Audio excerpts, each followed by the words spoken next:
On the class transition altar, all eyes were on me. Most of my classmates had become life class professions, and after Lin Luo transitioned into a rare combat profession, he spared no effort in mocking me and my best friend. The principal and teachers had high hopes for me, but I awakened an unheard of Shield Emperor, prompting the principal to suspend my resource rewards. With Lin Luo sneering nearby, I directly challenged him to see who could level up faster. The loser would run around the playground shouting I'm a simp. Then, I walked alone toward the beginner dungeon.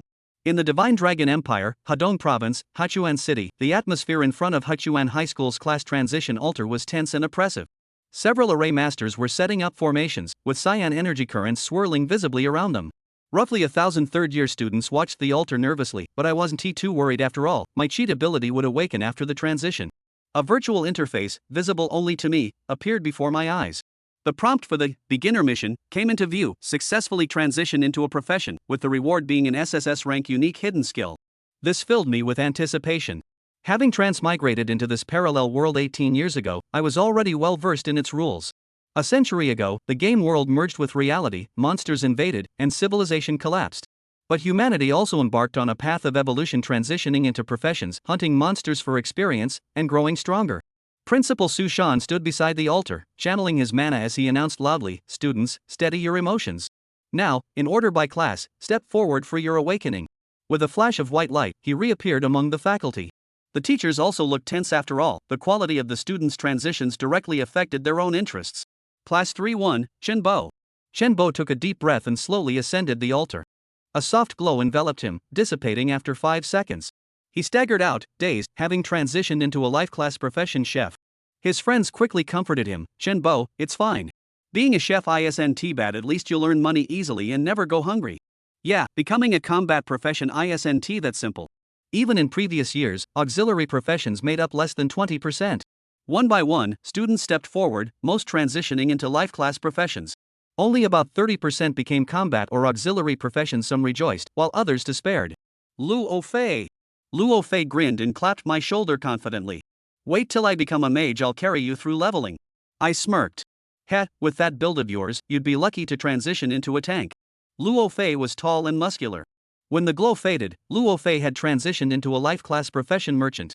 His expression darkened. Then, Lin Luo, fair-skinned and dressed in high-end designer clothes, sauntered over, smirking as he looked Luo Fei up and down. "Ha, calling you a tank would be too generous. You'd better stick to picking up our scraps to sell, maybe then you'll scrape by. Looks like our big shot mage failed his transition. Don't worry, for old time's sake, I'll sell you materials cheap. Consider it charity, ha ha ha." Already frustrated, Luo Fei flared up at the taunt. "Oh, shut it, Lin Luo. You haven't even transitioned yet, and you're already barking. Want me to give you another taste of your favorite slaps?" He rolled up his sleeves, flexing his muscles. Lin Luo stiffened, subtly stepping back before sneering. The Lin family has several level 100 powerhouses. You don't actually think bloodline inheritance is a myth, do you? And you two, why not form a trash collecting duo? Keep up your schoolyard glory. With that, he strode onto the transition altar. The altar blazed with light for nearly half a minute. When it faded, Lin Luo had transitioned into a rare combat profession, Tempest Mage. The crowd erupted. "Holy shit, a combat class, and a rare one at that. Lin Luo is seriously impressive. How the hell did that arrogant prick get so lucky? Rare classes are way stronger than regular ones. Why couldn't I be a storm mage? I heard the Lin family has quite a few level 100 powerhouses, and they're his direct ancestors. His bloodline must be been influenced by them." Seeing Lin Luo land a rare combat class, Luo Fei's expression turned sour. He whispered to me, "Whether we can turn the tables and screw this guy over later depends on you now." My feud with Lin Luo started back in sophomore year with that ridiculous love drama. After I transmigrated, my mental prowess skyrocketed, and I aced everything, securing the top spot in our grade. The second place was Yun Qi, rumored to be a descendant of powerful bloodlines, but she been stuck under me for 3 years. One day, Lin Luo publicly confessed to Yun Qi, only to get brutally rejected. He then tried to force himself on her, but she slapped him so hard it echoed. I happened to pass by and couldn't help but laugh. My demonic cackle sent the already dazed Lin Luo into a rage. He lunged at me like a rabid dog, but thankfully, my bro Luo Fei jumped in. 2 solid slaps later, Lin Luo was knocked senseless and slept it off in the infirmary for half an hour. And just like that, the grudge was born. On the day of class assignments, the campus was buzzing. Yunqi descended from the altar, having awakened not 1 but 2 rare classes, leaving everyone in awe. This is just unfair, 2 rare classes in a row? Both from class 3? Oldly must VE hit the jackpot with these 2 geniuses. The students buzzed, and even the teachers were stirred. Our homeroom teacher, Li Wenhua, a middle-aged, balding man with square glasses, couldn't stop grinning. With 2 rare classes in his class, he'd have an easier career ahead. When it was my turn, Lin Luo squinted at me, oozing arrogance, as if certain my class would pale in comparison. The magic circle activated, and the blue vortex around me gradually turned gold. The temperature rose, and the wind pressure expanded, forcing everyone to step back. A radiant shield materialized above the altar, casting a soothing white light that calmed the crowd. What the hell? A class assignment shouldn't have special effects like this? Is this a legendary class? But I've never heard of any legendary awakenings causing phenomena. The students were stunned. Even Luo Fei looked dazed, probably wondering how he'd ever get revenge now. The result was announced: unique hidden class, Shield Emperor. No one had ever heard of it. The principal frowned and asked the teachers, but they were just as clueless.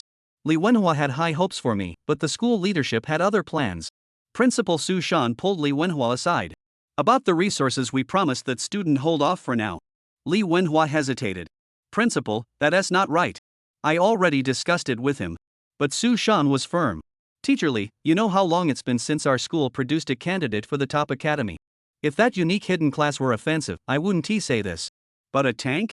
He'll be lucky to hit level 15 before the exams. When Li Wenhua tried to argue, Su Shan cut him off. No buts. You know how crucial it is for us to have a student admitted to the top academy. He then glanced at me and added coolly, if he wants to blame anyone, he can blame being a tank and sharing a school with 2 other rare classes. Still, I wasn't discouraged. After my assignment, I checked my class info, Shield Emperor, with an exclusive SSS rank skill, Counter Shield. This was just the beginning. One day, I'd make everyone eat their words. As I finished reading Counter Shield SSS's description, my heart raced with excitement. This skill is far superior to the ordinary shield warrior's block. Not only does it significantly reduce damage and reflect it, but it also has a splash effect, and the next counterattack damage is boosted by 300%. Combined with the innate 30 constitution attribute of the Shield Emperor class, I thought to myself, at this stage, even the small mobs probably couldn't break through my defense. Just the splash damage alone would be enough to wipe them out. Why would I need to team up with others to level up? Isn't hogging all the experience points way better? Just then, my classmates around me called out, what are you standing there for? Come down already. Looks like he has crushed after becoming a tank. Thought he'd get something better than a rare class, but turns out it's just this? They assumed I was devastated since shield warriors aren't highly regarded among combat classes. They're exhausting and slow to level.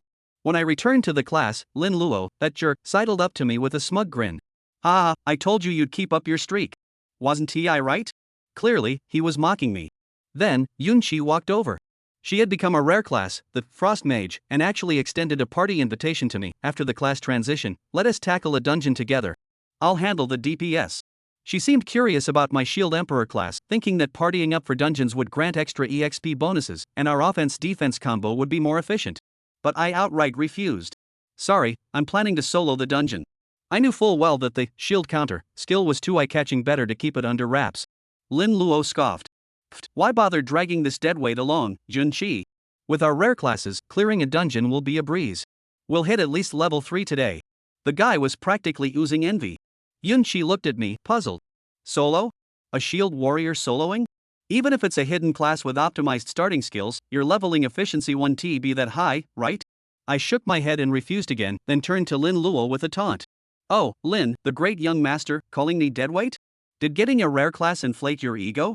How about we make a bet before today's EXP bonus expires? Whoever reaches a higher level wins. Lin Luo burst out laughing and agreed without hesitation. What's the wager?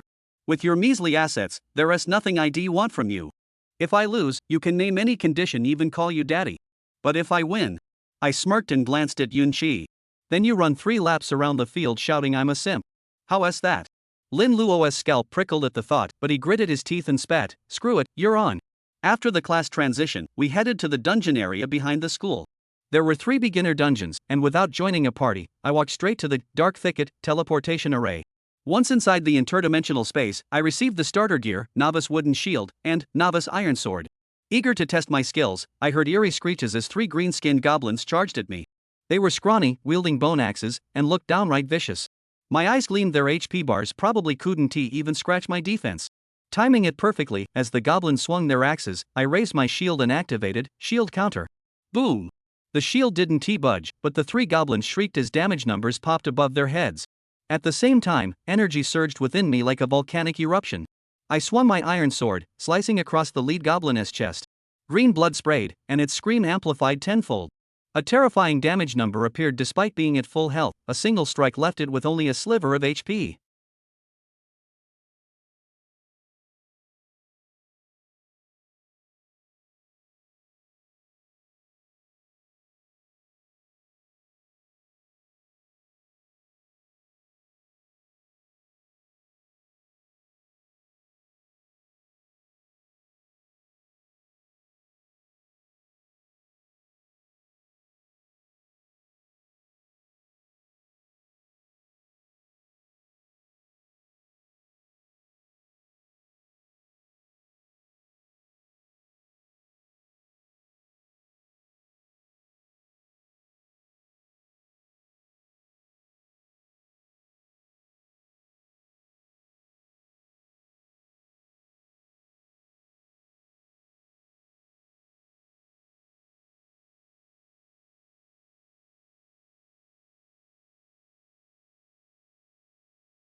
Chapter 3 No Output for Shield Warriors?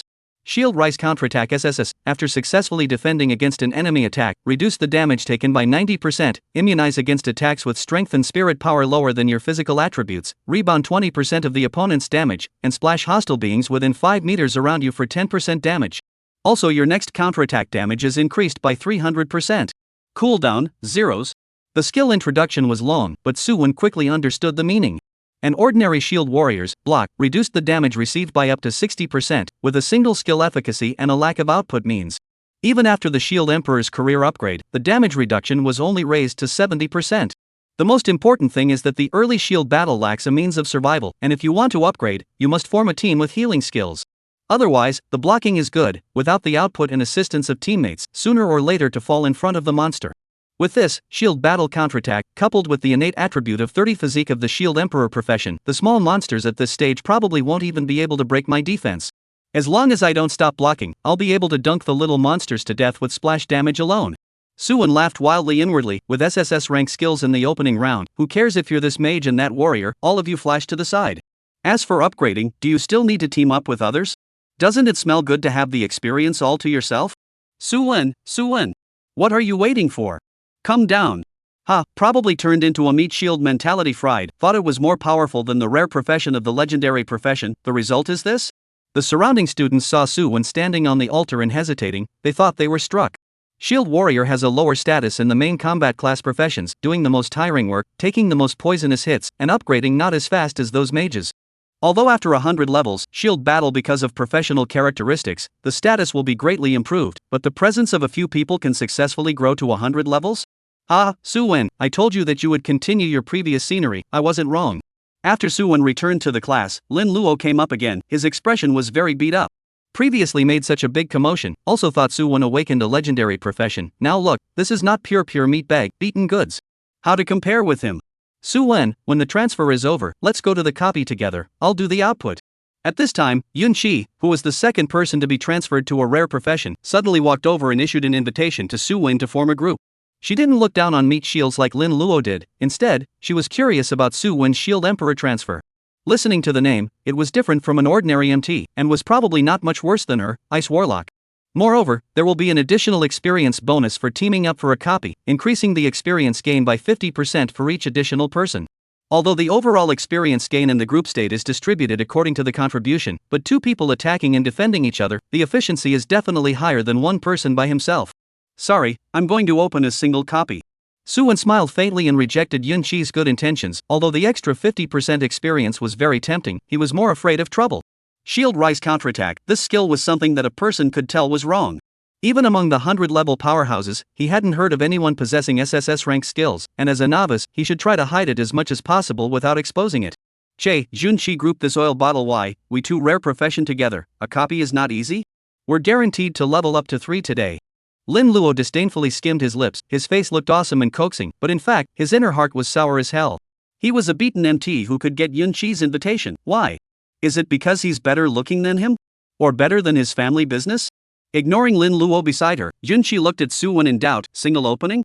You're a shield warrior soloing? Even if it's a hidden profession with optimized opening skills, your upgrade efficiency doesn't seem to be that high, right?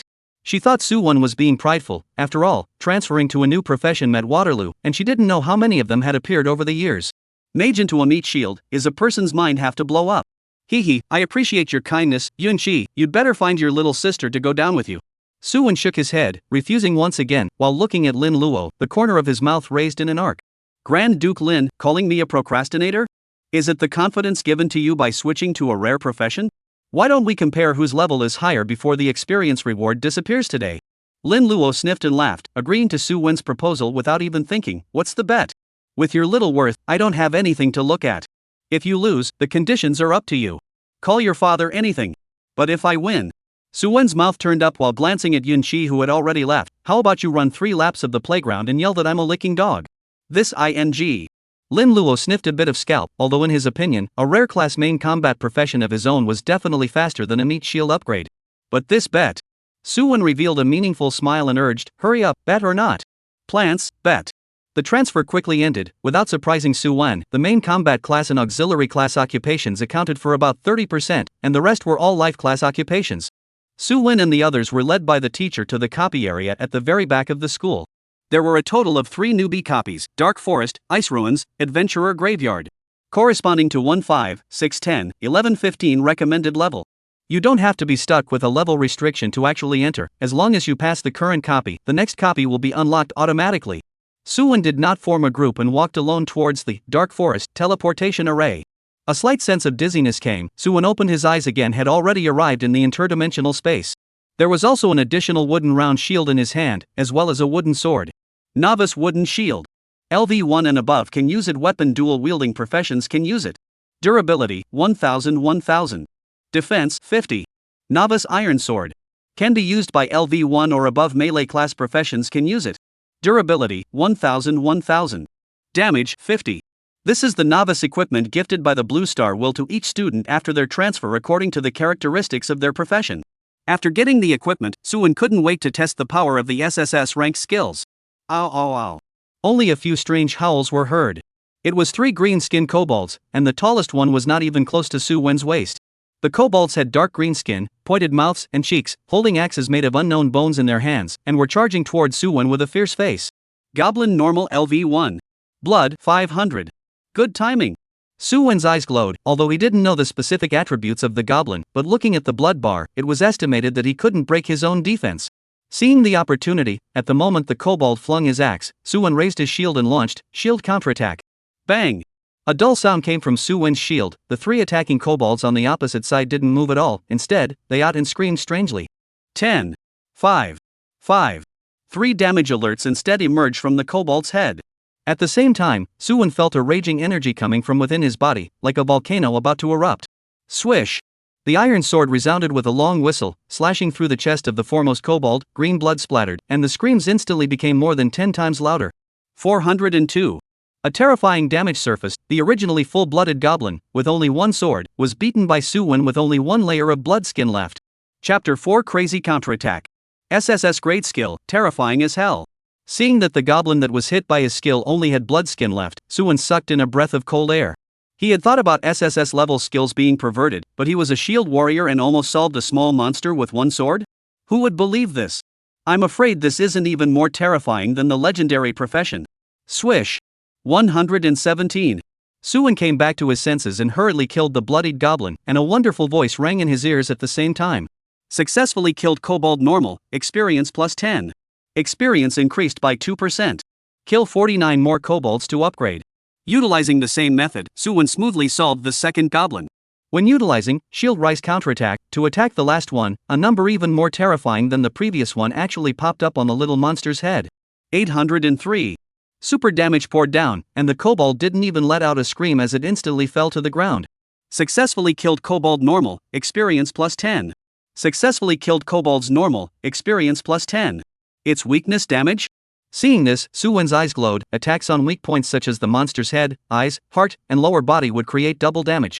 I actually forgot such an important thing before. With his current damage, killing a goblin required releasing shield up counter plus a punch. Although it was more efficient than other professions by an unknown amount, why would he need to add another slash when he could solve things once? Su-Wen only needed to grasp the right time, and the efficiency of upgrading would be twice as fast as before. Successfully killed kobold's common, experience plus 10. Successfully killed kobold's normal, experience plus 10.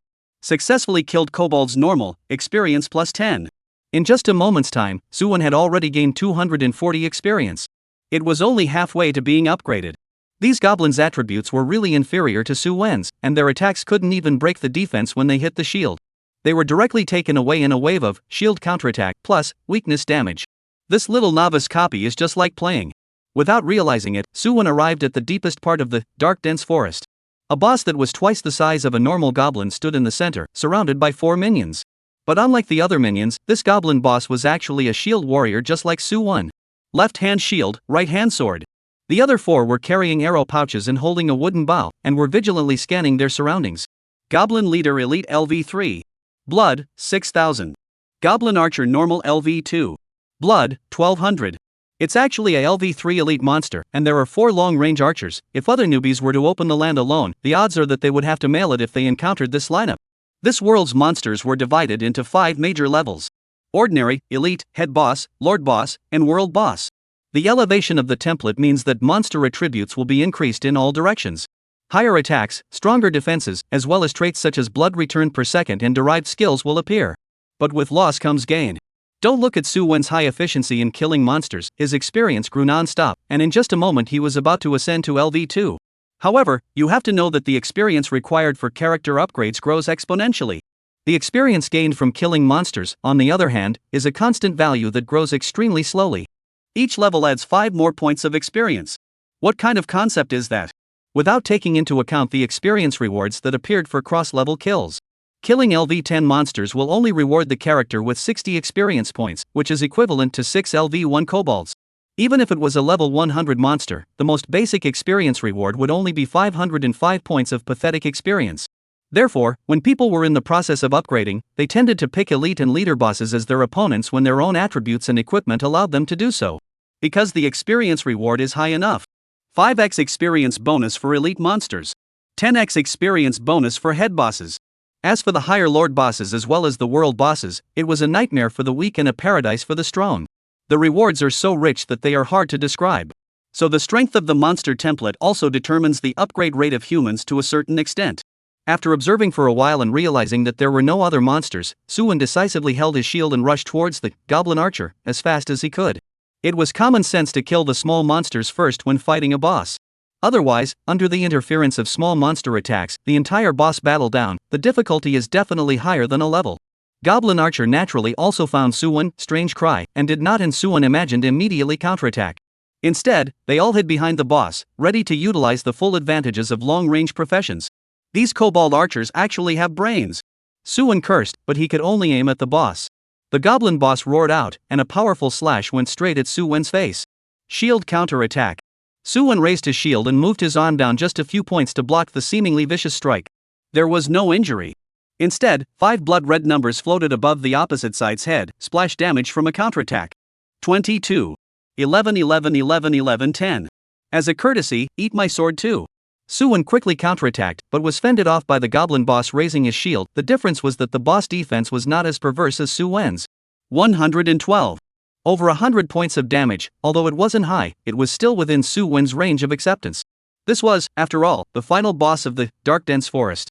And being 2 levels higher than Su Wen, it had a 10% attribute suppression. When there was a level difference between players and monsters, there would be level suppression, and each level would have 5% attribute suppression.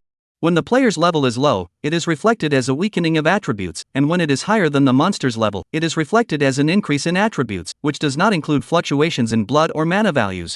However, the 2 shield warriors slashing each other also reflected how outrageous Su Wen's SSS level skills were. The same attack, one managed to block and deal high damage, while the other couldn't even break defense. Even the damage reduction was estimated to be the most common 70%. The 4 goblin archers behind the boss were not idle either, and had their arrows drawn and shot at Su Wen. The elite template boss couldn't even break Su Wen's defense. They wanted to break the defense. I'm afraid that they were not thinking too much. 14 7 7 7 7 7. 14 7 7 7 7 7 7 7. 14 7 7 7 7 7 7. Su Wen simply raised his shield up, and the 5 kobolds on the opposite side were constantly affected by the rebounding splash damage. The damage wasn't high, but with each strike, the rebound damage would be applied to each kobold's head. Not to mention that the archery speed of these little things wasn't slow. 14 7 7 7 7 7. 22 11 11 11 11 10. 14 7 7 7 7 7 7. Su Wen avoided being shot by the goblin archers. The shield simply every put down over, listening to the tinkling of the crunching sound came, and then look at the green-skinned nerd's steadily decreasing blood volume. Su Wen is not to mention how happy he is. Shield battle is no output, but I rebound on the opposite side of the collective anti-death to that output. Why? 80%, 62%, 40%, 24%. Chapter 5 Fastest record for openings. Successfully killed goblin bowman normal, experience plus 15. Extra bonus experience plus 0.75 for crossing levels. Successfully kill kobold bowman normal, experience plus 15, extra bonus experience plus 0.75 for crossing the level. Successfully kill goblin archer normal, experience plus 15. Additional bonus experience plus 0.75 for crossing levels. Along with a few miserable screams, Su Wen's experience bar jumped up by a knot. Only the goblin boss was left alone on the scene, still tirelessly attacking Su Wen. Nay, it couldn't even break the defense, so how much trouble could it bring to Su Wen? 112. 112. 112. After the consumption of the previous splash damage, the boss blood was not much, plus without the help of the goblin bowman, after only a few minutes, the boss was ground to death on the spot by Su-1. Boom! The boss flashed a gleam of light on his body the instant he went to the bottom. A few light clusters burst out, and Su-1 was quick to collect them directly into his backpack. Successfully killed Kobold Leader Elite, experience plus 100, additional experience plus 10 for crossing levels. Successfully clear a copy alone, additional bonus experience plus 100. Congratulations on leveling up to LV2, full attribute plus 1, strength plus 1, physique plus 2, free attribute plus 6. You have acquired Kobold's Bone Knife Blue. You have obtained the unclassified Passbook Blue. You have acquired 120 gold coins. You have received a new assignment. I'm a shield warrior. Mission difficulty. Mission content: the world is quite prejudiced against the shield warrior profession, so please bring out your full strength and break the record of clearing the 3 secret realms. Mission reward: 1 random LV10 purple suit of this profession. Time limit: 7 days. SSS class desire. Mission difficulty. Task content: long-term mainline tasks, each enhancement of the character of 10 levels. You can randomly obtain a SSS level skills, cheer up the tart. Mission reward: SSS level skill. Mission time limit: none. A large amount of information crossed in front of his eyes, and just by sweeping a glance, Su-1 instantly revealed a look of ecstasy.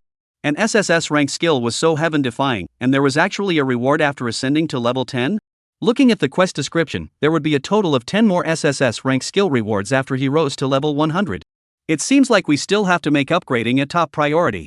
Su-1 lamented.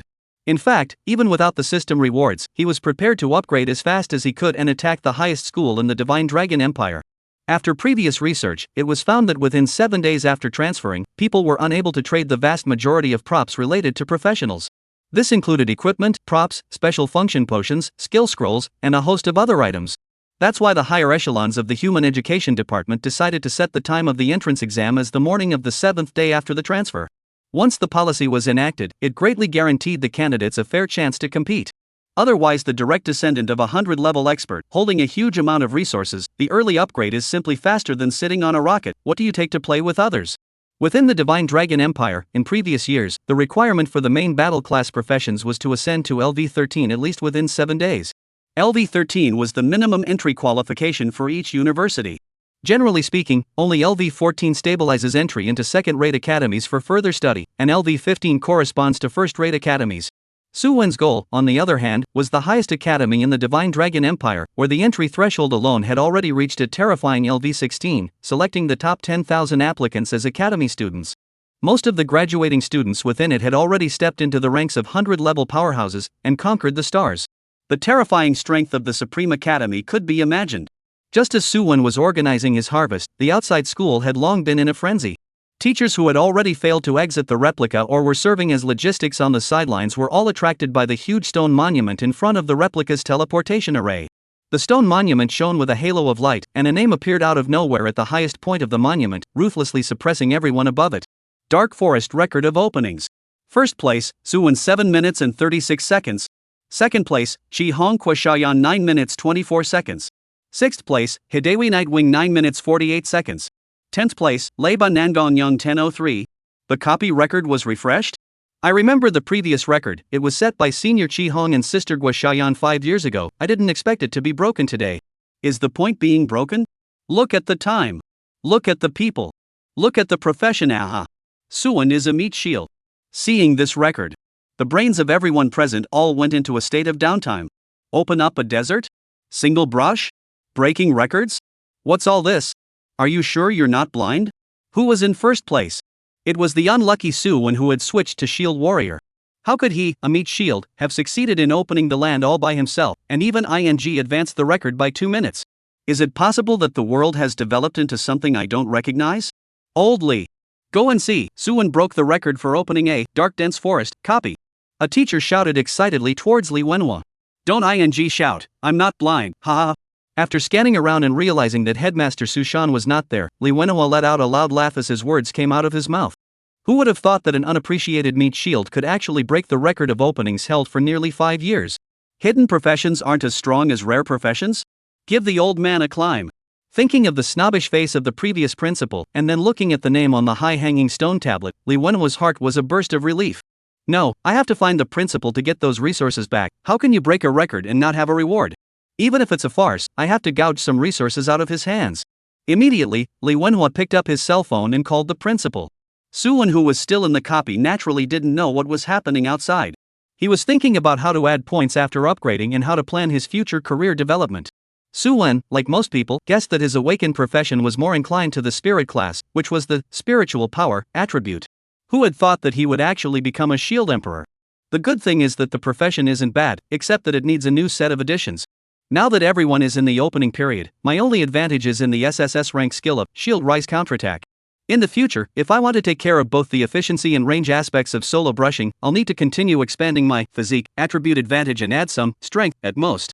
As for agility, Suwon thought of the previous scene with the goblin boss. You and I beat each other up. His forehead was suddenly a black line. No matter, attribute points are just these. How can it be possible to take care of everything in the future? Directly use good equipment to pile up is. Chapter 6, Unleveled Passing Instruments. Suwon distributed the 6 points of free attributes according to the scheme of 2 points, strength, and 4 points, physique. This was also thanks to the specialness of the Shield Emperor, the only hidden profession. A normal profession upgrade only had the bonus of +1 to all attributes, and 4 points of free attributes. Suwon had 1 point, strength, 2 points, physique, more than them, and 2 points of free attributes. Especially in the early stages when the equipment was not complete, the comparison was who had a strong career base. Even the legendary professions were only a handful of people on par with Suwon, not stronger. Kobold's Bone Knife Blue. Can be used by LV1 or above melee class professions can use it. Durability, 1000. Damage, 65. Strength +2. Unclassified Clearance Instrument Blue. Item description: ignore the preconditions of the challenge difficulty of the copy, and freely challenge any difficulty note. The copy is divided into 4 difficulties: Normal, Adventure, Difficult, Inferno. A blue suit and an unleveled clearance instrument were both great rewards for Suwon, who wanted to level up quickly. Equipment was divided into 6 ranks: white, blue, green, purple, pink, and colored. The higher the rank, the better the equipment attributes. However, some of the rules were different from Suwon's online game in his previous life. This was because once a purple and above equipment was picked up, it was immediately bound and could not be traded.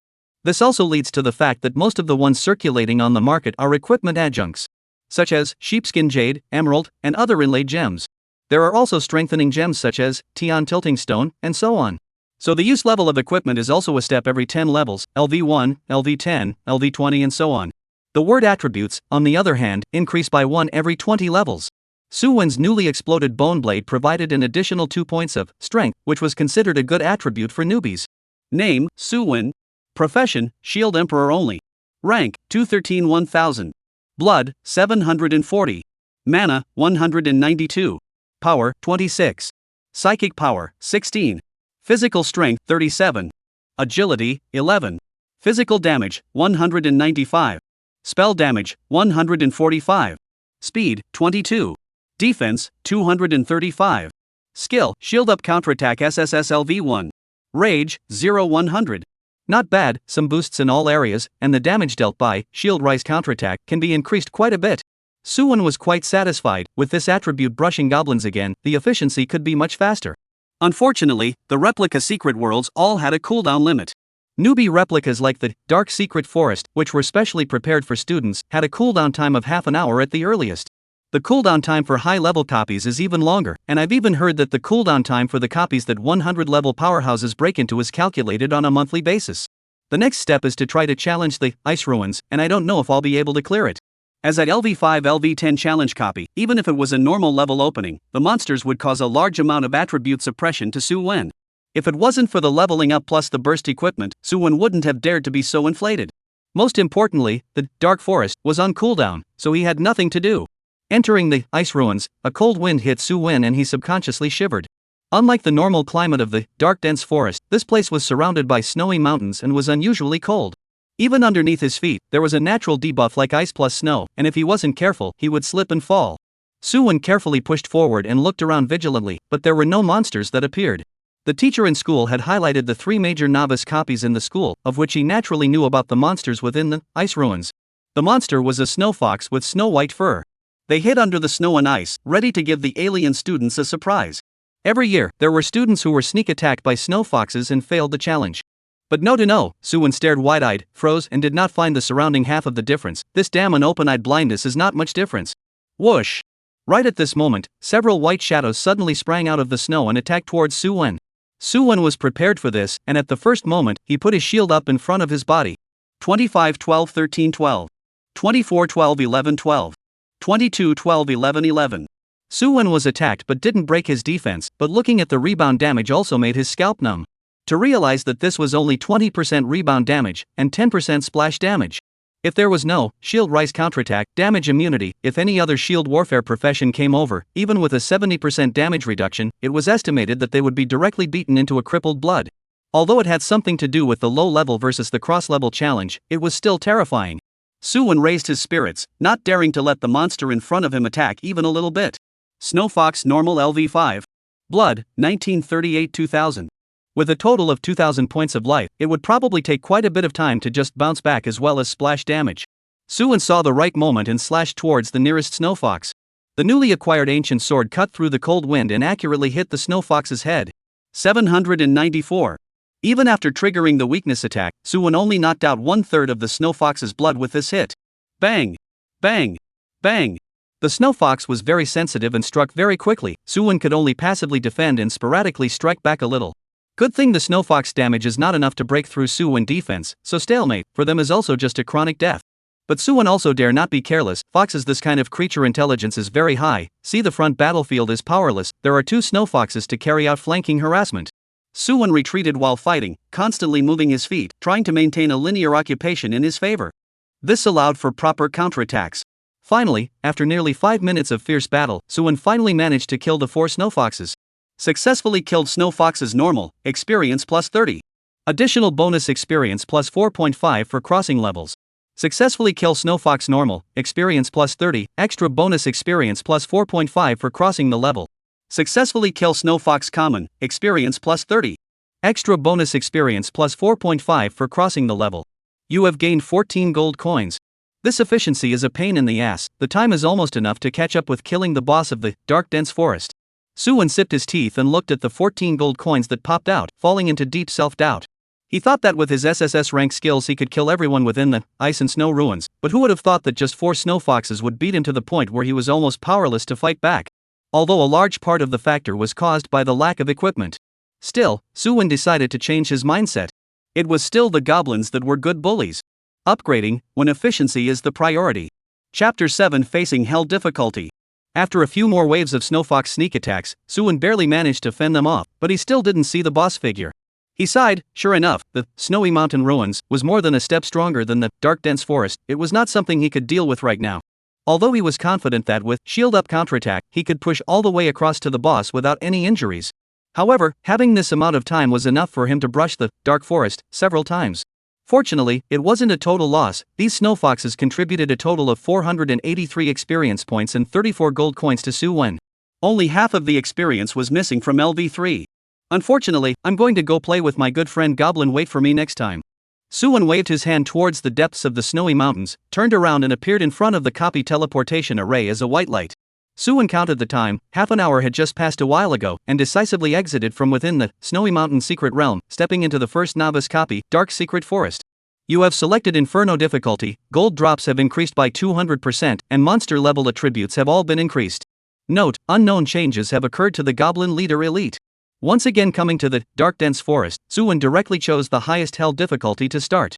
With the experience from the snowy mountain ruins, just now, Su Wen thought that with his current strength, he was fully capable of doing a level crossing challenge.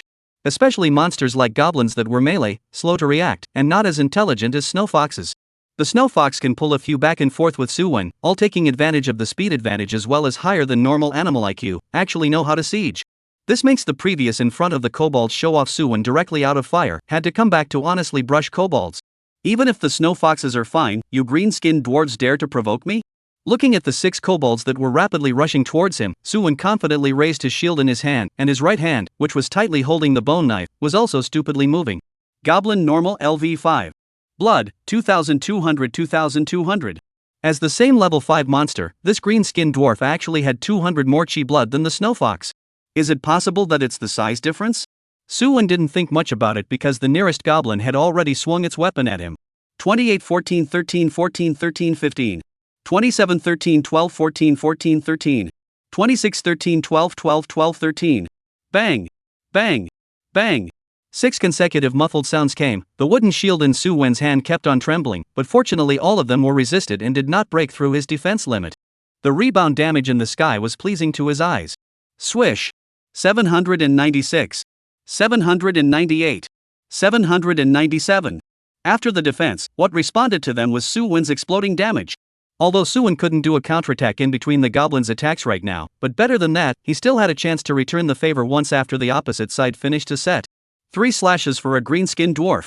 Especially after the opposite side was attenuated, the counterattacks became faster and faster paced, and it wasn't long before these kobolds were sent to meet their 2 tits. Successfully killed kobolds normal, experience plus 30. Additional bonus experience plus 4.5 for crossing the level. Successfully kill kobolds normal, experience plus 30, extra bonus experience plus 4.5 for crossing levels.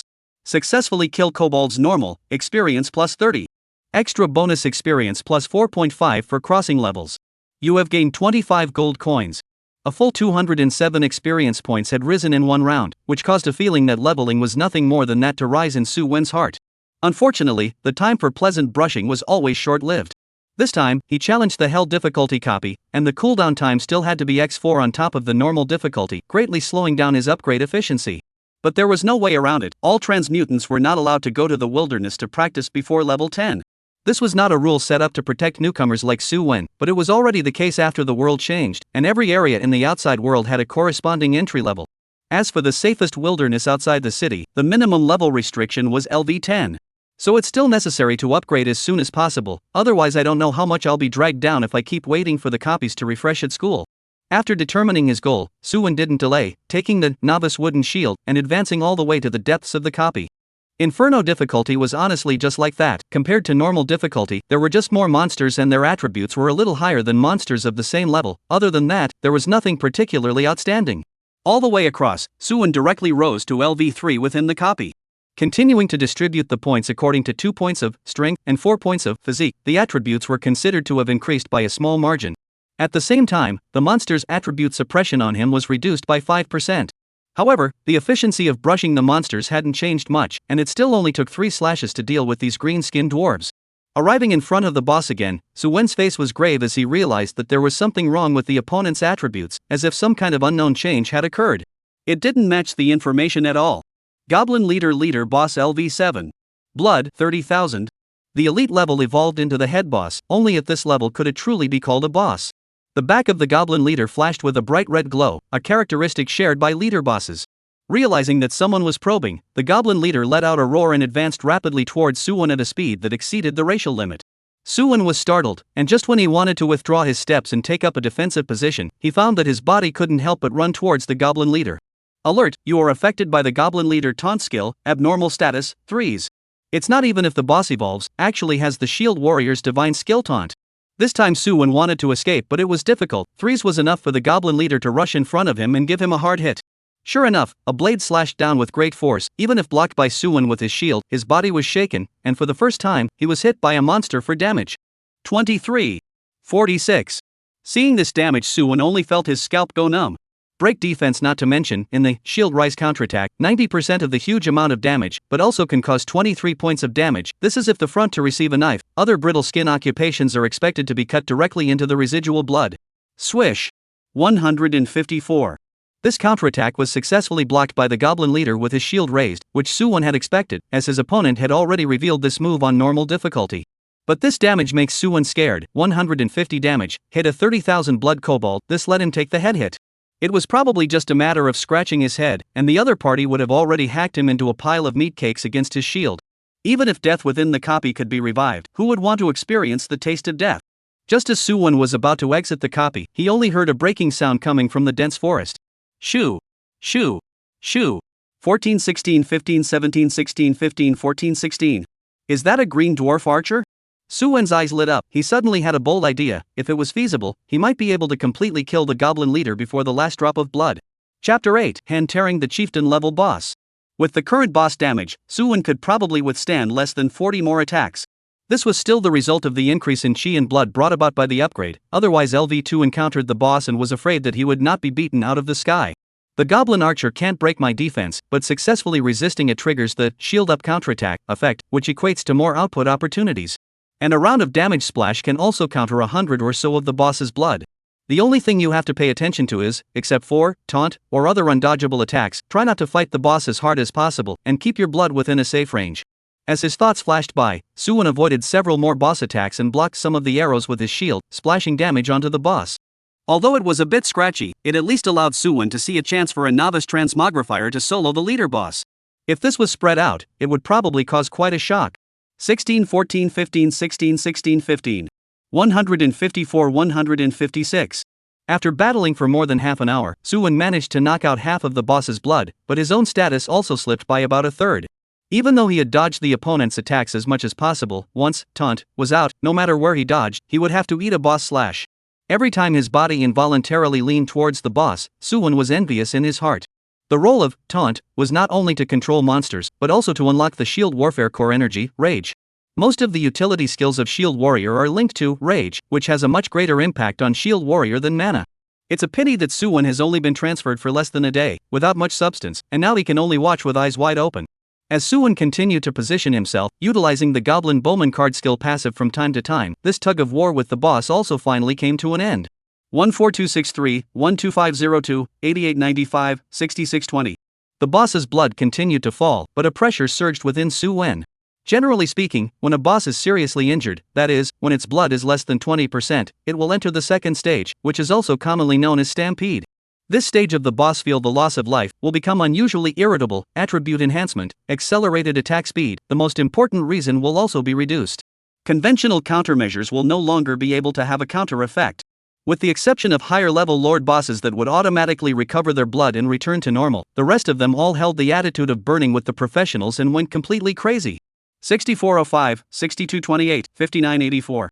Finally, when his blood dropped 20%, the goblin leader's movements first gave a start, and then his eyes shone with a red light, which was particularly blinding in this dark environment.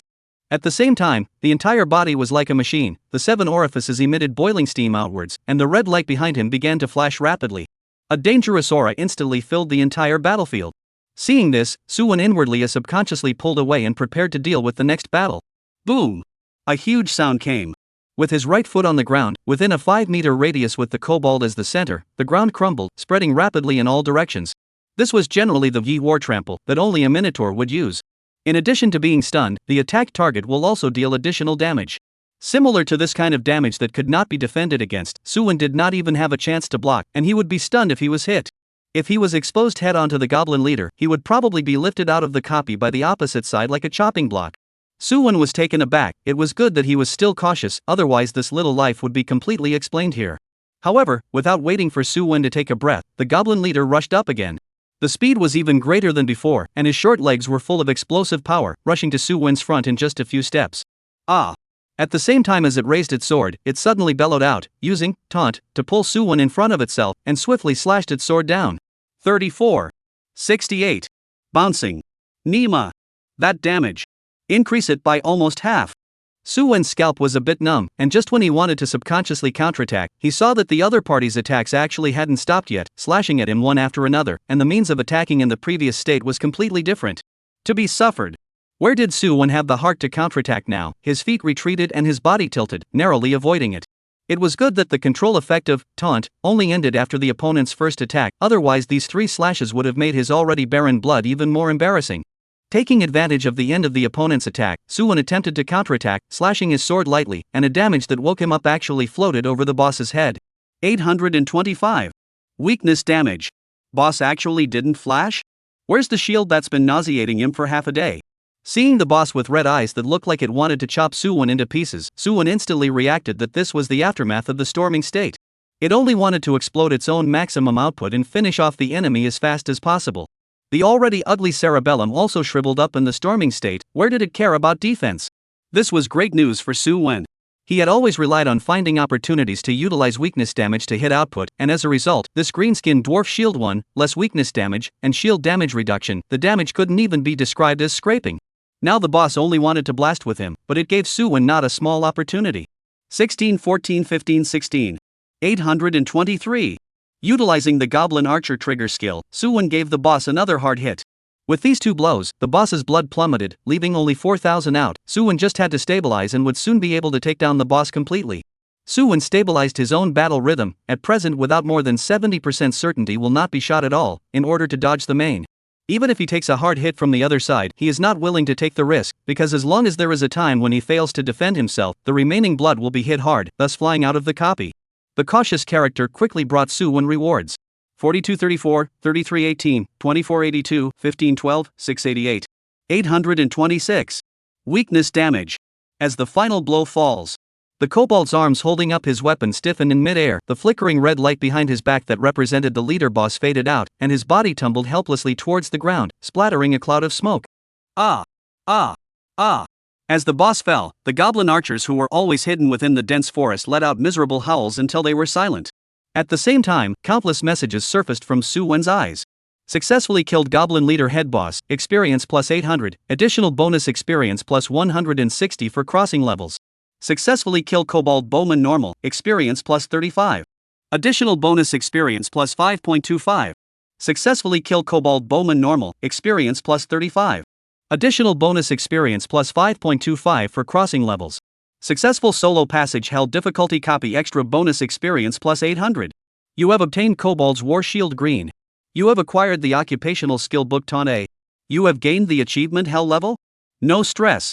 Reputation plus 500. You have earned the title Goblin Slayer Blue. You have gained Heavenly Tilting Stone 26. You have gained 2,410 gold coins. Chapter 9, A Full Harvest. A large amount of experience was injected, pushing Suwon's experience bar forward viciously by one section. Although this held difficulty copy wasn't too desirable as far as efficiency was concerned, the gains weren't calculated that way. Picking up the boss drops, Suwon explored them one by one. Goblin's Battle Shield Green. Can be used by LV1 or higher, can be used by weapon dual wielding professions. Durability, 1000. Defense, 120. Physical fitness plus 5. First up is the most eye-catching green suit, which is one of the treasures with the highest shipment rate from the head boss. Low-level equipment because of the scarcity of attribute words, the green suit compared to the blue suit, in addition to the attributes have an additional increase, there is not much advantage. But in the late stage, even the appearance of the second word, different quality equipment brings word attributes, the gap is really horrible. No matter what, this, Goblin's Battle Shield Green, was too much stronger than the Novice Wooden Shield, with high defense, and the attribute of a single addition of 5 points of Constitution, which translated into 100 points of Chi and Blood. Suwon swept his gaze elsewhere. A booklet that emitted a holy light but had a Berserk expression printed on its surface. Occupational Skill Book Taunt A. Item description, exclusive to Shield Warfare class professions, consumes 30 mana, releases the skill to increase the monster's hate value, forcing the opponent to attack him or unlocks the rage value module. Cooldown, 60s. There's nothing to say, Shield Warfare Divine Skill, learn it directly. Suwon is at least a decent person, to be known that he is Shield Battle can't use anger, saying it will be laughed at. You have successfully unlocked the new module Rage. Rage, attribute unique to the Shield Warfare class, increases rage by a small amount when attacking the enemy, and increases rage by a large amount when suffering huge amounts of enemy damage or high-frequency attacks. Passive, the following effects will be activated when the rage value reaches 20, 50, 100 respectively: blood increase by 10%, damage increase by 20%, damage reduction by 15%, the increase effect disappears after the rage is consumed. Before consuming the rage skill, rage is a powerful passive increase. Especially for Suwon, he needed to hold up both offense and defense alone, so all three increase effects were vital. Goblin Slayer Blue. LV1 or higher can use title. Endurance, 1000. Strength plus 2. Extra 20% damage to kobolds. Deeds, this is a tough guy who can go toe-to-toe with the alpha kobolds, kobolds beware. The title was effective, and before Suwon was ready to touch a disgusting monster like the snow fox, he decided to brush the dark dense forest until the copy cooled down. Heavenly Tilting Stone. Tian Pour Stone, the color blue like jade, the quality of hard and greasy, like the sky wanna pour and fall. Or this stone is a relic of the sky, contains the spirit of heaven and earth, hide the essence of the sun and moon, so there is God in it. Item description, activates the spirit of the equipment, causing it to evolve. Playing with the azure jade in his hand, Suwon was a bit torn. This, heavenly pouring stone, introduction looked bluffing, but to put it bluntly, it was just a strengthening stone specially used for equipment. There is no such thing as a failure in equipment strengthening, but it requires a steady stream of strengthening stones, and the success rate is also touching to no end. 26, Heavenly Tilting Stones, was not much to say, he was wondering whether to keep the purple armor given by completing the system quests, or to use it now. After thinking for a while, Suwon still decided to hold off for a few more days. Nowadays the best thing on his body is a level 1 green suit, it's not appropriate to use it. The rest of the reputation and gold coins were not too useful for him now. The reputation was mainly for touching the mystic merchant after the copy was over. The merchant stalls have good goods that are usually hard to find, and the prices they sell will be quite a bit lower than the outside world. Encounter is considered a rare benefit. Mounting the shield and title, Suwon opened his face to see and checked up on today's attributes. Name, Suwon Goblin Killer. Profession, Shield Emperor only. Rank, 318-17 4000. Blood, 980. Mana, 204. Power, 32. Psychic power, 17. Physical strength, 49. Agility, 12. Physical damage, 225. Spell damage, 150. Speed, 24. Defense, 365. Skills, Shield Up Counterattack SSSLV1 Ton Max. Rage, 0-100. Reputation, 500. As a LV3 budding professional, the attributes Suwon possessed were already quite luxurious, and he estimated that rare professionals such as Lin Luo wouldn't even be able to break through his defenses. When facing the goblin boss again, he would definitely handle it more calmly than this time. After finishing organizing his harvest, Suwon didn't go for the option to continue challenging the ice ruins, but instead rested in place. This trip to the Hell difficulty copy, the final boss battle spirit is highly tense. After relaxing only feels stiff and sore. Although the world has long been data, but many things still conform to the laws of reality. Even though Suwon wanted to upgrade quickly, he also knew that a good fighting condition was also a part of efficiency upgrading. There was no need to make himself like a machine for the sake of a small profit. After resting, Suwon directly passed into ice ruins. After upgrading and updating his equipment, this copy became a lot easier. Even though the snow fox was still annoying, having taunt in hand helped him solve a lot of problems. The boss was a LV7 elite monster and didn't bother him much. Passing the level rewarded some gold. As for equipment is a no. After all, do not explode equipment is the normal brush map. The two copies are currently on cooldown. Suwon also has nothing to do. Adventurer Graveyard, small monsters level is too high, brushing the level of half the effort. So until 6 PM, the experience reward disappeared. Suwon's level was successfully promoted to LV4, and his experience bar was over half. During this period, he had brushed the Hell difficulty, Dark Dense Forest, a total of 2 times, and the Ice Ruins, a total of 7 times. After that, a few times, Dark Secret Forest. The final boss was only an elite monster, and there were no more leader level bosses, so I don't know what the reason was. After the rule fusion, every day from 8 AM to 6 PM is the time for experience reward. Killing monsters beyond this time period will reduce the explosion rate by 50%, no experience drop. So Suwon was only ready to go home and rest until 6 PM. This day he didn't utilize his time to the extreme. It wasn't that he didn't want to, but he couldn't do it. As time passed, the physical and mental exhaustion grew heavier and heavier, and the efficiency of brushing the monsters slipped greatly. There was no more of that rush from the very beginning, and the mechanical blocking and slashing made Suwon wonder just how those level 100 big brothers had risen up. All of them were ING Roll Kings. Chapter 10, Mission Accomplished. After exiting the copy, Suwon didn't go home directly. He looked left and right and finally found Lin Luo in the corner, whose face had risen to the color of pig's liver. Luo Fei stood beside him, gripping the other party's shoulder with his hand, glancing at Suwon over the rising corners of his mouth could not be suppressed. "Hey, Mosquito, Grand Duke Lin wants to run. Put the damn fart, now that the experience reward is gone, what are you still doing at school, feeding mosquitoes?" Lin Luo spotted Suwon from a long distance away and wanted to avoid him, but he was stopped in his tracks by Luo Fei, who appeared out of nowhere. At this moment, his eyes were fluttering and a layer of fine sweat was seeping out of his head, but he was still a dead duck, completely losing the scenery of the morning when he awakened the rare profession. Moreover, in his eyes, Suwon's big LV4 on top of his head was simply going to blind him. To know that he and other people team, and take the big experience, a day down to exhaustion only to LV3, Suwon himself alone how to LV4. If it wasn't for the rules of the game coming down to earth, he would have suspected that Suwon was hanging. Where would a shield warrior level up for in one day? Ah. Yo, isn't this Duke Lin? How did you pull it off after not seeing him for a day? Suwon shook his index finger from side to side and laughed as he looked at Lin Luo's LV3 level. Do you still remember the bet in the morning? Lin Luo was just about to retort, but he saw Suwon seemingly inadvertently reveal his shield, carefully wiping the surface dust with his cuffs. The surface of the shield emitted a light green fluorescent light, as if it could breathe, flickering and eye-catching. This damn green outfit? Lin Luo's expression was dumbfounded, staring straight at the goblin's battle shield, with a look of having never seen the world. Subconsciously, he looked at the blue loaded staff in his hand. He thought that popping a blue loaded weapon on the first day was pretty good. Now what was Suwon holding in his hand? A green loaded weapon. Green armor is very common, but what time is it now? Day 1. The first day of the transfer burst green clothes, you ing kidding me? This. Lin Luo spoke with some stuttering, his mind has obviously been plunged into chaos. The first day of his career, he was in a state of confusion. He wanted to say something, but didn't know where to start. Just as Lin Luo was spinning his less developed brain, a crisp voice came from the side. Su-wen, congratulations. Actually breaking the opening and racing records of the goblin copy, that's awesome. Yun-chi wore a smile and stared at Su-wen with a curious face. Breaking 2 records in a row in one day, and the level actually reached LV4. I really don't know how it's done. She teamed up with her little sister today, rare profession plus auxiliary warlock, and brushed the map quite efficiently, but it was just over LV3 for the day. Su-wen was able to get to LV4, and according to the experience bar speculation, he gained at least 3,000 to 4,000 more experience than herself. How did this happen? A shield warrior, actually upgrading faster than a rare profession? Yun-chi's big eyes blinked, and Su-wen became a little unnatural when he looked at her. Breaking 2 records? Him? Are you kidding me? Lin Luo, who hadn't yet recovered from the last round of blows, suddenly let out a strange cry at the bad news.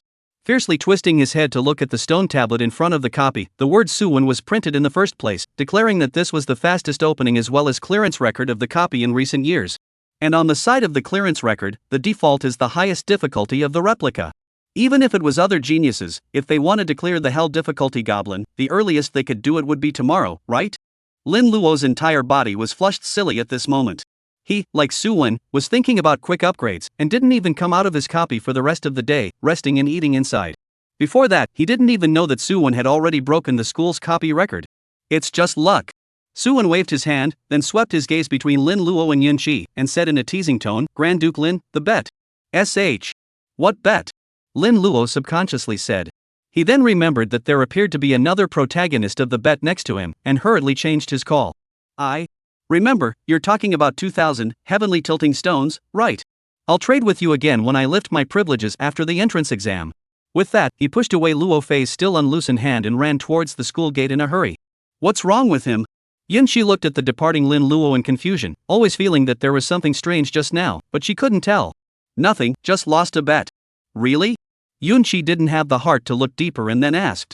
Wait for level 10 and then go out of the city to upgrade together. No, you also know that the novice copy is all this experience, and the big head is in the adventurer graveyard, although the rewards inside are also quite generous, but in the end, it's not as good as being able to brush monsters all the time in the wild.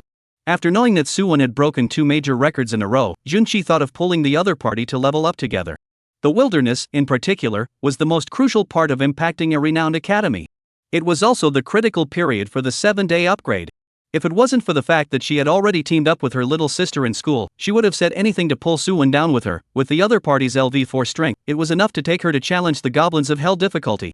Unbeknownst to her, the hell difficulty copy that was quite tricky in her eyes, Su-wen had done it 3 times in one breath today.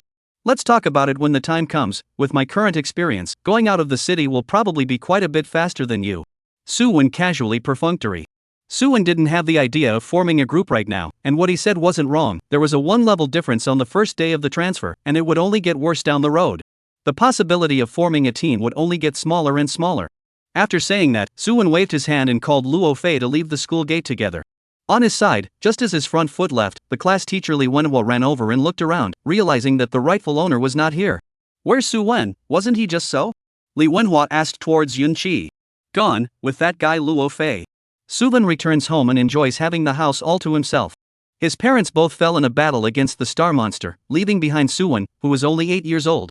Though a bit sad, Su-wen, after all, had lived 2 lives and quickly accepted reality.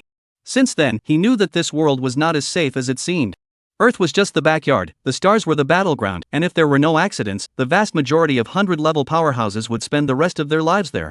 There was no telling when it would be the end of the day if they kept fighting with the starry sky monsters. With the green suit, Su-wen kept on launching his attack on the novice copies for the next 3 days. This included the last copy, Adventurer's Graveyard, which had numerous monsters in it, and a single game gave more experience than the Goblin and Snow Fox combined. During this time, 2 blue suits were exploded, a Snow Fox fur coat, and another, Adventurer's Boots, with pretty good attributes. Before and after 4 days in the school ink, Su-wen finally boiled out of the head. Before the end of the 4th day's experience rewards, he challenged the hell difficulty, Adventurer Graveyard, and successfully advanced to LV10. 2 system beeps sounded in Su-wen's heart at the same time. Brushing the map also depends on my Shield Warrior quest completed. SSS Class Desire Mission accomplished. Chapter 11 Crazy Rewards.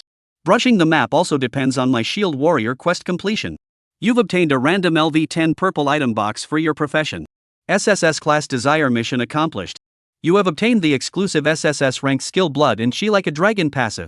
After 4 days of hard work, Suwon finally completed all the tasks issued by the system. Before Suwon could check the rewards of the mission, he felt that his body was incomparably hot, as if a boiler was constantly heating up his body. Fortunately, this intense feeling only lasted for a moment, and he magically adapted to it. Is it the reason for the SSS ranked skill? Suwon was a little curious about the specific effect of the SSS rank skill this time. It could actually cause a direct change in his body. One should know that when he obtained Shield Rise Counterattack, he didn't feel anything. At that moment, Suwon no longer hesitated and directly checked the introduction of the new skill in the skill bar. Chi and Blood like a dragon SSS passive. The body is transformed into an incredible energy source that restores 1% of Chi and Blood and 1% of mana per second when Chi and Blood is less than 80%. It restores 2% of Chi and Blood and 2% of mana per second when Chi and Blood is less than 50%. It restores 3% of Chi and Blood and 3% of mana per second when Chi and Blood is less than 20%. It restores 5% of Chi and Blood and 5% of mana per second. Cooldown, zeros. Hiss. Suwon sucked in a breath of cool air, making a minuscule contribution to global warming. This skill? Passive restoration of blood and mana. In that case, as long as he wasn't directly dunked to death by a high amount of damage, he would stand forever on the battlefield just like the undead little strongman. What kind of aura of blood and mana of a lord boss or world boss? All of them were weak. This skill not only greatly enhanced Suwon's survivability, but also increased his output efficiency by a large margin. Like before, when Suwon encountered hordes of monsters besieging him, if he wanted to survive, he could only slowly rely on Shield Rise Counterattack to grind the opponent's blood. The occasional counterattack would only seem insignificant at this point. Although the winner in the end would undoubtedly be Suwon, but being beaten from beginning to end, it was estimated that anyone would have a belly full of fire. Now Suwon can completely utilize the passive of Blood as a dragon, and those monsters to swap blood. Anyway, Mobile Spring Water hangs on, who is afraid of Hua. Suwon was a bit emotional. It was really a dose that delivered a pillow. It just so happened that tomorrow, when he was preparing to go out of the city to single brush, the system rewarded him with this kind of unlimited range skill.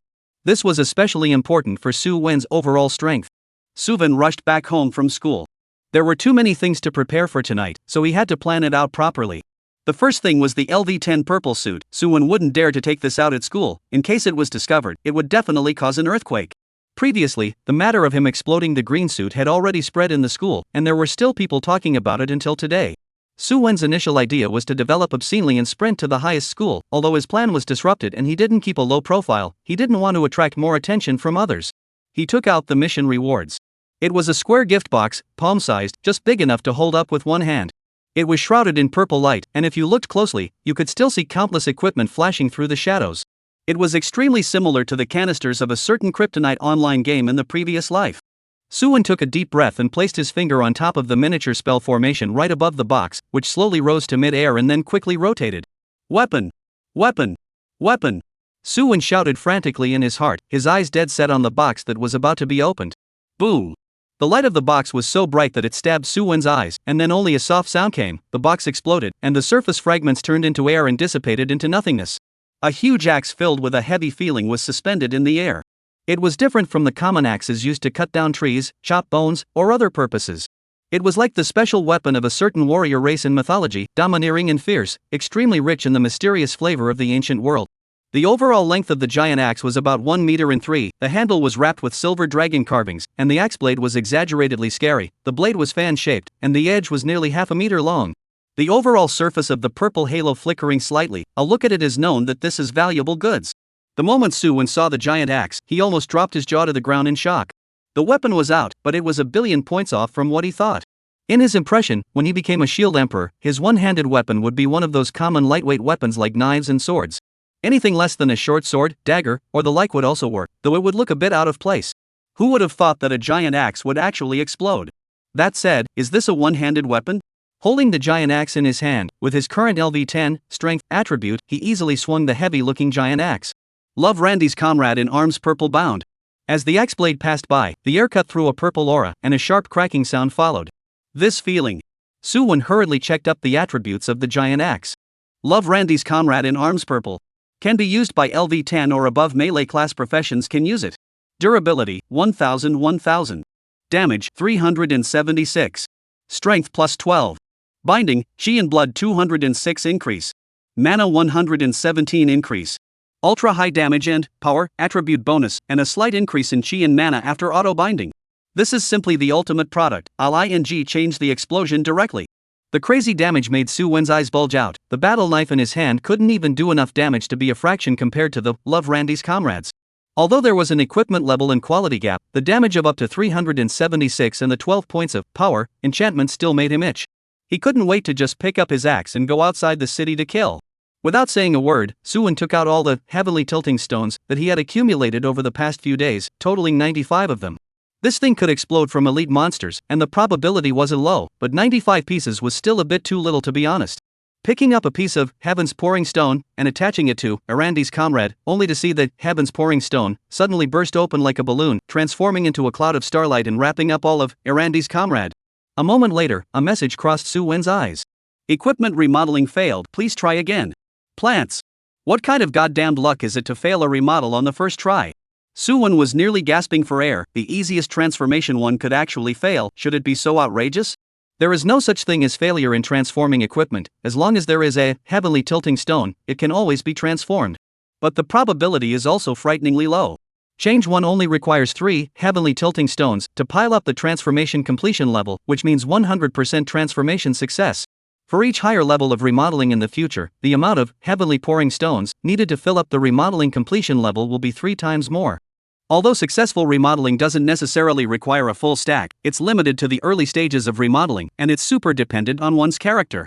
For example, Su Wen's first remodeling ended in direct failure. Chapter 12, Soaring Metamorphosis. Su Wen slowed his breath, still placing the second heavenly tilting stone on top of his weapon. It was the same process again. Unfortunately, Su Wen's character seems to be really not very good. Equipment remodeling failed, please try again. Su Wen is a bit speechless. Change 1 are going to pile up, how can he still play? So he didn't care so much. He directly inserted the axe into the heavenly tilting stone pile, and he himself laid down on the sofa and slowly waited up. A stream of information flashed past his eyes. Congratulations, equipment remodeling has been successful. Current remodeling level +1. Equipment remodeling failed, please try again. Equipment remodeling failed. Please try again. Congratulations, your equipment has been successfully remodeled, and the current remodeling level is +2. Equipment remodeling failed, please try again.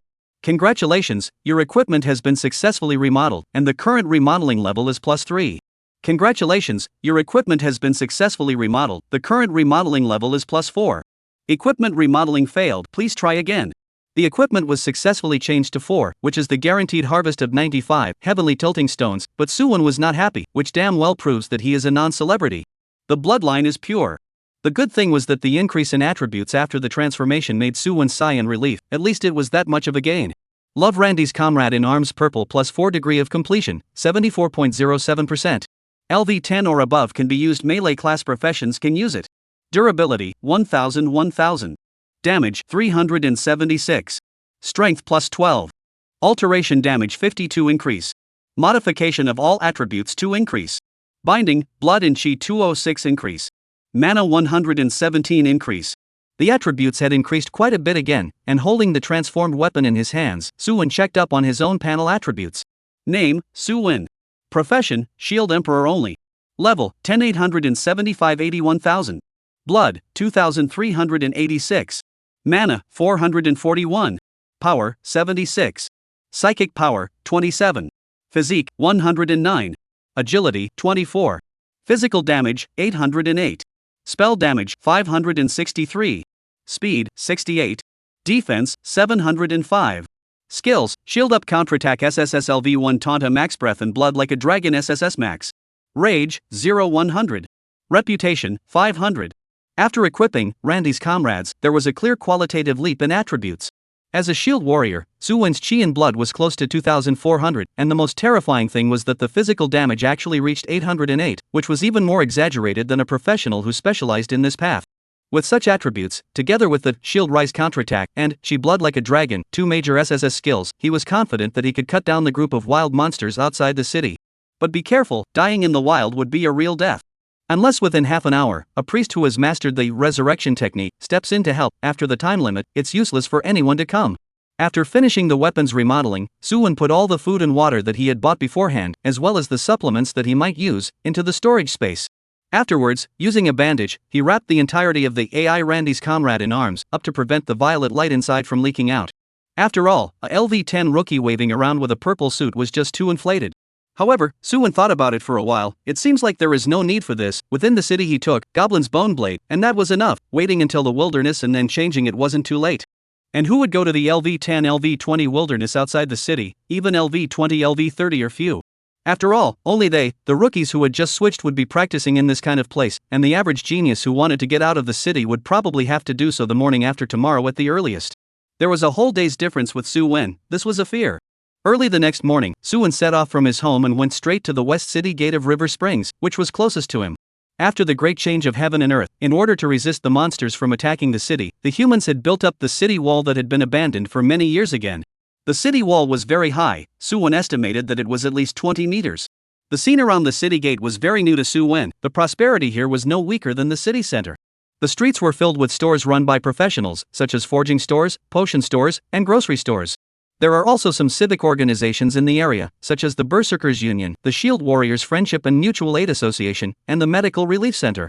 Even the official organizations have quite a few, like the Hunting Hall, which is a must in every city and specializes in releasing quests. The Logistics Department, for the exchange of idle resources, the Welfare Hospital, for the formal treatment of the sick, and the Professionals Union, for finding teammates to level up together in the field.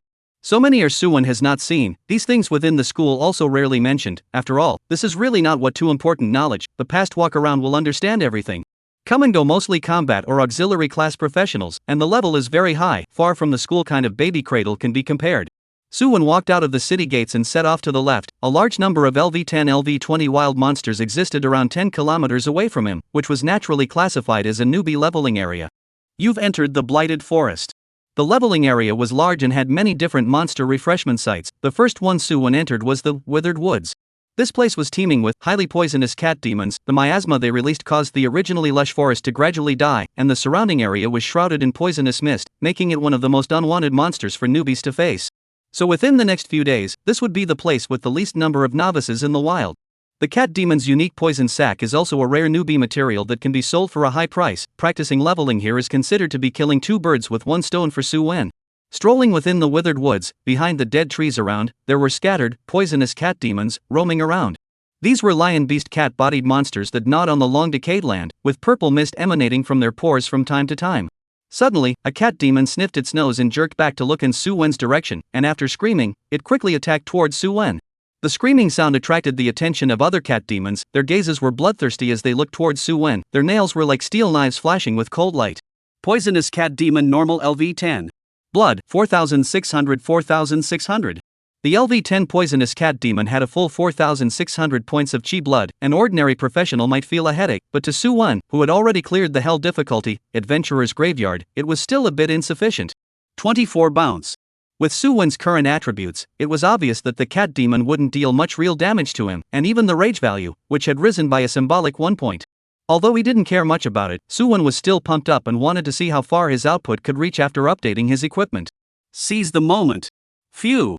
Dull air-breaking sound came. Suwon, who was holding a huge axe chopped down with an axe, his domineering posture was as if a demon god had descended, scaring the opposite side of the cat demon. There was no chance to dodge. The axe blade went straight into the cat demon, revealing, bursting out and exaggerated to the extreme damage. 4,120. Nearly split the cat demon in half with an axe. Chapter 13, One Little Friend with a Knife. The explosion of damage caused the charging cat demon to scream harshly. Suwon's axe nearly sent it directly to his cat demon Teiyukai. Its underdeveloped little brain couldn't figure out why this human of the same level as itself had such high damage.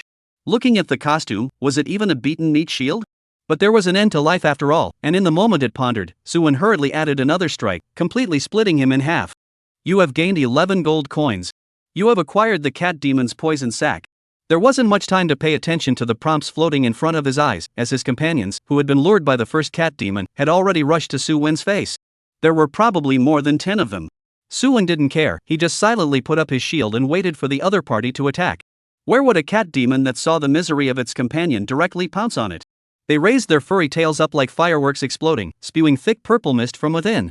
This kind of ranged attack that wrapped Suwon's entire body would trigger Suwon's shield-up counterattack passive, but he would still be injured just like a normal professional. 879 plus 23. 676 plus 23. 566 plus 23. Pust. This scene directly caused Suwon to spurt out in laughter. This group of cat demons seemed to have come over for a laugh. The damage dealt was actually not as much as he had recovered. He was just lying here and letting the other party attack. It was estimated that the cat demons couldn't kill him, and at the extreme point, they would even exhaust themselves to death. Suwon did not immediately counterattack. He decided to give this group of poor cat demons a little shield battle shock. Anger value +1. Rage value +1. Current rage value, 22, 10% increase in chi and blood. Rage value +1. Current rage value, 56, damage increased by 20%. Current rage value, 100, damage reduction 15%. The moment he stacked up his rage value, looking at the group of cat demons who were still struggling to attack themselves, Suwon couldn't help but reveal an upward 30 smile at the corner of his mouth. A terrifying and inexplicable aura emanated from him. The beast instincts of the cat demons made them startled, and a few of them smartly looked around for a while, and after not seeing any other enemies coming, they tore towards Suwon again. In their opinion, the stupid big human in front of them had already been scared silly by them, and they didn't even dare to fight back. It's just that this meat is a bit hard, and actually can't bite. Humans weren't this faggy in the old days. Just as this group of cat demons were thinking wildly, Suwon, who was originally passively defending, suddenly let out a roar, and invisible sound waves spread in all directions. The cat demons were confused, and their bodies involuntarily leaned over. Suwon was not polite. The giant axe wheeled around and directly slashed out horizontally. Purple light flashed. The few cat demons closest to him didn't even scream as their heads were split in half. A closer look could even see the disgusting purple brains inside. 4,945. 4,938. 4,964. 4,934. 4,942. Successfully killed poisonous cat demon normal, experience +55. Successfully killed poisonous cat demon normal, experience +55. Successfully killed poisonous cat demon normal, experience +55. Suwon didn't stop. Within the poison zone, shield rise counterattack triggered almost all the time. He slashed through with a few more quick axes, and the remaining cat demon quickly got on the highway to meet his own time ilk. Along with this series of horrific damage sweeping through, Suwon's ears were ringing with the sound of experience arriving. This reminded him of the arrival prompt of a certain treasure of his cell phone in his previous life. It was simply not too good. A simple axe could solve the monster. Was there a faster efficiency of brushing monsters than this? If there is, then another axe. Double the efficiency. Double the fun. Under the passive increase of chi and blood like a dragon, as well as rage, Suwon directly ignored the terrifying miasma within the withered woods and charged across the board. The withered forest, which was terrifying in the eyes of other newcomers, was now like a backyard garden for Suwon to trample on. Kill the cat on sight, cut the cat on sight. From the south to the north, from the west to the east, if you see something, no one dares to disobey. And his experience bar was also dawdling forward like he was on a rocket. He couldn't stop at all. While Suwon was happily playing with the cat demon in the withered woods, Lee Wenhuo inside the school was already about to be furious. The principal who had gone to the education department to apply for an award actually came back today, a full 4 days. What kind of a ing joke was this? 4 days? Did you go to the Department of Education in River Springs or the Department of Education inside the province? It won't take 4 days, will it? When he walked inside the principal's office with a belly full of anger, just as he said about the transfer rewards, he was sent back to the front of the school's replica by the principal's manna, allowing him to continue to be in charge of the class logistics. There was also a rather cheerful voice in his ear. Lin Luo and Yun Chi, those 2 transfer rewards applications have come down. It also includes your outstanding teacher reward, which I stopped by and claimed back for you. Keep up the good work, Teacher Lee, I'm looking forward to you. There's still work to be done over here at the education department, so we'll talk about what's going on when we get back. The principal who just showed up not long ago disappeared once again, making the lungs of the unproductive Lee Wenhuo explode. Is that what I'm trying to say? Those 2 rewards are down. Where's Suwon's? What hidden profession is unreliable? Look at the copy of the former record stone tablet. First places hoo-ah. This is an ordinary hidden profession can show the level. If we don't take special care of them, when they go to the highest school in the future, what does it have to do with our school? Thinking about it, Lee Wenhuo decided to come to the entrance of the copy and wait for Suwon to come out, to clarify things. He believed that no matter how bad the principal's vision was, he would be able to understand how high the potential Suwon had shown was. That's why he dared to make a blank check with Suwon in the principal's name. Lee Wenhuo believed that the principal would understand himself. But after waiting all morning, he didn't even see anyone.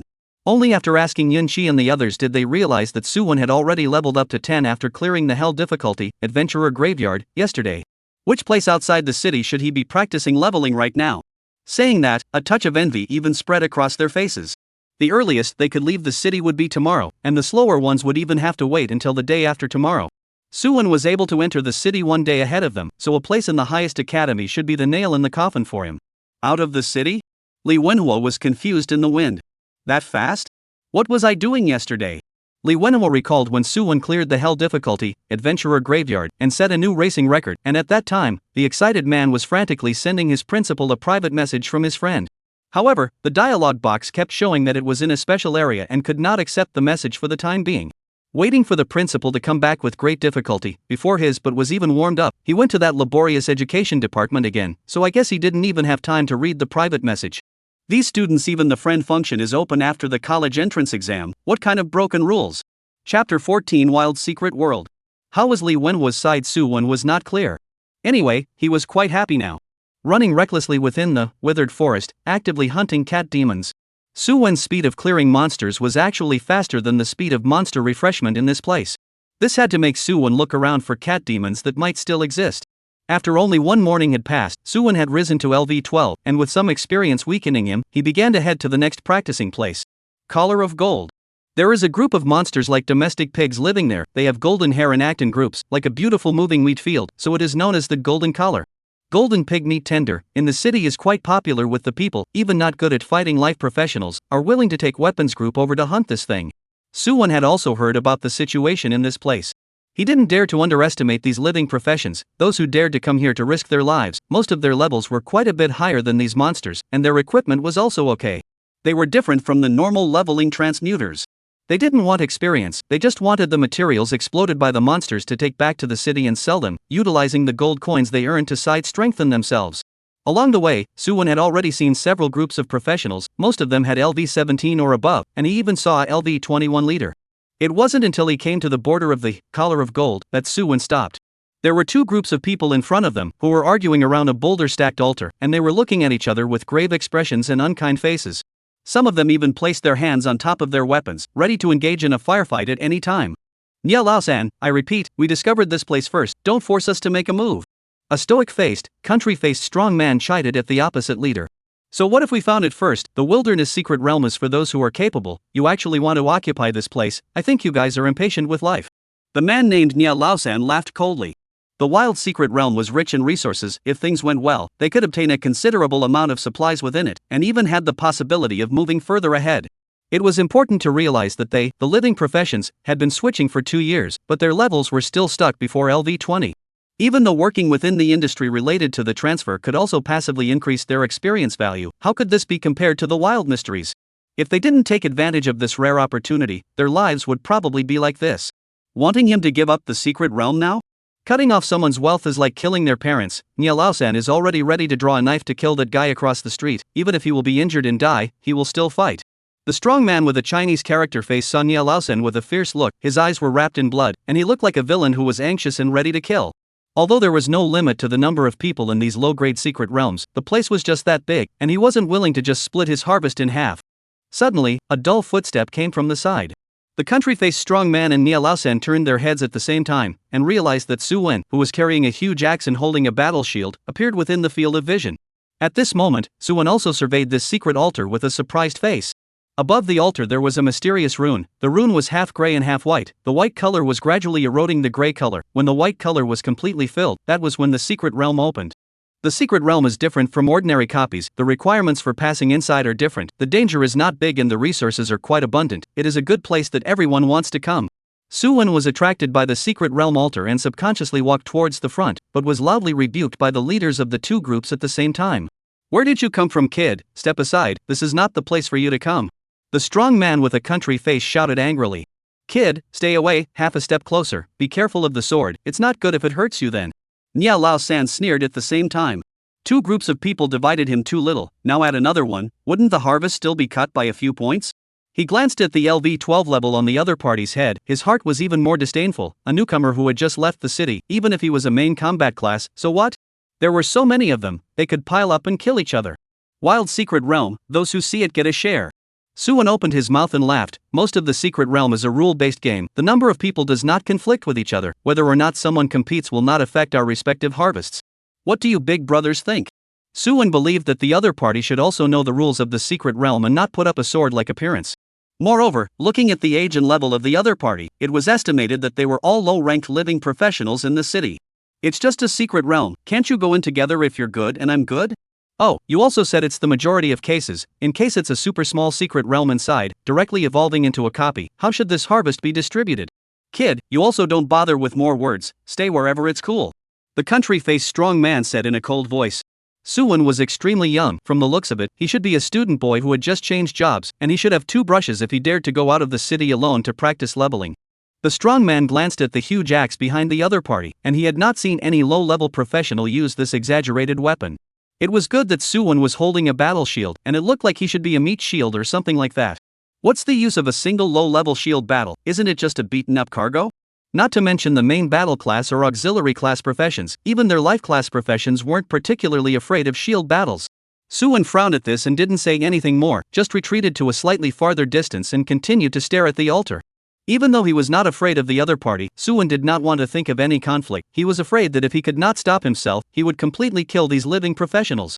Anyway, when they enter the secret realm, he will follow them into it. The order of precedence is just, there is no big difference. Still not going? What Suwon was playing at, the 2 groups of people naturally understood. Among them, there was a short-tempered one within Nie Laosan's team, who took out the homemade wooden bow behind his back and shot an arrow at Suwon. Even though the attributes weren't any different from the most trashy white outfit, it was a rare weapon for a living profession. Whoosh! Suwon sidestepped, and the arrow was inserted into the tree behind him, the tail feathers constantly trembling. Looking at the direction, it was coming straight at Suwon's face. Suwon laughed at the situation. He didn't expect that fighting other people in the wilderness was happening in such a situation. It was just a secret realm that could be explored by multiple people without affecting each other. Wasn't it good to work together? Are you that impatient? Or are they just plain bad? Suwon no longer thought much about it. He only knew that others wanted to take his life. That was enough. He removed the battle axe behind him, gripped it hard in his hand, and flashed a bright smile towards Pinch Lao-san and the others. Run, there might be some chance of survival. Without waiting for the crowd to react, Suwon's face changed and a sudden bellow rang out. Come here for me. Chapter 15 First Kill. Taunt, release. The few people closest to Suwon were instantly controlled in their forms, and their bodies rushed towards Suwon without listening to their commands. A few people looked horrified. This is taunt? How could a LV-12 brat taunt? If they were less lucky, LV-50 wouldn't even be able to get this shield battle divine skill. This student boy who just left the city actually has this kind of powerful skill? It was too late to think about it. The body was like a puppet on strings initiating the attack. Suwon didn't even defend, letting the other party's attack fall on his body. 7546 plus 26. Under the influence of Suwon's super high defense and the poor attribute points of the life profession, these people only dealt single-digit damage to him. In just one breath, chi and blood like a dragon replenished the lost blood. Suwon did not swing his axe, but pushed his shield forward, like a speeding train hitting a few rubble stones in front of him, hard toppling those people out. The damage caused by this light blow was incomparably shocking to the entire audience. 1024, 1134, 1099, 1152. The few people who originally had full blood were instantly crippled. Their eyes looked at Suwon in horror. The other party gently bumped into them, but they felt that their souls were about to be knocked out. If not for the other party to stay hand, today may have to give up their lives here. This. Isn't student boy a shield warrior? Why is his damage so high? Who am I asking if you're asking me? Cut the crap, there's going to be a fight soon. How to fight? People slightly serious maybe want our little life. You want to die, I do not want. The crowd rioted under Suwon's blow, subconsciously retreating backwards. Their faces turned white, not daring to think that if Suwon swung his weapon, he would be directly cut in half. Especially the man who had just shot an arrow. His eyes were even more dumbfounded, and the bow and arrow in his hand fell to the ground with a muffled sound. He looked at Suwon who was smiling at him, and a sudden pang of regret welled up in his heart. Why was his hand cheap just now? Was it worth it to behave like this in front of Nie Lao-san? He didn't know the answer, and no one gave him an answer. Because Suwon had already rushed over at speed. The country-faced strong man was frightened. Nie Lao-san's heart was also beating wildly. Knowing that he had messed with someone he shouldn't have messed with, he hurriedly shouted, "Brothers, spare your life. My men don't know what to do to piss off the brothers. We are willing to pay the price to compensate you." With his mouth saying so, his body honestly ran backwards. He didn't know if Suwon would make a move on him, but caution was the best thing to do. It was better to run first, and at this moment, he couldn't care less about face. Apologize? Too late. Suwon laughed out loud and quickly arrived in front of that person. Looking at the man who was already scared silly, Suwon snorted, "Don't go around causing trouble in your next life." As soon as the words fell, Suwon swung his axe down, leaving faint purple marks in the air, as well as the man who had been split in half. Fresh blood was thrown in the air, and hot gas ran through the air. The surrounding professionals were already stunned, not knowing how to react to the scene before them. Although they were bluffing before with their swords drawn, they were all living professionals, thinking that at most they would beat someone up or beat them into a major disability. Rarely did they have thoughts of killing. After all, their type of people, not compared to the main combat class or auxiliary class professions who had been mixing in the wilderness for a long time, seldom encountered a real killing situation and were a lot more simple-minded in comparison. Su Wen's strike was violent. Terrifying. The powerful axe blade didn't know how to resist it. The group of professionals fell into panic and kept swallowing to hide the throbbing in their hearts. This is a purple suit? The country-faced strong man was not involved in the battle, plus he was on the side, and saw with his own eyes a flash of purple light on Su Wen's giant axe cut through the air as he attacked. Looking more closely at Su Wen, green-blue light continuously surfaced on the other party. Even though there was light affecting it during the day, it still allowed the strong man with the country face to see it clearly. He sucked in a cold breath. This was really messing with the ancestors. What student boy? I'm afraid it's not some newly awakened legendary professional. Otherwise it could have this luxurious equipment just out of town? The country-faced strong man didn't see much and didn't know much about the legendary professions, but Su Wen's performance could only make him speculate towards the most outrageous scenarios. Thinking of this, he no longer hesitated and shouted at Su Wen, "Brothers, the little ones are not open to the eyes, they have offended a lot earlier, these compensations are only a token of appreciation, I hope that the brothers will let us live." Saying that, the strong man with a country face pulled out a bunch of gold coins from his backpack, put them on the ground and ran straight to the distance. The rest of his companions followed suit and immediately walked away. As for Nie Lao San and the others, under this terrifying attack from Su Wen, they were so scared that they stopped where they were and didn't dare to move. This kid chased after them and mastered the taunt skill. They were afraid that they wouldn't be able to run away. As for the fight, recalling the pitiful damage just inflicted by his men, as well as the other party's automatic blood recovery with unknown skills, made Nie Lao San completely extinguish his mind to resist. He trembled and spoke, "Little brother, we are also willing to give compensation." Nie Lao San placed the gold coins on the ground, while then feeling that it was not enough, he took off the few blue clothes on his body, again as compensation. "Old brother doesn't have much money on him, it's almost all here. The rightful owner you also killed, do you see it?" Su Wen glanced at him with a frown and didn't say anything, just silently put all the gold coins into his backpack. As for the blue suit, Su Wen didn't even look at it. It was mainly a 7-day restriction on trading props related to professionals. This blue suit of unknown level can't be taken at all. Let's go. Without bothering them too much, a group of living professionals, in his opinion, were no different from ordinary people. Moreover, he had already killed that person, so he didn't need to be familiar with them. Nie Lao San and the others were like amnesties and quickly left the altar area. Although the secret realm was good, there was nothing left if their lives were lost. After the people in the scene disappeared, Su Wen sat on the altar and let out a long sigh. Just now, don't look at his mighty presence, one person scared a group of professionals, and even split a certain unlucky person in half. But in the end, he was just a boy who had just turned 18. Even if he had memories of his past life, that was at most living twice at the age of 18, with little life experience or exposure, not to mention something as creepy sounding as killing someone. The good thing is that this side of the world is special. For the nastiness of the wilderness, people have a clear perception of this when they are very young. Today, it's just a matter of translating that knowledge into practice. It's no big deal, you have to go through it sooner or later. Actually, I didn't want to kill anyone. Who made you move first? After a long time, Su Wen let out another laugh. Looking at the half-body of the man he had decapitated, Su Wen had some dark thoughts in his heart again. Would Nie Lao San and the others bring someone to find trouble for him? Thinking about it, there was some anticipation, and I don't know if it was the after-effects of killing people. Anyway, Su Wen does not have too much rejection of this, only feel a little fresh. Chapter 16: The Golden Mysterious Realm. During the time Su Wen was waiting for the secret realm to open, many more people came around one after another, and they all recognized the existence of the secret realm. The good thing is that most of these people are quite rational, nothing alone to occupy the idea, each find a corner quietly waiting for the secret world to open. Some people also found the man who was cut in half by Su Wen, and the other party died a miserable death with a hideous face. He should have received quite a shock before he died. Maybe the student boy in front of us did it? Some people were puzzled, but they didn't probe too much. Now they needed to keep their condition at its peak and wait for the secret realm to open. It didn't take too long. When the white color was completely filled in the mysterious symbol, the secret altar let out a buzz, and the ground around it began to tremble in small increments. Su Wen hurriedly got up and jumped to the bottom of the altar. As the ground trembled for a time lapse, an oval-shaped spatial light curtain surfaced in front of everyone's eyes.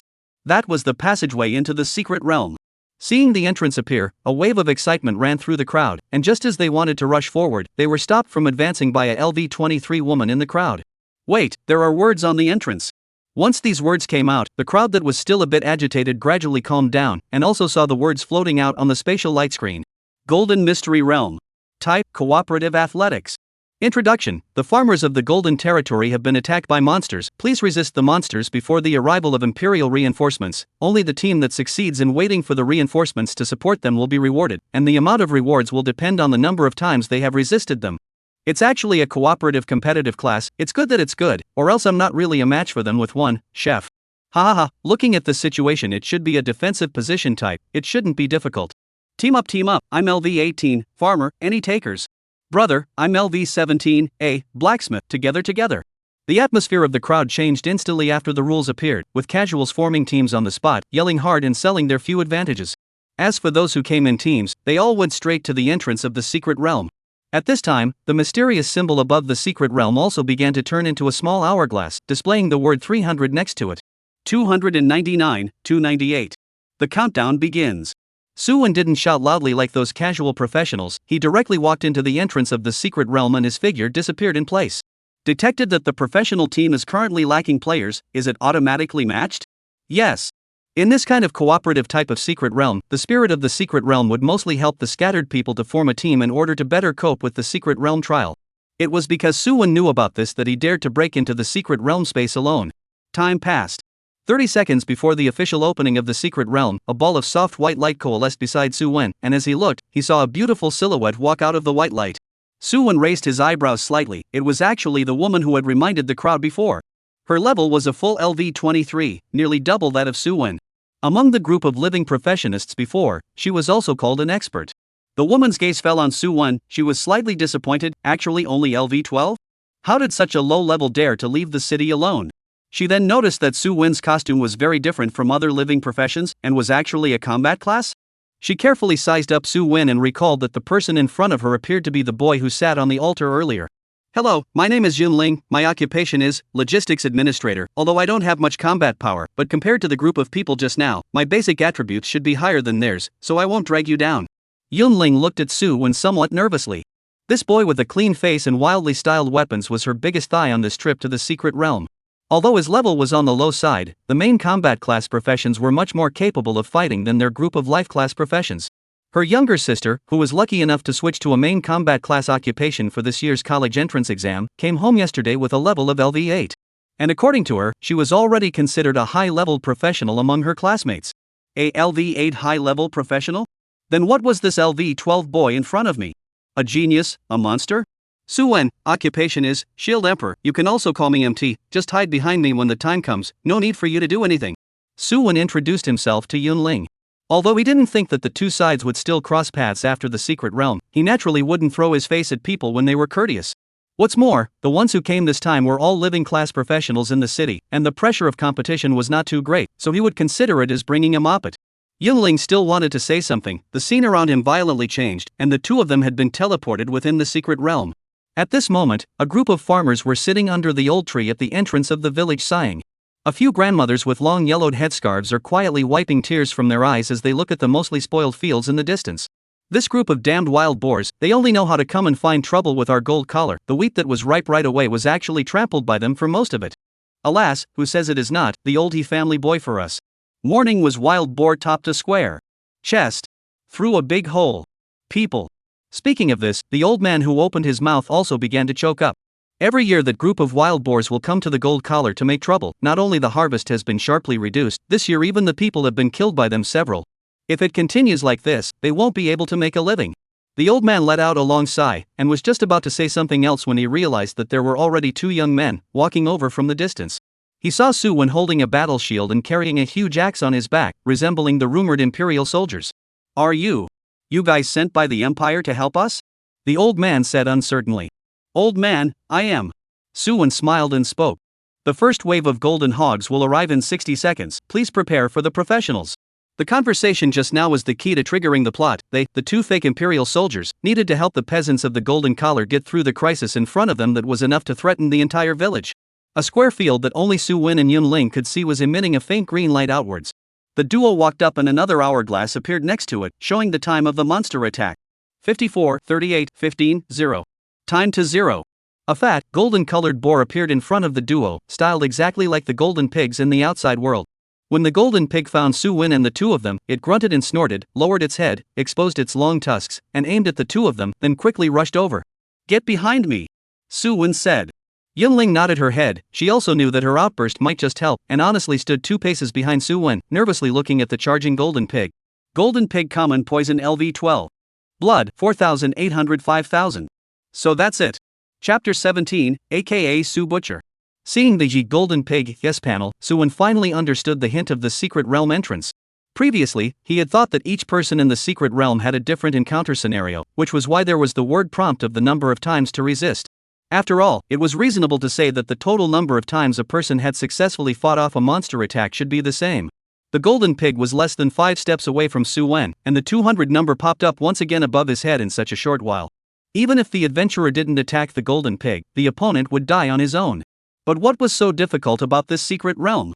Slowly dragging out the time and trying to successfully hold on to the pass with the least number of fend-offs? It's a thought, but it comes with a caveat.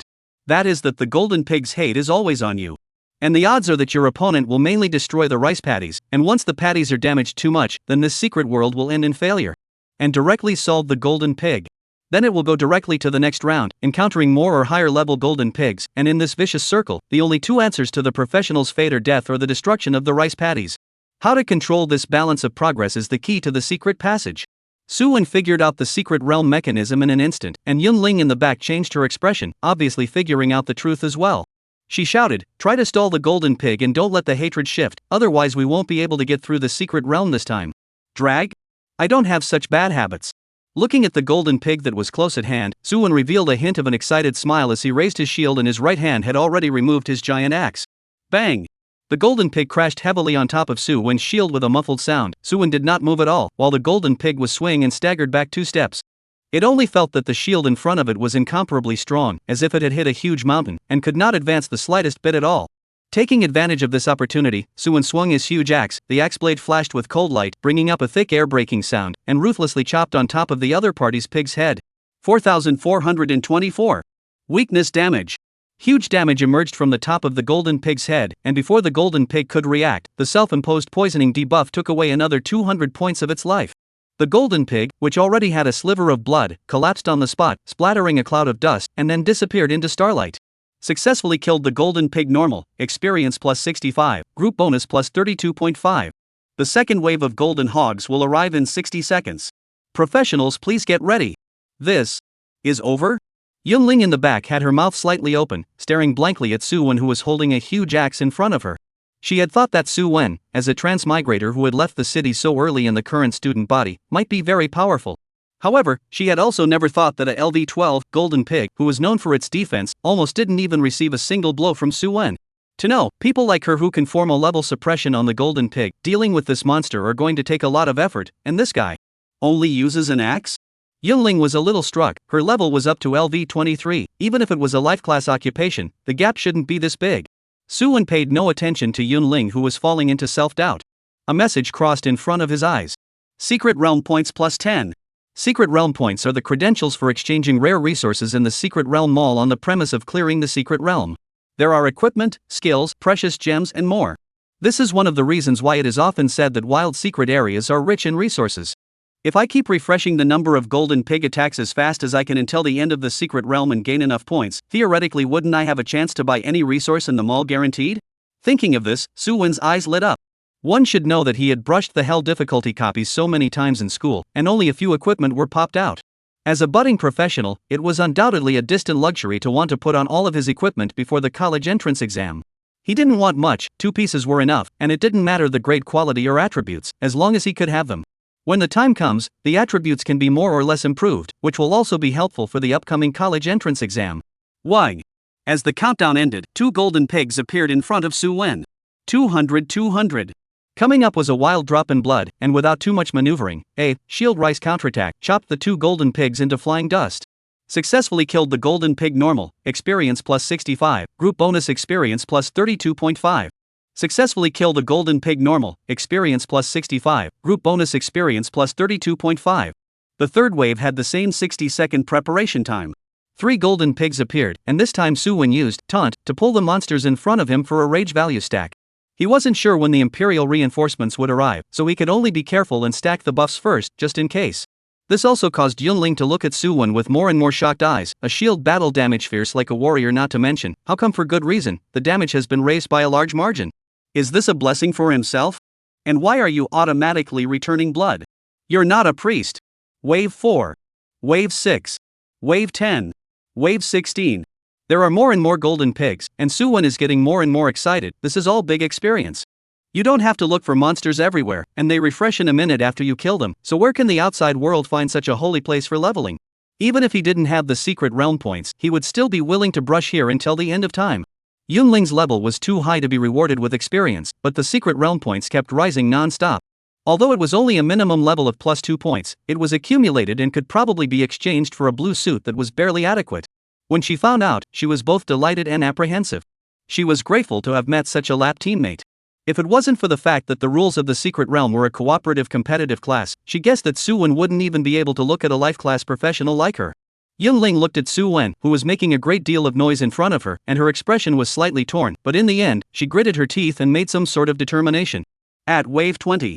Unlike what Suwon had imagined, this time, instead of 20 golden pigs, a LV13 elite grade golden pig appeared.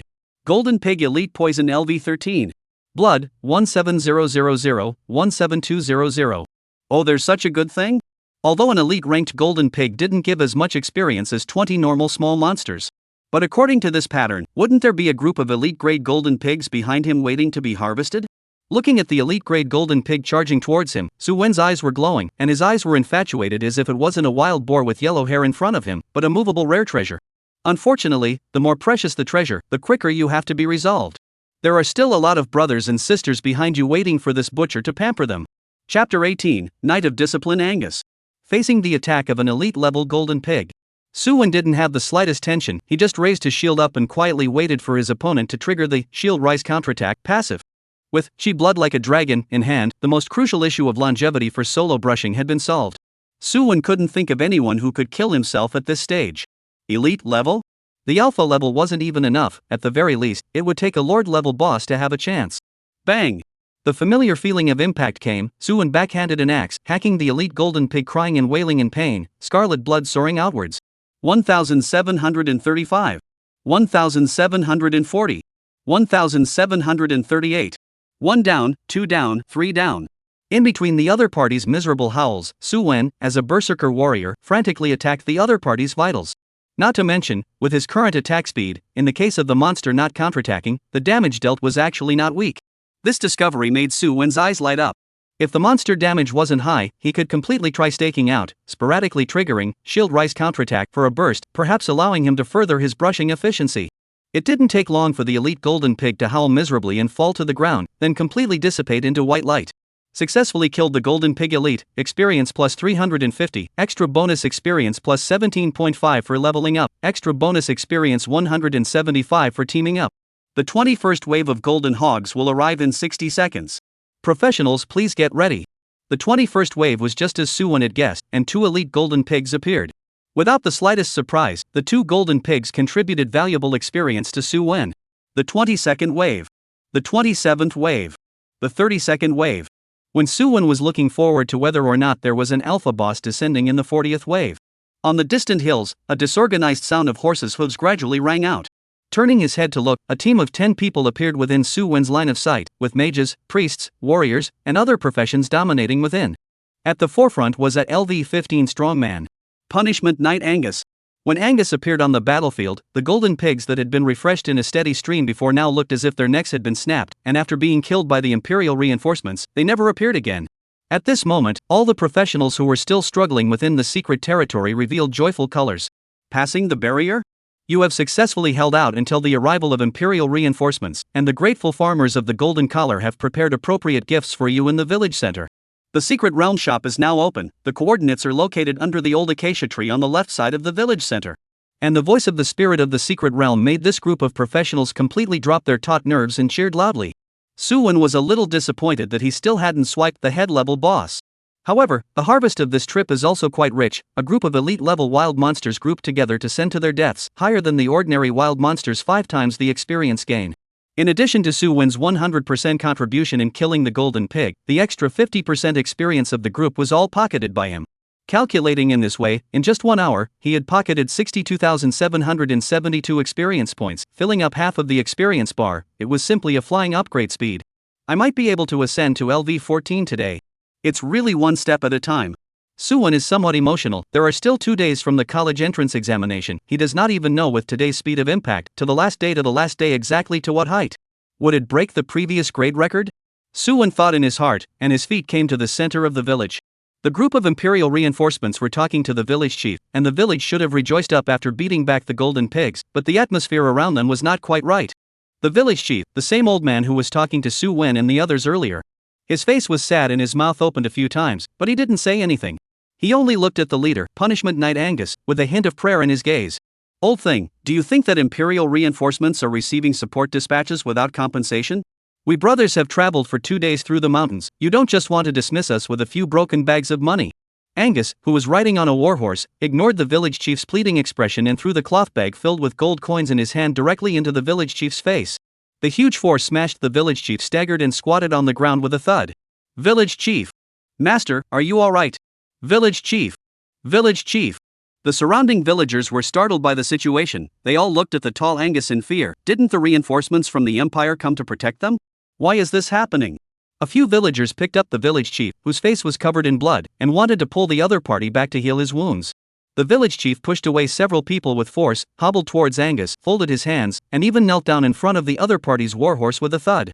He said with tears in his eyes, Lord Angus, I beg you to be magnanimous. The village's wheat fields have been spoiled by the golden pigs a few times before, and even this year's harvest is a problem, so I really don't have any extra gold coins to treat you, my lord. This is already all that the little old man has. I still hope that your lordship will let us live for the sake of our yearly offerings.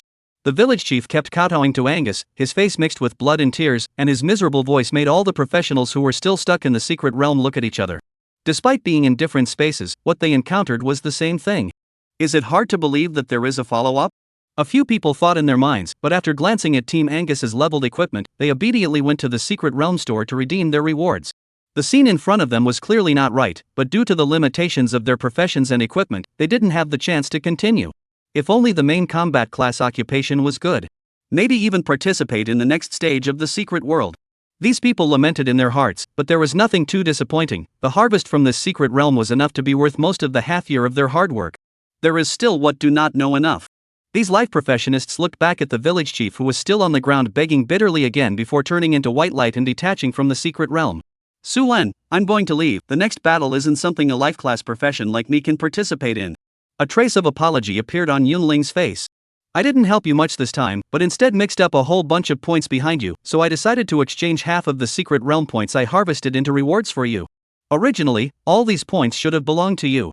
Speaking of this, Yunling blushed slightly and said with some embarrassment, maybe it's related to the profession I've switched to. Any resources in my case, if they are depleted, I will have a sense of uneasiness and urgency. It always feels like something bad will happen if I don't keep some resources in reserve. You just think of me as greedy for money. Su Wen thought he could hear something new and strange. So this is it? He couldn't trade props related to professionals until he took the entrance exam, and these secret points from Yunling didn't do much for him. Even if they were useful, with the amount of points the other party had accumulated, it would probably be good enough to come up with a blue suit. Chapter 19, The Defector. Never mind, you might as well keep it to yourself. Su Wen waved his hand as his gaze continued to rest on the village chief in front of him. You don't need to be embarrassed. With your level, a different team will probably be able to last until the end of the secret realm, and at most you won't earn as much as you would with me. I'm also still in the restricted trading stage, so those rewards you exchanged for me can't be used. Yunling shook her head after hearing this, not agreeing with what Su Wen said. The college entrance exam is going to start in the next 2 days. Even if you don't lack equipment at this stage, you'll always need your skill books, heavenly tilting stone, emerald, purple robe jade. These messy gems shouldn't be too much. Not to mention you, even those 100-level powerhouses are incredibly attached to these resources. 1 is not too little and 2 is not too much. Cultivating equipment is a long process. I'm not destined to use any good equipment as a living profession, so why don't I just give these resources to you? Su Wen was somewhat speechless by Yunling's logic. You also said that cultivating equipment is a long process, but how many of those points can you exchange? In the later stages, the gems required for equipment enhancement were counted in thousands, and like a bottomless pit, I don't know how many rich and powerful people were completely emptied out. The level of poverty was not much richer than Su Wen now. And those could all be 100-level powerhouses. Don't worry about it, just listen to me on this. After the entrance exams, I'll add you as a friend, and then I'll directly mail the redeemed supplies to you.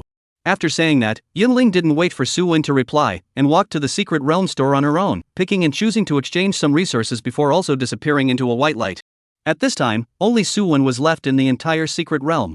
After Yunling left, Su Wen continued to watch the developments. At this time, Angus had already been made very impatient by the village chief. He dismounted and kicked the village headman, coughing up blood and flying backwards, and spat a thick mouthful of phlegm on the ground viciously. I'll give you a day to prepare your honorarium. If you still have only a broken money bag to give me like today, I guarantee that tomorrow the golden pigs will trample your fields, so that you will be completely reduced to monster blood food, and the survivors will become the lowest class of the Empire's stragglers. With that he laughed loudly, turned on his horse and led his companions away into the distance.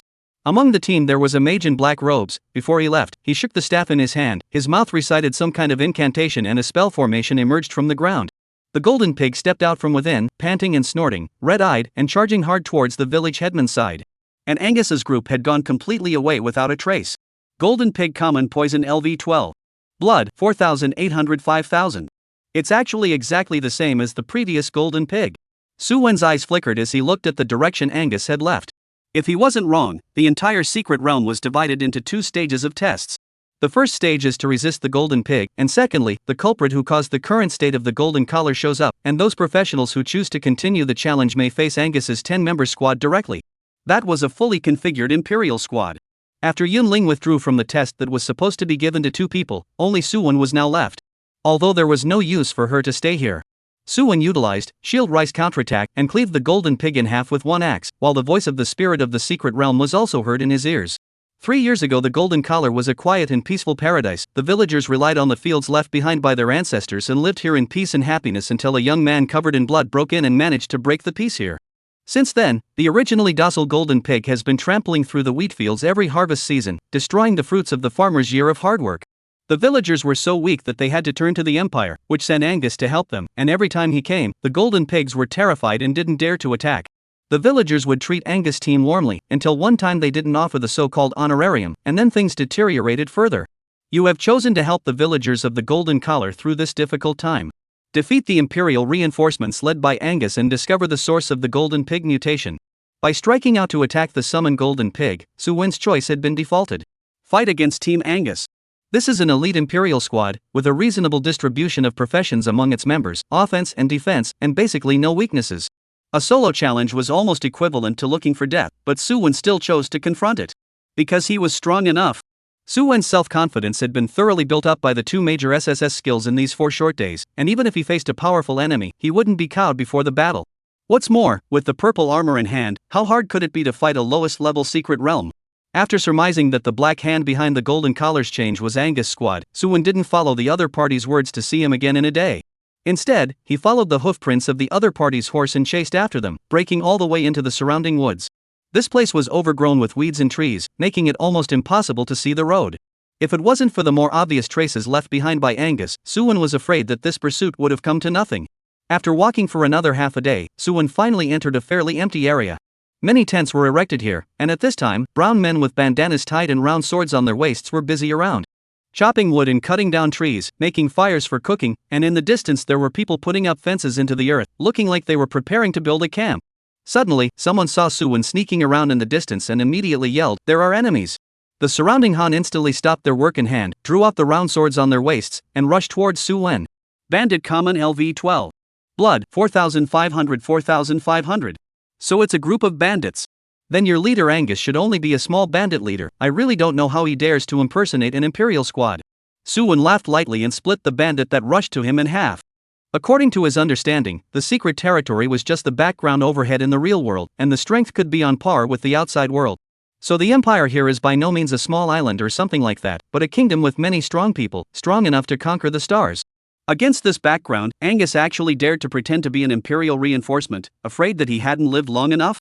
How could a LV-15 minor character dare? Kid, stop it. Just as Su Wen was killing his way through the bandit camp, an angry roar suddenly came from the distance. A man with a warhorse and a burly body ran at great speed, followed by 9 figures, their gazes falling on Su Wen's head. Su Wen's face was unchanged. Angus's message had quietly changed. Defector Angus Head Boss LV-15. Blood, 97,500 97,500. Chapter 20 Strong Spell. This Angus really was a leader-class boss. Suwon had already guessed this, but it was only the opponent's title that surprised him a bit. Defector? So Angus was previously affiliated with the Imperial military? But that doesn't make sense. The military's treatment is quite favorable in the whole empire. Isn't it better than blackmailing and bullying peasants all day in the Golden Territory? Despite the confusion in his heart. However, Suwon still decided to go ahead and defeat the Angus in front of him, and then perhaps he would know some answers. Suwon ignored the horse bandits and the surroundings. Instead, he swung his giant axe and killed Angus with a big smile. Horse thief, eat my axe first. A hint of disdain flashed in Angus' eyes as he drew the longsword at his waist and drove his warhorse forward in a sprint. Relying on the full body armor made of secret silver, Angus didn't even defend himself and directly fought hard with Suwon. 678. 246. Plus 26. Plus 26. Nice guy. That's quite a bit of damage. Looking at the damage emerging from his body, Suwon raised his eyebrows. With his current defense, this Angus was still able to take away more than 200 chi blood from him at a time. It was really something. Are you tickling me? Seeing Suwon's weak attack, Angus laughed fiercely and swung the long sword in his hand, chopping towards Suwon's neck. Suwon's pupil shrunk slightly. It was always him who hit other people's vitals. When had he been treated like this? He didn't hold back. Even if he couldn't die, Suwon didn't want to let someone else cut a sword in his neck. 49. 24. Plus 26. Plus 26. Although the defense was broken, the damage was only a pitiful 49, and before Angus' next round of attacks arrived, she and blood as dragons replenished all of Suwon's lost blood. What's going on with this? Angus felt that the other party was like a different person the moment Suwon raised his shield. His breath was incomparably thick, as if he was facing an unshakable mountain. When the longsword fell on the shield, it almost did not cause much damage to Suwon, but instead, he was attacked by an inexplicable attack that came from nowhere. More so Angus surprised, the opposite side of the kid do not know what secret art, body chi, and blood actually slowly recovered. It did not take long to return to full strength state. This kid has eccentricities.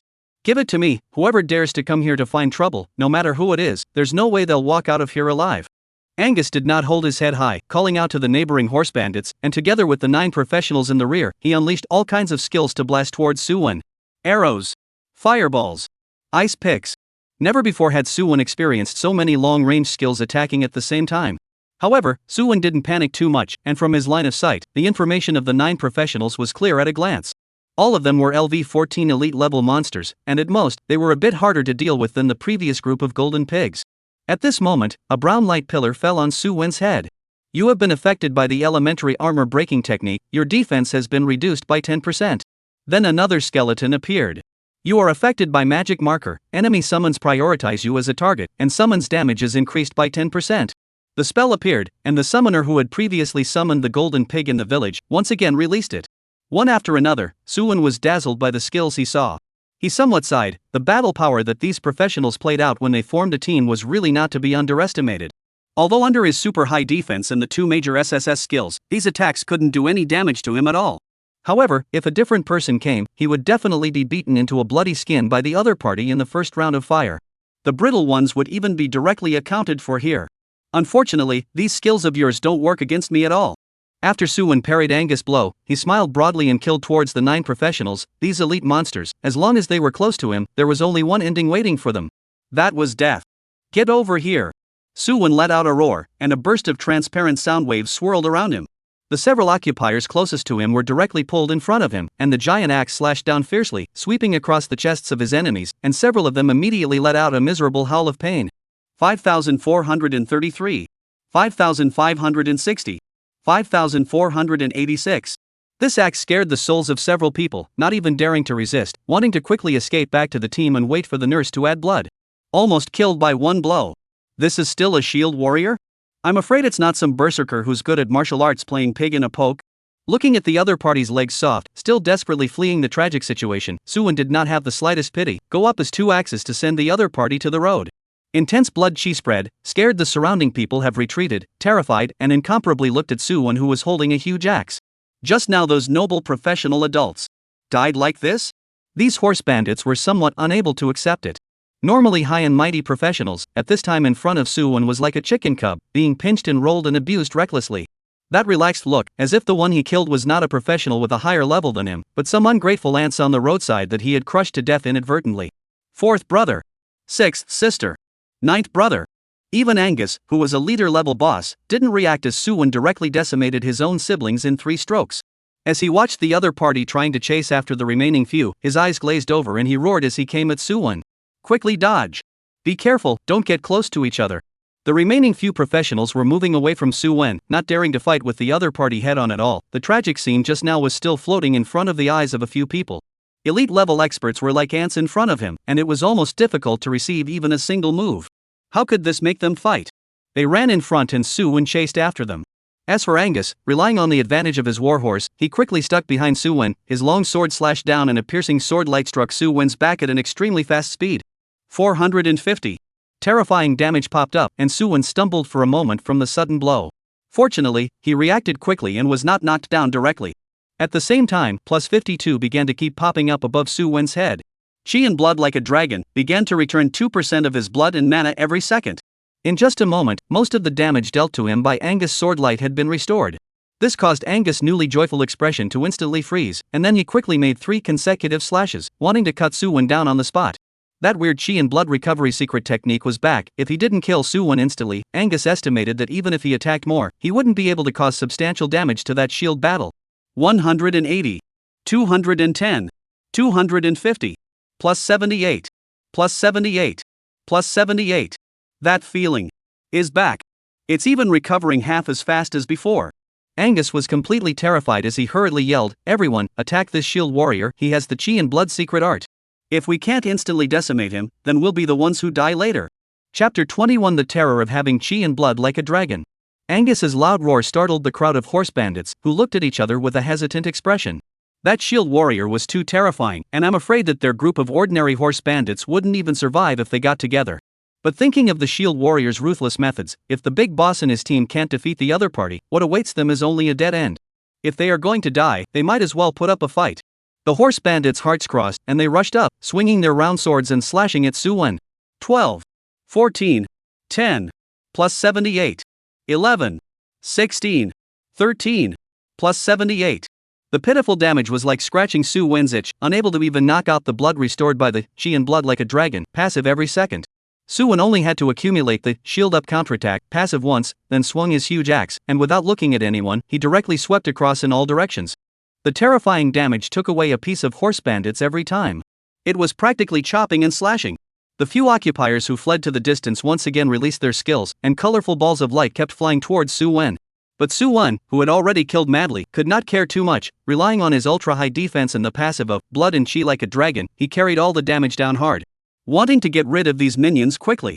Only Angus needed Suwon to keep a special eye on him, lest the other party offered a killing move and directly yanked himself. Although this possibility wasn't great. 5,560. 5,643. 5,548. Suwon killed madly. I don't know how long it took. There was not a single horse bandit left in the surrounding area. All of them fell in a pool of blood. Even the few professionals, except for the summoner, were all killed under the taunt skill and were pulled into close proximity and hacked to death by Suwon. The smell of blood at the scene was pungent. Angus was gasping for air, and the summoner had fainted directly due to excessive mana and spirit consumption. The only ones who could stand were Suwon and Angus. "Kid, I admit that you are very powerful. I can't kill you, but you won't be able to kill me either." Angus glared at Suwon with red eyes. Things had come to this point. He had already realized that this man in front of him would simply not stop until he had killed them all. He didn't ask the other man why. Angus had seen the other man in the golden territory, and the odds were that this man had come for the peasants who were covered in a foul odor. But, as for that, what favors did those people give him to make this man kill to this point? He wasn't sure how many sword marks he had left on the other person's body, but not a moment later, Suwon's terrifying Chi and blood secret art restored the wounds all over his body as if it was the beginning. It was the same as the undefeatable little strong man. This also makes Angus's heart grow a touch of fear. He is hard to die here today. As for escaping, the treasures predicted by the Lord are still in the hands of the peasants of that group, and I wanted to go to fetch them tomorrow. Who had thought that I would suddenly encounter Suwon, this reckless man? A shield battle, fierce simply unlike words. For a moment he suspected that there was a priest living inside the other party, or else how could that Chi and blood secret technique last for such a long time? It hadn't stopped from the beginning until now. You are unable to kill me, but it doesn't mean I can't kill you. Don't think too highly of yourself. Defector. Suwon opened his mouth in a cold voice, and after saying that, he went straight to the fainted summoner. A defector? Could it be that he knew something? Angus' face was ugly. If so, he could not just walk away even more, he had to silence Su Wen to prevent the secret from leaking out. He hurriedly came to his own second brother's body and fought with Su Wen. Only this time, he struck harder and faster, vowing to completely kill Su Wen here. In order to prevent his opponent from escaping, Su Wen aimed his axe blade at the horse's head after he hardened himself against Angus' strike. With just one blow, the horse spurted blood wildly and was instantly killed. Angus also fell off his horse. Without his charging horse, he could only have no choice but to fight Su Wen. 5,560. 1,580. 1,602. Su Wen's damage exploded. Without the protection of the warhorse, he casually struck with 4-digit damage, and even under shield rise counterattack, he was able to explode with a terrifyingly high damage of over 5,000. This was simply not something that Angus could resist, especially in a 1v1 situation. Even though he was an alpha-level boss, it was difficult to compare him to Su Wen, who was wearing a purple suit and had 2 major SSS-level skills added to his body. Each attack could take away at least 1% of Angus' blood, and even 5% with a high burst. It didn't take long. Angus was already covered in blood, and the red light behind him began to flicker rapidly, representing that the leader-level boss had entered its final berserk state. Angus' attributes rose and he frantically attacked Su Wen. But at this time, Su Wen changed his usual casualness and started to become cautious, no longer attacking recklessly. He just waited for the shield counterattack to be activated again and again, slowly grinding the opponent down to the last shred of blood. Under Su Wen's defensive counterattacks that were as steady as an old dog's, Angus was furious to the point of madness. He knew he didn't have much time, and only wanted to kill his opponent with his final outburst. Unfortunately, the shield that emitted a light green light was like a mountain, diffusing all of his explosive skills. At the last moment, Angus was already delirious and only saw a dazzling purple aura fill his vision before he lost consciousness. Successfully killed Defector Angus Leader Boss, experience plus 1,600, extra bonus experience plus 240 for crossing levels. You have obtained the Defector's Ring Green. You have acquired the Defector's Belt Blue. You have obtained Heavenly Tilting Stone 120. You have gained 3,052 gold coins. The explosions were okay, 1 green and 1 blue, very much in line with the output of a chieftain-level boss. As for the Heavenly Tilting Stones, they were also okay, you can never have too many of them.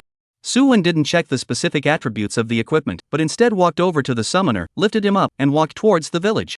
When Su Wen came back, the village chief was still waiting anxiously in the same place and did not leave. He sighed every now and then, his eyebrows were furrowed into a Sichuan character. Until he saw Su Wen come back and carry a person in his hand, then he was relieved, and hurriedly got up and went forward, and there was still a color of joy on his face that he couldn't hide. This warrior, Angus, those bastards. Killed by me. Without waiting for the village chief to finish speaking, Su Wen opened his mouth to interrupt, while throwing the summoner towards the ground and opened his mouth.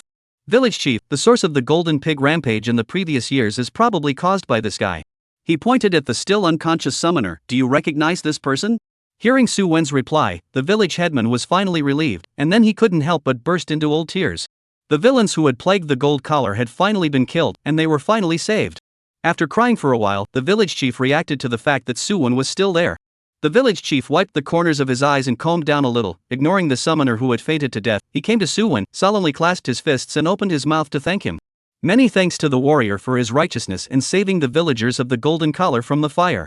The little old man has no body, some gold and silver I think the warrior will not be able to see. I also have to give the treasure left behind by the old ancestor to the warrior. Su Wen's eyes lit up. There was an unexpected joy. Chapter 22 Strong Blue Chalcedony. The village chief brought Su Wen back to his own courtyard. He opened the counter and took out a square box covered in rust on the outside from within, carefully feeding the key into the hole. With a click, the box was opened. At this instant, Su Wen clearly saw a deep blue light shoot out from the square box. The blue light was like it contained some kind of magic power. Su Wen only felt his body's chi and blood stirring, and his body felt like it had inexhaustible strength. Su Wen was a bit dumbfounded. A lowest level secret realm, there were really good things for him to stumble upon? He began to look forward to it. It wasn't until the village chief took out the item inside the square box that Su Wen realized that it was a round and flawless azure gemstone. There was a carved pattern on top, adding a layer of beauty to this fine gemstone. Blue Chalcedony Grade 4. LV 20 or above equipment can be inlaid. Blood 4,000. Hiss. It's actually a LV 4 Blue Chalcedony. After seeing the attributes, Su Wen sucked in a cold breath, not expecting to actually come across such a good thing. To know, the biggest difference between LV 20 and LV 10 equipment was not only as simple as having an extra phrase. The best equipment is hard to find, but by setting different gems on the equipment, there is every hope to make up for those missing attributes. For example, this LV4 Blue Chalcedony, when inlaid on your equipment, can give you an extra 4,000 points of chi and blood out of thin air. Although without the Yi defense attribute to add to it, this 4000 Chi blood could only be considered a false high. But what profession was Su Wen? Shield Emperor. Goes for the defense stream. With his defense, if he added 4000 points of Chi and blood, he would really become a big blood cow. No matter if it was a professional or a head boss, it was impossible for them to pose a real threat to him. Unfortunately, it can only be set at LV20. Guess it's going to be a few more days. Warrior, this blue chalcedony was left behind by my grandfather's grandfather. I heard that it's a grade 4 gemstone. Even if it's placed in the Imperial capital, it's an extraordinary treasure. The village chief introduced the blue chalcedony in his hand rather proudly. Su Wen nodded, quite agreeing with the village chief's words. Gemstone level advancement relied on the fusion of 6 gems of the same level. This level 4 blue chalcedony, converted to level 1 blue chalcedony, should take 216 pieces. Even if you were to buy it, it would still cost an exorbitant amount of money. This blue chalcedony is of no great use in our hands. Warrior, you saved the lives of all the folks up and down the village. Little old me has nothing to offer in return. I hope you will accept this precious jade. The village chief handed the blue chalcedony into Su Wen's hands, with a few moments of reluctance and longing remaining in his gaze. Su Wen of course would not refuse and accepted the treasure painfully. As for that summoner, when it came to this, the village chief looked a little forlorn. Listen to him, that was supposed to be a professional who fell into trouble here. The villagers were kind enough to rescue it, and I didn't expect it to be a white-eyed wolf. Every year, he follows Angus to the village to play the autumn wind. As for Angus, the village chief was not aware that the other party had become a defector. The trail was actually broken. After chatting with the village chief for a while longer, Su Wen arrived at the secret realm store. Pieces of treasures looked at Su Wen's heart pounding. If only all these were mine, Su Wen thought so in his heart. Heavenly Tilting Stone 1 point. Emerald 1 point. Blue Chalcedony 1 point. Golden Spear Blue 150 points. Velis Blessing Blue 180 points. Sneaking Skill Book 200 points. Berserk Skill Book 200 points. Low-Level Blessing Skill Book 200 points. Guardian's Armor Green Axe 400 points. Dragon Scale Necklace Green 500 points. Ordinary Golden Pigs were rewarded with 10 points per round, while Elite Golden Pigs were rewarded with 20 points per round, and Su Wen currently had 520 secret points in his hand. The items here that Su Wen values the most are the green quality, Dragon Scale Necklace, and a melee skill book, Berserk. Unfortunately, with his points, he could not do both. After hesitating for a long time, Su Wen still took away the Dragon Scale Necklace, as well as 20 Heavenly Tilting Stones. In the early stages, the increase that a piece of green equipment brought to a professional was much greater than an ordinary skill. Not to mention rare equipment like necklaces. Besides, when the high school exams are over, these kinds of skills might be able to be bought directly elsewhere as well, or at most used later. It was already 3 in the afternoon when he came out of the secret realm, and there were still 3 hours before the experience reward ended. Su Wen wasn't in a hurry and found a corner to slowly check out the harvest from this trip. The first thing was the most precious necklace and ring. Dragon Scale Necklace Green. Can be used by LV10 or above. Durability, 1000. Blood, 300. Physique +8. Defector's Ring Green. Can be used by LV10 or above. Durability, 1000. Damage, 110. Strength +7. Probably because of the secret rewards, both pieces of equipment had good attributes and were very suitable for melee class professions. Especially the Dragon Scale Necklace Green, with a double increase in Chi, blood, and defense, was just right for Su Wen to use. There was also a belt that had exploded from Angus. Defector's Belt Blue. Can be used by LV10 or above. Durability, 1000. Blood, 180. Strength +3. The 3 major equipments were now considered to have made up for most of the equipment on Su Wen's body. A trip to the Wild Secret Realm was just a trip, it was really earning a lot of money. If he left the city tomorrow like the other students, he was afraid that he wouldn't even be able to drink the soup. Su Wen was a little emotional, and after putting his equipment on, he formally set foot in the collar of gold to come and find those fat-headed, pig-eared golden pigs to practice leveling. Time passed quickly, and in the blink of an eye 3 hours had passed. With the hardware updated, Su Wen's upgrade efficiency was much higher again. Together with most of the experience accumulated within the secret territory, before 6 o'clock, Su Wen successfully promoted to LV14. Su Wen, who had been busy for a day, was ready to hit the road and go home for a beautiful sleep. Leveling in the wilderness was cool, but it was also much more tiring than copying within the school, and there was no time to rest at all. From morning to night, it was a constant battle, during which a lot of people were killed. In addition to Nie Laosun's men, which also included those horse bandits in the secret realm, the exact number of people Su Wen had killed was a bit hard to remember. Nie Laosan, how's today's harvest? I heard that Fong Chi's group made a lot of money selling pigskin today. Selling pigskin is nothing. I heard that a low-level secret realm has appeared over at the Ye Gold's Collar, but anyone who passes through the secret realm is earning like crazy. Holy, a secret realm? Luck is so damn good, it's a pity I'm not over there. Wang Hung sighed slightly in his heart as he wandered around in front of the West City Gate, listening to the incoming and outgoing professionals share their harvests for the day. The secret realm? That was a good place to go, but it was a pity that he had only just reached LV10, just one day short of catching up. He was a bit unwilling. If he could catch the secret realm out of the world, he was confident that he would completely take the spot for this year's highest academy enrollment. Oi! Just as Wang Han was still sighing, a familiar voice suddenly came to his ears. Young Wang, what are you doing at the edge of the city so late at night? Turning his head to look, he saw that it was the son of the boss of the family's subordinate weapon workshop, Nia Laosan. This man was a few years older than him, but unfortunately, he was only a living professional, and this was all he had in his life. However, Wang Hung was surprised to find that the other party was pale, his lips were purple, and his face was still holding a stiff smile, a look of excessive shock. Chapter 23 The Name of Su Wen. Nia Laosan, what's wrong with you? Wang Hung looked at Nia Laosan strangely, his face looked so bad. Could it be that the harvest was not good today? He snorted in his heart, a living profession, honestly in the city to work on the line, old to the field to run what, that is not where you should go. Wang Xiao. Alas, today a brother of mine died, and on the way back I also bumped into the group of scumbags from the apothecary store across the street. We didn't have enough manpower and were injured by them a few times. Dead people? Wang Hong looked at Nia Laosan with some surprise. Although he couldn't look at this group of life professionists, these guys were almost all LV17 plus in level, right?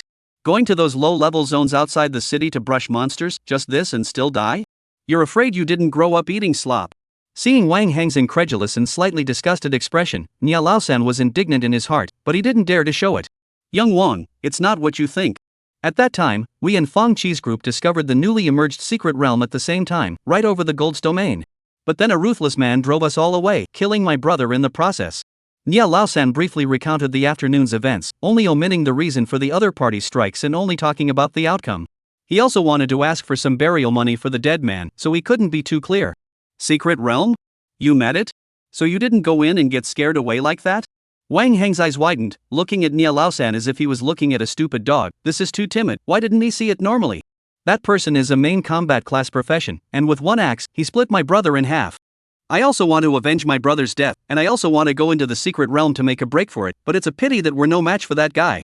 When Nia Laosan said this, as if recalling something, his pupils shrunk slightly and his lips trembled a little. Hearing Nia Laosan's explanation, Wang Hong instead became somewhat confused. A person? A main battle class occupation? Then what's he doing in the Golden Collar? Shouldn't those people be practicing in the higher level areas?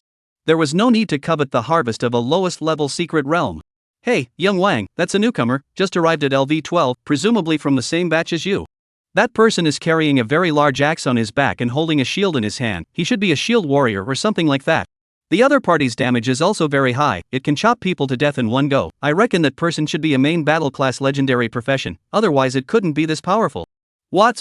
Hearing this, Wang Hong was not calm anymore as he stared dead at Nia Laosan and questioned loudly. You're saying that person is a student from the same batch as me? How is that possible? I only reached LV10 before the reward ended today. How could that person reach LV12? Also, this year, apart from me and a few geniuses from other schools who have switched to rare professions, all the others are ordinary professions, and I've never heard of any legendary professions appearing at all. Wang Heng's chest rose and fell violently, and his originally fairly soft face was somewhat hideous at the moment. He was the young master of the Mage Mutual Association of Hechuan City, a rare professional, and there were people who had helped him plan his upgrade route before he switched. For that matter, he only managed to reach LV10 before the end of the 5th day. How could someone rise to LV12 in the afternoon? And a shield warrior at that? What's that, a beat-up guy? How can he be so powerful? Wait. Shield warrior? Is it that guy from River Springs High School? He had knowledge of all the geniuses in the city, and he had heard about Su Wen, who was previously known as the #1 genius in River Springs, switching to shield warrior. It was just that he was later focused on practicing leveling and didn't have the time to care about that genius who had already fallen. As for the others, among the rare professions, there was no one who had switched to a shield warrior type of profession. The more Wang Hen thought about it, the more likely it was. He hurriedly called the attendant who was following him, and after ordering a few words, he saw the attendant fly away until he disappeared from the two men's view. Young Wang. This. Nia Laosan didn't expect Wang Han to have such a big reaction. Did he say something wrong? Wang Hong was annoyed beyond measure at this time, and had no desire to hang around, and hurriedly left without even saying hello. Only left Nia Laosen a person to stay in place dazed, but this person is also considered smart. From Wang Heng demeanor obviously noticed that something is not right. After slightly inquiring about this session's transfer, he guessed the truth. That person he had met in the wild before had actually left the city on the 5th day, and his level was still so high. Recalling Wang Heng's level just now, Nia Laosen lightly chortled. You can only pretend in front of a life class professional like me.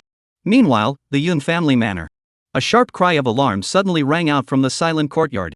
Yunxi looked at her sister in shock, the sliver of pride that had just risen to LV10 shattered. What did she hear? Suwon had reached LV12 in the afternoon, are you kidding? At his upgrading speed, wouldn't he already be at LV13 today, or maybe even LV14? So you still really know Suwon? From the same school? The beautiful woman sitting next to Yunxi was none other than Yunling. She was Yunxi's own sister, but unfortunately, the bloodline genetics theory failed on her, and she only became an ordinary life professional. Luckily, the Yun family was strong and would not leave Yunling out in the cold because of this. Or out of compensation, she was instead treated more favorably than before. Ugh, it's not just a school, it's the same class alright. Yunxi was a little lost, changed her sitting position and buried her head inside her slender thighs. This guy was fierce and unlikable on the first day of his transfer, and at that time, I even told him that we would go outside the city together to team up and practice leveling. Wanted him to bring me. Results were disliked on the spot. Said I was slow to upgrade. At that time, she was still a bit unconvinced, just one level difference, wait until outside the city will soon catch up, okay. As a result, now, she has not had time to leave the city, the other party has already been able to kill in the secret territory. Compared to him, your upgrades are indeed slow. Instead of comforting her sister, Yunling laughed softly from the sidelines. Sister! You're still laughing, quickly help me figure out how to catch up with that guy, it's already so much worse. Yunling was frightened by her sister's annoying behavior, she hurriedly held Yunxi down and scolded her with a laugh. So old and still acting like a child. Those who don't know would think you've got some kind of epilepsy. Yunxi didn't care and leaned towards her sister's side with a smile, also handing over a half-eaten snack to Yunling. Sister, you're the smartest, tell me about it. Yunling giggled and took the snack, while covering her hand to Yunxi's ear and whispering a few words. Chapter 24 Vesting Rights. Leveling time always passed quickly. Especially for a high school leveling professional like Suwon, it felt like a day had passed in the blink of an eye. Swish! Suwon split the small monster in front of him into two halves with an axe, and then sat down under the tree to rest. Today was the 7th day at noon. Only the last half day is left for the college entrance exam. At this time, Suwon's level had already come to LV18, his experience bar was over halfway, and he was expected to reach LV19 by 6 o'clock. Although the efficiency was still horrifying, even if he took the college entrance exam directly now, Suwon had the confidence to enter the highest school. However, he also realized that as his level grew, the difficulty of shield warfare and upgrading quietly manifested itself. That was the lack of group second AoE skills. He could only perform single-point strikes on monsters, and even though the giant axe had a wide attack range and could attack several monsters at once, it didn't change the fact that Suwon lacked group second skills. This was an occupational positioning issue, and there was no excuse for not having it. Suwon, however, was not willing to continue with this, and in the early stages, he was still able to rely on SSS-level skills and equipment to lead other professionals of the same class. But when everyone rises in level and their equipment takes shape, the upgrade speed of those mages with group second skills will absolutely skyrocket. It wasn't impossible for them to catch up with Suwon.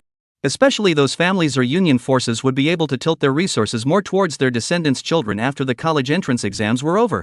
This was an advantage that Suwon did not have. Gotta find a way. As Suwon closed his eyes and thought, a strange wisp of sound entered his ears. The sound of leaves rustling, as well as countless sharp air-breaking sounds. It's hard to believe there's a wild head boss? Suwon was a bit surprised. In the low-level practicing area, wild leader bosses were very hard to come across. He hadn't encountered a single one in the past few days when he was out of the city. Is it possible that he's had a lucky break today? Run, it's a leader-class boss. I can't stop it. With a hand holding a battle shield, the stout youth struggled to fend off the monster in front of him. This was a tree demon that could move, with branches flying all over its body, striking at the professionals in all directions. The surrounding professionals were shocked at the sight and drew closer behind the shield warrior. They had previously thought that this was an ordinary tree demon, but they didn't expect to see that when they got closer, it was actually an alpha-level boss. Unfortunately, this lanky youth had not mastered the taunt divine skill and was unable to shield all of his teammates. A few people were sent flying backwards and away, coughing up blood non-stop.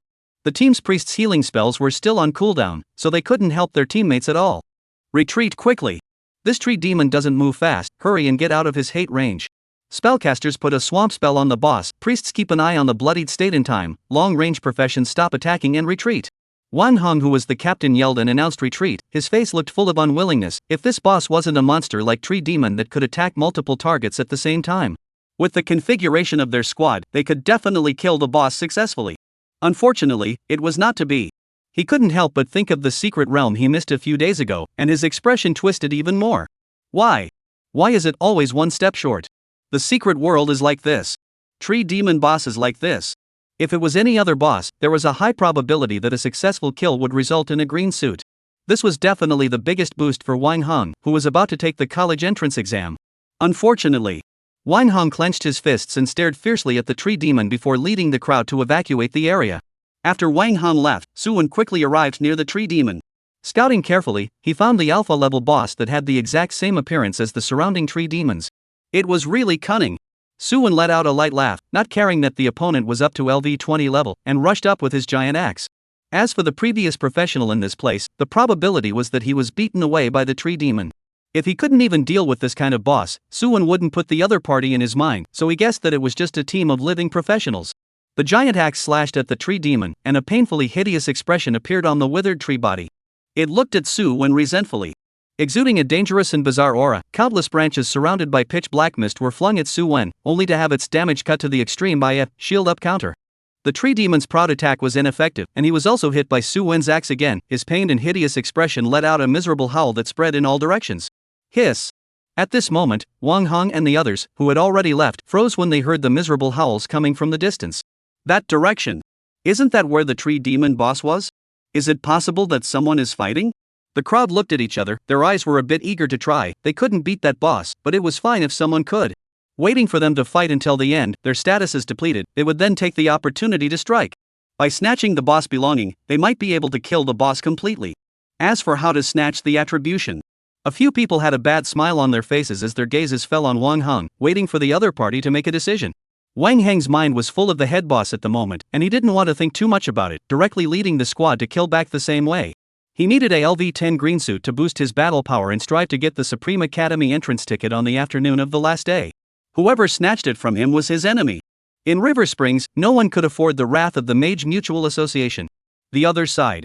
Yunqi, who was here killing monsters, similarly heard the Tree Demon's roar. This is what wild leader boss has appeared. She was a bit surprised that a low-level practicing area could actually brush out a wild alpha boss. It was really rare. However, she didn't have the idea of going to join in the fun. She had just been promoted to LV15 not long ago, and with only this last bit of time left, she was going to do her best to sprint to LV16 and try to get into the highest academy. The alpha-level bosses were fewer, but the experience they gave might not be as much as what she would get from honestly brushing the monsters here. The calm leveling environment only lasted for a while. Another monster's roar came from the same direction as before, accompanied by the miserable howls of some humans. Listening to the sound is getting closer and closer. Young Wang, this person's level is so high and his damage is a bit outrageous. Do we still want to go on? Behind the woods in the distance, Wang Hong and his group quietly hid here and watched Suwon fight with the Tree Demon, all of them showing an expression of disbelief. Originally, their emotions were still high, but at this moment, they were also somewhat subdued. Too strong. One person challenged the leader class boss, and the level was also much higher than them. Could they really take the right of ownership of the boss in the other's hands?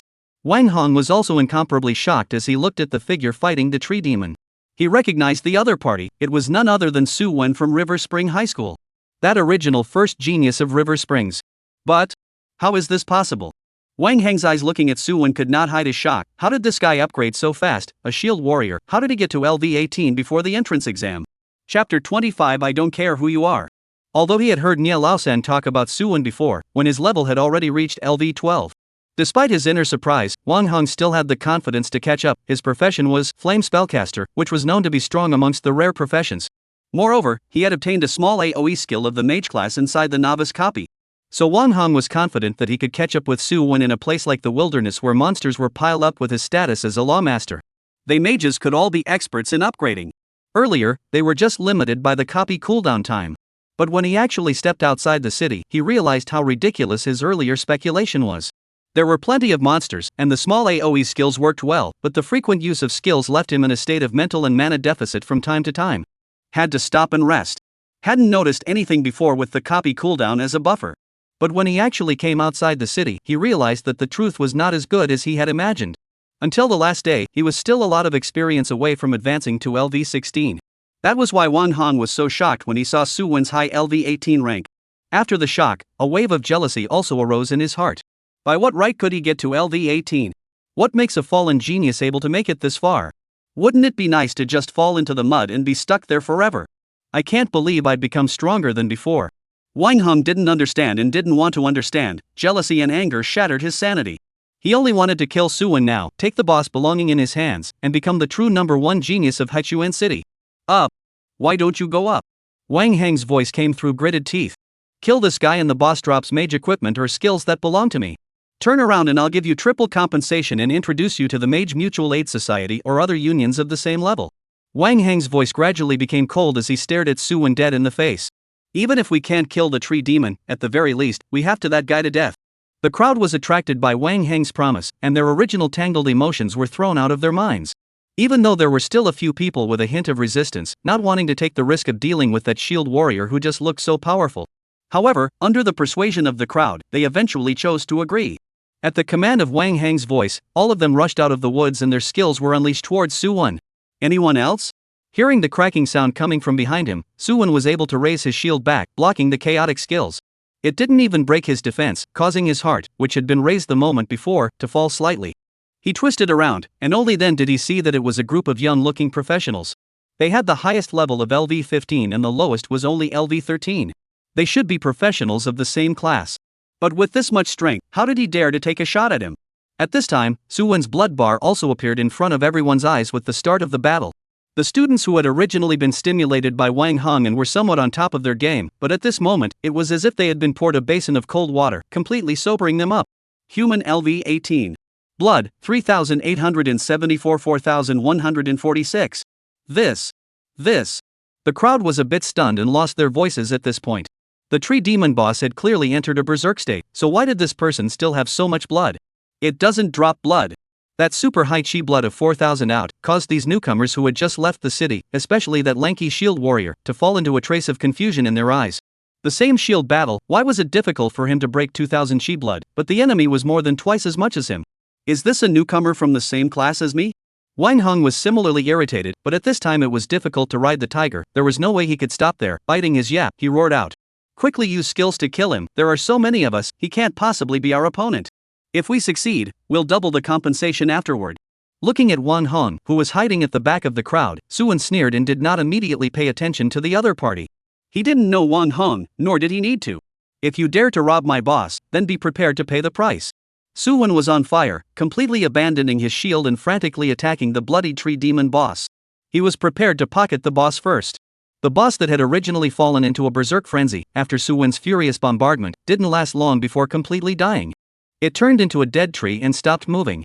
Not caring about the equipment that exploded either, Su Wen looked at the group of professionals that were still attacking him with a trace of disdainful smile on his face. Want to kill me? With just you guys? Su Wen let out a bellowing cry and the skill, Taunt, was activated, controlling all of the several melee professionals. Then he triggered the Shield Rise Counterattack and slashed his axe across the chests of the three of them, blowing up several lines of horrifying damage on top of their heads. 5,810. 6,021. 2074. Without even uttering a single scream, two people were cut in half by Su Wen. The shield battle that was at the forefront, the shield stood, the person did not suffer any external injuries, but the exuberant breath suddenly went out. The person's pupils narrowed to the extreme, his muscles were still tense, but he had no breath or heartbeat. He was terrorized by Su Wen's horrific injury and dunked to death on the spot through his shield. Silence. Deadly silence. An axe. It decapitated their three companions on the spot. These professionals who were still students had never seen such a scene. Even though they had had dark thoughts earlier, they were still scared out of their wits in the face of the onslaught of their companions' blood. It wasn't until Su Wen rushed towards their side that they came back to their senses, screaming in shock and fleeing into the distance in a hurry. Run! Monster! It's a monster! Unfortunately, few professions in the early stages mainly added the agility attribute. Even assassins, thieves, archers, or their advanced rare professions only used it as a secondary attribute. How could they, a group of low-level professions that didn't have speed equipment yet, escape Su Wen's hand? Swish! Swish! Brush! The continuous chopping attacks scared them to the point that they kept screaming, and with each axe fall, a fresh life would leave them. Seeing Su Wen getting closer and closer, a few of them scattered around, ready to break away from the large group. Suwon frowned slightly when he saw this. His taunt hadn't finished cooling down yet, and he was afraid that it would be a bit difficult to exterminate all of this group. However, he looked at Wang Hong, who was running in the forefront, and his eyes were extraordinarily cold. If you want to kill him to rob the boss, then be prepared to be killed back. A bunch of professionals who don't know what they're doing. Suwon, if I die here, you definitely won't be able to walk out of this River Spring City. No one can save you. Seeing Suwon getting closer and closer, Wang Hong died and screamed out in terror. Those people will tell my parents about what happened here, but if you touch a hair on my head, I swear that you will also come down to accompany me. Ha ha ha. How dare you threaten me at the end of your life? You really don't think your life is hard enough. Hearing the scream of Wang Hong, Suwon was amused and laughed out loud. You even know my name. Tell me, how dare I let you leave safely? Dying under my axe may be your last choice. Chapter 26, Encounters. Yunqi frowned slightly as the sounds of fighting came closer and closer, and even the clear screams of humans could be heard. Armed fights still happened in such a low-level district outside the city? As she gazed over, she saw only a few woefully unrecognizable occupiers fleeing frantically. Behind them followed a figure holding a huge axe, and every time they swung the axe, one of the occupiers was cut in half and died a horrible death on the spot. Yunqi was taken aback, and before she could retreat to the distance, she heard Wang Heng's miserable voice. Suwon, if I die here, you definitely won't be able to walk out of this River Spring City. No one can save you. Suwon? Yunqi, who had wanted to stay away from here to avoid trouble, had a footstep. She looked puzzled. Was this the person she knew? Soon, Suwon and Wang Hong came within Yunqi's field of vision as the two of them chased and fled. The young master of the Mage Mutual Aid Association had no image at the moment. Although he was not injured, the excessive shock had distorted his originally soft face. Looking at Suwon, who was getting closer and closer, his legs became weak and he fell to the ground with a thud. Wang Hong looked at Suwon in horror, his legs and feet stomping about, his body rubbing and moving backwards. You can't kill me. No. Can't. Wang Hong was a little stuttered at this time by the fright. His mouth kept repeating this passage. But Suwon was oblivious to this and ignored Wang Hong as his gaze fell on Yunqi, who was standing behind the tree. The other party's expression was excited the moment she saw herself, but then it was taken over by worry and shock. Suwon was a bit surprised, not expecting to meet his classmate here. Unfortunately, this was not the time to catch up. He walked slowly towards Wang Hong, and the other party was so frightened that he started to release his skills indiscriminately, but unfortunately it wasn't even enough to scratch an itch when it landed on Suwon.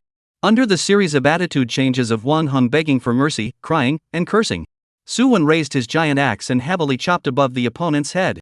There was a soft sound of giggling. The head shattered and blood soared wildly. This. Looking at Suwon, who was walking towards him, even Yunqi, who came from a strong family, could not help but stutter. Cold sweat broke out on his forehead. This guy. 1T kill me to death. Suwon. Me. I have been looking for you for a long time. Didn't expect to be so coincidental. The corners of her mouth unconsciously grinned, revealing a smile that was worse than tears, waving her stiff arm towards Suwon to greet him. Don't be nervous, third-year classmate, it's not like I'm going to kill you.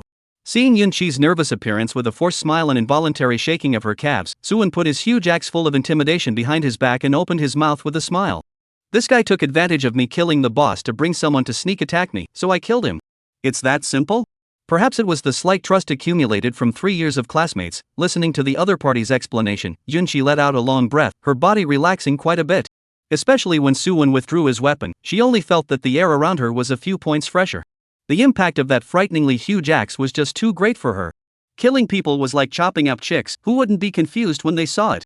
So you were the one who discovered the previous boss? Yunqi asked. At the same time, she took her eyes off the miserably dead Wang Hong, her nervousness subsiding by a few points once again. No, but when I went over, there was no one there, so I killed the boss in passing. Suwon's tone was lighthearted, as if killing the boss was no different from killing ordinary small monsters. You just left town to look for me? Why is that? He and Yunqi were just ordinary classmates come friends. What was so worthwhile for the other party to personally come outside the city to look for him? Speaking of which, Yunqi instantly came into the spirit, and did not see any of the nervousness and constraints she felt just now. Looking for you to practice. Heard my sister say that your level is very high, so I thought of coming to hug the thigh, and rub experience in the process. Yunqi couldn't help but blush, before laughing to herself. There was no more pride of being a genius at school. A rare professional, who made the matter of hugging a big leg and rubbing experience to upgrade justified. She secretly glanced at the top of Suwon's head, and that LV-18 level made her cover up her small mouth and let out a gasp. LV-18? How come you're so fast? It was important to know that as a rare profession, she was still a bit away from LV-16 even after putting her energy into practicing leveling every day. Su Wen was LV18? How did he do it? With his strength, won't he be able to enter the highest school this year? After being surprised, a wave of ecstasy welled up inside Yunqi. Thanks to me looking for you for so long, I was right. You still have to choose a stronger thigh, it's reliable. Your sister? Yunling? Su Wen remembered the companion in the secret realm. He always felt somewhat familiar before, so it was Yunqi's sister. But why was it a living profession? Is it hard to believe that it's not a real sister? Su Wen didn't think much about it. Looking at Yunqi, who was full of expectation, he let out a light laugh. He just wanted to reject the other party's request to team up and practice, but then he remembered the bottleneck he had fallen into by brushing monsters before. Good equipment can only find monsters to kill one by one. Compared to other people, still efficiency is incomparable, but Su Wen always feel that the difference is so interesting. He opened his mouth and asked, "What monster gathering skills do you have? What is the attack range?" There was drama. Yunqi was excited inwardly, and at the same time, she had a simple guess about Su Wen's needs, and did not hesitate to reveal her family's wealth in an empty place. I switched to Ice Warlock. I don't have a monster gathering skill, but my general attack comes with an ice cone effect, and my maximum attack radius is 30 meters. But the farther the distance, the higher the damage cut. At 30 meters my general attack damage is only about 60% of the original, but attracting monster hatred is still no problem. And if there's any bosses to kill, I have a damage skill on my side that comes with the transfer, and a sluggish obstacle technique I popped out of a copy. It should be useful. Listening to Yunqi's narration, Su Wen nodded slightly. If he let the other party gather the monsters, and he himself was slashing at the original location, he estimated that the efficiency could be increased a bit, and there was also an experience bonus for the group. Since this was the case, what he had to consider now was to find a balance between his own efficiency in brushing monsters as well as Yunqi's speed in pulling monsters. Being able to maximize the use of his time to the fullest.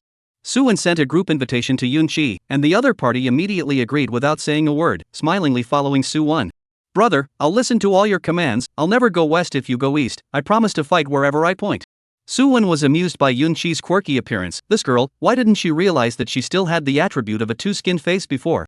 But this is good, at least there is someone to relieve the boredom along the way. It won't be too boring. Su Wen first went to pick up the previously dropped equipment, and after realizing that it was just a LV10 trash staff, he threw it into his backpack to lie down and didn't pay any more attention to it. Then Su Wen and Yunqi began to head deeper into the forest. The place they were going to was the LV22 Wilderness Kobold's pleasant habitat. There were many monsters and few people there, and it just so happened that he still had the title of Goblin Killer, so it should be quite a bit easier to deal with. Soon, the duo arrived at their destination. Chapter 27: Terrifying Efficiency. Coming here, Su Wen didn't immediately make a move, but turned his head to Yunqi and barked. "Your level is too low right now. It's best to fight these kobolds that can break defense and pull hatred. If not, we'll go back to the LV21 leveling ground. Remember to protect yourself. The wild monsters here have 35% attribute suppression on you. Don't die on the last day." Yunqi nodded solemnly, without her previous playful expression. "I still want to go to the highest academy to further my education, but I won't die so simply. And I'll judge whether or not you need to continue pulling monsters based on your progress in killing them. Don't underestimate people. My knowledge base in theory is not much less than yours." Su Wen smiled. Yes, if he didn't show up, this girl's theory score was the #1 existence in the whole school. He had underestimated the other party. In that case, let's try some tactics first. You pull the monsters and I'll take care of the output. Obviously a shield warrior, when it came to output, the confidence was even more than Yunqi, a true mage profession. Yunqi's eyes were bright as she raised her hand and condensed an ice cone from the air, shooting it towards the goblin 20 meters away. 224. With the level suppression, as well as the long-range depletion of attack power, Yunqi actually had 224 points of damage in one of her attacks, which made Su Wen a bit surprised. She actually broke through the defense? Although the damage was a solid scratch in his opinion, it was fine to attract monster hate. The attacked kobold turned its head, its eyes glowing with a ghostly light as it stared at Su Wen and his duo in death. Compared to ordinary kobolds, wilderness kobolds were generally larger in size, wearing skirts made of tree vines, and their faces were covered with graffiti of different colors. It ran towards the two of them, its long pickaxe raised in its hand, wanting to knock these two ungrateful humans to death. Wilderness Kobold Normal LV22. Blood, 10,016 10240. These kobolds have such high chi blood, it's actually over 10,000. Seeing the information about the wilderness goblins, Yunqi's small mouth slightly opened. She had never seen a 10,000 blood mini-monster before. She looked slightly worried. A small monster of this level should be quite hard to fight, right? After all, there was a level suppression, and the chi blood was still high, so it wasn't an easy thing to tackle the opponent. Only to see Su Wen raise his shield without panic, and in the instant the goblin's attack fell, he drew out his giant axe and ruthlessly smashed it towards the goblin. 62. Rebound. 5,577. As the axe fell, a horrific damage popped up on the kobold's head, blood soared from its chest, and a huge wound cut from its left shoulder to its right leg, nearly splitting it in two. It tilted its head and hissed, still wanting to resist, but saw Suwon attacking with 3 consecutive axes, decapitating it on the spot. 1824, 1846, 1920. The corpse collapsed and disappeared into light, leaving only some gold coins and materials that automatically entered Suwon's backpack. Successfully killed wilderness goblin normal, experience plus 115. Crossing levels additionally rewards experience plus 23, group additionally rewards experience 56.35. This. Yun-Chi's eyes widened. How could she not expect such a scene? Was that skill on the first hit? How can you top the level suppression and still explode with such high damage? It doesn't make sense. He's just a shield warrior. The 3 axes in the back exploded nearly 2000 chi each time, and she naturally could see that it was triggering the weakness damage. But that was what surprised him the most. With a little math, she could think of how outrageous Suwon's current damage was. It was hard to say exactly how much, but the panel damage definitely broke 1000. Boy, why are you still holding a shield if you're so powerful? Why don't you just switch to being a berserker's main C? Yun-Chi muttered in her heart, but her hand movements were not slow. The ice cones surfaced once again, shooting out in several directions in a row. Hatred was established, and the wilderness goblin was successfully attracted and quickly came in front of Suwon. He wanted to enjoy Suwon's violent aesthetics one more time, but Yun-Chi didn't expect the other party to actually not move at all, only holding his shield to resist the attack. What's going on here? She was a bit puzzled. Could it be that Suwon was brewing some big move? As a result, after waiting for a while, the opponent still maintained the blocking action, and when she wanted to open her mouth to inquire, Suwon moved. He swung his giant axe into a semicircle, drawing a graceful arc, precisely skimming over each of the wilderness goblins. 6,780. 6,821. 6,792. What's going on with the damage getting higher? Seeing Suwon solving a goblin with just 2 axes after bursting his skills this time, Yun-Chi's beautiful eyes widened as she subconsciously looked around. There were no priests here either? Then who gave him the buffs? Is it possible for a shield warrior to give them to himself? This is also too outrageous. And so on. Yun-Chi suddenly thought of a shield warfare skill, Taunt, which would increase the blessed status accordingly to one's accumulated rage value. I didn't realize that the shield warfare core skill had been obtained by Suwon so early, unbelievable. After thinking through it, Yun-Chi also became excited. The stronger Suwon was, the more monsters she could pull back and her experience would skyrocket. Those 2 waves of wild monsters just now had made her realize what real leveling meant and understand why Suwon's level was so much higher than hers. This damage, who could block it? Even an alpha-level boss wouldn't be able to. At this moment, Yun-Chi thought of the scene on the day of the transfer, when Suwon accidentally became a shield warrior and was ridiculed by the crowd. She had seen those taunts, mocking, and gloating expressions clearly. What former genius fell? This is clearly a complete rise alright.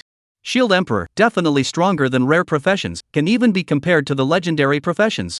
As the 2 of them cooperated more and more, the number of monsters pulled in by Yun-Chi gradually increased.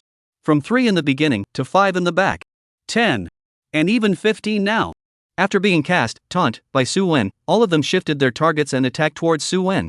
If not for his concern for Yun-Chi's safety, Suwon could have accepted more wild monsters. However, thanks to him as a classmate, Suwon was able to decimate monsters with impunity without having to worry about finding monsters. At this moment, he had completely utilized Shield Rise Counterattack to the extreme. Triggering the skill every now and then made his attacks incomparably terrifying, and with 2 axes and a goblin, he was simply strong and terrifying.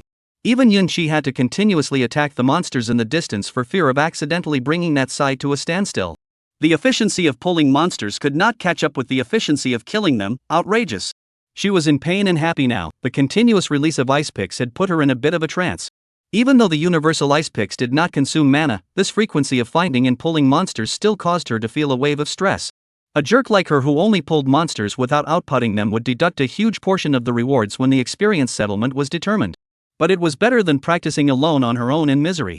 Looking at the slowly rising experience, Yun-Chi revealed a hint of a smile. Pulling monsters and whatnot was her favorite. It wasn't tiring at all. This went on until 6 in the evening before the 2 returned to the city with satisfaction, resting early to prepare for the college entrance exams. While inside a luxurious mansion in the city, someone smashed the delicate porcelain heavily on the ground. How could not sleep? Chapter 28, The Mutual Aid Society's Anger. Damn it, I told you to go protect the young lord. Now where is he? Where is he? Hunger has no news now. Why are you still coming back? A mage noblewoman wearing exquisite mage robes with a plump figure was roaring madly. She smashed all the precious items that could be seen in the house, venting madly.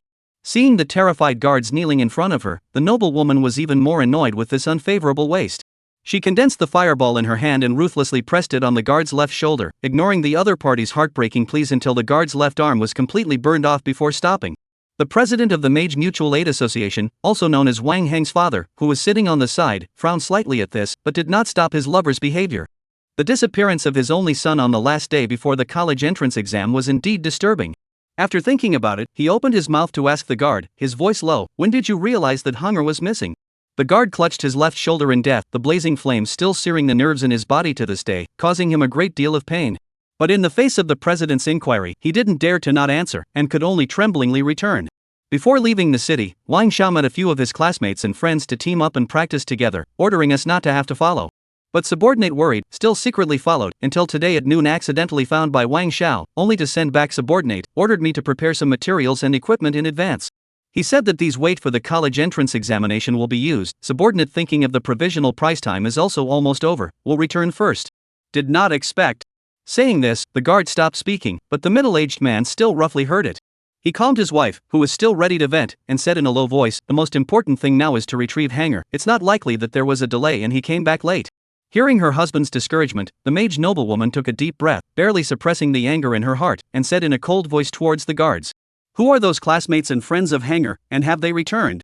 The guard shook his head and explained, "Before my subordinate reported to the two lords, I had sent others to spy on the information, and I believe that I will be able to get the news in a while."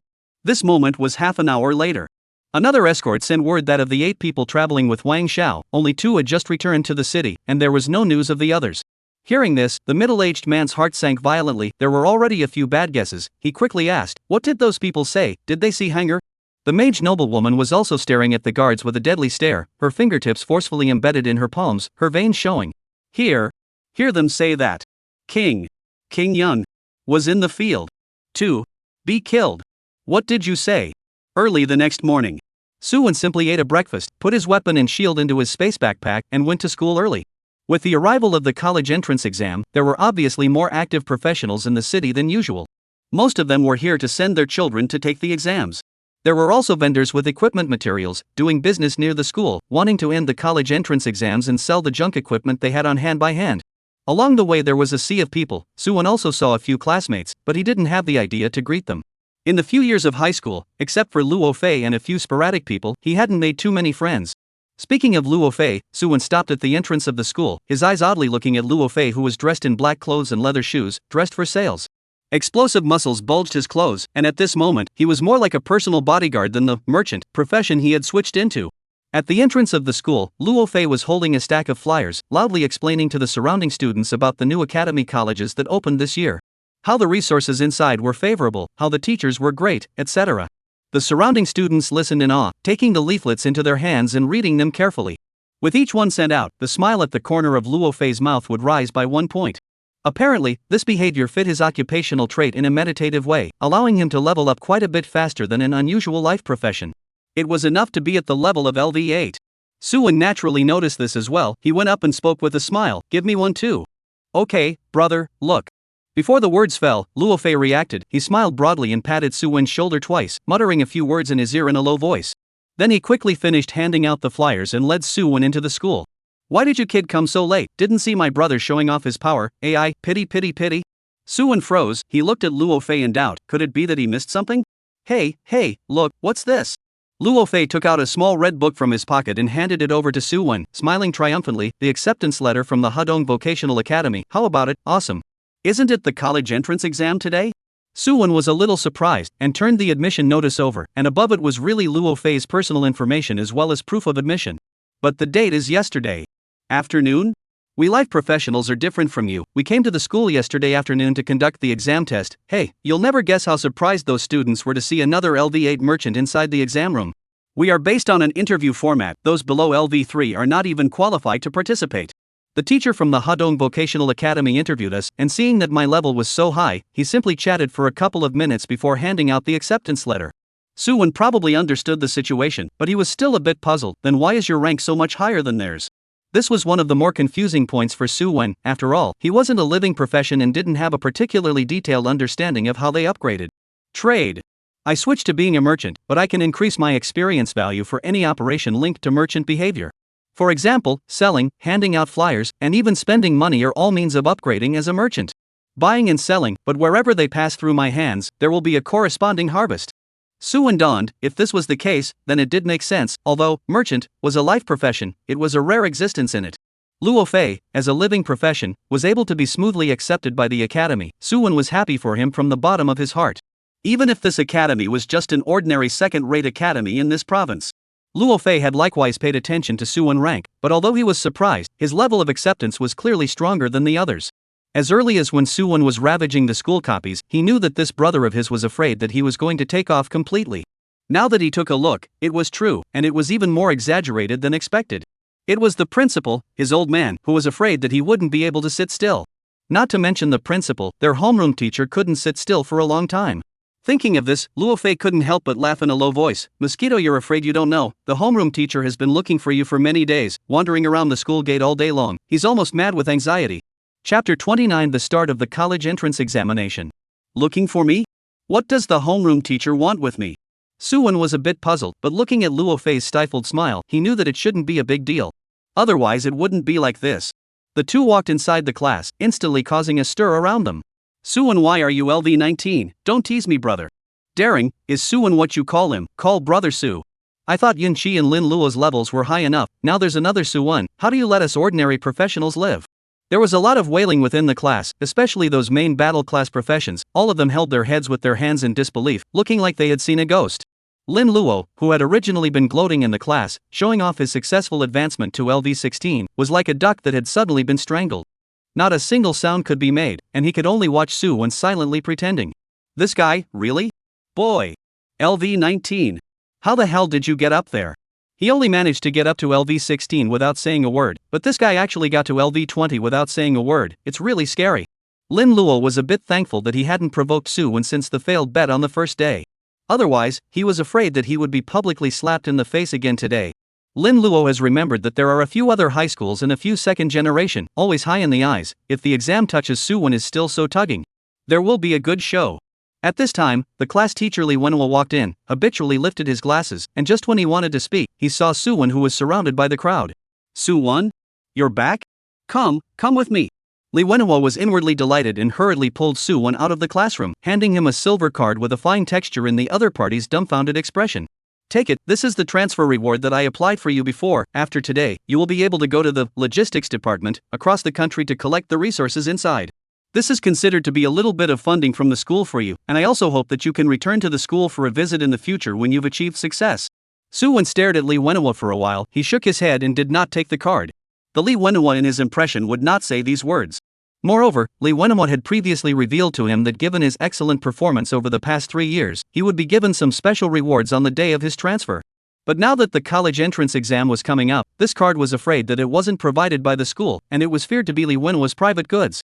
I ran into Yunqi outside the city before. She told me that the school has relevant subsidies for special professionals like us, and she got it on the first day. My share should have been distributed to others long ago, right? He didn't mean to blame Li Wenhua, and a little thought would tell him what was going on at the time.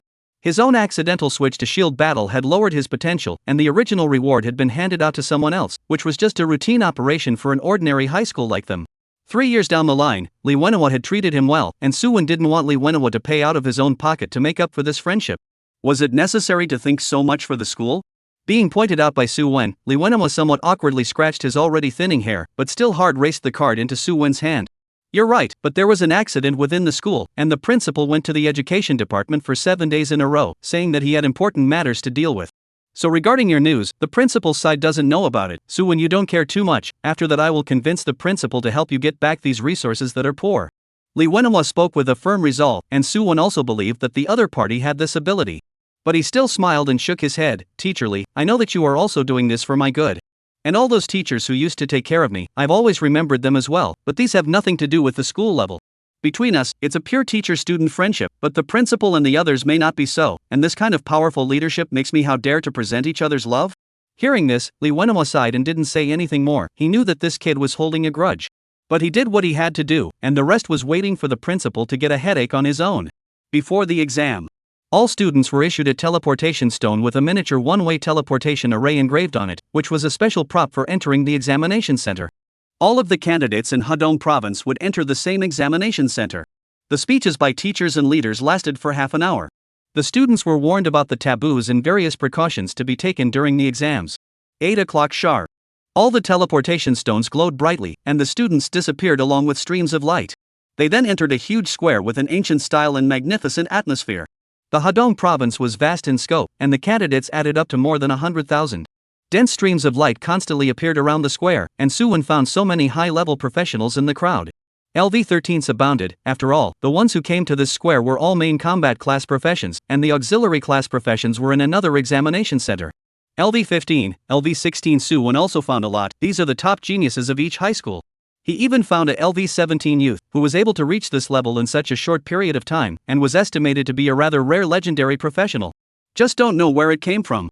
Anyway, in a small place like River Spring City, Suwon hadn't heard of anyone who had transmuted into a legendary profession. Suddenly, a curtain of light covering the sky fell from the sky. Words scrolled on it, and everyone's field of vision revealed a smattering of names emanating golden light. It was their own ranking on the canopy. At this moment, another lofty tower slowly emerged from the ground. The door of the tower opened wide, and a majestic and domineering voice rang out with it. The Hadong Province Candidate Trial opens. The rules are as follows. The trial is divided into two types of trials, large and small. The small trial is a generalized trial for all professions. Killing the monsters inside will reward corresponding credits according to the number of kills, and the credits are generalized to all schools in the Empire.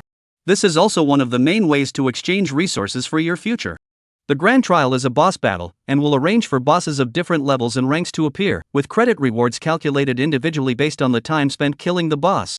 After the big and small trials, the credits earned plus the credits rewarded for one's own rank will be the final score. As the words fell, the light screen rolled rapidly, and a real-time credits list appeared in front of everyone's eyes. This was the points granted for the basic level. First place, Suwon 19,000 points. Second place, Luo Xing 17,000 points. Third place, Mengyu Xian 17,000 points. Fourth place, Ling Tianxiao 16,000 points. Fifth place, Ji Zixuan 16,000 points. As the students looked towards the list, they sucked in a breath of cold air, and the originally fairly quiet square instantly exploded. Holy, I wouldn't have blurred my eyes. What the hell is the first place? 19,000 points? My LV-14 is only 14,000. Mengyu Xian is our Cloud Dream City's legendary professional. Even her LV-17 can only rank third. This session is really ing scary. Let's not even talk about it. The top three have already been wrapped up before we even started. The crowd of candidates wailed. The intensity of the pressure came up all of a sudden. How can people still play? Even the majestic voice before came out a light eek, looking a little surprised. After the commotion, the majestic voice sounded again. The trial has begun. Please enter the trial tower. Chapter 30 Examiner's Shock. As soon as the words fell, a terrifying suction force suddenly came from the mouth of the first floor tower, sucking all of the group of examiners into the high tower. Suwon realized that he had arrived in a wilderness, and no other candidates were seen around. It was thought that this place was a replica or something like that. Just as Suwon continued to observe, a system beep suddenly came to his ears. You have received a new mission. Dare to be the first. Mission difficulty. Mission content: break all previous scoring records and make the name of Shield Emperor resound through all academic institutions. Mission reward: random gemstone X 2000. Mission time limit: 1 day. Another mission? Suwon was surprised in his heart. He was able to be so far ahead of his fellow professionals. In addition to the 2 major SSS level skill boosts, there was also the help of the unique equipment. This time, even though it wasn't an equipment reward, 2000 random gems was pretty good for him. Not far ahead of Suwon, a teleportation vortex floated out of thin air, interrupting his study of the mission. A stocky dog-headed man stepped out from it. In people's impression, a dog-headed man was the kind of hybrid monster with a dog's head and body. This is a misunderstanding of dog-headed people. They are actually more accurately called lizard people. It is rumored that they belong to the family of dragon-like creatures, and have a meager amount of dragon blood in their bodies, thus their appearance is covered with scales, making them look even more powerful and domineering than ordinary creatures. Just barking like a dog, they were nicknamed dog-headed people. Dog-head man common LV-19. Blood, 8,750 8,750. Rank LV-19, corresponding to the candidate's own rank. Monsters of this level could not cause any trouble to Suwon at all. The moment the opponent rushed over, he didn't even use shield up counterattack and cut the opponent into a corpse in 3 or 4 hits. At this moment, Suwon received a prompt from the trial tower. Credits plus 100. With only credits and no experience reward, Suwon guessed that this dog-headed man should be a puppet condensed by mana. It was used exclusively for candidates to try out. The interval was only half a minute, and the second wave of dog heads rushed in. This time there were 2 of them, much like the rules of the previous Golden Mysteries. The third wave, however, made Su-won overturn this judgment. Because the number that appeared this time was 4. Although he was surprised, Su-won was not afraid. Combined with Shield Rise Counterattack, the damage he could burst out was incomparably amazing, and these little Rolos were purely toolmen that gave him extra credits. In the meantime, somewhere in an unknown space, a group of high-ranking bigwigs were watching this student trial. Among them, Su-won, Luo Xing, and Meng Yuxian were the 3 who shone the brightest, all of them beating the second level at an extremely fast speed. Hadong Province has quite a few good seedlings this session, actually managed to produce 3 legendary professions. A white-bearded old man stroked his beard and laughed. 2. Before the big statistics, only Luo Xing and Meng Yuxian 2 people, this first place. Information is written on the only hidden profession. Incredible, the hidden occupation is actually higher than the 2 legendary occupation levels. That said, I remember, didn't old Su report a hidden occupation before? As he spoke, several bigwigs gazed at Su Shan, who was resting his eyes on the side. They were all principals of various colleges and universities that had participated in the creation of the trial grounds. Especially the kind of monsters that didn't give experience rewards after killing them, all of which were coalesced by their mana. With over 100,000 candidates in the Hadong province, one could imagine the time and effort this group of principals had put into this. Hearing the crowd's discussion, Su Shan, who was still resting and recovering, didn't open his eyes and said indifferently, there were indeed hidden occupations that appeared in the school before. It's a pity that it's a shield warrior, it's not as good as a rare profession.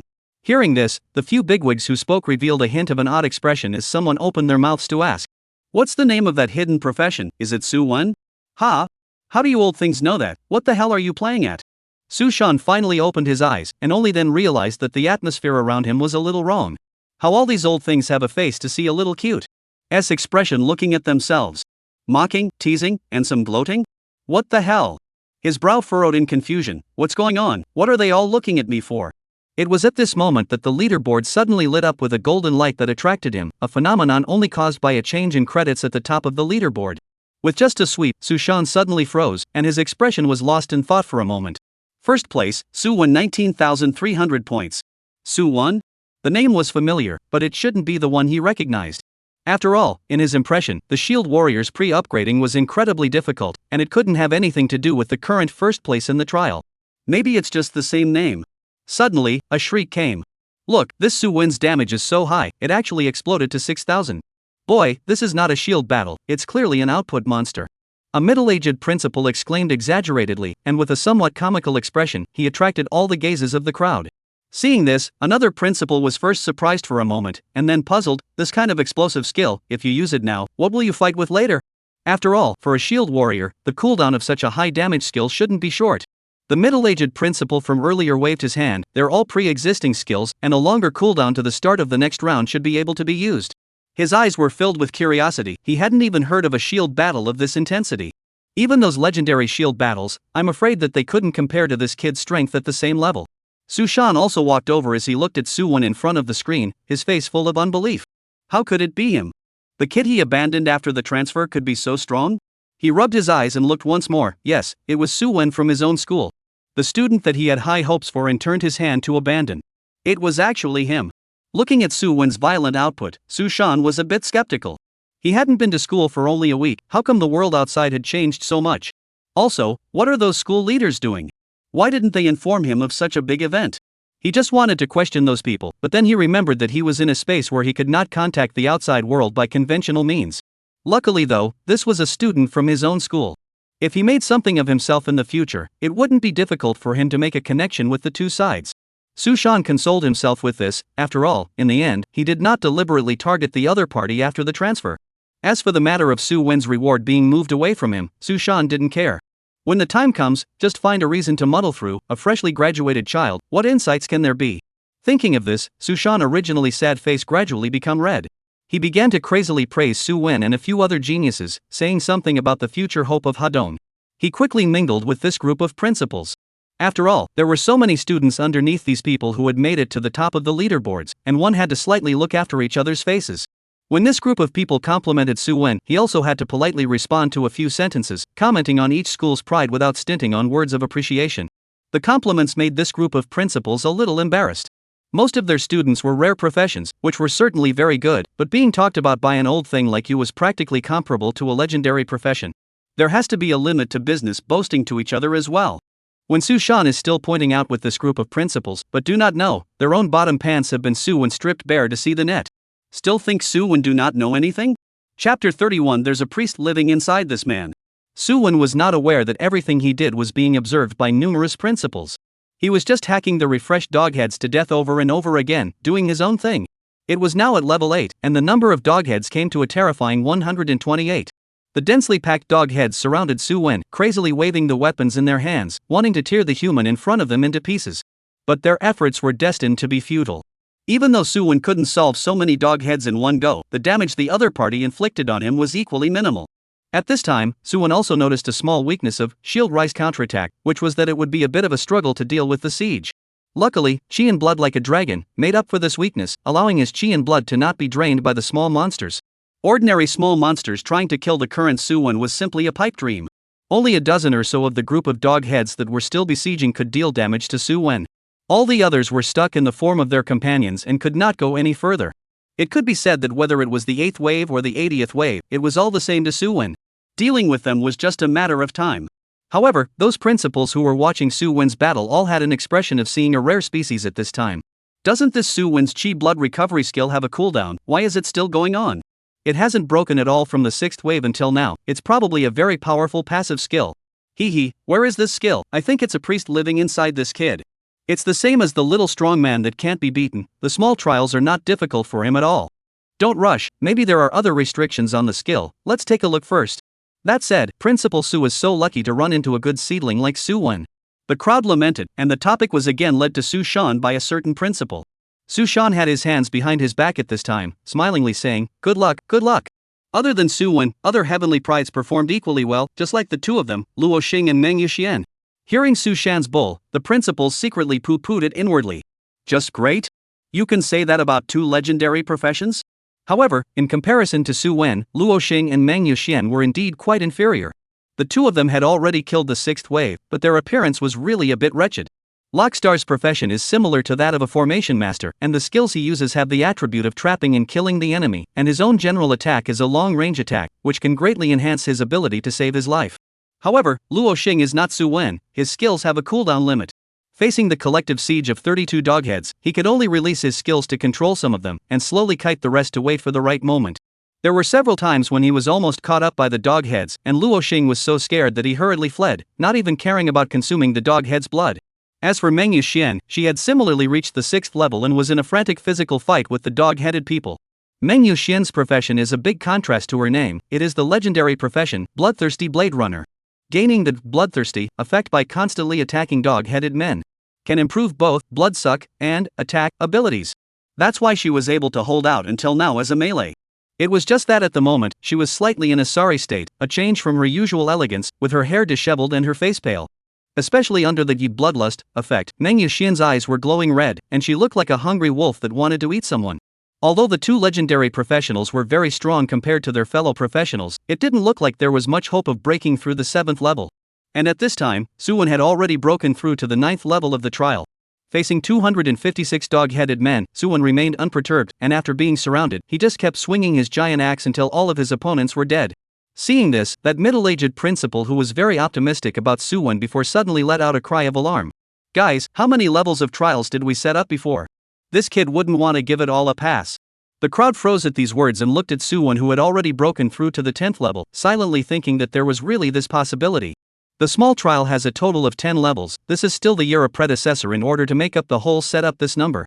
In the past, the most outrageous candidates only broke through 8 levels and were beaten to death by the 9th level monsters.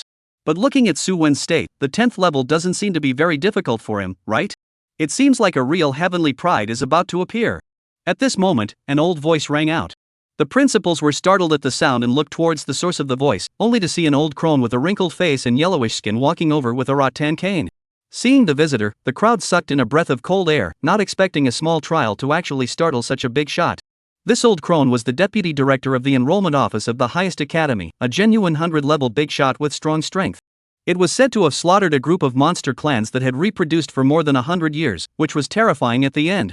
Elder Mu, what brings you here? Yes, it's just a trial. Even if this Su Wen is demonic, it shouldn't be considered a big deal in your place. Looking at these astonished juniors, Elder Mu shook his head and lamented. This little guy isn't simple. To be precise, this profession he's switched to is much more powerful than you guys can imagine. The principal's eyes widened. They had previously guessed that Shield Emperor might be comparable to the legendary professions, but listening to Elder Mu's words, the amount of information was a bit too much. So then the Shield Emperor is still powerful above the other legendary professions? Elderwood shook her head again, and the crowd clearly misunderstood her meaning. Nah. I'm curious about this little guy's skills. Judging from the 3 he showed, one is Taunt, a shield battle divine skill. It's considered a good chance to master it at this stage. The second is what you guys said was a passive skill that restores chi and blood. This passive ability is found in many professions, but the effect isn't as pronounced as Su Wen's. What surprised me was that the opponent's recovered chi and blood actually fluctuated at a certain point earlier, rising by about double. What? Doubled? How come we didn't see that? The crowd looked back at the screen, only to see that Su Wen was still surrounded by dog-headed monsters, and his recovered blood was a stable value. There was no doubling of the situation that Elderwood had mentioned. If I'm not wrong, this should be an ability that triggers a passive based on one's remaining chi and blood. Right now, it looks like there are already 2 layers of effects. As to whether there is a third layer is still unknown. As for the last, is his shield, or the active skill triggered by utilizing the shield? Don't forget that most active skills can be upgraded, and if it's this strong now, imagine how terrifying the power will be after it's upgraded. Hearing this, it dawned on the crowd that they were already looking at Su Wen with some different gazes. One must know that Elder Mu was this strong, relying on the degree of skill development. It was said that it was by relying on a handful of divine skills that Elder Mu was able to exterminate the swarms of starry sky monsters in the first place, and it was widely rumored. If Su Wen later upgrades this skill to the level of a divine skill. Hiss. Chapter 32 The 100,000 Point Difference. Congratulations on successfully passing the trial tower.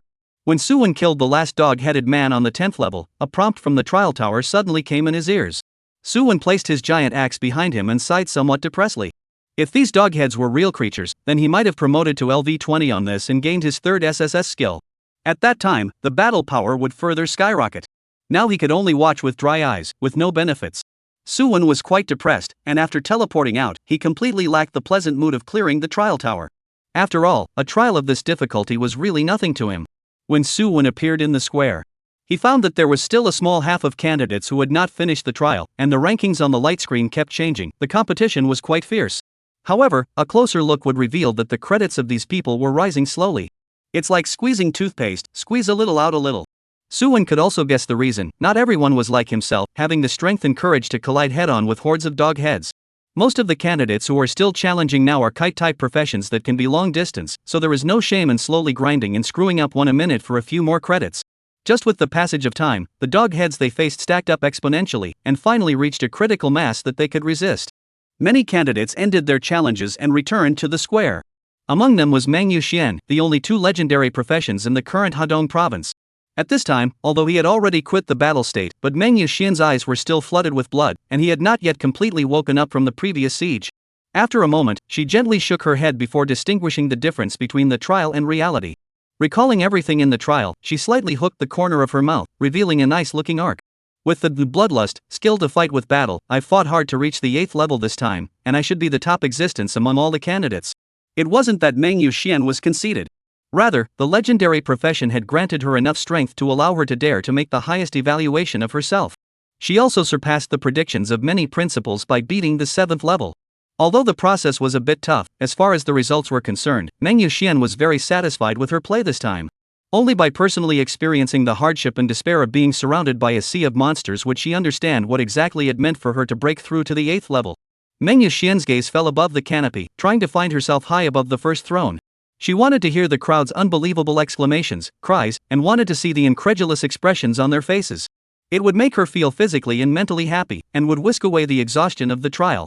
But when Meng Yuxian saw the name that ranked first, she froze. Turning around to look towards the people around her, their expressions were the same as she had expected, except that the object of surprise was not herself. Holy, 121,300 points, I didn't see it wrong. It dumped the second-place Dream Yuxian by nearly 100,000 points. I'm afraid this isn't going to the heavens. At 100 points for a dog-headed man, it looks like this guy got the 10th level through? Definitely points bro, just passed the 10th level. I heard that there are only 10 levels in the trial tower, and the most powerful ones in the past years only passed 8 levels. This directly broke the record. The square was incredibly noisy at this time. The crowd was all discussing one person, Su Wen. Even Meng Yuxian, who was a legendary professional, looked incredibly dull at this time, as if he was a transparent passerby in front of Su Wen. No one cared that she passed the 7th level, no one cared about her achievements. Meng Yuxian raised her head in confusion. She felt that this world was suddenly a bit jagged and became different from before. Passing the trial tower? How the hell did he do that? She was a bit reluctant to find that Su Wen, whom she had never met, and ask how the other party survived the monster tide. That number of monsters was simply not something that budding professionals like them could deal with. Not even a legendary profession. Meng Yuxian began to look up in the crowd, and suddenly, she found a crane-like figure. He was carrying a huge battle axe of exaggerated shape on his back, his arm was sheathed in a shield, and just by standing there quietly, he gave off a lofty and majestic aura. As if sensing something, the other party turned around and nodded slightly towards his side, a warm smile on his face. He was Su Wen. The great trial has begun. Candidates are invited to enter the trial tower once again. After the small trials were all over, the crowd rested for roughly 10 minutes to hear this majestic voice again. The crowd was once again sucked into the tower and the scene changed, this time to a dark crypt setting. An elite-level dog head stood in the distance, its gaze ferocious as it looked towards Su Wen, who had suddenly appeared. However, due to the restrictions of the rules, at this time it was not able to move at will, and could only watch Su Wen, who was walking towards him step by step. Just elite level? It's a bit too boring. An elite-level dog head couldn't raise Su Wen's interest at all. It was just an experienced baby with an inflated blood count. Su Wen pulled out the giant axe from his back and struck the opponent's head heavily, causing the elite dog head man to howl in pain. It immediately pounced on Su Wen, wanting to tear the opponent into pieces and dig out his internal organs. Destroy everything in sight. Only it had misjudged the battle strength of both sides, and before it could touch the corner of Su Wen's clothes, it was slashed by the other party with 3 axes in a row, and its blood level was greatly reduced.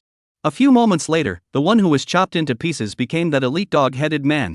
Its head was caressed hard by Su Wen's giant axe, and it died an unusually miserable death. Su Wen's expression remained unchanged as he waited for the next level to arrive. A minute later, a new monster did appear, the same dog-headed man, only it was 1 level higher than Su Wen, reaching LV20. For this battle, Su Wen would be suppressed by 5% of his opponent's full attributes. Su Wen didn't care about this, it was just a matter of killing elite monsters by crossing levels. It wasn't like he hadn't done it before. Even if it was the head boss, he was currently able to kill it over level. The 2nd level, the 3rd level, the 5th level. When the elite dog heads that exceeded Su Wen by 5 levels were decimated by Su Wen, the ones that reappeared finally brought up a bit of interest in him.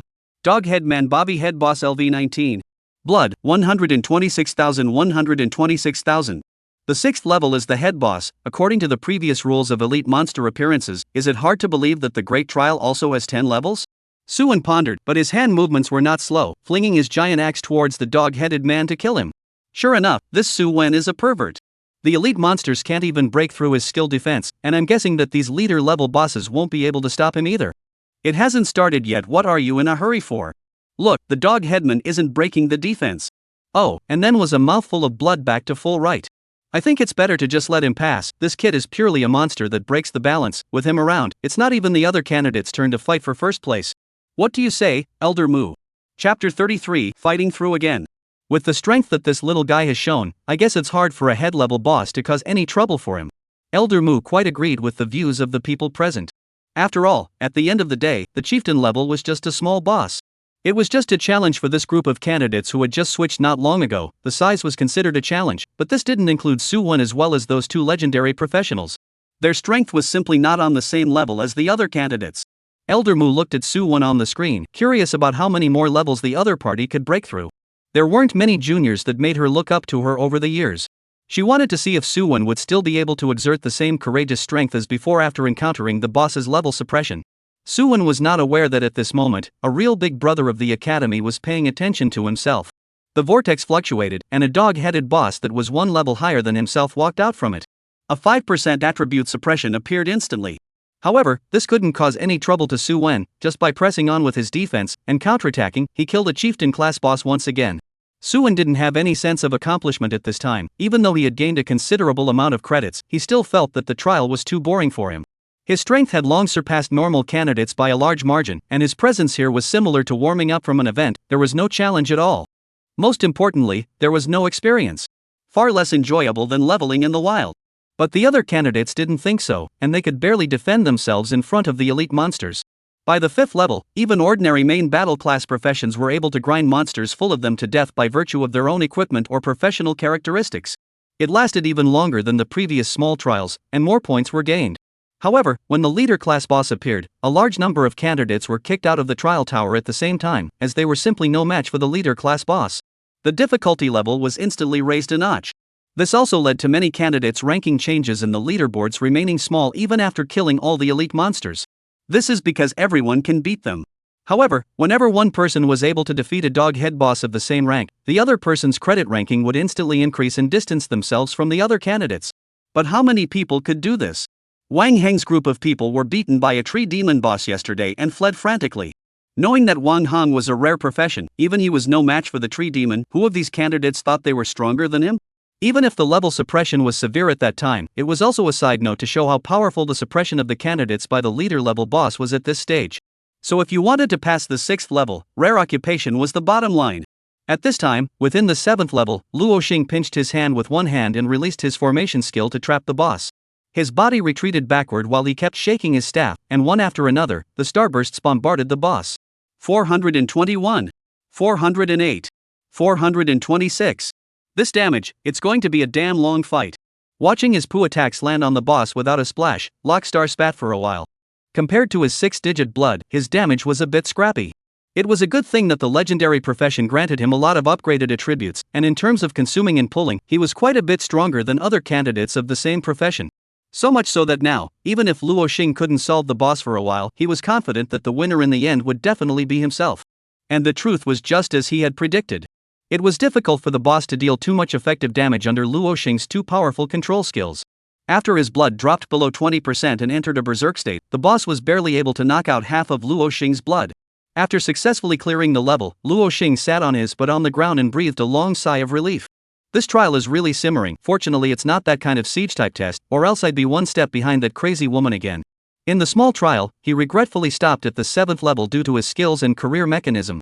On the other hand, Meng Yuxian, who was behind him earlier, managed to overtake him with his bloodthirsty skill. When Luo Xing saw the leaderboard at the end of the trial, his entire body was numb. What the hell was that over 100,000 credits in first place? Did he take out the Dogman's lair? Or did he encounter some special level? Why are the credits so high?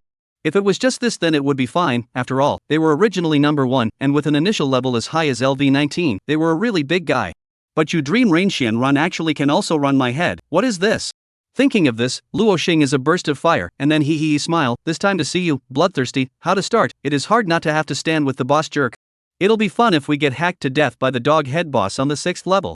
As for the first guy, will the Tower of Trials be opened up again? Luo Xing was skeptical. After all, the 10th level was a head boss that was a full 5 levels higher than the player. With the level suppression of 5 levels, it was hard for any candidate to gain an advantage over the boss. Not even if that person was Su Wen at this stage. If Su Wen knew what Luo Xing was thinking, he would definitely laugh and take a picture of the dog head boss in front of him with only 7% of its blood remaining and send it to the other party. In particular, he would focus on circling the level of the dog head man LV24. This is the ultimate caretaker of the great trial. The dog-headed man had fallen into absolute madness at this moment. Even the weapons in his hands were discarded by the other party, using primitive sharp teeth and claws to tear towards Su Wen. Su Wen was obviously not prepared to give it a chance to get close to him. The dog-headed man don't want to use its foul-smelling mouth to bite on his body. Su Wen frequently used Shield Rise Counterattack and blocked all of the dog-head boss's attacks before coldly slapping his giant axe into the opponent's face. Have a close contact at a negative distance. Every time this happened, a piercing scream would come out of the dog head boss's mouth. Following that, the attack was suspended, and Su Wen seized the opportunity to frantically attack again. Just like that, the dog-headed man stared with wide eyes in unwillingness and fell heavily to the ground under Su Wen's last blow.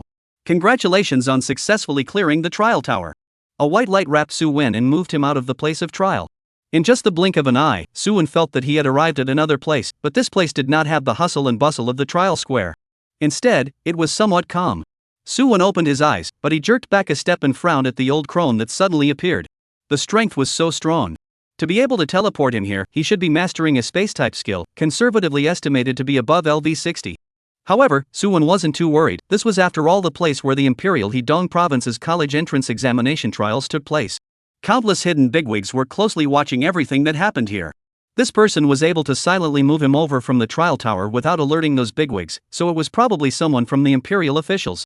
It was just that Su Wen wasn't clear about the other party's intention. Was it necessary to pull him out alone for a small entrance exam? Chapter 34 Heaven's Remarkable Road. Su-wen, there's no need to be afraid. Elder Mu gently tapped the rattan cane in his hand, and 2 rocking chairs appeared out of thin air in. She smiled and spoke, people are getting old, even the effort of talking wants to lie down and rest for a while. Saying that, Elder Mu leaned on one of the recliners and raised her rattan cane, signaling Su-wen to sit down. Su-wen had a puzzled look on his face, but he still sat down in a disciplined manner. My name is Mu Jing, you can also call me Mu Lao. As the Deputy Director of the Supreme Academy's Enrollment Office, it is considered to be an idle position to come back to pension. What old man looked at Su-wen, smilingly said, curious why I look for you? Su-wen recalled that he was moved over the first time he finished the trial and was also called by the other party's name in one breath. He estimated that the probability was that his battle in the trial tower was being watched. It wasn't good to say surveillance, it was more accurate to describe it as observation. This was not directed at Su-wen, but rather a means of close examination of all the candidates. For the enrollment of the highest academy?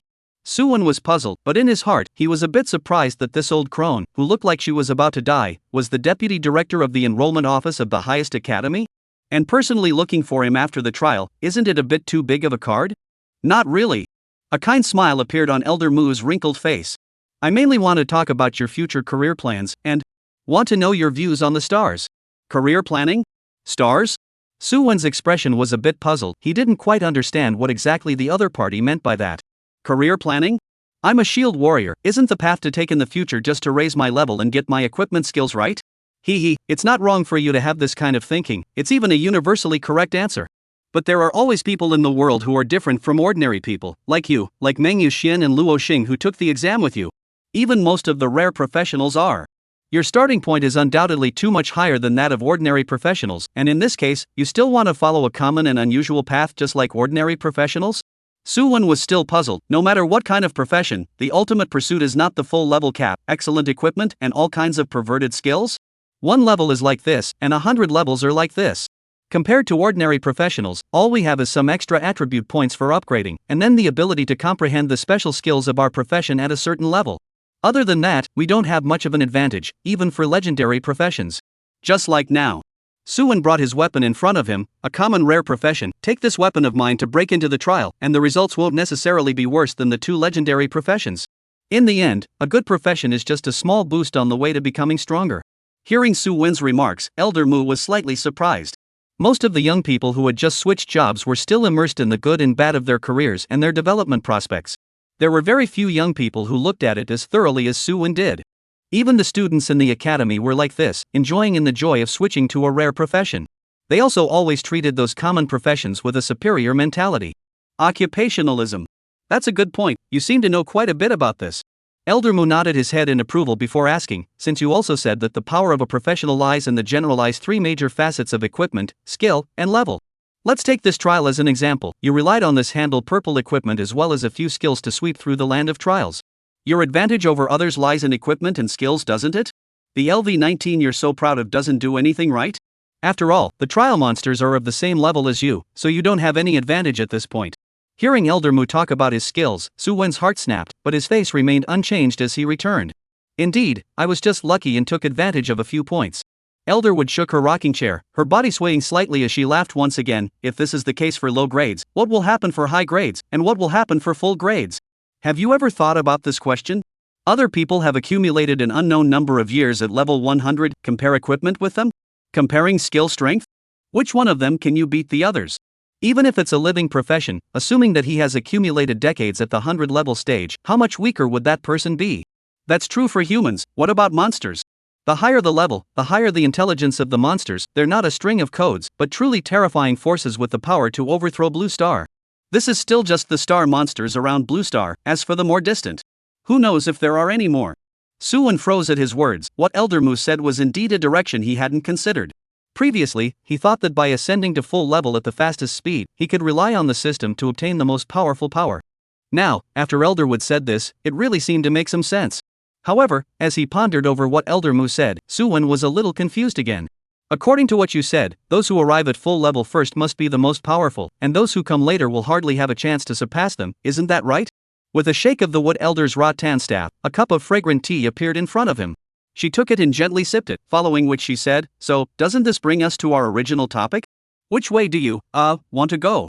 Is it the ordinary burying your head in the sand, quickly ascending to 100 levels, and turning from a genius into a wayfarer? Or is it to follow a path of true celestial pride? Being guided by Elder Mu like this, Suwon had no other choice. He didn't want to be aggravated everywhere after 100 levels, so he opened his mouth very much from the heart and asked, "Then may I ask Elderwood, what exactly is the second path?"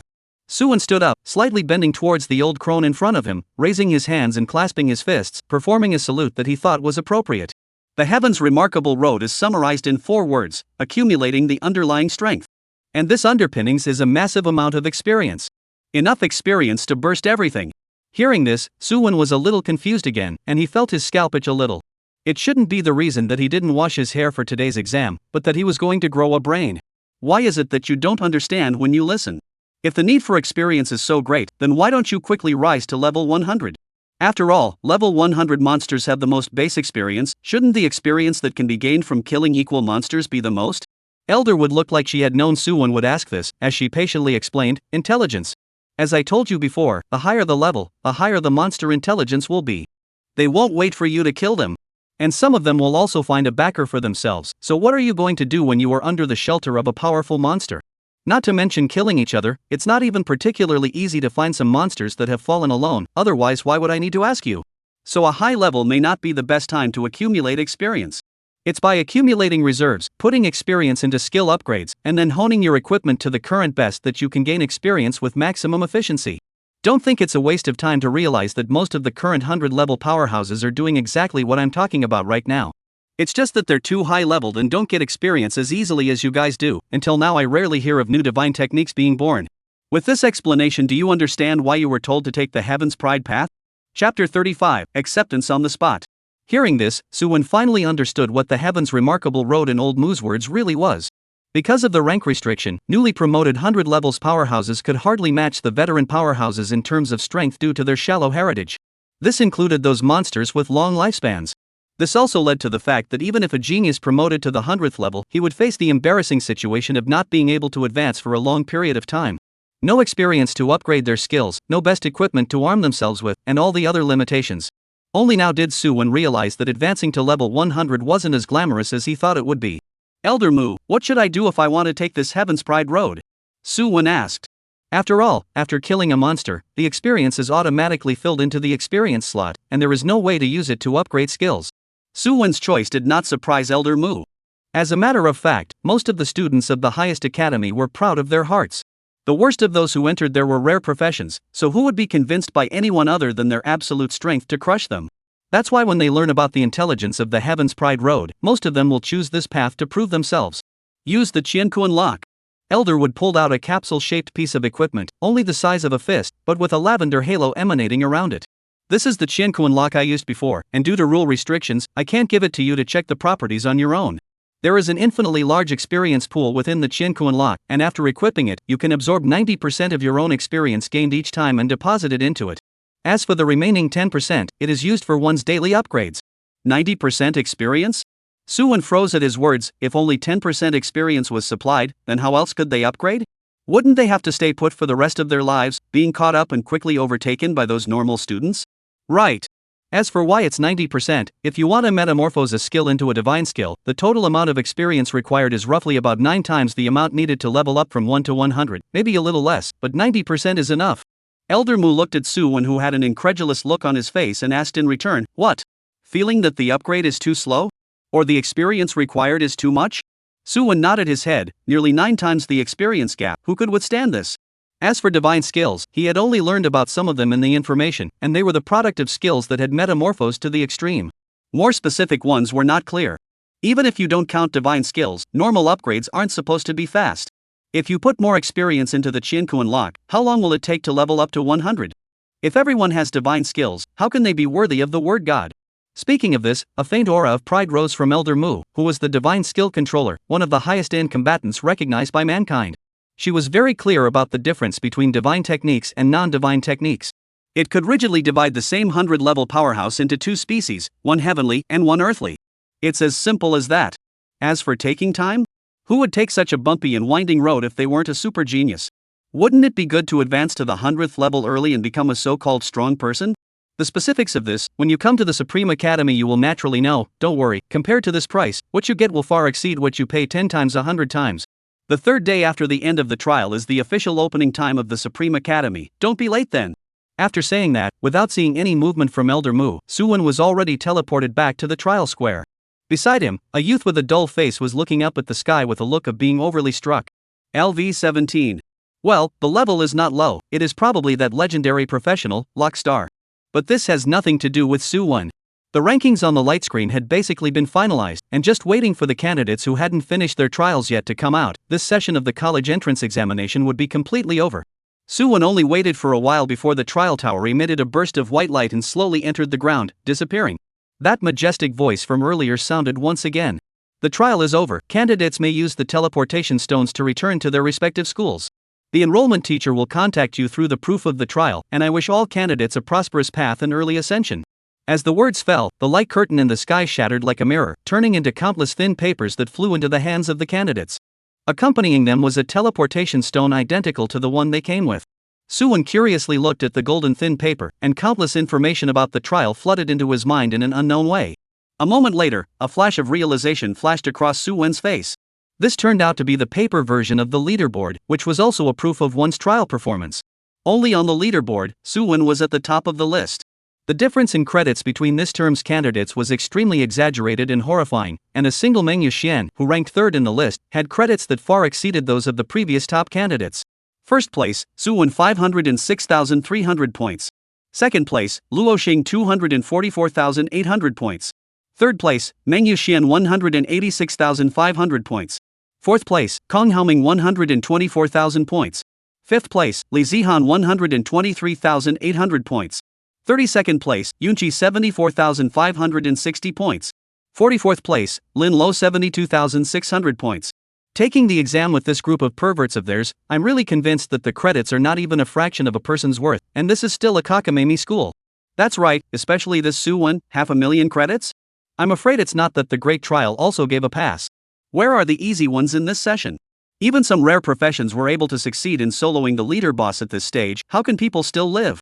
Looking at their credits, I guess they barely managed to beat the first leader boss, but where have they been so outrageous in previous years?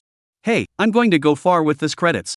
Weekly ask a question, they so many credits, will affect us to take the pheasant school? It's solid. The group of candidates didn't leave immediately, but instead discussed amongst themselves about the trial they had just undergone. In particular, Suwon, Luo Xing, and Mengyu Xian, as expected, managed to bag the top three. From the beginning, one could surmise one or two of the basic ranks, and the candidates of the Hedong province actually produced 3 legendary professionals in this session. In contrast to previous years where there was none or only one embarrassing scene, this year was undoubtedly much more lively. Suwon didn't stay for too long. Gripping the teleportation stone tightly, he began to return to the school. White lights flashed one after another. The River Springs High School candidates returned from the land of trials one after another. They offered their congratulations when they saw Suwon, their eyes filled with endless envy. The first prize winner of Huchuan province. It's still a LV-19 full top scorer. When this news circulated, all the major powers would catch wind of it, especially those civil spontaneous organizations that would try to do everything to befriend Suwon. By investing in Suwon, the gain would be at least a 100-level powerhouse to rely on. Who wouldn't be tempted by a surefire deal? When Suwon walked out of the teaching building, Luo Fei, who was waiting here, hurriedly ran over. He wrapped his arms around Suwon's neck and grinned. "Mosquito, how was the test? Didn't lose your brother face? Your Fei brother, I was shocking the whole field of candidates. As my little brother, you have to come back with a top rank even if you're bad." Saying that, but Luo Fei understood that the competition with Suwon was all the main battle class candidates in the province. Although he had full confidence in Suwon, he didn't dare to jump to conclusions about the exact outcome until the trial was over. He only saw Suwon glancing at him breathlessly before handing the golden paper in his hand to himself.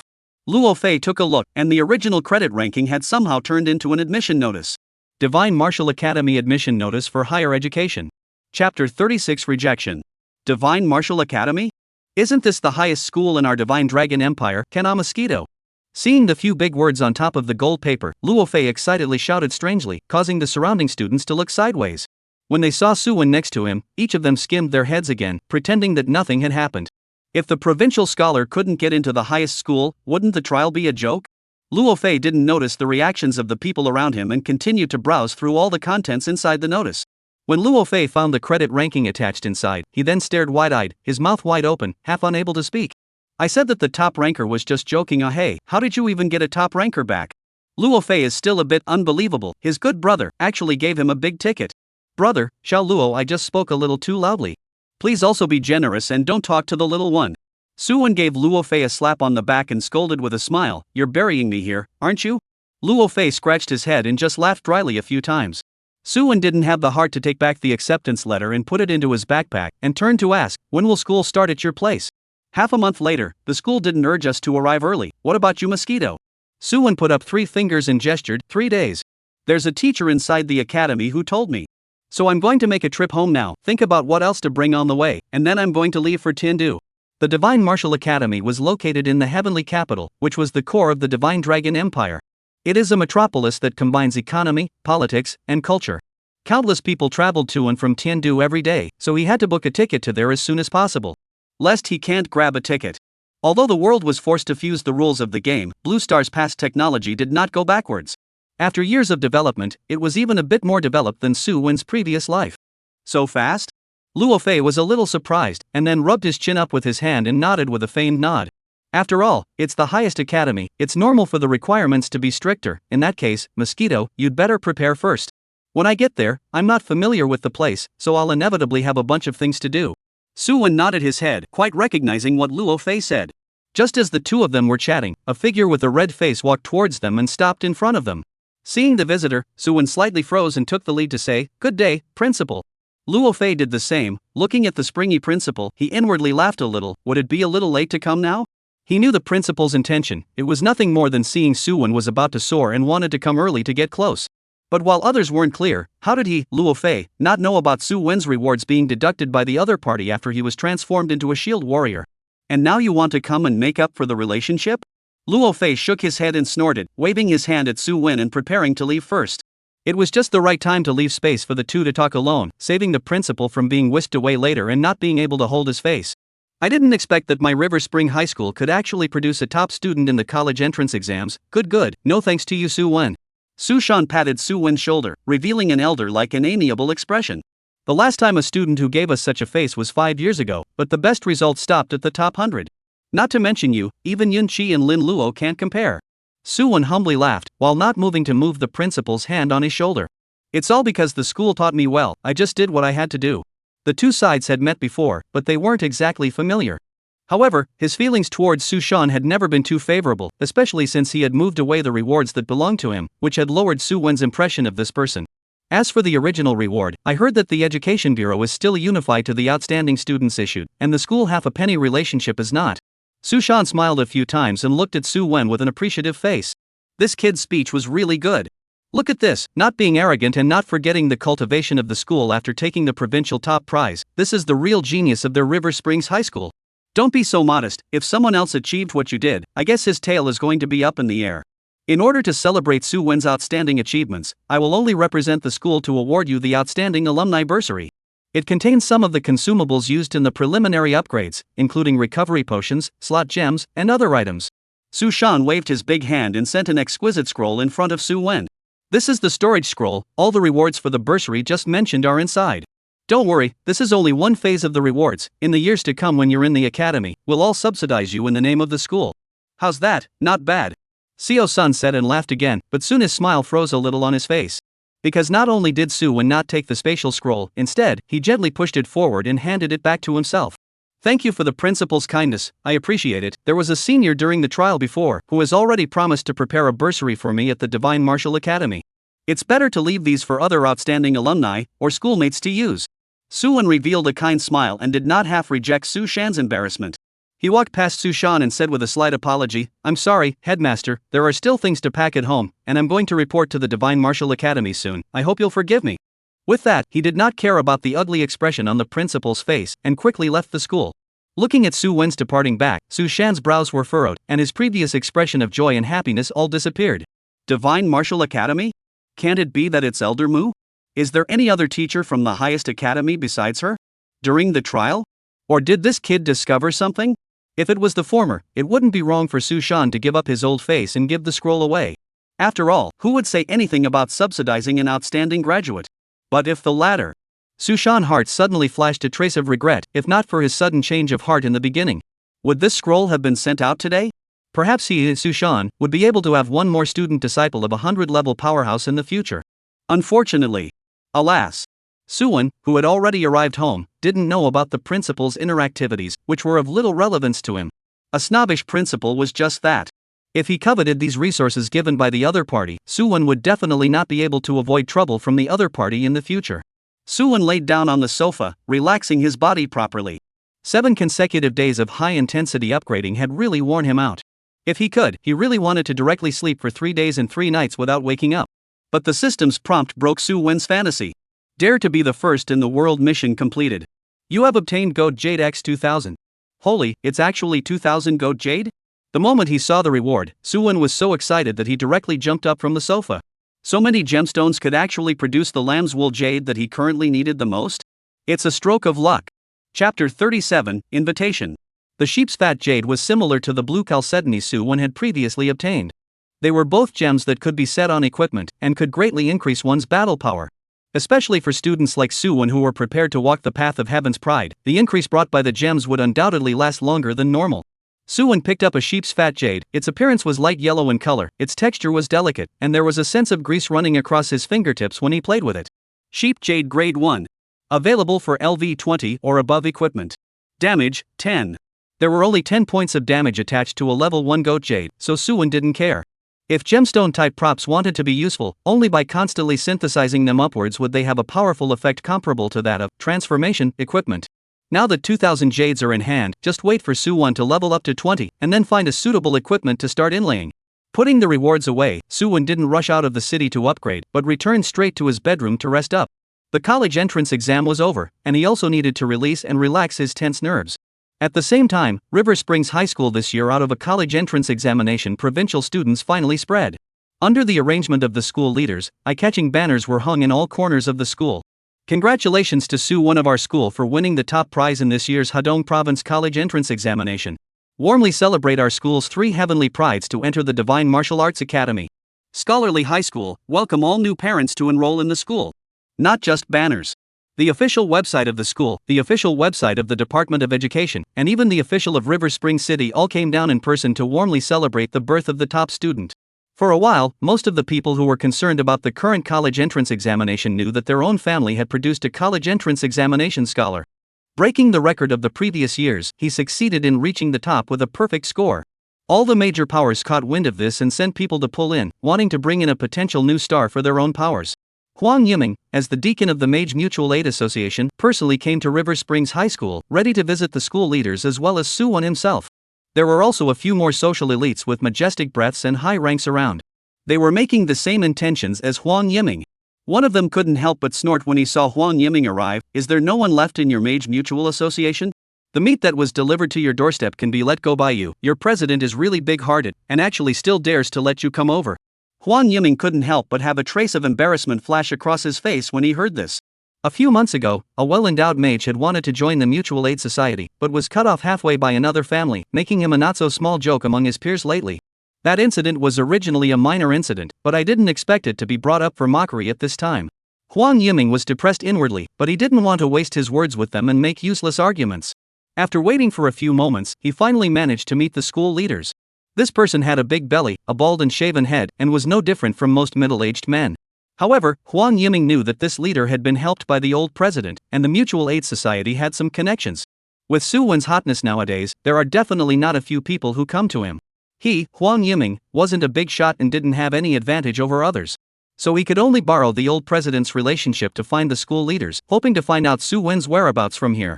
Old he, I'm sure you're also clear about the purpose of me coming here. I won't beat around the bush. I want to know where the address Suwon lives at is.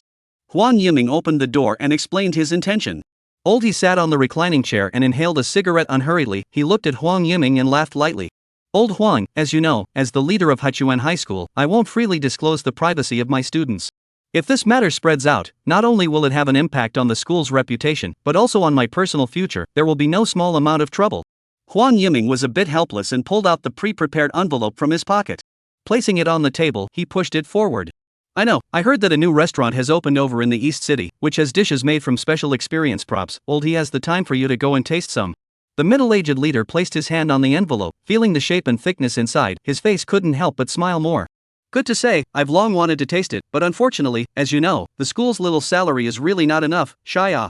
Huang Yiming heartslander, goddamn shy, when a school leader, look at you powerful. Even the old chairman of the favor are disregarded. Oh, do not let me meet you in the field. Suwon slept straight through this sleep until 3 o'clock in the afternoon. After simply washing up, he just wanted to go out of the city to practice, when he heard the doorbell ringing outside the house. Suwon unscrewed the door to his room, only to see a robed attire, face with a smile of Huang Yiming standing in the doorway, his hands also holding a magic book that emitted marvelous fluctuations. It was a master of law, and the level was also very high. It was at least 20 levels higher than him, and he couldn't even see the basic information. Facing the senior mage who suddenly arrived, Suwon was a bit puzzled as he asked in confusion. This mage, sir, what is it that you are looking for me for? Seeing that Suwon had no intention of inviting himself in, Huang Yiming wasn't annoyed. He was here to invite people to join the club, not to be a grandpa. The size of the king is divided quite clearly. He opened his mouth and introduced himself. Hello fellow Suwon, I am the deacon of our River Spring City Mage Mutual Aid Association, and I have come here today to invite you to join the association. Mage Mutual Aid Association? Suwon has never heard of it. Besides, I'm a shield warrior. Isn't it not appropriate to join this kind of mage union? Sorry, I'm not too interested in joining a union. Suwon responded with a smile. Moreover, I'll be leaving River Spring City in a few days, so joining a labor union is a bit inappropriate. Without giving Huang Yiming a chance to speak, Suwon quickly closed the door. Bang! The sound resounded all around. Huang Yiming stood awkwardly in place, not expecting to eat a closed door from the other party just as soon as he made contact. Look at this attitude, estimates continue to persuade hope is not big. But Huang Yiming did not give up. He squatted at the intersection not far from Suwon's house, ready to create a chance encounter. When the time comes to pull some strings, it is best to succeed, but if not, you can only give up the plan. I have to say that Huang Yiming's patience is really good. He really let him wait for Suwon, who was preparing to leave the city. He followed far behind, thinking in his heart about what way to create a chance encounter. Should he take a detour and meet from the front, or should he follow from behind? Neither is good, it always feels a bit deliberate.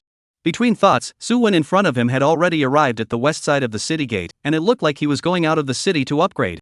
Huang Yiming didn't want to go out of the city and meet Suwon by chance, that would cause unnecessary misunderstandings. He was just about to go forward and call out to Suwon, but he suddenly stopped and stared ahead with a suspicious expression. He only saw Suwon put on all his weapons and defenses, put an exaggerated giant axe behind his back, and slowly walked out of the city gates under his frowning gaze. This kid, it can't be the person that the chairman is talking about, right? Huang Yiming lost his thoughts of a chance encounter, and a bright and uncertain look appeared on his face. Chapter 38 Sudden Crisis. Huang Yiming stopped to ponder, and after a moment, he turned around and left the West City Gate, heading towards the Mutual Aid Society's premises. He wasn't sure what choice the president would make after learning the news, but reason told him that he shouldn't continue to dabble in this mess. Even if he only followed behind the other party from afar, Huang Yiming felt that it was inappropriate. So he didn't even use his means of communication and returned straight to the labor union in order to reduce the traces of his involvement. As a senior deacon, he had the power to directly face the president. So when he arrived at the residence, he ran straight to the third floor and stopped in front of the president's door. Dang it! Knocking on the door, without even waiting for a sound to come from inside, he simply opened the door and walked in. At this moment, President Wang Fei was frowning and looking out the window, ignoring the heavy documents laid out on the desktop. At Huang Yiming's arrival, he only turned his head to look at it, then cast his eyes into the distance again. President, there's something I want to report to you. Huang Yiming stood behind Wang Fei with a somewhat heavy voice. What is it? Wang Fei was unimpressed. How big a deal could be put aside for now? Wang Heng's murderer had yet to be found. How could this allow him to focus on other things? Huang Yiming's reply, however, caused his face to change for a moment. The person who killed Prince Hong has been found, and according to the description given by his classmate before, that person held a shield and had a huge axe as a weapon. That person appears to be Suwon. It's the same Suwon who just won the provincial scholarship and whom you were going to ask me to invite into the club. Wang Fei turned around and a strong aura erupted from his body, as if a volcano was about to erupt. His eyes widened as he stared deathly at Huang Yiming. Are you sure? It's that Suwon? Not someone else? Huang Yiming only felt his chest bothering him under this aura, and even breathing was a bit difficult. Okay. My subordinate compared it with the message you sent down to me, Chairman, and in terms of level, equipment, and appearance, this person Suwon is highly overlapping with the clues. There is almost no possibility of error. Wang Fei closed his eyes upon hearing this and took a deep breath, once again leaving his back to Huang Yiming. After a long time, he faintly spoke, I know, you go down first. As Huang Yiming was about to exit the room, Wang Fei suddenly spoke again, where is he? Huang Yiming's body trembled, and he hurriedly replied in a respectful voice, outside the western city.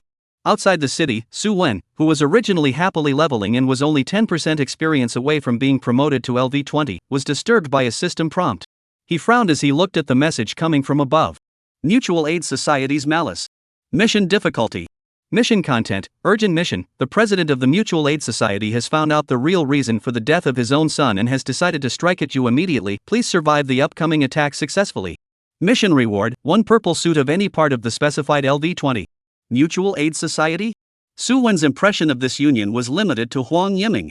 The two hadn't spoken more than a few sentences, and it was unlikely that they would offend each other. And the system gives the prompt as the president's son died. I have nothing to do. Kill his son. Do what? It is not. Wait a minute. Su Wen suddenly remembered the youth who was very arrogant in front of him before. The strength wasn't great, but his tone was not small, and he even said that he would make him not be able to walk out of Haichuan City. It feels like he has a lot of energy. After slaughtering the other party, he had almost forgotten about it, not realizing that retribution would come so quickly. Su Wen put his equipment into his backpack and took out the goblin's bone knife that he hadn't thrown before, pretending that he was a warrior. At the same time, he also put away those green rings to make himself look as ordinary as possible. Su Wen didn't dare to bet on what level of powerhouse the other party would send to attack and kill him. It was always right to be careful. Looking at the sky, Su Wen did not immediately return to the city, but instead felt his way south along the edge of the low-level area. LV-22. LV-26. LV-30. Until the surroundings were full of LV-30 monsters, Su Wen was slightly relieved. There are only 2 options for those guys to kill me. One is to just go out of town and finish me off. The second is to send someone at the city gates to keep an eye out for a follow-up. And the Mutual Aid Society isn't aware that I'm already aware of their actions, so other than the Western City Gate, the odds are that they won't set up stakes at the other 3 gates. So I just need to dodge this period of time, and hold out until tomorrow morning at the latest, and I'll be able to safely return to the city. Su Wen analyzed the situation, thinking about all the possibilities of the Mutual Aid Society's actions. Substituting himself into the other party's perspective, plotting how he could silently kill him. Su Wen was now the top student of the college entrance examination, a heavenly pride who was about to step into the Divine Martial Academy.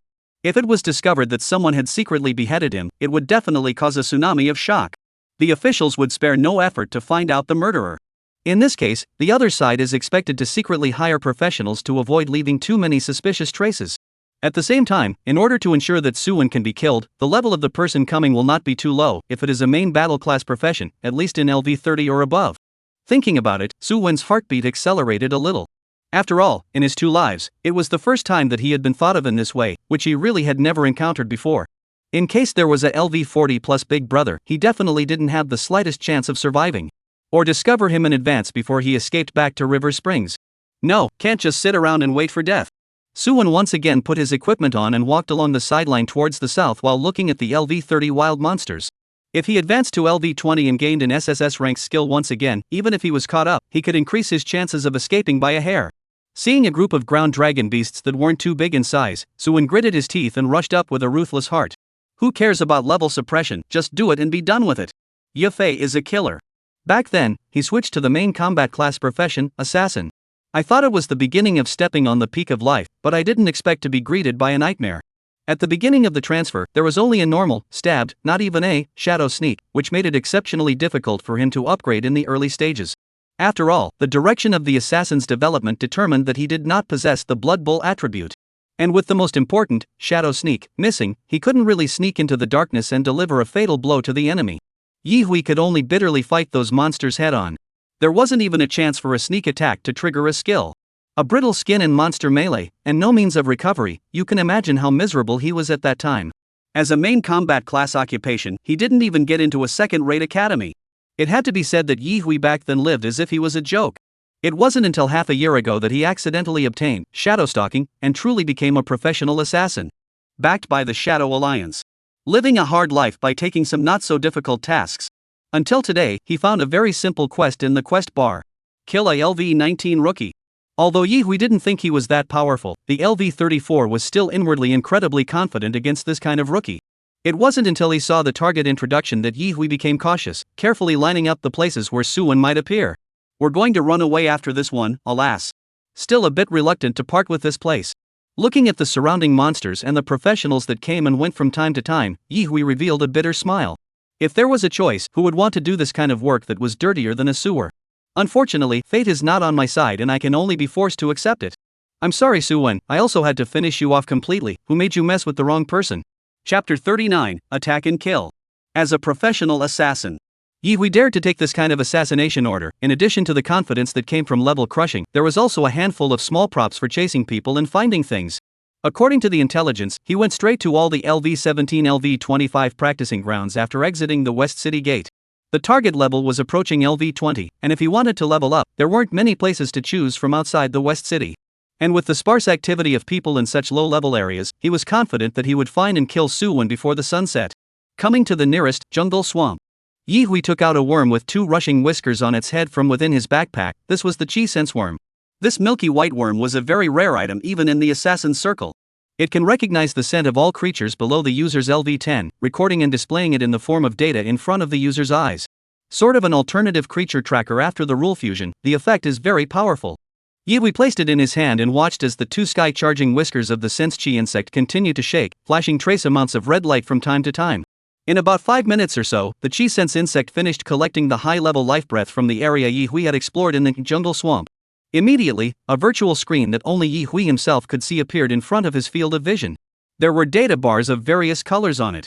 Among them, the white data was the most eye-catching, which was undoubtedly the most common wild monster in this place and was directly ignored by Yi Hui. Then he blurred the range of life breath perceived by the Sense Chi worm to LV-15 LV-25. The useless data was directly reduced by half. It wasn't that Yi Hui didn't want to continue narrowing down the scope, but the Sense Chi insect was so capable that it couldn't probe the perception any further. The intelligence said that Su-wen left the city alone, so he eliminated those numerous, disorganized and dense scents. These were presumably life-class professions or current professions that were venturing out in groups. None of them were his target. Slowly sifting down, Yi Hui left a few noteworthy scents as options. Then he came to another area and walked up in a circle with the Sense Chi insect carefully lining up. This process was very boring and even a bit abrasive. However, Yi Hui had no extra emotions in his heart and just searched slowly one after another. It would be best if he could find them, do a job and leave, and then go to the Shadow Alliance in other cities to collect the bounty. Though in the grand scheme of things humanity was united in its focus on the deep space of the universe. However, there was no shortage of internal fly tipping at all, and the situation had even become more complicated than before the rule fusion due to the emergence of the professionals. That's why there was a situation where underground forces like the Shadow Alliance appeared in the open. As for not being able to find it is just a waste of some time anyway. It's not like we haven't encountered it before. As time passes, the sun slowly sets. Seeing that the reward time is about to end, Yi Hui still did not find any trace of Su-wen. Relying on the super high agility attribute, Yi Hui ran through all the places from LV-15 LV-25. There were more and more clues in his hand, but he didn't find the target person. At this point in his sight, there were only 3 single people with more suspicious scents. But 2 of them he had just seen, 2 student boys who had gone out of the city to practice leveling, and their levels were quite good among the current crop of students. LV-14 and LV-15 levels don't match the target's LV-19 strength, right? Yi Hui frowned slightly. Is it possible that the other party has already gone back? He looked in the direction of the city gates, and the system within the Shadow Alliance didn't have any hints of quest cancellation or completion or anything like that. There was also no message from the dark line he had left at the city gates that the target had returned to the city. Then where the hell did he go? Yi Hui leaned his back against the tree and rubbed his chin, his eyes full of thought. Just when Yi Hui did not have a clue and was ready to give up, his eyes inadvertently glanced at the brown woods in the distance, which was the place where he had often gone to practice. It was also the dead end of the territory that he hadn't explored. Could it be that way? Yi Hui didn't hold much hope in his heart. He was already looking at the target very high when he could lock the exclusion site at LV-25. As for places with higher levels, he hadn't thought about it. After all, there was a level suppression for level crossing challenges. Even if the strength was strong enough, it would be weak like a muggle when crossing 5 or 6 levels, and practicing leveling over there didn't have half the meaning. However, after thinking about it, Yi Hui was still prepared to check it out. After all, after searching for so long, he wasn't afraid to spend some more time. He moved to the LV-26 LV-30, Earth Dragon Mountain Range. Just as he entered, the 2 sky-charging whiskers of the Sense Chi worm kept shaking. The key scent that he had marked before was actually present here as well? Yi Hui's eyes lit up. Is it possible that it is really here? But this is not the place where freshly transferred students should come. Could it be other professionals? Yi Hui pondered for only a moment before making up his mind. Yes or no, it would have to be seen before being said, and there was only one last clue left anyway. His figure shook and disappeared as a shadow, leaving behind only a series of footprints walking towards the depths of the Earth Dragon Mountain Range. On Su-wen's side, due to the extremely terrifying attribute suppression, his efficiency in brushing monsters was not ideal. There was no more of that 1-2-3 undercurrent of killing dog heads. Facing these ground dragon beasts, even if the other party was only a small monster of the normal life class, the pressure he felt was much more than that of an alpha boss of the same level. The attribute suppression of LV30 against LV19 was a full 55%. This also meant that every time the Earth Dragon Beast attacked, it would break its defense and deal a lot of damage. More than half of its own blood and mana were also sealed.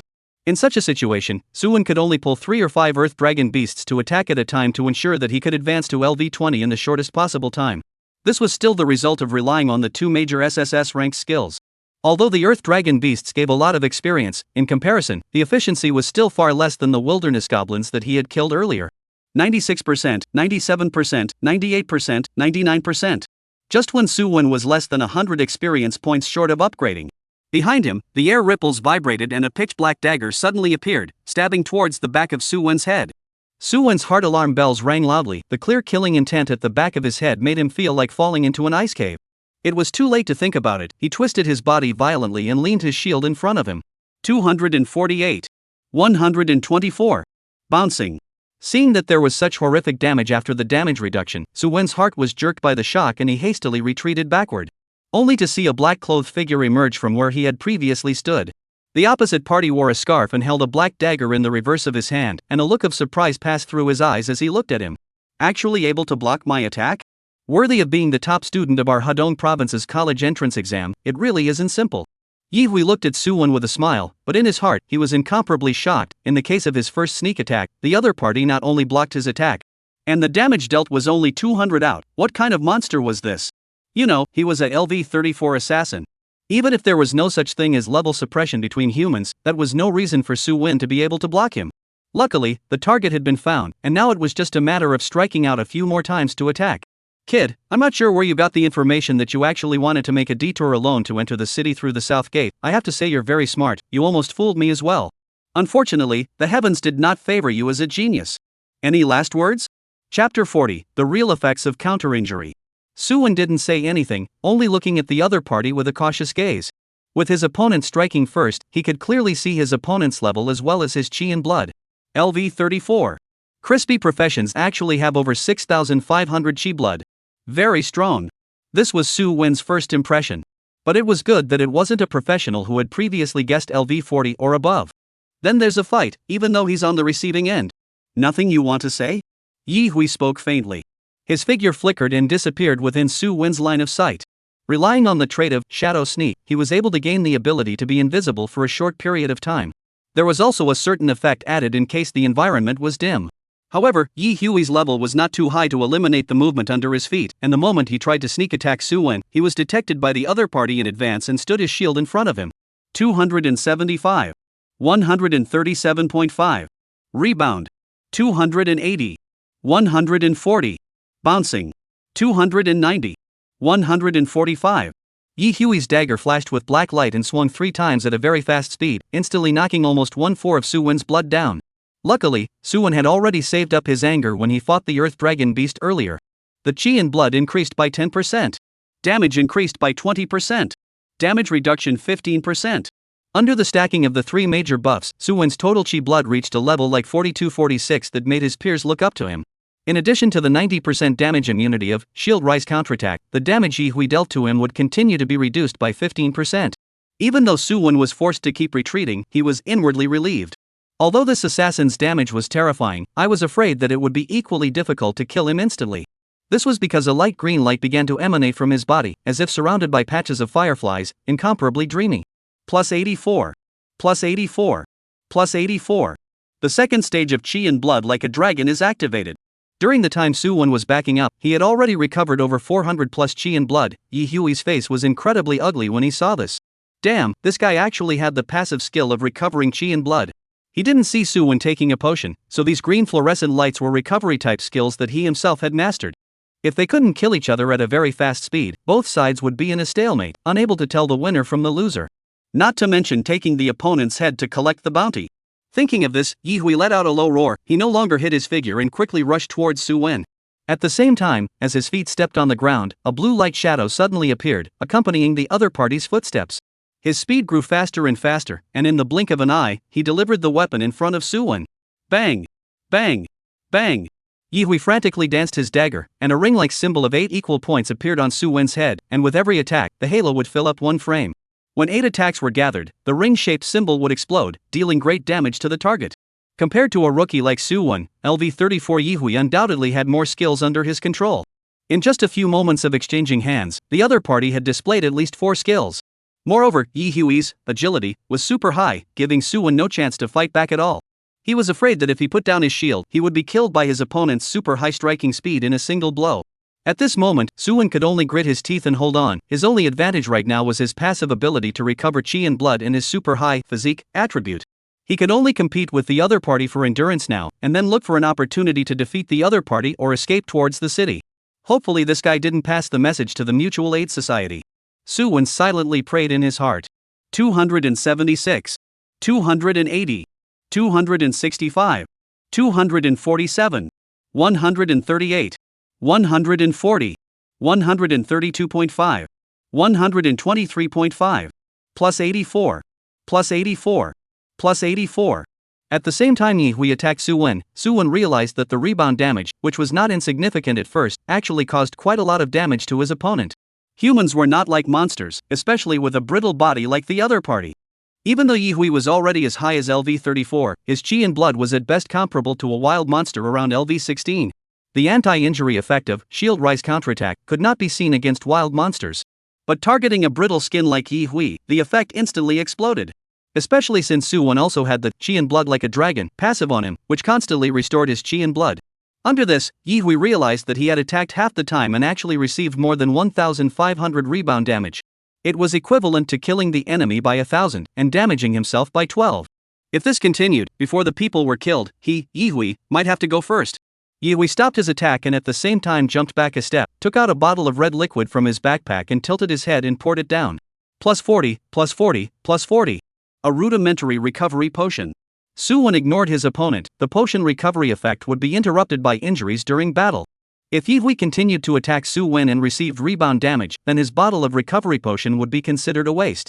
Both of them were recovering their chi and blood at the same time, but their respective mindsets were completely different.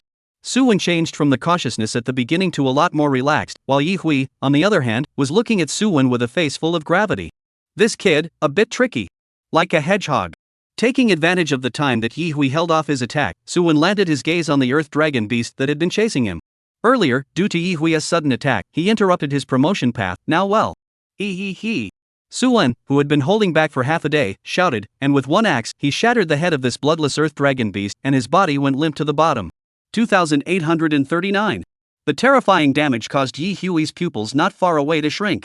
Heart Vigilant at the same time cannot help but breathe a sigh of relief. Could also notice the kid's attack in advance. The next in the fight can also prevent the other side. This hand, under the huge level suppression, can still burst such damage. If it falls on your own head. Yi Hui didn't dare to imagine. There was no level suppression between classes, even if most of his equipment was LV20 or 30 green.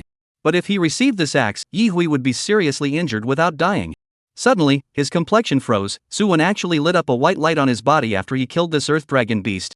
Is this an upgrade? After checking the opponent's level, it had indeed risen from LV19 to LV20. Only, the white light didn't dissipate immediately. Instead, it transformed into 3 orbs that emitted soft white light, constantly circling around Su Wen's body. Yi Hui wasn't sure what these spheres of light represented, but a strong sense of uneasiness rose within him. Was it because of these 3 balls of light? Yi Hui wasn't sure. He saw that after the upgrade, Su Wen, whose face was originally a bit stagnant, suddenly flashed a smile at him. The smile was incomparably sunny and cheerful, but set against the dark environment of the Earth Dragon mountain range, it looked incomparably eerie. Yi Hui's sixth sense frantically warned him to stay away from this rookie who had just been promoted to LV20. This guy, what kind of monster is he? Just promoted 1 level, why does he give him such an uneasy feeling? Yi Hui decided to give up on this mission and traveled far away from Huchuan City. However, he had just cast Shadow Sneak and was preparing to escape when an inexplicable force enveloped his entire body, causing him to involuntarily turn around and charge towards Su Wen. Yi Hui looked horrified. Not good. Chapter 41, Congenital Immovable King. This feeling is a shield battle taunt? Yi Hui's heart shook tremendously, and at this moment, he had been controlled by the skill to come in front of Su Wen. Raising his hand, the dagger stabbed forward. Bang! The attack landed on the shield and a 246 damage surfaced. However, in Yi Hui's eyes, the three balls of light surrounding Su Wen's body circled crazily around the moment the attack fell, forming a translucent light shield that surrounded him. Moreover, the damage numbers were not the normal red color, but an extremely dull grayish-white color. This meant that Yi Hui's damage was absorbed by the light shield and did not cause substantial damage to Su Wen. At the same time, a lavender light filled his sight at an extremely fast speed. The whistling strong wind frantically slapped at Yi Hui's face, blowing his hair wildly and his eyes wide. Yi Hui twisted his head and controlled his body to dodge backward extremely. However, Su Wen had fought until now to cast Taunt in order to leave his opponent behind completely. Where would he give Yi Hui half a chance to dodge? Giggling. 5048. Weakness damage. The sound of an axe blade entering flesh came. Yi Hui's pupils suddenly shrunk, and his body, which was originally falling backward, stalled. His mouth opened and closed as he reached out and pointed at Su Wen, wanting to say something. But with his chi and blood zeroed out, he could only fall heavily to the ground, splattering a cloud of dust. A trace of shock and confusion remained on Yi Hui's face, as if he didn't expect to be easily decapitated by a student boy. Even 1 second later, with the help of the primary recovery potion, he would have been able to escape from here without any problems. Unfortunately, the moment Su Wen received the mission, he was deducing various possibilities in his mind. With his mind counting on his heart, coupled with his newly acquired SSS skill, Su Wen had the courage to use the Taunt plus Shield Rise Counterattack combo technique. In one fell swoop, the opponent was decimated. He didn't want to leave himself a hidden danger. After all, the deterrent effect of an assassin hiding in the shadows was undoubtedly very terrifying. After beheading Yi Hui, Su Wen did not delay and continued to walk along the Earth Dragon mountain range, towards the south of the city. Su Wen was not sure if the assassin was only one person, and he could be discovered even if he hid on this side of the Earth Dragon mountain range. Others might have similar tracking methods. For now, it was better to return to the city as soon as possible. It's a good thing Su Wen's worries were redundant. The sky was slowly getting darker, and along the way, the ones he encountered were also all professionals returning to the city. With happy faces, they showed off their harvests to their peers around them, and from time to time, they even let out smug laughter. Su Wen followed this group of professionals all the way back to South City. It wasn't until he reached his home that Su Wen breathed a sigh of relief. Then he took out his cell phone and hurriedly changed the ticket for tomorrow morning to this evening. This River Spring City was too dangerous, he couldn't stay at all. Just as Su Wen packed his luggage and prepared to run away overnight, the system prompt suddenly appeared. Mutual Aid Society's Malice mission completed. You have obtained the LV-20 designated purple equipment box. A prop similar to the previous random equipment box appeared in Su Wen's hand. The slight difference was that there was a key pattern printed on the top of the box, which looked quite symbolic. Thinking about the scene of being pressed by Yi Hui earlier, Su Wen's heart burst with irritation. Since transferring and activating the system, he had a smooth journey, and it was the first time he had suffered a loss until now. Although the new SSS skill at the end gave Su Wen no small amount of backbone, allowing him to cut down his opponent in 3 blows, Su Wen still had a moment of fear. What if the one who came this time was a LV-40 or LV-50 plus assassin? Then he still has a chance to live? Su Wen doesn't know. But as the Shield Emperor, he thought it was time to update the core equipment on his body. Su Wen clutched the equipment box that glowed with a lavender color. There was a silent chant in his heart. The equipment box slowly opened, and a burst of dazzling purple light shot out from within. Su Wen subconsciously squinted his eyes, and when he opened them again, a shield full of metallic texture, with the overall shape of a long triangular tip, was placed on top of his left arm. As his eyes swept over, the equipment information immediately surfaced before his eyes. Protector's Choice Purple. Can be used by LV-20 or above weapon dual-wielding professions can use it. Durability, 1000. Defense, 1024. Physical fitness plus 21. Physical fitness plus 19. Binding, Chi Blood 542 increase. Mana 226 increase. Seeing this superb shield with super high defense and double increase in body quality, Su Wen almost drooled indisputably. This was simply the shield warrior's ultimate dream girl. If he had this shield, how dare that assassin from before be so arrogant in front of him? The would have been beaten out of him. If you set the LV-4 Blue Chalcedony on it and combine it with the newly obtained SSS skill, this damn thing is afraid to take off straight away. I'll see who can beat me to death in the future. Thinking so, Su Wen set the Blue Chalcedony onto Protector's Choice before his gaze fell onto the new skill he had gained at LV-20. Innate Immovable King of Light SSS passive. Use 10 times the power of Chi and Blood to condense 3 spheres of protective light, which will always surround the user's body, automatically absorbing the damage dealt. Note, the spheres of protective light are equally benefited by the Chi and Blood like a dragon passive enhancement. Current shield value, 95,880. After replacing the shield and inlaying a Blue Chalcedony that provided an additional 4,000 Chi and Blood, Su Wen's Chi and Blood had nearly doubled compared to before. It reached a terrifying 9,588 points. With the innate immovable king's enchantment, it was equal to Suwon having a chi and blood shield of nearly 100,000 points. Previously, it was also because of the appearance of the innate immovable king of brightness that Suwon had the courage to let go of that black-clothed assassin. With such a high shield, who could break it at the same level? Looking at the three balls of light surrounding him, Suwon had a moment of peace. The equipment skills had been updated again, and Suwon suddenly wanted to see how explosive his attributes were nowadays. Name, Suwon. Profession, Shield Emperor only. Level, 2032 361,000. Blood, 9,588 4,000. Mana, 763. Power, 124. Psychic power, 37. Physique, 218. Agility, 34. Physical damage, 1106. Spell damage, 687. Speed, 88. Defense, 2174. Skills, Shield Up Counterattack SSS LV1 Taunta Max Breath and Blood Like a Dragon SSS Max Innate Feudo SSS Max. Rage, 0-100. Reputation, 500. As a shield warrior, Suwon now had a whopping 9,588 blood and 2,174 defense. Under the same level, Suwon can act as the absolute main T no matter what team he is placed in, a person who can top a few legendary shield warriors as a super big T. And up to 1106 damage, so Suwon can sell a defense end at the same time, but also can play their own than the main C damage advantage. Now that the three major SSS skills had been added, Suwon had truly completed the armor merge and soared to the heavens. Today is a good day, a good day. Suwon hummed a little song, packed up his luggage, greeted the cool night color, went out and walked towards the station. Just before he left, he looked in the direction of the Mutual Aid Association, a cold smile appearing on his face. Chapter 42 Arrival at the Divine Martial Academy. The next morning, Suwon arrived at Tiandu with a yawn on his face. Looking at the center of the empire, which was even more prosperous than his previous life, Suwon, apart from his initial awe, just wanted to find a place to sleep well. Perhaps it was the aftermath of being assassinated. Last night Suwon looked at everyone in the car like a bad guy. Especially since those professionals were attracted by the three balls of light around him and looked at him frequently, Suwon thought that the assassins had all chased him to the car. Good in this kind of cross-city transportation on the town of senior professionals, no one dares to make trouble, but also let Suwon arrived in Tiandu safely. According to the guidance of the acceptance notice, Suwon went all the way around, before noon, finally came to the entrance of the Divine Martial Arts Academy. This kind of top-level academy was not much different from those he had seen in his previous life. Speak of grandeur. Speak of heritage. Speak of popularity. Speak of what's good. After spending 3 gold coins at the entrance of the school to buy a map of the school, Suwon started to wander around the school like a normal tourist. What with the 100 treasures building, Divine Martial Arts Altar, 10,000 books pavilion and the like, Suwon went all the way around. After a trip down, Suwon realized that the students inside were generally not of a high level, mainly LV 30 LV 40.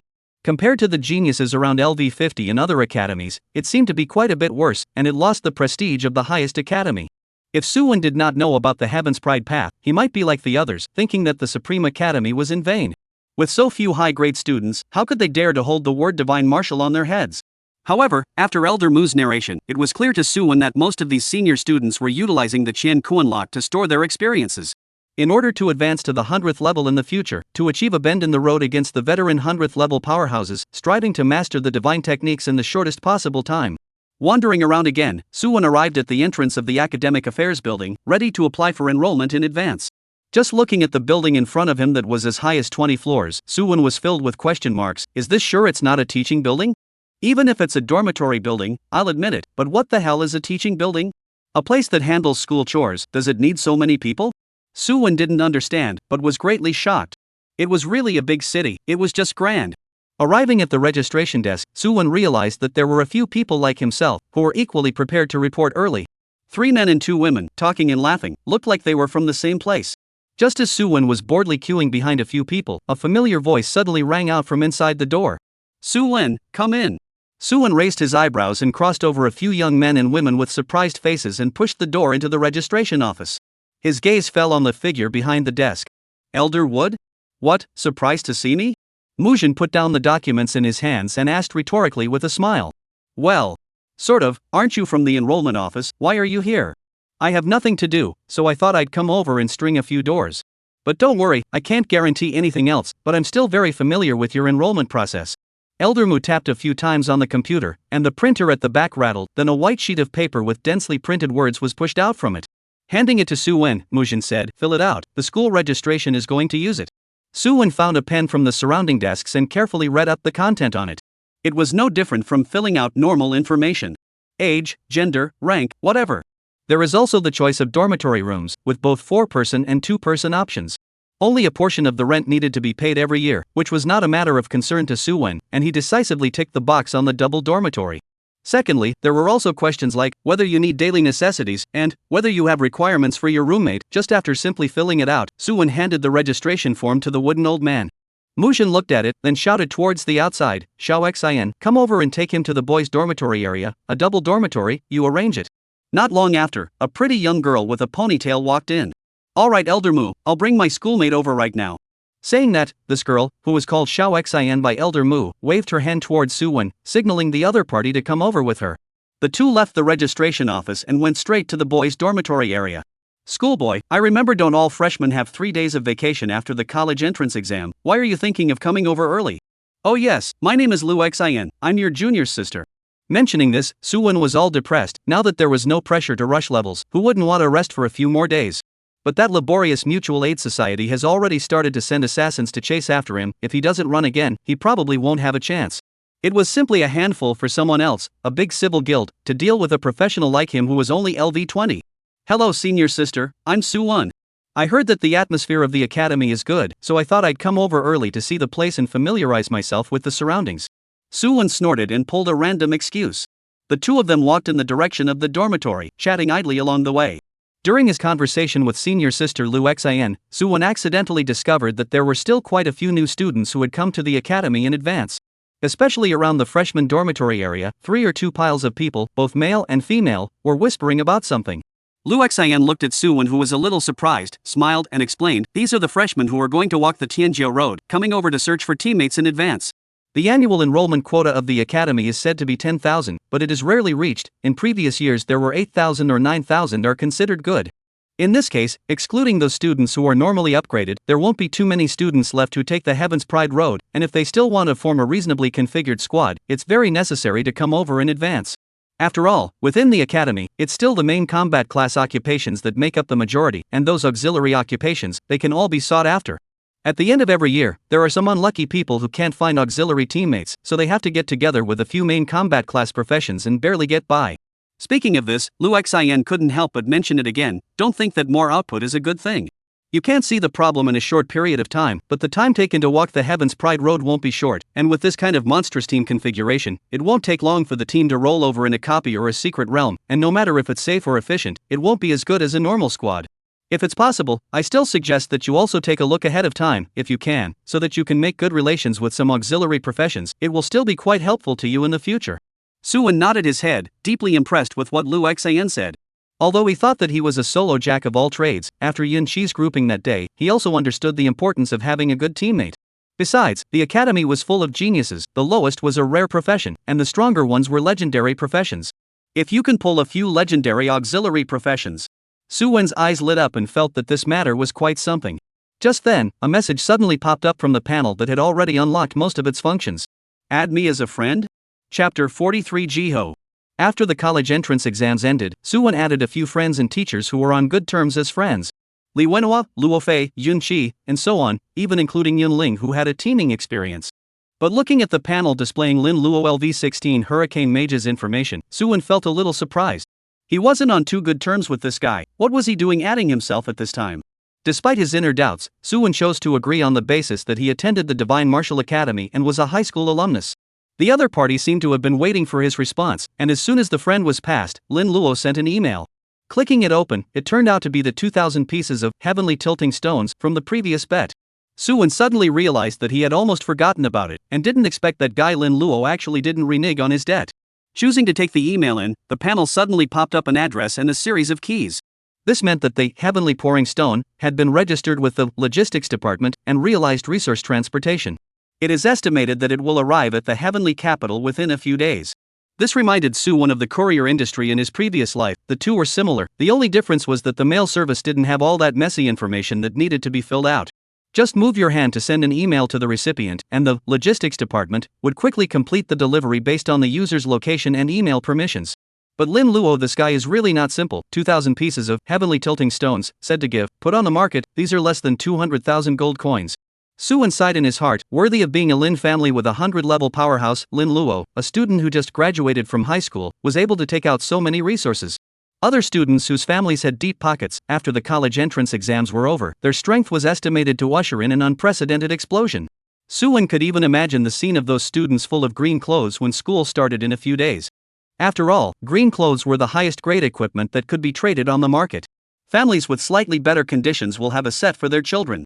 As for purple suits, most of them are dropped on bosses, and there is a 1 in 1,000 probability that a leader-level boss will pop them out, but Suwon hasn't come across them once. The 2 core purple suits were drawn from the system rewards. Walking with Liu Xian for a while longer, the 2 of them finally arrived under Suwon's dormitory building.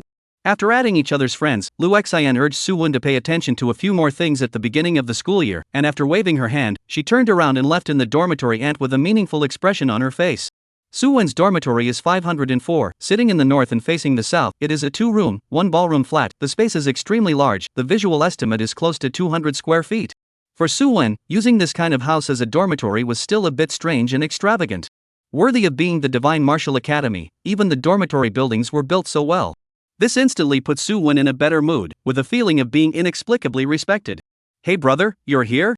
Just as Suwon was still looking around, a low and thick voice suddenly came from the side. He only saw a muscular strong man with a face full of scruff and a foot of 1 m tying a pink apron and holding a broom and dustpan in his hands walking over from the side room. Under the black trench coat with sky blue lining, it was hot to look at. But what attracted Suwon's attention more was that there was a hanging staff following behind it, with a light green light emerging. The burly man revealed a mouthful of white teeth and smiled as he introduced himself. "Hello brother, my name is Ji Hao.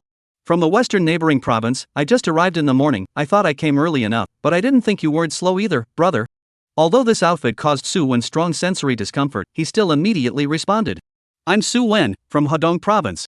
I heard a schoolmate say that I can find a good teammate if I come early. So come early to take a look. Brother, what's your profession, mage?" Suwon remembered Liu Xian's instructions and didn't put on any scholarly airs, but climbed up with Ji Hao. In the end, each of the 42 provinces of the empire had a scholar, and in the Divine Martial Academy where geniuses gathered, a scholar was really nothing to be proud of. At least Suwon himself thought so. "Hey, most of the ones who came early think like you." The corner of Ji Hao's mouth rose as he took the staff hovering behind him in his hand and gently waved it, 3 rays of light landing on Suwon's head. "You are subjected to elementary healing technique increase, which restores 30 points of chi and blood per second, and will not be interrupted by damage. Lasts for 30s. You are subjected to elementary fervor increase, attack increases by 100 points and attack speed increases by 10 points. Lasts 200s. You are subjected to wind chanting increase, movement speed increased by 20 points. Lasts 300s. What's my skill? What's a mage? Is it as good as mine?" Ji Hao's face showed a smug look. Seeing Suwon's mouth slowly open and looking at himself with an exaggerated look on his face, he felt a wave of relief in his heart. Sure enough, auxiliary professions were just popular in the Divine Martial Academy. "Ha, it's definitely you, brother, who's more popular. Those other mages, how can they compare to you?" Suwon was slightly surprised when he saw the skill effect. He didn't expect that this thick-browed one was actually a priest. Looking at the other party's level again, he actually had LV16, which was definitely considered top-notch in the auxiliary class professions. The meat and potatoes can't let it go. Thinking of this, Suwon stood on his tiptoes and wrapped his arms around Ji Hao's neck and laughed out loud. "Brothers, you're absolutely great at this skill increase, so much stronger than my teammates in high school. They only had an elementary healing skill, the recovery effect wasn't as good as yours. Besides, you're a priest with LV16, how can you let those students of the main combat class professions be embarrassed, ha?" Suwon patted his horse's ass without blushing. He had a ghost of a priest teammate in high school, and the Yin family sisters who had teamed up were also a life class occupation and a main combat class rare occupation. Not even a support, let alone a priest. Ji Hao was obviously not the type to ban boasting, and after being coaxed by Suwon, he immediately became a bit flustered. He scratched his hair with a modest face, but the corners of his mouth couldn't be suppressed. "Bro, low-key, luck to change into a legendary profession, plus a classmate to bring me for 7 consecutive days, that's how I got to LV16. Besides brother, you are not bad, all have LV2, monster bar you are, how to LV20? Ji Hao originally wanted to come with Suwon to a wave of business mutual admiration, who had thought that only glanced at the level on Suwon's head, his eyes almost all stared out. What did he see? A LV20 fresher? One should know that in their western neighboring province, the highest grade in the college entrance exam was only LV17. And this roommate of his actually reached LV20? What kind of a ING monster is this, or is the Western Territory province already backward, and the outside world is full of such geniuses? Dude, don't say anything, you're the real deal. What is this LV16 of mine? Does it deserve to be in my brother's shoes? It's not worthy. It's not qualified, you know. Jihao backhanded Su Wen, his bearded face full of flattery. Brother, do you still lack a pendant on you? I don't want to make an effort. Chapter 44 Su Lingyun's suspicion. Vomit. Su Wen was caught off guard by Jihao's hand. Looking at the big face that was getting closer and closer as well as the imploring eyes, Su Wen almost spit out the rice he ate last night. He pushed Jihao away with a whopping 124 points of strength that wasn't covered. Don't look at Jihao, who was tall and muscular, but when it came down to it, his strength wasn't even a fifth of Su Wen's.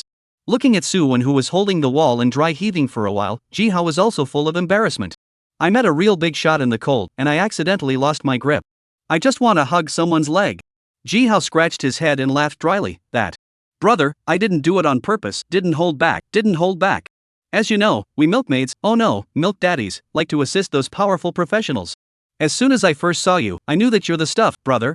It's the real deal. Saying this, Jihao also gave Su Wen a thumbs up. Su Wen blanched at Jihao and didn't continue the topic, turning to ask, by the way, Jihao, have you ever heard of Tenjiao Road? Of course, otherwise I wouldn't have come so early. Jihao nodded his head and returned. Most of the students who arrived at school early were aware of this information. After all, for them, the geniuses who had been admitted to the Divine Martial Academy, the ordinary pace of upgrading was just that for them. Only the Heaven's Pride Road would give them some novel experiences. However, this path also contained dangers, and if they could not persevere, a series of vicious consequences would be brought about by lifting the Qiankuan lock seal.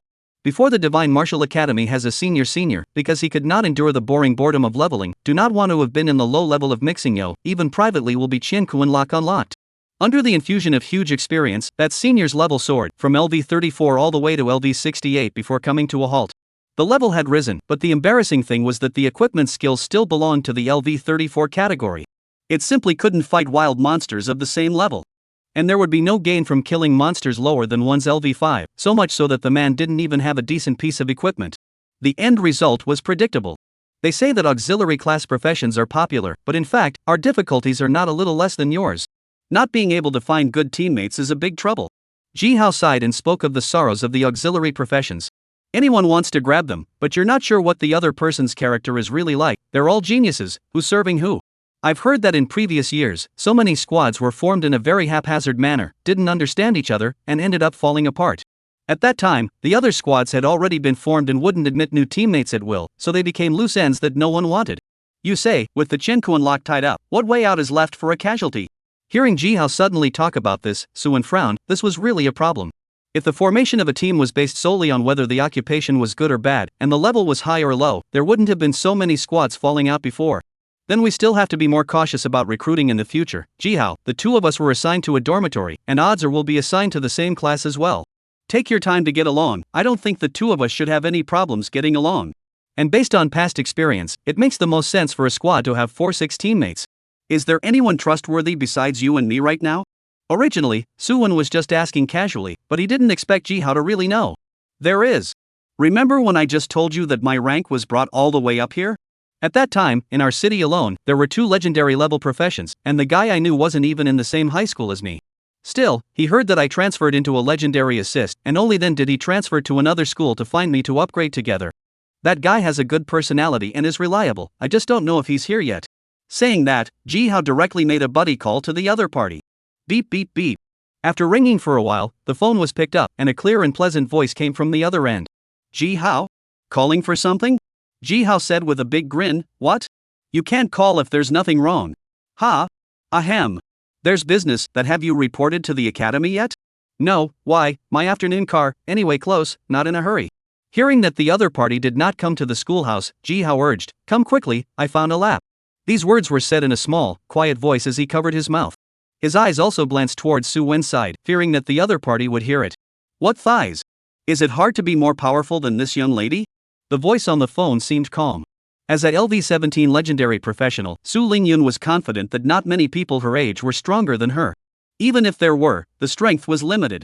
So she took Jihao's words as a joke, thinking that the other party was playing tricks again. Real thighs, the thieving ing thick kind. LV20. Do you know what that means, big sister?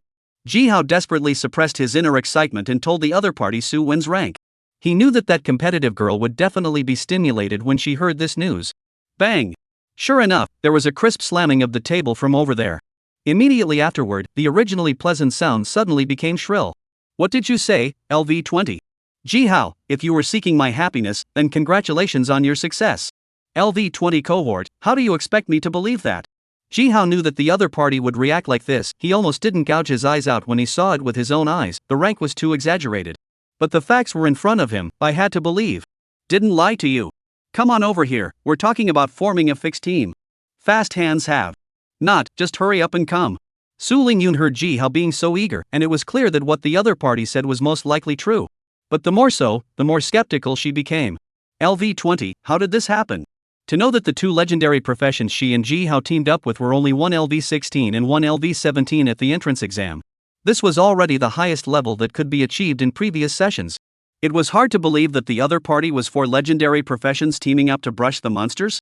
Or have they encountered some secret realm of experience? Or some other special encounter? Only these could barely explain the other party's super high LV20 level. Suddenly, Su Lingyun's good-looking eyes blinked as if she had remembered something as she asked Jihao. Right, what profession is that person? A mage or a legendary profession that comes with an AoE pulse attack? Jihao glanced at Su Wen. The other party was not carrying a weapon or shield at this time, and looked no different from an ordinary professional. The only thing that caught his eye was the three spheres of light around him that emitted white fluorescence, much like the Thunderbolt Warlock's passive star eyes. But Su Wen, this should be a light attribute passive. Jihao's eyes lit up as he discovered the blind spot. I knew Su Lingyun was a genius as well, actually being able to focus on the other party's career issues when they hadn't met each other. Terrific!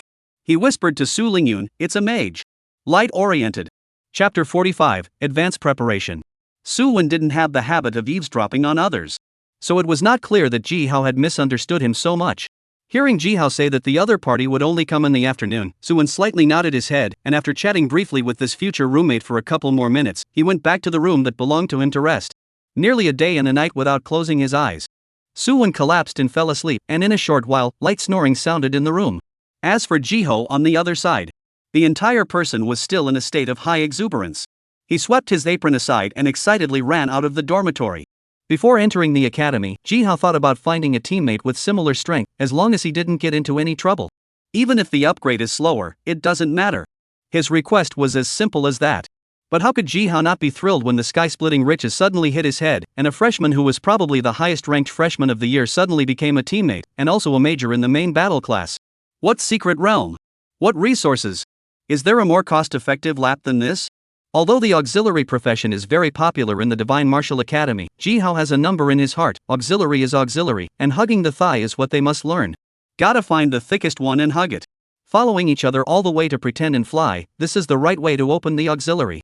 Walking out of the dormitory building, Jihao came to a shade and dialed the phone again. Hello? Uncle San? Ji Xinyuan was at home at the moment, eating lunch with his wife Fanglan. Seeing his nephew giving him a call, Ji Xinyuan smiled at his wife. Xiaohao is calling.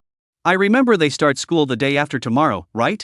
Alas, in the blink of an eye, Xiaohao has reached the age of entering the academy for further studies. How time flies.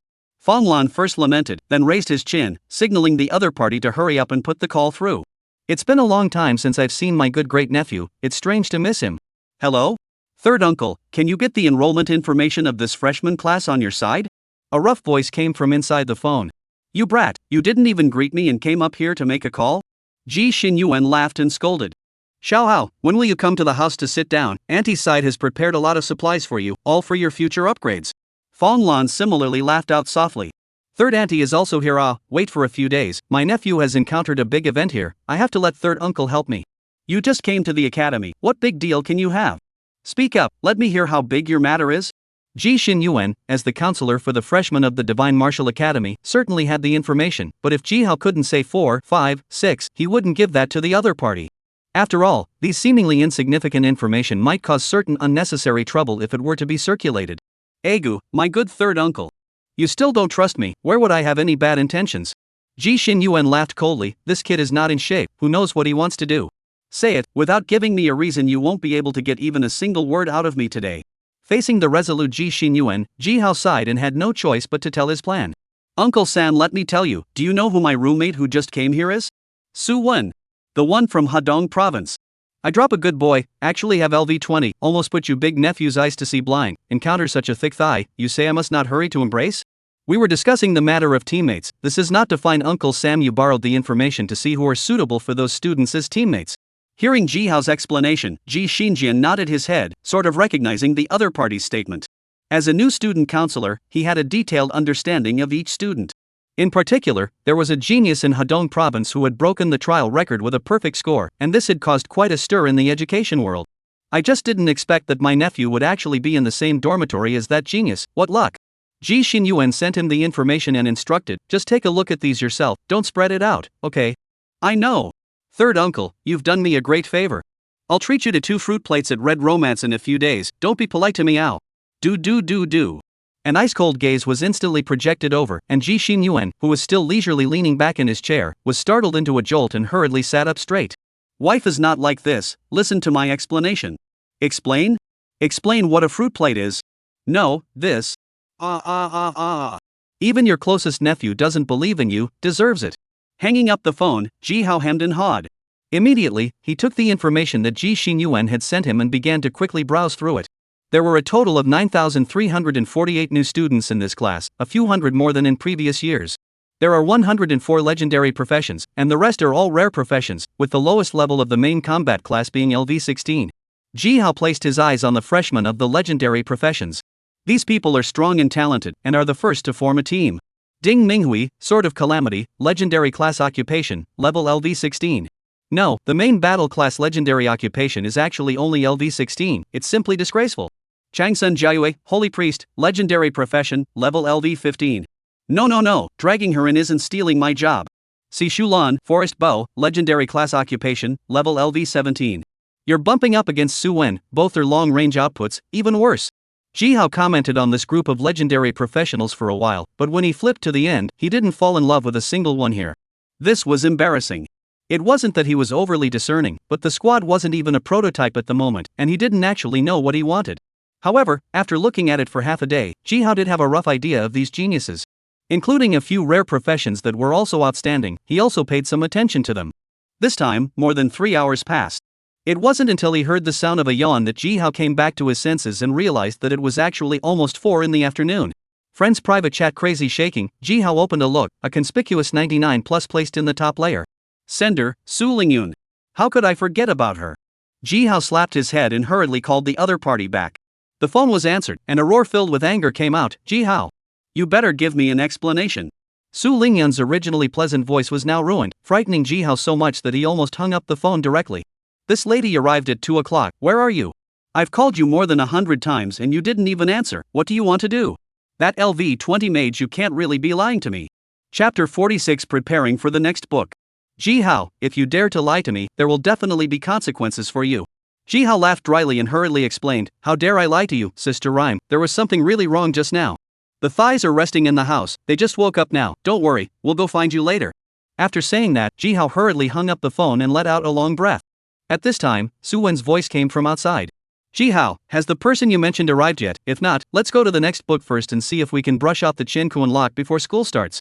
Coming, she just arrived, I sent her the location, let's go to the Wanben Pavilion to gather. Su Wen had also been to Wanben Pavilion in the morning when he was wandering around on his own. That was the gathering place for copies of the Divine Martial Academy, and a large number of students fought in it every day. At the same time, there was a copy there that specialized in producing Qiankuan locks, and the attraction was so strong that from time to time, there were students from outside the school who came to rub their hands on the book. The two of them followed the path towards the 10,000 Books Pavilion, and the schoolhouse was obviously a little more popular in the afternoon. A good number of clear-eyed, ignorant students were curiously visiting this highest academy of the Divine Dragon Empire. These were likewise the new students of the current year, only coming slightly later. The level was also basically above LV16, and were the envy of countless ordinary students in high school. However, in the Divine Martial Academy, they were just the most inconspicuous and ordinary members, budding newcomers who had arrived for the first time. The duo arrived in front of the 10,000 Books Pavilion. It was a hexagonal attic similar to a trial tower, with each floor occupying a huge amount of space, as much as 3 or 4 soccer fields. The attic had a total of 9 floors, and each floor had corresponding level copies for students to pick from. For example, the first floor was for LV10-LV19 students. The one they were going to challenge today was the LV18 copy, Goblin's Treasure. Just then, a pleasant voice came over. This way. The two of them turned their heads to look, only to see a pretty young girl in a white dress with a small diagonal purse waving at them. The corner of Jihao's eyes twitched. If he hadn't seen this young lady's true appearance, he would have almost been fooled by this person. I didn't expect Sister Rhyme to come so early. I actually made you wait for us two big men. I'm so sorry. Jihao scratches his head and reveals an awkward yet polite smile. Who knew that Su Lingyun didn't even pay attention to him as she blinked her pretty eyes and her gaze landed on Su Wen's head. LV20. Jihao really didn't lie to her, it's a real thigh. Su Lingyun revealed a sweet smile at Su Wen. My name is Su Lingyun, main battle class legendary profession Starlight Emissary, just like you, we're both light mages. Oh. Su Wen froze. Light mage? Talking about me? A ball of light passed in front of his eyes, and immediately, Su Wen was dazed. Emotionally, these two guys recognized the innate immovable king's body protection ball of light as a mage skill and looked at him as a mage. Su Wen, hidden. Legendary profession shield. Holy light mage, I heard Jihao say that there was an extraordinarily powerful teammate who hardened him to LV16, so it's you. Where, the main thing is to team up and upgrade together, there is an experience bonus. And Jihao is a legendary milkman, there are so many gain skills in his body, when we fight with him, you'll know who's really carrying who between the two of us. Really? Hearing Su Lingyun's reply, Su Wen looked at Jihao with some surprise. Did this guy master more than 3 skills? But this was good, the milkman was strong, and the team would reduce a lot of unnecessary expenses in the future. For example, recovery potions, alchemy potions, etc., these were worth a lot of money, especially the immediate needs of ordinary professionals. Looking at Su Wen and Su Lingyun who were chatting idly, Jihao felt like an outsider. Then I'll go? He coughed lightly twice, finally pulling the other man's eyes up. Say, aren't we going to make a copy? What's the matter with going in to say what's the point of staying here? If we go in a minute earlier, we might be able to get one more copy.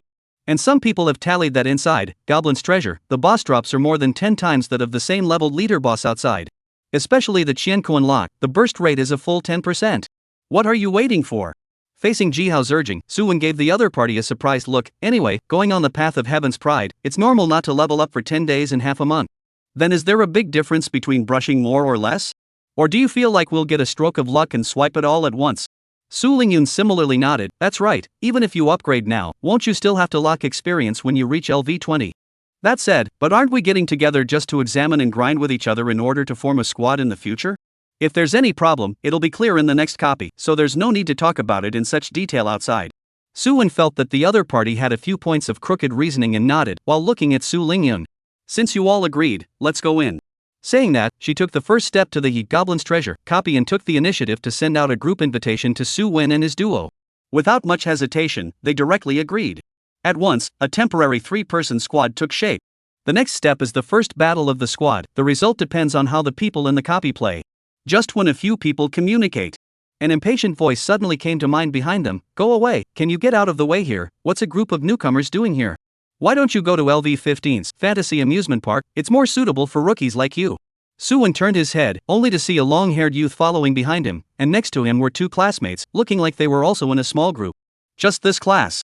Su Wen looked at it, it's all LV16. Good guy, all newcomers, what are you pretending here? Before he could open his mouth, Jihao was unable to resist. He walked up to the long-haired youth and looked down at the other party. His 1'9" head coupled with his exaggerated muscles gave off a sense of great oppression. Especially with Jihao's frosty face at the moment, the surrounding temperature seemed to have lowered by a few points. If one wasn't clear about this guy's background, one could easily be subdued. This was the case with the 2 partners of the long-haired youth. They pulled the long-haired youth's arm and whispered something. The long-haired youth was unmoved, tossing his bangs behind his head and looking at the staff behind Jihao's opponent with a somewhat playful expression. What, the big guy wants to get in the way? Don't blame me for not reminding you, once you start fighting, the one who will be unlucky is definitely you. He clasped his hands to his chest with a calm and collected look. Jihao's third uncle was the counselor of the Divine Martial Academy, and his understanding of the rules of the school was definitely not something that an ordinary freshman could compare to. Looking at the long-haired youth who was only LV16 but had a bigger rack than anyone else, he grinned. You're right, doing it privately will be detected by the academy formation and deducted credits. You still have an allowance to get as a victim. The rules know quite a bit. But classmate, you may not know that the academy organizes a grade test every 2 months, and the punishment for being defeated by a designated challenge from a professional of the same or lower grade is even more severe than it is now. If this you are not afraid. I see that you want to taste the flavor of a deadly fight. Chapter 47 Diminutive Light Mage.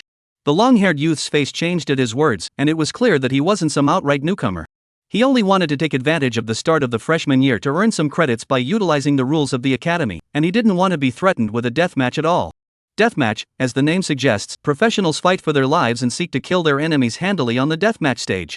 Of course, this is only a special secret area that the school has created to resolve student conflicts. Professionals wouldn't really die, but the punishment was incomparably severe. Death drops all the experience needed for the current upgrade, and the stored experience of the Qianquan lock is also included in this, which works out to be a 10-fold experience drop. If you die on the death stage, the loss is calculated on a monthly basis, and for this group of experience-locked geniuses, it's worse than killing them.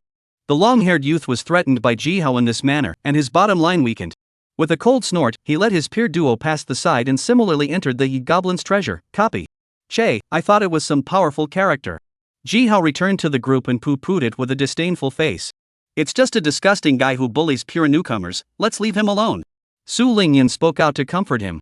Before she came to the academy, she had heard that there were people who would take advantage of the academy's rules and specialize in bullying newcomers who knew nothing. The purpose was for the credits in the other party's hands. And this phenomenon was not only found in the Divine Martial Academy, but also in other larger academies. The reason for this is that credits are too valuable within the academy, and can be exchanged for many materials that cannot be purchased in the outside world. The long-haired young man obviously had this idea in mind. Let's quickly come in as well. Compared to the other copies, Goblin's Treasure is slightly special. Because it only has one difficulty, there's no such thing as a level division, but I heard from the elder siblings that the probability is that it's a hell difficulty copy, so be more careful. After saying that, Su Lingyun took a step forward and her entire body disappeared into the duplicate teleportation port. Not a moment later, a white light flashed on Su Wen and the two of them similarly entered the replica. An incredibly dim dungeon appeared before the trio's eyes. The air here was humid, the light was obscure, and the torches hanging on the rough stone walls were swaying brightly. Feeling the cool breeze that constantly came from within the passageway, Jihao picked up his staff and mumbled something, then swung it towards Su Wen. You have been subjected to elementary fervor increase, attack increased by 100 points, attack speed increased by 10 points. Lasts for 200s. You are subjected to wind chanting increase, movement speed increases by 20 points. Lasts 300s. After adding the increased skill, Jihao was very barefaced. Being a big muscle mass, he actually turned around and hid behind Su Wen and Su Lingyun. Looking at the odd gazes cast by the duo, Jihao spread his hands. I'm done giving skills off, the rest of those are either useless or life-saving. Not yet. Su Wen sniffed thoughtfully. After the trade authority was liberalized, a tycoon like Jihao had probably already gotten his hands on some skill books that suited him. A priest had 3 useful skills in the previous display, almost catching up with him who hadn't broken through LV20. This feeling of getting stronger by spending money, Su Wen also wanted to experience it. Unfortunately, the richest thing in his entire body was probably the hundreds of thousands of points that existed in his school account. Moreover, the student card had to be opened uniformly for the official start of the school year, so there was no chance to spend it now. Stop looking, let's go. Great master, hurry up and let me experience the flying feeling of leveling, I can't wait. Su Wen shook his head and walked towards the dungeon ahead. He was located at the front, and Su Lingyun chose to pad behind him, protecting Jihao, who was a milkman. This was the most basic quality of a professional teaming up, to protect the auxiliary. My god, those damn humans are here again, the smell from them is as bad as rat. Boss Kevin, let's go kill him. Suddenly, a sharp hiss came from a gurgling voice saying something. 10 green-skinned, blood-red-eyed goblins appeared in front of the trio. They were short in stature and ugly in appearance, and looked far too much like their close relatives, the goblins. Especially in the dimly lit dungeon, Su Wen almost thought that Su Lingyun had chosen the wrong copy when he saw the goblins appear. Goblin Captain Elite LV18. Blood, 34,500 34,500. Gnome Common LV18. Blood, 11000 11000. It really is hell difficulty. A LV18 goblin actually has over 10,000 she blood, everyone be careful. Su Lingyun's voice came from behind her, and a 5-pointed starburst shot out, landing precisely on the goblin captain's head. 1,360. Weakness damage. Seeing the damage exploding from the goblin captain's head, Su Wen's eyes lit up. Such a high output from a general attack, worthy of being a legendary profession, it was awesome. Su Wen, they're almost here, why haven't you taken out your weapon yet? Su Lingyun, who was preparing to chant her skills at the back, saw Su Wen still frozen in place and couldn't help but frown slightly as she spoke out to remind him. What the hell is this guy up to? In case the other party doesn't take these goblins into consideration due to their high level, they will never be able to break through this copy. As the only place that produced Qianquan locks, the guarding boss naturally had his special features.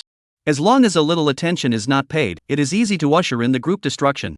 This was one of the reasons why Su Lingyun was worried.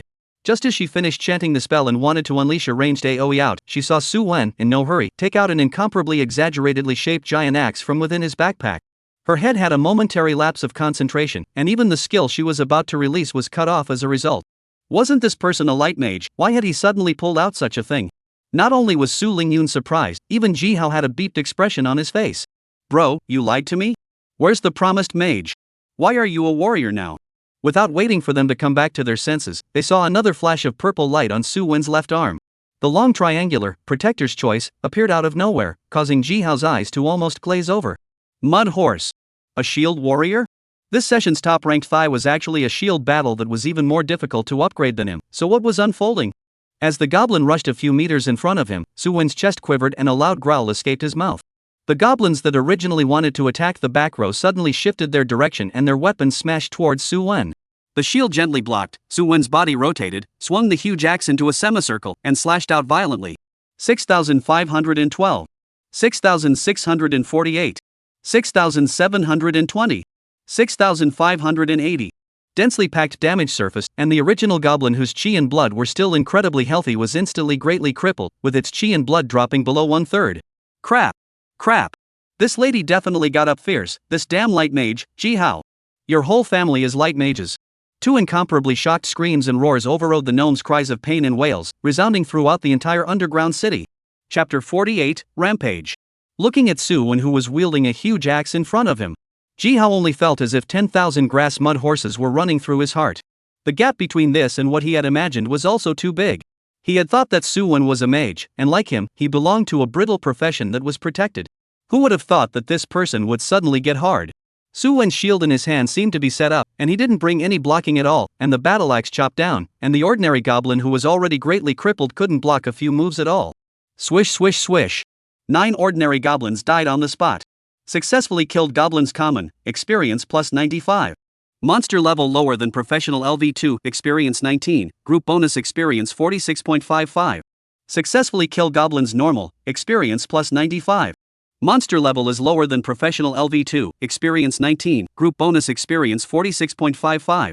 Successfully kill goblins normal, experience plus 95. Monster level is lower than professional LV2, experience 19, group bonus experience 46.55. The experience alert came, but at this time Su Wen didn't have the time to pay attention to it. This was because he was wrestling with the only surviving elite goblin. It was said to be a fight, but in the eyes of Su Lingyun's 2 eyes it was a proper crushing. Originally, the matter of Su Wen being a shield warrior was outrageous enough, but he didn't expect a shield warrior to actually not use a shield and instead play physical combat with someone. However, she also noticed that the 3 balls of light that had caused them to have a misunderstanding earlier, whenever the goblin attack fell, it would turn into a shield of light that enveloped them, absorbing all of the attacks from the monsters on the opposite side. This guy, so strong. Worthy of being a LV20 big guy. In just a few moments, the elite goblin was killed on the spot by Su Wen. Carrying the exaggerated giant axe that emitted a lavender glow, he looked towards the Ji Hao duo with a smile on his face. How's that? Strength is okay, right? Looking at Su Wen's Versailles appearance, Ji Hao was simply furious. Holy, bro, you lied to me so badly, I thought you were a mage if you didn't say so. Ji Hao walked in front of him and continued to spit. If your strength is just okay, what am I, a waste? Su Lingyun nodded in agreement. That's right, the same legendary profession, why is the difference so big? As she said that, she also glared at Ji Hao, thanks to what she had said earlier about everyone being a light mage. How embarrassing it was making her now. Damn it. Ha, how about it, did you enjoy the feeling of flying through the levels? Su Wen laughed. Ji Hao was being brushed by a series of tips at this time, the kind of experience that felt like he was being pushed forward by a rocket. It was simply faster than Su Lingyun taking him to upgrade. He nodded his head in a hurry, and his harumphs were almost flowing out. This is too fierce, right? My goodness, it's worthy of being the thigh that I, someone, have my eye on, it's just thick. Looking at Ji Hao with a piggy look, Su Lingyun slightly moved away from her. This person is afraid that he is not sick, she is afraid of contagion. Alright, just now I was just teasing you guys, my real profession is Shield Emperor, the only hidden profession, similar to you guys. I have both offensive and defensive skills, I can be the output and nurse within the team at the same time. Su Wen briefly introduced himself, following which he once again caused the duo to marvel.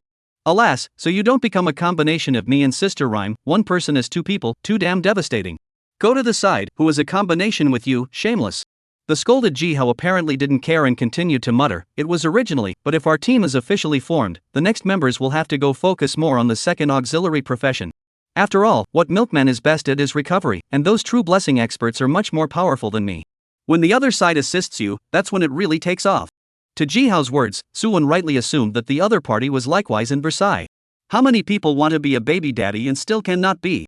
Ignoring Ji Hao, Su Wen led the team to continue advancing forward. Since Suwon completely threw away his disguise, so much so that as soon as he spotted the monster, he couldn't wait to swing his giant axe and charge forward. What shield battle protection aid, all go aside. I'm the big C. I'm the one the assistants should be protecting. This time Suwon gave up using his shield and carried his giant axe all the way across, killing these goblins in front of him. Su Lingyun in the back could only keep releasing skills to patch up the small monsters, not even mixing up much extra experience from the group. After going all the way through 4 levels, Suwon's group finally arrived in front of the boss. At this time, Jihao finally understood why Suwon said he was a combination of offense and defense. Because this kid body actually has been emerging greenlight, he stared at his own look. Mudhorse, this is not the effect of the healing art. And the effect was even better than his own primary healing technique. Is there any justice left? Suwon ignored Jihao's grudging gaze and focused his attention on the guarding boss. Goblin Scholar Leader Boss LV18. Blood, 114,800 114,800. This boss goblin was clearly different from the others of its kind. It was dressed as a scholar, covering its blood-colored eyes with a pair of thick glasses and exuding a calm and peaceful aura around it. But none of the 3 were confused by this appearance of the other.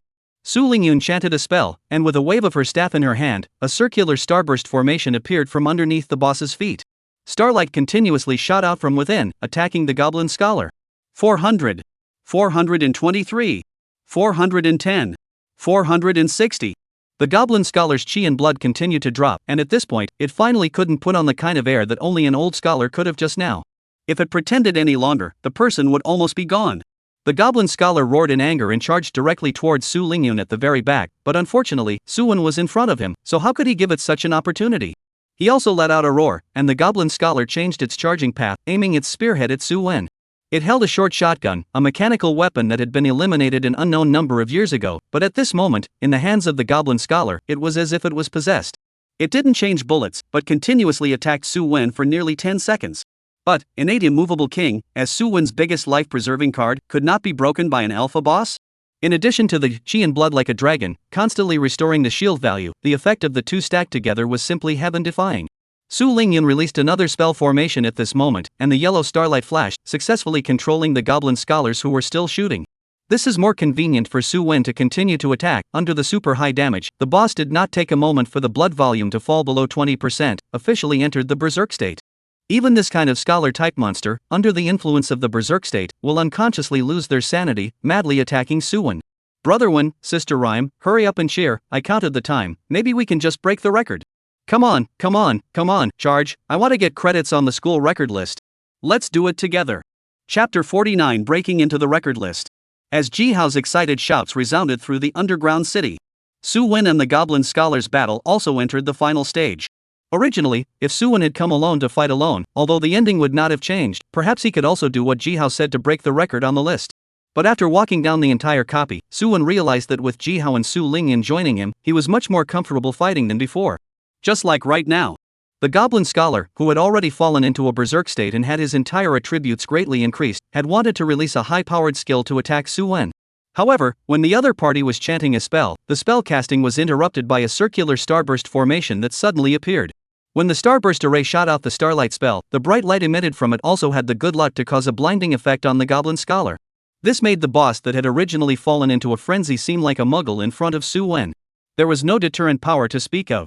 He slashed his giant axe at breakneck speed, decapitating the goblin scholar's head. How could the boss with less than 20% of its blood left be defeated by Suwon's explosive attacks? With just a few chopping blows, the goblin scholar was completely crippled. Before his death, the boss was still in a frenzied state, wanting to explode with one last powerful strike. However, it was pierced through the skull by the star mantle spell released by Su Lingyun from afar, and its body slowly collapsed. Successfully killed goblin scholar head boss, experience plus 1900, monster level lower than professional LV1, experience 190, group extra bonus experience 782. At the moment of the goblin scholar's death, the 3 of them received a prompt. At the same time, the goblin scholar's body turned into a white light and exploded, splitting into light clusters of varying sizes.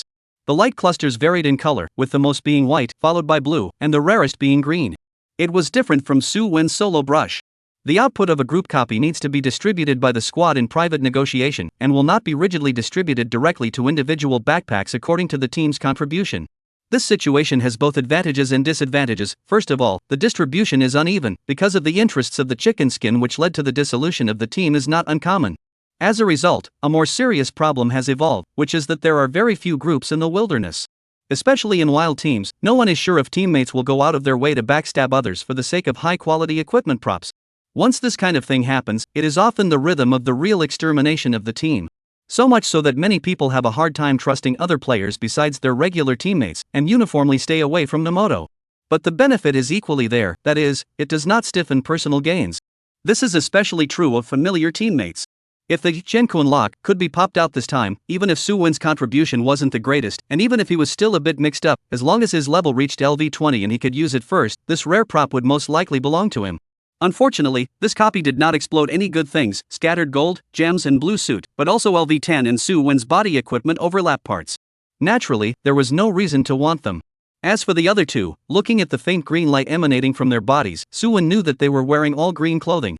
Even if the attributes were bad, and there were even certain standardized models, the same could not be used for these trash blue suits. Suwin picked up the only green light cluster. You have obtained copy refresh scroll green. I can't believe it's this, so we should have a few more challenge opportunities today? Seeing the scroll in Suwin's hand, Su Lingyan let out a soft eep. Jihao came over, a look of surprise on his face. We're lucky, hey, although we didn't get to see the Genku Unlock, but a refreshing scroll appeared at the opening of the land, so the harvest is quite alright. As a LV18 special copy, Goblin's Treasure would have a cooldown time of up to 2 hours for every challenge. Doing the math, there weren't many opportunities to challenge this copy in a day.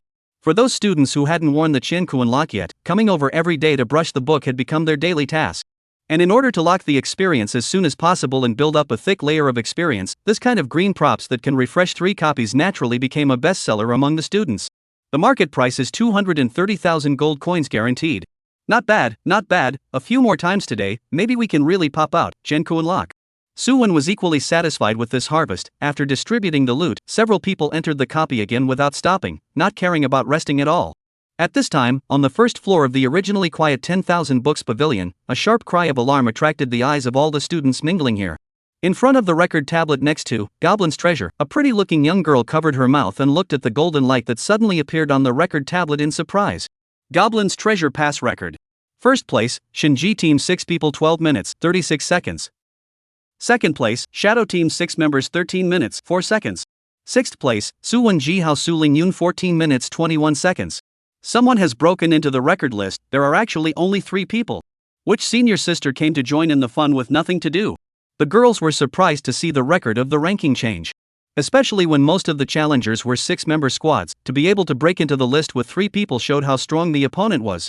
She opened her mouth and asked the surrounding students, does anyone know Senior Su Win and the others? Why did they come to break into the low-level copies for a good reason? Someone next to her shook his head and answered, there are so many people in the school, unless the ones who are particularly famous, who knows who? Besides, how do you know these people are upperclassmen? What if they're us freshmen?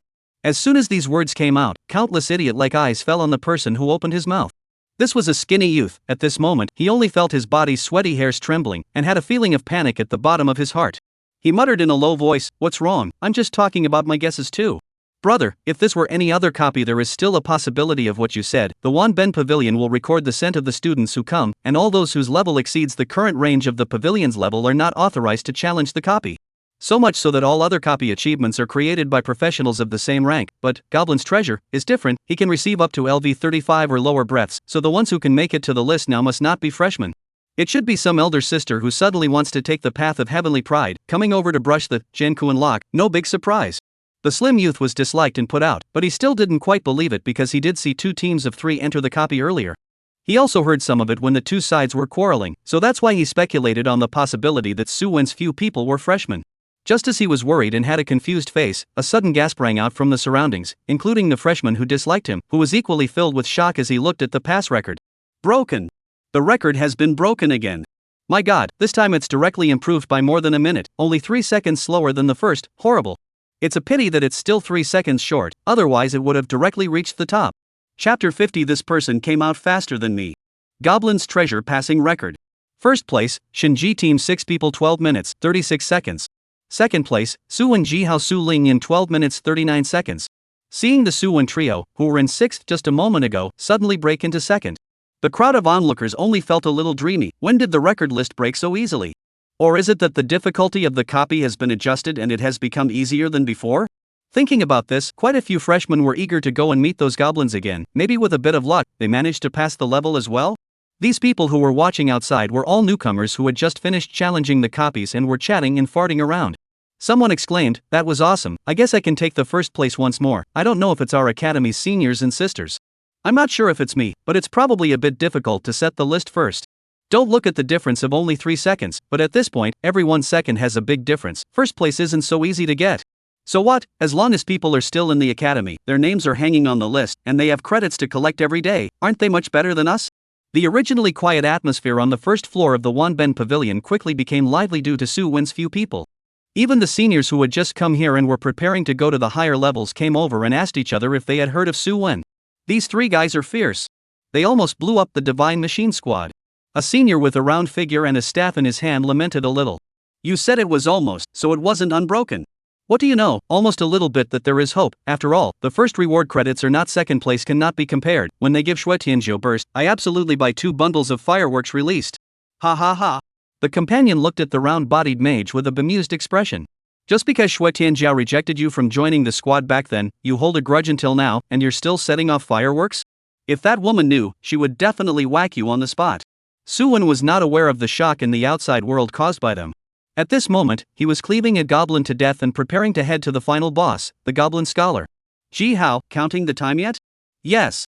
Hurry up, and kill the boss. Last time we only missed it by 3 seconds, this time we must surpass the Divine Machine Squad."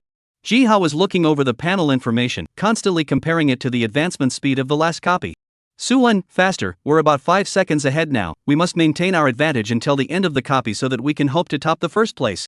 Su Wen nodded his head and didn't say anything else. Instead, he stifled his head and zipped towards the depths of the copy. He heard Ji Hao say that topping the record list at number 1 would result in a considerable amount of credits being credited every day until graduation where the record was broken. Su Wen was alone, without any force behind him to support him. Until now, the only equipment on his body was Protector's Choice, which was LV-20 equipment. The rest are all LV-10, comparing to others who can change into a full set of green equipment when they rise to LV-20. In this regard, he is still a bit far behind. If he took this opportunity to accumulate a large number of credits, he might still be able to maintain his lead. So, this first place, he'll take it. Facing the goblin scholar again, Su Wen didn't say a word, released taunt, and his entire body directly charged up. Every time he attacked, he fought to trigger shield rise counterattack to maximize the damage. Su Lingyun in the back was similarly frantic in her output, not caring about mana consumption. Even Ji Hao was shaking his staff, sending out a ball of clean white light that landed on the boss. Although the damage wasn't even a fraction of Su Wen's, it was still considered to have accelerated the boss's death process. A few moments later, the goblin scholar let out an unwilling roar and then planted himself on the ground with a thud. The corpse exploded into a ball of light. The purple color mixed in with the blue and white shook the 3 of them a little. Purple outfit. Out of stock. Such a low probability that they actually ran into it. Su Wen's trio quickly went forward to check, only to see a fist-sized capsule-shaped prop lying quietly on the ground. Wow, actually exploded the Qian Koan lock. Su Wen, you're so lucky. Su Lingyun's small mouth slightly opened as she looked at the prop on the ground and let out a sound of envy. Ji Hao did the same as he patted Su Wen's arm and said in a sour tone, "Brother, pick it up quickly. School hasn't even started yet, and you've already graduated with your first piece of equipment, you're having too much fun with this." Saying that, he also tilted his head, resisting the urge not to look at the first purple outfit that popped up in his life. "Haha, luck, I'm buying tonight, everyone who wants to eat I'll pay." Su Wen's face was full of smiles as he waved his hand boldly towards his 2 newfound friends, indicating that today's consumption would be paid for by Mr. Su. Without hesitation, Su Wen directly picked up the Qiankuan lock, and he was the only one of the few people on the scene who was qualified to use the level of the Qiankuan lock. He should be the first to use it. As for the other loot, Su Wen gave all of it to Ji Hao and Su Lingyun. After all, he had already taken the big head and definitely had to withdraw from the rest of the share. After collecting all the loot, the 3 of them exited the copy with satisfaction. Holy, it's refreshed again. This time, it directly surpassed the Divine Machine Squad by 8 seconds, and it's still a 3-man team. What a pervert. As soon as I think of the rewards given by the first, I'm sour again. Brothers, does the academy have an ophthalmologist? I seem to have red eyes. Same go, my eyes seem to be red too. At this moment, the main subject of the crowd's discussion appeared from in front of the replica's door. Since there were other people appearing at the same time, a few people didn't draw too much attention to themselves. Instead, they landed their eyes on the record list, contentedly looking at the first place score. Listening to the bragging of the people around them, there was still some small satisfaction in the hearts of the several people. Especially since these people didn't recognize themselves, this made Jihao, who was listening to others bragging, secretly happy in his heart. This feeling was something he had never experienced before. Just as Jihao was still struggling with how to accidentally tell the crowd that they had broken the record, a voice rang out from behind him at an inopportune moment. "Yo, you actually got out of the copy before us, your strength isn't that great." The three people froze, turned their heads to look, only to see the long-haired youth before, actually and their feet back and forth out of the copy. The other party's face at this time did not have the previous scorn, but instead grinned and said, "What, am I wrong? Thought it was some powerful character who dared to threaten me with a death match, but this is the result?" After saying that, he even stuck his little thumb into his ear and stirred it, with an arrogant look. Jihao was happy to see this good guy, really dozing off and sending pillows, actually bumping into his gun at this time. His face is calm, pretending to organize the collar cuffs, walked to the side of the long-haired youth, meaningfully patted the other's shoulder. "Little old brother, pussy, isn't this pretentious?" He pointed to the top of the record list and laughed. "Look, does that Jihao look like me?" Chapter 51 Chinku Unlock. The long-haired youth froze and subconsciously looked in the direction Jihao was pointing, only to see that the top of the record list had changed from the original Divine Machine squad to the names of 3 people at some point. Looking at Su Wen's squad again, it was also a 3-person combination, and thinking of this, the long-haired youth suddenly had a bad premonition. He brought 2 of his teammates down to Ben's Kung Fu, and the other party was actually able to directly break the list record? Everyone was a newcomer, the gap couldn't be this big, this wasn't the other party's real name at all, they were just trying to scare themselves. After all, where in the world is there such a coincidence that a random person can break the copy record? The long-haired youth kept building himself up internally as he took a deep breath and tried to control his apprehensive mood. "Stop acting, still trying to trick me with such Thai tactics, you think I haven't seen Elder Su Wen and the others? Or is it that waving and cheating in someone else's name makes you feel accomplished?" Hearing this, Jihao was first stunned, then he burst out laughing. Good fellow, he thought he was fooling him here. Jihao once again put his hand on the other's shoulder, his tone playful. "It seems you don't shed a tear until you see the coffin. Provoking us 3 times, you really think I don't have a temper?" Saying that, he chose to apply to add the other party's friend. "Jihao LV16 Holy Spirit Priest sent you a friend request. This. Seeing Jihao's name, the long-haired youth completely panicked, not expecting to actually hit the gun. He gave his 2 companions a wink and prepared to leave this place immediately. Although everyone was a LV16 student, but people were able to top the replica record list before the start of the school year, their strength was by no means something he could touch. Looking at the 3 people who left in a sorry state, Su Wen's few people didn't stop them, they just looked at each other's departing backs blandly. If I really let you walk away so easily, then I, Jihao, wouldn't need to hang around in the Divine Martial Academy." Jihao landed his gaze on one of the avatars in his temporary friends, who was none other than the long-haired youth that he had just applied to add as a friend. Jihao pointed his finger in the air, and a red skull mark appeared on his head, and at the same time, an identical mark appeared on the long-haired youth's head. "This is? A deathmatch seal? How is that possible?" Looking at the red skull that had suddenly appeared, the long-haired youth's face changed drastically, and a strong sense of regret finally welled up in his heart.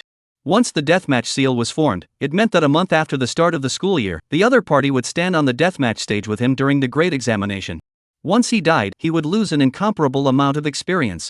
Especially for newbie professionals like them, this kind of punishment was just too harsh, knowing that the current top echelon of freshmen had already reached LV17, with the next best being LV16. Just a 1-level difference could divide people into 2 categories.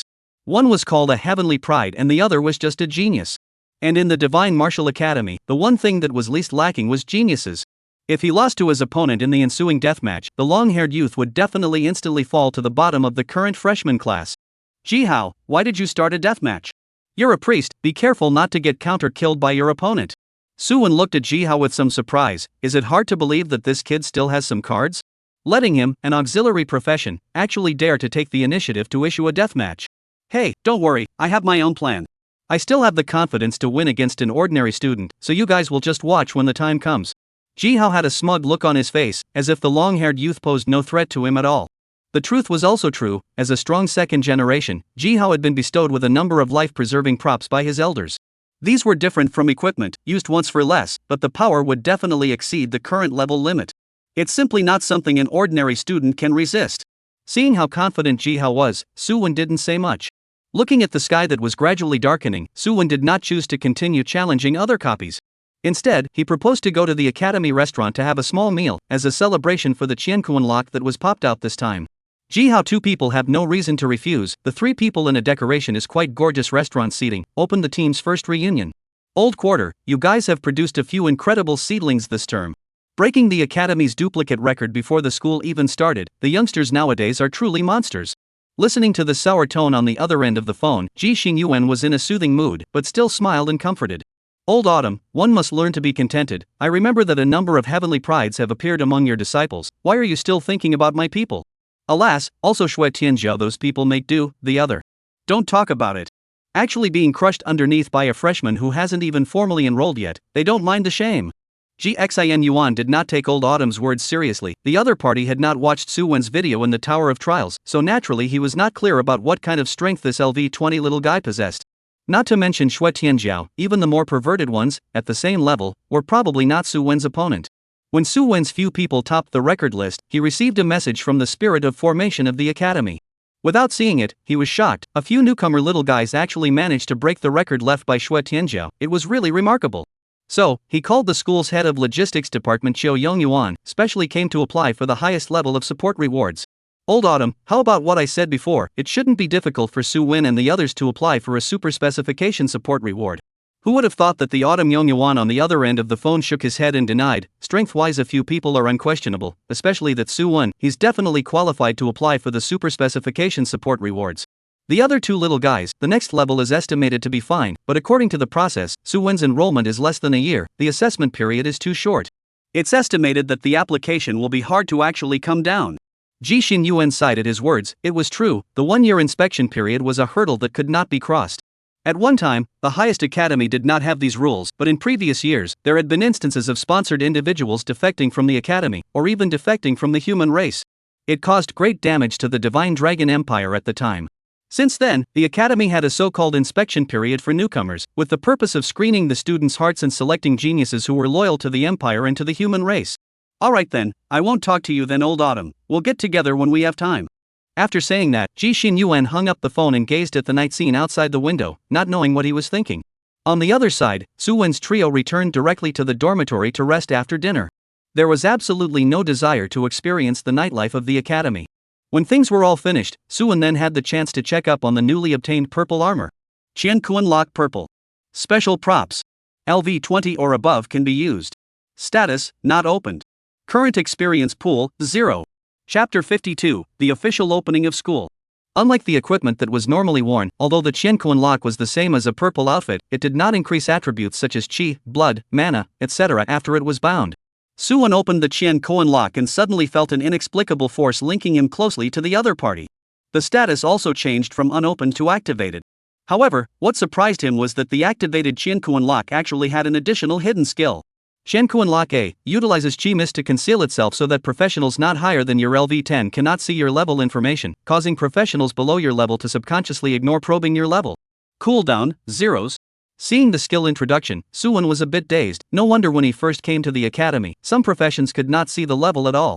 Even when actively probing, what was displayed was a mist, so it was the hidden skill of Qiankuan Lock. Su Wen was very interested in this. In the Divine Martial Academy, everyone's level was not very different because of the Qiankuan Lock. So if you want to probe each other's level, other than those veteran professionals, it would be difficult for others to know their specific situation. It also reduces a lot of unnecessary trouble. Su Wen came to the academy only wanting to quietly upgrade, not wanting to get involved in all that messy crap.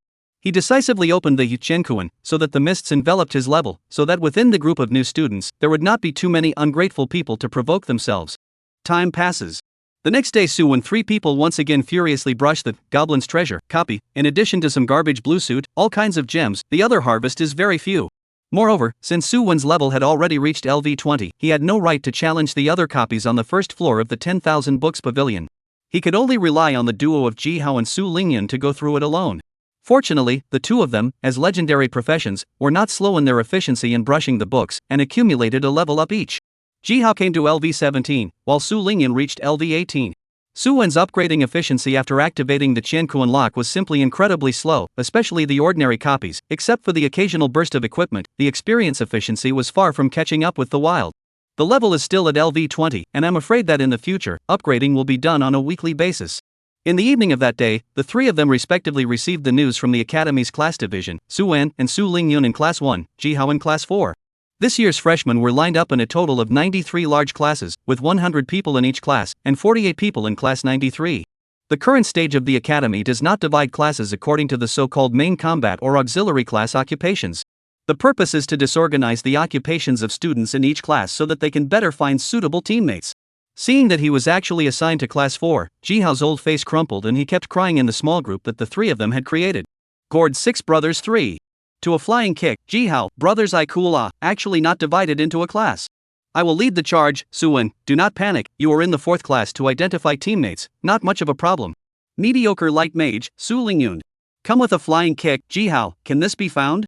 I heard that there's a culture class coming up next, my god, I've already learned enough in high school. Flat out light mage, Su Lingyun?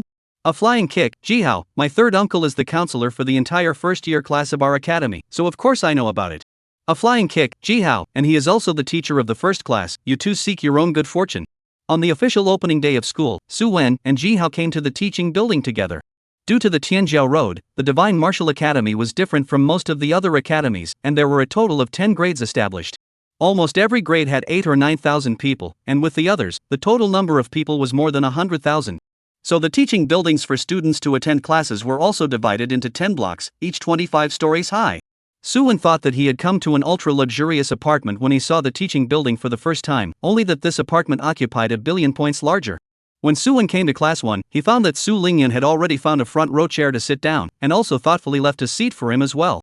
At this time, there were only 50 to 60 people in the class, and there was still some time before class started. He sat down next to Su Lingyun and asked in a low voice, I heard that the one who's coming to class for us later is third uncle Jihao, have you seen him? Su Lingyun blinked her pretty eyes and said in surprise, why would you think I've seen it before? Counting, I also knew Jihao from the day of his transfer, and I don't know much more about him than you do. But we've all gotten into the Divine Martial Academy, and we actually have to take theory classes, I don't sisterly. Saying this, Su Lingyun snapped the notebook she was carrying over her face with a lifeless look. Her high school culture classes would have been bad, and she thought that she could be liberated by staying up until the transfer, but she didn't think that she would have to learn when she entered the academy. This is not difficult for people. Damn it! Suwen didn't feel much about this because his cultural achievement was the first in his high school for 3 consecutive years. Learning and other things, simply no pressure. However, he still smiled and persuaded, it's fine, you mages are a lot stronger mentally than the rest of us after upgrading, so you should be able to learn faster. Otherwise, what's the point of upgrading so many levels? Just as his strength attribute crushed Jihao, don't look at the other side of the big block, but 10 of him added up strength than his own. Hearing Su Wen's explanation, Su Lingyun's spirit was revitalized, and her mood instantly became much more relaxed. She was just about to say something when she saw a middle-aged man with gold-rimmed glasses, a handsome face, and a decent mage robe walk in. His appearance seemed to have some sort of magic power, causing the originally noisy classroom to instantly quiet down. The middle-aged man nodded his head in satisfaction before coming to the podium, and a fire skill appeared out of nowhere, startling the crowd. The fire skill was not released, but instead slowly swayed in front of the middle-aged man, finally forming 3 large flaming characters. Xin Yuan. Hello classmates, I'm our Divine Martial Academy's first-year counselor, and class teacher of Class 1, Xin Yuan. Within the next 10 years, I will accompany you all on this long road of upgrading. There are now 100 people in the class. I hope that when we gather again in 10 years, my classmates will still be able to stand here safely. My expectation of you is not how much you can achieve, but rather, I ask that you all learn to protect yourselves, and just don't fall in the process of becoming stronger. For the next 3 months, we will implement a policy of 3 days on, 1 day off, and 1 day off every week.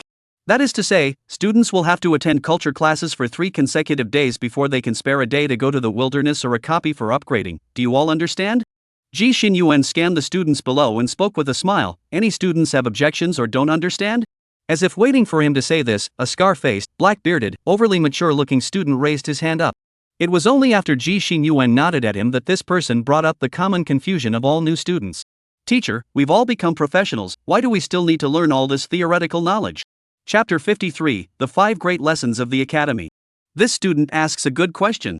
Xin Yuan raised his gold-rimmed glasses and said with a gentle smile, I believe that everyone has the same doubt in their hearts. It's not easy to survive 3 years of high school. Why don't you upgrade as soon as possible when you arrive at the academy, instead of taking some kind of theoretical class? Does everyone have this thought? The students below nodded their heads, and some even shouted out right, and Xin Yuan's expression remained unchanged as he continued to speak. Every year, freshmen ask similar questions. I just happen to explain it to everyone as well, and when the time comes, lest someone doesn't pay enough attention to it, don't blame me for not reminding you when you suffer. Xin Yuan pulled out 100 storage scrolls from within his backpack and sent them to each student separately. Looking at the students who looked curious but were able to control themselves from opening the scrolls, Xin Yuan clapped his hands, focusing everyone's attention. These are our next teaching materials. Everyone can unwrap the storage scrolls and put the books away. Hearing that there were actually teaching books inside, a wail rang out from below. Spare me, teacher. I just finished 3 years of high school. I didn't come to the academy to go back to school. Yeah, 5 books this big and thick. How could you bear to send them to us, teacher? I can't. I feel like I'm having hypoglycemia when I see these books. My eyes are black. You've been transferred for such a long time. Goddamn low blood sugar. Don't want to see straight. I don't want to, do you? I don't want to either. Looking at the textbooks at their desks, each 3 centimeters thick, the students instantly exploded. As for Su Lingyun, who was sitting next to Su Wen, at this time, her eyes were dull and her pupils were unfocused, demonstrating what it meant to have dead fish eyes. Like a young girl who had been played out. The confidence and grace of being a legendary professional was completely gone when she went down to the copy. Even Su Wen had a big headache. He was a high achiever, but it didn't mean that he genuinely liked these. Listening to Xin Yuan's meaning, this was also just preliminary information. Don't be afraid, classmates. These things look like a lot, but they'll be quick to learn. In high school, we already had a preliminary knowledge of this already semi-data world, what monsters are, copies of the secret world and so on. I don't know how many times I've heard about it. But the time we really touched this world was actually less than 10 days, from the time you all awakened to now.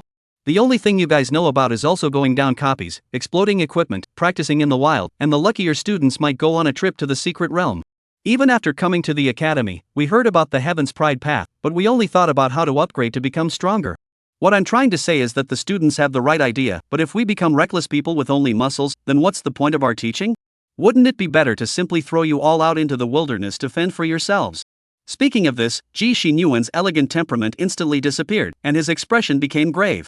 In this world, the enemies are from more than just those monsters outside the stars. We likewise have internal pressures. For the sake of the so-called resources and power, the 9 empires of the Blue Star are secretly warring against each other, and countless students die every year as a result. With assassinations, divisions, and divorces and other schemes, they are constantly eroding the empire's interior, wanting to dig a big piece of meat from our bodies and eat it. Why do you guys think the academy offers culture classes? Everyone take a good look at the names at the top of the booklet, and you may be able to understand why the teacher is talking about it. As the class listened to Xin Yuan's gradually high-pitched voice, their faces lost the expression they had earlier when they were playing tricks, and instead looked carefully at the books that had just been handed out. Blue Star Power Analysis. Secret Realm Analysis. Beginner's Copy Explanation. Material Value Measurement. Introduction of Resources Around the Schoolhouse. Xin Yuan took the Analysis of Blue Star Forces and the Complete Guide to Secret Realm Analysis and exclaimed, I'm not asking you guys to learn as much as you can with the remaining 3 books. But these 2 books, each person must memorize them for me.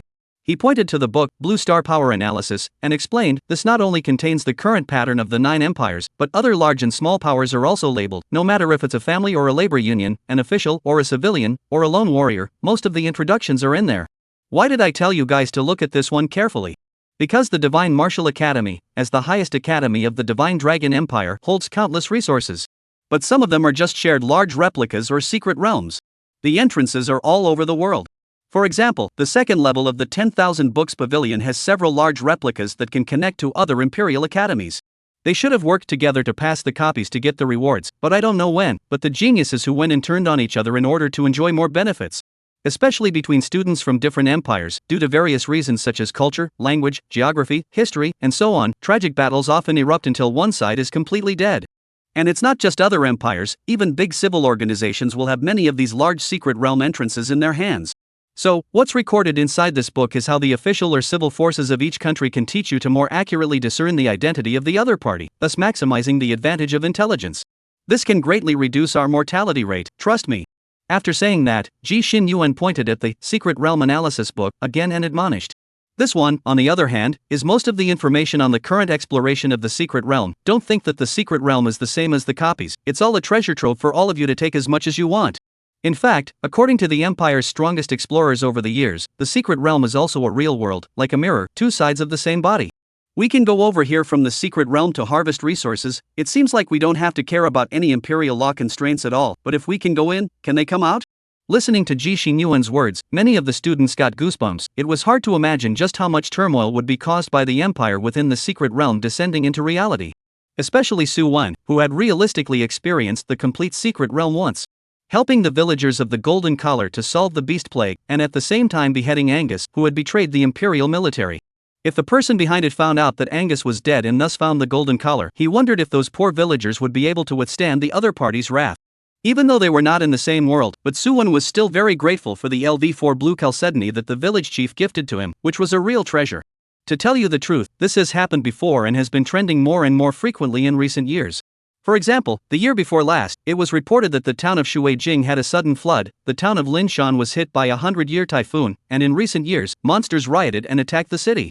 These disasters have caused considerable casualties to ordinary people, in which the property lost is even more astronomical.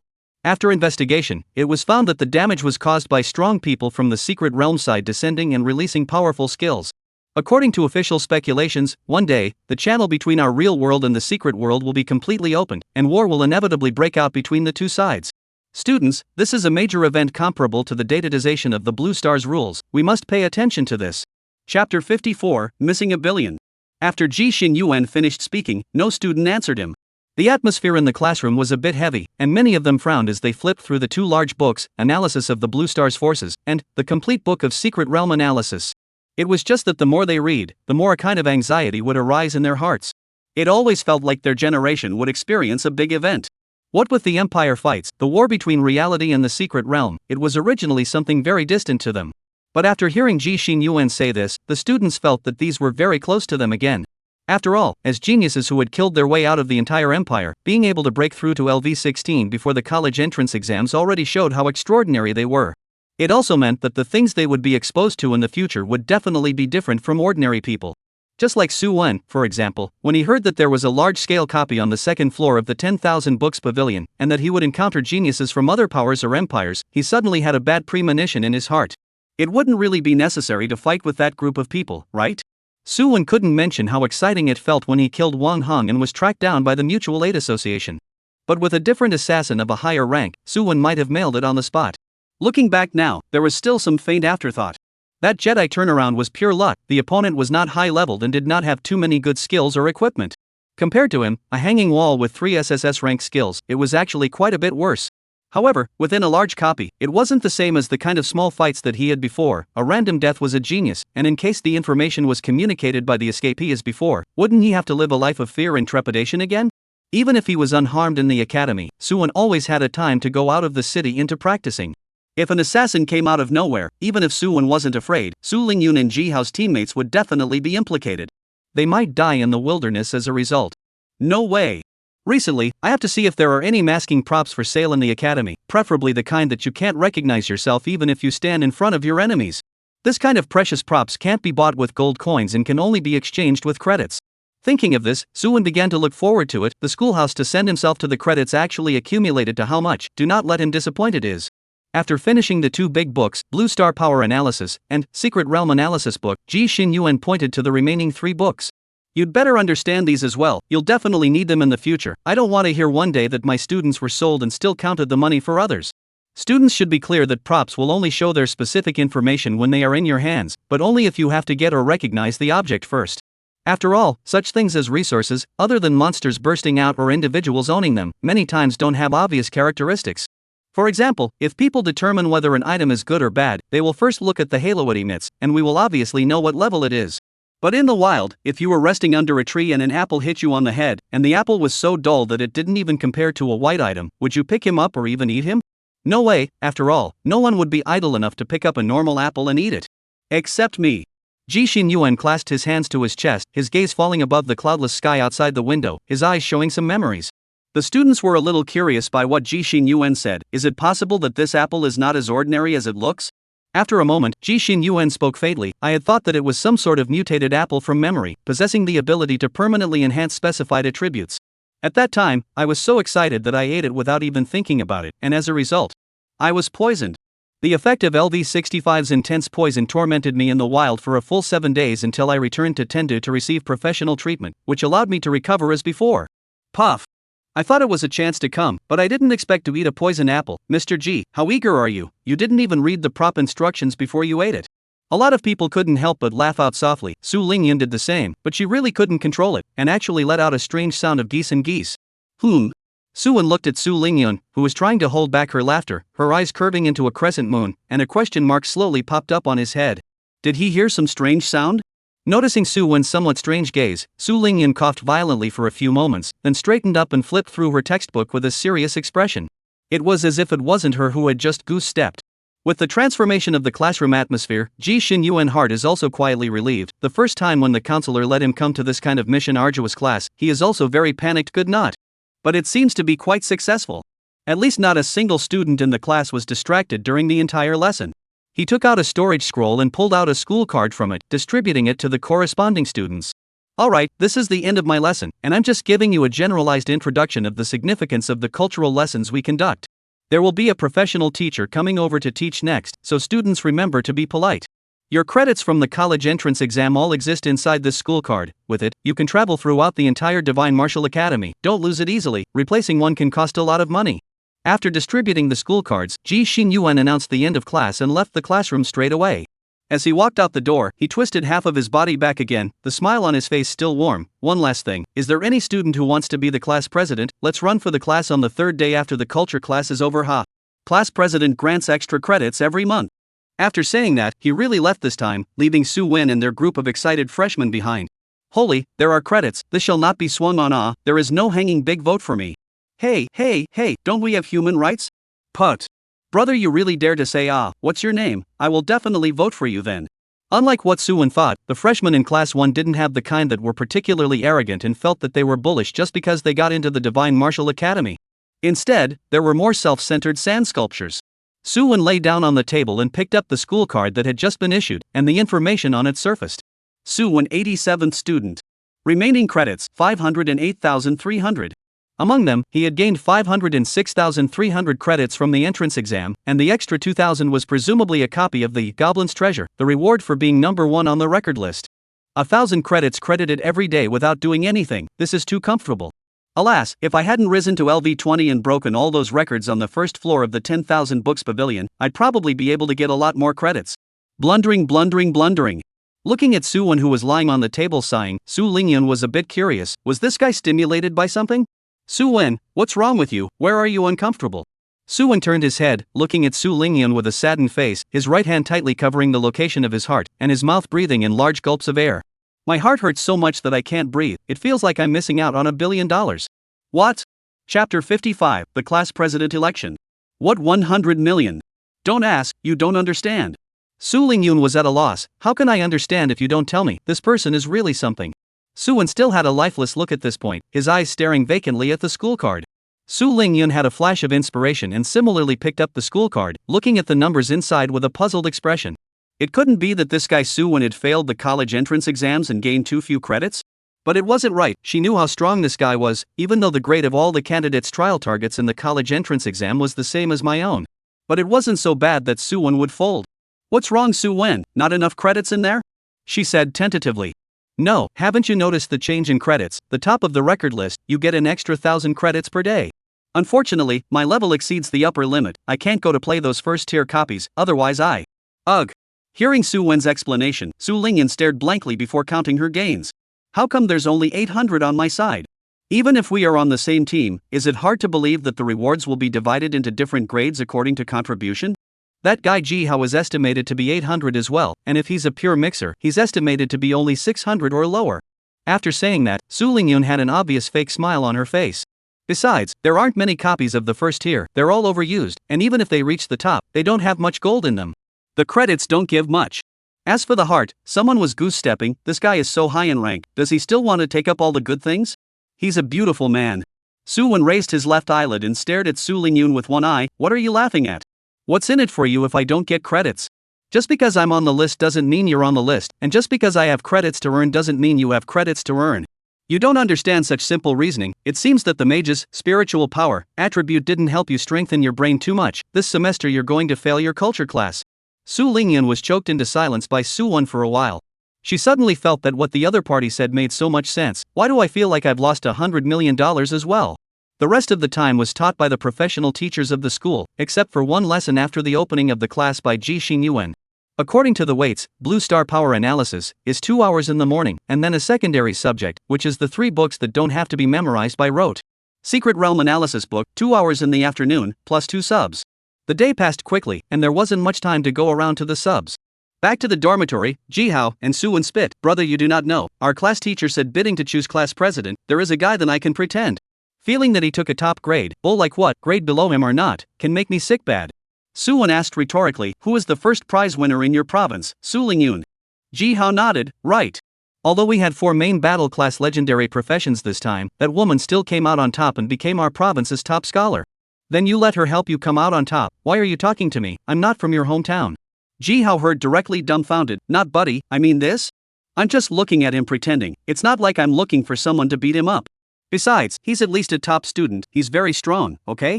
Don't worry about that much, go to the culture class at ease. If there is a favorite teammate, pull over as soon as possible, lest the night is long and dreamy. Don't worry, forming a team isn't that fast. It takes a long time just to form a team and vet the members. We don't have to rush for at least half a month.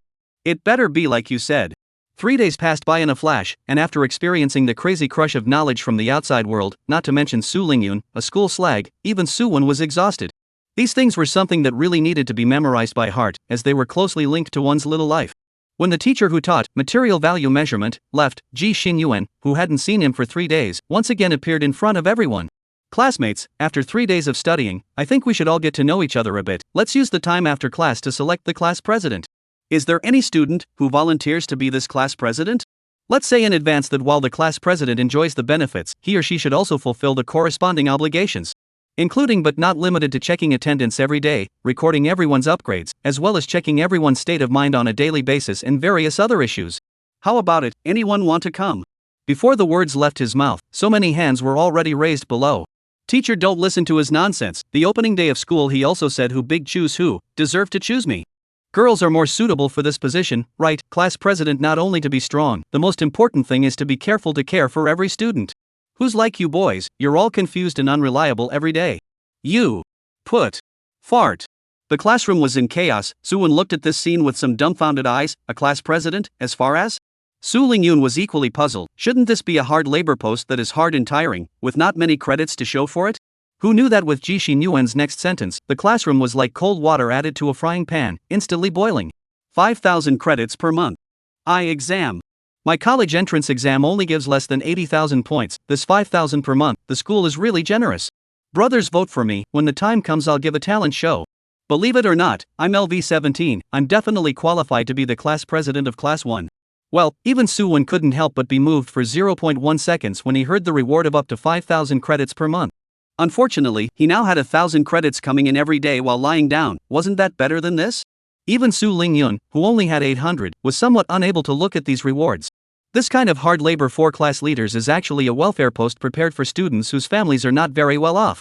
Facing the enthusiasm of the students, Ji Xinyuan asked them to come up one by one to introduce themselves, highlighting what contribution they can bring to the class as class president. Naturally, the first one to go up has the advantage. After several rounds of screening, Ji Xinyuan finally picked a few students who had performed well to go on stage.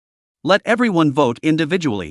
The election for class president was not over until the last girl with a ponytail and some freckles on her face, named Eili, came on stage. Eili was successfully elected class president. She's at LV17 rare professional. After the college entrance exams, everyone had more or less leveled up by 1, so much so that right now, there were only a smattering of people in class 1 who were still at LV16. As well as 2 LV18s and 1 Suwon who had already broken through to LV20. If Jihao was here, he would be able to corroborate what Su Lingyun had said based on the information he had obtained earlier. This was because the family backgrounds of the last few people on stage were not outstanding. The academy is giving them a chance to catch up with their classmates. Even if this funding is not obvious, it is better than nothing. We're done here, I just don't know what's going on over at Jihao's side. I heard that there's a top freshman in their class, it's awesome. Su Lingyun skimmed her mouth, making it sound like who isn't a top student. Chapter 56 I Refuse. Speaking of Jihao, the two decided to find each other to rendezvous first, ready to discuss their plans for tomorrow. The academy had a policy of 3 days on, 1 day off, and 1 day off, so they actually had very little time to practice leveling. The school's senior management also didn't ask them geniuses to follow the old path of those ordinary professionals. That way the potential was low, the bottleneck was big, and even if they broke through to LV100, they wouldn't be able to sway even a single localized turmoil. So in the Divine Martial Academy, upgrading wasn't a particularly important matter. When Su Wen and his duo had just left the classroom, they ran into Jihao who had rushed over from class 4, and at the moment, he looked a little anxious. He was even puffing and panting as he spoke. Brother, I just suddenly found a more suitable teammate, A legendary professional warlock, there is a mess. Briefly tell you, that guy after the high school exams, skills have basically put together the necessary abilities for warlocks such as increase, reduce resistance, retard, blessing. The most important thing is that his initial awakening skills are very rare. Jihao's mouth was as bald as a machine gun, quickly explaining to the two of them. Miraculously, even with 3 times the speed of speech, Jihao was able to make Suwon hear every word the other party said. How do you know in such detail? Suwon was a little curious. This kind of relatively private matter would still be told outwardly? You don't understand. That guy just wanted to run for class president of our class and said a bunch of things, otherwise I wouldn't have come over to find you just now. Come to me for what? Invite him? But it shouldn't be too hard for a legendary warlock to master those skills, or is that initial awakening skill of his very special? Jihao heavily emphasized his head and said with a serious expression, that's right, that person's skill is called soul return technique. The effect is to put a soul return mark on a friendly unit, not subject to instant death determination, and can prolong the marked unit's near death state for 3 seconds. After triggering the effect, the soul return mark disappears. I don't care if it's instant death, we can't encounter that at our current level, but what's with extending the near death state? Su Lingyun was a bit confused. This soul recovery technique didn't sound like it was very powerful either, right? As for making Jihao so excited? But Su Wen's eyes instantly lit up after understanding the effects of the soul recovery technique, and he opened his mouth to ask with some excitement. Is it the kind I imagined? Absolutely. I just asked when I voted. After receiving a fatal blow, one's blood will drop to only 1 point, and if no one heals them within 3 seconds, they will simply die. If someone milks it. Jihao took his staff out and set a elementary healing technique on Suwon on the spot, causing a green color to rise above his head, plus 30 plus 30 plus 30 plus 30. The professional will be directly from out of the near-death state, equivalent to giving a person a set of resistance to fatal attacks of the aura, although the cooling is longer, but this and the resurrection technique is not much worse. You say that this skill not. Snap. Suwon excitedly slapped his thighs, and then quickly walked towards class 4, and as he walked he twisted his head and asked. Such a powerful guy, why don't you just pull him in? Save us another trip. Jihao spread his hands with a somewhat helpless expression. I'm not the captain and my strength is weak, I'm afraid I can't talk to him. Besides, if there are new members joining the squad, we must first let everyone assess them, or would I dare to make decisions on my own? If you guys don't like it, it'll be embarrassing. Suwon nodded. What Jihao said did make sense. In the future, if the squad wanted to add new people, everyone's opinion was very important, and they couldn't engage in any kind of one-liners, otherwise it would be easy to breed conflicts within the squad. Especially the future new members, in case they have a problem with someone in the team, even if they are strong and have great potential, they should never be pulled in. Otherwise, it would be a mouse spoiling a pot of porridge. Mr. Liu, how's the consideration going? With you, me, 2 legendary professions and a few rare professions in the class to form a squad, to be cocky, there aren't many squads in the entire first-year freshmen that are good enough for us to fight. When our strength comes up, we'll be able to choose from special copy slots, rare skill books, high-level gems, and other precious resources. It's not impossible to catch up with second and third-year students. What are you still hesitating for? Listening to the beautiful blueprint Fei who had painted for him, Lu Mingcheng was tantalized a bit. He was clear that the other party hadn't lied to him, because Fei Hu was the only LV-18 genius in their class, and he was also the top scholar of the current province. If it wasn't for the invisible rules of class president selection, he might have even become the class president of class 4. He had the strength and courage to say such grandiose words. However, what made Lu Mingcheng tangle was that Fei Hu's acting style was a bit overbearing, not allowing others to question it. In the last 3 days of school, a few students just said something to refute Fei Hu, and were dragged by the other party to the dueling arena to practice. The dueling arena was similar to a deathmatch, but there was no punishment, and it was only for students to spar. The fate of those unlucky ones was predictable. Under the watchful eyes of many professionals from the same class, several people were killed by Fei Hu in 3 strokes. After resurrecting outside, they left without looking back. Lu Mingcheng longed for a strong main battle class captain within the squad, which could greatly increase the security of the team's support professions. This was especially true for warlocks like him who had almost all of their skill points in control and blessing. Even more so, he needed a strong teammate. But to just join Fei Hu's squad of high-pressure monsters? He was afraid that maybe one day the team would fall apart under this prolonged high pressure, and then where would he go from there? Seeing Lu Mingcheng's color constantly changing, his brows frowned and frowned, but he never gave him a definite answer. Fei Hu's face also went cold. He spoke in a deep voice. Lu Mingcheng, my squad is the strongest in class 4. If we have you join us, we'll definitely be like a tiger with wings, and I have the confidence to break bread with the other genius squads. At the same time, I also promise you that you can take an additional 3% of the squad's resources. No matter if it's in the wilderness, a copy, or a secret realm, it's all the same. If you refuse, Fei Hu did not continue to open his mouth. Some words should not be said too transparently. He believed that Lu Mingcheng was a smart person and would make the right choice. He put his hand out and waited for the other party to give an explanation. Under the half-temptation and half-threat of Fei Hu, Lu Mingcheng sighed in his heart and just wanted to pass his hand. Snap! Only a crunching sound was heard. Fei Hu's hand hanging in mid-air was held in a death grip by a strong man who was over 1 meter 9 tall. Both of them froze at the same time. When did this guy appear? Ji Hao revealed a row of white teeth and smiled down at Fei Hu. Sorry, I refuse. Without waiting for Fei Hu to react, he only heard Ji Hao continue. Brother Lu is the person our squad is looking at. If there are no accidents, he should have no chance with your squad. Chapter 57. What's the point of hiding behind girls? Ji Hao? What are you doing here? Returning to his senses, Fei Hu's face was horribly grim, and he violently retracted his hand, yanking Ji Hao back.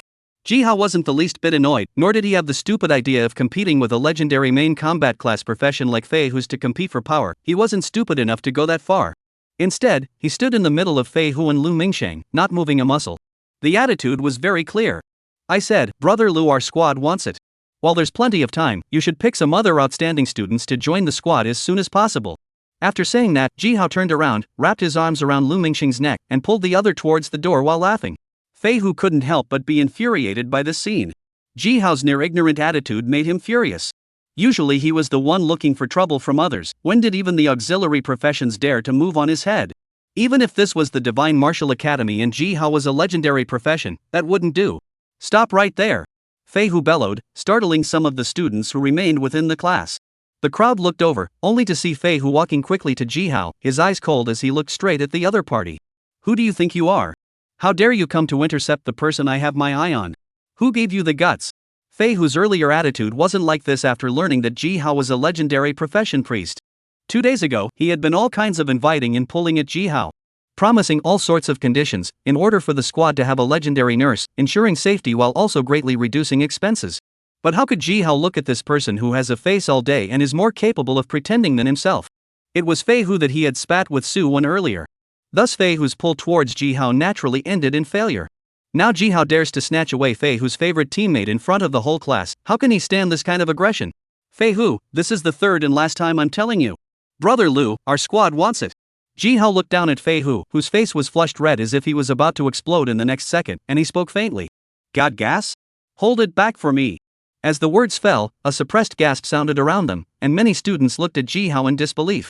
As a legendary profession of the auxiliary class, Ji Hao was considered a celebrity in Class 4. He was usually very kind no matter who he was to, but what was going on today, that he actually hit Fei Hu in the face in public? Is Ji Hao not afraid of Fei Hu's retaliation? Even if he was a legendary milkman, I'm afraid that if he really messed with Fei Hu, he'd have to eat his words. Good. Good. Good. Fei Hu gritted his teeth and 3 good words popped out of his mouth one after another. Through his own panel, he directly applied to the academy for the right to use the dueling arena, preparing to pack this unknowing brat up hard. Target, Ji Hao. Ji Hao received a prompt on his side at the same time, and without waiting for him to open his mouth, Fei Hu's cold laughter came from his ears.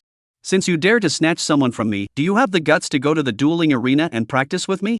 If I can't kill you in 30 seconds, count me out. Things happened so fast that Lu Mingcheng, who was in the center of the storm, only came back to his senses at that moment. He looked at the bland-faced Ji Hao and the incomparably angry Fei Hu, and finally realized the seriousness of the matter. Although Lu Mingcheng was grateful for Ji Hao's righteous hand, he didn't want the big man to take the bullet for him. The squad he spoke of was 80% fake. Because usually Ji Hao seldom went out to sneak around, where did he have the time to look for any teammates? Even if it's true, but Fei Hu, as a legendary profession, is a genius who has obtained the provincial top prize, and his strength is definitely at the top level among the freshmen. Even if it was another legendary profession, at most, they could only fight with him in a comparable manner. Lu Mingcheng pulled down on Ji Hao, and just as he was about to open his mouth to make a sound, he was pressed down on his head by Ji Hao and pushed towards his back. Challenge me? Ha, Fei Hu, you're afraid that you're not awake. You're a main combat class profession beating me as an auxiliary, is it good? 30 seconds to kill me, see what you can do. Ji Hao did not pay attention to Fei Hu, whose face was as gloomy as if it was dripping water. Although this guy was crazy, but he was not stupid enough to make a direct move in the academy. So threats and whatnot, he simply didn't carry fear. Ji Hao walked out of the classroom and stood behind a girl they had never seen before in the crowd's astonished gaze. The girl was wearing a light yellow floral dress today, wearing a sun-shading woven cap, her hair naturally draped behind her, giving a sense of quietness and elegance. When she walked in front of Fei Hu, she said something that made everyone incredibly shocked. 30 seconds to get Ji Hao killed? Want to come and play with me? Let's see if you can last more than 30 seconds in my hands. Mad. It's crazy. The flat tone contained great confidence, not putting Fei Hu, the number one person in class 4, in his eyes at all. This was even more of a strong contrast to her quiet and elegant temperament. Who is this woman, so fierce? It looks like the teammate that Jihao was talking about. It must be because she's taken a liking to Lu Mingsheng, that's why she came over to snatch him. Good boy, the level has actually reached LV18 as well, the main battle class legendary profession hasn't run away. Do you think she can beat Fei Hu? That guy is not to be messed with. I don't know, don't listen to that woman say what can't last 30 seconds of bull. Are the legend of the profession where can be so easy to distinguish the winner? I think it's purely in the help of Jihao to support the field it. The crowd murmured, their eyes unblinking as they stared at Jihao's man and Fei Hu. At this moment, the few teammates that Fei Hu had previously recruited also came over, and the two sides faced each other in rows, with the atmosphere at cross swords. Fei Hu also noticed that Su Lingyun was at the same level as himself. He could feel a strong sense of threat from the other party, a situation where either the profession was restrained or the other party's strength was really too much stronger than his. Everyone was a freshman and at the same level, the latter was obviously impossible, so there was only one answer. It was impossible to fight hard in this situation, something else had to be thought of. Fei Hu's thoughts spun rapidly, and then he let out a cold laugh and uttered a sentence that he regretted 10,000 times afterwards. Gee, how you're a big old man, what kind of skill is hiding behind a girl? His gaze fell on Su Wen who was accompanying him. This guy did not give him any sense of threat. Moreover, under the influence of the Qian Koan skill, Fei Hu, including the others, subconsciously neglected to check Su Wen's level, thinking that the other party was just an ordinary rare professional. As soon as these words came out, Jihao immediately opened his mouth wide, and a superb number of pompous expressions such as dismay, bewilderment, shock, surprise, and ecstasy surfaced on his face in just 3 seconds. He gave Fei Hu a thumbs up. Good for you. You're a real loser when you're given a chance. Su Lingyun on his behalf is to think not to bully people too dead, two of the same level of legendary professional wrestling. The victory or defeat is not yet known. But you prefer to pick the most of the whole freshman that person. Courage is commendable. Su Wen was similarly stunned when he heard that Fei Hu was going to challenge himself, and then the corners of his mouth rose, revealing a young man you have a promising expression. When he stepped forward and prepared to accept the challenge from the other party, a system prompt suddenly came. Birth of a schoolyard bully. Mission difficulty. Mission content: defeat Fei Hu with the ultimate aesthetics of violence and make the other party feel the sinister nature of society. Quest reward: equipment upgrade talisman X1. Chapter 58, Battle. Nice guy. Here comes the mission. This challenge originally had to be won, and now well, the system even burned the fire, which gave Su Wen a strange feeling that not beating up Fei Hu was a mistake. Without any nonsense, he directly sent a challenge request to Fei Hu.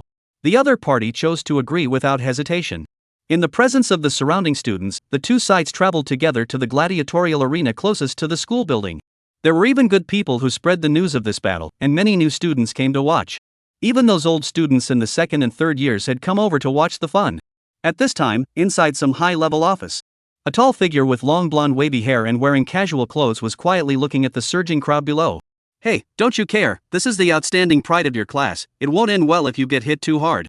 A voice whose tone was full of derision rang out from behind. Zhuang Qing ignored it, her eyes still gazing downwards. Although this little guy Fei Hu's strength is good, I'm afraid that compared to Su Wen, he's not even close. This guy has heard that he has broken a perfect score in the trial tower.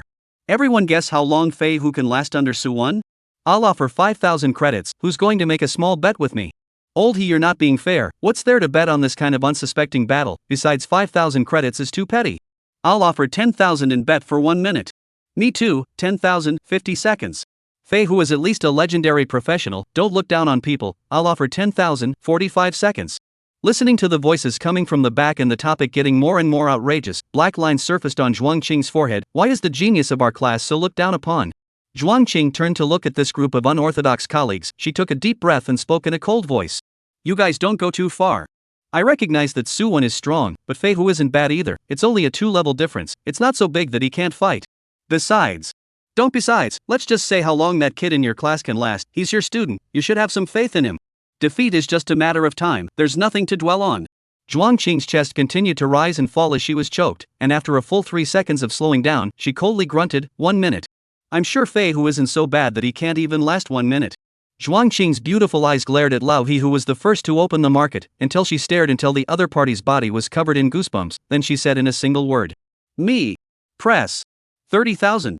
You group of people. Don't even think of running away. As the words fell, the office was quiet for a few seconds before violent cheers erupted. A few old greasers looked at each other and smiled, rather like the vestigial feeling that a fat sheep had finally taken the bait. And Su Wen's side also came to the dueling arena. Looking at the countless pairs of expectant gazes around him, Su Wen again remembered the quest requirements he had just triggered, and rather felt like bullying a small child. Moreover, this time, they were the ones who were originally at a disadvantage, directly robbing the teammates that people were about to recruit. Su Wen thought that it was better not to let Fei Hu lose too much and leave some face for the other party. He opened his mouth and tried, "Why don't we find a more private place? There are some people here, I'm afraid the impact is bad." Hearing this, Fei Hu sneered, "What bad influence is all an excuse?" Just like the few students he had packed up before, always trying to find some inexplicable reason to avoid the battle. But since Fei Hu had used this place as a battleground, it was so that the group of students watching outside could see it. What would happen to him if he disobeyed Fei Hu? Cut the crap. I can't wait to run you assholes over. Su Wen spread his hands, feeling a bit helpless. You can't grasp the opportunity even if it's given to you. There was no referee in the dueling arena, and when both sides were ready, a bowl-shaped light curtain enveloped the earth from the sky. It circled a field with a diameter of 100 meters with Su Wen and Fei Hu as the center, while separating the outside students. Woo! A dull horn sounded. Fei Hu took out an iron sword that emitted a fluorescent green light from his backpack, and his body simultaneously burned with a red-colored blazing sun. He was just about to swing his sword at Su Wen when a familiar female voice suddenly came to his ears. "Fei Hu, don't take the initiative to go forward and fight, try to last for 1 minute. If you do, the teacher will directly reward you with 10,000 credits. Remember, Su Wen is a LV20 hidden profession, his strength is very scary, don't fight hard with the other party before you are absolutely sure." Hearing the class teacher Zhuang Qing's voice transmission, Fei Hu's body was shaken, incomparably shocked as he looked at the figure on the opposite side. LV20? How is that possible? He, a main combat class legendary profession, had only recently been raised to LV18, so how did this guy do it? Fei Hu's expression became a bit gloomy. He naturally had no doubts about what Zhuang Qing had said. This guy called Su Wen was afraid that he was the one with the strongest strength in that squad. But why didn't he feel a dangerous aura on the other party? With Su Wen's LV20 level, the feeling he got should be stronger than Su Lingyan until Fei Hu checked the other party's level when it showed a mist. His heart sank once again. This time there was big trouble. Fei Hu did not say a word, his body was tense, and the blazing sun on his body seemed to be not as dazzling as before, and began to shift towards an orange-red color.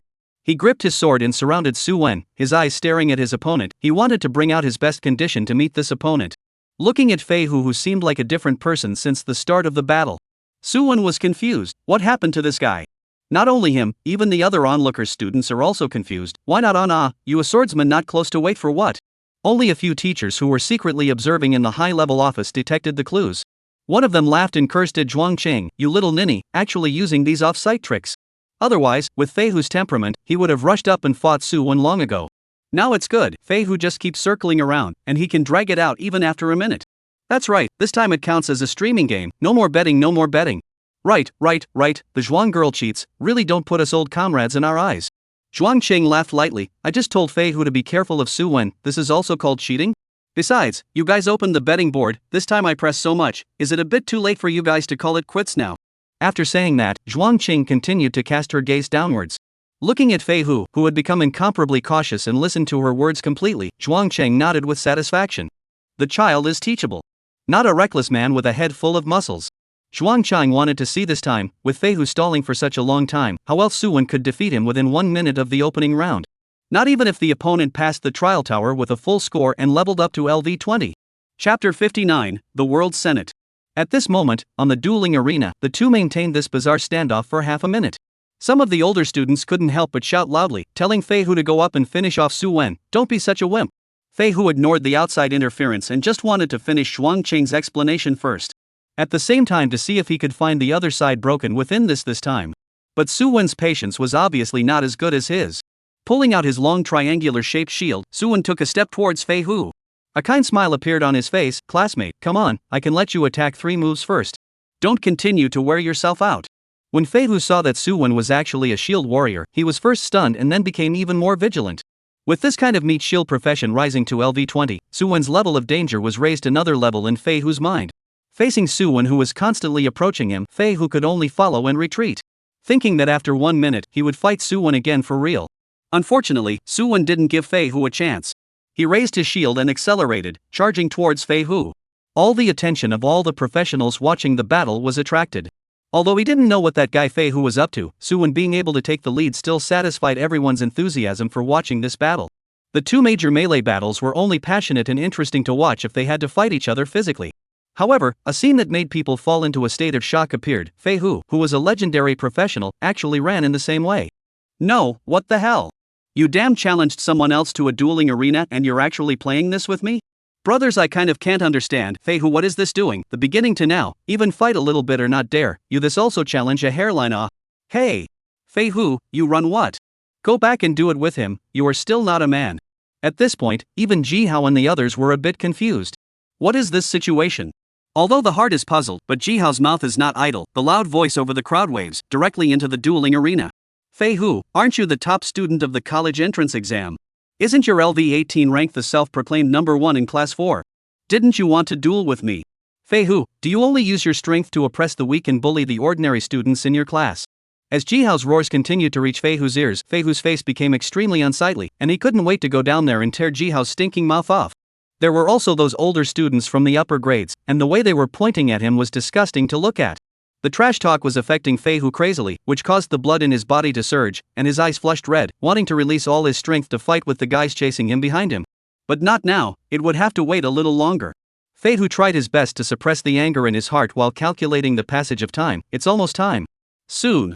45, 47, 50. See, Fei Hu is this bear, let him be your captain. What else can he do besides running? He doesn't even dare to face an ordinary duel. How can you expect him to help you? When you encounter danger in the wild, do you think this is the only person who will stand up to protect you? As I watched, I was about to last a minute. But Ji Hao's loud voice suddenly resounded all around, and it was clearly transmitted into Fei Hu's ears. Even though it was addressed to several of Fei Hu's newly recruited teammates. Watching their own boss being whisked around the dueling arena like a rat, dodging and hiding, even they didn't have the face to watch any longer. It's not like you can't fight, what are you afraid of? Two people shook their heads and sighed, turning to leave the crowd.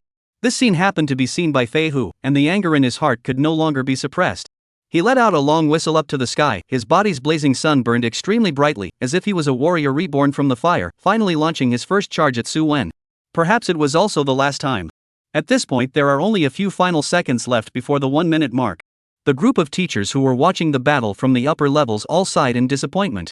This little guy is really a chicken thief, he has dragged his feet until now, I'm afraid that the credits are all riding on this. It's all because of Zhuang is snitching, otherwise it would have been over a long time ago. No, I want to apply for a streaming bureau. Can you guys stop making excuses? A loss is a loss, guys get ready to transfer the credits to my account.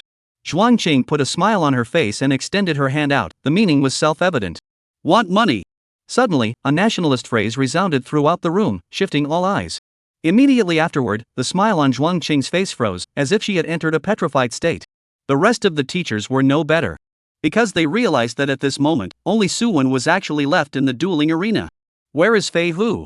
Where did he go? The opening of the old he looked down at Su Wen with a shocked face, smashed his mouth, he wanted to say something, but in the end all condensed into a sentence. This young man. The other teachers looked at old he in bewilderment. What's the situation? They were just lost in thought for a while. Fei Hu, so adults go where? Zhuang Qing did the same as she stared at Lao He, wanting to hear an explanation.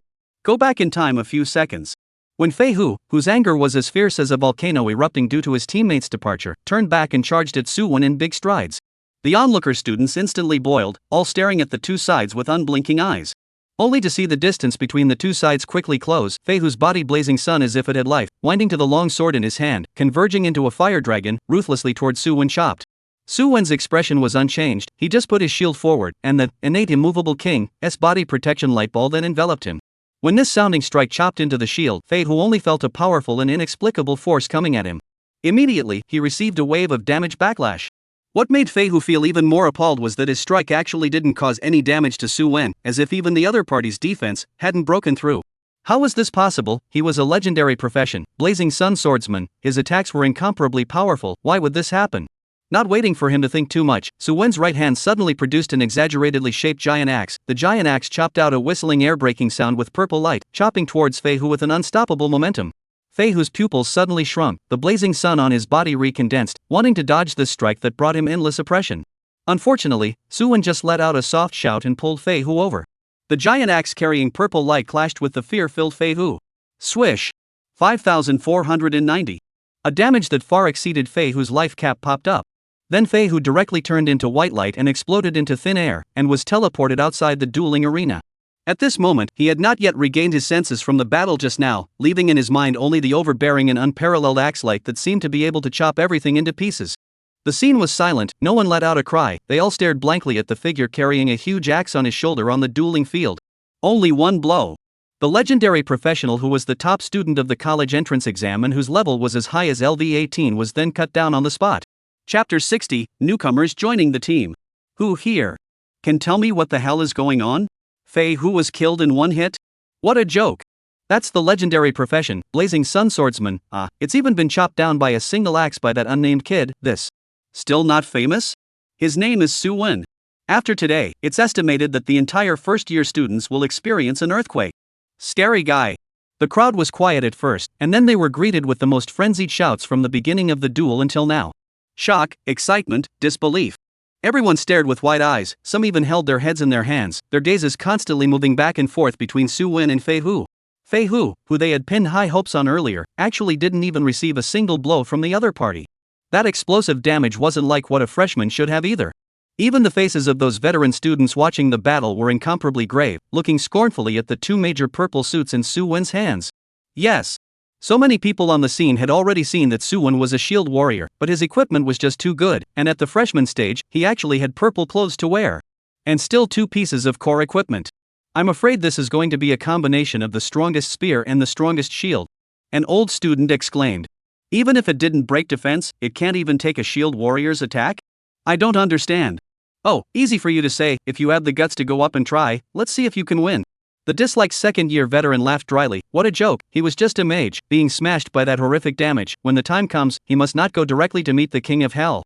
At the time when everyone at the scene was boiling with emotion, Fei Hu, who was teleported out of the dueling arena, was lost in thought. Obviously the battle was over and his injuries had healed, but he walked staggering like a drunken strongman.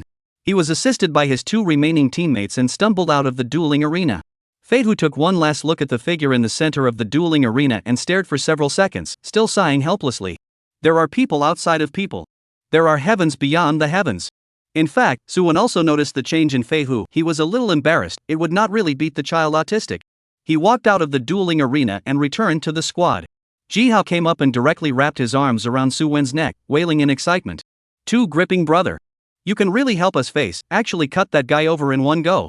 I thought it was so powerful. But this is it?" Lu Mingcheng also walked over, but was a bit formal. It couldn't be helped, Su Wen was putting some pressure on him. How mighty and domineering Fei Hu was before, and in just one battle, he was almost crippled by the person in front of him.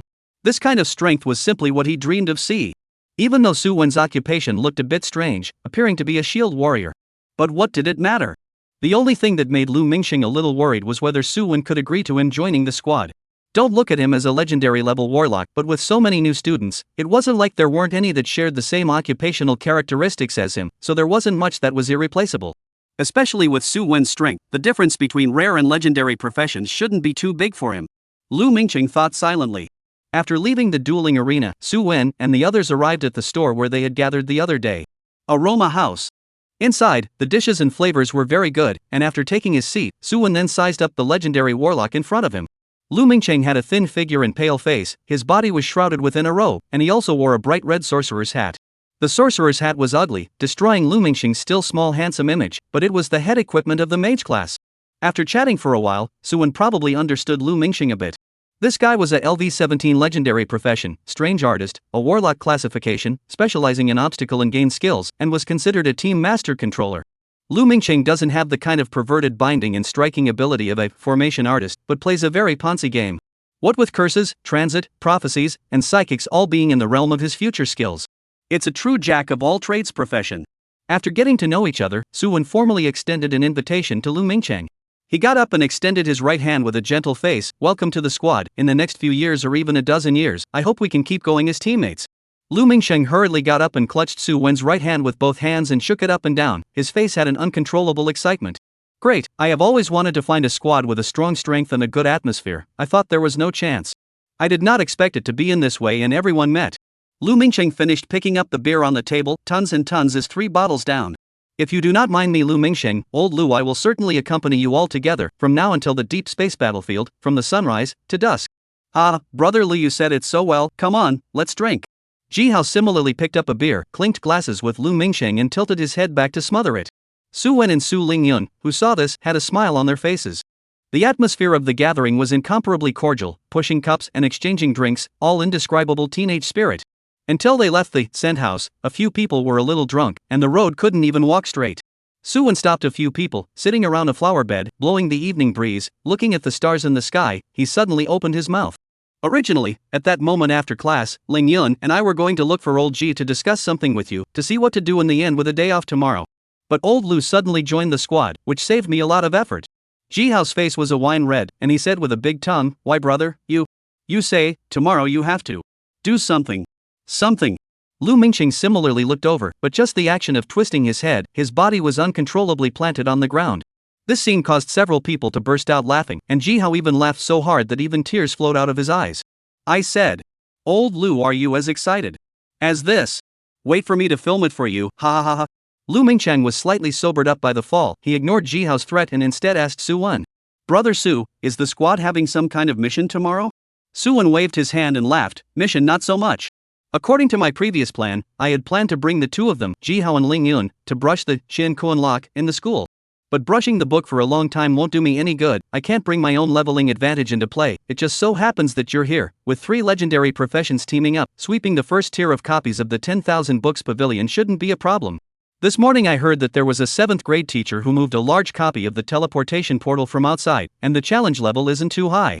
When next week or the following week, after everyone raises their level to LV20 and equips the Qian Kuan Lock, I'll take you guys to break in."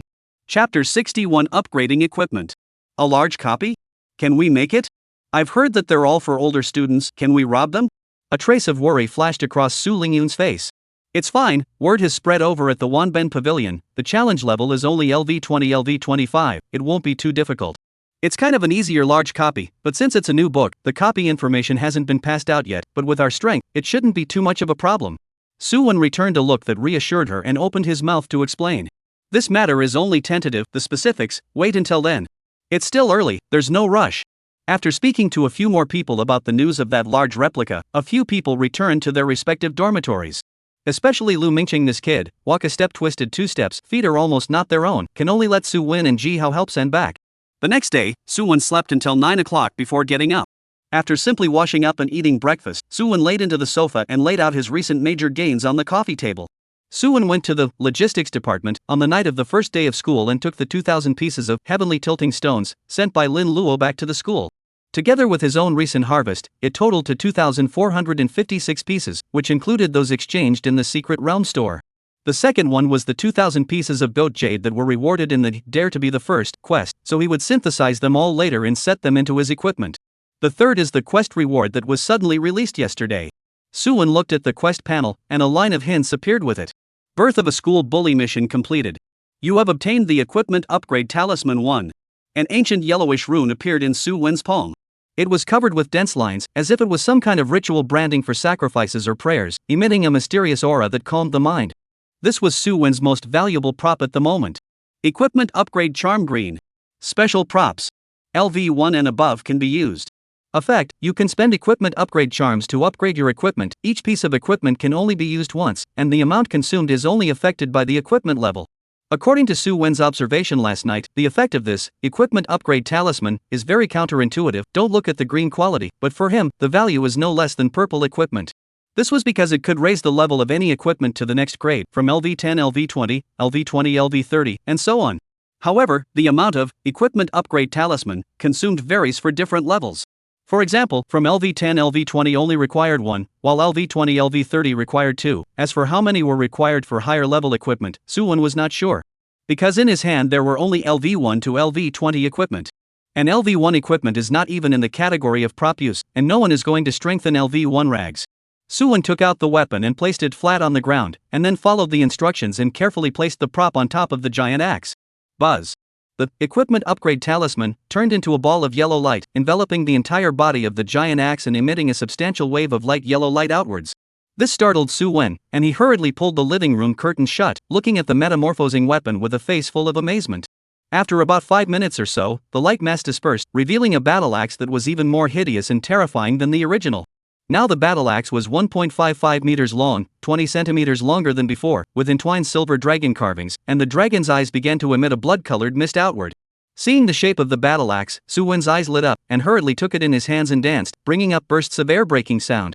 He had a fondness for this kind of rigid and domineering weapon, especially when compared to the longsword he had used before. Suwon felt that the battle axe was his true love. Looking at the attributes again, it made Suwon smile.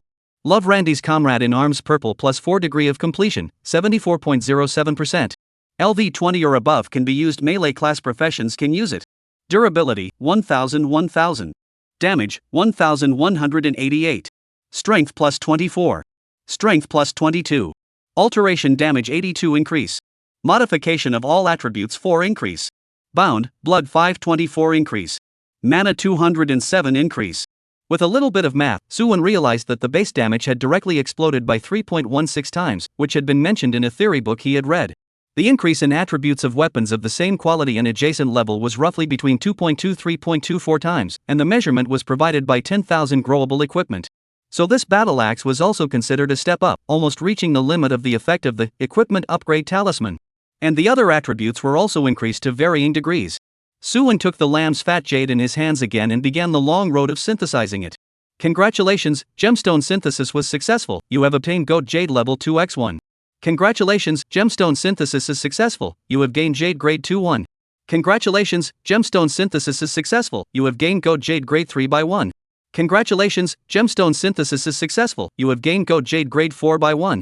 Congratulations, gemstone synthesis is successful. You have gained goat jade grade 5 by 1. After spending a total of 1,296 blocks, Suwon finally obtained a level 5 sheepskin jade, with a level 1 higher than the blue chalcedony he had obtained earlier. The rest didn't continue synthesizing because the level 20 equipment only had 1 hole opened. Level 50 for 2 holes and level 100 for 3 holes. And to the rest of the equipment, Suwon thought it was a waste. Even if he was going to update his equipment soon, he didn't think it was cost-effective. Green equipment was not cost-effective and was popular on the market purely because it was the best quality equipment that could be bought. It's far inferior to purple equipment. Without saying a word, Suwon set the level 5 goat jade into the top of his battle axe. Nowadays, his defense was not lacking, but the damage piece was a bit out of step. Before, he was able to kill small monsters in a second, but now he couldn't even use shield rise counterattack. Therefore, Suwon invested all of the heaven tilting stones into the battle axe. A series of messages prompted again. Equipment remodeling failed, please try again. Equipment remodeling failed. Please try again.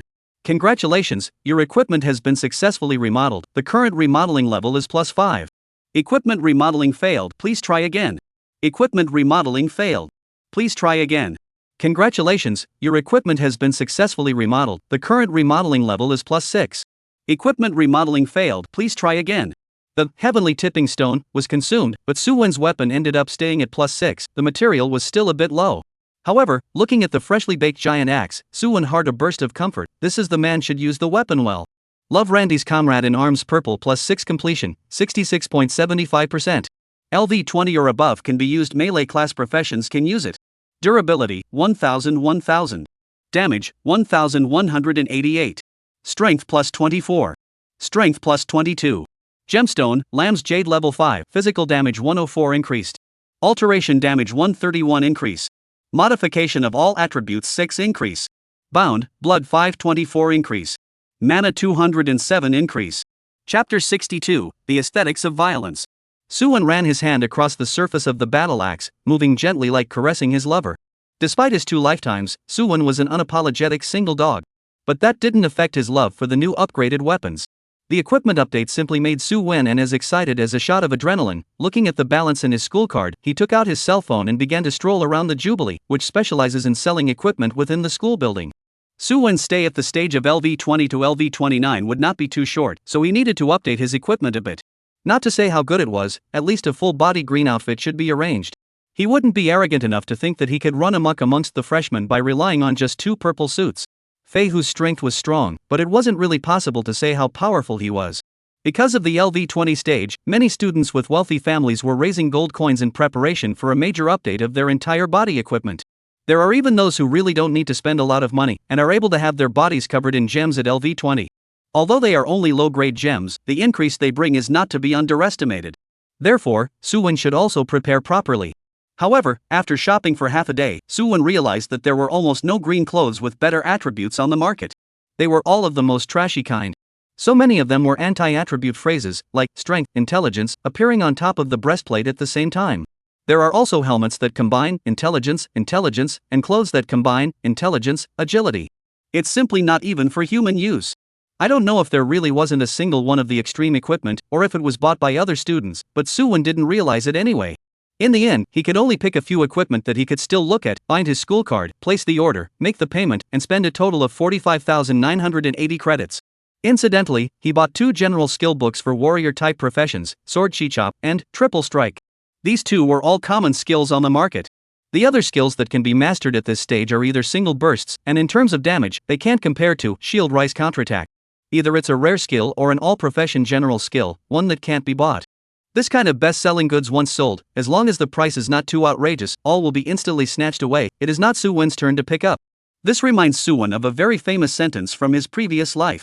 The rich play with technology, and the poor rely on mutation. He was the latter, and if he wanted good skills and equipment, he could only brush and explode them himself. After taking care of everything, Suwon put his weapons away and started heading to the wildlands outside the city. Those equipment and skill books, Suwon looked at the online description that they were delivered within the same day and wondered if they were really reliable. The outskirts of Tiandu were similar to River Springs. The further away from the city, the more dangerous the wilderness became. Trespassing through a dozen or so leveling zones. Suwon came to a LV-25-LV-27 wild monster gathering place. Giant bizarre cannibalistic flowers survived here, and flower packs the size of facepans swayed wildly. They tend to eat alive those life professions that don't think they can do anything about it. Sort of one of the few low-level areas in the wild with a high mortality rate. Suwon's gaze fell on the cannibal flower, and a line of information surfaced before his eyes. Mutant poisonous cannibal flower common LV-25. Blood, 11710, 11710. The chi blood was high, nearly 12,000, about more than the chi blood of 3 Fei Hu. But Suwon still wanted to test if this hideous and scary cannibal flower could block his updated equipment. He walked in front of the cannibal flower, and before he could raise his shield up, the monster opened its mouth and bit at him with a speed that surprised Suwon a little. Hiss. 124. Suwon did not dodge. The 3 balls of light transformed into a protective light shield, directly absorbing the damage completely. Nowadays, in the wild low-level area, as long as he didn't purposely seek death, it would be difficult for him to encounter any real danger. The cannibal flower wanted to continue attacking, but due to Suwon's early use of Shield Rise Counterattack, this time it didn't even break defense, and even received some minor counter-injuries of its own. When he successfully triggered the skill passive, Suwon felt a force too powerful than before brewing in his weapon. Without hesitation, Suwon's arm muscles tensed, and the battle axe came down from the top, slashing towards the cannibal flower in the most brutal position. At the moment the weapon touched the flower bud, Suwon seemed to see a miniature sun rising in front of his eyes, both while blinding white light filled his entire sight. Boom! 9,048. Terrifying damage close to 5 digits appeared, and the man-eater flower let out a piercing scream as its chi and blood almost dropped to the bottom. If it wasn't for the 25% attribute suppression, Suwon's axe would definitely be able to break 10,000 wounds and hack the cannibal flower to death on the spot. The good thing was that it was just one more axe. The attack fell, and the already bloodied cannibal flower had no way back. Its body withered quickly after death, looking like time had passed only on it. Successfully killed the mutant poisonous man-eater. Normal, experience plus 130, extra bonus experience plus 32.5 for crossing levels. Suwon was satisfied with this weapon transformation, and when he returned to the dormitory at night, his whole body attributes could be raised by another wave. Together with the newly purchased skill book, Suwon, who advanced to LV-20, his strength had finally ushered in a real burst. As for the later update of the hardware, it depends on whether beating the boss can burst out the purple armor. This is too dependent on luck, even Suwon is not sure. Putting his weapon away, Suwon turned to the LV-24 leveling ground, where he might be able to manage to kill the monsters in one hit. From there, he would be able to achieve peerless mowing and crazy leveling. Even with the Qiankuan lock, he had the confidence that he could level up in a few days. If he brought Jihao and the others over, with the group experience boost, the speed would be even faster. Coming to the miasma jungle, there were dead trees all over the place, and a group of mushrooms looked like they were breathing, constantly spewing purple mist outwards. As soon as he entered, Suwon was affected by the abnormal status. You have been affected by low-level neurotoxin, losing 1 point of chi and blood per second and decreasing your attack speed by 10%. Not much of a problem. The corner of Suwon's mouth even raised a smile when he saw the prompt come through. The reason why he came here was to utilize the mist formed by the toxin to continuously trigger the Shield Up Counterattack passive. And the rage value was skyrocketing. 24, 65, 87, 100. 10% increase in chi and blood. Damage increased by 20%. Damage reduction 15%. With his status at full power, Suwon slashed towards the nearest dead tree. The moment he got close to the other side, the old tree that had seemed to be dead for a long time suddenly came to life, and its branches also glowed with a purple-black halo. The monsters here even had attribute attacks attached to them. This made Su-Wen even more energized. Both attacks landed at the same time. Unfortunately, those branches with attribute damage landed on Su-Wen's body and were no different from scratching an itch. The damage was all absorbed by the light shield. Instead, Su-Wen's axe was a direct burst of 5-digit damage. Boom! 10,749. Successfully killed Blighted Tree Demon normal, experience plus 125, extra bonus experience plus 24 for crossing levels. One hit, a direct hit. Chapter 63 Their respective preparations. The Withered Tree Demon was directly blown up and turned into wood shavings of varying sizes all over the ground. Su-Wen nodded his head in satisfaction at the situation. This is the strength he should have. Whereas before, a copy of the small monster to play 2 or 3 times, simply too lame. Su-Wen shouldered his battle axe and slashed towards another Blighted Tree Demon. With the previous experience, he advanced towards his next target the moment the damage triggered, not caring whether the monster was dead or not. Real men never looked back at explosions. Su-Wen was like a ruthless logging machine at this moment, starting his crazy operations in this territory. 5, 10, 100, 300, 500. Killing frenziedly, tirelessly. Su-Wen's 2 strongest attributes were strength and physique. He wasn't afraid of getting tired at all. Perhaps spiritual power was slightly lower, but even if Su-Wen's head was down right now, his body's powerful muscle memory and the professional's superb subconsciousness would still be able to drive him to kill here. From the morning to the afternoon, and then to almost 6 o'clock, Su-Wen had already killed an unknown number of tree demons. Looking back, those tree demons that hadn't been refreshed yet had left behind roots of an unknown extent.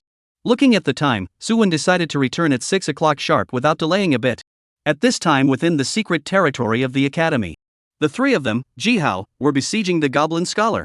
In Su-Wen's absence, Su Lingyun had become the main C. The 2 main assistants were constantly casting skills in the back. Compared to Jihao, who was almost a pure milk, Lu Mingcheng did not have fewer means of attack due to the nature of his profession. However, due to not fully updating his equipment, the damage was a bit hit and miss.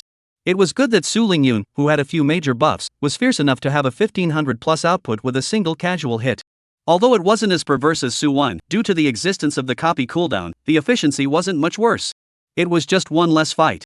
It's not going to last much longer, let's focus another round and try to spike him. Looking at the goblin scholar who had entered a berserk state, Jihao couldn't help but yell out. Don't rush, you're not doing any damage, it doesn't hurt to stand and talk. Su Lingyun in the front row grunted in an unfavorable manner. Letting her, a little girl, be at the front of the line, one didn't know how in the world these 2 goods had the good sense to do so. Just because you're assistants? Or because I have more blood than you?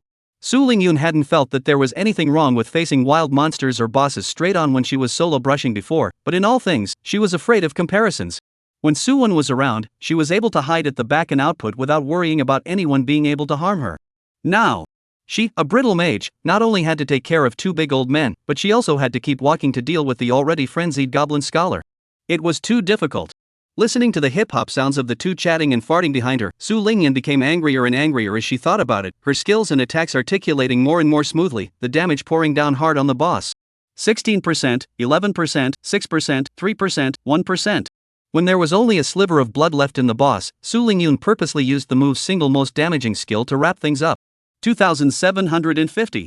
A stellar beam of light penetrated the goblin scholar's head, and the completely frantic boss's body froze in place, then slowly collapsed. Bang! The body exploded and turned into a ball of light, but Su Lingyun's eyes instantly glazed over. This was because he spotted a brilliant purple color amongst several blue-green light masses. Burst! Exploded! After a busy day, it's finally shipped. Su Lingyun excitedly bounced over to the light mass, and Jihao and Lu Mingcheng also came over with delighted faces. Holy!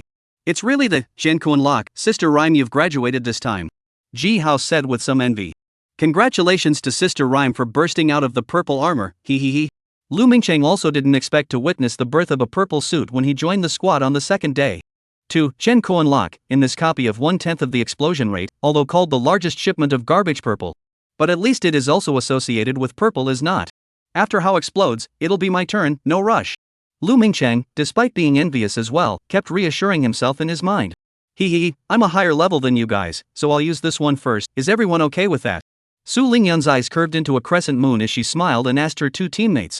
Jihao and Lu Mingcheng shook their heads. Su Lingyun had contributed the most and had the highest rank, so she should be allowed to use it first. After receiving the consent, Su Lingyun put away the Shen Koan lock and distributed the rest of the equipment and props to the other party. After organizing their harvest, the three teleported out of the copy, and by now, the sky had already darkened. Today's harvest is really big. According to this rhythm, it is estimated that we will be able to manhandle a Shen Koan lock by next week. I'm going to vomit from brushing this copy. Jihao stretched his lazy waist as the bones in his body rattled. Although Shimoto didn't need him to fight for output, casting healing skills for a long period of time was also tiring, especially since Su Lingyun didn't have the kind of passive recovery skills that Suwon had, and he had to worry about it all the time. We're already considered fast alright. It hasn't even been a week since the official start of the school year, and our squad is close to graduating. Look at the other squads, they are still focusing on upgrading. I guess they want to wait until after LV20 to brush up, but the delay at that time won't be as cheap as it is now. Lu Mingsheng spoke out to comfort them. I know, I'm just spitballing too. Jihao shrugged his shoulders and didn't continue the topic. Let's a few of us eat first. That guy Suwon is probably still outside of the city and hasn't returned. Go, this young lady is already starving. Suwon's portion, you directly bring him back a portion, just don't give him the leftovers you ate. Ha, then he shall not pack me to death. Our student Suwon, on the other hand, is on his way back to the academy at this time. In one day, his experience bar had advanced 1/7, and with the original accumulated experience, there was less than half to be promoted to LV21. Next week at the latest, this was the goal Suwon set for himself. After returning to the schoolhouse, Suwon went straight to the dormitory. He wanted to see if the equipment he had ordered today had arrived. Not letting him down, Suwon found 4 neatly listed boxes outside the door. On top of the boxes there was also a sticker with information about the order he had placed. After checking that it was correct, Suwon carried the box into the dormitory and took out the equipment one by one and laid it out in front of him. There were 4 pieces of helmets, tops, pants, and shoes, and all of them emitted a faint green fluorescence on their surfaces. As for the other parts of the equipment, it wasn't that Suwon didn't want to buy them, but they were out of stock too much. It was simply impossible to buy them. Especially the ring and necklace, which are the rarest parts of the whole body, can't be seen on the market at all. Even the belt is also, can see all the garbage attributes, really cannot use one. Fortunately, Suwon had already collected all of these in the secret territory at the beginning, and even though they were only LV10 equipment, the attributes were still quite superb, and they could be used in a way that would make up for it. Suwon changed all of his equipment and prepared for the second surge in the attributes of his entire body. Chapter 64 Attribute Surge. You have equipped Shadow Helmet Green, Blood plus 624, Strength plus 17, Constitution plus 16. You have changed your equipment Adventurer Boots Blue Blast Boots Green, Speed plus 32, Agility plus 14, Strength plus 17. You have changed equipment Snow Fox Fur Coat Blue Willow Leaf Armor Green, Defense plus 176, Physique plus 16, Strength plus 16. You have equipped Silk Trousers Green, Defense plus 134, Constitution plus 17, Strength plus 18. The prompts kept coming, and Suwon could feel that with the equipment update, his own strength had likewise improved quite a bit. Stronger strength, more thick blood, and swifter speed. These enhancements were visible to the naked eye. Suwon was now greatly changed, carrying a huge axe on his shoulder, holding a battle shield, wearing an iron helmet on his head, and wearing extremely lightweight willow leaf armor on his upper body. If he didn't look at the strange silk pants on his lower body, Suwon actually quite fit the image of a general. Unfortunately for their entire squad, except for Su Lingyun, everyone's outfits were somewhat abstract, and the picture gradually became outrageous. However, for the sake of greater power, this flaw Suwon was still able to accept it. He opened the panel and began to appreciate his attributes that had skyrocketed around.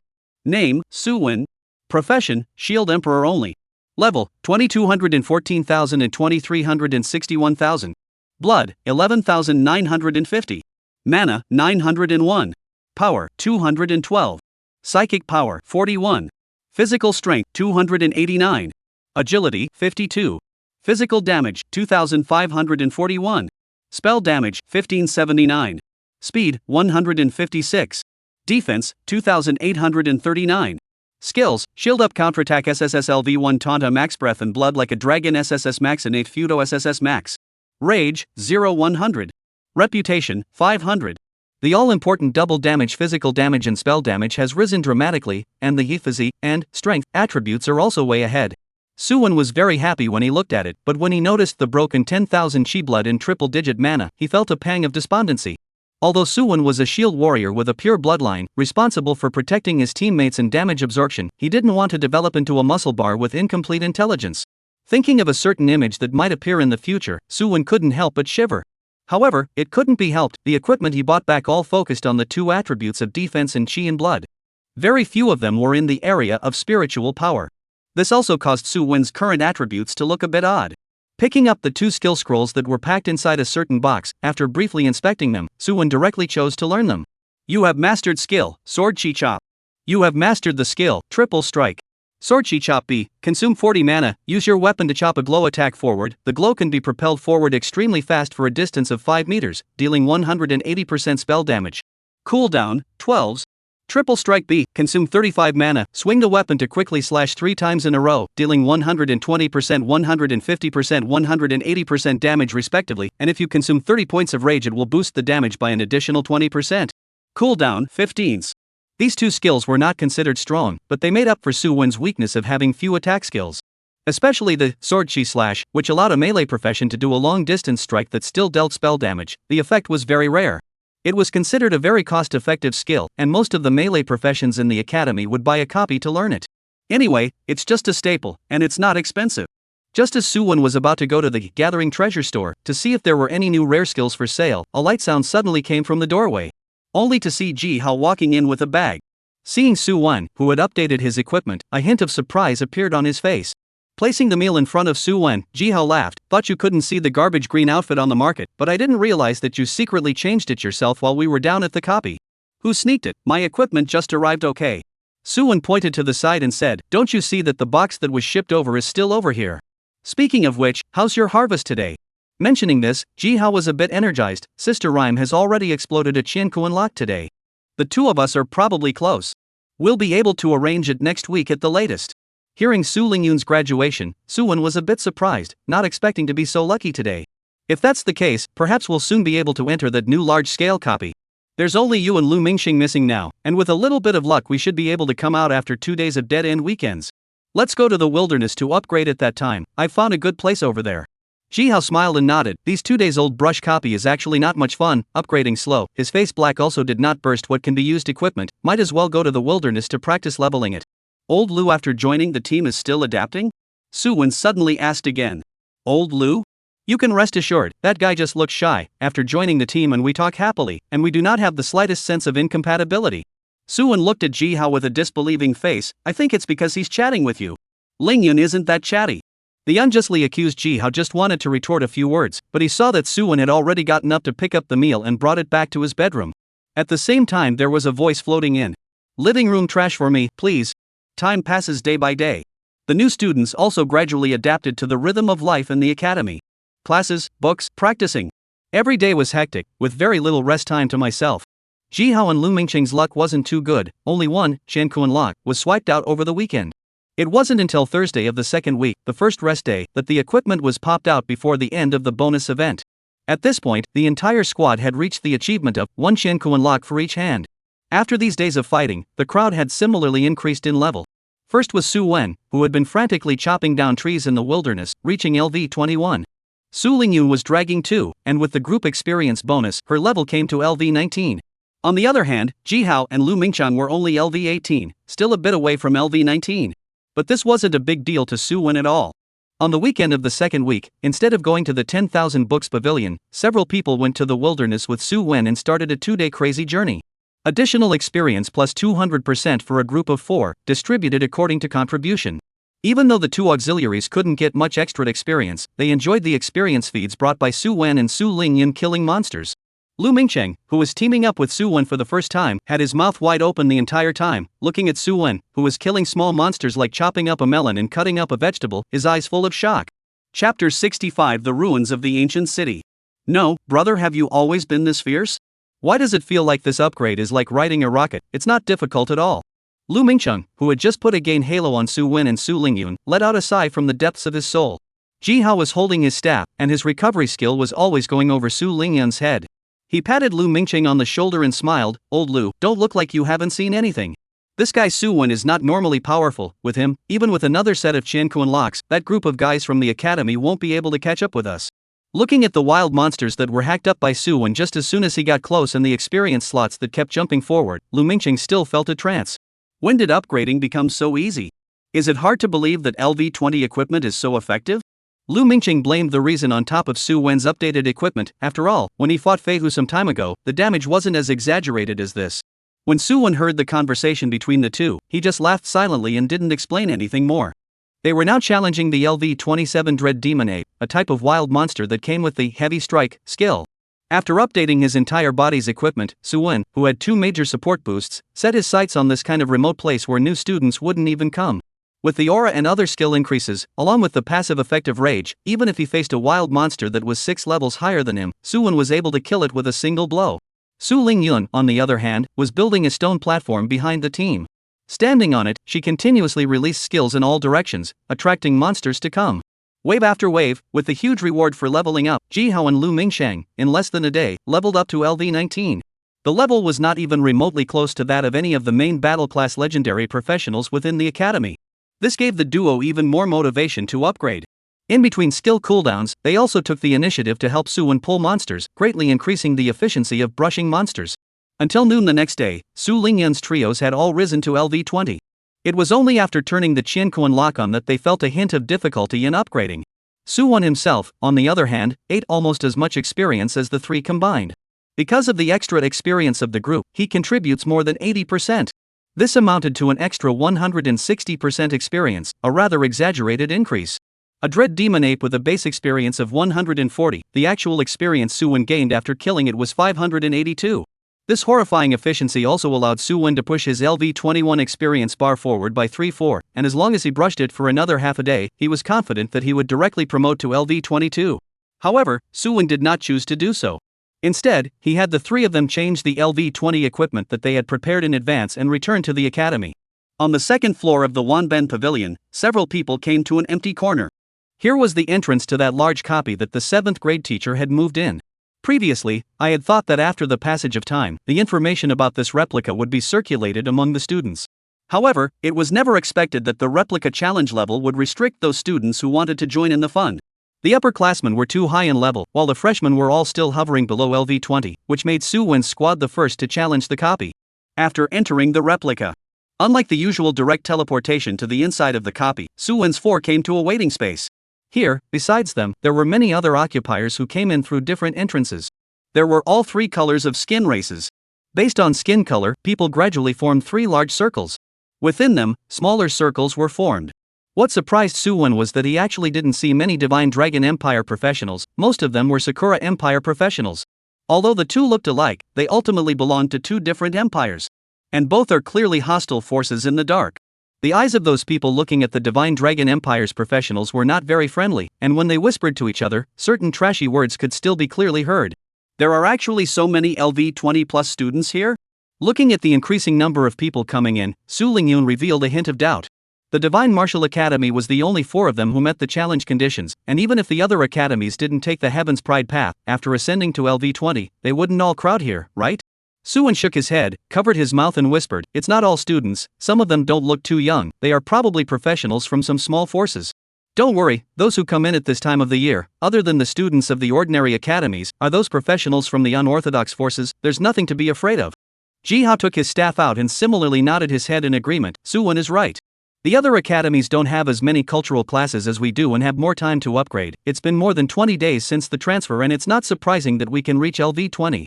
This is also a side note that these people's strength isn't as impressive as we thought, or else the ones who got into the Divine Martial Academy wouldn't be us, but them. Su Lingyun drifted off. Earlier, she had thought that this place was full of LV-20 plus Celestials, giving her all a fright. But the copy is definitely not simple, that's all. With so many different forces, it's just a fool's errand to try to cooperate. Maybe the copy has some kind of number trap, we have to be careful. As soon as Suwon's words fell, a white light filled all corners of the waiting space, wrapping up all the professionals. The white light was blinding, and when it was opened again, Suwon's 4 had already arrived at a new place. There were still a dozen or so Sakura Empire professionals around. A 200 number appeared in the sky, representing the number of participants in this large replica. An idea was sent into the minds of all the professionals, and the rules of the replica appeared. Ruins of the Ancient City. 20 squads are invited to go to the Central Hall to kill the Ancient City Lord Ovra. After passing the random trial, those who succeed will each receive a base reward. Note 1. Afra is infested by the subdimensional breath, and needs to be nourished by blood in order to awaken his sanity. For every participant reduced by 1, Afra's sanity will be plus 1%, and the base reward will be increased by 1%. Note 2. The Ancient City has been enveloped by a subdimensional aura. All items have undergone unknown changes, please be vigilant. Note 3. Unknown changes may be caused when Afra's sanity reaches 100%. A series of messages popped up, and with just a brief scan, the crowd's mood couldn't help but become very subtle. An inexplicable meaning flashed across the faces of those Sakura Empire professionals, and they did not move to lean towards Su Wen's side. Holding various types of weapons in their hands, there were actually summoned beasts that appeared from the void, slowly surrounding Su Wen's several people. The leader looked at Su Wen's several people as if he was looking at dead people again. He revealed a cold smile. Scumbags of the Divine Dragon Empire, letting our gifted 8th society bump into you this time can only be blamed on your bad fate. According to your old saying, you should have gone out today without reading the yellow calendar. Chapter 66 Gradually Crazy Professionals. None of the four Su Wen understood the language of the Sakura Empire. Hearing the person in the lead gabble a bunch of words, no one knew what it meant either. However, according to the rules of the replica, every time a professional was reduced, the final reward would increase by 1%. It wasn't hard to understand why the Sakura Empire's professionals were besieging them. Even if there were no rules, the odds were that the two would not be too amicable when they met. Looking at the Sakura Empire professionals that were constantly approaching, a smile flashed across Su Wen's face. A mere 16 people wanted to surround them. Wasn't this looking down too much on the Divine Martial Academy's heavenly pride? When the Sakura Empire professionals saw the unimpressed looks on the faces of several people, a surge of anger surged in their hearts. Damn monkey, at the end of his life he actually dared to provoke the great Sakura god. You should be glad that this is only a copy, or else I would have made you disappear from this world forever. The person in the lead took out a samurai sword unique to the Sakura Empire, and after a strange cry, he rushed towards Su Wen and the others. The professionals behind them were preparing to cast their skills, wanting to kill Su Wen's several people in one fell swoop. Seeing this, Su Wen laughed out loud, and several skill light effects immediately rose from his body. You have been subjected to primary fervor increase, attack increased by 100 points, attack speed increased by 10 points. Lasts for 200s. You are subjected to wind chanting increase, movement speed increased by 20 points. Lasts 300s. You are subjected to primary power aura increase, strength increased by 24 points. Lasts 150s. You have received a primary physique aura increase, physique increases by 30 points. Lasts 150s. With a series of increases, Su Wen's state instantly climbed to the peak. Ignoring the several Sakura occupiers who rushed over, he exerted force on his legs, and with his over 200 points of strength attribute, he jumped up almost 3 meters in one go. Locking his eyes on the distant professionals, Su Wen quickly swung the battle axe in his hand, and a purple axe light appeared out of nowhere, illuminating the surroundings a few points brighter. The axe light chopped towards the opponent at an extremely fast speed. Before the Sakura Empire's professionals who were casting spells could see what was happening, the axe light filled their entire line of sight. 5507, 5646, 5880. After updating his equipment, Su Wen's spell attack was even higher than Su Lingyun's now. After experiencing 2 more major auxiliary increases, the damage had become unimaginable. An axe light carrying spell damage directly split the 3 people in the distance in half. It was at this time that those Sakura Empire professionals finished releasing their skills and smashed towards Su Wen's several people. In the face of the various attacks that were coming, Su Wen, who was a shield warrior, unanimously blocked in front of the crowd. Those melee professions that rushed in front of them originally wanted to cooperate with the long-range spells to kill Su Wen's people. However, they did not expect that the first to suffer battle damage was actually their own profession. They were enraged and released their skills to chop Su Wen into pieces of meat, making him suffer from the extreme torture of cutting. In the next scene, 3 balls of light formed a shield, completely shattering several people's thoughts. The high-power skills they were so proud of, hitting the shield of this child in front of them whose hair hadn't even grown, actually didn't even break the defense? How is this possible? Soaring wind. Thunder. Without waiting for the several Sakura Empire professionals to figure it out, Lu Mingxing's voice had already resounded in the ears of several people. A light blue circular seal then emerged from the ground beneath their feet, the light flickered, and a gust of wind surged upwards, blowing several people off the ground. Immediately after that, violent thunderclouds strangely appeared above their heads, and several thunderbolts as thick as a small arm instantly split down. 2890. 3012. 2741. These rushing professionals were greatly crippled by a set of Lu Mingxing's updated equipment. Even though his profession favored support, the strange artist mastered a wide range of skills and was good at everything. As long as his equipment kept up, it wasn't unproblematic to switch from support to output. Su Wen is a typical example. Relying on strong equipment and unbelievable skills, a shield battle can deal damage that many main CS can't understand. Before they could fall, Su Lingyun raised the staff in her hand, and starlight surged out, piercing through the chests of several people, completely ending the other party's journey to the copy. This turn of events happened too quickly, so quickly that the Sakura Empire's priests couldn't save any of them in time before they were killed out of their copies by the opposite side. As the number of professionals decreased, the numbers in the sky began to slowly change. 193 200. 7 people died right after the opening scene, which made the other trial copies professionals become more and more wary of each other. Aside from their close friends who came together in a group, they simply didn't dare to trust the others who were assigned to them. For every person who dies here, the reward goes up by 1%. However, the development of things was not at all under the control of the professionals present, and it was as if there was some kind of magic here that could stir up the killing intent hidden in the hearts of the professionals. Su Wen and the others were like dropping a bomb in a frying pan, completely detonating the copy space. Obviously, the task was to break through the trial copy before defeating the final boss, but people were now attacking each other for that 1% reward. On Su Wen's side, he didn't even think of sparing the Sakura Empire professionals. He raised his battle axe and rushed into the crowd with great strides, and began to kill crazily. With every blow that landed, a Sakura Empire professional died tragically on the spot. They died with panicked faces, as if they had encountered something extremely terrifying. What no one realized was that although the real bodies of these professionals were passed out of the copies, the projections that stayed here had their blood slowly seeping down the ground after death. The ground was like a living thing, shaking up and down with an extremely slight amplitude, absorbing the blood of the dead occupiers. This blood flowed out from within the 20 trial areas and converged above the central hall. The throne. A man clad in armor stared blankly ahead, where a giant plant stood. It broke out from the floor of the great hall, its green vines arranged in a spiral around a large flower bud, as if it was arching over the monarch belonging to the flower world. Countless blood seeped out of the ground, pouring into the bud and the man in armor on the throne. As the blood soaked in, a bright light flashed in the armored man's eyes, and his empty eyes gradually became animated. The return of sanity, however, caused a trace of pain to flash across the cloaked man's face, and his body followed suit as he continued to tremble, a strange sound coming from inside his armor as he thumped. It was extremely similar to the sound of some kind of sarcoma exploding. Damn vain. Dimensionless, even if I die, I have to keep tormenting me. When I return, I will definitely find you all to settle the score one by one. The armor-clad man cursed, but what came out was a few beastly hisses of unknown significance. Blood.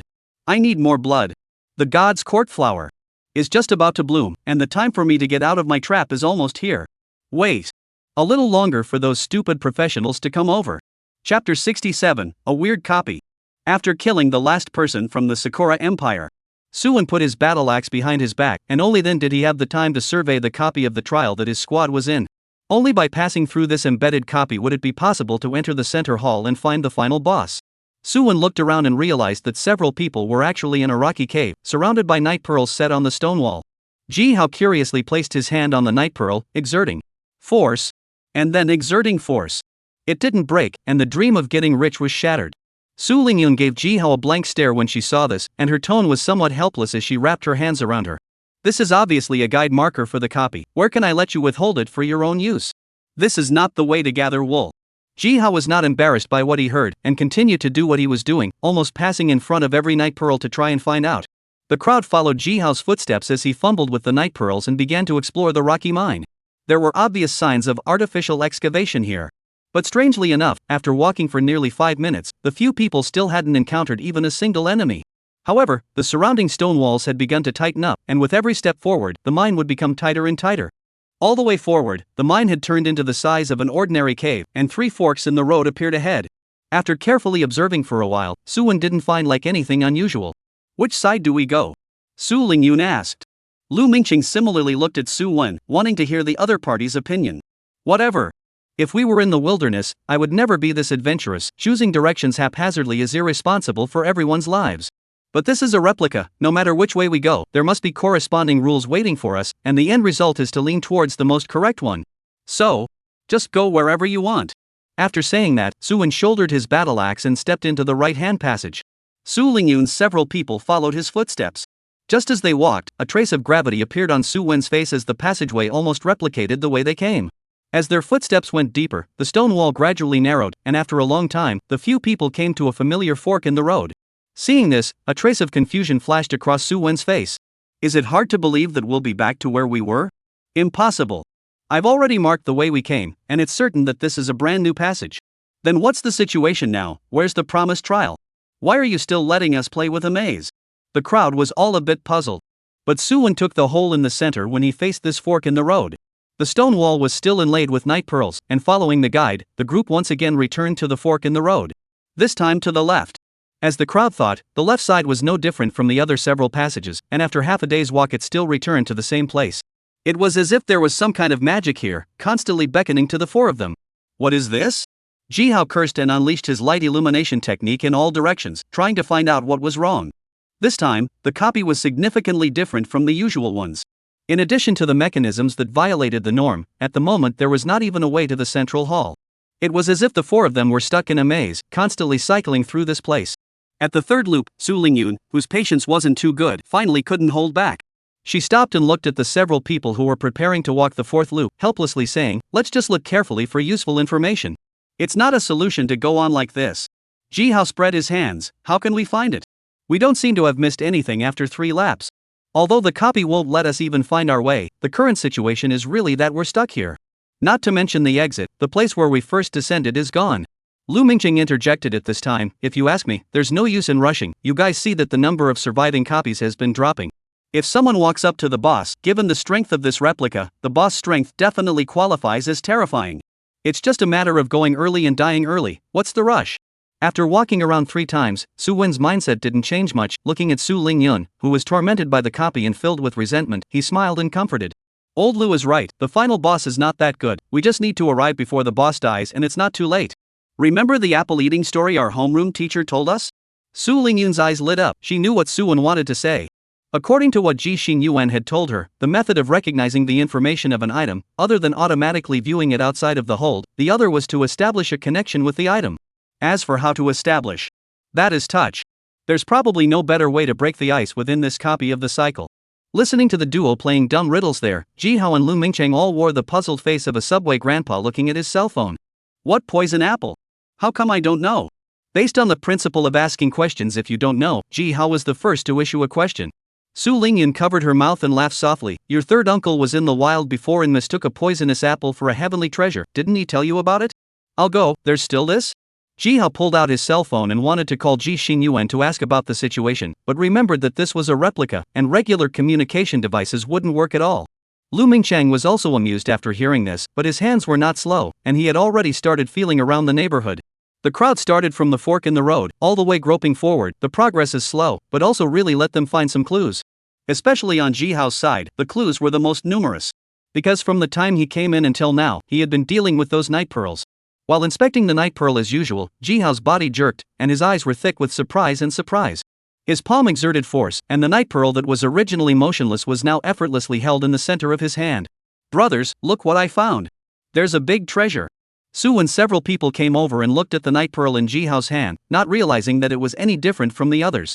Seeing this, the 3 of them had no choice but to put their hands on it and try to actively establish a connection with it. Teleportation Array Base 18. Item description: one of the bases of a teleportation formation, sealed inside a night pearl by someone with great magic power. Item status: damaged. Please return to original position for reactivation. Seeing the introduction, Suwon was a bit puzzled. Why is there a teleportation array here? For good reason. He looked towards the location where the teleportation array base was originally placed, but suddenly realized that the surroundings had changed at some point. A few more steps ahead, he should have returned to that fork in the road, but it was cut off by a large door that emitted an arcane aura. The gate slowly opened, and endless darkness shot out from it, enveloping the entire copy in the blink of an eye. Even the shimmering light of the night pearl was completely swallowed. Chapter 68, Creature of Darkness. You have entered the Darkness Realm, gained a layer of Darkness Seal. All attributes 10%, Darkness Seal stacks every 5 minutes, up to a maximum of 5 layers. Be careful, the situation is not right. There was not even a need for the panel to remind him. The moment the darkness descended, Suwon sensed the abnormality. Jihao raised his light illumination, and a skill light ball that could only illuminate a range of less than 5 meters appeared. The effect of the skill was severely reduced. The surrounding darkness seemed like the most viscous liquid in the world. Not even the light falling in could escape.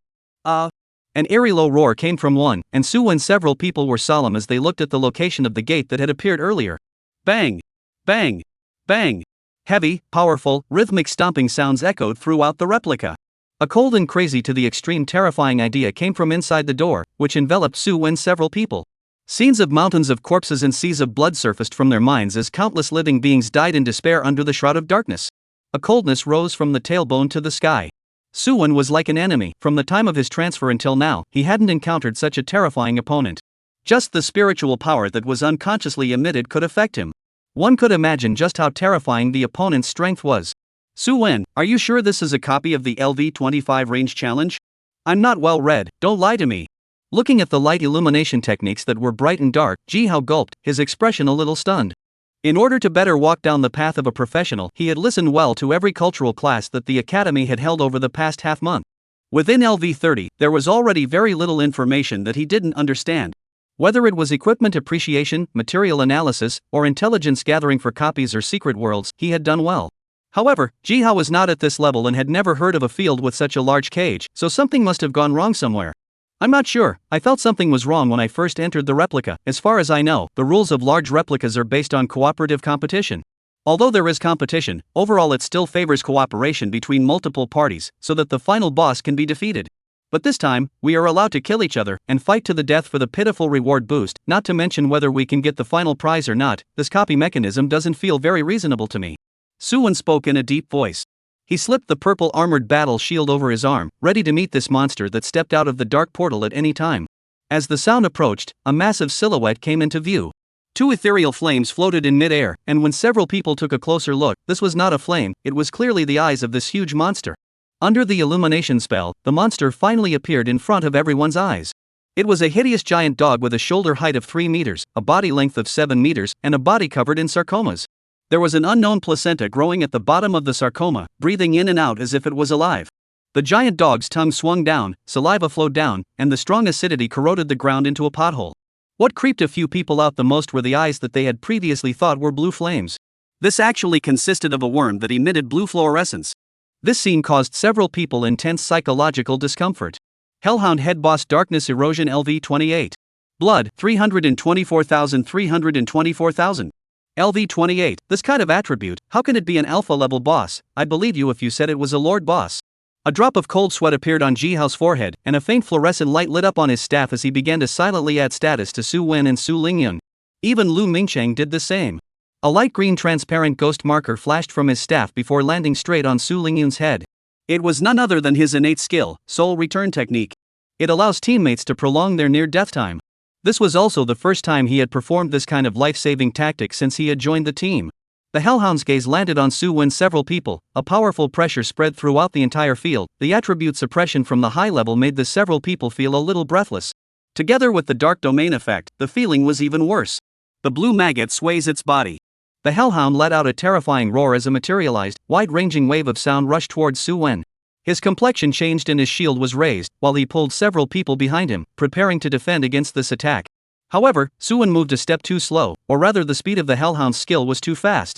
The wave of sound impacted on Jihao's 3 chests and sent them flying directly, ruthlessly imprinting on top of the stone wall. 1420, 1607, 1207, 1207. Su Wen didn't receive much damage, it was all absorbed by the innate immovable king, but the Jihao trio was completely and heavily injured, their blood dropping by more than half. Su Wen had never even heard of this level of attack, let alone seen it. A single strike nearly killed the 3 major legendary professionals. Simply terrifying. At this moment, Jihao slid down from the wall, he covered his chest and kept coughing, the staff in his hand shook, quickly applying a layer of group healing technique to the 3 of them. Green light flashed, and a piece of plus 75 healing appeared above the heads of the 3. What kind of monster is this? It almost took hold me in seconds at once. Jihao sucked in cold air and looked at the Hellhound with a gaze full of scorn. Stay away from this guy. Su Lingyun felt like she had just been hit head-on by a train traveling at high speed, and her body was about to fall apart. She gritted her teeth and looked towards Lu Mingcheng. Old Lu. Use your skills to help us make a cover, otherwise if we get another shot of that kind of attack, we won't be able to pass this copy. Lu Mingcheng nodded solemnly and cast the barrier skill, Stone Wall. A super 10 centimeter thick stone wall slowly rose from the ground, blocking the 3 behind them.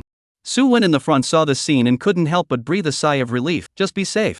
He looked at Hell's Evil Dog. Hell's Evil Dog similarly looked at the bug in front of him, able to resist him once, roaring shock. His strength was quite good.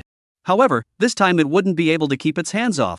The hellish evil dog let out a strange cry, and a ghostly orchid-colored flame wrapped around its black palm as it slapped towards Su Wen at extreme speed. Too late to dodge, Su Wen had to use his shield to top it. Bang! 547. Under the attribute suppression, this hellish evil dog directly broke Su Wen's defense. It took away more than 500 of Su Wen's blood in one go, and this was the first time he had suffered such horrific single damage since he had switched jobs. However, Su Wen's face flashed with mockery once. The battle axe in his hand flipped over, and with a terrifying aura that did not lose to the Hellhound, he chopped towards the opponent's forelimbs.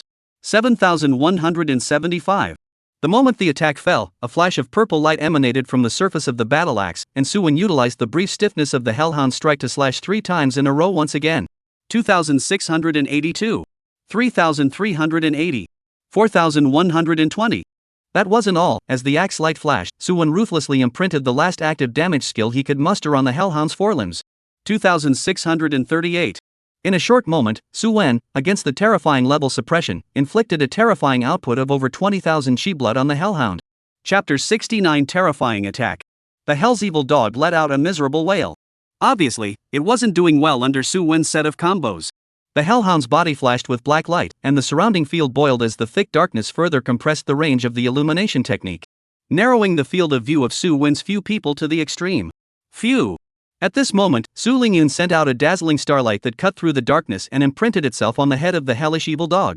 1,780. Starlight kept shooting out, barely illuminating the hellish evil dog for Suwon, who wanted to take the opportunity to give his opponent 2 more hits. But unexpectedly, a touch of humanized mockery surfaced on the hell evil dog's face. The muscles of its robust forelimbs instantly swelled, and it struck above Suwon's shield. With Suwon's reflexes, he naturally blocked this attack, but he had overlooked one thing, and that was the huge body of the Hellhound. This level of physical strength wasn't simply a matter of panel data. It lifted Suwon backwards with a claw that brought the person and shield with it. Fortunately, as a shield battle, Suwon's strength physique was not weak and did not set directly into the stone wall like Jihao's trio. While Suwon was sparring with the Hellhound, a thunderbolt appeared out of nowhere and struck above the opponent's blue eyes. 1,250. This damage, which was even more touching than Su Lingyun's, didn't pose much of a threat to the Hellhound. Its attention was always locked on Suwon. This little guy gave him a very dangerous feeling that was simply unbelievable. Its eyes made up of blue maggots kept rolling, and in Suwon's surprised gaze, this eye actually shot out a ray. Suwon didn't dare to take it hard because he clearly saw that there were maggots in it that flew over with the ray. This made Suwon's sweaty hair stand on end, and his entire body was not good. There was still this kind of disgusting move. He waited for a CD of sword chi slash and cut the unproductive blue maggot in half, which caused the Hellhound to let out a miserable howl. A blue light then converged from its mouth and compressed crazily before shooting towards Suwon. The blue ray seemed to be like a long knife, chopping through Suwon's face and then following the ground, shooting all the way to the back. Su Lingyun was trying to cast a skill to relieve Suwon's pressure laterally, but she didn't expect the change to be too fast. A blue ray passed through her chest, causing her body to stiffen and slowly fall to the ground. In the meantime, on the central hall, a number of squads managed to arrive here. They hadn't encountered such an outrageous situation like Suwon's. They had just passed the trial copies and arrived here naturally. They landed their gazes on the other teams, just in case some guys really did something to them for that paltry 1% reward. If that happened, then they'd have to break out in another civil unrest, and even if they survived, they wouldn't be able to deal with the final level-keeping boss. The man in armor who had already regained some of his sanity looked at the professionals who were on guard with each other, and a hint of disdain flashed in his eyes. These low-level trash, if not for the rule restrictions, I really want to capture you all and directly sacrifice you to the divine court flower. He closed his eyes, and an arcane invisible fluctuation centered on him and spread out in all directions. Those professionals who were on guard with each other flashed an imperceptible red aura under their eyes. One of the black occupiers with dark skin, who could only see 2 eyes, suddenly shoved the Sakura Empire occupier standing in front of him. He spoke in a bird language and rattled off something at the Sakura Empire professional. The one being shoved was a short, fat mage who looked behind him at the black professional who kept spitting spittle at him. Even though he couldn't understand what was being said, he felt that the other party should be greeting himself, and the curses were quite dirty. The fat mage was originally a fairly sensible professional, yielding to others 3 times in matters of courtesy. But today, he didn't know what was going on, and looked at the black professional who still greeted him. A strong anger rose in his heart. There are so many people at the scene, why are you bullying me? Is it my low level that makes you think something you shouldn't? Then I'll show you just how powerful the mages of the Sakura God Asylum really are. The fat mage picked up his staff and a hideous fire snake spewed out, charging towards the black professional who was still mouthing off. The distance between the two was too close, and the fat mage's strike was too sudden. The fire snake solidly printed on top of the opponent's chest. 1,460. Huge damage surfaced. The black professional was shocked and picked up his weapon just to counterattack, but along with the fire snake, there were also 3 ice cones attacking in a zigzag pattern. The ice cones hit the black man's head, heart and internal organs respectively, and the ice cones penetrated through his body, killing the professional directly. The crowd at the scene was startled by the fat mage's outburst, and all of them retreated, staring at each other with guarded eyes. What is this guy up to? Why are they still killing each other when they've come this far? The fat mage looked down at his hands. His pupils were dilated and he was a bit incredulous at his own behavior. He just wanted to teach that ill-mannered guy a lesson. How did he just use a killing move? Bastard, how dare you kill Kroll? Without giving the fat mage time to think, several stout, fierce-looking black professionals had already rushed over with their weapons.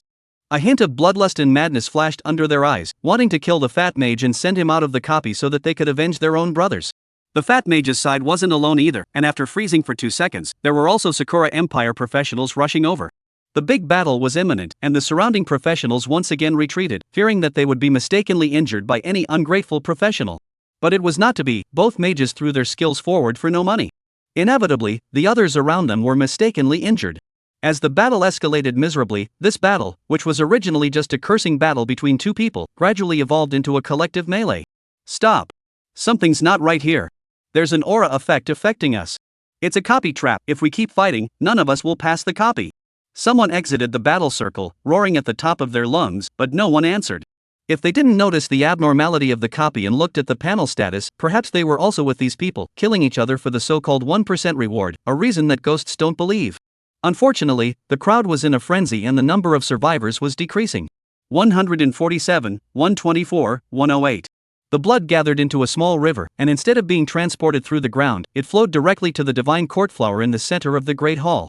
The divine courtflower stalks absorbed the chi and blood, and the vines continued to expand, beginning to grow larger at a speed visible to the naked eye. The armor-clad man on the throne also had a flash of anticipation in his empty eyes. With the blossoming of the divine court, there would be a possibility for his strength to be restored, and a chance for him to return to his original position once again. Soon, just wait a little longer and I'll be able to leave this damn world.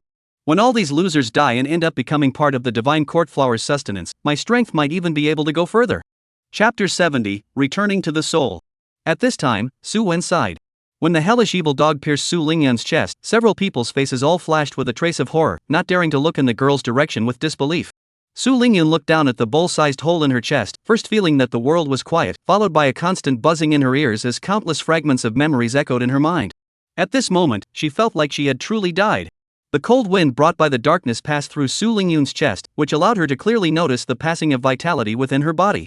Just like the fine sand between her fingers, no matter how much it was retained, it was merely an exercise in futility.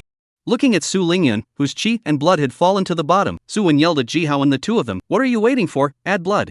Jihao's body was jolted at the words, his face stiffened and he didn't say anything, he just raised his cane tremblingly, releasing all the healing skills he had mastered. Lu Mingsheng did the same. Various colors of light enveloped Su Lingyan, and this girl on the verge of death had a surprisingly rosy complexion at this moment. Her chi and blood warmed up, and the fatal wound in her chest was healing at a speed visible to the naked eye. Su Lingyan coughed out a mouthful of pus and blood, sidestepped behind the stone wall, and took out a red pill from within her backpack to swallow. Feeling her body gradually coming to life, Su Lingyan breathed a long sigh of relief, while a ghost mark on her head quietly shattered. "Thanks everyone, without you all, I almost thought I was dead." Who?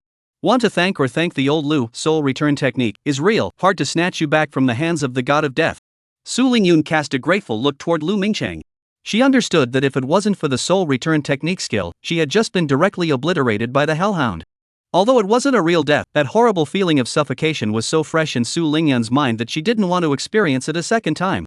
Lu Mingsheng utilized his skills and once again placed a soul recovery technique on Su Lingyan. For the safety of the crowd, Lu Mingsheng was prepared to keep an eye on his teammate's status at all times this time. The chi and blood could not be allowed to fall below the safety line. Su Wen in the front couldn't help but breathe a sigh of relief when he saw this scene, and then his gaze landed on the hellhound, his eyes revealing a thick killing intent.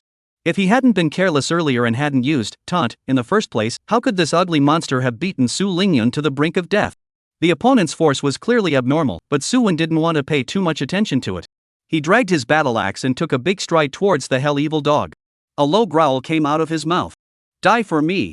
Facing this little ant that brought him a sense of danger, the hellhound was incomparably cautious, not daring to allow himself to be easily injured at the hands of his opponent.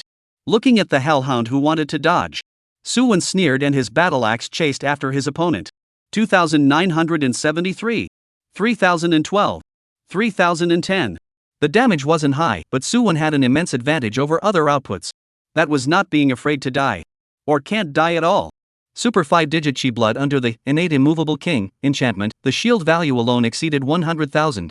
Even if this super strong hellhound, it would still rest against the two legendary auxiliaries to break through the shield. This was also Su Wen's bottom line, that he dared to let go of the shield. The hellhound was forced to lose one after another by Su Wen's brazen fighting style. It wanted to unleash its skills to try to force back this ant. But Su Wen's unconventional playstyle made the hellhound's idea fall through, and although it had high damage, it was not much of a threat to Su Wen. There were only a few sporadic slaps, lifting Su-won, who couldn't dodge in time, directly off the ground. But soon Su-won would return to the battlefield, his battle axe juggling with great vigor, constantly inflicting great damage on the hell evil dog. 289055, 246810, 196580. Boss blood slowly declined, facing Su-won, who was like a rogue. The blue maggots in the eyes of the hellhound wriggled crazily. One by one, they crawled out of the eye sockets. Su-won's face revealed a hint of vigilance. This bizarre boss had too many tactics, he had to guard his hand. The blue maggots all landed on the ground, and the hell evil dog began to tremble. The flesh tumors on its body exploded one by one, bursting out the foul-smelling pus inside. After a series of changes, the originally huge hellhound's body gradually began to shrink, eventually becoming the size of an ordinary tiger. However, the aura emanating from its body became more and more terrifying. As for the blue maggots that drilled out, they were twisting together with each other to form a snake-like creature. The body size underwent expansion and transformed into a 5-meter-long terrifying python. Its appearance was still a disgusting blue color, with a layer of transparent sticky liquid hanging on it, resembling a large slug. Dark Protozoa Leader Boss LV-28. Blood, 216,240,000. The boss mutated, and Su-won's eyelids jumped as he watched. He didn't even dare to imagine if his attack landed on this so-called Dark Protozoa, whether or not his weapon would be contaminated by the disgusting mucus on the surface, and thus be directly scrapped. In the distance, Su Lingyun's 3 people also changed their faces, and this little girl who had just suffered a heavy blow even subconsciously dry-heaved. It wasn't until Lu Mingqing landed a purification spell that Su Lingyun felt better. Looking at the dark protozoa that had caused her physiological discomfort, the light of the staff in Su Lingyun's hand flickered, and several starbursts landed on the other party's head, inflicting a considerable amount of damage. This action undoubtedly angered the dark protozoa. It let out a hiss, preparing to finish off the distant Su Lingyun trio first. But how could Su-won make the same mistake twice? Get over here! He roared angrily, and invisible forces pulled the dark protozoa rushing towards Su Lingyun over. The shield was raised, triggering shield rise counterattack first, and then a terrifying damage exploded over the dark protoworm's head. 9,740. This newly appeared boss despite also inflicting a not-so-small attribute suppression on Su-won. But its own defense, but cannot withstand the dark dog. Su-won this hit, shield up counterattack, directly take away its nearly 10,000 points of horror blood. Several thunderbolts and starbursts that pierced through the night suddenly fell, blasting the dark protoworm's python head into a scorched black. 1,340. 1,407. 1890. 1,347. It was the duo of Su Lingyun and Lu Mingqing who struck. With the 2 legendary professions joining in, the dark protozoa's bloodline instantly plummeted, losing the domineering and majestic style it had just appeared in. However, the boss side also had hellhounds. Despite the fact that the departure of the dark protozoa had cut down on its strength, consuming the energy stored within the sarcoma still managed to keep it at the peak of its strength for a short while. The hellhound let out a roar and attacked towards Su-won together with the dark protozoa. Today, this little worm must die, actually interrupting its symbiotic relationship with the dark protozoa, unforgivable. Chapter 71, The Great Explosion. The great battle was about to start. Facing the joint attack of the dark protozoa and the hellhound, even Su-won couldn't help but be cautious. Shield Up Counterattack is activated throughout the entire game, constantly colliding with the 2 major bosses against each other. Jihao and Lu Mingqing in the back were nervously paying attention to Su-won's blood. Only when they realized that the damage had all been absorbed and there was still a long line of shield did they put their attention on their side. They didn't have Su-won's terrifying blood and defense. If they didn't want to cause trouble for Su-won, a few people needed to watch themselves over first, lest the boss was killed and the person was already gone. Su Lingyun, as the squad's deputy C, still had a very considerable output without counting mana consumption. That hellhound, under the frantic targeting of several people, had lost most of its blood. It was about to fall below 100,000. 78954, 72456, 65420. When there was very little chi and blood left, the hellhound let out a furious whine, his breath skyrocketed, and his eyes became as red as blood. This was entering a berserk state. After the already powerful hellhound fell into berserkness, it abandoned all defenses and frantically attacked Su-won. The tail, front claws, and sharp teeth all became the hell evil dog's weapons. Unlike ordinary tigers, leopards, and jackals, as an incomparably special alpha-level boss, it had mastered quite a few skills at all. Every time it attacked, it could bring quite a bit of damage to Su-won. Although the damage was all absorbed by the innate immovable king, the pressure given to Su-won was not small at all. He pinched, taunt, to death, fearing that the hellhound whose attributes had skyrocketed would rush to the back row and take the 3 of Su Lingyun away in a set of bursts. Suddenly, a prompt appeared, nearly disrupting Su-won's battle rhythm. You have gained a layer of darkness seal, current darkness seal layer is 2, full attributes 20%. Under the double blow of the darkness domain and level suppression, even with Su Wen's defense, if he didn't use shield rise counterattack to block every time the two bosses attacked, it would bring him more than 4 digits of terrifying damage. It was good that the Hellhound had reached the end of its rope. Under the frantic fire set by several people, this incomparably powerful boss eventually collapsed to the ground unwillingly. However, the corpse didn't undergo any changes and just lay here quietly. Su Wen's group, who were still in the midst of a fierce battle, naturally didn't have the time to pay attention to this. With only one boss left, the Dark Protozoa. Even though the attributes had been cut down beyond recognition, Su Wen's pressure was a lot less than before. Even Jihao dared to throw some damage-sensitive skills at the back to tease the Dark Protozoa. The death of the Hellhound made the Dark Protozoa become violent. Skill after skill hit Su Wen. This made Su Wen, who had originally been frantically outputting, have to avoid the front line for the time being, and could only rely on the long-range means of the few people at the back to slowly grind his blood. It was good that the defense of the Dark Protozoa was not strong. Even though Su Wen rarely had the chance to make a counterattack, the boss's blood was still steadily decreasing under the attacks of Su Lingyun's few people. 152304, 124205, 85245, 65204, 38400. Without the assistance of the Hellhound, the Dark Protozoa was quickly knocked into a berserk state by several people. However, it was far less of a threat than the Hellhound, as its remaining chi and blood could no longer cause any trouble for Su Wen's few people.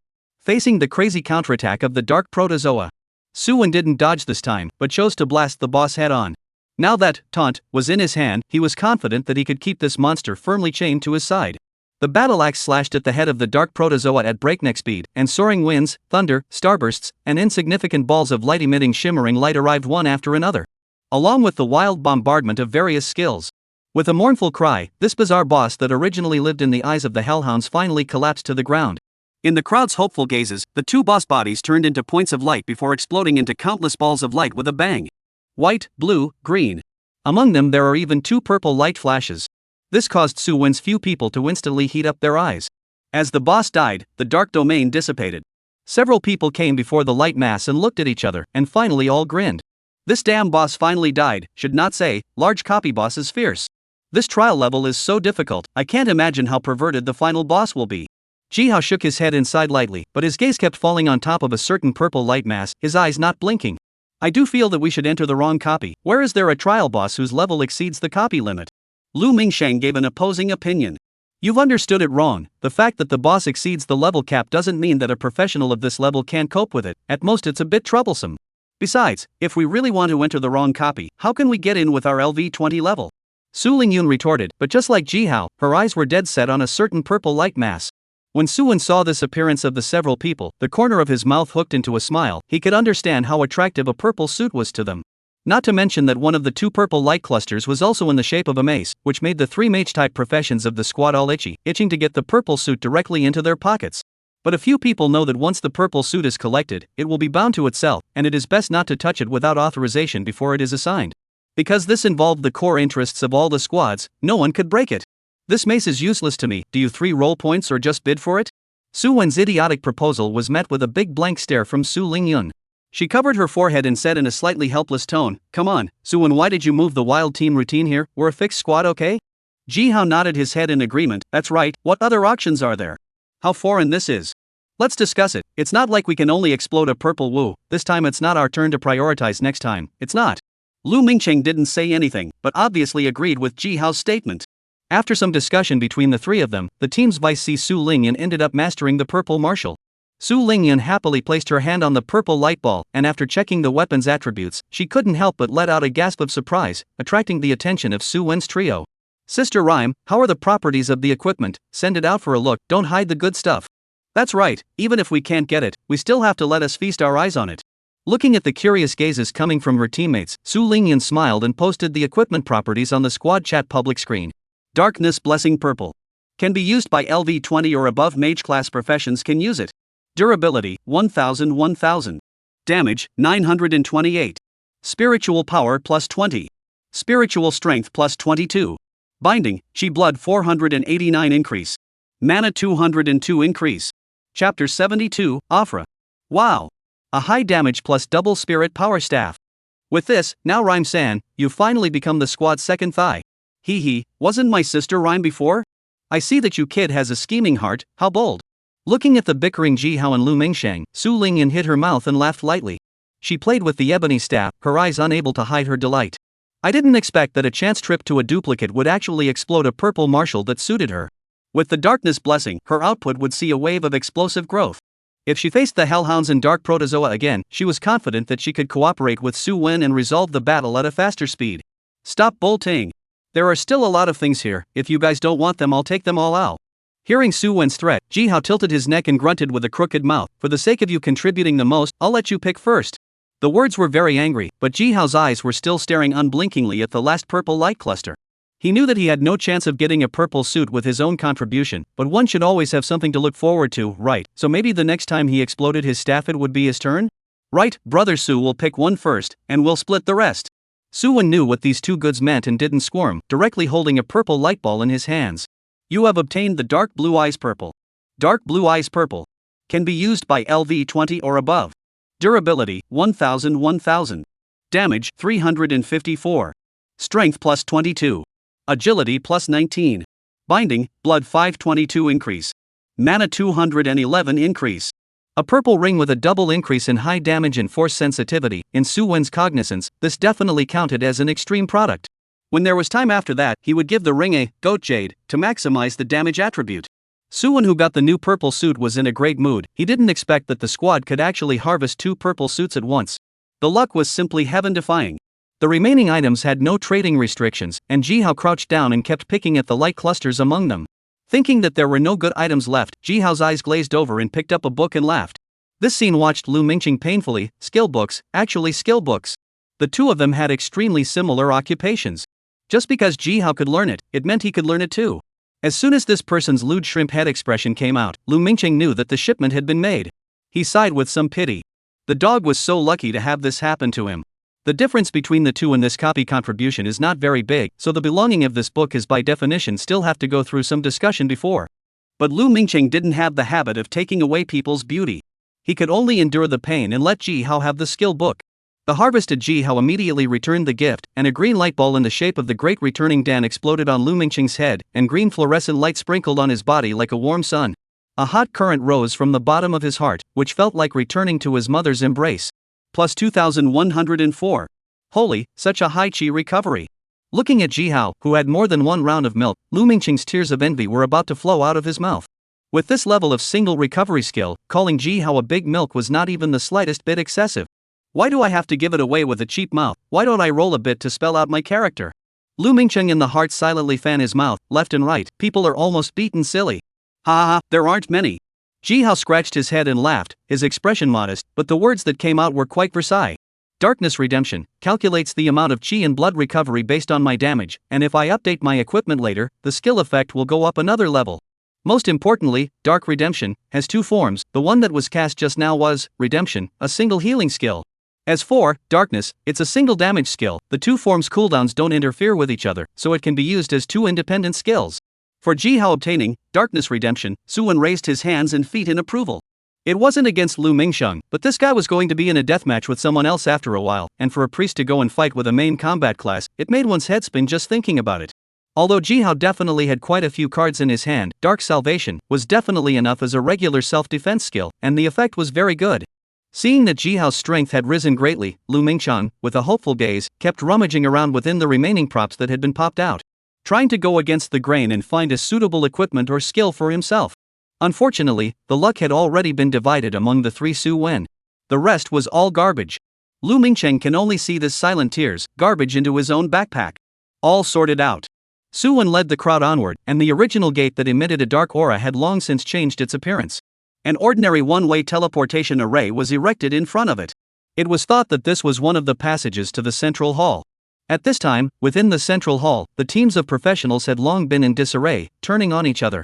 Even when Su Wen's few people appeared, a fireball spell that hit crookedly ran towards his face and rushed over. Su Wen subconsciously tilted his head and dodged the fireball spell. And then looking ahead, the professionals had already beaten the dog's brains out. Especially dominated by the Sakura Empire professionals, they were numerous and surrounded those who wanted to resist them. A Divine Dragon Empire professional was killed in seconds by two Sakura Empire professionals under carelessness. One of them was precisely one of the triggers that had triggered the chaos the Fat Mage.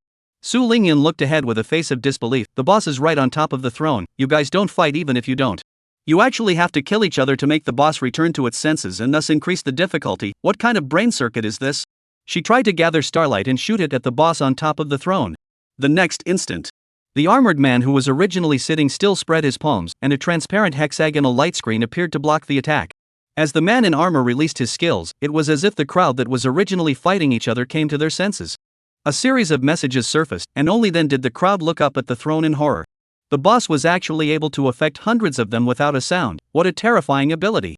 Someone subconsciously probed for information about the boss, but the results obtained made that person cry out in shock, his pupils contracting like an earthquake. Lord is actually a lord. What? Hearing this person's alarmed cry, the crowd looked into it, but the results they got caused a shadow to fall over their hearts. The confidence that they had originally passed through the barrier smoothly also became incredibly shaky at this moment.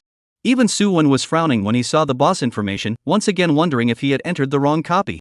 Ancient City Lord Offer Lord Remnant LV26.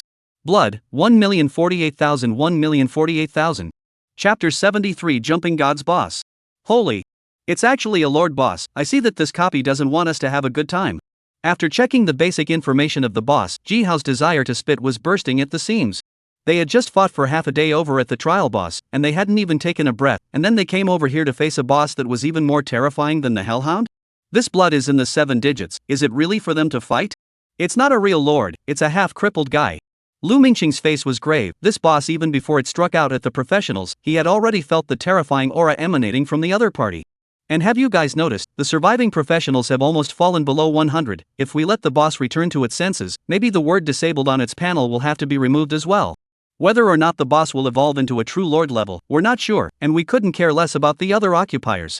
Suwon spoke in a deep voice. What we need to do now is to protect ourselves.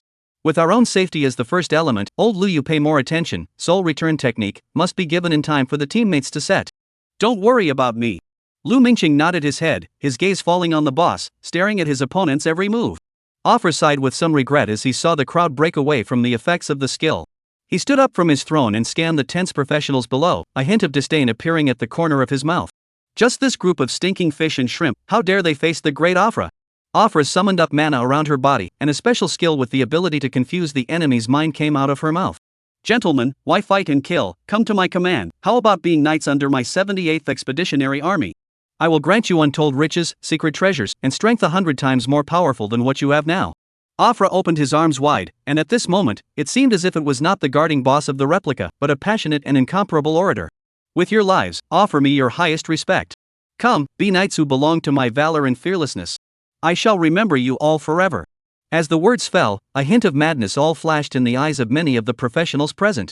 As if they had been brainwashed, they subconsciously released their skills towards themselves, wanting to pay homage with their deaths. This bizarre scene startled everyone, but luckily there were more people who were awake and saved the professional who was nearly out of control. Not to mention these ordinary professionals, even Jihao was momentarily disoriented, but fortunately his will was quite good and he stabilized his mind in just a moment. This kind of weird tactic made Jihao incredibly vigilant, and he subconsciously released a group healing spell to suppress his fear. Seeing that no one followed his orders, as if Afra had been insulted by something, he stepped forward with his footsteps, and his mighty pressure enveloped the entire field. Toast, I want you all to be knights who will follow me in battle in the future, but now I'm afraid I won't have that fortune. Afra let out a cold laugh and raised his hands towards the sky. His originally cold expression was actually filled with thick warmth at this moment. He prayed in a humble tone, Great unknown being who grasps the curse, your servant implores you to send down your power to punish this group of ants who dare to rebel against your will. As Afra made his cleric-like praying gesture, a fierce wind suddenly surged above the great hall, dark clouds enveloped it, and a sense of urgency of a mountain rain came over him. The crowd all received a panel alert at the same time. You have been affected by the spirit speech curse, full attributes 10%, blood limit 12%, attack speed 8%. What's going on with this boss, cursing us when it says it's cursing us? Can it be that there really is a great existence that masters curses? How can it be? This is just the boss's skill to confuse us, everyone cheer up. Ignoring the noisy professionals below, Afra prayed that the action would remain unfinished as he continued to speak. Great unknown being who grasps fortune, your servant implores you to send down your power to punish this group of fools who question your existence. Great unknown being who masters thunder. The great unknown being who masters fire. With each prayer Afra prayed, an additional negative buff was added to the people present. Thunder landed and split from the void, fire spread up from the ground, and the entire hall was thrown into chaos. Everyone was facing skill attacks from all directions. Suwon also encountered a thunder shot, but fortunately, innate immovable king came into play and absorbed the damage. However, Su Lingyun and the others were not so lucky, and they were struck by the sudden thunder. The chi and blood dropped crazily. Noticing that thunder and blaze didn't cover the entire map, Suwon found a safe zone and yelled, "Come with me, hide for a while." If one was in God's perspective, one would realize that the entire hall presented a large square shape. Afra's skills have a strong attack pattern. So many places look dangerous, but are really safe zones. And Suwon precisely discovered this place, that's why he brought the crowd to run over, and the rest of the attentive professionals, likewise discovered something. After a small wave of commotion, the occupiers present barely survived, but their expressions were very ugly. This god-dancing guy, so strong. A random strike of Thunder Blaze had 4-digit damage, and if it was hit a few times, even a knight with high blood and thick defense wouldn't be able to withstand it. How to fight? Seeing that Afra had no intention of stopping, Suwon shouldered his battle axe and charged forward with a sea of thunder fire. If he let Afra unleash his skills, no one in the crowd could survive except him. Protect yourself, I'm on. Leaving only a back shadow for a few people, Suwon disappeared within the sea of fire. Jihao followed his senses and put a buff on Suwon that increased his movement speed before focusing his attention on Su Lingyun. What they had to do now was to protect the deputy C well and help Suwon share the pressure. Please give a status, this time I don't want to pass the level lying down. Su Lingyun took out her newly acquired darkness blessing, aimed at a jumping god Afra, and began to silently recite an incantation. Jihao and Lu Mingsheng looked at each other and nodded silently. At the same time, Su Lingyun's body lit up with various colors of light, and several gain buffs were applied to her body. You have been subjected to primary spiritual power aura increase. Spiritual power increased by 24 points for 150s. You have been subjected to swift and sensitive spiritual speech increase. Skill release speed plus 20% for 120s. You have received elementary meditation increase. Restores mana by plus 5 per second for 180s. The Gate of the Star Realm. Su Lingyun's mana around her body continued to fluctuate, and her black staff made a point on the ground, only to hear a buzzing sound as a 6-mangled star formation emerged from behind her back. A succession of starbursts surged out from it, crossing over the many professionals including Suwon at an extremely fast speed, striking it over his chest. 1278. 1225. 1324. 1333. 1257. 1302. 1298. Densely packed terrifying damage surface, drawing sideways glances from many professionals. This is which Law Master opened up a big rage? Chapter 74, The Battle of the Hundreds. Afra was slightly surprised when her skills were interrupted and she looked at Su Lingyun, who was holding a black staff. This group of professionals, there were actually ones that could barely catch the eye. It's a good idea to take them in as your own knights. Without waiting for Afra to be surprised for too long, a tall figure with a battle axe on his shoulder rushed over from the sea of fire. He crossed to mid-air, his mouth let out a furious roar, and viciously snapped his battle axe down. Afra's eyes narrowed slightly, and a golden and yellow hexagonal light screen like a honeycomb appeared, ready to block Suwon's attack. As a spirit speech magician, Afra had mastered not a few melee defense means. In the face of an enemy's sudden face attack, he naturally had a wealth of experience in dealing with it. But what he didn't expect was that this shield warrior, who was dressed strangely, with willow armor on top and silk pants underneath, was in contact with the hexagonal light screen the moment he touched it. Dense cracks appeared on the surface of the light screen, and its defense skill actually couldn't block this person's attack. Suffer death. In order to avoid the boss from casting its defense skills again, Suwon gave up the idea of tangling with the opponent in close quarters in the first place. An axe light broke through the air and chopped away. The speed was extremely fast, even Afra didn't react. A hideous and horrible wound was added to his chest. 2495. The huge impact chopped Afra backwards and forwards. Without giving the boss time to react, Suwon bullied his way forward, swinging his battle axe frantically and continuously dealing damage to it. At the same time, the starbursts followed behind Suwon and continuously fell on Afra's head, actually briefly suppressing this half-step lord boss. The surrounding professions that still survived, seeing this scene, didn't think too much and released their skills to kill towards the boss. Facing this level of boss, if they didn't join forces, there was no hope of passing the copy. Warriors, follow me in charge. Pay attention to avoiding the sea of fire and thunder attack range.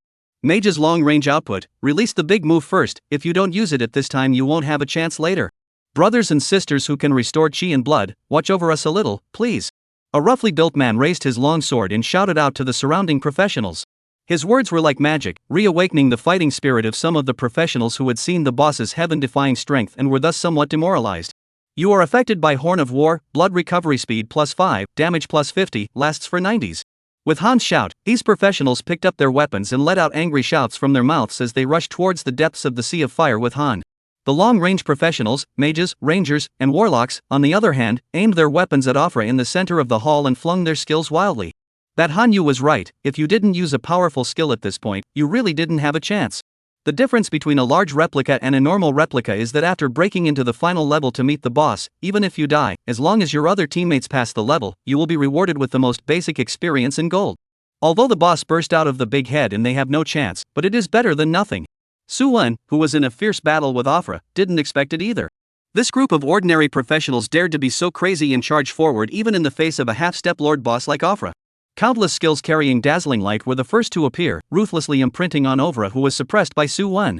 895. 578. 1204. 895. 1004. 1202. 1240. 1008. 1088. Even if Afra's blood was over 1,000,000, it dropped like an avalanche in the face of a large number of mages gathering fire, losing over 50,000 in just a few seconds. Afra let out a miserable howl, wanting to release skills to crush the group of ants outside. But how could Su-won give his opponent a chance? A single taunt pulled Afra's attention over, and a duel between men began. The man from earlier also led a group of melee fighters to rush over. Seeing Su-won, who was fighting the boss head-on, a hint of shock flashed through his eyes. However, they were not idle in their hands. Surging mana surged around their weapons and slashed towards Afra. Suffering a large number of attacks in a short period of time, even if Afra was superbly strong, he was still hit in the head. Various colors of skills filled his vision, so overwhelmed that he didn't even know which to block first. But he was ultimately a half-step lord-level boss. He mouthed the words and unfolded his arms to the sky. Thunder roared in the sky, and a bucket-thick thunderbolt broke through the top of the great hall, enveloping Afra's entire being. Just as the crowd was wondering what kind of operation this was, the thunder converged and coalesced into a thunder bead in front of Afra. A flash of panic flashed in their eyes as the thunder bead collapsed and expanded dramatically, forming an intense circular thunderstorm that spread in all directions.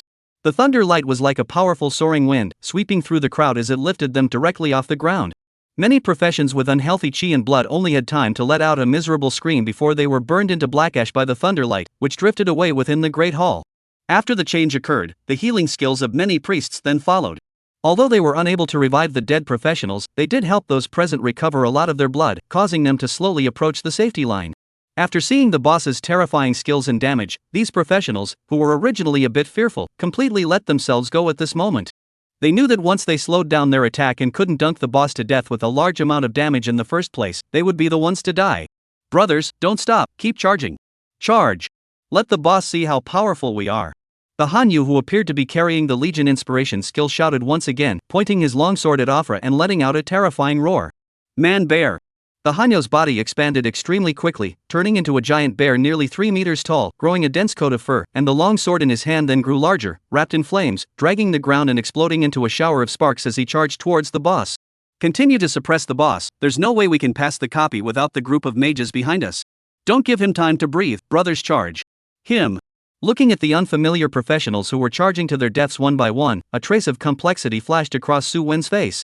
Even though death within the copy did not really kill them, and their charge was only to clear the copy. However, there is no chance to get the boss drop rewards by dying first. Even if it passes, it doesn't have much to do with them. How stupid, to not even know about the go point. I didn't realize there was actually a Sakura Empire professional, it's really destroying the atmosphere. Su-won shook his head and laughed lightly as he swung his battle axe and similarly joined the army of besieging bosses. All rise up and let the Great Shield Emperor charge at the front. I'm going to let this ancient city lord experience a little shock from the Shield Warrior. Su-won circled around and made himself in the fire for a fraction of a second, triggering Shield Rise Counterattack and charging towards the boss. Chapter 75, Advancement. Griffins. You bunch of damn mole crickets. The great being who masters the hurricane will punish you. Afra, who was swarmed by the crowd, even if she was strong enough, she couldn't cope with the tsunami-like attack in a short period of time, and her blood plummeted. Beating Afra, who was clad in a weird knight's armor, without any power to fight back. Whenever he was about to unleash a skill, he would be interrupted by a mage hiding in the distance. These melee minions around him, one by one, were not afraid of death and rushed in, truly a realistic portrayal of the messy fist killing the teacher. Fortunately, Afra also mastered a few instantaneous spells. This time, he didn't even pray to the unknown being he believed in, he directly pointed his finger to the sky and emitted a terrifying aura. The sky reflected the celestial void, and a white light connected the 9 astral bodies, forming the shape of a bow and arrow. The instant the bow was formed, 6 arrows were condensed from mana out of thin air and swooshed towards the ground. The face of the professional targeted by the attack changed drastically, wanting to dodge the fatal blow. But the speed of the arrow was too fast, and even if some lucky ones dodged it, it formed an explosion the moment it touched the ground, and a horrible heatwave swept around. Just one strike caused more than a dozen professionals to die horribly on the spot. Looking at the countless blood flowing inside the hall, the besieged Afra faced the crowd's attacks without dodging or avoiding them. He looked up to the sky and laughed. The divine court flower is going to bloom, and I'm finally going to get rid of the influence of the void subdimension. Griffins, start trembling. Blood flowed on the ground towards Afra and the weird plant in the center of the hall respectively. The weird plant was moisturized by the blood, and the vines began to sway, and the buds slowly bloomed under the watchful eyes of the crowd. Seeing this, even if it is a pig, it also understands that the boss is going to make a mess. Suwon, who had originally rushed towards Afra, turned straight back, and his battle axe landed on top of the pod. However, a transparent light screen separated Suwon and the pod, and then the light screen emitted a terrifying gas explosion, sending Suwon flying backwards. Afra hardened herself against the crowd's attack and came to the pod. He released a defense skill that wrapped around his entire body, and turned to look at the group of gradually frantic professionals. Afra revealed a cold smile. Griffins, enjoy the last revelry. Because the next moment, the great Ovra is going to send you all to hell. With that, Afra laughed and placed her hand on the pod. A fruit with a golden glow emerged, and Afra lifted it up and swallowed it into her stomach in one gulp as the crowd watched. The bizarre plant the fruit fell off of quickly decayed, while the aura on Ovra's body began to gradually climb the vine. The red glow behind him that originally represented a head-level boss actually began to shift towards purple at this moment. The crowd had a bad feeling in their hearts. This pussy won't really advance. And the more you worry about something, the more things go in a bad direction. Even Suwon's face was incredibly ugly. Just now, Afra's strength was already incomparably terrifying, and if this was to advance to the Lord level, with their group of half-crippled professionals, the probability of beating it would be incomparably slim. Because the Lord level boss comes with a recovery aura, but where the lost speed cannot pull the recovery speed, the boss will be in the direction of invincibility. And in the eyes of the crowd, Afra's blood began to recover at a terrifying speed, and then broke through the limit, heading towards a higher degree. From the original 1 million out, it directly rose to 1,300,000 before coming to a halt. The increase in blood was secondary to the terrifying aura emanating from this Afra, causing these professionals to feel a tremendous amount of pressure. Needless to think, after devouring the fruit borne by the bizarre plant, Ovra had officially advanced to a Lord-class boss. All of his attributes were drastically increased. The original Afra was a top 100 hit tough guy. After this advancement, who can stop him? A hint of despair flashed across the faces of the crowd, and they all wanted to just interrupt their copies and return to reality. Right at this moment, Suwon carried his battle axe and erupted in fury, slashing 3 strikes in a row above Afra's head. 2,762. 3,379. 4,021. A set of skill damage directly knocked out Afra's 10,000 blood, which made the crowd light up, not realizing that there was still this kind of terrifying big man in existence. Maybe there is still a fight? By this time, the flames and thunder outside had long since dispersed, and the long-range professionals were arriving. Looking at Afra, who had evolved into a Lord-class boss, their faces were incomparably ugly. But a loud shout pulled their attention. Suwon stood in front of the crowd with his shield in front of him and shouted loudly, "All long-range professions output behind me. Unless the skills cross over my head, come out of the sky, or underground to hit you all, I will block Afra to death and not give him a chance to harm you all. We must join forces now, or else we will surely lose against a Lord-class boss." With that, he swung his battle axe forward and charged once again. This group of professionals looked at me and I looked at you, all of them were a bit puzzled. You a shield warrior protecting so many of us? Are you kidding me? But Suwon had already rushed up, and there was no little cutie. Uncovered eyes had to ask for an understanding. They unleashed their skills once again, following Suwon's footsteps and hitting towards Afra. Ovra faced the roaming skill attacks. This time he just smiled faintly. He put his hands together and spat out an odd syllable from his mouth. A wall of earth rose up from the ground, countless skills hit it, and the earth wall trembled for a while, but in the end, it blew up. It didn't completely defend against the crowd's attacks. 1,204. 1,008. 985. 1,104. 875. 578. But the rest of the skills were perfectly tolerable for Afra. After advancing into a Lord-level boss, he was able to recover 0.1% of his chi blood per second, which was 1,300,000 chi blood for him at this point when his chi blood was as high as 1,300,000 chi blood. It was almost like putting a priest by his side and applying the Great Tonic skill on Afra's head at any time. I told you, despair griffins. Waiting for death will be your only fate. Afra opened her arms again, preparing to unleash a wide range of curses and spell attacks. Suwon rushed in front of Ovra, his shield forward, allowing the opponent's weapon to touch the shield, thus triggering Shield Rise Counterattack. At the same time, the battle axe slashed down. 11,840. One strike wounds 10,000 people, and one person is worth 10 people. Waiting for death? I think you're the one who has to wait for death. Suwon began to continuously trigger Shield Rise Counterattack on his own initiative, and each time, he was able to take away over 10,000 of Afra's blood. The hearts of the surrounding professionals were surging as they watched, and their confidence in defeating the boss was rekindled in their hearts. Don't be afraid, everyone, melee combatants charge with me. Long-range professions do their best to output the maximum firepower. Trust me, I will lead you all to the ultimate victory. Open charge. As Suwon's words fell, countless skills instantly erupted as if they were meteors in the sky crashing towards Afra. After the big move is released, put the small move. When the skills are gone, attack. Wherever there is a little output, all to the boss smashed over. The melee professions did the same, their swords and long swords slashed at Flora together, instantly drowning the boss. Chapter 76, Beat the Dog's Brain. With you guys, do you also want to challenge the great Afra? Afra, whose blood was dropping wildly, laughed up in the sky, not caring about the skills that hurt him. A protective light screen enveloped him, and taking this opportunity, he once again sent out a prayer to the sky that belonged to believers.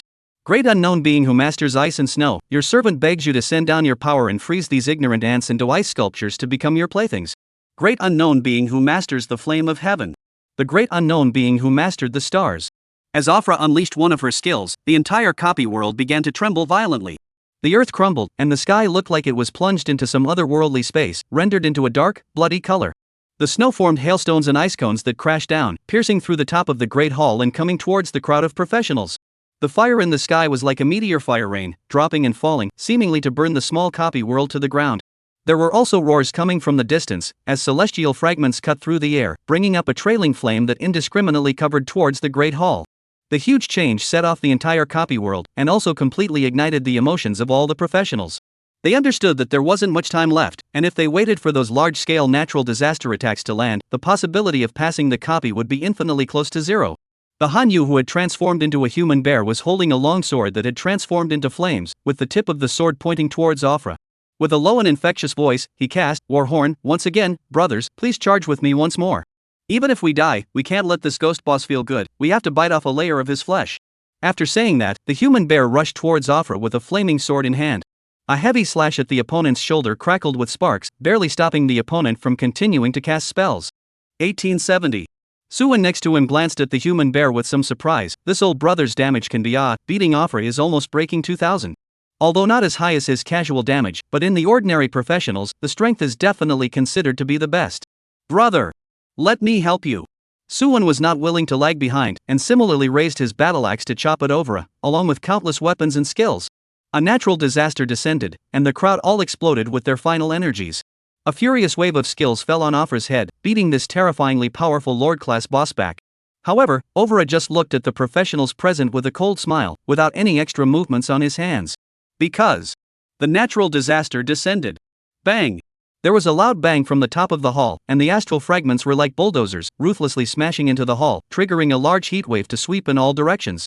A good number of professionals were sent flying, and to their despair, ice cones and fire rained down at the same time. The wide range of skills and high damage quickly crushed the professions who couldn't avoid them into a dead body. Instead of scaring the professionals, this horrifying scene inspired the wildness deep within their bloodline. While dodging the rain of ice picks and fire, skills continuously greeted Afra's head. 898. 607. 998. 1074. 899. The damage isn't great, but it adds up. Afra's blood was dropping like an avalanche, and the blood recovery of 1,300 per second didn't work at all. Afra is also a tough guy, facing the crowd attack is not flash not to avoid, release skills and professionals in the front just up. A good number of people were melted by the boss's skill outbursts, becoming white smoke that would float to who knows where. The speed at which the ice cones and fire rains landed was getting faster and faster, and every time a blow landed, a professional would perish on the spot. The number of surviving professionals in the sky was slowly decreasing. 91, 85, 80, 67, 62, 55. The balance of the battle began to tip in favor of Afra. However, at this moment, he was feeling the pressure and could even be said to be a bit overwhelmed. The melee professions, led by Suwon, were desperate to blast against him, dealing huge amounts of damage to him every time. There were also the mages who didn't die, especially the girl with the black staff, who were equally incomparably fierce. Both sides didn't want to give in at this critical moment, and could only keep releasing skills to top the front. Due to the reduction in the number of people present, the area of influence of the natural disaster began to shift towards the center of the hall. The ice cones and fireballs that fell from time to time, killing the professionals while also inflicting a certain amount of damage to Afra, the caster herself. This made Afra's fight incredibly depressing. Those damn ants. At this point, Afra had long since lost his arrogance, and his blood had almost fallen below 50%, leaving him with only 225. In contrast to the previous 100-man army, the professionals were also left with a pitiful 27 people. The battle situation was incomparably tragic. Luckily for the remaining group, the occupational configuration was quite good, with long-range outputs that stood at the back as well as priests that added blood. There were also melee professions led by Suwon, shield warriors, knights, and assassins. This guy can't hold on much longer. Brothers, pay attention to your positioning, don't hang up before the copy passes. The human bear was pestle and mortar with his long sword, covered in wounds, and even speaking with a huffing and puffing look. However, his eyes were incomparably bright. This Lord-class boss, they had hope of beating it. His gaze fell on Suwon, who was holding a battle shield and shouldering a huge axe. This guy was clearly a shield battle, yet he was quite a bit fiercer than everyone present. His super high burst damage as well as his invincible blood and shield allowed him to always be on the front line of the battle, fighting head-on with Ovra in a hard fight until now. There was also the girl holding the black staff, who should be in the same squad as this guy, and was also strong beyond words. With these two people around, the human bear was confident that even if he ended up dying, he would still be able to get the base reward for this copy. Afra wasn't sure what human bear was thinking. Originally he wanted to stall with the opposite side and fight for consumption based on the fact that he had the recovery aura of a lord boss. But he didn't expect that shield warrior to be even fiercer than him, and was equally capable of recovering his chi and blood on his own. By the looks of it, the shield that he had fought for half a day earlier was also recovering. This caused a sense of urgency to arise in Over's heart. He couldn't let that guy recover successfully. Even though most of the skills were still on cooldown, Ovra took the lead and attacked. Once again, he battled with the crowd. Afra's blood was dropping furiously, and it wasn't easy on the professional side either, as almost every time they were hit by the boss, they would be reduced by one person. As time passed, both sides felt like they saw the light of victory. Especially Afra, who at this moment was once again casting a powerful group attack skill. 6 arrows cut through the sky and shot towards the crowd. Without a doubt, facing this move again, Suwon and the others still didn't have too good a means to deal with it, and almost half of the professionals were blown up on the spot. Looking at the team of professionals with only 15 people left, Afra let out a loud and unrestrained laugh. Farewell forever, Griffins, challenging me was the worst decision of your lives. Chapter 77, A Grueling Battle. Yeah? Beware of talking too much and being killed back by our group of ants in the end. Suwon revealed a cold smile, but his body silently retreated backward. It was not until he retreated to the front of Su Lingyan's 3 persons that he quietly sighed in relief. He couldn't control the others, but his teammates had been frantically assisting in outputting from the moment they entered the copy until now. If he let them die here before he was close to passing the level, Suwon himself was a bit overjoyed. He whispered to the 3 of them, "Get closer to me next and stand behind me." Old Lu, pay attention to the soul return technique markers. Whoever is in danger is the first to latch on. Due to the low skill level, Lu Mingqing's soul return marker could only work on one person at this stage. It was impossible to mark 2 people at the same time. Otherwise, Suwon wouldn't be worried about his group of brittle teammates. Lu Mingqing didn't say anything, but only nodded his head heavily, giving Suwon a look of "you don't worry." He raised the staff in his hand and refreshed Suwon with a wave of status, then stared vigilantly at Afra, ready to cast soul return at any time. At this stage, a lord-level boss was still a bit too much of a stretch for them. Even if they were all legendary professionals, they were incapable of dealing with this kind of boss before they grew up. Suwon chopped an axe light forward before launching another charge. Seeing this, the human bear, who was silently recovering his chi and blood on the side, similarly followed, only lagging behind Suwon by half a body position. Although he had sufficient confidence in his own strength, this person in front of him was the real big brother. He had fought until now, and if he was accidentally killed by the boss, he would have nowhere to cry. The mentality of the other professionals was also quietly changing. There was a Sakura Empire melee professional, although he was also attacking towards Afra. Those who were careful would realize that he was just hiding behind Suwon to avoid the boss damage. Suwon didn't pay any attention to this situation. Although he hated the Sakura Empire professionals, but at least he had been fighting until now. As long as he didn't mess up and drag his feet, he wouldn't be able to say anything to take advantage of the situation. Otherwise, the only remaining team of 15 people do not even need Afra to make a move, and naturally there is no hope to succeed in the challenge after generating civil unrest. Both sides fought again. This time, however, Afra appeared to be at ease in the face of the crowd surrounding him. Aside from Su Wen and Su Lingyun, who had to be especially vigilant, the others were not on his mind. Afra's finger pointed in the air, a spell formation appeared out of thin air, and flying dragons formed by ice elements killed from within. With an extremely fast glide, it charged towards the back row of professionals. Since Su Lingyun's trio was closer to Su Wen, they easily dodged the attack by just sidestepping. However, the others were not so lucky, and there were 3 rangers and priests who were accidentally hit by the ice dragon head-on. At the same time, the flying dragon exploded into countless ice crystals, freezing several people into ice sculptures. The blood was slipping extremely fast, and even the recovery skills on their bodies seemed useless at the moment. In just a few moments, the 3 people's breath dissipated and they died completely. At this point, there were only 12 people left. Su Wen could do nothing about this. Despite his strength, it was still a bit too difficult for him to completely stop a Lord-level boss. The only thing he could do now was to use his full output to completely kill the boss before everyone died. Compared to the previous Hellhound and Dark Protozoa, the Aphra level wasn't as good as the former, so the attribute suppression on him wasn't that severe. Coupled with the updated purple ring, Su Wen's output against Aphra was still very considerable.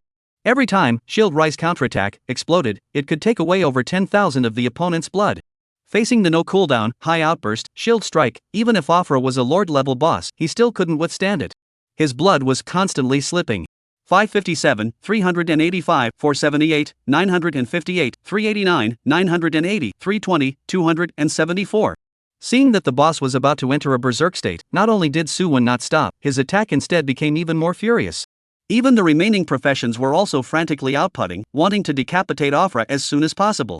However, Aphra was not an idle person, and once a few instantaneous spells came out, he once again secured 2 melee professionals and 2 long-range mages. Now there were only 8 people left in the team, including 4 from Su Wen's team, 1 from the Human Bears, 1 from the Sakura Empire, and 2 priests from other empires. There was not much blood left in the boss, so the people didn't even think about retreating, and their skills madly greeted the Ovira. However, Su Wen, who was in the middle of the battle, frowned. It was because that Sakura Empire melee professional hadn't launched an attack for a long time. One was trying hard to hide behind him. If it wasn't for the fact that his afterglow could still catch a glimpse of the other person's figure, he would have thought that this person had already been killed by the boss. To actually want to mix it up at such a critical moment? Isn't it obvious that he wants to take advantage of them? Su Wen burst into a cold smile. How could he let this happen? When Overall launched a beam attack skill at him, this time, he did not raise his shield to resist, but instead, his body flashed and came straight to the side of Overall. The Sakura Empire professional hiding behind him turned pale and hurriedly dodged to the side. The beam of light brushed past his ear, scaring the professional into a cold sweat. But he was no cutie pie. That shield warrior clearly had the strength to parry the attack down, yet he still let the skill go. It was clearly an attempt to take Aphra's hand and take his own life. A hint of hatred appeared in the eyes of the Sakura Empire professional. His eyes constantly hovered over Aphra and Su Wen, not knowing what he was thinking. Su Wen was slightly surprised in his heart that this person was able to dodge over his attack, but not particularly surprised. After all, the professionals who could survive until now were all people with both strength and luck. It wasn't particularly easy to shade the other party to death. But Su Wen didn't care, like nothing had happened, the 3 major damage skills madly greeting Aphra. This Lord-level boss was hit and kept retreating. During this time, he cast a few more large-range Heavenly Tribulation skills, but this time, the crowd had experience, and with the reduced number of people making it easy to move around, no one died as a result. At most, they were only knocked out of most of their chi by the aftershocks of the skill. Overa still wanted to cast the skill to finish off the others except Su Wen, but unfortunately, he didn't have that chance. Because all the remaining people, except for Mang's batch of Human Bears, all hid behind Su Wen. They couldn't hit him at all. Even Human Bears would lean towards Su Wen when they were about to encounter a crisis to save a small life. The two sides were stalemated like this. Just as the crowd was about to send Aphra into a berserk state, Su Wen, who was standing at the very front, however, turned around violently, and the shield rise counterattack that was originally attacking Aphra was aimed at the Sakura Empire professional. Berserk pressure swept over his entire body, and that person's face changed greatly, unable to believe what was happening in front of him. What is this shield warrior going to do? Is he crazy? Chapter 78, The Knights. What do you want? How dare you strike out at the great Sakura god's children? In the face of this person's angry roar, Su Wen's movements did not slow down in the slightest. An axe fell and directly split the opponent in half. The change happened too quickly, which caused the eyes of the professional on the side to widen in shock as he looked at Su Wen. What happened? Why did you just kill your teammates without saying a word? Is it possible that he is trying to clear us out of the game early? The two other Imperial professionals all looked at Su Wen with vigilance and did not release any more auxiliary skills for him.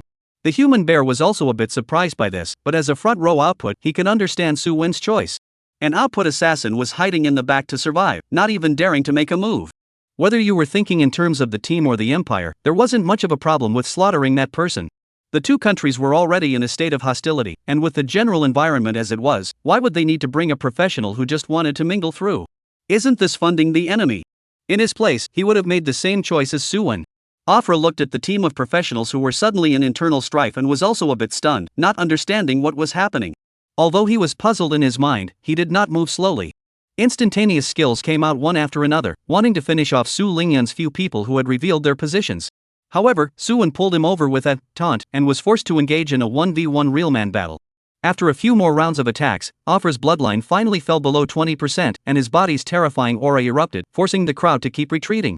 However, unlike what Suwon had expected, after entering the Berserk state, with its attributes greatly enhanced, Afra did not lose its mind and proceeded to attack them regardless.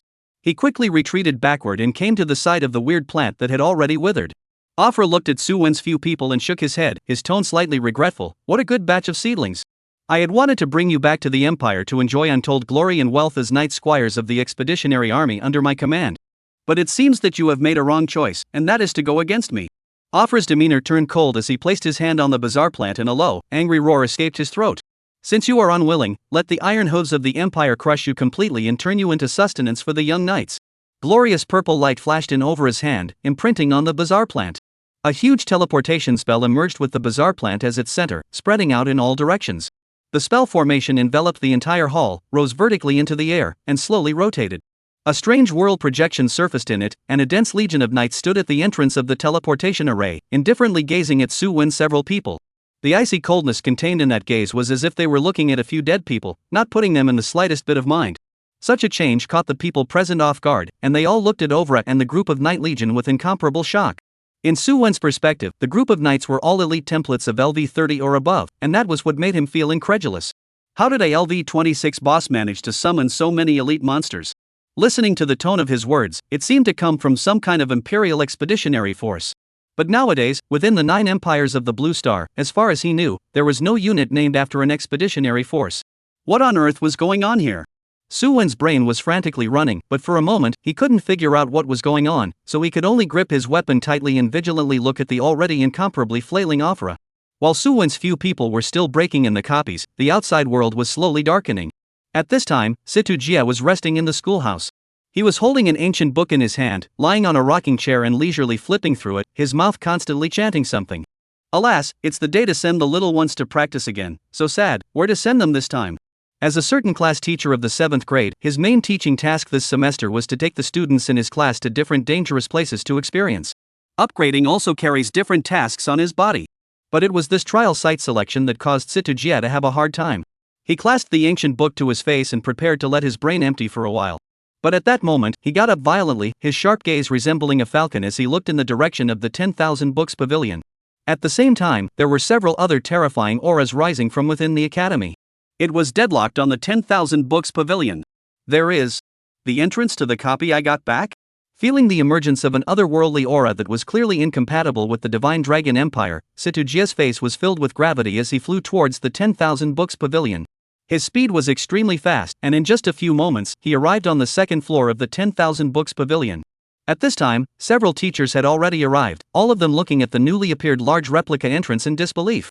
Seeing Situjia appear, someone asked in a deep voice, "Teacher Situ, what is this situation? Why is there still an otherworldly aura within the copy?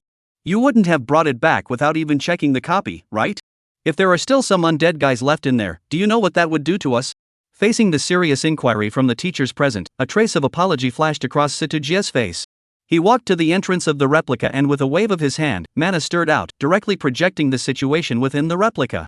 "I don't know what's going on, but let's take a look at the situation first." At this moment, within the screen, it was the scene where Suwon's few people and Afra were confronting each other. Behind the huge teleportation array were countless armies of knights that were preparing to come towards the replica. Seeing this, the teachers present all had their eyes tightened, staring dead on at the mysterious patterns engraved on the knight's armor. This is the Twilight Empire's Knight Army. Why would they appear here on a large scale across the border? Is it hard to believe that it's because of this teleportation array? But why would the teleportation array be opened within the copy? It doesn't make sense. Report the news first, this matter is not something we can handle easily. No need, things may not be as urgent as you think. The sound of a crisp cane touching the ground rang out, and the crowd turned around to look, only to see that Mujin had appeared behind them at some point. Elder Mu. Director Mu. The crowd first saluted and greeted, then spoke in confusion. What does Elder Mu mean? Can it be that the Dusk Empire's knights are fake? Mujin shook his head and looked at the huge teleportation array within the replica, an odd smile appearing on his face. This teleportation array is crippled. If I'm not wrong, even if the teleportation formation is molded, those knights will never be able to enter the Divine Dragon Empire. This group of Dusk Empire scumbags haven't done much damage within the Empire in recent years. Speaking of this, Mushin's tone became a bit icy. Only when he noticed Su Wen's few people in Afra, his expression became a bit surprised again. This kid, can he actually deal with a Lord-level boss so quickly? Even though in her opinion, Overa was just trash that had barely advanced to Lord. However, it should be quite stressful for Su Wen to deal with it, but she didn't expect to actually knock the boss into a berserk state. This young man, he is not to be trifled with. Chapter 79, Where's my formation base? Elder Wood, then we are. Now, a teacher asked in disbelief. Wait and see what happens. Muzhuan looked at the group of knights with a calm expression and said indifferently, there is no need for you all to worry, I will step in when necessary. Situjia and the other group of teachers all sighed in relief after hearing that they had Elder Mu to back them up. After all, the other end of the teleportation array was the Dusk Empire, a behemoth that was no less than the Divine Dragon Empire. However, its location was the depths of the secret realm, and now for some reason it had activated such a huge cross-border teleportation array. Although it had been detected by them in advance, but in case they really let the other party descend across the border and cause great damage to the academy, they couldn't afford the responsibility. Luckily, there was Elder Mu who swept in, making them all feel a lot more relaxed. Inside the copy, neither Afra nor Su Wen continued to strike, their gazes all landed on this incomparably huge teleportation array. Su Wen, what should we do now? Jihao asked in a low voice, aren't we going to terminate the teleportation by getting that Overa killed while we're at it? With so many LV-30 elite monsters, we're no match. Su Wen shook his head and said somewhat helplessly, the teleportation array is already open, even if we kill Afra, I'm afraid we won't be able to terminate the teleportation. And he looked at the constantly rotating teleportation formation, a halo of light flowing inside, lighting up one formation base after another. 6 of the 8 formation bases had already been lit up, and with only the last 2 remaining, these elite knight groups were afraid that they would descend completely. How could one kill Overa, who was a lord boss, in such a short period of time? He couldn't think of any way to break the game right now. Unless the teleportation array was now broken and disabled, giving them a chance to fight Afra alone again, but was that possible? Compared to the slightly silent atmosphere on Su Wen's side. Afra, on the other hand, laughed out loud and stood on top of the high platform formed by the earth skills, looking down at Su Wen's several people. Griffins, feel the despair? The great Twilight Empire expeditionary knights will soon descend, and their iron hooves will trample everything. None of you will escape. Afra was in a very good mood now. Even though his strength had yet to return to its peak, the evolution of his life level gave him immense pleasure. It was as if he was drinking a cup of aged wine, intoxicating his entire being. Looking at the cross-border teleportation array that was about to take shape, Afra could already imagine the scene of the knights stepping on everything. Invading this side of the empire and bringing back countless resources and wealth, he might have a chance to be rewarded by the higher-ups of the Dusk Empire. Being crowned as a king and a marquis would not be a problem. Afra began to fantasize about the grand spectacle of returning to the Empire with 10,000 people celebrating his return. He gazed at the teleportation array. By now the 7th foundation had been lit, and the knights in the rear were beginning to take out their weapons, ready to charge into this world. But just as the formation's halo flowed towards the last place, the 8th formation base was like a black hole that kept devouring the halo without a trace of cohesion. The original formation that was about to solidify began to become bright and dim, as if it was going to turn into a bubble and dissipate. Such a scene caused the crowd present to be stunned. Especially Afra, who clasped his head with both hands and cried out in disbelief, how could this happen? Why is a corner of the formation base missing? What the hell happened? The original descent plan was forced to be interrupted, which made Afra angry, and at the same time a faint touch of fear grew in her heart. If the knights could not descend, he would face the siege of this group of professionals all over again. Especially that shield warrior, with a few assistants, definitely had the strength to kill himself. Afra's gaze subconsciously glanced over to Su Wen's side, and he looked stunned, followed by an angry roar that resounded throughout the copy. Bastard! So it was you who stole the formation base. He stared at Jihao dead on, that terrifying gaze practically wanting to eat the other party alive. This was because just as the formation was caught in a bizarre standstill, an ordinary-looking night pearl emerged from within Jihao's backpack. It landed on Jihao's hand, its surface flowing with a halo of light that was homologous to the formation. As long as it wasn't a little cutie. It was known that the night pearl in Jihao's hand was the final piece of the cross-border formations puzzle. Seeing this, Su Wen and the others instantly tensed up and looked at the angry Afra with incomparable caution. At this moment, Afra was burning with rage and charged towards Su Wen several people with a big stride. His mouth was still chanting, constantly releasing skill spells in front of him. Suwon rushed to the front, his shield up, absorbing all the incoming skills. Up to this point in the battle, the innate immovable king's defensive light shield was on the verge of being punched out of holes by Afra. With a shield value of more than 100,000, even with the recovery of chi and blood like a dragon, it was somewhat unable to withstand the furious bombardment of a Lord-class boss. Therefore, Suwon now had to frequently use shield-up counterattack, barely keeping himself in a safer state. With Afra's skill release, the replica world trembled once more as a natural disaster descended, completely enveloping the Great Hall. Afra, who had fallen into a berserk state, was doing extremely appalling damage at this time. Just the impact of the airwave formed by a single fire rain landing completely critically injured a priest. The subsequent scorch status even emptied this person's blood directly, and then he helplessly exited the copy. At this time, Jihao and Lu Mingcheng, as well as the only remaining priest, began to frantically cast healing skills. As a legendary milkman, Jihao's milk quantity wasn't small, and the green luminescence kept falling on his teammates. One of the skills he had just acquired, Darkness Redemption, was transformed into a great returning Dan mold, milking the equally traumatized human bear back in one gulp. The opponent cast a grateful look and then rushed towards Afra with Su Wen. Lu Mingxing began to apply statuses to the crowd, with basic defense, movement speed, and recovery skills all arranged. At this time, damage buffs were far less important than staying alive. Afra wanted to grab the Night Pearl in Jihao's hand, and he had completely fallen into a frenzy, killing this way regardless. Su Wen and the human bear blocked it with exceptional difficulty. Despite the fact that they had inflicted quite a bit of damage on Afra, at the moment, the other party had no qualms about pushing forward against the two's damage. The only one who could output normally was Su Lingyun from afar. However, she also had to dodge the natural disasters from time to time in case she ate the huge amount of damage from Afra and suddenly died violently. The battle between the two sides had entered a white-hot stage, with neither side refusing to take a step back. Facing Afra in her berserk state, Suwon could only barely stop his opponent in his tracks even with his desperate output. But according to the entire rhythm, sooner or later, he would be able to rush to Jihao's side, followed by killing them one by one and retrieving the Night Pearl. Suwon roared towards the human bear next to him, "Big man, go protect the back row, I'll take the top here, don't let them die. The boss won't last too long, trust me." Chapter 80 Dark Ancient Domain. Facing Su Wen's offer, the human bear did not refuse. His body stepped backward and stood in front of Jihao and the others. The long sword was held horizontally, ready to deal with Afra's attack. At this moment, Suwon faced the boss alone, and the madness of his opponent shook him. Facing the attack without flickering or avoiding, he just rushed towards Jihao, wanting to take back the last piece of the formation base of the teleportation formation. It was important to know that when Suwon was casting Shield Rise Counterattack, even a LV-26 Lord-level boss like Afra could deal over 10,000 terrifying damage. And the opponent only had less than 200,000 blood left at this point. It wouldn't take more than a few hits at all, and he might be completely decimated by Su Wen, not to mention that there was still a purple martial wielding Su Lingyun at the back. With the cooperation of the two, the bloodied boss could not be blocked at all. But even so, Afra didn't care, charging madly like a holy sword knight. The distance between the two sides was rapidly approaching, and Jihao's men had no choice but to retreat backward, not wanting to have even the slightest contact with Afra at all. This guy's damage was too high, and a casual touch might kill them. At this critical moment, no one dared to be careless.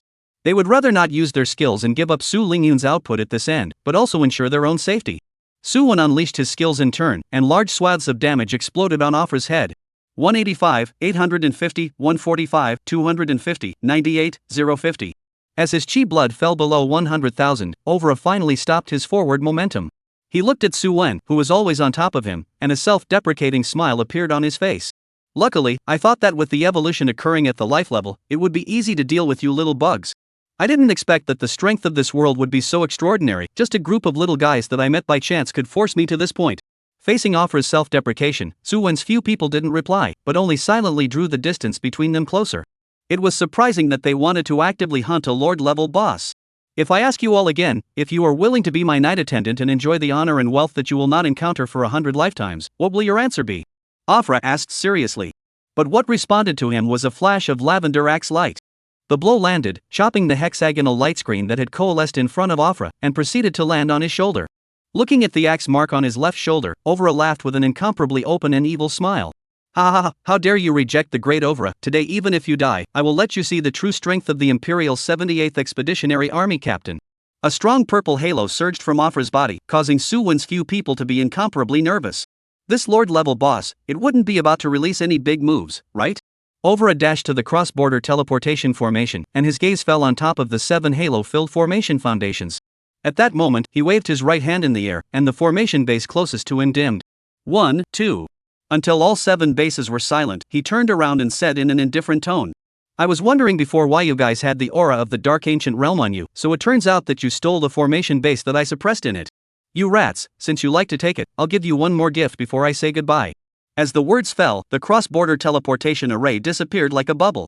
Only 7 formation foundations that transformed into gates were left behind, and endless darkness shot out from within, instantly enveloping the entire copy.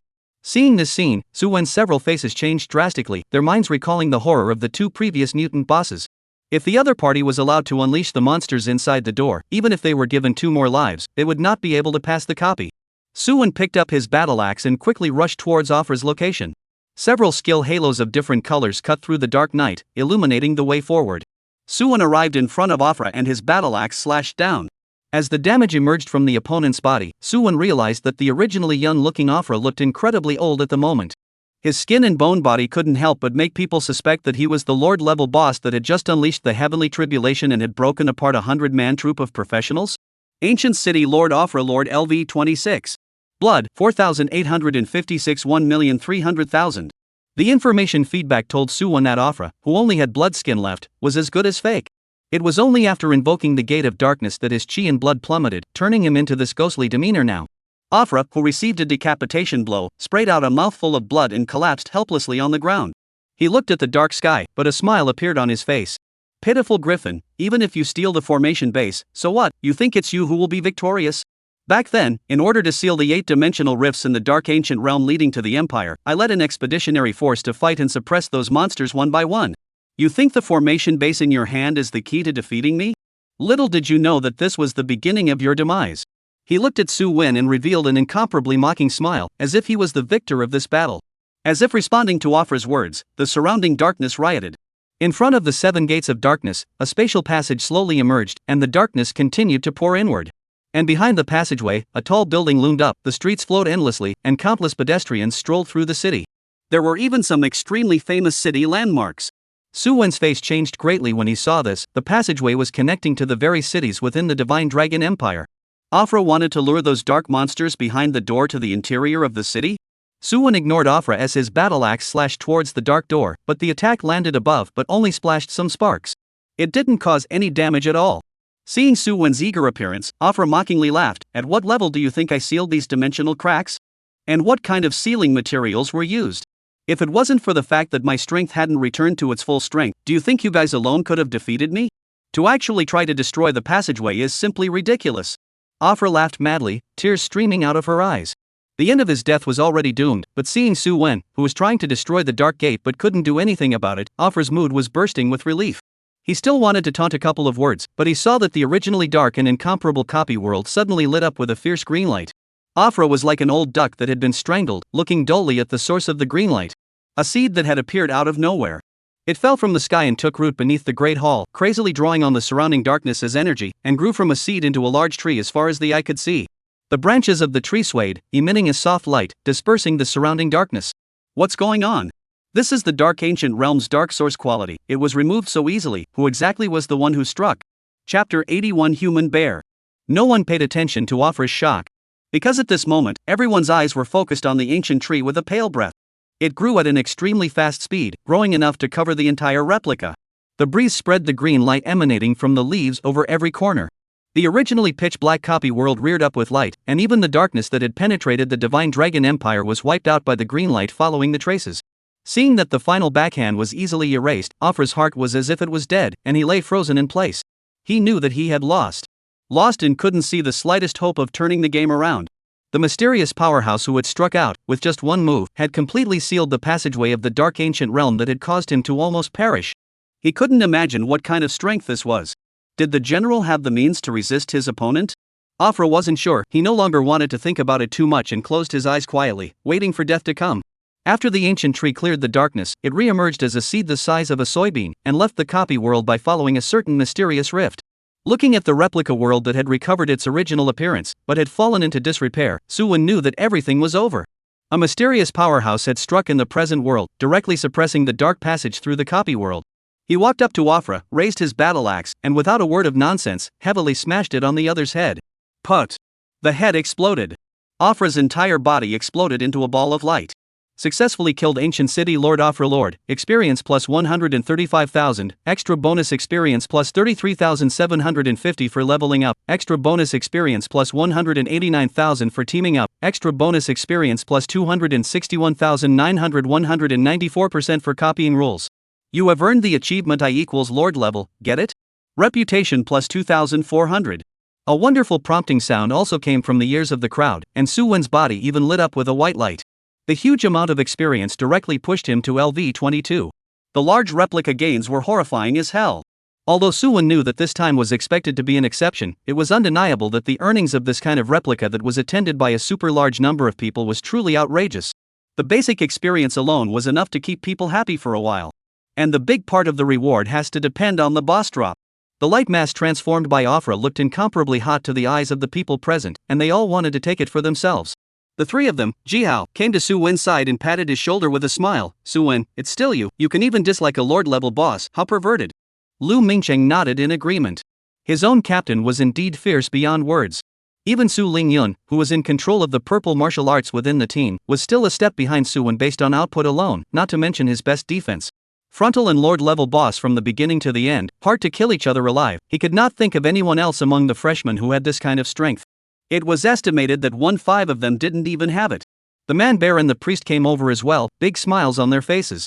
The human bear changed back to his regular form at this time, and a burly man not much smaller than Jihao appeared in front of the crowd. He revealed a mouthful of snow-white teeth and laughed loudly. Thanks brother for taking us through the lord-level boss. When that guy appeared I thought I was going to go far this time. I didn't expect you to be so powerful, brother, to be able to grind a boss to death the hard way. The human bear gave a thumbs up towards Su Wen, then introduced himself. I'm a first-year student of Lingxiao Academy, Xiong Yuanzheng, LV23 legendary profession rhapsodic druid. What are your names? My name is Su Wen, this is Su Lingyun, Jihao, Lu Mingcheng, all of them are my squad mates. Su Wen introduced Xiong Yuanzheng one by one. We are all first-year students of the Divine Martial Academy. Our levels, as you can see, we are just at the beginning of LV20, we can't compare to you. Divine Martial Academy? No wonder your strength is so impressive. Xiong Yuanjing nodded his head indistinctly, then laughed. Su Wen, don't tease me. I've heard some things about your Divine Martial Academy. It's all going to be some kind of Heaven's Pride road. Not only do you have to lock experience, you also have to take some kind of cultural class. It's normal that your rank is not as high as mine. If I were in the Divine Martial Academy, I'd probably be lucky to have LV19 by now. Su Wen laughed, not denying what Xiong Yuanjing said. Locking experience is not the goal. Equipping the Qian Kuan lock will allow us to have a pool of experience in advance, so we can upgrade our skills. Truth be told, this time I will go back to use up the stored experience. It's really a dish to hit a lord-level boss with so much effort. Listening to Su Wen's Versailles, Xiong Yuanjing scratched his head, and for a moment, he was somewhat speechless. What do you mean it's hard to fight a lord-level boss? You're afraid that you don't know that it's hard for an ordinary professional to even single-handedly fight a leader-level boss, right? Su Wen also knows that he is a bit loaded, quickly changed the topic. Brother, you a legend profession, why did not come to the Divine Martial Academy to study? I remember the Lingxiao Academy is only a first-class academy. Many people have asked Xiong Zhengyuan this question, and he was incredibly skillful in explaining it, because it gives more. The Lingxiao Academy is in my hometown, and said something about in order to subsidize the local new generation of outstanding professionals to study at the academy, they gave me a medal and promised me a lot of benefits. With my strength, I obviously can't rank in the Divine Martial Academy, and I don't have that many resources if I go there, so why not go to school at the Lingxiao Academy? Su Wen nodded, understanding Xiong Yuanjing's choice. It was better to be the head of the chicken than the tail of the phoenix. However, Su Wen still sighed and said with some regret, your strength is good, but as a legendary profession you actually don't take the path of Heaven's Pride. It's a bit of a waste of talent. The Lingxiao Academy strength is okay, but it's only okay. I guess not many people over there have even heard of the Heaven's Pride road. With your strength, I'm afraid that no one in the Lingxiao Academy will be able to catch up with your upgrades, and the efficiency of upgrading on your own is going to be quite a bit worse after all. How about coming to our squad? Hearing this, Jihao on the side revealed a Subway Moncler outlet store look at his cell phone expression. No brother, how come you started digging into Lingxiao Academy's corner after talking about it? They are at least a first-class school. I do not know how many benefits promised to Xiong Yuanzheng. This is your casual talk can pull? Unsurprisingly, when Xiong Yuanzheng heard Su Wen's proposal, he also froze for a moment before slowly shaking his head. Brother, I understand your good intentions, but the Lingxiao Academy has really helped me a lot. I can't just say I'm leaving. And even if I agree, the Academy's side won't release me because I'm the only legendary profession in the first year. There's no way they'll agree. Su Wen knew that what the other party said was true, and he didn't really have the intention of digging into the Lingxiao Academy's corner.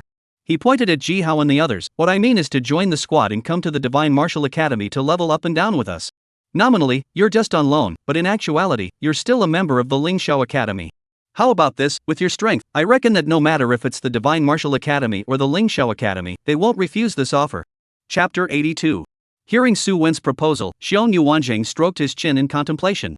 He had just seen the overall strength of this squad as well.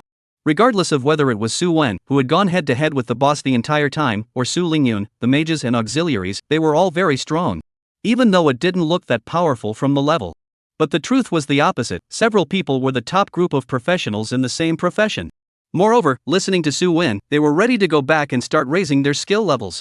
What does this mean? Their base strength would skyrocket by 1 without any equipment boost. This was a boost that could not be achieved by a professional who was not equipped with a Qiankuan lock. Moreover, he was clear that as time passed, the other students within the academy would eventually be pulled further and further away from him. Gradually, they would not be able to catch up with his own footsteps. By that time, no matter if it was in terms of upgrade speed or strength progression, it would be quite a bit worse than it was now. Thinking this way, Xiong Yuanzheng was really a bit moved by what Su Wen said. If that's the case, I might be able to try. Xiong Yuanjing didn't fill his mouth with words, and said with deliberation, but I need to ask for permission from the school leaders. After all, in the end, a large portion of my resources are funded by the academy, so I need to give them the specifics no matter what. Su Wen nodded his head, indicating that he understood. He didn't say anything more, but just friend each other to facilitate follow-up communication. As for the remaining priest, he was looking blankly at Su Wen and Xiong Yuanzhang who were chatting. He wasn't from the Divine Dragon Empire and couldn't understand what Su Wen was gabbing about. He could only silently stand aside and wait for the loot to be distributed.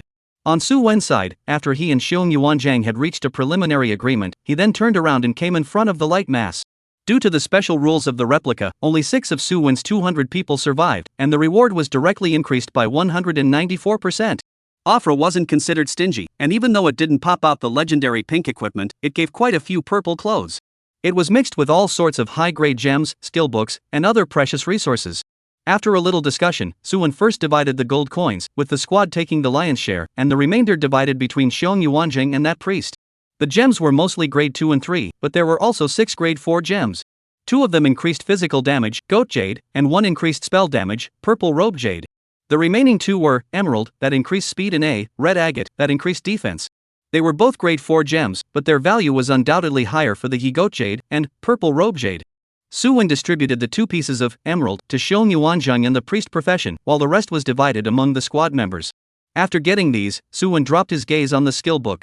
There were a total of 4 books, and one of them had a flickering purple glow on its exterior, so there was no need to think that it was a super rare skill book. Those so-called rare skill books on the market were only a rank at the highest. Because the really good things are all tied to themselves, they can't be sold at all. The skill book wrapped in purple light had a sword pattern printed on its surface, which was undoubtedly prepared for melee professions. Su Wen nonchalantly took it in his hands, and the crowd had no objections when they saw this. Su Wen had contributed the most and was the key person to get through the copy. It was his call on what loot to pick first. Of course, if he came across those that were not negotiable, Su Wen would definitely clear the other party out of the copy first, and then go on a binge of eating alone. As for what reasoning with him, let us talk about whether your life is hard enough to take an axe from me. You have obtained the skill book Melee Weapon Mastery S. Seeing the prompt coming from the panel, Su Wen's eyes lit up, not realizing that it was actually it. As one of the few best used minor skills for melee professions, Weapon Mastery was by no means worthy of its S-rank skill rating. The effect is simple and overbearing. Weapon Mastery as passive. Familiarize yourself with the operation of various types of weapons. Each of your attacks will add 15% extra damage, cooldown, zeros. Increasing damage by 15% for nothing, this was definitely no less useful to an output professional than updating a purple suit. The reason why Weapon Mastery is favored by all melee professions, besides this basic effect, is that there are few passive skills that can be upgraded. This caused Su Wen, who was originally prepared to spend some experience to upgrade his skill, to be overjoyed. When Ji Hao saw Su Wen's expression of being overjoyed, he also knew that the skill book was definitely a superb product. However, with outsiders present, he could only suppress his curiosity in his heart. The remaining 3 skill books had no trading restrictions. Su Wen picked them up to check them out one by one: a ranger's bow and arrow skill book, an aura skill book that increased attack speed, and then there was the mage-specific Meteor Fire Rain. Unlike the heavenly collapse caused by Afra after using it, Meteor Fire Rain was just a simplified version, but it was still considered an A-rank skill. There wasn't much to say. The generous Su Wen gave Xiong Yuanjing the bow and arrow skill book that he couldn't use, and the rest was naturally divided between Lu Mingcheng and Su Lingyun. As for the priest who looked at Su Wen with bated breath, he only wanted to say, "Gee, how as a legendary milkman Mao did not share, you were thinking about fart eating?" Of course, this is just a thought in the heart. After all, even if this dude didn't contribute much, he had at least fought with them all the way to the end with great difficulty. Su Wen distributed the other materials and equipment that he couldn't use, but were still worth a fair amount to the other party. Among them was a green outfit with extremely high attributes, the kind of absolute product that could not be bought on the market at all. The priest kept a smile on his face after getting the equipment. Without even looking at the remaining purple equipment, he simply exited the copy. Su Wen gave him the best green suit, what he knows very well. Since he cannot get the purple suit, there is no need to continue to watch here. Afra, as a spirit speech warlock, has a purple suit that is more oriented towards the mage category. However, there are two things that Su Wen really covets.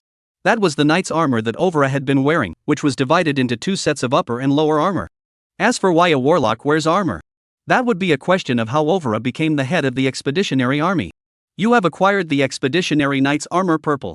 You have acquired the expeditionary knight's gaiters purple. Harvesting two defensive purple suits, Su Wen felt like he was getting hard again. There were still 4 purple suits left, and it was very rare for Afra, even as a lord-level boss, to burst out so many extreme items at once. Su Wen estimated that this was a big explosion caused by the extra rewards of the copy.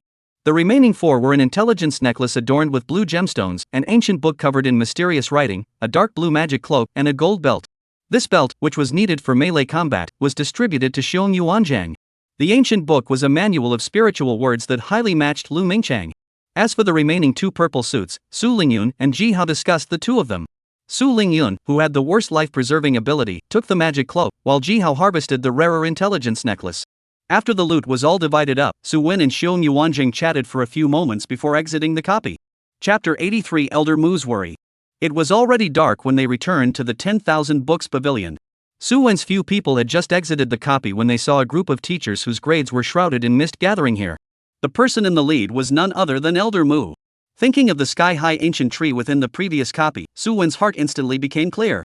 That kind of ability, no matter how you looked at it, did not look like it could be formed by an ordinary skill. However, if it was a wooden old man who had mastered the legendary divine skill, this would make sense. Kid Su, after not seeing you for half a month, you've actually managed to defeat the weakest Lord-class boss. Not bad, not bad. Looking at Su Wen's several people who were showing surprise, Mu Jin nodded with satisfaction.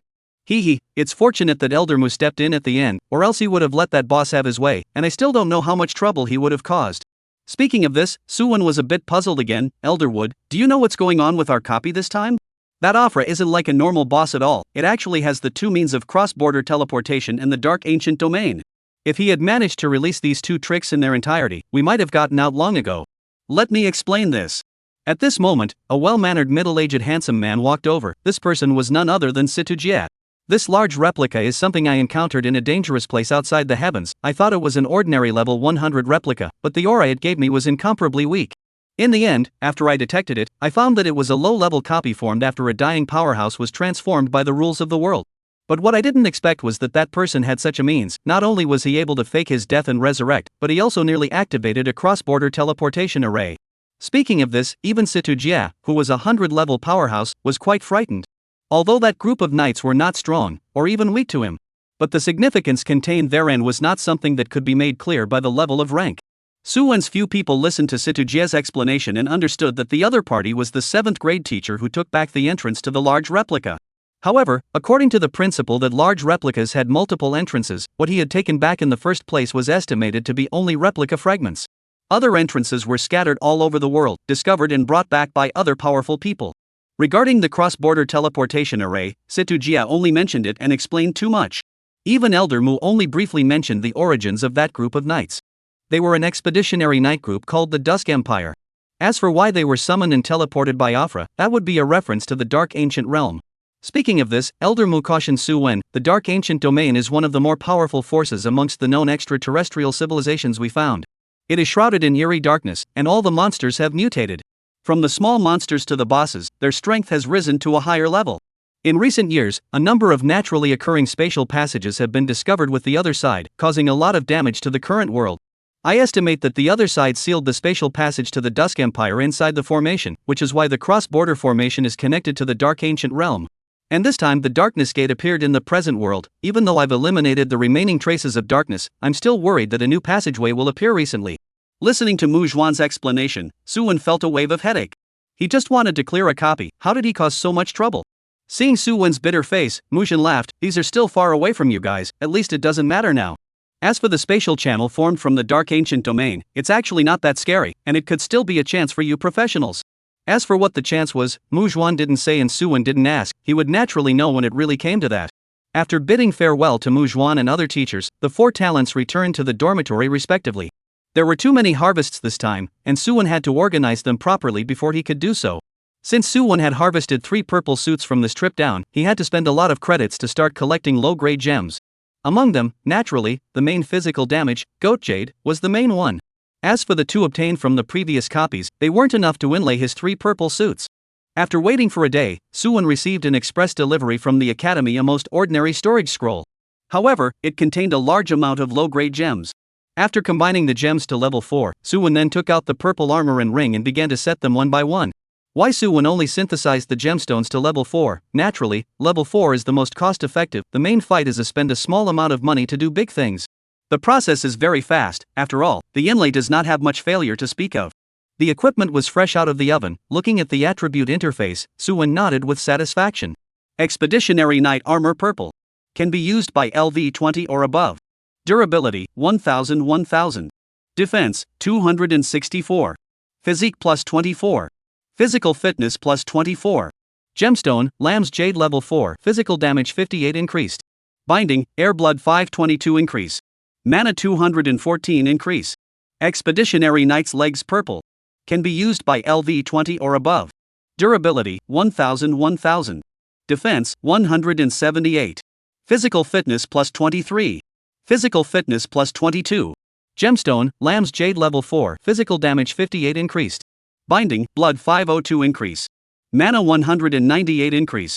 2 main body mass of purple armor is such a safe thing to wear. It was a pity that there was only 1 gem slot, or else he would have said anything to plant a piece of blue chalcedony to get high. However, Suwon was also clear that having a blue chalcedony on his shield was already enough at this stage, and any more chi and blood would be a bit of an attribute overflow. After all, with his current strength, it was barely enough to deal with a lord-level boss. The prerequisite was that the professionals were outnumbered and could inflict a large amount of chi on the boss, otherwise he shouldn't be an opponent in a purely solo battle. But the reality is that there are so many lord boss for him to encounter. On top of encountering a leader boss is not bad. After finishing his equipment, Suwon began to go to bed to rest. Yesterday, he was always sleepy during the culture class, and he didn't know if it was an aftereffect caused by the big battle with Afra. He didn't have so many problems in high school. Time passes day by day. Another week passed in the blink of an eye. During this period of time, Suwon seemed to be clocking in and out of work, taking a few of his teammates to the wilderness to level up on every day off. The duplicates and whatnot were the flavor of the Four's leisure time. Whenever they had time, they would fight once and try to break the record, and looking at the large amount of credits that came in every day in their school cards, they couldn't be happier. As a result, the 4 of them became completely famous in the circle of new students and even 2nd and 3rd-year-old students. Especially a certain shield warrior, who wore a purple outfit all day long and wandered around the schoolhouse. I don't know how many people's eyes were blinded. Looking at Suwon, who could bring out large swaths of purple light even when he walked, these people's tears almost flowed out of their mouths. One by one, they all cursed in a frantic rage in their hearts. This Suwon was simply not a proper son. He's got a purple suit, so he's showing off every day. Is this so much fun? Whether it was interesting or not Suwon didn't know, but a rare grade professional's face was incomparably ugly after hearing about the deeds of Suwon's several people. Chapter 84: The Coming Deathmatch. Inside a certain freshman dormitory. A long-haired youth pounded the table with a muffled thud. Listening to the news he received from his roommate, he was in an incredibly grumpy mood at the moment. That big tall guy who had given him the mark of death battle had heard that he had been mixing it up recently and had broken many more copy records. Moreover, he also knew that the team that he had provoked earlier was none other than the popular Suwon squad. That Suwon who was called the number 1 person in the first year by many freshmen. Previously, he had killed Fei Hu, who was a legendary profession, in a single strike in public. He really didn't want to mess with this kind of terrifying strength. Even if that big tall guy was just the team's priest, he didn't have the certainty of victory.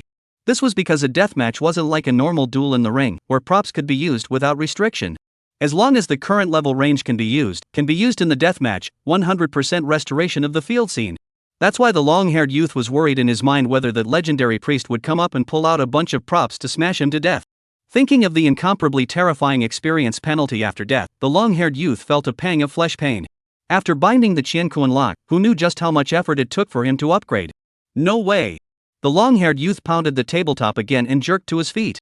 He wasn't willing to fall into the first-year hangman's position directly after losing. Even if he was facing a member of Su Wen's squad, he couldn't just sit back and wait for death. There was still more than a week to go before the great examination, and he still had the chance to prepare for the death match. The long-haired youth had already decided that even if he offended the other party completely, he would still that priest over. Isn't it just a competition of props? Thought who didn't. The long-haired youth gritted his teeth, took out his cell phone, and dialed a string of numbers. The phone rang for a while, then was answered, and a low male voice came from inside. What, looking for me for something? And with Su Wen's squad becoming famous. There were quite a few people within the academy who had contacted him recently, all of whom were students requesting to join the squad. In the face of their applications, Su Wen was helpless because Xiong Yuanzhang had previously told him that the Lingxiao Academy's side was almost done talking. He was only waiting to finish the matter at hand and would come to the Divine Martial Academy to look for Su Wen and the others. While the regular configuration of the squad was a group of 6, now that there was only one pit spot left, he was really unwilling to leave it to those ordinary rare occupiers. Even if it was a legendary profession, as long as the skills weren't too special or an ultra-rare profession, he wasn't willing to add them. Su Wen's career preference for the last person was Formation Master, which was also a support type. It was just right to achieve a balanced career configuration of 3 outputs and 3 aids. However, there were very few freshman Formation Masters in the academy, and all of them had teams, which made Su Wen feel an abnormal headache, not knowing what to do. So, Su Wen adhered to the principle of not thinking if he couldn't figure it out, and put the problem behind him. He didn't believe that if the academy was so big, he wouldn't be able to find a suitable teammate. He took Jihao and the 3 of them out of the city to level up again, and due to the equipment update, several people directly picked a LV30 normal wild monster refresh place this time. Now that Su Lingyun and Lu Mingchang were equipped with purple martial arts, their damage had risen greatly, and together with Su Wen, even if there was some leveling suppression, they handled these wild monsters with ease. Under the bombardment of wide-range skills, the 4 people's experience flew forward. At this point, 2 weeks had passed since the challenge of Afra, and in a few days, the academy would organize an assessment trial amongst the new students to test the achievements made in the month since entering the academy. They utilized the few rest days they had to frantically slaughter wild monsters outside the city by crossing levels, and their levels dawdled. In this half a month, Su Wen had come from LV22 to LV25. Su Lingyun's trio had the massive amount of experience accumulated from the large-scale copies of Afra, and had quickly risen from LV20 to LV23 as well. This rank was even higher than the highest-ranked freshman in the academy who took the Heaven's Pride path. It had to be said that they had already pulled away from the ordinary cadets and started to catch up to the second-year veterans. With this terrifying upgrade speed, Su Wen thought that they would almost reach LV30 within a semester.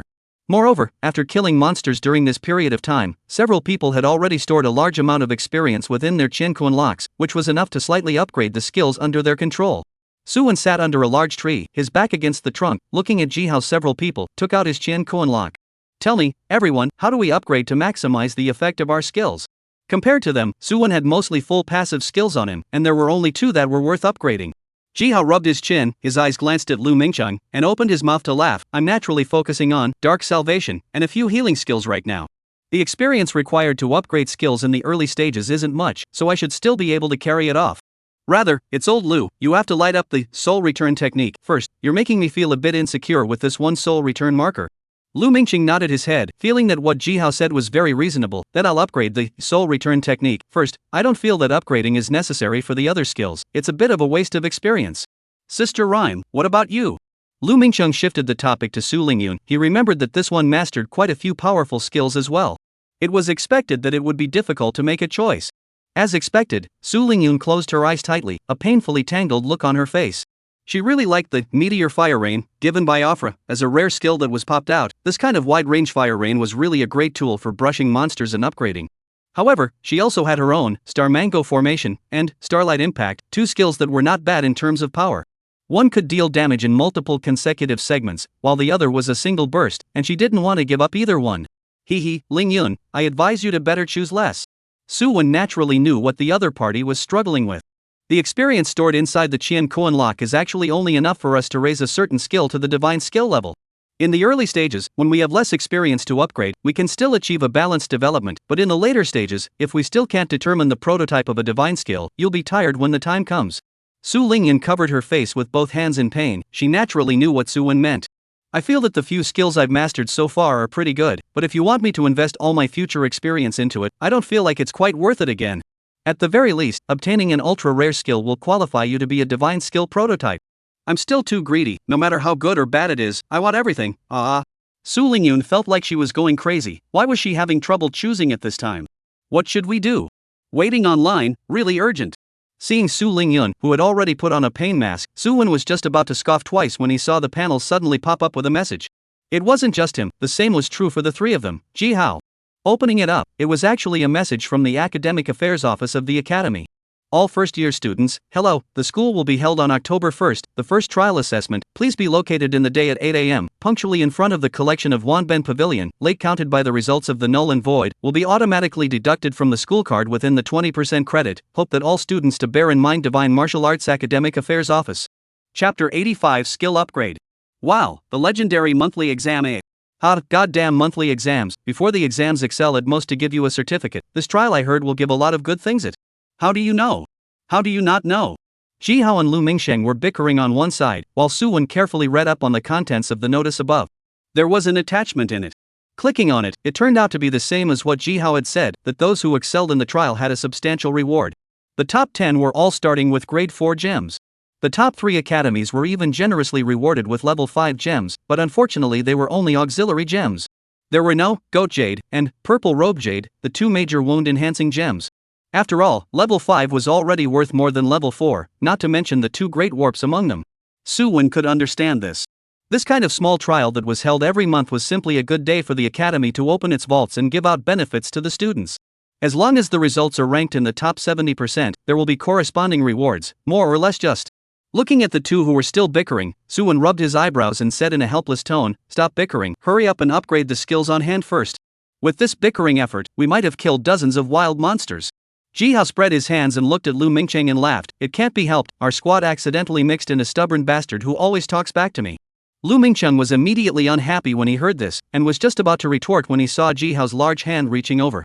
Clasping him in the palm of his hand with his mouth and brain together, he was living like a leather ball that had been grabbed. And a leaky one at that. I'd better add the Meteor Fire Rain and Star Mantle Formation first. Su Lingyun had taken off her pain mask by this time. As for single point bursts, with you at the front, I'd better not worry about that. Suwon nodded his head. This line of thinking of Su Lingyun actually coincided with him.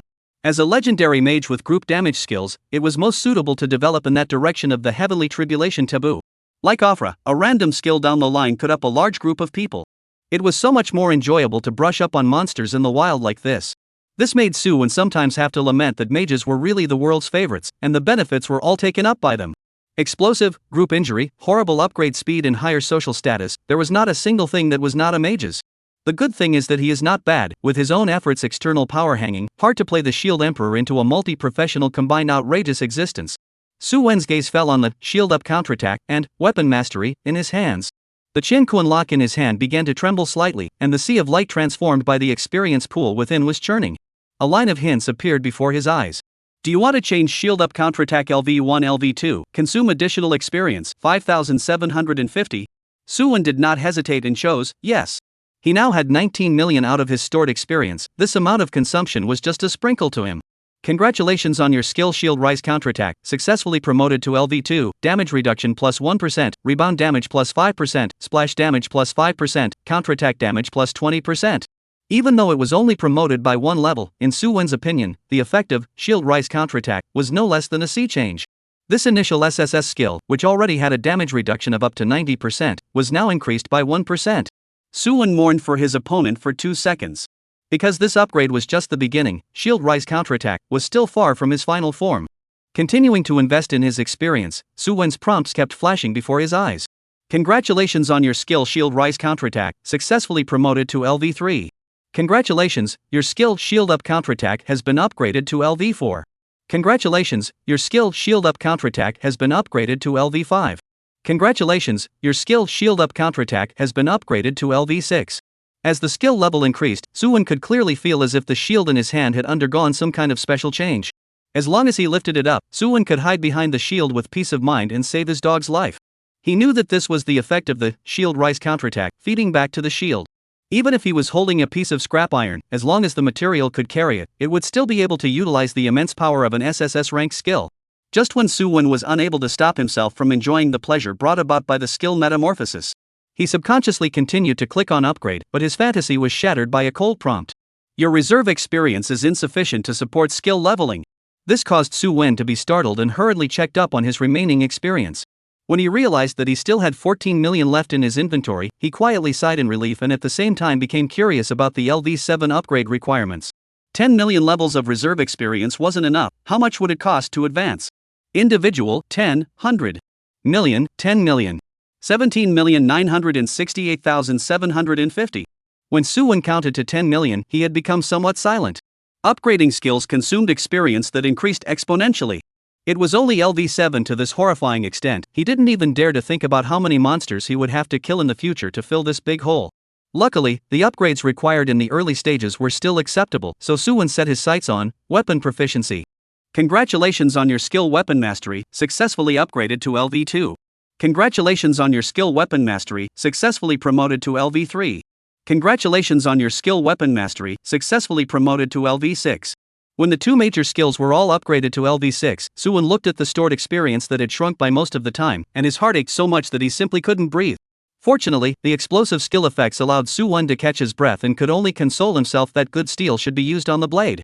Shield Rise Counterattack SSS LV6. After successfully defending against an enemy attack, you reduce the damage you take by 95%, are immune to attacks with strength and spiritual strength lower than your physical attribute, rebound 45% of the opponent's damage, and splash hostile beings within 5 meters around you for 35% of the damage.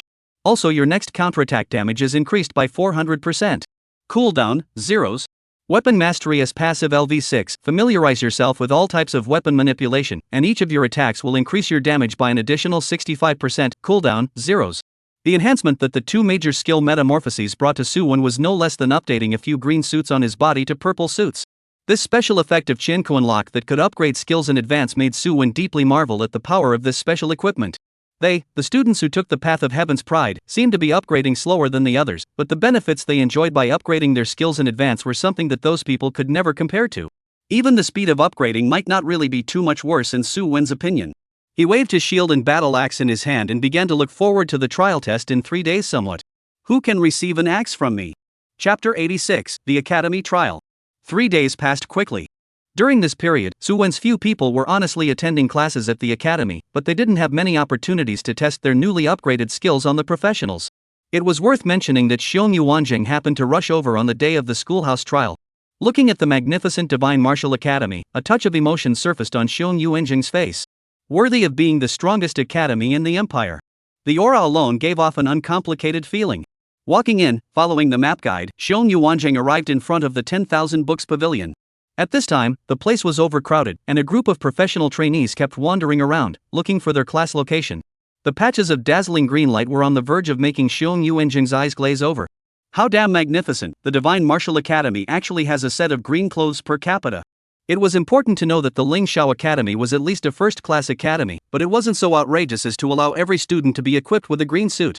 Even if this could be bought on the market, it didn't mean that its value was cheap. Moreover, compared to the Divine Martial Academy where the elites gathered, most academies had tens of thousands or even over 100,000 students each year. Not all of these professional trainees were from well-off families. Most of their parents were life-class professionals, and they had to fight for their equipment and whatnot on their own. After all, buying finished green equipment is still too much of a luxury for them. From this point alone, Xiong Yuanjing felt the terrifying gap between the two universities. In the Divine Martial Academy, even if you were a pauper before enrollment, you were able to exchange yourself for a set of decent equipment through the credits awarded by the college entrance exam. Xiong Yuanjing walked a little farther away and stopped at a place where the location was still open, looking at the academy students who were assembling with mixed emotions. At this moment, Ji Xinyuan, who was a first-year counselor, was hovering in the air, his mana surging, transmitting his voice to the ears of each trainee. There is still half an hour before the trial starts. Please ask each class teacher to sign in on time for the students in their class. We will open the trial copy at 8 o'clock on time. The results of the students who are late will be nullified directly and 20% of the credits in the school card will be deducted. He shouted over and over again, and the trainees below were also busy, one by one heading towards their class teachers or class leaders. A black stone appeared in each class. Participants press their hands on it and a shimmering light flashes on its surface to signify a successful check-in. It will record the points earned by the trainee, as well as project the screen the character is on to the outside world, making it a good point display of sorts. Su Wen and Su Lingyun, who were in the same class, came in front of the class leader Li Yi's body and placed their hands on top of the black stone respectively. Lee dress in before no change, still tied a ponytail, freckles on the face also did not make up to cover. A clean look with a plain face. Looking at Su Win and Su Lingyun, a smile appeared on Lee's face. Both of you still have to work hard in this trial. Strive to help our class come back first. The school year had already started in January, and most of the first-year students had heard the great name of Su Win's squad. Constantly refreshing the copy record, its captain Su Win even managed to kill legendary professional Fei Hu with a single blow. Although Fei Hu hadn't reached LV20 at that time, killing him in a second could also prove Su Win's power. So this month down, even Li was a little curious as to what kind of level Su Win's strength had reached. Faced with his own class president's praise, Su Win humbly waved his hand. It's not that easy to be number one. The 100 or so legendary professionals in the freshman class are not vegetarians, so don't be careless. At Su Win's words, Su Lingyun on the side only covered her mouth and laughed lightly. This was something she didn't believe half the time. As Su Win's teammate, she simply knew this guy's strength. Not to mention the equipment and newly upgraded skills, just by leveling up, he was able to do so with pride. Those newbies fighting Su Win with their heads? Su Lingyun even felt that whether Su Win came to participate in this trial was a bit of a bully. Lee also couldn't help but laugh a little after hearing this. This guy, his mouth didn't have a word of truth. Although he couldn't detect Su Win's current level, the purple outfit that was extremely conspicuous among the new students couldn't fool anyone. With this kind of strength, how can you tell me that it's not easy to get the first place? While a few people were talking, all the participants had finished signing in. Ji Xinyuan hovered in the air and began to explain the rules of the trial. For this year's trial, we won't be dividing the professionals into two groups, main combat and auxiliary, as usual. After a bunch of discussions among the teachers, we have decided to simulate a wild disaster zone as the main field of the trial. For this reason, we have purposely created an artificial replica for all students to participate in the challenge only. The rules are simple, and that is to survive as long as possible, last until the end of the natural disaster or force the rest of the trainees out of the replica, all of which counts as part of the test score. On a side note, it's the same as a normal copy in there, kills don't produce actual effects, so you can all let your hands go and don't worry about hurting your classmates. Killing other people will earn trial points, and the one with the highest score will be the first in this trial. Who still has doubts? No one had any doubts. Instead, they were all excited and wanted to do something big inside. As outstanding candidates from various provinces, they were actually quite displeased with the others in their hearts. You say you're the provincial top student? I also said you're not a gold medalist. What this province's difficulty is easy, that province and where to take advantage of, in short, a bunch of reasons. No one is convinced. Only a real fight is the best way to resolve conflicts. Buzz. A teleportation array surfaced in front of the crowd. 3 minutes after crossing the teleportation array, the trial will officially begin. Ji Xinyuan's words echoed in the ears of every trainee. A slight commotion occurred at the scene, and soon, the trainees began to head towards the teleportation array. Su Win's few people also moved immediately and disappeared in the middle of the teleportation vortex. The scene shifts. Su Win came inside the trial copy, but Su Lingyun did not appear by his side. After looking around, he was sure that everyone had been randomly teleported all over the copy. To a certain extent, this eliminated the possibility of group cheating. However, Su Win thinks that this is not realistic. The copy is so big, to the back of the encounter will still be able to meet. There is no way to prevent it.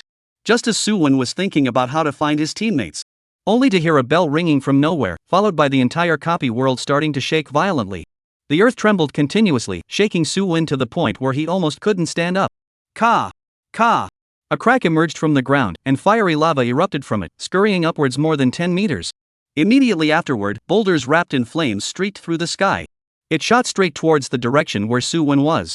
Facing this kind of natural disaster, even though Su Win was confident that he would not be hurt too much, he did not lose his wits to give birth to the idea of having to harden himself. Bang! The flame meteor smashed out a huge crater, and the sky of smoke and dust spread out in all directions. Su Win hastily retreated another distance, only then did he not get caught in the earth-colored dust storm. Suddenly, a crack came from beneath his feet. At this instant, the replica world that was obviously a bit hot and dry caused a touch of icy coldness to grow in Su Win's crotch. Chapter 87, Who can receive an axe from me? Su Win cursed and hurriedly moved away from here. And in the next second, a fiery magma shot out from the crack. Although it was only a tiny bit, Su Win didn't want to feel the excitement of a fire-roasted bird. He picked up his shield and battle axe and vigilantly patrolled his surroundings. This trial copy, the other trainees hadn't even seen anyone, but the initial environment had disgusted him enough. Su Win selected a range and began to advance forward. The copy was huge, and Su Win circled around for half a day before he found a cadet with an obese figure and wearing green mage robes. This person's face was full of fat, and there was a smile on his face if nothing else. Su Win saw that the other person had a big 3 on his head. It proved that this fatty had already defeated 3 trainees and his strength was quite good. The two sides were very close, and the fat man naturally saw Su Wen when he took out his weapon and had a lewd smile on his face. But the forward movement was violently lurched. He suddenly realized that the equipment on the other party's body was actually emitting a faint purple light outward. He blinked his eyes, and only then did he see the unique image of the opposite party holding a shield and carrying a battle axe on his shoulder. Even though he had never seen Su Wen, there was no shortage of legends flowing out about the other party throughout the circle of first-year freshmen. Adding this piercing purple outfit, Fatty was already 80% sure in his heart that this shield warrior was that Su Wen who was claimed to be invincible in the first year. Although he didn't know who had given Su Wen such a big hat. But Fatty didn't want to test the other party's strength at all to see if it was true or not. Even if he had his family's financial support and embedded his entire body's green clothes with level 4 gems, he wasn't sure that he could defeat that guy on the opposite side of the room. Fatty did not drag his feet at all and turned around to run. This put Su Wen in a daze, and before he could understand what was going on, his left arm, which was sheathed in a shield, subconsciously poked forward. Come back. Controlled by a mysterious force, the fat mage's face turned bitterly into a pig's liver color. Surprisingly, it's a taunt. You're asking me, a mage, to fight in close combat, isn't this killing me? But the fact that it had already happened, even if he was unwilling to do so, Fatty could only charge up with his head. The staff knocked on Su Wen's raised shield, and only a soft sound came out, then. There was no more then. A mage who physically attacked Su Wen would be damned if he could deal damage. The fat mage's face darkened a few more points when he saw this.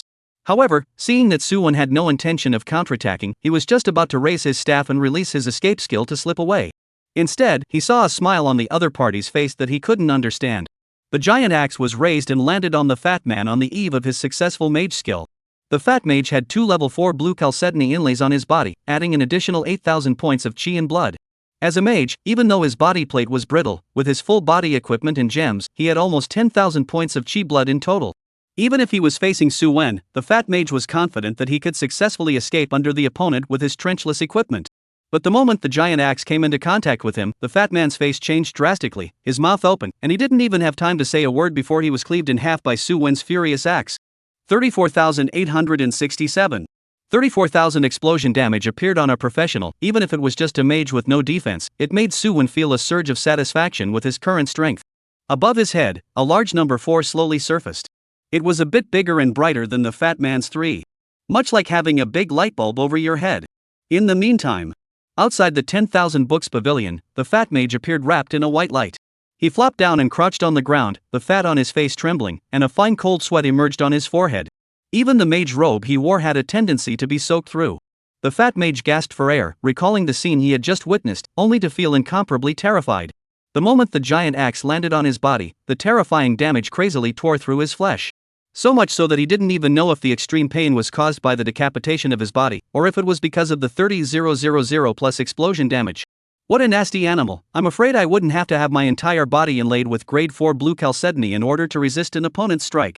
Thinking of this possibility, the fat mage's face turned green. He wanted to get a set of jeweled green clothes to get a good score in the trial, but who would have thought that he would meet that pervert Su Wen within a short while of coming in? It's really unlucky.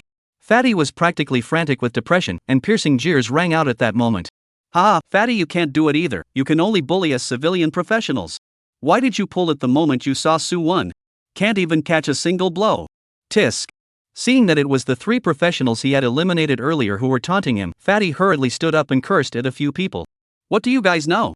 That was just bad luck on my part. Who else could have resisted that guy's move? Still talking smack to me?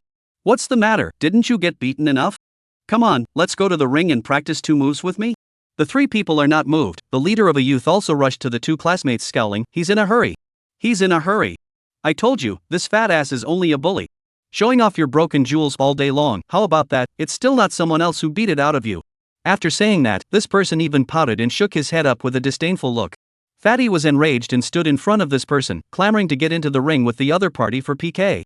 Talking about how to beat the other person to death in the clouds. A few people scuffling is just an interlude. Xiong Yuanzhang, who stood outside staring at the trial projections, had been paying attention to Su Wen's several people. In particular, Su Wen's encounter with the fat mage had raised his attention. It was expected that the two would have a simple fight that would end in Su Wen's victory. He had guessed the outcome, but how could he not expect the process to be so outrageous? This guy had actually split the man in half with a single axe. And that 30,000 plus damage was even more so as Xiong Yuanzhang's jaw was open to the ground. This is not the kind of damage that can be dealt by a level 20 or so person. Could it be that it was the purple suit that exploded inside the previous large-scale copy that gave Su Wen such a big boost?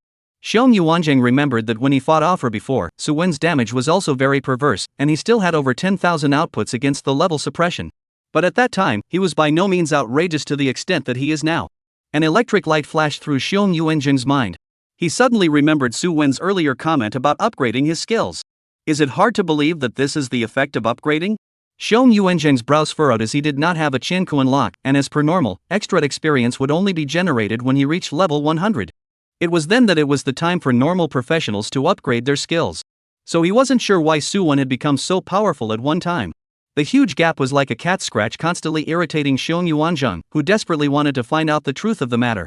Xiong Yuanzhang landed his gaze on the three people of Jihao. If they also showed such a change, then I'm afraid that his guess would be verified. Chapter 88 Changes in the Squad. Inside the trial copy. As time passed, the trainees gradually began to meet up, and with the lure of trial points, inevitable battles occurred. Even though there were countless natural disasters in the surrounding area, they couldn't resist the enthusiasm of the trainees to kill each other. At this moment, within Xiong Yuanzhang's perspective, Su Lingyun encountered a four-man squad. The opposing team was teaming up to attack the three casual trainees, and with excellent occupation matching and a tacit understanding that was more than a step above that of the opposing team, the four of them eliminated the opponents one by one from the game. And their movements didn't stop there, as they all landed their gazes on Su Lingyun. The purpose was self-evident. This might reveal the true strength of Su Wen's squad. Xiong Yuanzhang muttered. His eyes stared at the screen without blinking. Facing a four-man pack, Su Lingyun didn't take half a step back. Instead, she waved her staff in her hand and recited skill incantations out of her mouth as well. The dark blue magic cloak was windless and automatic, and this defensive equipment that was popped out by Offra, Su Lingyun directly set it with level 4 blue chalcedony. Combined with the already superior attributes of the purple outfit, her life-preserving ability was now stronger by more than just one chip. A sword-wielding, armor-clad man among the four saw that Su Lingyun didn't run and actually dared to strike first, and he let out a disdainful light laugh. Don't struggle, I'll directly lay my hands on you later, so that you can quickly exit the copy, lest you suffer some flesh and blood. Su Lingyun chimed in with a smile in response. Did she really think that she, a provincial top student in the college entrance exams and a legend-ranked mage, was something that the four people in the district could provoke? Meteor fire rain fell along with the natural disaster. Compared to the normal rain of fire that falls from the sky, this skill allows you to slightly redirect your offense before it hits the ground. Su Lingyun matched the harsh environment around her and utilized the skill to seal off all retreats for the four. And then, a brilliant formation circle rose under her feet, and dots of starbursts shot towards her opponent at an extremely fast speed. Faced with the sudden high-speed rays, the four were startled and hastily dodged to avoid them. But the rain of fire falling from the sky quickly taught them a lesson. What it means to be a true legendary-level mage. The rain of fire fell and exploded around the four of them, and a raging heatwave began to spread, engulfing them whole. Large swathes of damage surfaced, densely packed like a spring. 7,021. 6,824. 6,788. 6,892. 7,104. 7,111. Group damage as high as 7,000 kept popping up on the heads of several people, and not even a second later, the sword-wielding youth who had been a bit strutting earlier turned into a white light and was teleported out of the trial copy. The other three also followed in the footsteps of the others, falling in a sea of fire one after another. Just a single skill had directly exterminated a squad that consisted of at least rare-level professionals. This kind of strength was horrifying. Xiong Yuanzhang in the outside world was simply shocked beyond words when he saw the scene. Even this legendary mage was this strong? Even if he, a LV-26 advanced professional, were to do that kind of damage, I'm afraid he wouldn't be able to do that much. Not to mention that this was only a group damage ranged skill of Su Lingyun. If a single explosive strike was applied to the enemy, Xiong Yuanzhang estimated that even if he wore a purple belt plus gems, he was afraid that it would be difficult for him to resist the other side's strike. This deduction made Xiong Yuanzhang sigh. The suspicion in his heart was confirmed by a few more points. He began to envy the professionals of the Divine Martial Academy a little. Being able to equip themselves with this kind of outrageous equipment in the early stages of upgrading, it would be hard for them not to have high battle power at the same rank. When faced with same-level copies and wild monsters, Xiong Yuanzhang couldn't imagine what kind of massacre it would be. As the numbers above Su Lingyun's head changed, Xiong Yuanzhang's gaze began to shift as well. Constantly searching for Jihao and Lu Mingcheng, unfortunately, these two had been dodging the disaster infestation from the time they entered until now, and hadn't encountered half of the academy professionals at all. He could only place his attention back on Su Wen and Su Lingyun. As more and more people were eliminated, the number above Su Wen's head also became more and more blinding. The points that were as high as 498 had witnessed the many professional trainees who had died under him. Even though some of them were killed by others, it was only the cumulative number that was transferred to Su Wen's head. This was also very terrifying. When Su Wen's battle axe cleaved a professional to death, the numbers above his head suddenly trembled violently. Countless rays of light surged within, bulging the numbers. Finally, with a bang, the light broke through the numerical limit and shot up into the sky, illuminating all areas in a 3-kilometer radius. The terrifying aura spread out with Su Wen as the center, causing all the nearby professionals to turn pale and move away from this place. At the same time, the trial space underwent a whole new change. One by one, monsters that were vaporized or dripping with magma emerged from the cracks in the ground or meteorite natural disasters. They floated in the air and wandered up aimlessly within the trial copies. When they saw a professional, the elements on these monsters would also roll violently, much like a pressure cooker that was about to explode, making people not dare to get close. Faced with the sudden appearance of unknown monsters, an assassin professional cast Shadow Sneak, ready to test the opponent's details. However, when the weapon landed on the gaseous monster's body, the assassin professional's face changed violently. 208. The damage of a mere 200 outs made the assassin professional unable to even entertain the thought of fighting against it. A prompt came from his panel at the same time. You are attacking an elemental monster. Physical base damage will be reduced by 85% and spell damage will be increased by 5%. He's a close-quartered, high-burst profession. Where's the spell attack coming from? Isn't this a joke? The assassin was ready to get his feet wet and get the hell out of there. But the monster's reaction was quite a bit more outstanding than he thought. One grabbed at the assassin, but unfortunately it flopped. As one of the few professions that put some attributes on agility, in the early stages, his speed was quite a bit higher than unusual. He easily dodged the monster's attack. But this move undoubtedly angered the gaseous monster. It let out a roar, attracting all the elemental life around it, wanting to tear the human professional in front of it to pieces. The assassin professional's face changed wildly, and he had no thoughts of fighting with it at all. He wiped his feet and just wanted to run away, but he was grabbed by the lava palms sticking out from the cracks in the ground and grabbed his ankles, deadly controlling him in place. A large number of monsters overwhelmed the assassin, and they let out strange cries as if announcing their arrival. The assassin was not the only one in such a situation. Professionals from all over the world were all under siege by elemental monsters. In the face of these monsters with ultra-high physical immunity, physical professionals can only shed tears in silence and hide behind their own masters, so that in times of crisis, they can still embrace each other's thighs to save their lives. The law masters are happy with this. Their attacks fell on the elemental monsters. The burst of damage is higher than the original one. This makes the French hair masters light up. This guy should not be their mage gospel. Chapter 89, Deathmatch. As the elemental monsters appeared, the mentality of the trainees could be said to be polarized. Physical professions directly put on their pain masks, especially those solo travelers who encountered elemental monsters just to be beaten up. The mages, on the other hand, were smiling. The reward for killing these elemental monsters was not low. Every 5 monsters would earn a point. This caused the points held by the crowd to change rapidly. A list big enough for all the trainees to see fell from the end of the sky. The top showed everyone's real-time points, and the assessment was also based on this list. Number 1, Su Wen 542 points. Second place, Guman 192 points. Third place, Su Lingyun 178 points. 17th place, Fei Hu 144 points. 35th place, Lu Mingcheng 109 points. Number 2785, Ji Hao 74 points. The appearance of elemental monsters made the points of mage class professionals generally high. Even Ji Hao, a milkman, had easily broken into the top 3,000 with just one hand of Dark Redemption. At this moment, he was also in a firefight with a lone lava monster. Against such small monsters with ordinary life templates, even if Ji Hao's output means we're lacking, he could easily take them down by virtue of his occupational characteristics. The steadily rising points put Ji Hao in an incredibly happy mood. Humming a little song, he began to head towards his next destination, and the end point of this trip was the rushing pillar of light that emitted a powerful aura in the distance. Feeling this familiar and dangerous aura, with his relationship with Su Wen, he was naturally able to determine the identity of the owner of the aura. That was ranking 1 Su Wen.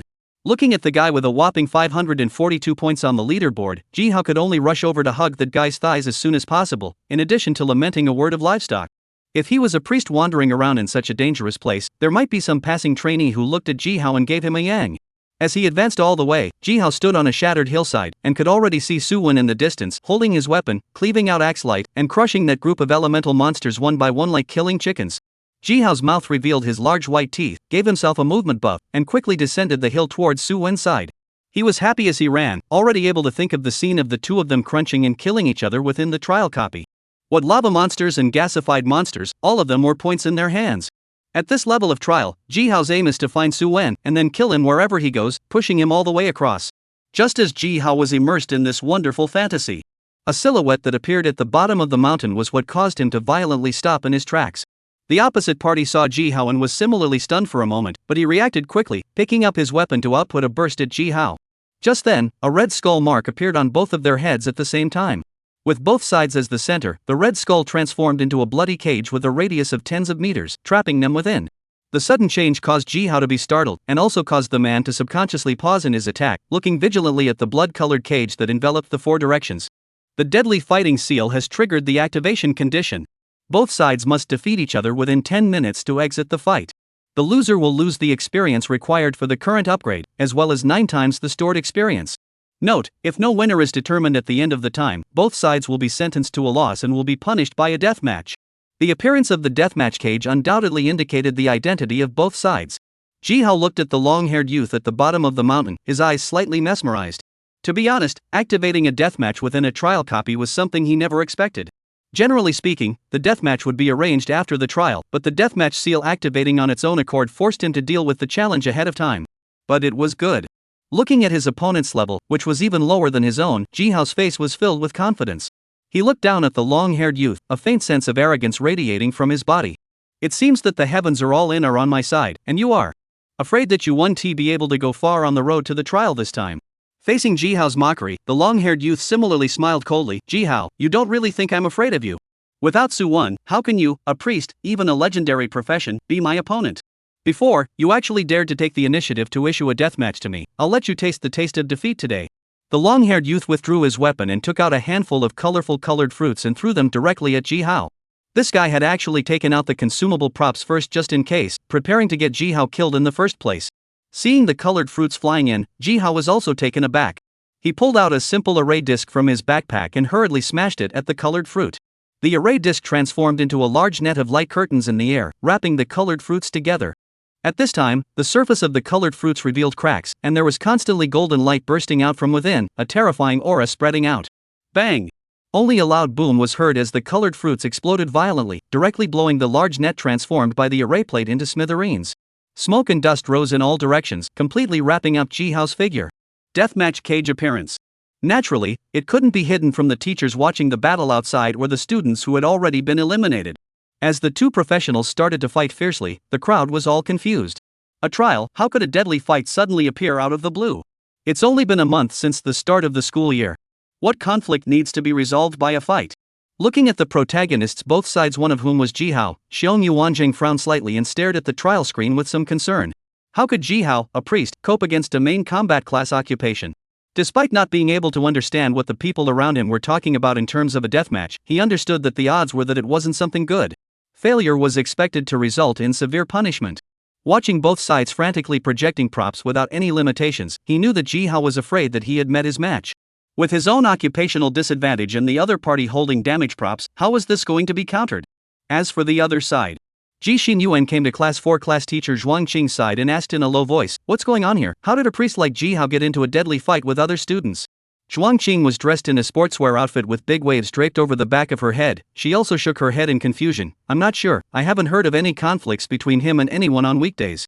Besides, Ji Hao is in Su Wen's squad, who doesn't have the eyes to dare start a deadly fight with him." At the mention of Su Wen, Zhuang Qing stared at Ji Xinyuan with some grudges.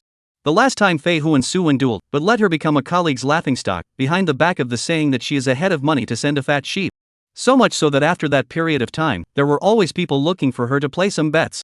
The bets weren't big, but they caused Zhuang Qing a pang of irritation. She had become a fat sheep in the eyes of her co-workers, treating her as a credits ATM, right? And, aren't you that guy's third uncle? Shouldn't I be the one asking you about the situation? Chapter 90, The Power of Money. Zhuang Qing's words made Ji Xinyuan become silent. If I knew, why would I need to ask you? He secretly slandered in his mind, but his gaze fell on Ji Hao for a moment. Even though he knew that his daughter-in-law had sent quite a few goodies to Ji Hao, the fact that a priest was facing a main battle class opponent still made him a little uneasy. At this moment, Ji Hao set all the continuous gain skills on himself. His body had been surrounded by green light, bright and somewhat blinding. Ji Hao was holding a mechanical longbow in his hand, and without using too much force, he pulled the bowstring to full strength, aiming at the feet of the long-haired youth. A disposable spell scroll was tied to the arrow by him. They weren't very powerful, but they were good in numbers, and he was still carrying 24 of them in the arrow basket on his back. Whoosh! The special arrow shot out. The speed was extremely fast, and in the blink of an eye, it arrived at the feet of the long-haired youth. The scroll ignited without fire, and a blazing fireball erupted from it. This weird scene was unexpected by the long-haired youth. Focusing only on dodging the arrows, he was hit by the fireball without any defense, and his body burst into flames, and when it was extinguished, the status bar still showed the Scorch debuff. The long-haired youth knew that he was being shaded by Jihao, and his heart was churning with anger, and he just wanted to cast a skill to return the favor to the other party, but then he saw an arrow keep shooting at him. The wrapped spell scroll had begun to glow and flicker, a sign of an impending outburst. The long-haired youth was startled and hastily retreated backwards, and took the opportunity to pour a bottle of chi and blood recovery potion into his mouth. But the peculiarity of the scroll was something he couldn't expect. Obviously, he was far away from the arrow, but the scroll looked like it was loaded with location navigation, and the skills in it came straight at him. Ice arrows, sandstorms, fireballs, rocks. All kinds of skills dazzled the long-haired youth. He was shocked and angry. This damn Jihao really did not hold back any good farts. He actually prepared so many attack props for him. After judging that he couldn't dodge all of the skills, the long-haired youth took out a random teleportation stone with a face of pain. Light flashed, and the long-haired youth disappeared in place.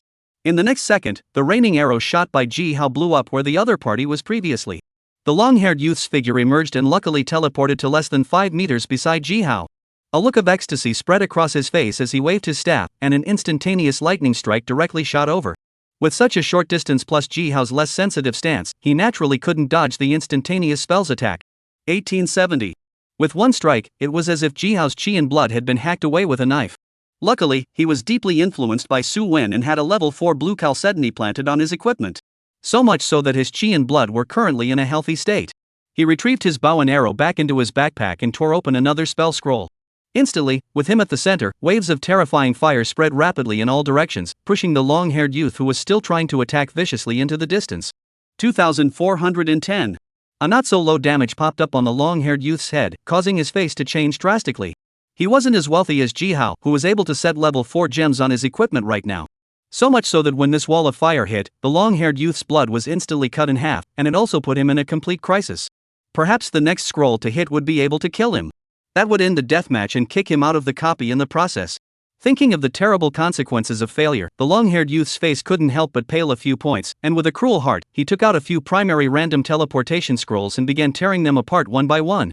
Every time he teleported to a brand new place, he hit his skills and blasted at Jihao. But Jihao was prepared this time, so how could he give his opponent a chance? First, he dodged the skill easily, and Jihao put a Dark Salvation, Healing Great Restoration on himself. Plus 2740. The chi and blood instantly returned to full strength. The long-haired youth's blood pressure soared as he watched this scene, frantically flinging his skills in an attempt to decimate Jihao. But how could Jihao, as a legendary milkman, not have some means of protection?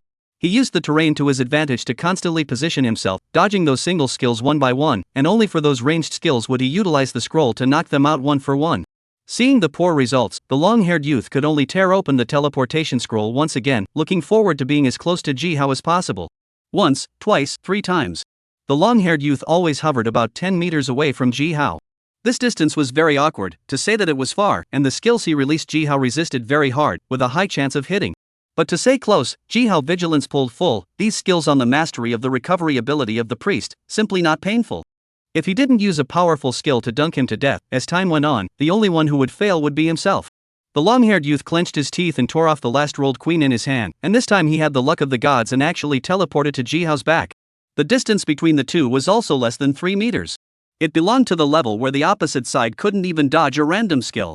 He was so excited that he practically screamed out, wanting to use the most powerful props in his hands to kill Jihao directly in seconds. But right at this moment, a cold killing intent enveloped the long-haired youth, and that terrifying aura caused his heart to jerk.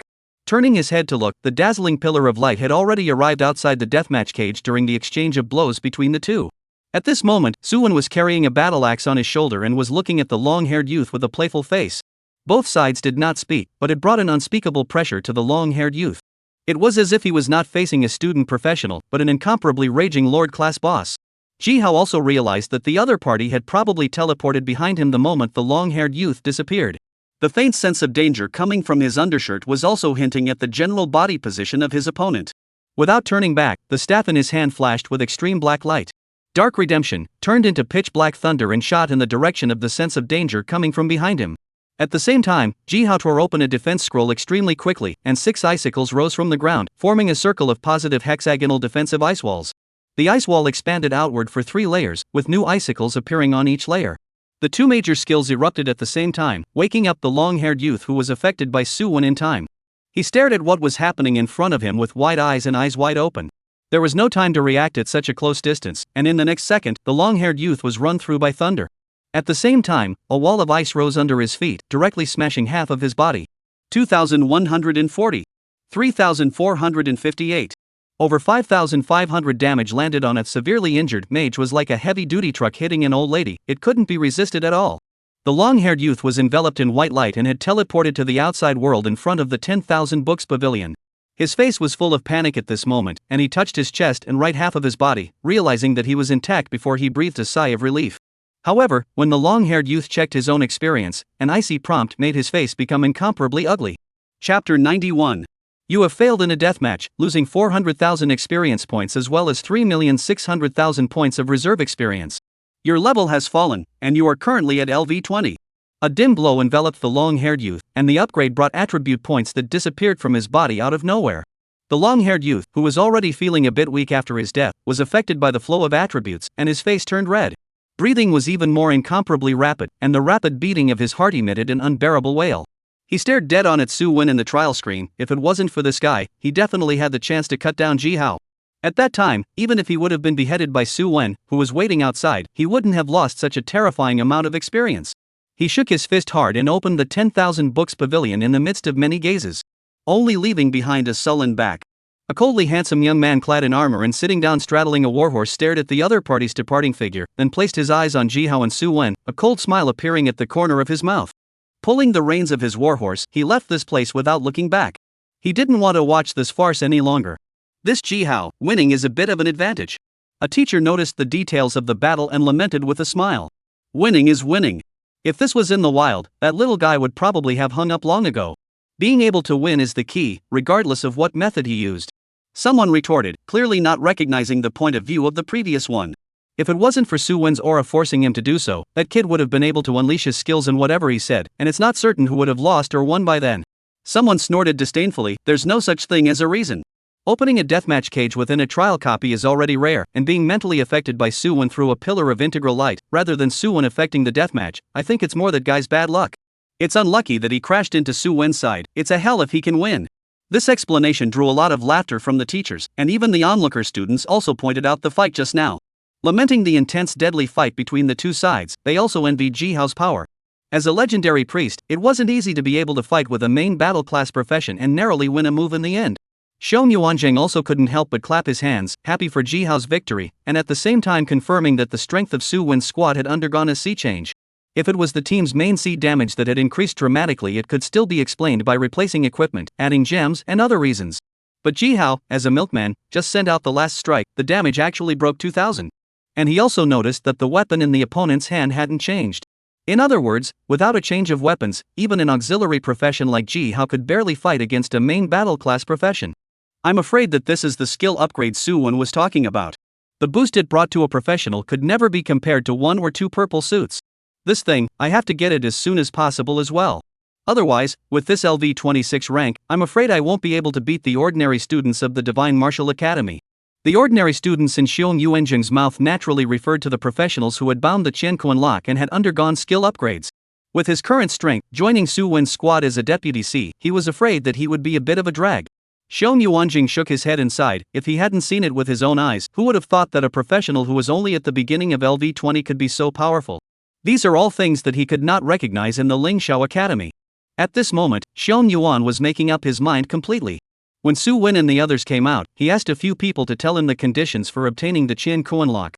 Inside the trial copy, Jihao had already come to Su Wen's side, and he bared his big teeth, happily showing off beside the other party.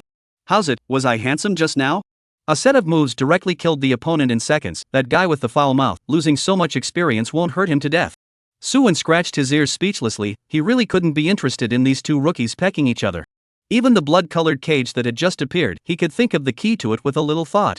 Looking at Jihao, who was still full of excitement, Suwon hurriedly interrupted him and then asked, "Did you see any other monster gathering places on your side earlier?" He looked at the light pillar above his head that was a few more points thicker and felt a few moments of helplessness and amusement. "I would have been able to have a good chat with the other professionals when I ran into them. Well now, I haven't run into a single one in half a day since this thing appeared, except for you."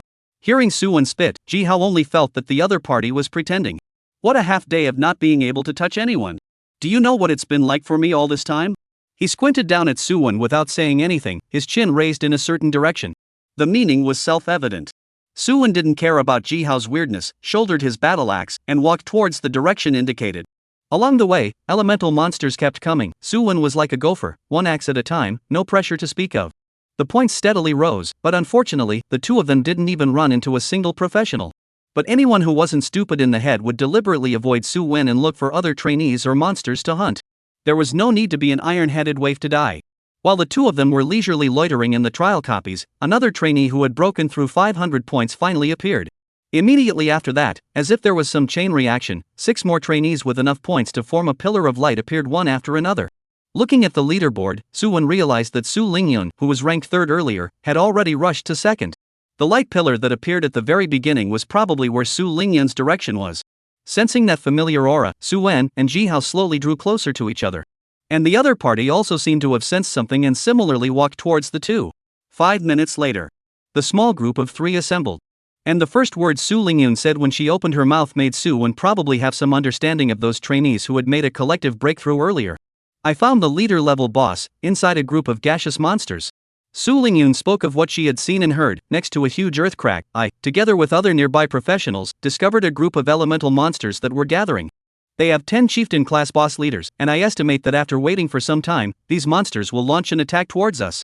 At that time, I'm afraid that a lot of the trial replica trainees will die, especially the melee professionals. By the way, boss points reward a lot, one head almost rewards 20 points. If we can, we might be able to find some bosses to hunt, and the points will grow a bit faster." Who knew that after hearing Su Lingyun's proposal, Jihao suddenly cut out and rolled a blank stare just in time for Su Lingyun to catch him in the act. She glared at Jihao and raised her staff, with the momentum of making a move at the drop of a hat. "This young lady has been talking here for half a day without even taking a sip of water, and you actually dare to roll my eyes. It's really against you." Facing Su Lingyun's threat, Jihao raised his index finger and slowly shook it. "Kill the boss? Kill what boss? I reckon that according to Suwon's idea, it would be good if he doesn't find trouble with those trainees who break through 500 points. Chapter 92 Raising as a Pig. Is that so?" Su Lingyun blinked her big eyes, her gaze slightly inquisitive as she looked at Suwon. After Jihao's reminder, she felt that the other party had said about 8 or 9 things. With Suwon's strength, killing professionals was the fastest way to gain points. It was even if he couldn't find anyone earlier, but now the light pillars of various colors were rushing up to the sky. This sign that symbolized the power of a professional was somewhat of a guiding light in the eyes of the 3. "Ha!" Suwon let out a light laugh and glanced at Jihao with some surprise. "When did this kid understand me so well? Is it so easy to guess what I'm thinking?" Jihao is right, this trial copy is just like that, to put it bluntly, a bunch of rookies pecking at each other. If we finish them off early, we'll be able to get our rewards quickly, and we'll still have a bunch of things to do when the time comes. Suwon shouldered his battle axe and headed towards the 6 pillars of light gathered in the distance. According to Su Lingyun, they had discovered a huge earth crack from which a steady stream of monsters crawled out. This could also explain why there were a large number of trainees who had broken through 500 points in a short period of time. "Go! Hurry up and follow," Suwon said without looking back. "What about old Lu? We're not going to look for him?" "Don't worry, I think that guy is a bit smarter than you. He should actively seek over based on the location of the light pillar." The other side. 6 professionals who emitted powerful auras stood together. There were also quite a few trainees around them, all of whom were teammates of each of the 6. Looking at the several 100-meter long crack in front of them, as well as the monsters that kept emerging from it, one of them said in a deep voice, "Aren't we going to make a move yet? If we wait any longer, it will probably be a bit difficult to eat these points with just our strength." "What are you afraid of?" someone retorted. "So many people still can't brush a bunch of ordinary monsters? Besides, there's still Yu Jing and the others, not to mention just normal monsters. Even if they were replaced with a group of elite templates, they would still have to drink their hearts out under our long swords." Speaking of this, the two of them couldn't help but look towards the thin figure standing at the very front. He was playing with a short-handled dagger, performing various knife blossoms, and as the blade cut through, there was still a strong green light remaining. This was a green hilt with extreme attributes. This person's name was Yu Jing, and with his LV-22 level and powerful hardware with his entire body encrusted with level 4 gems, he had jumped to become the temporary captain of these teams. At the same time, Yu Jing's strength as a legendary profession phantom assassin was unrivaled by everyone present. Aside from Su Lingyun, who had just left, no one could restrict him at all. Hey, old four, why do you think that Su Lingyun, for good reason, left the team? Doesn't it smell good to kill elemental monsters with us? Seeing that his teammate was a bit confused, the professional named Old Four shook his head. This little cutie head was not spinning at all. He turned around and pointed his finger at the distant sky, where two pillars of light were approaching. The aura they emitted was more than a step stronger than all the professionals Old Four had ever seen. It should have gone to find Su Wen to make a rendezvous. Old Four sounded a little worried. I hope we don't get into a fight later. Otherwise, my small arms and legs can't stand being beaten up by others. Who knows that his companion heard this but looked disdainful. More than 30 of them are here, not to mention Su Wen, even those top old seniors in the second year. If they dare to find trouble with them, they will have to suffer. If I were to say that you're just too wishy-washy, that Su Wen is only one person no matter how powerful he is, counting Su Lingyun at most. Everyone's level is about the same. It feels like that tone of yours is the same as we're going to suffer. Looking at the light pillar that was getting closer and closer, Old Four did not speak again, but took out his weapon and gazed ahead with a vigilant gaze. The other professionals similarly tensed up and stood behind the 6 experts. A figure carrying a huge axe slowly appeared in front of the crowd. Su Wen had a coy smile on his face, a harmless look, and waved his hand enthusiastically when he saw them. This made the crowd a little puzzled, not understanding what exactly Su Wen meant. Could it be that he saw that there were many of them and wanted to seek cooperation? But the next second, the voice coming from the opposite side made them shatter the childish fantasies they had just had. Hello, classmates. Su Wen waved his hand once again. I didn't expect you all to be here, but it saves me from having to look for you. In order to thank you all for your dedication to me, I can let you kill all the monsters in this place first, and get some more points before exiting the trial. That way you guys won't have to worry about not having enough credits, thus affecting your trial grades. Put. Hearing such brazen words, Su Lingyun really couldn't hold it in and let out a giggle. Possibly realizing that the occasion was not right, she hastily held it back again. Her face was suffocated to the point of turning red, even the soft flesh on her face twitched. Ha ha ha ha ha. Compared to Su Lingyun, who cared about her face, Jiha didn't have so many scruples and covered his stomach and started laughing. This slightly ear-piercing sound echoed in the trial copies. Not even the rain of fire and lava eruptions could stop it from reaching the ears of these professionals. Old Four let out a dark sigh in his heart. The most feared thing had finally happened. The leader Yu Jing's face darkened. This Su Wen clearly didn't put them in his eyes. What about getting more points before the trial? This is clearly treating them like pigs. Those elemental monsters were the fodder, and when the pig ate until it was fat and strong, the fate that awaited it naturally went without saying. It wasn't just him. The rest of the professionals standing at the back heard this and all of them turned red, screaming to give Su Wen some color. There was a grumpy old man who directly shot a fireball spell at Su Wen's several people.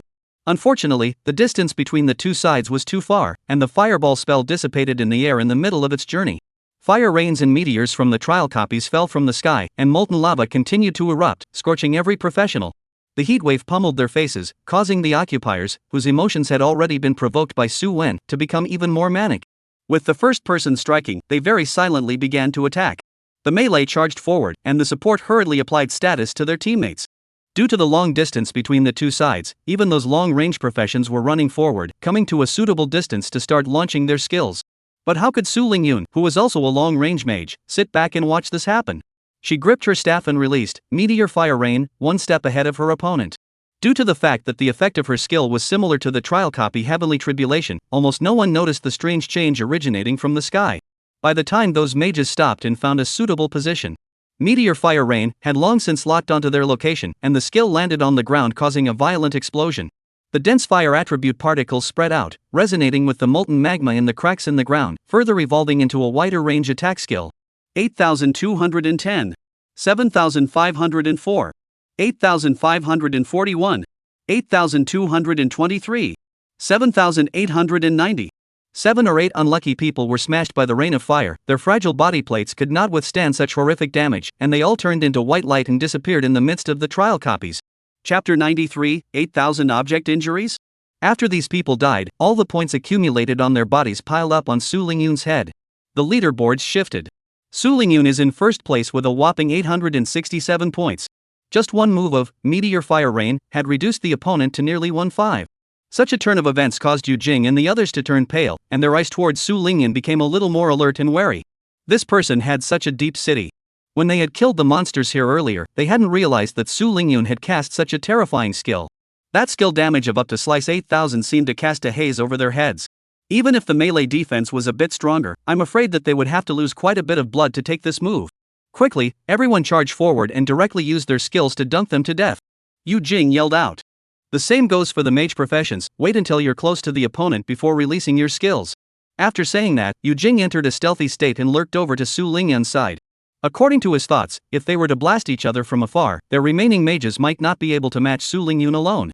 Instead of waiting to be bombarded by the other party from a distance, it would be better to surround them with a brain and have a chaotic fist fight.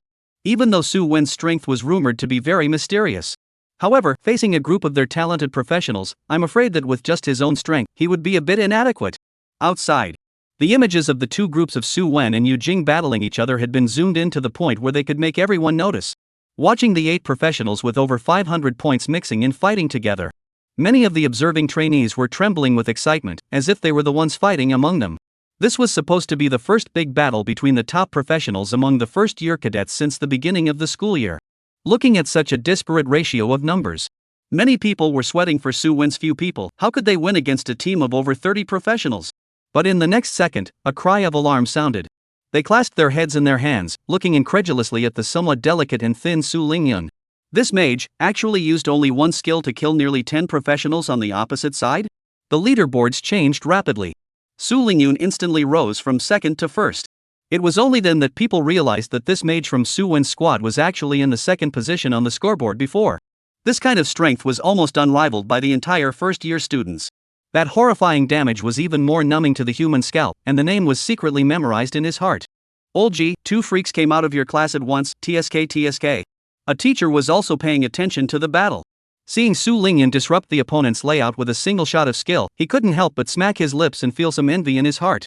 If only we had this kind of student in our class. Ji Xinyuan laughed, luck. It's all luck.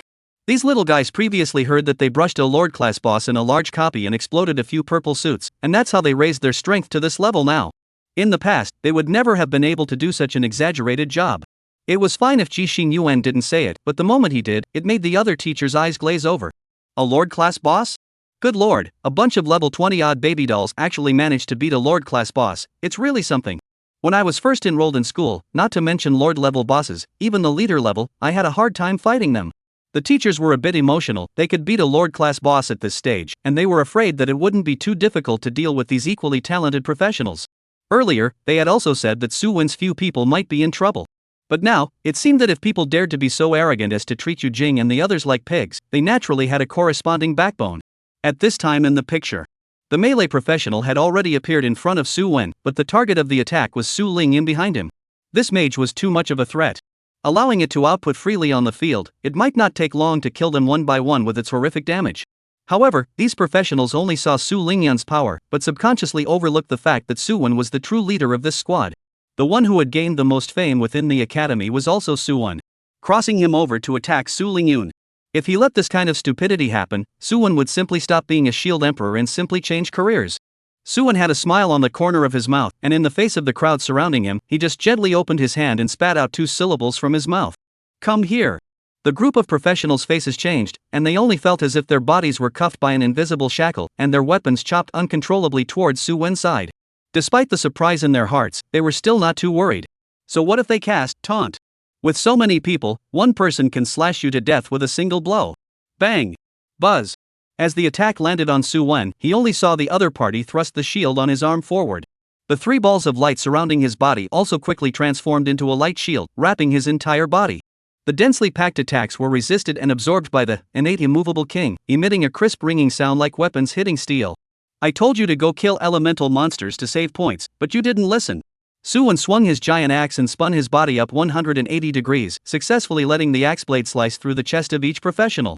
Now that you've been sent straight out of the trial by me, do you have any regrets? The words fell. A piece of damage that made one's scalp go numb emerged from several people. 32,950. 31,887. 36,024. 29,850. They died very dryly, directly being wrapped in white light and exiting the copy. Su Wen's axe seemed to have slit the throat of the opposite professional. They stared blankly at what was happening in front of them, their mouths unable to make a single sound, not knowing whether they were in the real world or not. This harm is simply a batch of magic. Compared to their silence, at this moment in the outside world in front of the 10,000 books pavilion, the onlooker trainees simply exploded. This damage. Unreasonable. My whole body green armor, even if the trigger weakness damage is only 7,000 out of damage, why he casually hit with more than 30,000 high damage? I don't sisterly. Who the hell can understand? I kind of know now why only Suwon was rumored to be the first-year strength speculation. This is simply outrageous, not to mention one Yijing. Even if there were 10 of them, they would still be a bunch of stinking fish and shrimp to Suwon. One axe would be able to chop you all up. At present, the mainstream level of cadets is still at LV21, and the equipment is not even necessarily changed all the time. The shock brought about by Suwon's axe was truly incomprehensible. So much so that many students opened their equipment panels to calculate what kind of data was needed to support Suwon's damage. But it was fine if they didn't count, but this calculation caused a big problem. That hit just now, after deducting twice the weakness damage and 1.82.2 times the additional damage of the skill, the panel physical attack attribute would need to be around 8,000 to reach. But this was clearly not in line with common sense. It was important to realize that even many level 40 or 50 professionals didn't necessarily have this kind of panel attribute. Chapter 94 Gopher. So how much is Suwon's panel physical injury? This made the trainees present incomparably curious. According to the previous speculation, the 8,000 physical injuries were just a bit too outrageous. Suwon should still have means of increasing his injuries that they didn't know about. Maybe it's the skill damage factor, or the auxiliary profession increase. But according to the tradition of the Divine Martial Academy, because of the special efficacy of the Qiankuan lock, many people's speculations favored the former. But even so, the vaguely calculated attributes of Suwon made them feel a sense of powerlessness. Having only entered the academy for a month, why was the gap so large? This was a question that Yu Jing, who was inside the trial copy, also wanted to figure out. Currently in a state of stealth, he was hiding in a corner, cold sweat sliding down his face like a waterfall. It was so close. If he hadn't tried to attack Su Lingyun in a roundabout way, perhaps he would have been similarly controlled by Su Wen's taunt just now, and subsequently killed by the giant axe in a single strike. Thinking about that scene, Yu Jing felt a wave of fear. He had previously been riding roughshod over the trial world on the strength of his extreme jeweled green outfit.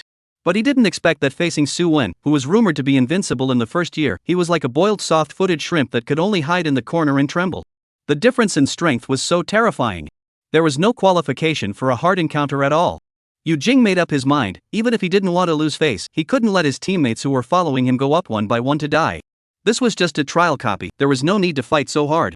But just as he was about to call out to his teammates to retreat, he found an axe light slashing diagonally towards him.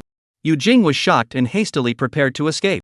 But the speed of the axe light was too fast. In the blink of an eye, it swept over his body. Yu Jing could feel his qi and blood flow crazily. He still wanted to struggle a little more, but he could not do anything about it. Until he died, he didn't understand why Su Wen could see through his stealthy state. Looking at the assassin's body that surfaced, an odd color flashed across Su Wen's face. Didn't this fellow know that the pillar of integral light on his body was simply 10,000 times more blinding than a light bulb? If he still wanted to be invisible in this situation, he was afraid that he wasn't thinking about fart eating. If Yu Jing knew that he died in such a suffocating manner, I'm afraid that he would be angry and swindle, and then vomit blood and die. Nuts, inexperienced in the first trial. After finishing Yu Jing, the remaining professionals had already begun to flee. What about joining forces to besiege and destroy Su Wen? All go to the side. Saving one's life is the most important thing. The three split into two groups and chased after the closest professional. A few moments later, the few people rejoined, and looking at the points that surged on the leaderboard, the corner of Su Wen's mouth hooked up. This trip, it's worth it. Su Lingyun nodded, a happy smile on her face, but soon, she sighed. But this is only one chance.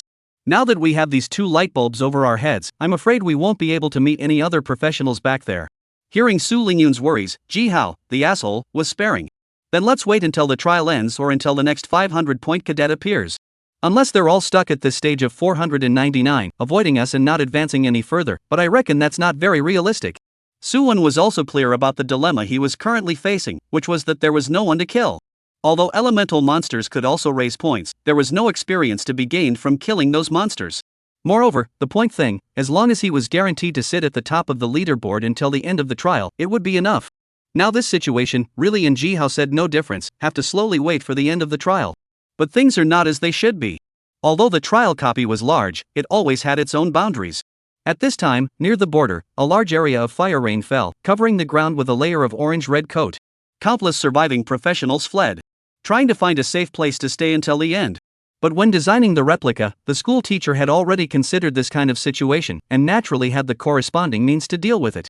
According to the number of survivors, every time a part of the population is less, the border will be subjected to a natural disaster wash, a circle inward. The trainees are constantly forced to approach the same area. What's even more deranged is that even the number of those monsters increases with it. They madly chased after the trainees, wanting to kill them here. The mages were fine, but those melee professions were really suffering. They were surrounded by countless monsters, and without assistance, the end naturally went without saying. Very simply, they were teleported outside the copy. As such, there were fewer trainees, more natural disasters washing the ground, and more monsters. During this time, the cadets meet and maybe stab each other. The trial copies gradually entered a vicious cycle. The number of deaths rose crazily. But corresponding to this, the number of trainees with more than 500 points was also increasing. But if they were given a second chance to choose, they would rather struggle to survive here than face the crazy pursuit from Su-wen.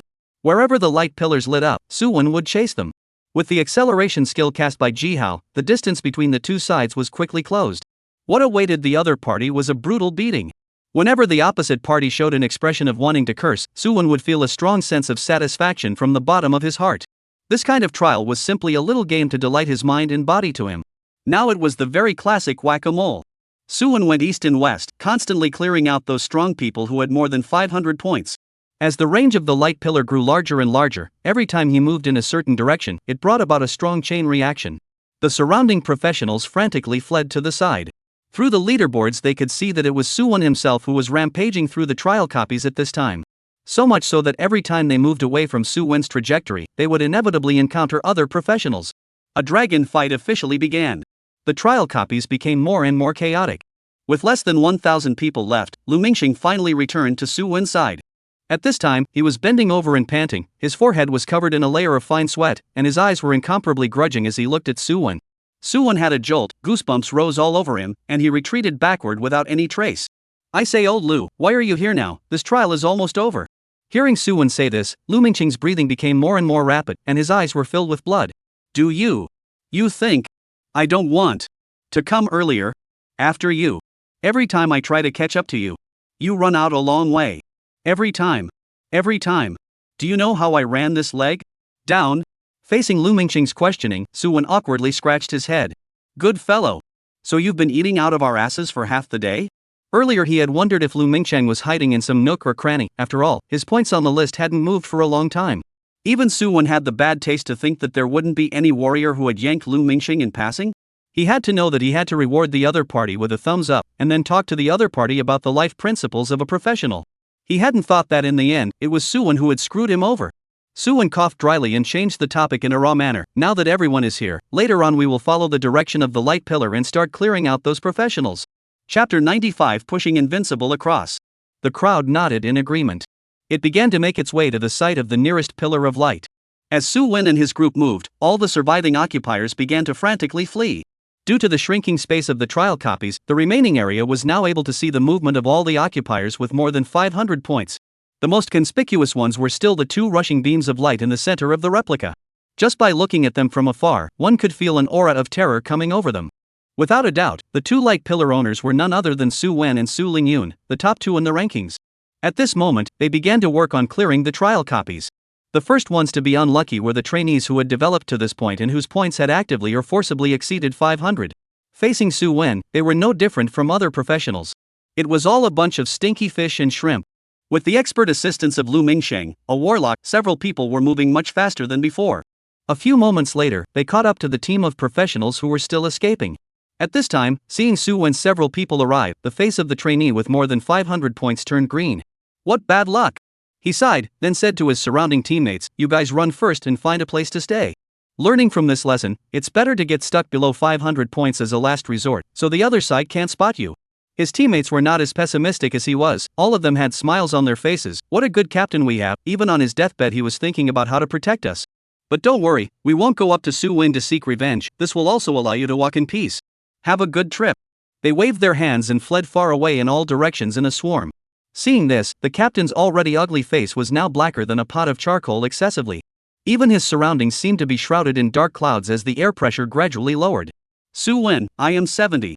Stop. Su-wen raised his hand to stop the other party's self-introduction. "How come talking like this is all the rage in this era now? You have to tell me who you are before you fight? They're just a bunch of losers anyway. What's the point of remembering their names? Brother, you bear with me, I'll be quick. Suwon looked at the other party with a serious face. This squad leader was full of confusion. What kind of flirty talk are you talking about? He was just about to open his mouth to ask, but he saw an axe light carrying a purple glow slashing rapidly towards him.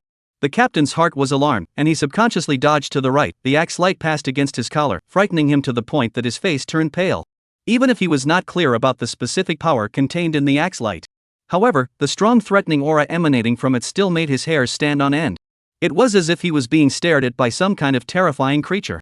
But before he could take a breath, the rain of fire that appeared in the sky at some point had landed from overhead. The moment it touched the ground, the rain of fire exploded violently. Berserk airwaves swept through, completely engulfing his entire body. 7,150. This person's defense was okay, but he still couldn't block Su Lingyun's upgraded, meteor firestorm.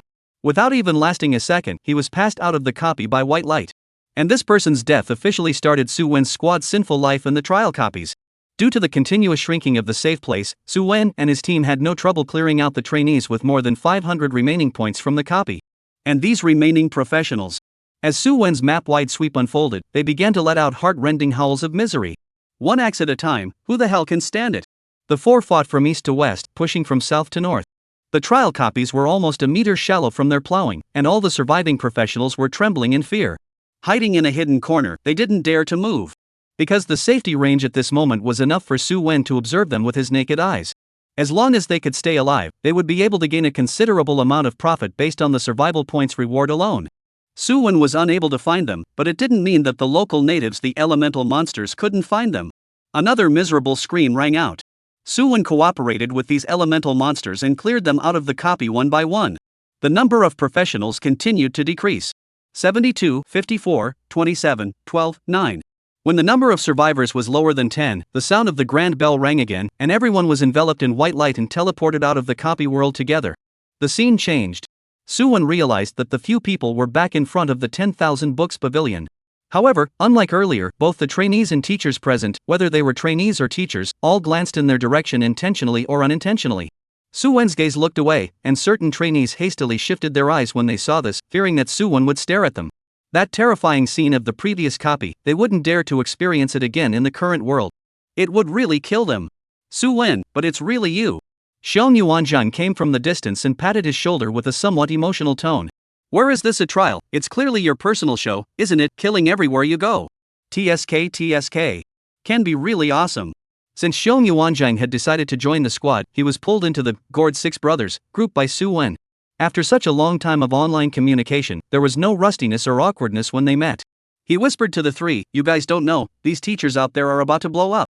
I heard that the previous students who didn't have Su Wen and you did this, eliminated so many legendary professionals early that their class teachers all exploded with anger. Especially the class teacher of class 45, the several teams of professionals you killed earlier, Su Wen, were all his students.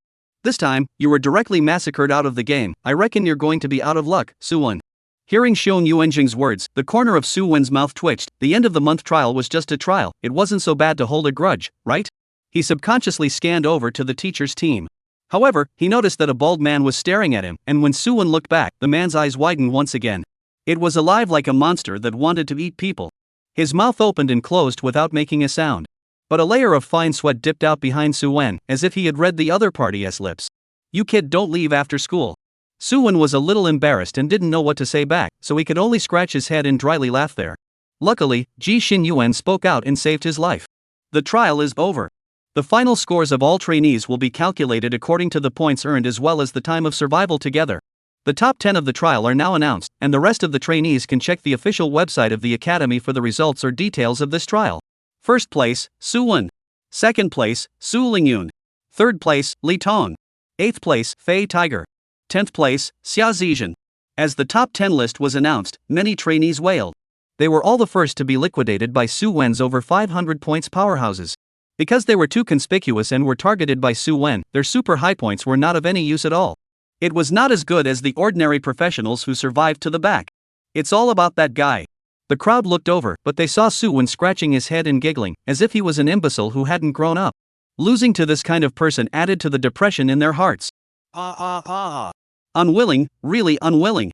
Chapter 96, Harvesting Grade 5 Gems. How other people thought Su-won was not clear. Anyway, he is quite embarrassed now, accidentally eliminating other students from the game, making this bald class teacher win the bottom of the 93 large classes of freshmen. That's not a good reputation to have. The death stare fell on Su-won, making him feel like there were ants crawling all over his body.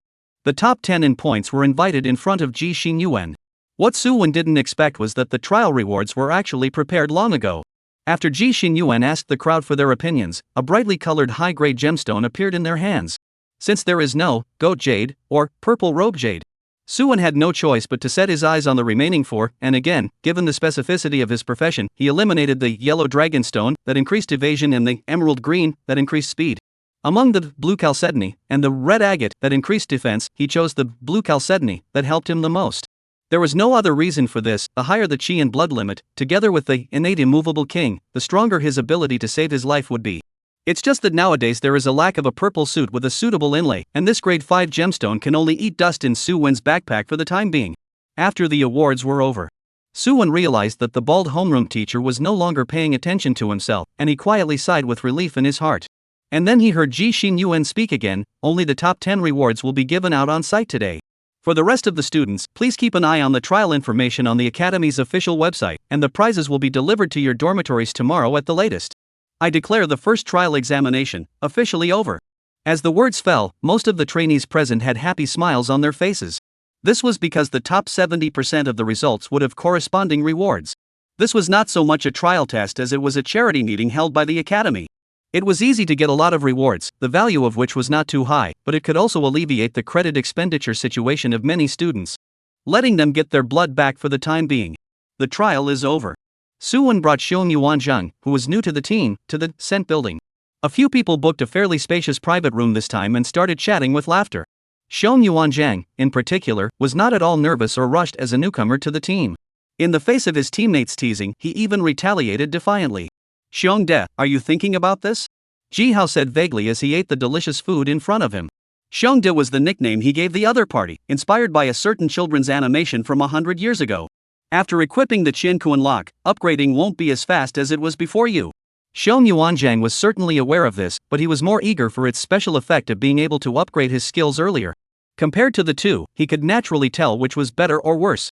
"It's fine, it just so happens that I'm on the higher side of the rank scale. Using the Qiankuan lock will also balance out the ranks of the team, so whatever happens in the future will be more convenient. But how do I get this equipment? Isn't it hard to get?" In the face of Xiong Yuanzhang's question, Lu Mingcheng, who had brushed Goblin's treasure until he vomited, had the most say in the matter. He informed Xiong Yuanzhang of the method of obtaining it, and then added, "This copy can only be soloed by you at the moment. We have other things to do. If we're lucky enough to pop out a copy refresh scroll, a week is probably enough." Su-won nodded his head as he ate his meal, but his eyes were fixed on the TV screen on the wall without blinking. Inside, there was the latest news being broadcasted by a news host. Among them was his hometown of River Springs. Recently, natural disasters occur frequently in many parts of the empire. The number of occurrences of wild secret places in a short period of time ushered in a substantial increase. According to statistics, the number of dead and missing people in the affected places is as high as tens of thousands of people, and the local governments have all dispatched strong people to rescue them, in the hope that some of the casualties can be alleviated. An expert from the Academy analyzed that as a high-yield space world, the development trend of the secret field has become a daily occurrence. We suggest that professionals who are active in the following locations should pay attention to life safety while contributing to local rescue and disaster relief. Among them are Longtan City, Nintan City, Hakuan City. Listening to the news broadcast, Su-won remembered the words Ji Xin-yuan said on the opening day of school. Inside the secret realm was another side of the real world. From time to time, the strong people inside would come out to wreak havoc, the same way they explored the secret realm, the same way they eroded that side of the world. After the Battle of Afra, Su-won felt this even more clearly. He had quite a few unique insights of his own. However, all of this didn't have much to do with Su-won. He was a tiny freshman. Where did he have the energy to care about so many things? Besides, with their strength, inserting themselves into that level of gaming was nothing more than looking for death. Even he couldn't guarantee that he would live. Listening to Xiong Yuanzhang still talking to his teammates, he didn't say much and just quietly watched the TV. After the gathering, several people split up. Xiong Yuan was coming to the front of the 10,000 books pavilion, brushing the goblin scholars alone, wanting to pop the Qiankuan lock before it was too late. Su-won's 4, on the other hand, came to the second floor and entered the copy of Afra that they had broken into once before. This time, it was roughly the same as before, but the trial copy didn't have the dark gate appearing like before. Afra's intelligence was completely wiped out, and all that was awakened was his sense of battle. The battle power of the man who ate the divine garden flower didn't jump up to a lord-class boss. He was just considered a super strong existence in the leader class. A few people didn't have to put in much effort before they managed to clear this large replica. The rewards were way less than before. Suwon had expected this and wasn't too surprised. The other unchallenged copies were brushed through, except for some of the pass mechanisms that were different, and the copies that didn't have much experience met their Waterloo. The rest all topped the leaderboard first. I don't know how many people were blinded by the sight. The discussion about Suwon's squad was once again triggered, but this time, it was mixed with a few pieces of gossip that few people paid attention to. That was the deadly fight between Jihao and the long-haired youth, in which the cause of the incident was brought to light. If not mistaken, it should be the work of the two people following the long-haired youth. As for why Suwon is not good to comment. It can only be said that each has its own considerations, and it may just give the long-haired youth a knife in the back for the sake of interests. At this time, his rank had fallen to number 1 in the entire academy after failing in the deathmatch. Countdown. The long-haired youth's deeds reached the ears of the other trainees. Now, in addition to losing his 10-year mating rights in the academy, he was also remembered by many cadets. The trash at the bottom of the grade. Being a main combat profession and not even beating a priest is a disgrace. Outsiders didn't know the details of the battle, so they could only look down on each other. Even in the official forum of the academy's website, someone had uploaded the matter of the long-haired youth's deathmatch. Compared to the reality where the cadets were gentle and elegant, the appearance of a lady of the house, they were quite a bit more cranky when surfing on the internet. They have been transformed into young people and cranky old men, and directly rushed the long-haired youth. When he learned that he was hung up online and flushed at the same time, the long-haired youth's entire body was bad. Not buddy, you are sick. What's it to you that I'm in a deathmatch with Jiho? Nima, this is not a little too wide. Chapter 97, Inspection Mission. The long-haired youth's fate was not clear to Suwon. After Xiong Yuanjing joined the team, the daily activities of several people did not change, and whenever they had a day off, they would go outside the city to upgrade. After another week passed, Suwon was just a hair's breadth of experience away from leveling up to LV27, while the three of them, Jihao, had risen to LV24 instead. This outrageous upgrade speed had gradually pulled away from the others. It had become the sole blocking existence in the first-year squad. Xiong Yuanjing was lucky and finally exploded the Zhenkuan lock on the 7th day. He logically mixed into Suwon's upgrade squad.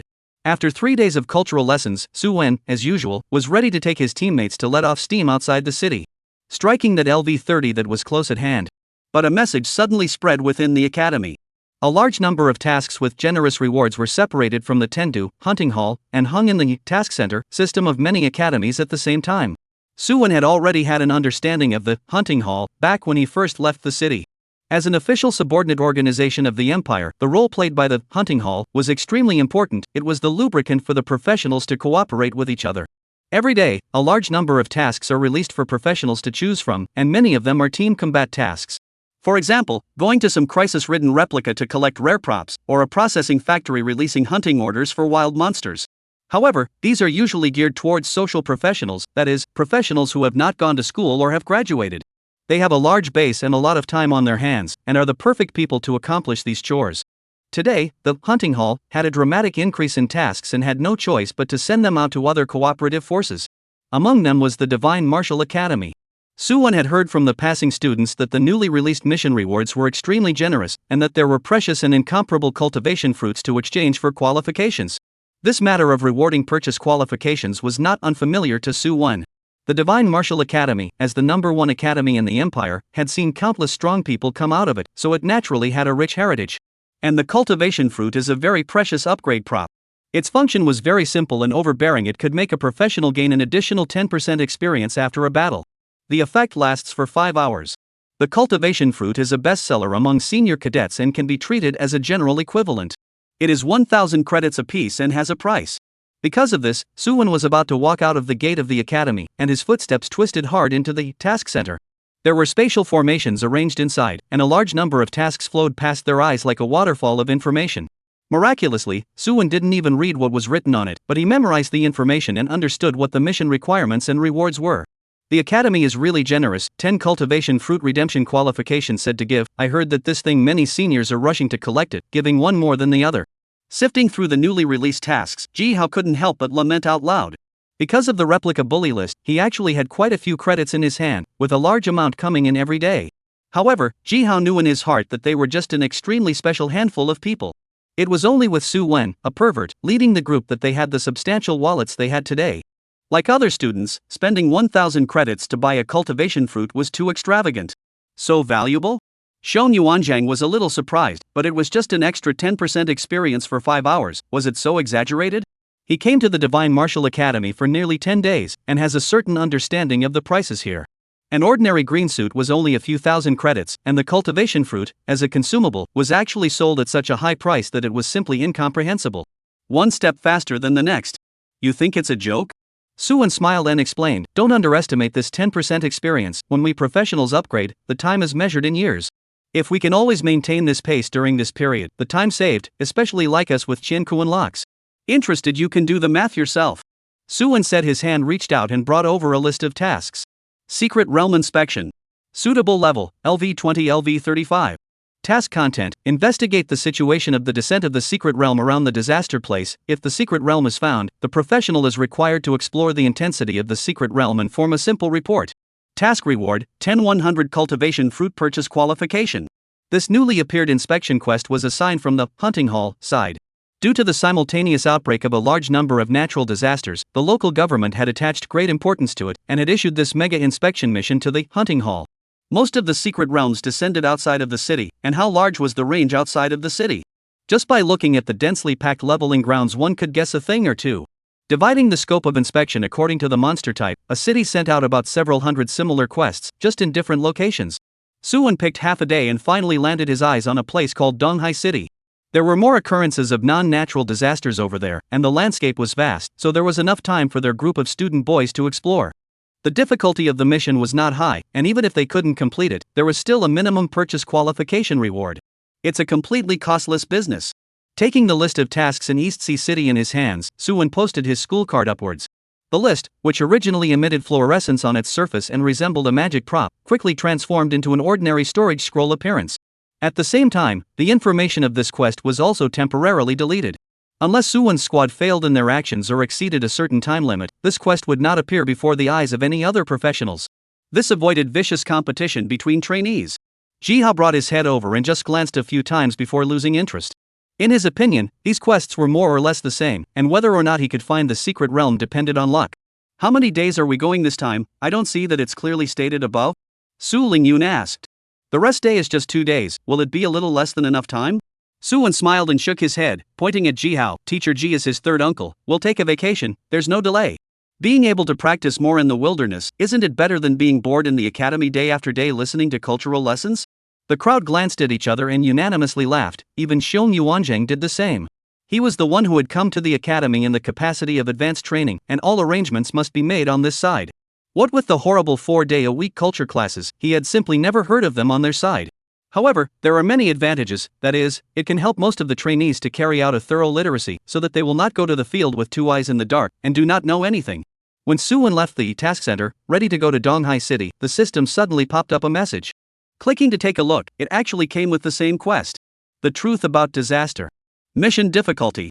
Mission content, go to Donghai City to investigate the location of the secret realm, and beware of the secret realm professionals lurking in.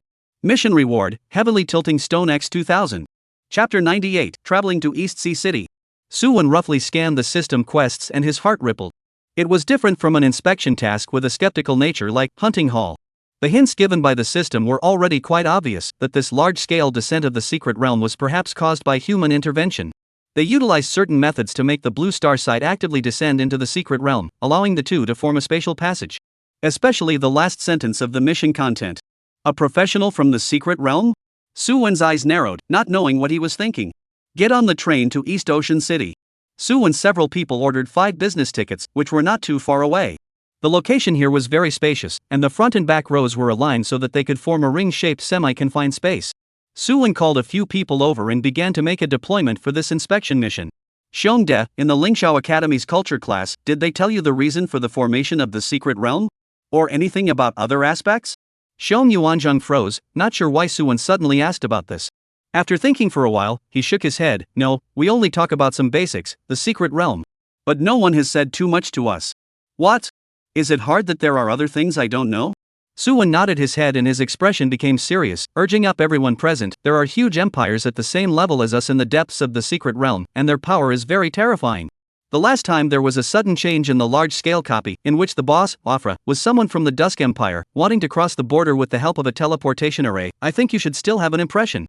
Xiong Yuanzhang stared wide-eyed, not clear that there was such an inside story. That Afra felt wrong at first. How could a large replica give birth to a lord-level boss? Obviously unreasonable. According to Su Wen, if there is that Dusk Empire behind the scenes, this would make sense. But what does this have to do with the mission? Xiong Yuanzhang was puzzled. Can it be that you mean this mission is related to the secret empire? When these words came out, the faces of the remaining few people appeared to change slightly, losing their previous mentality as if they were traveling. One can only say that it's possible. I heard from the academy professor that the secret copy is actually a two-mirror space passage. When an entrance to the secret realm is formed on this side of the blue star, a corresponding passage will likewise appear on that side, connecting to a certain location on the blue star. Every time we enter the secret realm, the opposite side is also invading us silently. I suspect that there might already be enemies lurking in, just waiting for us to take the bait. Suwon implicitly told his teammates the key to this according to the system prompts. He couldn't say it too bluntly. It was good that Suwon was the squad leader. As long as he himself controlled the overall direction and rhythm of the mission, then the probability was that they wouldn't suffer any special dangers. The specific scope of the inspection mission I took this time is all the leveling grounds from LV20 LV29, totaling down to about 30 areas. At that time, we'll disguise ourselves as ordinary professionals in the leveling grounds to upgrade, and secretly search the secret realm for specific directions. Seeing that Suwon was so solemn about this mission, the several people also nodded their heads heavily and silently memorized what Suwon said in their hearts. They were not cuties. Vaguely guessing that Suwon might know some other information. As for why he didn't say it, this naturally involves certain hidden secrets that can't be told on the stage. The mission time is tentatively set for a week. If you find the secret realm, report up in time. There is no need to force it, just take it as a vacation to take a break. The train was very fast, and Suwon's 5 people managed to arrive in Donghai City in just the afternoon. The right side of this place was surrounded by the sea, and the breeze was mixed with some salty seawater flavor. Su and several people were prepared to first find a hotel close to the outside of the city to settle down. But what he didn't expect was that 2 in a row, there was not a single private room left inside. All and Suwon hold the same purpose inspection team, one step in advance to come here, ready to fish hand big back. Suwon had no choice but to endure his heartache and booked 3 luxurious suites in a very high-grade hotel. The mission was planned for 7 days, and Suwon didn't rush out of the city. Instead, he strolled around in Donghai City. Due to the delay in booking the hotel, the previously turquoise blue sky was now covered with a layer of black veil. Nightfall. The smoke and fire of the Soul Earth gradually rises. They wandered through the night market, and in just a moment, their hands were full of all kinds of food. Ji Hao had even put on gloves and nibbled on a roasted geoduck leg while holding it. He was eating with his mouth full of oil. The golden, crispy, oily crust, combined with the aromatic spicy oil and cumin, couldn't be more delicious. Even the light makeup painted on Su Lingyan's face was quietly broken by the food, adding a few more light yellow oil marks. Donghai City was by the sea, and this season was just the right temperature for a professional like Su Wen. He wore short-sleeved pants, stepped on a pair of flip-flops, and wandered around aimlessly. The night view here was beautiful, and you could clearly see the stars in the sky. A red stream of light rose into the sky. Su Wen's eyes followed it, and it exploded as it neared its highest point. A bright blue firework bloomed, enveloping the entire night market. Wow! It's beautiful. Daddy, put another one on, another one. A clear and tender voice entered Su Wen's ears. A little girl of about 4 or 5 years old was hugging a middle-aged man's thigh. Pampering herself, she wanted to set off another firework. The man smiled brightly, his big hand stroked the little girl's head. Yeah, wait for daddy for a while, I'll go to the house and get it again. After the man finished speaking, he returned to the small store behind him, while taking out a handful of fireworks with different packages. With a burst of excitement, the little girl took the candle flame from her father and lit the children's fireworks she was playing with in her hands. The little girl giggled and showed the cute little tiger teeth in her mouth as the brilliant fireworks came out of the top of the firework strip. Seeing this scene, Suwon felt a little curious. It was only the middle of October, why were fireworks being set off? His eyes fell behind the middle-aged man, the small building he had just returned to. There were 2 rows of flower baskets in front of the small building, and a large red carpet on the ground, which was sprinkled with shiny pieces of film paper. Suwon drifted off, realizing that this should be a small store that had just opened. This father and daughter were the owners of the store. Xiong Yuanzhang, who was eating a kebab in the back, similarly saw the scene, and he sniffed his nose and uttered an inexplicable sentiment. What lovely human cubs, smelling as if they were welcoming the forest at sunrise, emitting a fresh fragrance that is uniquely theirs. Suwon slanted a glance at him, not understanding what this bastard was thinking. It was hard not to be able to switch to druidism and catch the quirks that existed in those animals. Thinking of this, he took a few steps away from Xiong Yuanzheng without any trace. At the same time, a sentence suddenly emerged from his mouth. Xiong de, do you like honey? Especially the kind that flows fresh from the hive? Sure, like it. What's wrong? Chapter 99, Ordinary Squad. No. Nothing. After a long period of silence, Suwen spat out a few words from his mouth. Even with Xiong Yuanzheng's legendary druid hearing, he didn't hear what Suwen had just muttered. He felt baffled. Why was this guy weird? Unbeknownst to him, in Suwen's eyes, he was the weirdest one. Being slightly affected himself by his occupation, this was the first time Suwen had seen it. However, he had heard of many similar things, to the point where he would not be particularly prejudiced against Xiong Yuanzheng. Looking at the gradually deepening night color, Suwen several people strolled for a while longer before returning to the hotel where they stayed. Suwen lay on the bed, tossing and turning, unable to sleep. Whenever he closed his eyes, the mission tips given by the system would always flash in his mind. Secret Realm Professional? He muttered in his mind. With regards to the world within the secret territory, Suwen was curious, and at the same time, he also had a very strong resistance. He was not sure if the other side could be counted as normal humans. From the time he encountered Defector Angus in the Golden Territory to Ancient City Lord Ovra, both of these humanoid bosses had left a deep impression on Suwen. The latter, in particular, could be called the trickiest boss he had encountered since he had switched over for such a long time. The key was here: if it was a normal human being, how could it be possible to have the life template of a boss at the same time as transferring? The blood was unreasonably high, and any professional of the same level couldn't catch up, including Suwen himself. This was obviously a special ability that only those wild monsters had. However, they had managed to form a very stable social relationship, which had developed to the point where it was almost no less than the Divine Dragon Empire. If everyone had a monster template like Offra's, while at the same time mastering advanced technology, just thinking about it would make people feel a huge amount of pressure. Last night Suwen didn't know what time he fell asleep. Anyway, when he opened his eyes in the morning, he actually felt a long-lost sleepiness since his transformation. After simply washing up, Suwen began to give himself a full body makeover. The giant axe and shield were all put away, and he took out a short-handled dagger that had exploded out of nowhere. His body was also a mix of garbage blue and green clothes. But anything that could show a bit of bravado from the outside, Suwen collected all of them into his backpack. The other teammates did the same, dressing as civilian as they could. A few people gathered together, looking no different than any other group of life professionals. The only difference was that they were a bit younger. In order to fit the current persona, Suwen brought a few teammates to the LV-20 inspection site first. This was the place with the lowest quest level requirement. Their group of LV-20 plus life professionals were just right to deal with this kind of wild monster. Since there weren't any famous schools in East Sea City, the frequency of occupiers appearing here was low, and it was rare to come across a small group of people like them. At this moment, Suwen's 5 people were surrounding a few LV-20 normal wild monsters, brushing them. After putting down the extreme equipment on his body, Suwen's damage dropped drastically, and even when he leveled up to crush and kill this kind of ordinary small monsters, he had to let the other 4 people assist before he could do so. Although he himself could also single brush, but in order to disguise more real, it could only be so much of a show. Now I am finally realizing how difficult it is for those life professions. Jihao let out such an exclamation after pretending to give Suwen a mouthful of milk. As a legendary milkman, his growth path was undoubtedly the envy of many trainees. Before the college entrance exam, he had Su Lingyun to bring him along, and after entering the Divine Martial Academy, he even found himself a big brother bodyguard. Nowadays, the rank was even higher than those main battle class legendary professions in the first year, which was unbelievable. During this period, he would just release some increased skills, and the rest would not require him to make a move. So much so that up until now, Jihao was one of those salted fish priests lying down and upgrading, unable to experience the heartache of other professionals. Who says otherwise? With great difficulty, Xiong Yuanzheng hacked over the wild monster in front of him and returned. At the same time, he noticed that his experience bar, which had barely risen, was more or less uncomfortable. Compared to the previous daily upgrades that were so fast that they flew by, with the current progress, I don't know how long it would take to get to LV-27. His gaze fell on Su when several people, compared to the living professionals, he was more emotional about his own teammates. Under the premise of equipping the Qinkuan lock, their levels could all be comparable to his own. It was really perverse. Suwen didn't get involved in the chatting of a few people. Due to the system mission, he attached immense importance to this operation. It wasn't just the purpose of discovering the coordinates of the secret realm. More so because it was in the wild, and in the absence of any other protection, dead is dead. He wasn't sure how strong the professional lurking on the opposite side was, but the 3-star difficulty meant that it was still a threat to them. After scanning for half a day, Suwen did not find any useful clues. Leading a few people towards the next area, he followed the same method and began to patrol the wilds of Donghai City. During this time, Suwon saw so many occupiers just like them, wandering around the neighborhood as if they were looking for something. Suwon silently wrote down the looks of a few people and gave Xiong Yuanjing a wink, while walking to another direction as if nothing had happened. It was only until that team of professionals left that Suwon twisted around and asked, "Did you memorize the scent of those guys?"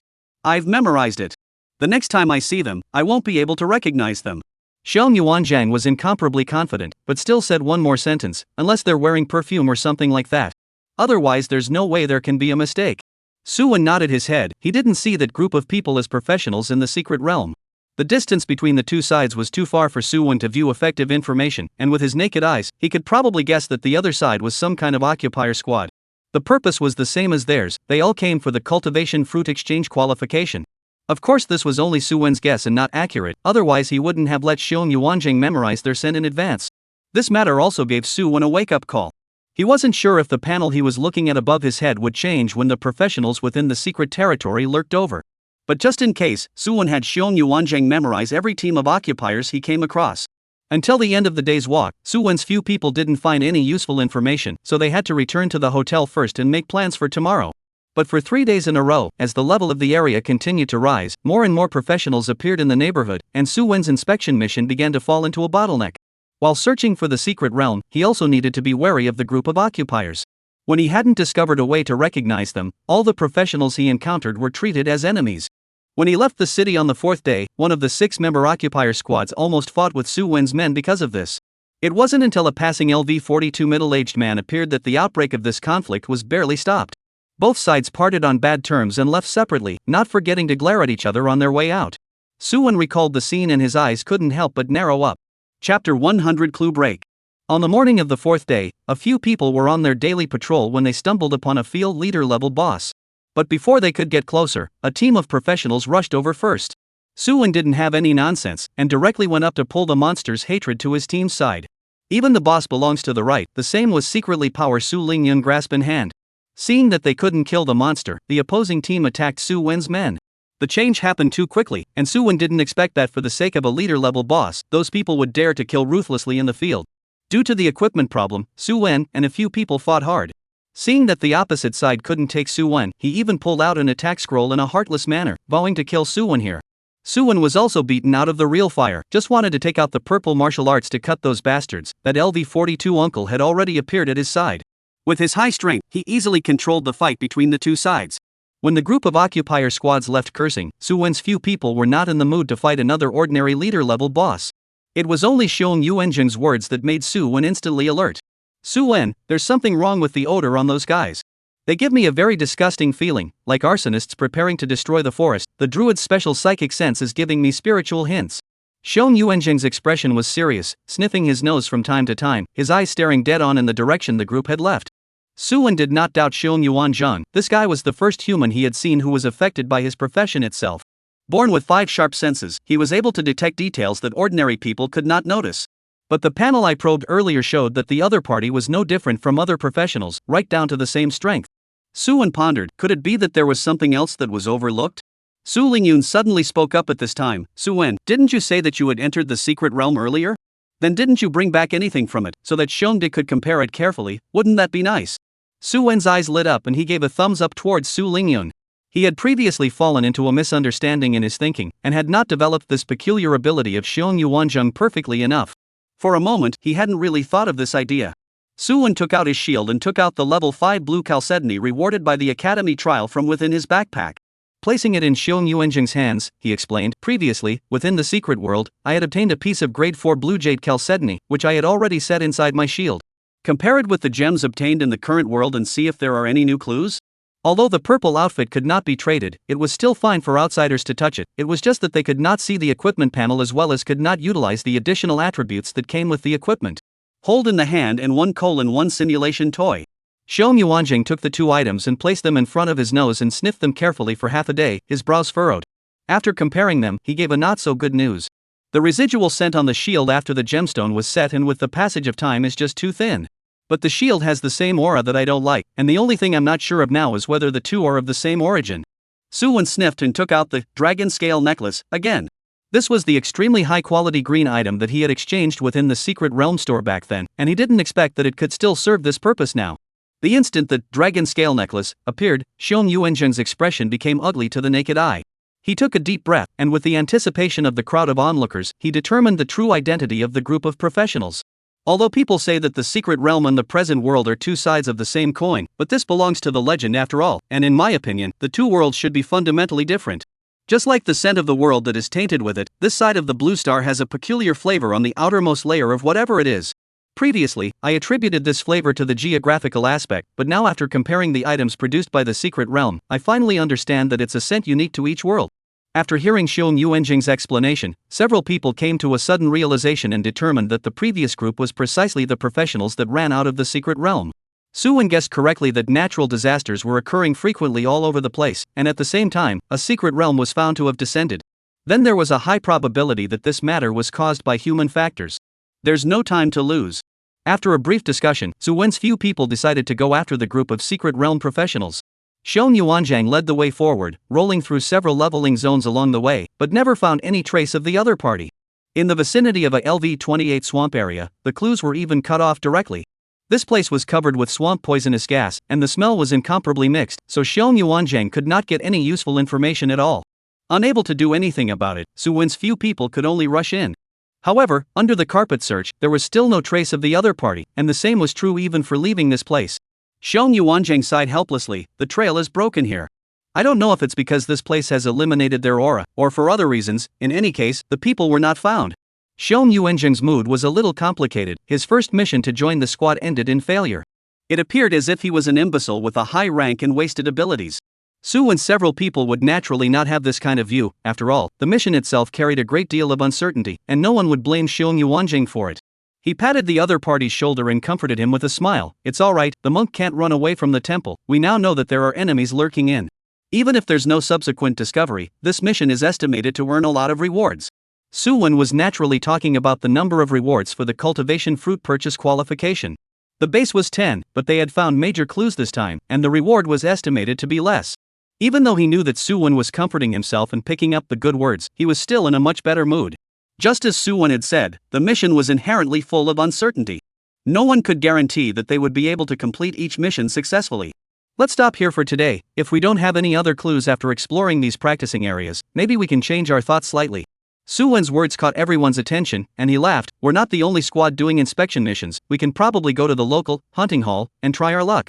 Maybe the information that is useless to others is the key to completing the mission for us? It was thought that Su Wen had some whimsical idea that could save this inspection mission. And it turned out to be this? We're all competitors, so even if it's useless news, we won't tell you for nothing. What's more, this time the hunting hall released too many tasks related to the secret realm, but anyone with a bit of common sense knows that even a trivial message, when it meets the right person, it is possible to sell for a sky-high price. At that time, even if they wanted to buy it, they would probably only be slaughtered as an ingrate, which was really not cost-effective. Chapter 101, Missing. Time passed quickly. After Su Wen and the others had inspected all of the mission area, they had already come to the afternoon of the 6th day. At this time, several people looked a little tired, without the joyful look they had when they initially received the mission. Especially Xiong Yuanzhang. These days he frequently used his own abilities, and the messy smell went straight from his nose to the sky. Choking him, he almost didn't faint. During this time, he also found some world scents from the secret realm, but just like before, they disappeared without a trace after arriving at a certain area. This made Su Wen's few people overturn their previous guesses. That group of secret realm professionals might have done special camouflage, able to eliminate their own residual scent as much as possible to avoid exposing their footsteps. This caused the difficulty of the mission, which was originally quite simple for them, to suddenly skyrocket.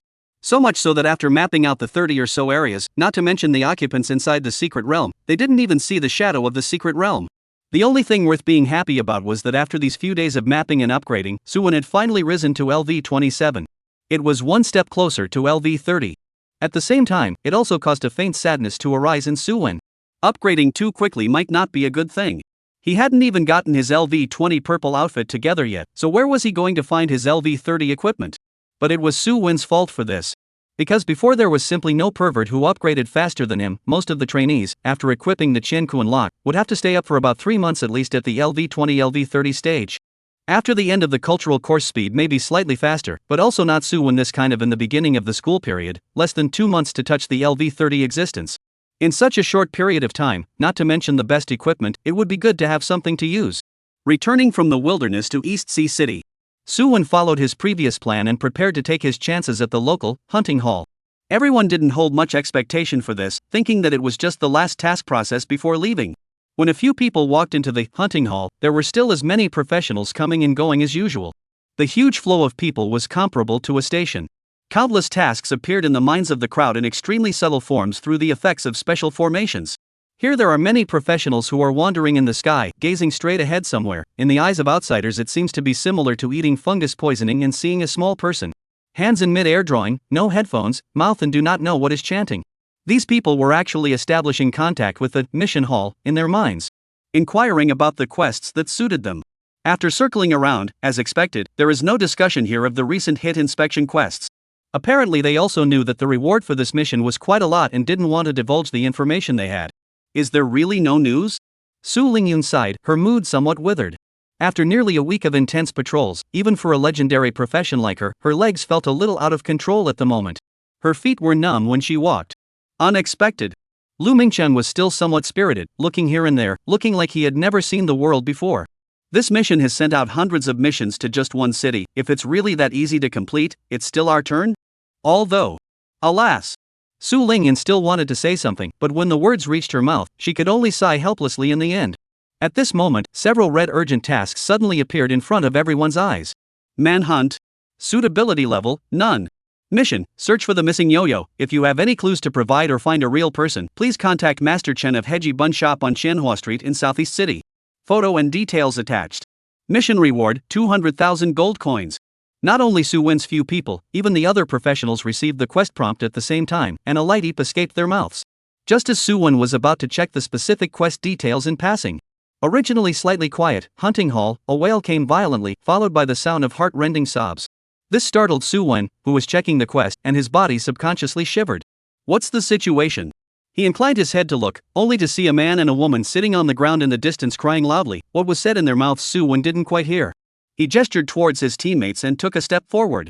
At this time, there were already guards at the door ready to go forward and pull people. How could such an absurd scene occur in the hall, hunting hall? How could there be such an absurd scene? But when the guards took action, the man and the woman around the professional even wiped up their tears at the same time, and then sat on the ground and cried bitterly just like them. The guards got a little confused. What's going on? This is a place to get money for a mission, not a shrine. Pay attention to the occasion, okay? At the same time, more and more red urgent tasks appeared in front of everyone's eyes at the scene. The posters varied, but the contents were all manhunt notices. When Su Wen's few people rushed here, the place was already a mess, and the man and woman were still crying. But they could already hear the specifics. Lords of the professions, please also help my old he. The girl was fine before, but she suddenly wandered off yesterday. For 2 consecutive days there was no contact. This. Speaking to the excitement, Lao Sun's face is red, words are stuck in the throat how to say. Or next to the woman cried, everyone please help me find my Yao Yao, she just finished her 5th birthday, cannot have any accidents After approaching, Su Wen several people saw that the person who spoke earlier was the father who brought his own girl to set off fireworks. Coinciding with the opening of the store and his daughter's birthday, this man gave his little girl a lot of fireworks. Su Wen was impressed. The others were also residents of that neighborhood, all of whom had lost their children just like this couple and were preparing to come to the hunting hall to seek help. Those red emergency missions just now were sent by the other party. At this time, Xiong Yuanzhang, who was standing behind Su Wen, had his nose twitching as he looked at the man named Lao He with a somewhat gloomy gaze. He leaned into Su Wen's ear and whispered, those guys have the aura of a secret world on them. Su Wen's brows furrowed as he looked at the men and women who were still sitting on the ground and crying. What do you mean? They are secret realm professionals in disguise? He scanned through the information of these people. All of them were ordinary people whose level wasn't as high as his. No matter how he looked at them, they didn't look like people from the secret realm world. No, those people came close to them. To be precise, the target was the children in that neighborhood. I don't know why, but I always felt an even more evil aura nagging at them than before. It's not just because of the rank, but it might also involve certain evil sacrifices. We have to be careful. The more he listened to Xiong Yuanjing's explanation, the more this heart of Su Wen sank. An ordinary inspection mission, how come so many troubles would appear by now? Chapter 102, Mission Upgrade. Even though Su Wen hated it when there were variables in a mission. But the clues were right in front of him, and he wouldn't turn a blind eye to them. Walking up to Lao He, Su Wen spoke softly, old he, tell me where your daughter was before she disappeared, I might be able to help you. Saying this, he picked up the missing person notice posted by old he. Old he's eyes were red and swollen at this time. When he heard someone talking to him, he lifted his head up and an extremely young face appeared in front of him. The sound of piercing sobs in the surroundings and his own wailing made old he not hear what this young man was saying. He let out an ah, his eyes slightly dull. Suwon repeated what he had just said, and old he was so excited after hearing it that he directly hugged Suwon's thighs, shaking and constantly begging. Please, please, please. Please save Yao Yao, she's still so small. She should just be unable to find her home, she's lost, she can still find it. Old he's eyes reddened again as he finished speaking. The woman on the side also came over and grabbed Suwon's thigh and kept sobbing. Suwon has never suffered this kind of battle. His mind instantly became blank, his hands didn't know where to put them, and he just shouted something like get up quickly. Or the spirit of good Lu Mingqing fast reaction, he hastily squatted down, the old he two mouths to help up. Su Lingyun spoke out from the side to softly comfort them, both of you calm down first and tell us what you know. Truth be told, a week ago we were at the entrance of your house and saw you setting off fireworks for small children. Kinda impressed with Yo-Yo. Perhaps it was because Su Lingyun was sweet looking and her speech could give people a power to calm their hearts. The two oldies slowly stopped crying and talked to Su Wen and the others about what happened before Yao Yao disappeared. Su Wen pulled the two people outside the hunting hall and found a fairly quiet tea house to sit down and talk in detail. After his mood stabilized, oldie's face calmed down quite a bit. He added tea to Su when several people one by one and began to recount what happened before. According to Old He, on the day of her disappearance, Yao Yao was playing with her friends in a nearby street. At that time, the sound of children laughing and playing with each other could still be heard. When he called his girl home for dinner, he realized that at some point, Yao Yao and her playmates had already left the area. Lao He did not care at that time, thought it was just looking for other small children in the neighborhood to play. But when he searched the neighborhood all the little friends home, Lao He just completely panicked. At this time there are other parents to find, said their children also disappeared. Lao He realized that the problem is not right, rushed to Donghai City Public Security Report. After a series of monitoring, visits and investigations, never found these children figure. As you can see from the surveillance, the children were laughing and joking 1 second, and then completely disappeared when they disappeared from the camera the next second. Faced with such a bizarre situation, the public security departments also know that several people must have encountered supernatural forces. This is what is often referred to as the main combat or auxiliary professionals, and the power they wield is known to ordinary people as supernatural. It was only after the investigation was fruitless that Old He and the others thought of coming to the hunting hall to seek help. However, he was also a smart man and knew that it was definitely too late to simply issue a mission. So he joined forces with the other parents and staged this crying scene. Can't say it's a drama, after all, really cry on the Old He simply can't control their emotions, crying more than his wife. After understanding the basic situation, Suwon looked to Xiong Yuanzhang. Xiong Yuanzhang nodded his head, knowing that it was time for him to take the stage. He cleared his throat and opened his mouth to ask towards Old He, we already have a general understanding about Yao Yao, do you still remember the last place where the little girl disappeared? Old He nodded his head, it was simply impossible for him to forget such a thing.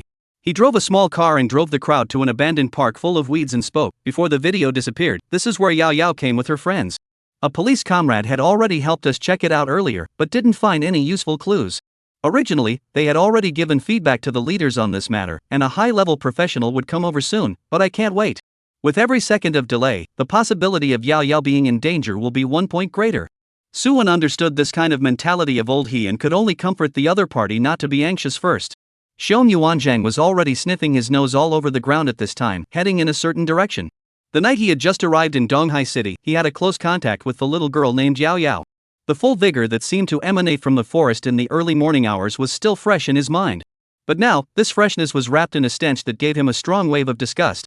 The crowd began to advance along with Xiong Yuanzhang's footsteps.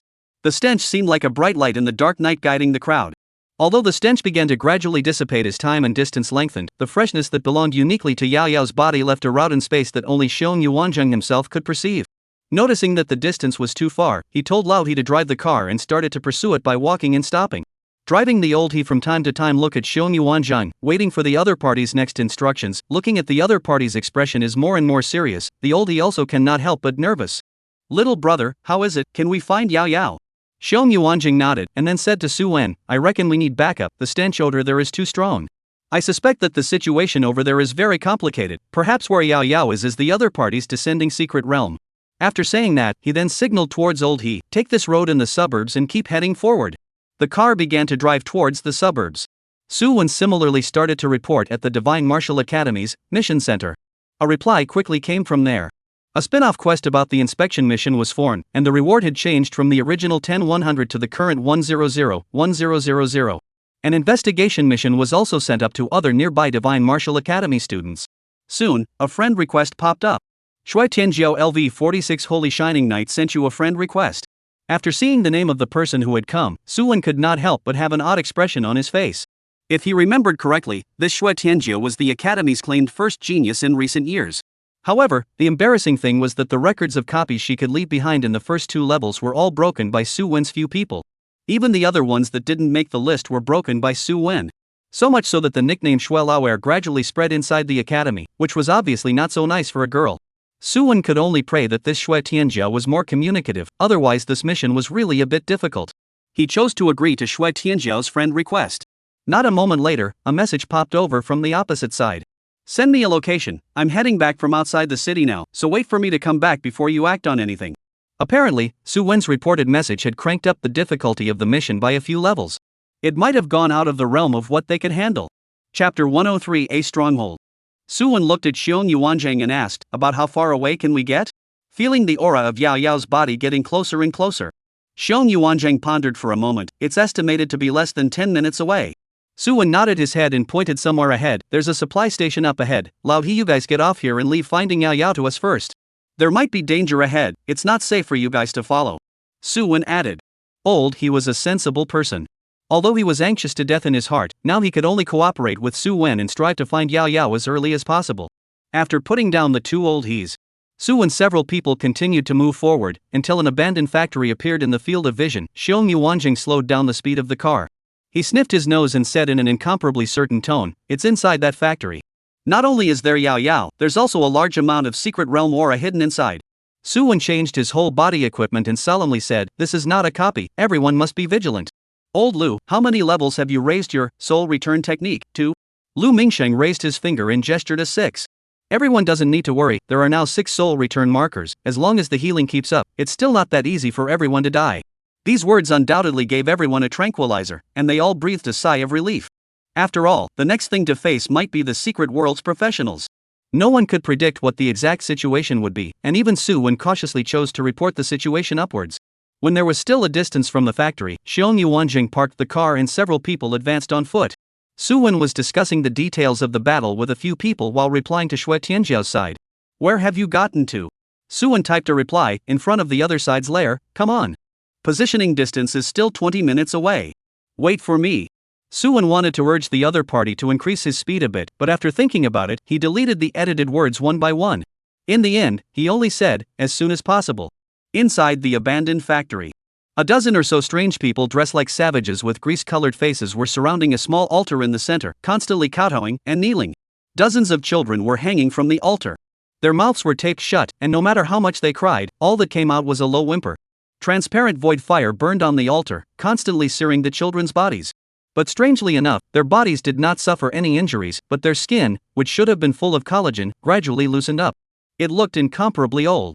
The trembling of their bodies brought on by fear caused the ropes hanging the children behind them to sway back and forth, and even a few of them were so great in amplitude that they became tangled together. At this time, below the altar, a tall, thin man wearing a crown made of beautiful tail feathers, after the worship, called out to the side of the strange man who was still bowing his head and crouching. Claude. His voice was hoarse and harsh, not at all like a normal male.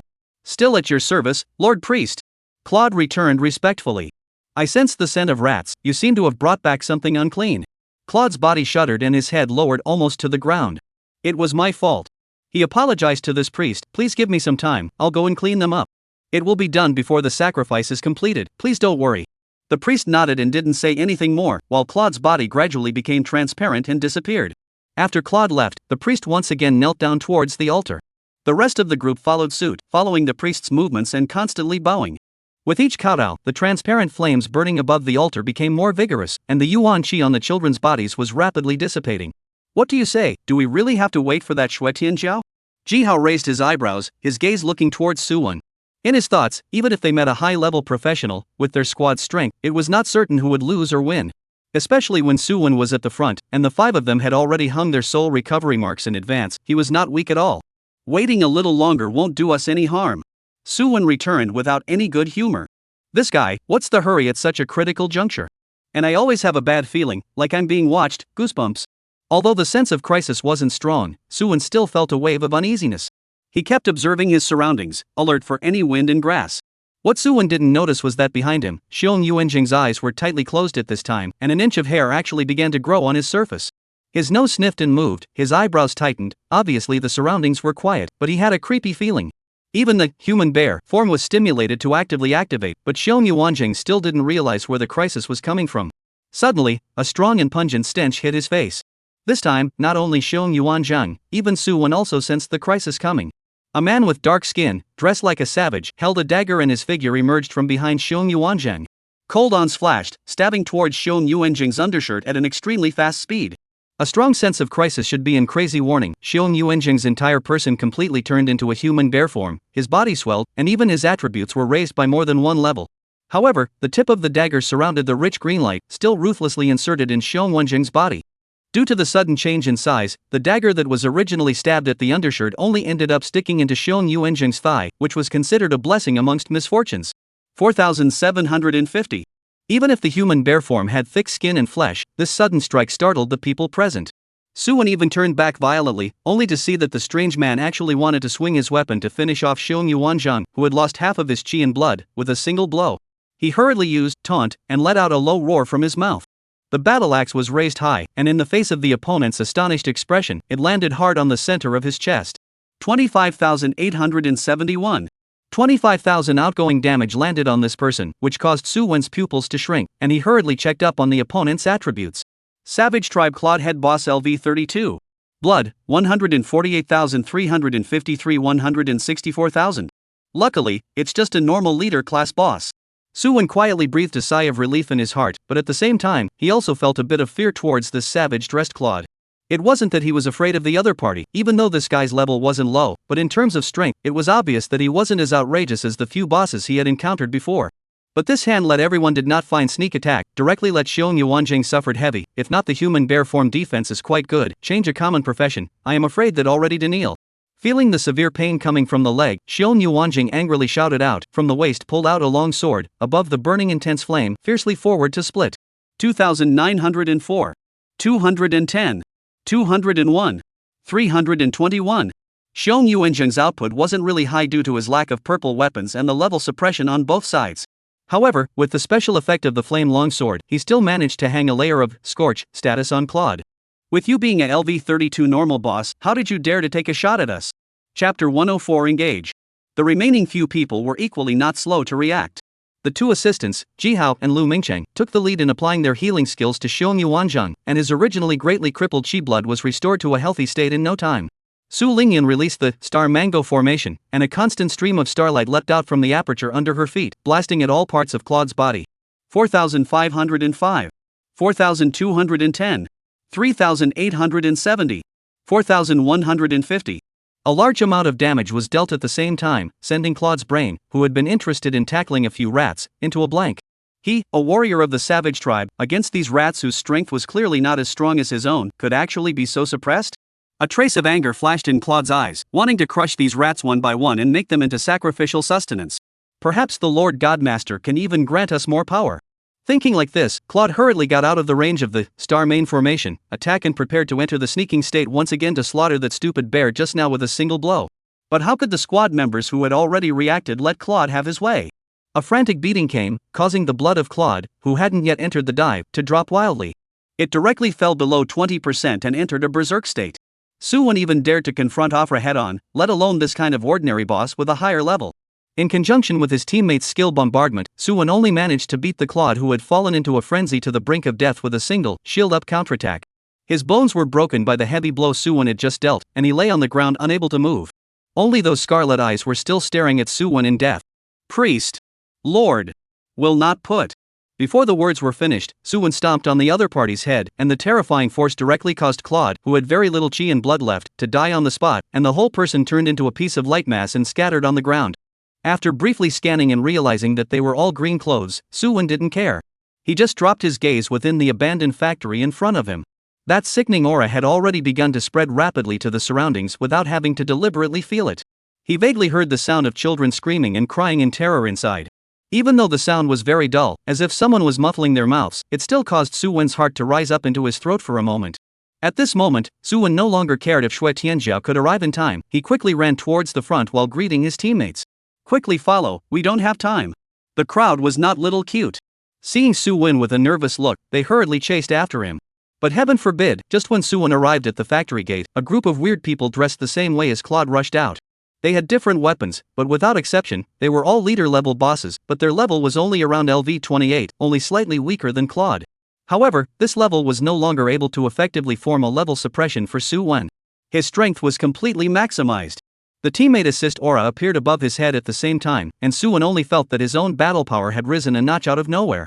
You have been subjected to primary fervor increase, attack increased by 100 points, attack speed increased by 10 points. Lasts for 200s. You are subjected to super speed aura increase, attack speed increases by 40 points. Lasts 100s. You are subject to weird spirit speech increase, attack increases by 150 points. Lasts 200s. He slashed his axe at the barbaric tribe boss that had already rushed close to him, the battle axe carrying a domineering aura as thick as a mountain, landing hard on top of the opponent's right shoulder. The boss raised his weapon and prepared to block, but the horrifying power pressed him without any power to fight back. Terror appeared in the boss's eyes. Pust. A deep bone deep chop slashed from the opponent's right shoulder to his left chest. Terrifying damage rose from the top of his head. 40,808. This wasn't the end of it. Su-win exploded his chi and quickly chopped out 3 consecutive strikes, ruthlessly imprinting on the boss's chest. 12131, 14720, 17,391. The boss's blood level dropped wildly, and in just an instant, half of its blood was knocked out by Su-win. If other professionals saw this, they would have to drop their jaws in shock. This was a leader-level boss of the same level. Though for many, soloing a monster of this level was far from stressful. But the unparalleled shock of this horrific injury is beyond any words to describe. The boss howled miserably and fell out, and when the rest of the Savage Tribe bosses saw this, they subconsciously took a step back, a hint of fear flashing across their faces. They just wanted to retreat back to the factory, but as if they recalled something, their bodies lurched, and then they picked up their weapons and rushed towards Su-win's side. There were about 10 people in this group. There were no mages, all of them were melee professions of that sort. But the bad news was that all of them had the head boss template. This put Su-win under a lot of pressure, and he and Xiong Yuanzhang protected the 3 of them behind Jihao, and a super battle ensued. Both sides all started releasing their great power skills at the first time. Compared to the melee boss of the Savage Tribe, Su Lingyun, who held the purple martial arts and was capable of releasing wide-range skills, was the centerpiece of the scene. Her long hair fluttered as she waved her staff in her hand, and her entire body began to steam up with hot air. A rain of fire the size of a water tank descended from the sky, passing through the clouds, smashing through the roof of the factory, and continuously bombarding the bosses in front. 7,048. 7,874. 8,022. 8,142. 7,589. 7,980. Dense damage rose from the top of the opponent's head, and the boss, suffering from the horrifying rain of fire, suffered a huge drop in blood. The flames obscured their vision, and the huge enveloping range of that skill left them with no place to escape. Su-win took advantage of the chaos to chase after them, and with a violent slash, he directly cut down a boss holding a spear on the spot. After killing the boss, Su-win hurriedly switched the battlefield and began to weave in and out of the group of bosses, continuously blasting the opponent's thin blood. The original tense and intense battle was stirred up by Su Lingyun's rain of fire. The situation instantly tipped over, and the balance of victory began to converge towards Su-win's side. Donghai City, Weather Inspection Station. This is supposed to be a general testing station for detecting daily temperature changes and extreme weather in the area. At this moment, deep underground, a transparent light screen shrouded a huge sand table. If one looked carefully, one could realize that this was a sand table model of the entire East Sea city shrunk by an unknown number of times. In reality, the transparent light shield similarly wrapped the entire East Sea city. Just then, an inspector suddenly saw a large number of fire attribute transcendent particles suddenly converge somewhere in the suburbs, blasting towards the abandoned factory in the sand table. The inspector's eyes widened in disbelief as he looked towards the sand table. Who would dare to unleash a high-powered skill in the city these days? Looking at the intensity, it was estimated to be around LV30 level. So brave? Aren't you afraid of being arrested by the Transcendental Law Enforcement team? He was just about to call his colleagues to come over and watch, but a rushing black mist suddenly erupted from the factory. The inspector saw this with his mouth wide open, and his body seemed to be frozen in time, motionless. It wasn't until a few seconds later that he came back to his senses and screamed violently. It's not good. Chapter 1055 Star Mission. Everyone in the base was attracted by the inspector's voice. They looked flustered, and a bald man at the head of them mouthed loudly, "What's the matter, Chijia? If you kid says no, what for? 5 to 6, let's see if I collect today to clean you up." Seeing the base supervisor come, Inspector Chijia pulled the other party to the sand table nearby, pointing to the place where the black fog rose. Supervisor, look, it's the aura of the secret world. It can actually trigger such a huge commotion. I'm afraid that some kind of horrifying mutation hasn't occurred. The bald supervisor's expression was serious as he stared intently at the sand tray. After a few moments, he began to give orders. Go contact the senior professionals of the City Defense Force and tentatively classify this incident as Calamity C. Go! The bald supervisor urged the tester, Ji Jia, before addressing the others, quickly deliver the news to the ears of the residents near the factory, telling them to take precautions and retreat in time if necessary. After saying that, he began to manipulate the sand table. A curtain of light descended from the sky in the present world and quickly enveloped the entire factory. On Su Wen's side, when he killed the group of bosses, he similarly felt that evil aura erupt. It was different from the feeling of being infested like the dark protozoa. The aura coming from inside the factory made Su Wen feel a wave of unexplained disgust.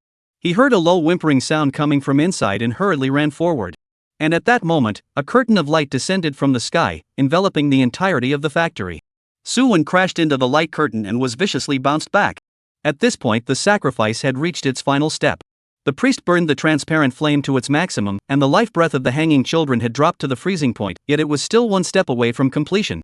Sure enough, there is a difference between here and the Empire after all. The priest sighed and stopped his kneeling motion. But with those guys as sustenance, I guess it's about the same. It was as if he could gaze at Su Wen's group of people through the factory walls. When the priest took a step and prepared to move his muscles, his face suddenly became incomparably ugly. A curtain of light quickly descended and wrapped the entire factory. The overbearing suppressive force emanating from it made him realize that he had been discovered by the people of this realm. It killed the priest's plan to kill and sacrifice, and he was a little angry, yet not as worried as he was about being trapped by his enemies. Behind the altar, a layer of spatial passageways hovered in the air, floating there silently. This was the base for his escape, and it was also the reason why he placed the altar here. The priest took out a transparent crystal ball and gently stroked the other side with his palm, and in the next instant, the face of a woman with a slightly surprised look appeared inside. She gazed at the other party and asked with incomprehension, "Priest of the barbarian tribe, what is your business?" The priest revealed a small smile, the thick oil paint on his face adding a touch of mysterious flavor to the smile. His voice was hoarse as he said, "Our cooperation may have to end." As soon as the words fell, the woman on the opposite side of the room screamed shrilly, "What did you say?" She glared at the priest and said word for word through clenched teeth, "We're still in the outside world attracting the attention of that group of people, and now you're suddenly saying that the cooperation is terminated. Do you know how much damage it's done to us? Could it be that you want to bring disaster to the barbaric tribe?" Facing the angry woman in the crystal ball, the priest shook his head and said in a sincere tone, "Miss Choi, I apologize and forgive me for not collecting enough breath of the dead. While extracting life energy from living young children, it was discovered by someone on this side. The soul crystals are also just one last trace of Yuan Qi away from being formed."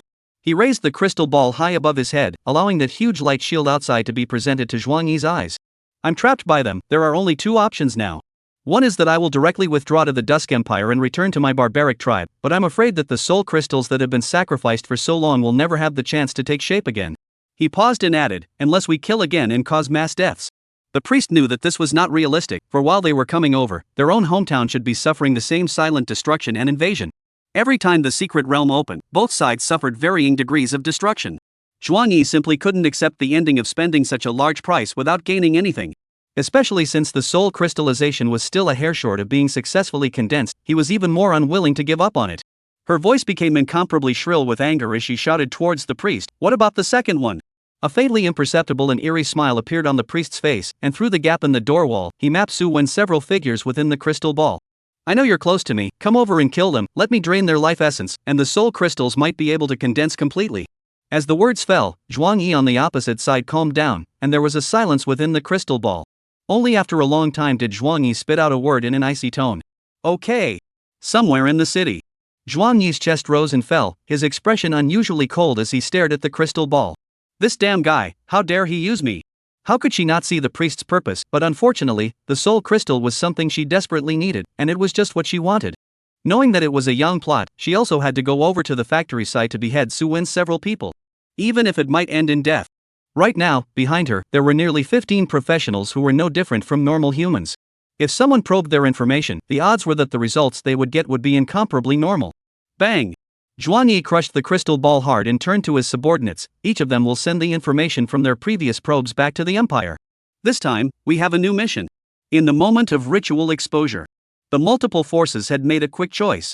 As for the Su and several people located in the center of the vortex, they were looking at the light curtain that had suddenly landed with a grave expression on their faces. This was a small formation evolved from the East Sea City's City Protector formation. There was no need to say more about what it represented. The enemy hidden inside was no longer something they could meddle with. Later on, apart from Shui Tianzhou arriving, there would be other official powerhouses coming to support them. But so, the life of the group of children inside. Thinking of that group of parents who were crying in pain in the hunting hall, Suwon fell silent for a while. It was obvious that the opportunity was right in front of him, but it was blocked by a thin curtain of light. Suwon let out a sigh. He has already done what he should do. As for the result, can only expect that the group of little guys can be more lucky. Put away the loot on the ground. Suwon led his own teammates away from the factory range until he returned to the front of the small body. But before he could breathe a sigh of relief, a system prompt directly disrupted his plans. Mission upgrade: the truth of the disaster. Shoi's assault. Shoi's attack. Mission difficulty. Mission content: upgrade mission. You have entered the site of a certain powerful professional. The other party, through a special way, has locked your position. Please survive this attack. Mission reward: random mount X1. Chapter 106: Level Suppression. Looking at the system mission that was sufficiently 5-star difficult, Suwon felt an invisible pressure slamming on his body, causing his face to become incomparably ugly. 5 stars. What kind of concept is that? Back when Suwon had not yet promoted to LV-20, he had been chased by a LV-34 assassin, even though from the current perspective, that person shouldn't be mixing too well. Otherwise, he wouldn't have been able to even kill him on the spot as a freshly graduated newbie. At that time, if he hadn't been promoted to LV-20 and gained the innate immovable king as a life-saving card, it was really hard to say who would have won and who would have lost. Even this level is only 4 stars. He couldn't think of what kind of enemy would give him 5 stars of danger within the Eastern Sea City. He turned to his several teammates and shouted lowly, "Get in the car, get any props you can use on you ready, there's an enemy coming. Don't save all the gemstones and heaven tilting stones, set them all on top of your equipment. Hurry!" Suwon took the lead and took out all the gems stored on his body, especially there was also the grade 5 blue chalcedony rewarded by the academy trial. Jihao and the others saw how eager Suwon was. Although they didn't know what was happening, they still obeyed and did as they were told. Shang Yuanzhang possessed special probing means, so it remained him to drive. Stepping on the full throttle, he began to move away from the factory. Suwon was lucky enough to find a purple necklace among the dozen or so bosses he killed, and without even looking at the attributes, he set the level 5 blue chalcedony directly on it. Barbaric necklace purple. Can be used by LV-20 or above. Durability, 1000. Air blood, 1025. Physique plus 21. Strength plus 22. Gemstone, blue chalcedony level 5, blood 8000 increased. Bound, blood 521 increase. Mana 224 increase. Looking at the attributes unexpectedly good, Suwon directly replaced the dragon scale necklace, and his chi blood instantly skyrocketed to over 20,000. The rest of the few people also followed suit and began to set the most life-preserving blue chalcedony and red agate towards the green outfit. Now was not the time to be heartbroken about money, but with this look on Suwon's face, something big was bound to happen. Suwon took out the heavenly tilting stone and was just about to give his equipment a makeover when a thick wall of earth suddenly sprang out from the road. It directly stopped in front of the car. Shang Yuanzhang was startled by the sudden turn of events and hurriedly killed the steering wheel and braked in a hurry.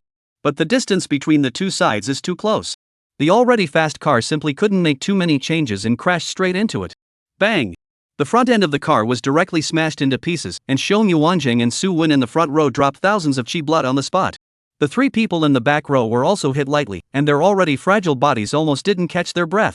The moment the car hit the earthen wall, Su Lingyun felt the world spinning and a brief blankness appeared before her eyes. However, it was fortunate that she reacted quickly, and after realizing that the impact was unavoidable, she subconsciously unleashed Starlight Impact towards the roof of the car, and the terrifying mana outburst directly toppled the top. Suwon had the innate immovable king shelter, so he wasn't really injured, and at most he lost some shield value. Seeing that the front of the car was already on fire, he hurriedly escorted a few of his teammates out from the roof of the car. Before they could get out far, the car exploded with a bang, and several torn pieces of iron flew by at breakneck speed, and one even stuck under the feet of Suwon's several people, scaring the crowd out of a cold sweat. Boulders rising from the road, such a bizarre scene. Even if they were stupid, they would be able to guess that a professional was striking at them. But who could it be? All those secret savages had been pretty much decimated by them. With such doubts, Shang Yuanjing spotted a tall figure walking out of the sea of fire. She wore a sky blue mage gown, and an ancient book similar to the spirit speech manual in Lu Mingqing's hands floated beside her. Behind her, there were 15 other professionals following, their auras deadlocking Suwon's several people. However, the tall woman's appearance caused the several people to change their faces in unison, because the moment they saw the other party's attributes, they knew that a vicious battle was in the offing. Maybe someone will die here. Although there was Lu Mingqing's soul return technique under the hood, but no one wanted to experience a real death. Vanguard Officer Zhuang Yi Leader Boss LV39. Blood, 468,000. With a level as high as LV39, coupled with the boss template, it was definitely the #1 enemy for several people at the moment. The terrifying suppression formed by the huge level difference was a full 60% even for Suwon, who had the highest level in the squad. Not to mention Ji Hao and the others. As for the 15 professionals in the back, Suwon realized that among them were the few who had previously made Xiong Yuanjing notice something. At this moment, it was like they had taken off their masks, and all the information on the top of their heads was exposed. Luckily, they weren't like the barbarian tribe's boss swarm, they were all elite mini-monsters with levels around LV29, not considered powerful. But even so, just one Vanguard Officer Zhuang Yi was able to press the 5 of them to fight. Suwon took a deep breath and said in a low voice, "Add shift speed buff and escape as soon as possible. I'll help you guys drag at the back." After saying that, he contacted Xue Tianjiu and sent a voice, "Come quickly, it's going to hang." After everything was ready, Suwon held his shield firmly in front of his chest and protected the 2 aides on his team behind him. The 2 of them absolutely couldn't die and had to maintain the dual effects of soul return and heal. Lu Mingqing picked up the spirit speech manual, and light flowed from it as the booklet moved without wind. A halo of light fell above everyone's heads, and several people's battle power rose a notch out of nowhere. Facing a nearly LV40 boss, none of them had the idea of fighting hard, and the moment the halo appeared, they began to run to the side. The speed of several people was so fast that Zhuang Yi, who still wanted to fight, couldn't help but freeze for a moment. And then he covered his mouth and laughed lightly, looking at Su when several people's backs filled with playfulness. "If it wasn't that the timing wasn't right, I really wanted to accompany you little guys to play for a while. Pity." The ancient book in her hand emitted a glow, and a ball of orange light flew towards Su Wen's several people. The ball of light, which was originally only the size of a bowl, grew larger and larger during its flight, and when it approached Su Wen, it had already turned into a huge fireball with a diameter of 2 meters. Su Wen raised his shield to resist. Facing the powerful level suppression, even though Su Wen used shield rise counterattack, he still dropped a lot of shield value. 705. The fireball underwent a secondary explosion, and with a whopping 95% damage reduction effect, it still dealt nearly 1,000 points of terrifying damage. If this had landed on Ji Hao's men, it might have directly taken them away in one shot. Fortunately, Suwon had just given himself a wave of equipment upgrades, so there was still no problem keeping himself safe for a short period of time. He was afraid that Ji Hao and the others would suddenly die violently. Encountering a LV39 secret realm professionist within the city was also something that they had never thought of before in any way. Chapter 107 City Guards. But what is feared comes to pass. The professionals behind Zhuang Yi quickly rushed out and killed towards Su Wen several people. She flipped the ancient book in her hand, and the earth-colored light flickered, and an earth wall even larger than the previous scale rose up, blocking the escape route of Su Wen's several people. Due to their low level, none of them had learned flight-type skills yet. Faced with this level of obstruction, there was nothing they could do but shift their direction and run towards the side. The group of elite monsters were clearly not vegetarians, and soon caught up with them. The person in the lead was none other than the leader of the Secret Realm Squad who had initially bumped into Su Wen. He was holding a curved sword in his hand and looked at Su Wen's several people with a fierce smile. "Ansu don't know how to die, I've endured you guys for a long time." He licked the corners of his mouth, and a bloodthirsty light appeared in his eyes. "Brothers, kill them and Lord Zhuang Yi will heavily reward you." As the words fell, the Secret Realm professionals behind him surrounded Su Wen's several people. Pulling out their weapons, they swarmed. Facing LV39 Zhuang Yi, Su Wen didn't dare to be reckless, but this group of elite monsters, by what right did they dare to flaunt their weapons in front of them? Against this group of rotten shrimps, Su Wen activated Shield Up Counterattack and went up with an axe. 42,556. The less than 90,000 chi blood was directly cut in half. This Secret Realm professional was so frightened by the battle axe that his soul was scared to death. If another blow was dealt, he might have to die on the spot in this world. But Su Wen didn't give him a chance to escape at all, and with another axe, he directly split this elite monster who was preparing to retreat into two halves. Blood soared wildly. The smell of blood spread out. Although these professionals were of a high level, the district's elite templates simply posed no threat to a few people. In just 2 rounds of skill impacts, the group of professionals were cut down by Su Wen's men. The remaining few were far away, and their expressions were incomparably terrified as they retreated behind Zhuang Yi. The battle ended too quickly, so much so that even Zhuang Yi, who wanted to watch the show, didn't even react, and his own men directly decapitated 10 people at the waist. The remaining ones were also covered in wounds and had a wretched appearance. This made Zhuang Yi feel a burst of absurdity. These little rats who didn't dare to fight against her were actually this powerful? Looking at Su Wen, who was the most courageous, she shot out an ice cone that came straight at Su Wen's chest. Su Wen reacted incomparably quickly, his shield was erected, and the 3 light orbs formed a defensive light shield, easily blocking this attack. However, the actual damage that Suwon suffered was not as simple as it seemed. 1,240. 558. Even with 95% damage reduction, this time it still suffered over 1,000 points of horrific damage. The poor rebound damage, on the other hand, couldn't even be considered as scratching an itch for Shui. If pointing at the rebound damage could kill the opponent, Suwon's few people wouldn't be in such a sorry state at the moment, being whisked around. After seeing Suwon blocking his own ice pick and then still being able to run away with his teammates alive, Zhuang Yi could not help but have a hint of surprise appear on his face. This guy, a bit interesting. Strength is not as simple as it seems. She led a few of her men to chase after her, the powerful level difference bringing an incomparable advantage at the moment. Even though Zhuang Yi was not good at speed. But the several Suwon people whose attributes were greatly reduced were moving slower than her. Not a moment later, the distance between the two sides closed again. A several meters long fire dragon flew out from Zhuang Yi's hand, rushing towards the clouds at an extremely fast speed, and then rushing straight and sticking in the path that several people must pass in front of them. The fire dragon was so fast that it exploded in the air before it even landed. The violent shockwave pushed Jihao's 3 brittle skins backwards, and their bodies felt as if they had been hit with a heavy hammer, and the pain was immense. Even Xiong Yuanzhang had a pained expression on his face. 7,805. 8,055. 6,547. 7,502. 375. The impact of the explosion's air wave alone sent several people's chi blood to the bottom. Fortunately, Suwon had previously said to update the gemstones, and the first choice at this time was naturally the blue chalcedony that increased chi and blood. So much so that several people now had over 10,000 chi and blood. It was the defense that was slightly pulled down, unlike Suwon who was so solid. After Jihao was flipped over, he hurriedly stood up and flung out a great restorative elixir onto Lu Mingqing's head. Plus 2,340. Various healing techniques were then used in turn, frantically pulling the crowd's bloodline. Plus 425. Plus 434. Plus 423. Plus 427. In no time, the crowd's chi and blood had recovered to more than half. This was not a copy, so many of the means were completely unrestricted.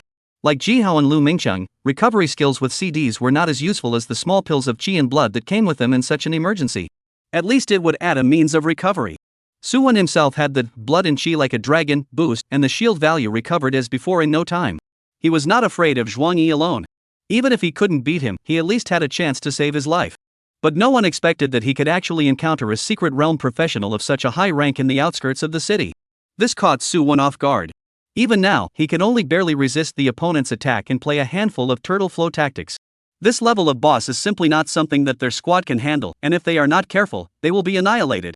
Suwon could only pray in his heart now that Xue Tianjia would hurry up and come. The other side. Wang Wei was leading the city guards and rushing towards the suburban factory.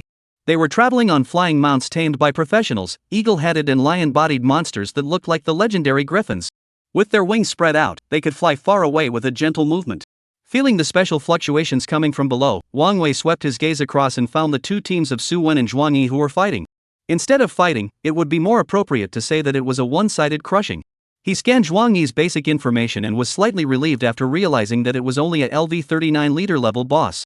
Even though he himself was only a LV37 ordinary professional, he had a few teammates behind him, and with mutual cooperation, it wasn't difficult to kill a boss. He stroked the fur on the top of the griffin's head and let out a strange cry from his mouth. The syllables that were emitted were as if he was conversing with the griffin. This group of griffins was extremely spiritual. Together with the fact that Wang Wei's profession was a beast tamer itself, it wasn't difficult for the two sides to communicate. The griffin soon swooped down carrying people and attacked straight to the center of the field. The black dots appearing in the sky attracted the attention of everyone present. Not knowing if they were friend or foe, they all watched each other cautiously. It was only until Wang Wei and his group of 10 people landed that Suwon breathed a sigh of relief. Because the other party came down and didn't say anything, only to see that the city guards led by Wang Wei were methodically surrounding Zhuang Yi. As for the remaining bloodied elite monsters, they weren't even qualified to be looked at. Without even needing a few people to open their mouths, Suwon took the lead in claiming the heavy responsibility and rushed back again with his teammates. When the previous leader looked at Suwon who was charging over, they all subconsciously took a step back, with an expression of incomparable fear on their faces. If they knew about the old stunt from 100 years ago, they let out a loud cry at this moment. "Don't come over here!" Chapter 108 Caught in the Black Room. Unfortunately, Suwon just dashed this elite monster's illusion with a single axe. 42,555. Berserk damage blows up. This person didn't even have time to let out a miserable scream before he turned into a ball of light and scattered on the ground. Xiong Yuanzhang, who was following behind, also transformed into a human bear, and his flaming longsword swiftly slashed. Zhuang Yi was facing a group of city guards surrounded by Wang Wei, and could not spare a hand to block Su Wen's several people's massacre. To put it bluntly, he was only a slightly higher-ranked leader-class boss. The strength was limited. The strength couldn't even be fully utilized against this group of well-trained city guards. As for the remaining few elite monsters, they didn't even last half a minute before being reduced to scum by Su Wen's few people. Now that only Zhuang Yi was left, Su Wen was not as scrupulous as he was at first. There was also no need to flee haphazardly anymore. With so many 30-odd leveled professionals at the front, they only needed to do a good job of assisting the output in the periphery to take them down without any injuries. Just in case, Su Wen asked Xiong Yuanzhang to stay in the periphery to protect the three brittle skins. He himself rushed straight into the encirclement. Watching Su Wen, who was only LV-27, rush in front of Zhuang Yi, Wang Wei, and the others were all taken aback. When the hell did this come in? Kid! Come back quickly! Wang Wei shouted and rushed in front of the boss ready to replace Su Wen. At the same time, a griffin swooped down, its beak emitting a shrill whistle, causing Zhuang Yi, who wanted to release a spell to crush Su Wen to death, to have a dizzy spell. Stigmata appeared in front of her eyes. 7 or 8 Su Wen struck out at him together, and Zhuang Yi wanted to block, but realized that she had pounced, and the very oppressive battle axe slashed into her chest. Poof! Blood spurted wildly. It was like cutting into a major artery, and it simply wouldn't stop. 16,515. Zhuang Yi even had a bleeding status on his head, bleeding 500 points of chi every second. Don't look at Zhuang Yi, this boss looks a little messy, but the actual damage is only superficial. Wang Wei, who had rushed over, couldn't help but open his eyes wide with a look of having seen a ghost when he saw Su Wen being so fierce. Boy! A LV-27 shield warrior is this fierce? Against the suppression of more than half of his attributes, he was actually able to blast out such terrifying damage. This person was afraid that he wasn't wearing a purple suit. He quickly scanned Su Wen's equipment, most of the set of purple clothes, but there were still a lot of equipment flashing green light. It was just a bit more intense than the unusual goods. Just this all made Wang Wei shed a lot of her rumps, and he couldn't wait to peel off Su Wen's purple outfit and wear it himself. But now that timing is not suitable, he also had to give up. Taking a few steps back and whistling from his mouth, the griffins hovering in the air quickly swooped down. Some of them even flashed elemental light from their mouths, and with a whoosh, the attack hit Zhuang Yi directly. 2,457. 1889. 2022. 2,214. The damage wasn't high, but it still forced Xi's hand for a while. Being surrounded by so many professionals, not to mention that she was only a LV-39 leader-level boss, even if she was a lord-level boss. Disturbing. If a lord-level boss was present, it would have hugged and ate all of Su Wen and the others. It wasn't even on the same level. And don't look at the city guards as just a group of ordinary professionals, but the griffins under their seats were able to increase their master's battle power to a certain extent. It was a special reward given to them by the local officials. After the professionals and the mounts bind their relationship, the mount will then provide the owner with a certain degree of attribute increase. The effect depends on the quality and level of the mount, and is worth much more than a weapon of the same level. Not to mention this kind of flying combat mount, it is even more expensive. Without Zhuang Yi's firepower suppression, the output environment of Su Lingyun's people in the periphery was much better, and they could pour out their firepower to their heart's content. 80%, 68%, 54%, 37%. Zhuang Yi's chi and blood dropped wildly and soon lost most of it. She used all her strength, but she still couldn't get out of the hands of this group of professionals, and 2 pages of the ancient book in her hands were knocked away. Zhuang Yi's face was ugly. She knew clearly that if she didn't leave as soon as possible at the hands of this group of guys, I'm afraid that there would be even more horrifyingly strong people waiting for her in this strange world. Solely, she took out a spatial scroll and directly tore it in half before everyone could react. The spatial passageway surfaced, and Zhuang Yi leapt forward into it. However, on the way out, she suddenly reached out and grabbed, and a white and slender palm emerged out of thin air from behind Su Wen. With one hand, she pulled him inside the passageway. It then quickly disappeared in place. Not good. Seeing this, the crowd was shocked. This boss actually managed to take Su Wen away before leaving. What does she want?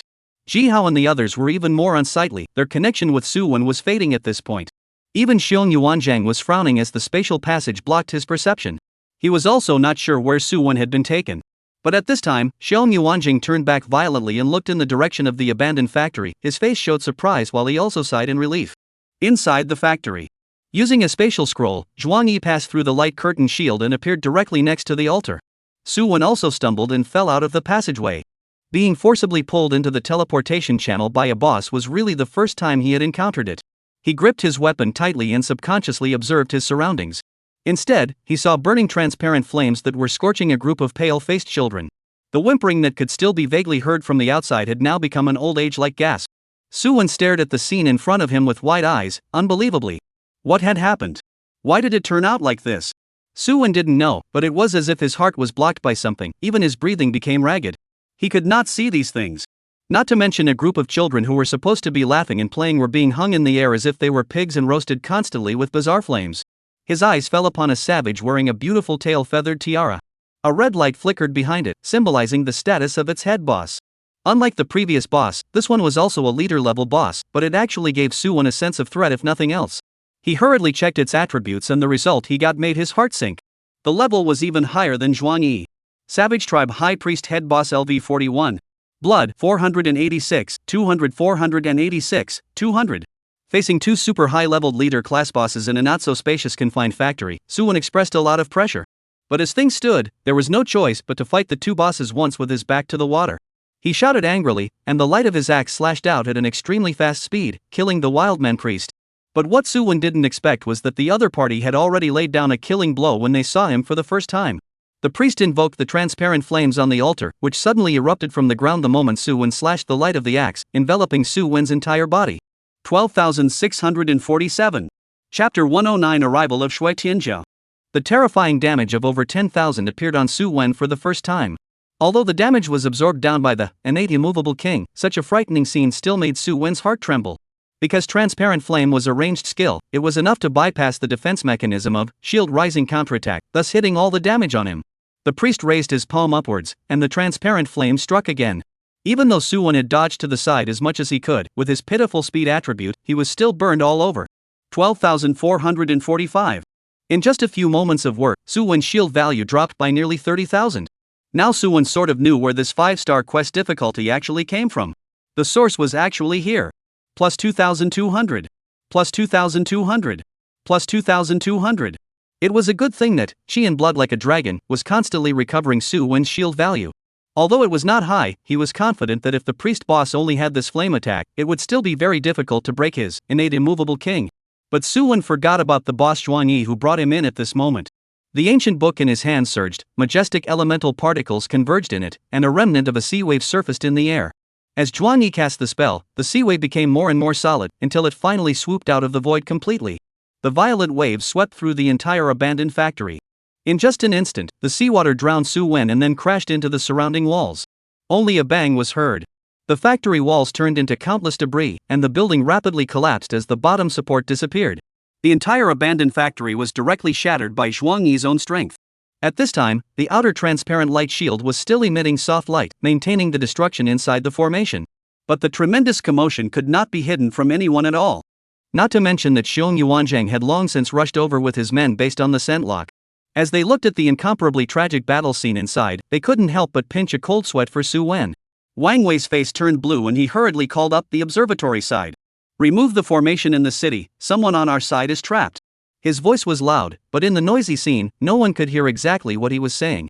Not to mention the group of inspectors across the street. Unable to do anything else, Wang Wei had no choice but to text input and roughly explain what happened. The opposite side quickly responded. It hastily withdrew the defense formation back. Even though they reacted quickly, the battle within was always ongoing. The two chieftain class bosses kept bombarding Suwon. Damage surfaced like a tidal wave. Especially the savage priest, the transparent flames he controlled managed to deal a large amount of damage to Suwon every time. Zhuangyi wasn't a cutie either. After realizing Suwon's weakness, he quickly adjusted his strategy. He used a wide range of spells to suppress him.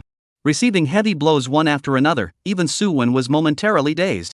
It was pitch black before his eyes, and he could only vaguely perceive that there were skills constantly falling on him, which were then blocked by the innate immovable king that appeared. The output speed of the two bosses was increasing, and the transparent light shield around Suwon was shaky, as if it could break apart at any time. This made Zhuangyi's eyes light up. This broken turtle shell was finally going to break. But what he didn't know was that the recovery speed of chi in blood like a dragon was inversely proportional to the remaining chi in blood. The same was true for the shield value. From plus 2,200 per second earlier, to plus 4,400 later, to plus 6,600 now.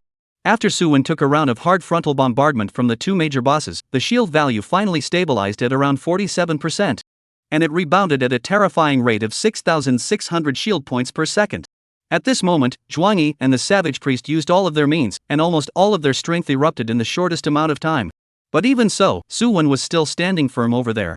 As the damage weakened, Su Wen's side of the blood in chi like a dragon, burst of might could not be suppressed no matter what. The shield value rose crazily. After only a moment's effort, it was back to the 80% safety line. From the original plus 6,600 it also changed back to the current plus 2,200. This scene was right in front of the eyes of the crowd that had just broken in as the formation dissipated. When they looked at Su Wen, who was facing the two major bosses and still had a cold face, holding an axe against him, waves of terror rose in their hearts. Especially Wang Wei and the other city guards, they all looked at Su Wen as if they were looking at a monster. Which breed of pervert was this Nima? It can actually withstand the crazy output of two major bosses without dying. Even if it was them, when they were alone, I'm afraid they would have to kneel on the spot when faced with this situation. Not to mention confronting the boss. But they were not aware that for this short period of time, even with the protection of the innate immovable king, Su Wen was also almost beaten out of the sky. Even though he didn't take much damage, it was also true that he was being pressed by the two bosses the entire time. Luckily, the handsome image was preserved at the last moment, and it was a successful salvation. And Jihao and the others had a much smaller reaction, even though Su Wen hadn't revealed any news about the SSS rank skills with them. But after teaming up for a long time, it was inevitable that they would learn the specific details of it. For example, they knew that the ball of light that surrounded Su Wen all day long was a super strong defense skill. They hadn't seen anyone who could actually break him. And when combined with that unintelligible recovery skill, it made one's head spin even more, not knowing how to face Su Wen. This was the mood of Zhuang Yi and the savage priest at this moment. Looking at Su Wen, who was shaking but just couldn't fall down, the two of them were filled with anger in their eyes, but at the same time, they were somewhat helpless. All the methods that could be used had been tried. But the two of them just couldn't break which body's shield that looked thin but was actually incredibly tough. The transparent flames that were effective earlier, after Su Wen's shield value fell below 50%, it also completely went out. Who could stand the plus 6,600 recovery per second? With the frequency of the savage priest's attacks, how can you play when you can't hit them as much as they can hit you back? The two looked at each other and both sighed somewhat helplessly. They had thought that grabbing a person in would make up the last piece of soul crystals, thus retreating directly to the secret world. But who would have thought that what Zhuang Yi had captured was an ultimate invincible turtle shell? Even with the level suppression of more than 10 levels, he froze and couldn't do anything about the other party. The savage priest was a bit annoyed inwardly. This damn soul crystal condensation failure, where to reason? This can only be attributed to the two people's bad luck, not that chance. Knowing that there was no point in continuing this battle, he turned around and walked towards the secret passage, ready to end this bad trip. But just at that moment, a horse's neigh came from the distance.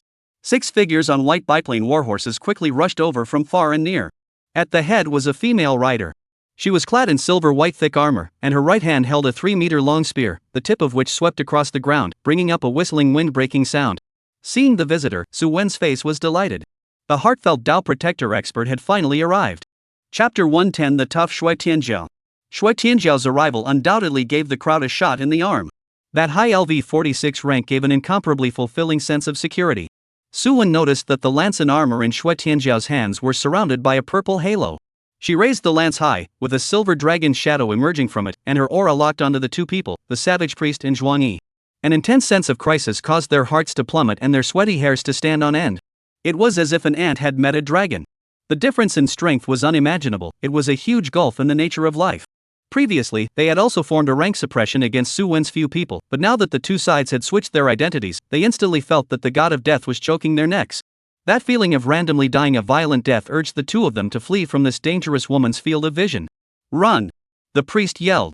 After saying that, he ran towards the passageway with great strides, not paying any attention to the soul crystals that were about to take shape on the altar. It was a transparent crystal close to the real thing, emitting a lavender halo around it. It was clearly a treasure. But the savage priest had no time to pay any more attention to that. Saving his life was the most important thing. Zhuang Yi's reaction was half a beat slower, but in that short time, the lance entwined with the silvery dragon's shadow was thrown out by Shui Tianjiao. The violent force brought up a sharp cracking sound. The spear transformed into a silver dragon. The speed was so fast that even Su Wen could only see a lavender shadow passing by. Boom! The lance ran through Zhuang Yi's chest, blood soared wildly, and the spiral air force tore her sky blue robe to shreds. The entire person was nailed to the void by the spear. 75,440. The raging damage caused Choi to spurt out blood in a mouthful of wow. It was also interspersed with shattered organs and organs of the internal organs. One blow blasted away nearly 1/6 of her chi and blood, which caused a thick fear to grow in Zhuang Yi's heart. She wanted to run away, to escape from this world. But was the confinement effect attached to the skill not something Zhuang Yi could easily get rid of? Not to mention that Shui Tianjiao also has 5 powerful teammates with the same strength. Among them were 2 mages and a knight similar to Shui Tianjiao. The knight followed Shui Tianjiao's pace and blasted the lance in his hand towards Zhuang Yi. This time, there was no silver dragon shadow, but the spear also had thunder wrapped around it, running through Zhuang Yi's abdomen. The huge impact caused the sharp tip of the gun to be like a heavy cannon, and the penetration directly blew out a cavity, with blood and flesh flying around, making people's hearts hairy. 62,410. The damage was slightly lower than Shui Tianjiao's, but in the eyes of Su Wen's few people, it was equally terrifying. Immediately after that, 2 fire attribute skills landed and hit Zhuang Yi's body, and together with the damage caused by Su Wen's counterattack earlier, it caused this poor professional to fall directly into a berserk state. 54,120. 56,088. The battle happened too fast. From the time Shui Tianjiao appeared until now, it was only a total of 10 seconds or so. This Zhuang Yi, who was previously unbeatable in front of Su Wen's few people, was directly beaten into a dead dog. Even though he was caught in a berserk state, he was still deadlocked in the void.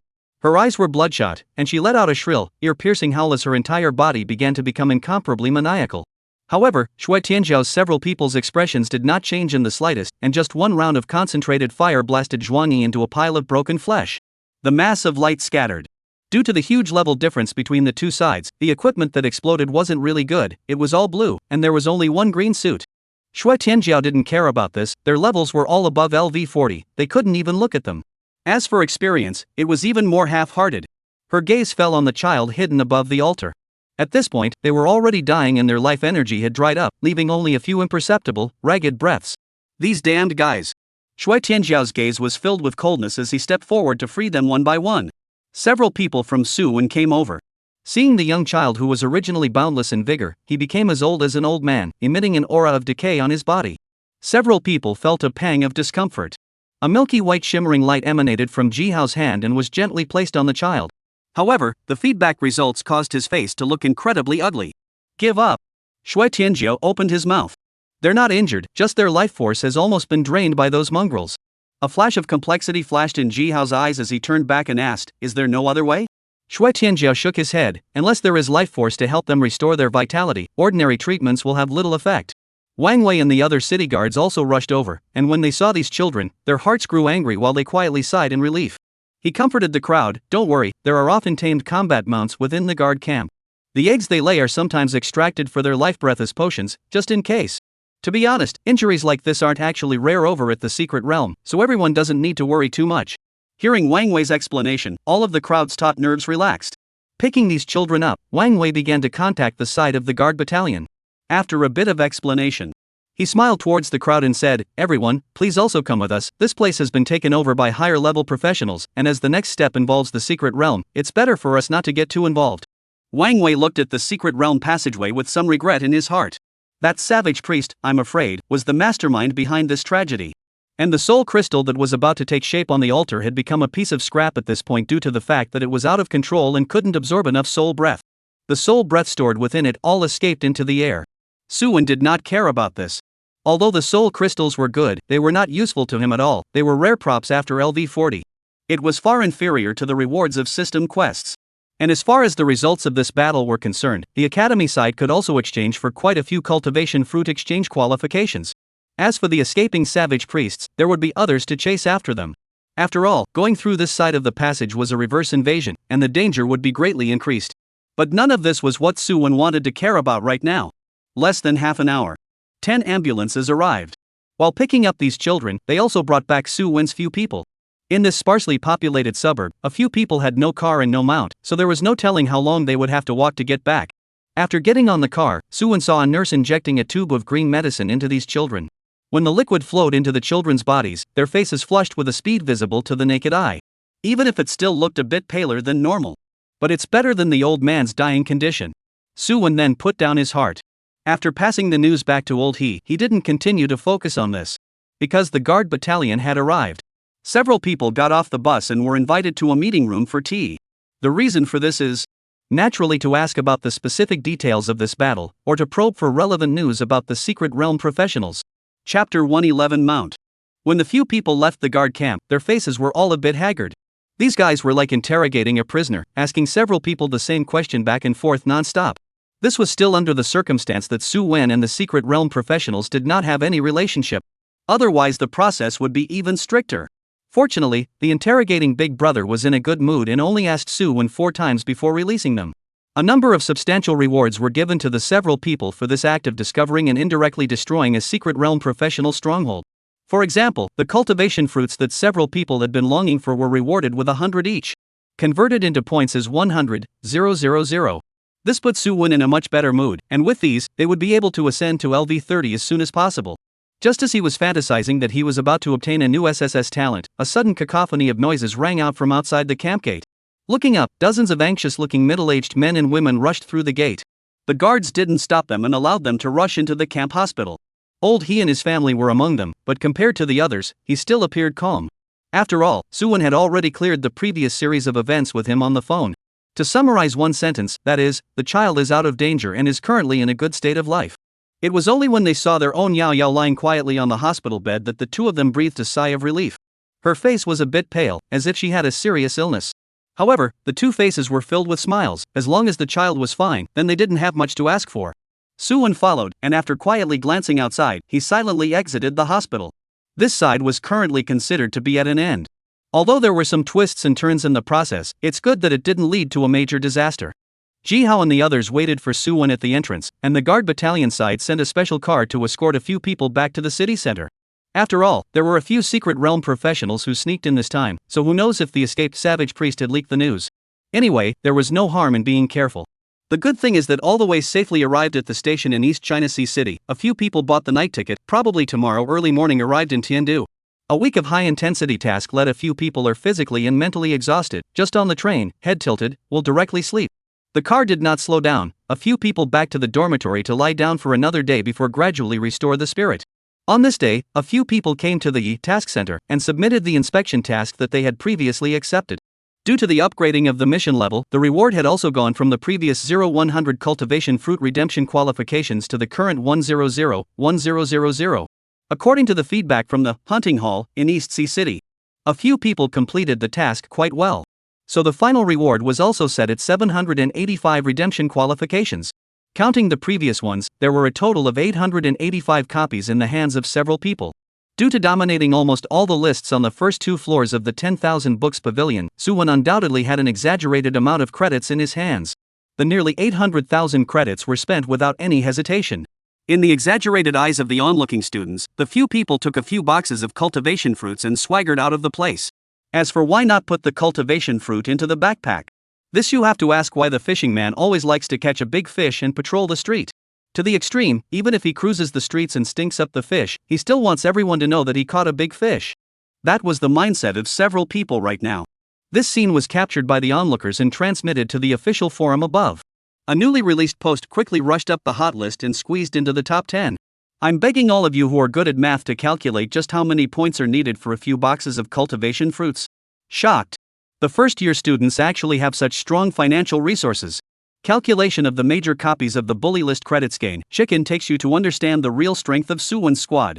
A series of news related to Su-won inadvertently caught fire in the Divine Martial Academy. Anyone who saw these posts were all shocked by the financial power that Su-won's squad possessed. This could be more money than a 3rd or 4th year senior. There was even a certain female teacher who had lost a red-eye bet and couldn't wait to rob Su-won all over again when she saw this news. This was the real fat sheep. Su-won didn't pay any attention to this at all.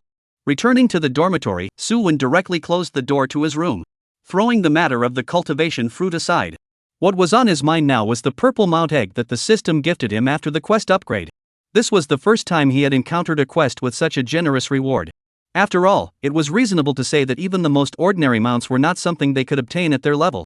Unless you are a relative professional, all of them follow the above principles. The reason for this is that new students don't get to deal with mounts at all, to the point that no other professions can have mounts except for tamers and in other cases. And the benefits of mounts didn't need to be mentioned, increasing one's attributes across the board. I just don't know what will be open this time.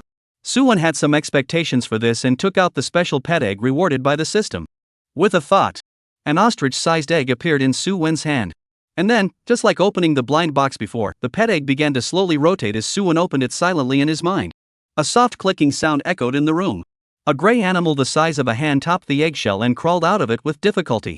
The little one had bright eyes, and due to its recent birth, its skin was hairless and only showed a light gray-black color. However, on top of its head, a handful of long hairs exploded out very abruptly. It was very much like the pothead Suwon remembered. Especially its long face with a smile at the corner of its mouth gave Suwon a bad feeling. Look at the ears again. Nima. Disillusionment broken. The bastard's ears were narrow and erect, nothing like the short, cute type he'd expected. Put. Suwon squatted on the ground and looked up at the ceiling with a lifeless face. The little guy waddled to Suwon's side and rubbed his pants leg affectionately. Even though the looks were not yet visible to see exactly what species it was, this pure purr was revealing the rootfoot. Suwon's head grew big when he heard this demonic cry. I damn well want a purple mount, not for you to torture me. Suwon let out the heaviest sigh since his transformation. He didn't say that he wanted the same griffin as Wang Wei and the rest of them. Shui Tianjiao's biplane white horse, just give him a purple qualification normal looking mount. But this? What's wrong with giving him an ass? That's right, this gray, little guy with the big, little eyes revealing wisdom is a pure-blooded donkey. With its thick eyebrows and big eyes, it looks very smart. All of Suwon's happiness disappeared the instant the donkey appeared, and it turns out that the smile doesn't disappear, it only shifts. The little donkey revealed 2 rows of slate incisors, his big tongue licking Suwon, and his long face hung with a human-like smile. Suwon watched in silence for a while. It wasn't until he saw the information panel that Suwon's eyes lit up. Good guy, I'm really good guy. Chapter 112 Xiong Yun Divine Donkey. The moment Suwon saw the donkey's attributes, he was stunned. In his perception, the purpose of a mount was only to bind a connection with its owner and subsequently provide a corresponding increase in attributes. As for skills and whatnot, most of them are useless trash goods. Like the sprint of the horse class and the bite of the beast class, they are all more ordinary. Perhaps the griffin's elemental bomb is an okay attack skill. But that was only possessed at high levels and after entering adulthood. But what is the situation of this little donkey? Now. Auspicious luck divine donkey. Qualification, purple to be evolved. Rank, 10500. Blood, 500. Mana, 96. Power, 12. Psychic power, 9. Physique, 25. Agility, 20. Physical damage, 60. Spell damage, 45. Speed, 40. Defense, 125. Ability level for purple 120% attribute boost. Increase master's physical damage 15. Increase master's spell damage 5. Increase master's blood 140. Increase master's mana 12. Increase master's speed 10. Skills Lucky Aura S Lifelink S Divine Travel S. Lucky Aura S, increase all monsters' explosion rate by 20%, increase probability of triggering probability skills by 15%, skill radius, 20 meters cooldown, zeros. Lifelink S, launch a lifelink to increase a layer of defense shield for the target teammate. The shield value is half of the airblood of the Lucky God Donkey. When the shield is broken, the Lucky God Donkey loses the same airblood, skill diameter, 30 cooldown, 120s. God travels thousands of miles s, constant speed increase by 200% in non-combat state, plus 20% speed in combat state, attack speed plus 25%, skill radius, 30 meters cooldown, zeros. The skills mastered by the Xiangyun Divine Donkey, who was only LV1, were too exaggerated, with 3 major S-rank skills. This was something that no one else dared to even think about. Especially the 2 big S skills, Lucky Aura and Lifelink, helped the team tremendously. In addition to alleviating the problem of the lack of purple clothing, it can also greatly improve the team's survivability. Because Suwon noticed that little donkey's physique and speed attribute growth was very high. Even if it survives in the wild by itself in the future, I'm afraid that it won't encounter too much danger. Maybe it's because of the system rewards? Suwon thought in his heart. This kind of outrageous skill made Suwon dispel his prejudice against the wise-looking little donkey. Other than that, the other growth was in line with the normal mount category. Suwon lifted the little donkey and held it in his hand to play back and forth. Looking at the mount that was only the size of a palm, Suwon temporarily overturned his previous upgrade plan. Such a small guy, he could strangle it to death with a little force, not to mention playing a role in battle. Even if he simply rode it, he couldn't do it. When the little donkey levels up and has some life preservation ability, it will be able to upgrade with them. Without the restriction of the Chinkuan lock, the donkey's level would soon catch up with Suwon and the others. At that time, the attribute increase brought by the mount would greatly increase the overall strength of Suwon and the squad. It just so happened that today was the last rest day of the midweek. Since there wasn't much reward time left, Suwon didn't bother Jihao and the others. One person took a car and ran to the wilderness. Suwon didn't go too far, and came to the LV1-LV3 level area in a regular manner. It was also mainly to protect little donkey's life. If he accidentally entered a special place such as poisonous gas or miasma, this guy was afraid that he wouldn't even last a second. Putting the little donkey into his pocket, Suwon took out his battle axe and started to madly slaughter those wild monsters around him. These wild monsters couldn't block Su-Wen's casual strikes at all. The level difference between the two sides was too large, and Su-Wen could not gain half a point of experience or equipment. On the contrary, for Little Donkey, it was as if the experience bar was planted with a propeller, and it rose crazily. In just a few minutes of work, the level came to LV3, which was a lot faster than Su-Wen's initial upgrade. As he leveled up, Su-Wen realized that Little Donkey's size seemed to have grown somewhat. The entire donkey had grown a circle larger. But it still looked like a very small one, not at all the size a normal donkey should be. Su-Wen moved to a higher level area and started killing again. These brainless monsters, seeing Su-Wen appearing in his own territory with a big grin, all of them rushed up with a wail. The result was naturally needless to say.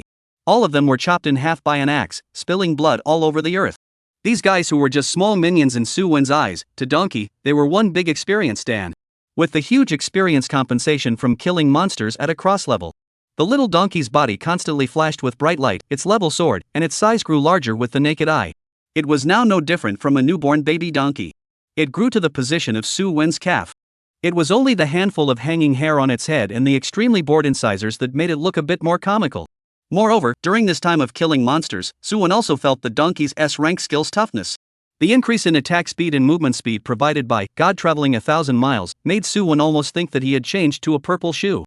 And it was still the kind with the best attributes. Su-Wen had also tried the Lucky Aura and Lifelink before, and the former didn't have much to feel due to the monster level being too low.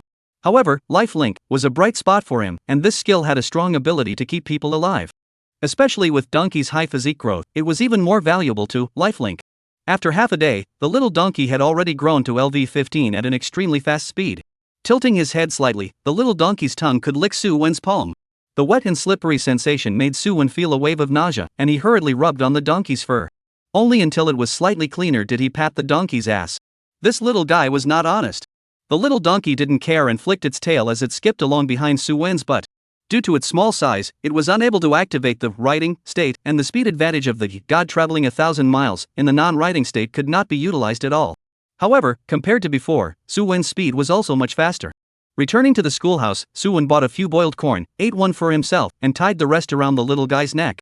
The little guy's face is too long, even if he opens his mouth wide, he can't reach the corn, so he is anxious that he screams. The magical sound drew sideways glances from the surrounding students, who looked in amazement at the combination of one person and one donkey. Is this a donkey? Some people waited with wide eyes, looking incredulously at what was in front of them. Judging from the homologous radiance emanating from the soles of both Su-Wen's and the donkey's feet, this should be this person's exclusive mount. But this? Chapter 113, Eat a Fruit. Did this person take a donkey as a mount? The crowd was puzzled. After all, a creature like a donkey was not very suitable for use as a mount. Regardless of its face value or battle power, it was at the bottom of the circle. Is this person here to be funny, casually binding a donkey as a mount? This attribute bonus is afraid that it's not even lower than the white qualification? It's hard to say, this donkey has some kind of special talent. Didn't you see that guy was covered in purple equipment? He's not stupid. This ing. In the end, a few pieces of purple equipment, so bright. I admit that I just spoke a bit loudly. This donkey is definitely not simple. The crowd's murmurs reached Su-Wen's ears. But he didn't pay any attention to it. The reactions of these professionals were all within his expectations. Not to mention them, even when Su-Wen himself just saw the little donkey, his eyes were full of dislike. Not to mention using this thing as a mount. But after understanding the little donkey's skills, even Su-Wen could only sigh with a really fragrant sigh. As the continuous sound spread, there were also first and second year students in the crowd. They all recognized the now famous Su-Wen. Especially after the trial examination, Su-Wen had completely seized the title of the #1 freshman. The disconnected gap made the crowd of freshmen feel despair, but at the same time, they all rallied and started to get equipment. Because they were also clear that if they only relied on the profession itself, everyone was a super genius, or at the very least, a rare profession.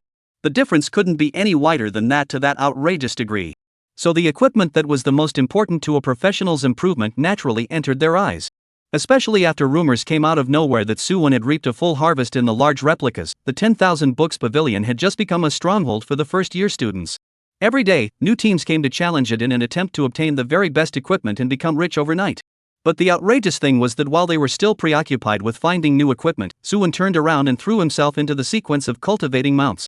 This was a sequence that the underclassmen could barely come into contact with. Su-Wen brought the little donkey back to the dormitory and received it into the mount space. This was a storage space similar to a backpack, but could store bound mounts, and was given to Su-Wen synchronously when he drew the little donkey. It was of high value. At this time, Ji Hao is in the dormitory taking a big mouthful of dazzling rice.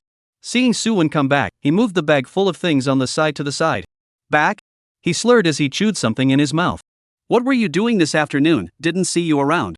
Suwon sat across from Ji Hao and opened the bag. Inside was a tantalizingly fragrant food.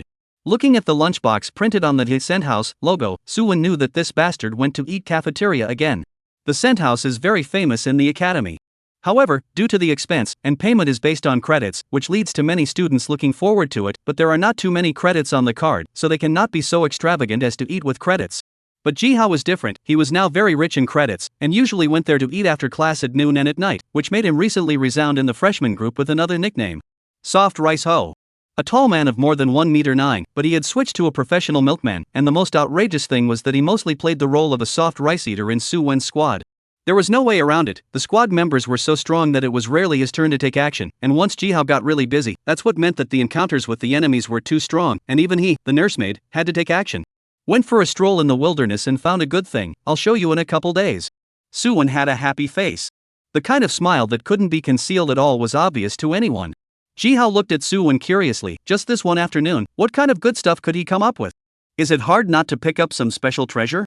Just like the last time they encountered the Secret Realm Professionist Squad in Donghai City, the group of elite monsters that followed Zhuang Yi had popped out so many equipment that they hadn't possessed before. This equipment was similar to the Zhenkuan Lock. Both were special props that didn't take up equipment compartments. Just like Suwon at this time in his eyes, the basic information that could originally be seen at a glance of the head has been replaced with an ordinary LV-27 professional at this time. Even he did the same, slightly changing his own attributes. Phantom face green. Special props. LV-20 or above can be used. Effect, masks true information from professionals who do not exceed their LV-3. It was this equipment that made Suwon's few people waste a long time in the first place. However, it had to be said that this small equipment was very practical, and it was simply a descending blow to low-level professionals. The accuracy of information could completely affect the final direction of a battle. It was then that Suwon also realized that judging the strength of the opponent just by looking at the information panel was actually not very accurate. Bursting purple armor? Ji Hao was a little curious. However, looking at Suwon's body, there was no new purple halo forming, and he was also a bit confused. With their current configuration, what else could make Suwon so happy? You'll know when the weekend comes, Suwon said mysteriously. The little donkey was still at a low level now, so when the team practiced and released it over the weekend, the growth rate would definitely reach a peak under the level crossing kill reward. Without spilling too much with Ji Hao, Suwon returned directly to his room after dinner. Sunday. The five ran out of the city gates early in the morning. According to the plan, they should have gone straight to the Lost Stone Forest in the LV.31 area and swept that side. Ji Hao and the others took the cultivation fruit in their hands and were about to use it when they heard an sound coming from their feet. Su Lingyan's expression froze, thinking that there was some special monster hidden nearby, and when she turned her head to look, a donkey that was up to the height of her thighs was staring at her with wide eyes. Suck it. The large tongue sucked and licked Su Lingyan's arm, a wise expression appearing on his long face. One person and one donkey stared at each other, and in reaction, Su Lingyan let out an ah. Good thing she had noticed the connection on the donkey and Su Wen. Otherwise, she was afraid that she would have subconsciously struck out with a single skill and directly secured the little donkey. This is... The moment Su Lingyan saw the donkey, her entire body was bad. Her eyes widened as she scanned back and forth over Su Wen and the little donkey, her eyes filled with doubt. What had Su Wen gotten himself into back here? A donkey pet? Ji Hao also reacted at this moment, so the surprise Su Wen told him before was this? Was it the one Su Wen broke out that day? Ji Hao didn't know, but was greatly shaken. But the next second, a scene that made everyone's jaws drop appeared. Suwon took out the cultivation fruit and wiped it back and forth on the little donkey's back fur. After confirming that it was clean, he handed the fruit to the donkey's mouth. Click! A crunching sound came. The little donkey pouted and bit most of the cultivation fruit in one bite, then barred his mouth and kept chewing. Feeling the refreshing flavor of the sweet fruit in his mouth, it was very crunchy. Little donkey's eyes lit up, then he bit the rest of the fruit into his mouth in one bite, and swallowed it into his belly with a gulp amidst the dumbfounded expressions of the crowd. Crouch. Chapter 114 Wastefulness. Looking at the little donkey's face of enjoyment, even wanting to eat a few more, Ji Hao's several people opened their mouths wide, feeling that their worldviews were collapsing somewhat. Nima, a donkey, actually eating the same kind of fruit as me. Not. This. Is not a little too extravagant? Ji Hao stuttered and asked. When he spoke, he also swallowed his saliva. The donkey expression was too enjoyable, and he actually had a little bit of a craving when he looked at it. Cultivation fruit so delicious? Jihao clicked a bite, destroying the taste buds like acid straight to the brain. The five senses instantly wrinkled together, and even the jaw was overly forceful, and obvious veins could be seen on the neck. Vomit. Jihao spat out the bite he had just taken, acid dripping outward from his mouth. The crowd's scalps went numb at this exaggerated scene. Is it that bad? Even Suwon was skeptical. He brought the fruit to his nose to smell it, and only a faint fruity flavor emanated. It should not be that outrageous, right? Suwon stared at the fruit for half a day and finally took a gentle bite. Click. In the next second, intense acidity surged up. Suwon directly lost his expression management and his face changed 7 or 8 times in just a few seconds. You are subjected to cultivation fruit increase. Professionals gain an additional 10% experience after a battle duration, 18,000s. It was a good thing that this kind of fruit could gain an increase buff with a single bite, and the rest Suwon simply shoved directly into the donkey's mouth. The little donkey was not repulsed by the sour flavor of the cultivation fruit, but instead ate it with gusto. Su Lingyun's few people also wrinkled their faces and took a bite, then followed suit and put it in the donkey's mouth with incomparable disdain. However, compared to the powerful effects of the cultivation fruit, this flaw was still acceptable to the several people. At this time, Jihao's big hand was placed on the donkey's head and coiled back and forth wrongly, and his hand felt unexpectedly good. After the appearance of the little donkey, he had a feeling of an invisible fluctuation enveloping the surroundings. The most obvious was the increase in his own speed. He checked a glance at the status bar. Finding that there were actually 2 strange buffs stacked on his body, one of which was a divine walk for 1,000 miles, effect he could clearly feel.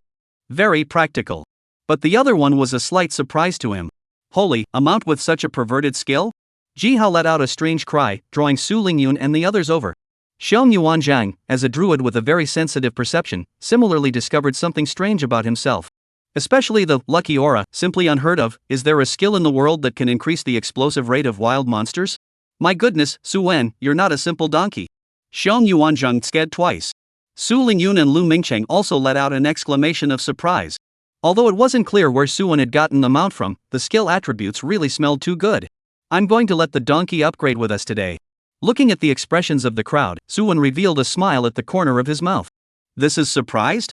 When Lifelink comes out, they'll know what the donkey is capable of. However, for this skill to work, it needed the mount's level to reach the current cap in order for it to work. That is, Suwon's LV27 today. When the crowd really started to rush, it was only then that they realized how strong the effect of the donkey's skill really was. After originally traveling for half a day, Suwon's group of people managed to arrive at the Misty Stone Forest in less than an hour. This place was a hard sandstone land with strange and jagged rocks, without any traces of life. However, just by sweeping his sight, he could realize that these were monsters coalesced into earth elementals. Sand Earth Elemental Normal LV31. Blood, 16520. Unlike those in the trials, the earth elementals could be attacked normally but had high double resistance, making this not a good place to practice for other professionals. Suwon carried his giant axe, scanned a group of monsters disguised as rocks, and nodded in satisfaction. The reason why he chose this place was because earth elementals were naturally slow-witted and highly sleepy, and if they were not harmed, they would generally not wake up. This gave Little Donkey a safer place to practice. Lu Mingcheng put a layer of soul recovery on the donkey before adding up the statuses for the crowd. Feeling the power coming from his body, Suwon gently pressed his shield against the stone, and before the opponent opened his elemental eyes, he slashed his axe on the stone head. 29,265. This poor elemental monster was sleeping well when some asshole touched it and split it into a million pieces.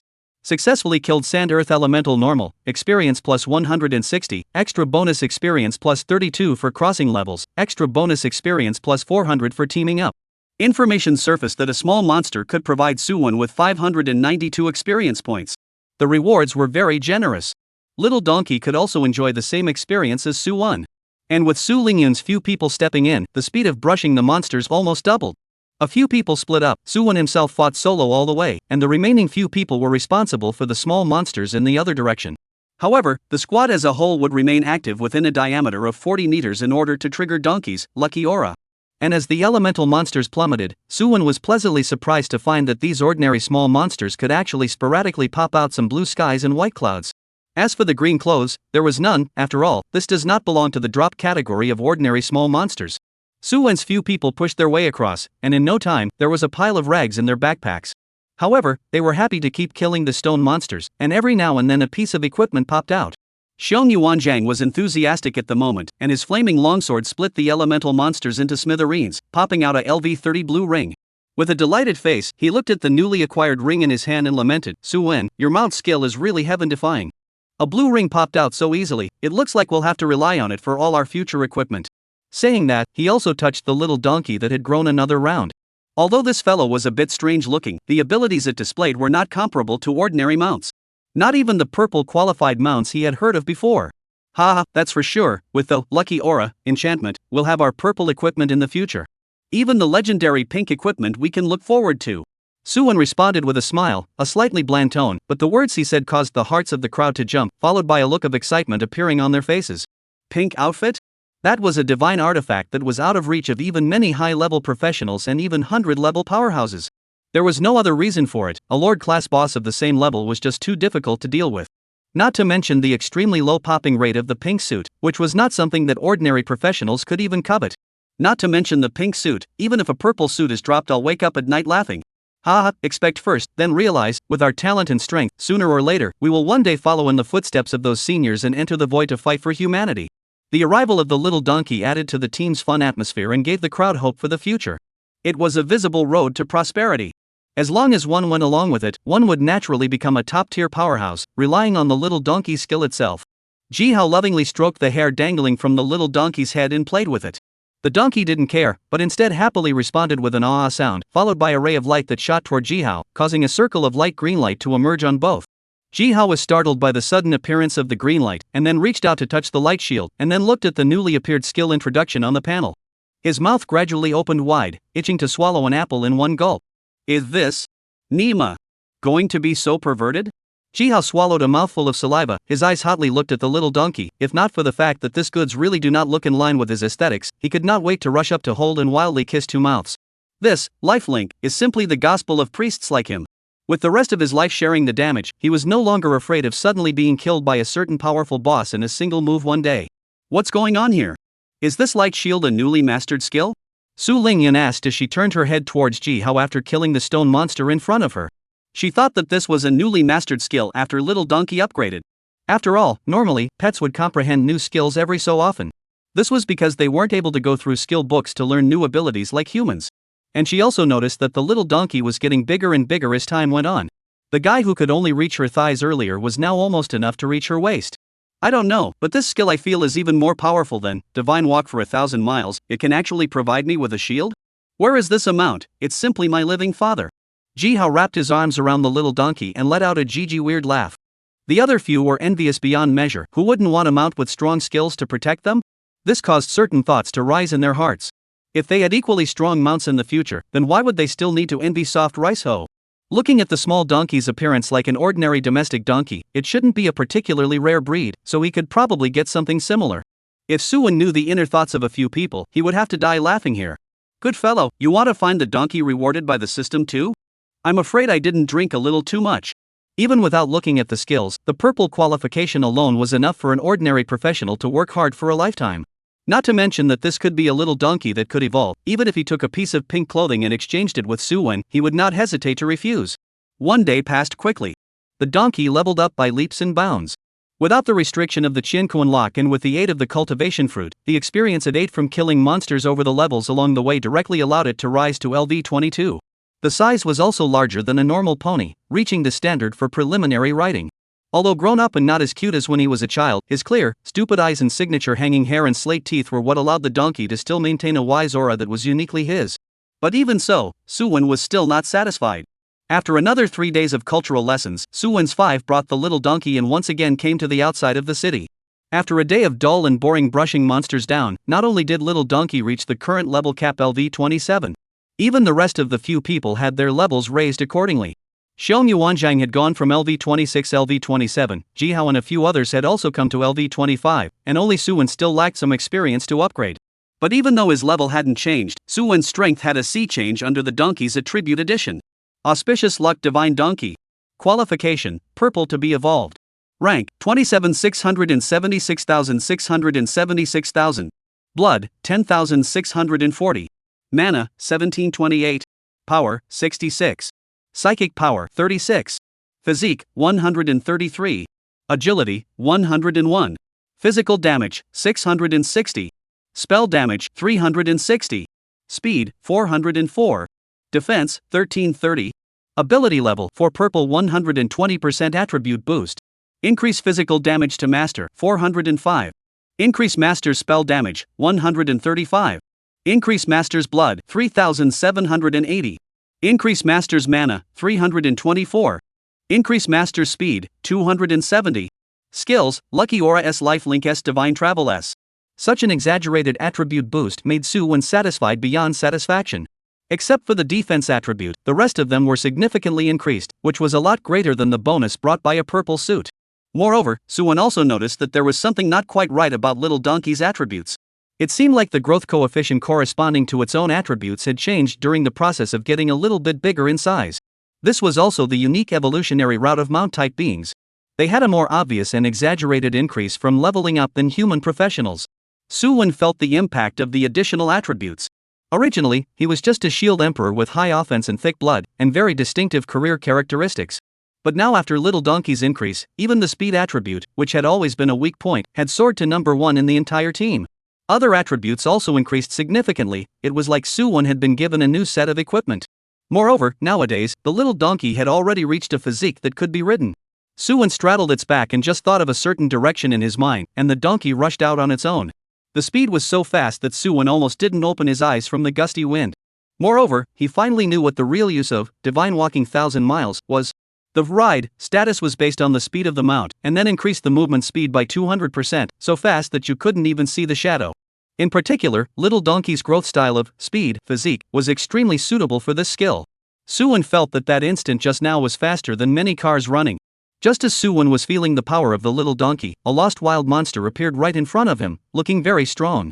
Sandy Earth Elemental King Head Boss LV32. Blood, 334, 500 334, 500. I can't believe I've encountered a lone boss, hee. Suwon saw the information floating on the panel, a bad smile appeared on his face, and with his battle axe in hand, he swaggered towards the opponent. A bumper stance, shield up counterattack, was thrown out, and the weapon directly smashed onto the boss. 36, 631. With the 25% attribute suppression, Suwon had only brought an extra mount donkey, and the damage actually reached such a level. With just one axe, this boss lost more than 1/10 of its blood. Not to mention the two outputs of Su Lingyun and Xiong Yuanzhang following behind. After only a few rounds of attack, this boss could not withstand the frenzied blows of several people and turned into a mass of light scattered on the ground. But what surprised a few people was that a touch of purple actually appeared within the boss drop. What's going on here? Normally, it's not bad if you can get a green suit with decent attributes from fighting these leader-level bosses. But what's going on now? The crowd subconsciously shifted their gaze to the little donkey behind them. All of them have an answer in their hearts. Chapter 115 An Unexpected Advent. It seems like we are going to get rich? Su Lingyun spoke out to break the silent atmosphere of the scene. It's not as if it's really rich. So rich these days that even a random alpha-level boss can explode a purple suit? She came near the massive light and noticed that it was a purple chest armor, and the attribute should be a meat suit that favored physique. The only person who was suitable for this equipment was Xiong Yuanzhang, as Suwon's purple armor for this component had long been collected. Xiong Yuanzhang, who had received the purple armor chest armor for nothing, was confused and elated. Happiness came so suddenly that he wasn't ready for it. He thought that it would be good enough to ascend to LV27 today, but who would have thought that there would actually be an unexpected blessing? Xiong Yuanzhang was not polite and accepted it painfully, then replaced it. Chi and blood defense increased by a cut out of thin air, which made his battle power rise, and his gaze towards the donkey became more and more affectionate. Xiong Yuanzhang pulled out a cultivation fruit, rubbed it on the donkey's fur, and fed it into the donkey's mouth. The little donkey enjoyed it very much, it just loved eating this sour food. I thought that even if this kind of skill would have an effect on a purple suit, the probability wouldn't be too high. But this? Lu Mingcheng was screaming with envy. But he, a support profession, could only bully a milkman like Jihao, and even his win rate couldn't be guaranteed to be too high. If only he had a few more purple suits. Lu Mingcheng thought in his heart, but his eyes suddenly lit up. I know. His voice startled the crowd. You'd better give us an explanation, or I can't guarantee that you'll be able to return to the city in one piece. Jihao clashed his fists against each other, his hands emitting clicking and rattling bone sounds as he slowly forced his way towards Lu Mingcheng. See Jihao this posture, Lu Mingcheng also do not care, this goods also long high fearsome just, really move hands, water of a group. Otherwise, how would the reputation of soft rice ho spread in the academy? He dodged Jihao's large hand that was reaching out and shouted in an excited voice, since Lucky Aura can also have a noticeable effect on purple armor drops. Why don't we go to the academy's 10,000 books pavilion to brush those bosses? They're so diverse and numerous, wouldn't they be better than us wandering around in the wild? Although the experience rewarded by the copies isn't as much as in the wild, when you really do the math, it's still better for us to be boosted by a few more purple suits. Brothers, what do you say? Lu Mingqing's proposal made Suwen froze. He hadn't really thought about this before, but it was himself who had fallen into a blind spot in his thinking in order to ascend to LV30 as soon as possible. He only thought about it briefly and realized that this method was indeed feasible. There were an odd number of copies of the 10,000 books pavilion, and although they had set many records, there were still so many they hadn't fought in comparison to the entire first and second tier copies. It's possible, but if you want to play a copy, you'll probably have to wait until next Thursday. Suwen said helplessly as he saw the end of reward time prompt that had just appeared. The main purpose of today had already been reached. Besides himself, several other teammates, including Little Donkey, leveled up. Especially Little Donkey, the levels had all risen to today's upper limit. The harvest could not be described as not rich. Suwen didn't have any grievances either. It's fine. Plans always change, it's something we can't control. As long as the end result is good, we can accept it. As for how many detours have been taken in the process, who cares? Jihao Blue is not so long, Bangs and coolly said. His idea was this: with the strength of the crowd nowadays, even if something unexpected happened in the middle, it could be corrected in time. It wouldn't waste too much time at all. Right. Even if we don't go to the 10,000 books pavilion next week to brush up on our equipment, we'll always have to make another trip when we've risen to LV30. Su Lingyun laughed. Alright then, let's tentatively start next week and go to Wanben Pavilion to meet those bosses, just to see if Donkey's skill is really effective or not. I'm afraid that today is a coincidence, purely due to our luck. The crowd laughed at this. Even if the lucky aura only had an effect on purple suits and below, they would still be able to harvest more extremely valuable green suits than before. It wasn't a loss at all. Looking at the color of the sky, Suwen's few people began to return towards the schoolhouse. The misty stone forest was relatively far away from the heavenly capital, but fortunately, the divine walk of 1,000 miles provided enough shifting speed, and the few people quickly finished half of the journey. But just when Suwen was riding on the donkey, humming leisurely, an invisible fluctuation enveloped the night, silently isolating this area from the present world. Suwen's few people didn't notice anything wrong, but after they walked for almost 10 minutes but remained trapped in the familiar environment, their faces gradually became gloomy. Rebel Secret Realm. Type: Cooperative Competitive Exploration Combat. Introduction: a rebel stronghold has been identified by the Empire, and the army is now being sent to sweep the area.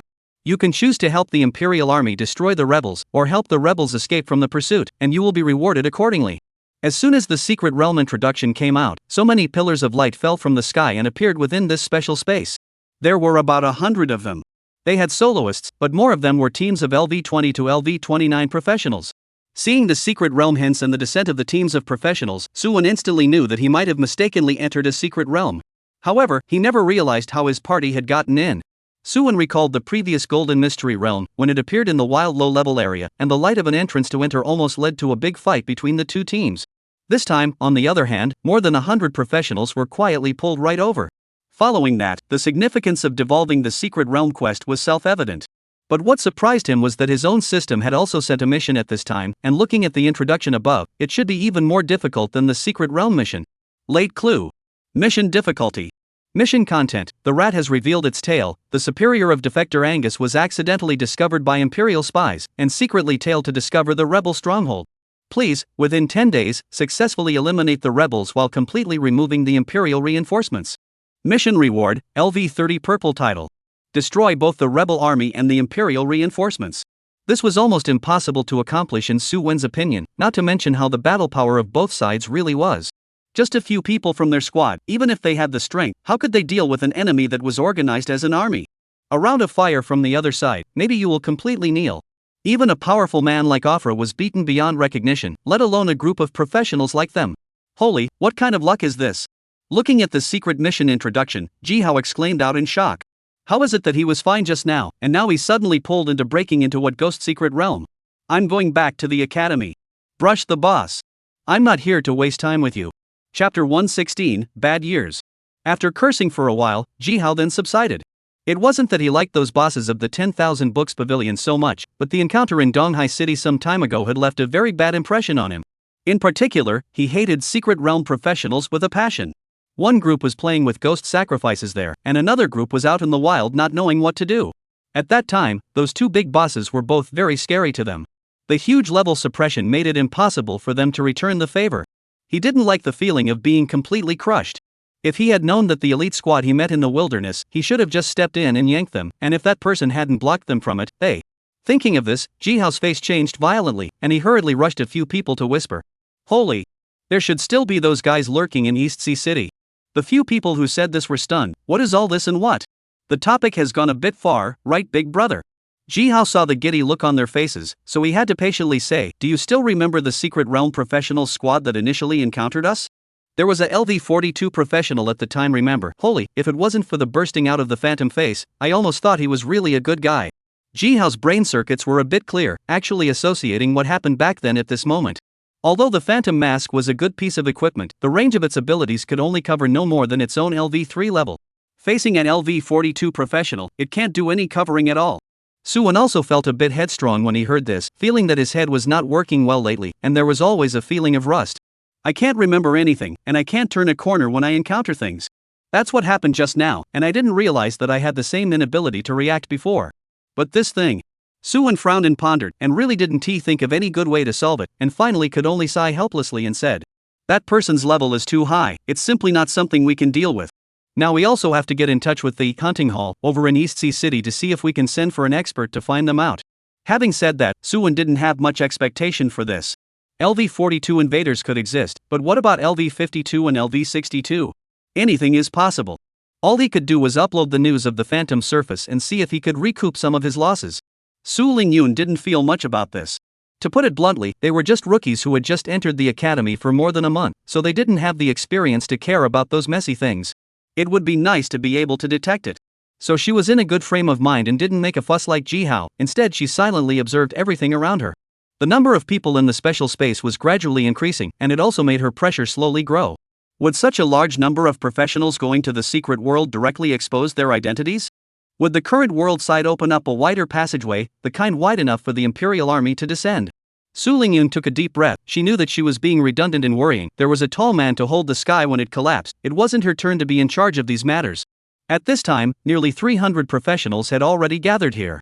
The space gradually became noisy from the original quiet state, until at a certain moment, a huge pillar of light appeared out of nowhere, enveloping all of them. Suwon subconsciously covered his eyes, and when he opened them again, several people had already arrived in a dark valley. There were no shadows of other professionals nearby at all. However, Suwon and the others took their weapons out at the same time. This was because at the entrance of the valley, there was a group of armor-clad and sword-wielding patrols that happened to walk in. There were only 10 of them, and their level wasn't very high, only LV-25. But what made the crowd tremble was the fact that their gazes had been locked on a few people from the moment they entered the valley. A flare rose into the air from the leader's hand, illuminating the somewhat dim sky with immense brightness. Now no matter how stupid one was, they all knew that they were definitely exposed. Holy! Suwon couldn't help but burst out. What the hell kind of luck is this, just coming in and encountering this kind of bad luck? Kill them and get out of here. There was no need for Suwon to remind them. The long period of cooperation allowed them to know how to deal with the situation in front of them. As the mage with the farthest attack radius in the team, Su Lingyun directly blasted over with a move of Meteor Fire Rain. Lu Mingcheng also added the damage status to his opponent's head first, wanting to end the battle as soon as possible. These LV-25 patrol guards were just ordinary small monsters, and when they saw a rain of fire landing in the sky, one of their faces changed drastically. Due to the discipline that came with the profession itself, they didn't collapse and scream in fear like the other monsters, but they also turned around and ran, not daring to stay here for half a second at all. This aura of destruction was simply not something they could handle. Unfortunately, a small donkey that made an ah sound appeared and instantly rewrote the end of the patrolling guards. With the attack speed bonus of Divine Walk for 1,000 miles, Su Lingyun's attack speed increased by 25%. The rain of fire fell at an even faster rate, enveloping the 10 patrolling guards, and with a mournful scream, they were completely burned to death. After killing each other, several people hurriedly ran towards the mouth of the valley, wanting to escape from here as soon as possible. However, as they passed by the burnt and bloodied corpses, a black mark shot out from them and imprinted on the several people. You have been affected by dead soul tracking. LV1. Your location will be sensed by a professional who has mastered this skill. Duration, 600s. You are affected by dead soul tracking. LV2. Your location will be detected by a master of this skill for 1200s. You are affected by dead soul tracking. LV3. Your location will be detected by a master of this skill for 1800s. Since Suwon was the closest, 3 of these seals hit his body, and the remaining few all had 1 or 2. This was the first time several people had seen this kind of tracking technique, but that didn't stop them from recognizing it and realizing how troublesome things were. The time was already tense, and with the tracking mark flashing in the air at an extremely fast frequency, several people felt their scalps go numb. Hurry up, there's no time. Su Wen's few people couldn't even care about choosing the direction of escape, and rushed straight into the interior of the black forest in front of them. The trees here were lush, and their leaves were a weird black and gray color. The moonlight came through the gaps in the leaves, but only tiny specks of shadow were left here, which caused Su Wen's vision to be greatly disturbed. Fortunately, Ji Hao used his lighting technique to illuminate the front, allowing the several people to smoothly move forward in the forest. But Su Wen forgot one thing. That was that they were in the process of escaping, and it wasn't at all clear what the exact position of the enemy who saw the flare was. There was a sudden, distinct mopping sound up ahead. A good number of footsteps came from far away, and finally came out from behind the bushes. Su Wen's few people immediately stopped their steps as he saw a group of troops riding war horses and holding spears appear from the field of vision. Looking at the size, there were roughly 50 people. However, the information on the panel made it slightly tricky for Su Wen. In case this group of knights also exploded, tracking mark stacked on him after they died, this was afraid that he wouldn't be able to run until the middle of the night without being able to avoid the other side's pursuit. Chapter 117, Frantic Pursuit. Rebel Army Vanguard Cavalry Normal LV 26. Blood, 16,440 16,440. A group of LV-26 Vanguard Cavalry stopped in front of them, and the leader was a chieftain-class boss. This made Su Wen and the others feel a hint of trouble. But it was just a hint. Su Wen copied the giant axe, rode on the back of the little donkey, and rushed to the front of this group of knights at an extremely fast speed. When Su Lingyun and the others saw Su Wen doing so, they also understood the other party's meaning. One after another, they released their skills and blasted forward. The originally silent black forest instantly overflowed with light, illuminating half of the night.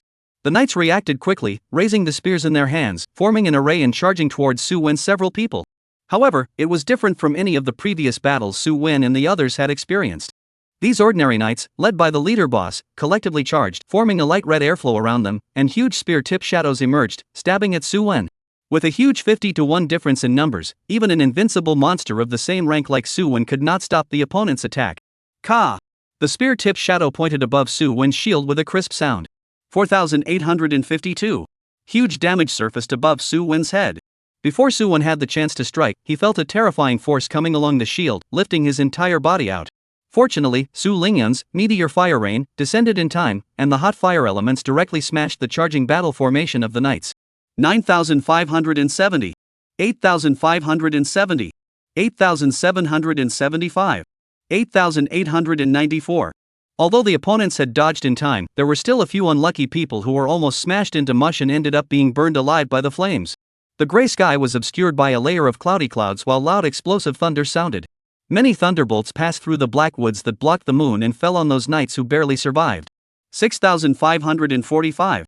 6,240. 5,889. It was important to realize that even though Lu Mingxing was only a support profession, the moment he picked up his purple suit, he was a god. The increase in equipment didn't make any sense at all. These unlucky people who had just gotten out of the fire and were struck by lightning were now considered completely dead. The original 50-person knight army, after a wave of spells to wash the ground, was immediately reduced to a dozen people. The team size was reduced by nearly a third. This caused the leader knight to look unsightly, and looked at the group of guys with tracking marks on their bodies with incomparable vigilance. At first, he had thought that this squad of 5 was just an ordinary enemy, just killing a few patrolling guards and accidentally marking them. Even the fireworks just now were just a routine release. They've had quite a few similar problems, only they've all been solved. But this time, he raised the longsword pinned to his waist, his body flickering with inexplicable fluctuations, just like the red spear tip just now, and surrounded the crowd en masse. A little bit of his head lit up with green recovery markers, and his chi and blood slowly recovered. This scene Ji Hao and the others just watched coldly without any action. Although the opponent's recovery skills were wide-ranging, there wasn't enough milk, so there was no need to be in too much of a hurry. It was then that Su Wen returned to the battlefield on his donkey. The terrifying impact just now had directly knocked his entire body out of his mind. What skill? So fierce? Su Wen didn't believe that this was the opponent's unique legion technique. It must be some kind of powerful generalized technique. Even a super meat shield like him could be sent flying. The power was evident. Like before, Su Wen thought that Xiong Yuanzheng had a legion technique, but later on, when he asked about it, he realized that it was purely and simply a normal blessing skill that increased the damage of attacks. At most, it consumes less to activate the skill. Having suffered a loss earlier, Su Wen naturally wouldn't charge forward again with a head iron now. Even though the red glow around the other party had slightly faded for a few moments, he still tried to attack remotely just like Su Lingyun and the others. 3 axe rays landed on the flanks of the military formation, and with Su Wen's current damage, these ordinary knights wouldn't be able to hold up to his chopping blows. 5 people were directly sharply reduced. The knight leader's face changed. This donkey riding kid that they had previously sent flying, his long-range attacks were actually so terrifying. He instantly realized that he would have to make some sort of decision to solve today's predicament. The knight leader clenched his teeth and took out a flare that looked quite familiar to Su Wen and the others. Before there was time for a few people to react, the flare shot up into the sky, once again illuminating the dark night. "I'll do it." Ji Hao's face was red with anger. What was wrong with this group of rebels, having a flare in their hands? What's with all the flares? Su Wen also met this situation for the first time, rather speechless, how to fight but also shook up people? However, Su Wen had no choice but to kill this group of knights and seek a new escape route. But in the next second, a scene that made Su Wen almost vomit blood appeared. Just now this group of knights who were still brave and incomparable, at this moment they even chose to retreat on their own initiative. Without the mounted status enhancement, they simply couldn't catch up with each other. He didn't dare to let the donkey go too far away from the crowd, fearing that this was a ploy by the other party to lure him in and then go to besiege his teammates. Su Wen also tried to run straight away, but the knight leader and the dog pile were as sticky as each other. Enemy advances, enemy retreats, I advance. The small setup is for them to play plainly. Just when this group of guys wanted to hang behind a few people's asses again, waiting for reinforcements to arrive, Su Wen completely exploded this time. He mounted the little donkey, turned violently, lifted his axe and hacked towards the front. He was incredibly fast in his riding state, the knight captain couldn't react at all, and he saw Su Wen rushing into the team, his axe swinging to bring up a flower of blood. The original team was still quite neat and tidy, the horses were frightened and all of them stood up on their feet, dropping the knights on their backs to the ground. Not to mention that the knight leader didn't react, even Ji Hao and the others were dumbfounded. However, the long period of cooperation still allowed them to subconsciously throw their skills over. A set of combinations came down, and this group of Knight Legion, who were still hanging onto Su Wen's ass, were immediately rushed to pieces. The numerical advantage was scattered. In this way, these people posed no threat to Su Wen and the others. Within a few strokes, the group of smart ass were killed to the bone. It was a good thing that there was no more outbreaks of tracking mark on their bodies, or else it would have taken a lot more work. Thanks to the lucky aura, the knight leader exploded a green suit with decent attributes, but unfortunately it was a spear, which none of the people present could use. Picking up the rest of the loot, he rushed towards the front. This area was all Black Forest territory, and aside from the dam, tracking mark, above his head, he could hardly see any light sources. But right at this moment, the sky suddenly flashed with several explosive bombs in succession, following a straight line from afar and hitting the sky above the heads of several people. This was followed by a slight sound coming from the surroundings. It got closer and closer until it came close to the crowd, and they then realized that it was a group of knights that had come from nowhere. As before, they were all configured with 50 people. But this time, there were 3 of them, coming from Su Wen's front and back flanks in a pincer attack to encircle him. Holy! Ji Hao looked at the pursuers coming from behind with a constipated expression. Should we be so outrageous, we're ready to leave and we still have to chase? How much money to give us so desperate? Xiong Yuanzhang was somewhat helpless as he transformed into the human bear state and protected in front of the 3 brittle skins. He currently had no means of long-range attack, and against that group of knights who knew how to combine their skills, it was really a punch and a squeak. Even Su Wen was knocked out of more than 3,000 chi blood at once. If he were to do it, I'm afraid that he would have an extra hole in his body and die here miserably. Looking at the 3 knights chasing after him, Su Wen was also very helpless. He could only pull out his battle axe and shield to deal with the next challenge. Luckily, after the last round of fighting, several people were already familiar with the characteristics of the knights, which were invincible in close attack and pulling across at long range. Not to mention Su Wen, he felt that a different professional below LV40, even with attribute suppression, would still get smashed in the face of this group of knights. But as long as they mastered long-range attacks, these people were purely experienced babies to a few people. Su Wen didn't have any nonsense. When the group of knights hadn't yet charged, he struck first. Thunder, fire, rain then landed. The great battle was imminent. Su Wen's squad, which had the advantage of a head start, disrupted the frontmost knight's formation in the first round of attack. A few people used little donkeys, divine walk of 1,000 miles, to boost their speed and quickly came to the center of this knight's group and tangled up with them in close quarters. In one go, they neutralized the onslaught of knights from the side and back. After all, they couldn't attack their own teammates for Su Wen's sake, could they? The charge stopped there. But these knights, under the command of their leader, dismounted and drew their swords, once again surrounding Su Wen's crowd. Seeing this situation, Su Wen's eyes lit up. Good fellow, cutting off your own horse's leg, right? If the knights formed a battle formation, maybe he'd still be scared, but if they dismounted and became ordinary melee monsters, for him it is just a limp noodle that can move. Su Wen swung his giant axe to kill a bloody path, and even had the leisure to take out a fruit and throw it on the ground after only taking a bite. Brothers, eat the good fruit, it's the welfare bureau now, let's go. Su Wen laughed out loud. Shield Rise counterattack was constantly being triggered, and every swing of his weapon could take away several lives. At this moment, a pleasant reminder came from his ears. Successfully strike Rebel Vanguard Cavalry Ordinary, experience plus 135, Cultivation Fruit Extra Reward experience plus 13.5, Group Extra Reward experience plus 270. Successful combat against Rebel Army Vanguard Cavalry Normal, experience plus 135, additional bonus experience from Cultivation Fruit plus 13.5, additional bonus experience from Group plus 270. Successful combat against Rebel Army Vanguard Cavalry Normal, experience plus 135, additional bonus experience from Cultivation Fruit plus 13.5, additional bonus experience from Group plus 270. The prompt before the Fruit of Cultivation has been changed. These normal panel monsters were a moving salted fish to Suwon. It didn't take much effort at all to pocket this group of experience babies. Originally it was still a crushing advantage of 150 packs of 5. With just a change in fighting style, this group of knights instantly collapsed. They were killed by Suwon's several people and retreated in a hurry, some of them even mounted their own warhorses, preparing to escape. This was the complexity of humanoid monsters. The upper limit was very high, just like the army formation they formed. It was just 50 people, all of them were able to cause some damage to Suwon. Suwon didn't know if it was right to call this group of guys humanoid wild monsters. But the information displayed by the panel didn't really differ from the other wild monsters. At most, it carries a bit of a brain. The leader of the knights also realized something was wrong and shouted, "Run, return to your warhorses and regroup." Without him having to say anything, so many knights who were afraid of death had already acted. All of them straddled the warhorse, picked up the spears in their hands, and prepared to give Suwon several people a hard blow. Let them see what it means to be truly powerful. Unfortunately, Suwon learned that little marvelous trick of the enemy knight leader who was chasing them earlier. The enemy retreats and I advance. He perched himself behind one of the knights, his axe slashing indiscriminately. These normal template trash monsters couldn't stop his casual blows. Jihao and the others followed suit and followed behind another group. Shou Yuanzhang stood up at this time, playing a unique role that belonged to him in terms of melee combat. In human bear form, these knights were all little ants that could be crushed with their hands. Even if the little ants' chi and blood weren't low, it was just a matter of crushing them a few more times. The knights were frantically attenuated, and the three chiefs looked incredibly anxious, not knowing what to do. At that time, due to Suwon's several people fleeing out of the valley in a very far position, so much so that the signals sent out by the Night Chiefs earlier could only hint at Suwon's general range. And the tracking seal was also showing that they were continuously traveling eastward. This allowed the three Night Legions to not even encounter the earlier one, and if they could have seen the battle scene at that time, they wouldn't have rushed over in a hurry. Now well, the situation had evolved into such a way that it was not under their control at all.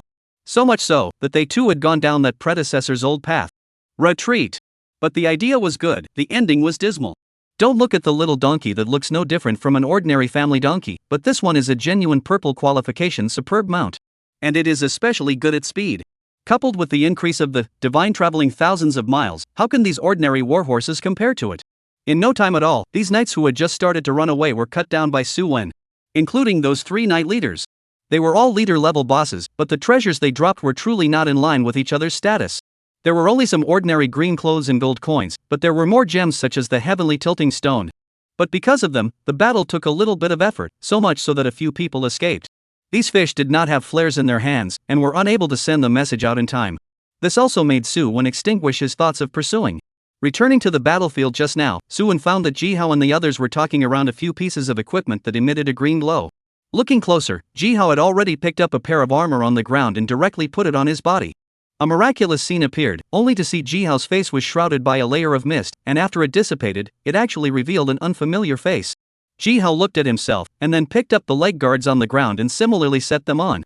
This time, directly even the message changed. The false message of the original phantom face was masked down to form a new message.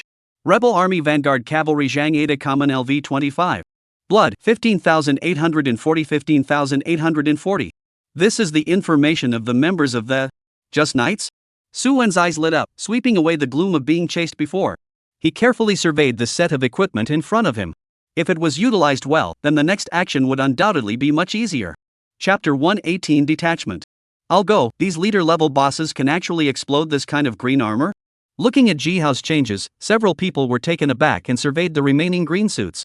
Obviously, this kind of functional equipment should be the effect of a certain set. As the name implied, a suit was a combination of several pieces of equipment from the same vein that were able to exert more power than normal equipment. This suit, on the other hand, has special abilities such as fraud, face change. Too bad, there are only 2 pieces, not enough for us to share. Shou Yuanzhang searched around the scene and only found 2 sets of fraud set. Together with Jihao's side, there were a total of 3 pieces.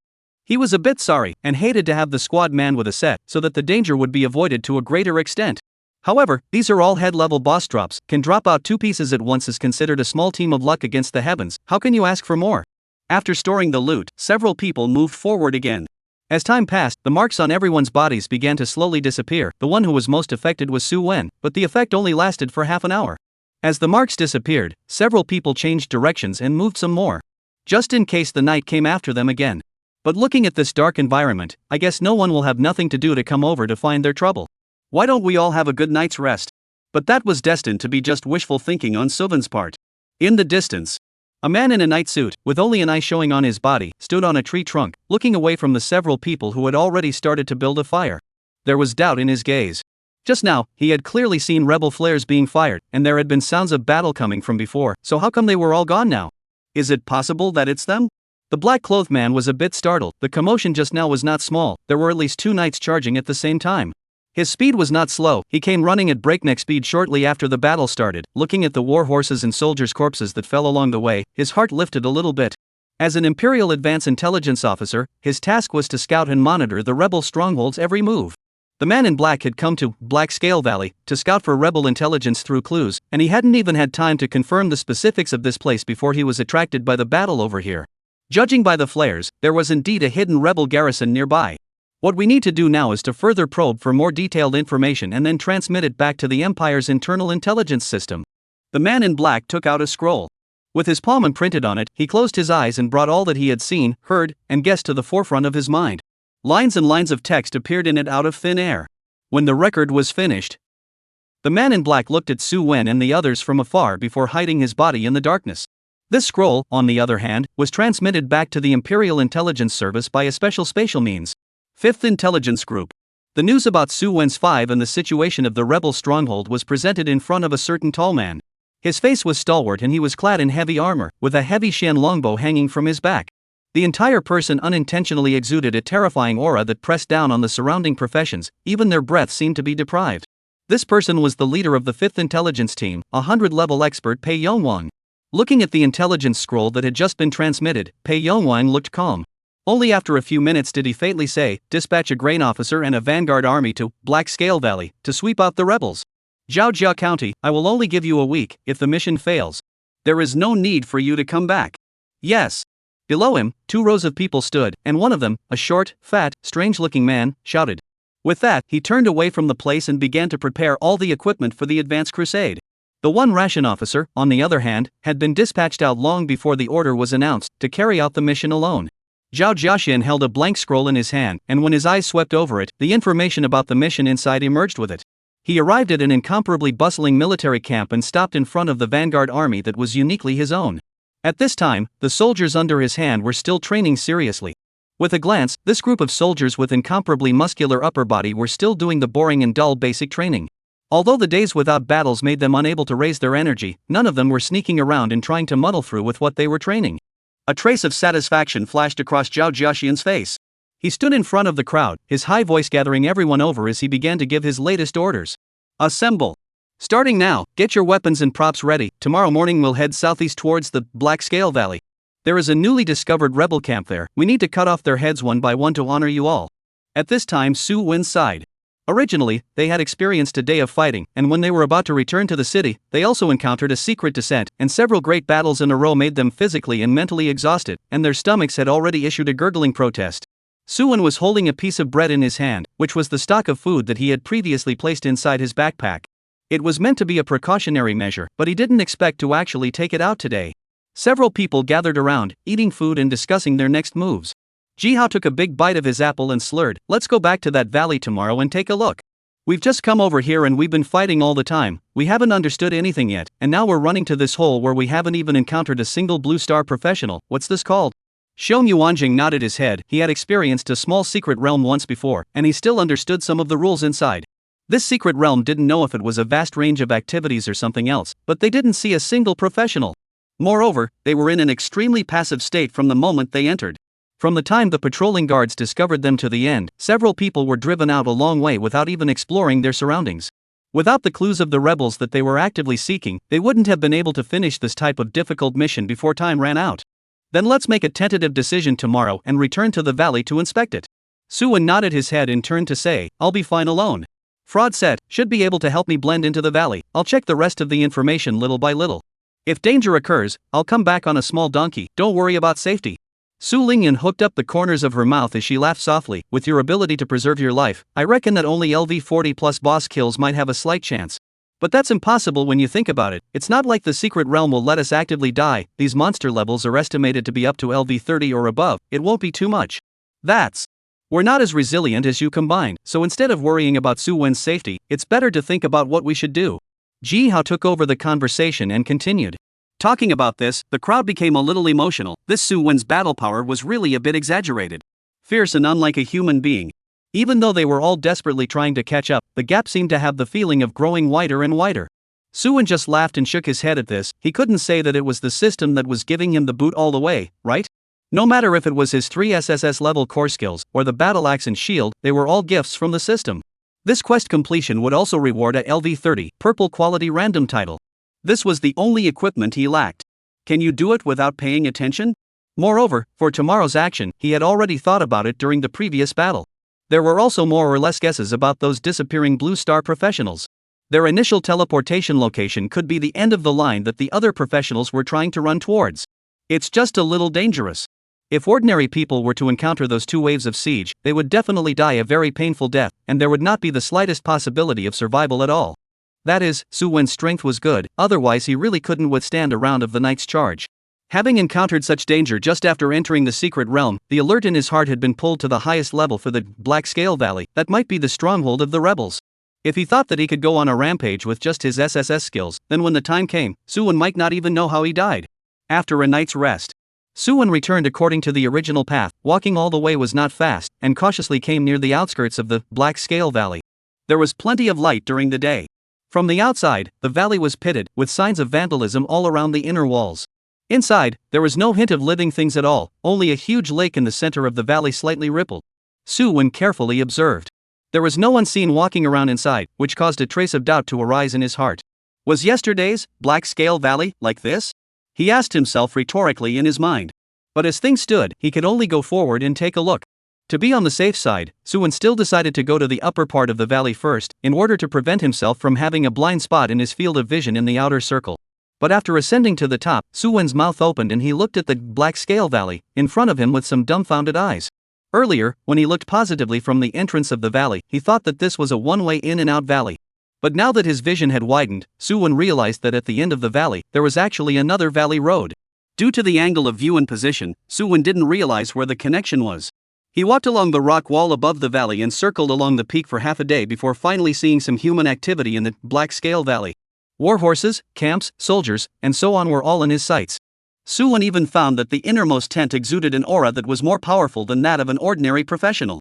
It was the familiar rank suppression. Even at a great distance, Su Wen could sense the other party's presence in the underworld. He scanned the number of camps in the valley again. The number was around 300, assuming that the camps were 4 people to a room, which translated to around 1,200 people. There might be a deviation, but it didn't matter. These humanoid monsters could not be dealt with by Su Wen's few people alone. This didn't even include the strength of the leader-level bosses or even the high-level bosses among them. No wonder we have to wait for the Imperial reinforcements to come and choose to join one of the sides in order to end the battle. Su Wen understood the correct way to open a secret mission. But he also clearly knew how outrageous the quests given by the system really were. To actually ask for the total annihilation of both parties, how much did it favor him to give him this kind of problem? Su Wen spat in his heart, and after clarifying the general situation, he had no intention of making a move, and was prepared to return the way he came and discuss the specific countermeasures with his teammates first. However, when he turned around for a moment, he found a dark shadow in the distance that was sneaking around, lying on the edge of a valley cliff to explore the situation here. He was dressed in black, revealing only 2 eyes. The man in black was using something like a telescope to observe the bottom, and he didn't even hear Su Wen's footsteps as he approached. The man in black took out last night's blank scroll and placed it next to him, looking at the trajectory of the rebels' activities below and recording them little by little. Su Wen found it interesting. Who is this person again? Why haven't I seen it before? Is it possible that they're Imperial spies? He did not act rashly. Some experts were particularly sensitive to probing means. As long as it came with a probing gaze falling, it would sense the source of the other party, which was very frightening. Fortunately, Su Wen had learned the Imperial language of this side of the secret realm in his daily culture class. With the strong memory of a professional, he was able to recognize most of the information recorded by the man in black. Su-won looked at it for a while and realized that what the other party had recorded was not far off from what he knew. At the same time, he was disappointed, but he was also not interested in continuing to watch. Su-won took out his battle axe and raised it high, and in the moment when the axe was about to fall, the black-clothed man's hair exploded with sweat and, without the slightest hesitation, he directly rolled over and leaped up, preparing to retreat towards the established route. As an Imperial Advance Intelligence officer, he couldn't be more clear about what kind of work he was doing. Encountering a sudden attack by an expert in the process was not something the black-clothed man had encountered once or twice. Despite the panic in his heart, the muscle memory trained over the years allowed him to save his life in the midst of danger, and then use his excellent speed to throw the enemy away. Unfortunately, the man in black had misjudged one point. That was that Su-won was Su-won and others were others. With just one move of taunt, this black-clothed man with fast reaction speed staggered back like a wooden dummy and proceeded to kill Su-won. A shocked look appeared on the black-clothed man's face. He tried to do something to save his life, but it was all useless. Su-won had seen many of these kinds of professionals who would only struggle haphazardly when they were taunted. So against these guys, he was also slightly skilled. With just one touch of shield rising counterattack, Su-won chopped the black-clothed man in front of him into two sections. The light clusters scattered all over the place, all blue sky and white clouds, but Su-won took out a few scrolls in them that he had seen earlier. He opened them and saw that they were precisely the maps of this place, which had special locations marked by the man in black himself. Bringing the other scrolls over and flipping through their contents one by one, Su-won's expression instantly became incomparably wonderful. Vanguard marching route. Draft plan for the destruction of the rebels. Map of rebel strongholds. And so on and so forth. Some of them, Su-won was simply looking at them, and among them there were even direct orders given by the leaders of the Imperial Intelligence Agency. Including the Vanguard Army marching routes, as well as some unique information from the ration officers. Su-won's side had seen it all. He glanced at the dead black-clothed man, and the corner of his mouth hung up with an unstoppable arc. Good brother, actually gave me a big one before dying. How do you think I can repay you? Chapter 119, Ambush. As Su-won organized the information left behind by the man in black, he couldn't help but have a perfect route to pass through the secret realm appear in his mind. He looked back at the rebel stronghold below and a smile appeared at the corner of his mouth. Truly the heavens are going to die for you. He walked down the valley and followed the trail back to the squad's stronghold. At this time, Ji-hao and the others were bored and were sitting under a tree chatting, and when they saw a strange man suddenly appear, they all grabbed their weapons and prepared to exterminate the man. It's me! Su-won hurriedly waved his hand to stop them. Although the skills couldn't cause much damage by hitting himself, he was unwilling to take a beating for nothing. Xiong Yuanjing narrowed his eyes at Su-won and sniffed his nose a little before recognizing who the person was. He was a bit speechless. How come he came back and still didn't take off the fraudulent suit? Scare them a bit.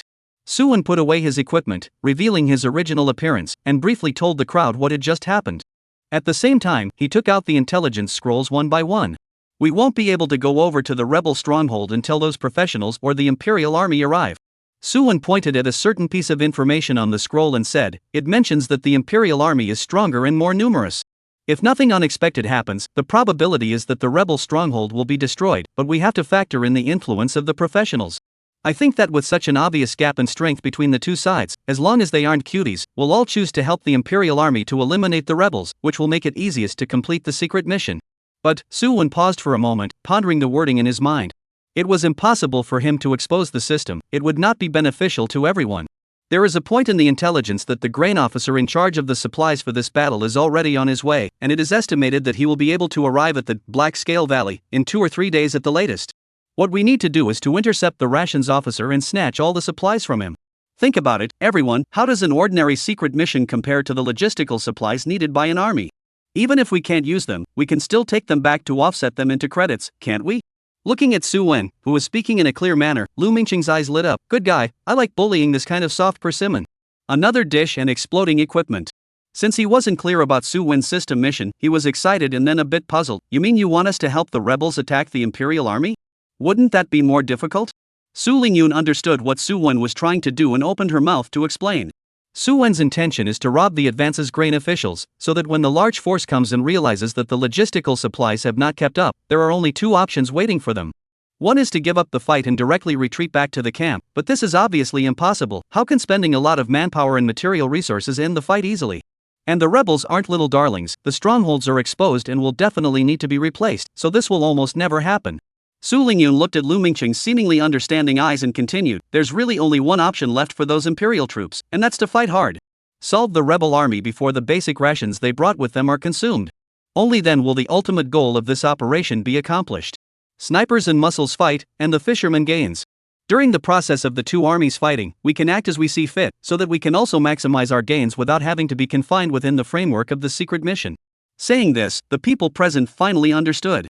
They looked at Su Wen, all of them somewhat eager to try. The next one to face was the grain officer of the Imperial army, although the strength might not be too strong, but rich was really rich. Maybe a battle down, the harvest is so big that it can let them not eat or drink for a few months is also fine kind of. So what we need to do now is to crouch on the outskirts of the Black Scale Valley, to guard the grain officials. Killing him will be half of our plan. Next, Suwon began to discuss in detail with his teammates regarding the specific details. 3 days passed in the blink of an eye. At this time, the sky was full of dark clouds, and the moonlight was almost invisible. The top of Black Scale Valley. Suwon had gotten a black suit from somewhere and put it on his body, and like the black clothed man before, he lay on the high ground overlooking the rebel stronghold below. The neighborhood was dotted with rocks and weeds, and with the dim night color, it hid Suwon well. Ever since they had discussed the details of the tactics 3 days ago, several people had scattered around, carefully observing every move in the neighborhood. Suwon even had a contact tool in his hand for the black-clothed man and the rations officer. It was a pebble-sized antique disc with a shimmering breath flickering above it. Suwon held it in his hand, and then the content of the conversation between the man in black and the rations officer appeared in his mind. The place where the two had an appointment was precisely the top of the Black Scale Valley, the point where the man in black was previously located. Today is the last day of the agreed meeting. Suwon does not dare to determine whether the other party is aware of something, never showed up. Suwon consoled himself in his heart, there was still half an hour before the agreed time, the other party should still be on their way. But as time passed by, Suwon's heart sank a little bit. Just when he was ready to give up tonight's action and make plans for tomorrow, a few commonly dressed farmers carrying straw cages climbed up the mountain in the dark. This made Su Wen's eyes light up, and Jihao's few people who were hiding in other places similarly discovered the abnormality. In this Black Scale Valley, where there was no village in front and no store at the back, where did any farmer come from? Suwon was wearing a fraudulent suit, hiding his original appearance, plus the whole body black clothes, only one eye was left on the outside, but he was confident to play the black-clothed man scout. He stood up from the top of the mountain. The sudden appearance of the black shadow at the summit startled a few farmers, glancing at each other and looking at the black shadow in front of them in disbelief. How does it feel? Strange? It's a big difference from the intel mentioned in the message. Are people that tall? The old man at the head of the group decided to test the waters. He stepped forward and said in a hoarse voice, "Who's up ahead?" At the same time, he made a strange movement with his left hand. This was the contact code between the two sides, and if one was uninformed, they would definitely be exposed at this time. And Suwon at this time saw that hand momentum are a big circle. It was hasty. There's no mention of docking gestures or code words in the intel, huh? He felt that he was being a bit simplistic in his thinking. The Dusk Empire was, after all, a huge power comparable to the Divine Dragon Empire. All of this was presumably agreed upon verbally. How could it be recorded on top of an intelligence scroll? How can the handover of violent organs be as hasty as a simple meeting? Suwon felt that he should reflect on himself, a little too much of the other party as a little cute. Suwon felt that he should reflect on himself and treat the other party as a little too cute. But it didn't matter. These guys came to the Black Scale Valley, in the middle of the night, gesturing secret words of unknown significance. The probability that they were good people was not high. Chapter 120 Exaggerated Harvest. Even if they were good people, these secret realm professionals killed them. He didn't have any psychological burden. Because he wasn't qualified to sympathize with the ordinary people over here on behalf of the humans on the other side of the blue planet. That would be disrespectful to the dead who had passed away due to the random killings of the secret realm powerhouses. Suwon no longer covered up, summoned the little donkey, and with a long stride, charged forward at an extremely exaggerated speed. Under the cover of the dark night, these farmers could only make out a residual shadow flying, and a huge crack appeared on their bodies. Blood floated, and the entire body of the old man at the head was splintered and flew backwards. Before he could feel the pain, he only felt that he had hit a thick wall, and then rebounded on the ground. At this moment, his face was covered in blood, and when he looked up, the tall fluffy figure enveloped him and was looking at him with an icy gaze. Xiong Yuanzhang, who had transformed into a human bear, smiled coldly. Indeed, it's a grain officer in disguise. I don't even know of any farmer who can take a blow from Su Wen and not die, and even has the strength to look at my monster. As the words fell, the long sword in his hand surged with flames and viciously stabbed at the heart of the farmer in front of him. The farmer reacted very quickly and dodged the fatal damage with a sideways turn.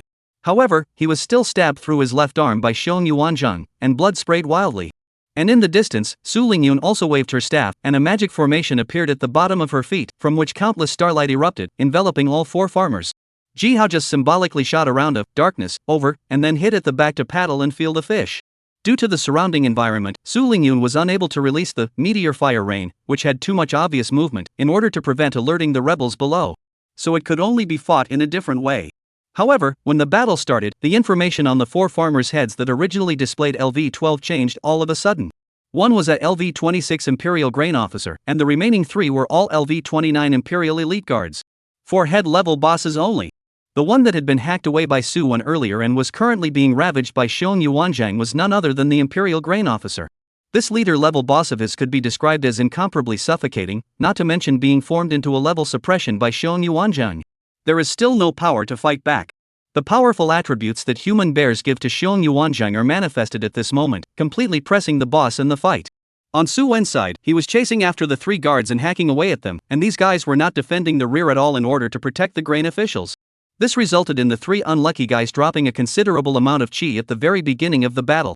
Facing 5 top professionals of the same level, these 4 bosses were no match at all, and were suppressed from the beginning to the end. Trying to escape, they were also pulled back by Su Wen with taunt, without any hope of escape. In the end, the 4 revealed a look of despair and fell to the ground unwillingly. The other 3 guards didn't burst out much, so a few people looked at them and put them away as trash. But on the side of the grain officer, just as they had guessed earlier, 10 storage scrolls were popped out. One didn't need to think about it to know that what was loaded inside was bound to be the supplies needed by the rear army.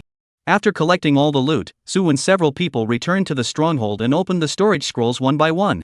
Rations, equipment, long-range siege crossbows, recovery items, water resources. 9 of these are resource consumables for war. These were of no use to Su Wen's few people, so they could only find a place to exchange them and sell them for money. The last storage scroll, on the other hand, caused the crowd to let out a gasp when it was opened. Even Su Wen was looking inside with a face full of shock. It was the heaven-tilting stone that was almost stacked into a small mountain. By the looks of it, there were at least tens of thousands of pieces. This is really hairy. Jihao's eyes widened as he looked at these heavenly tilting stones that looked like ordinary stones piled up together, and tears were coming out of his mouth. The other few people were equally no better. If these heavenly pouring stones were to flow into the market without taking into account the depreciation of goods in the short term, it would take tens of millions or even hundreds of millions of gold coins to buy them. Now that they could be obtained by simply killing an alpha-level boss, it was simply beyond the crowd's expectations. Lu Mingqing's throat rolled, his eyes blazing as he looked at Su Wen. With so many heaven-tilting stones in his hand, he could completely increase his own immediate combat power, and he would be better able to participate in the great war between the Empire and the rebels next. Now it was up to Su Wen to distribute them. Su Wen made a decision after only a moment's thought. How about 20% to 30% for each of me, Ling Yun, and Xiongde, and the remaining 30% to be shared equally between Old Lu and Jihao? The crowd had no objections, as long as the distribution wasn't too outrageous. No one would care about those gains and losses. If it was less this time, it would be redistributed back next time. The crowd followed Su Wen, at first perhaps attracted by his strong strength. But in the process of going all the way, they also realized that their own captain's personality was really good, a reliable character who could trust everything to the other party. Therefore, the crowd didn't find anything wrong with this relatively scribbled distribution method. Su Wen put the heavenly tilting stones into his backpack. He realized that the previous few people's guesses were still a bit on the conservative side. There were a total of 124,235 heavenly tilting stones here. According to the distribution plan just now, Su Wen had obtained a total of 28,574 pieces, and with the previous inventory, the total was over 33,000 pieces. This gave him an instant boost of confidence. Several other people's faces were also filled with smiles. The value gained from a simple action was almost as much as the efforts of other professionals for at least half a year. Jihao, Su Lingyun, and Lu Mingqing strengthened the purple suits they were wearing on the spot. On the other hand, Su Wen and Xiong Yuanzhang were smiling as they looked at their teammates without any movement on their hands. Because they had already reached LV-27 and were too close to LV-30, these enhanced equipment, even if their attributes were better, were still no match for LV-30 equipment of the same quality. That's why the duo didn't use it, preparing to wait for LV-30 for a big wave. Su Wen's side already had a clear goal, which was the purple title given by the system. However, any of them that occupied the equipment bar could be strengthened by utilizing the heavenly tilting stone. Jihao's trio also understood this. In fact, by the time they reached an intermediate level like LV-25, so many people would leave their resources to be used at the next stage. So a few people also simply stacked their equipment to the level of +4, +5, and stopped continuing to waste heavenly tilting stones. After a remodeling session, the 3 of them rather felt the extreme pleasure of shopping at the mall and spending a lot of money. There was also a partial increase in strength. Jihao looked at Su Wen expectantly with a red face and asked a sentence that made the crowd's jaws drop. Since the Imperial army has food officials, then the rebels stationed within the valley must also have a lot of supplies, right? Then is there a possibility that we simply go and steal the supplies and get more rewards than what the secret realm rewards us with? Without saying more, having half the assets of a food officer is not too much. The crowd looked at me, I looked at you, and all of them sucked in a breath of cold air. Gee, how this brain circuit is still a bit messed up. Chapter 121 Patrol. If Jihao's thought process was feasible, then the secret realm rewards were even greater, and it probably wasn't as exciting as stealing the other party's old home. And just now, the grain and grass officer was the best example. No one says that only killing bosses and brushing copies can explode superb equipment or abundant resources. They only needed to empty the rebels' pockets again, and this trip to the secret realm would be a complete success. But the specific details, several people still need to discuss some more. The next 2 days were different from the calmness Su-won had imagined. There were already Blue Star's professionals who had found the Black Scale Valley based on the clues from the secret guide and were ready to go up and explore a bit. Su-won had no intention of reminding these people who dared to go into the valley without a brain. No surprises. These guys are all dead inside. During this time, an army of knights came out to patrol the area, and so many casuals had recently discovered the place that the leader of the stronghold wondered if he had been exposed. In this situation, those professionals who rushed here all suffered from the old crime. Just after arriving at the Black Scale Valley, they were rushed to pieces by the group of knight armies, unable to even block each other. Although they didn't leave any survivors, the rebels in the valley already had migration plans and were ready to give up this stronghold. This discovery made Su-won furious, mad. The Imperial army hasn't come yet. If he lets the rebels run away, then where can he complete his system quest? Coincidentally, Su-won had seen a small team of Sakura Empire's professionals. 4 men and 2 women, with levels in LV-23, LV-26. A few people sneakily leaned towards the direction of the valley. One of them, a female professional with a delicate face, stuck to the captain's side and whispered a complaint under her breath. Half of the mission time has passed, and now we haven't even seen the shadow of the rebel army. Shonda, do you think we can still complete the mission? The delicate woman's hands held onto the left arm of the man named Yudai, and her softness squeezed into a ball, causing the cold-faced captain's breathing to suddenly become a little short. He backhandedly wrapped his arms around the other party and kissed in public under the strange gazes of several people in the squad. It was only until their breathing became ragged that Yudai released the other, followed by a smile. Don't worry, Snow Cherry, as far as I know, the Daokeda who came in with us is also about to arrive here. They also have other professionals there with them. Without any surprises, at the latest tomorrow night, all Blue Star professionals will be able to arrive here. As for the rebels, his gaze fell on the entrance of the valley, his eyes full of confidence. With more than 100 of us professionals plus the Imperial army, will we still not be able to deal with a small rebel army? Said Xiongdi and laughed. Apparently, their squad was very lucky that they didn't encounter the Knight army all the way here. Otherwise, they wouldn't have said such ignorant words. Su-won was currently hidden in the tree behind the other party.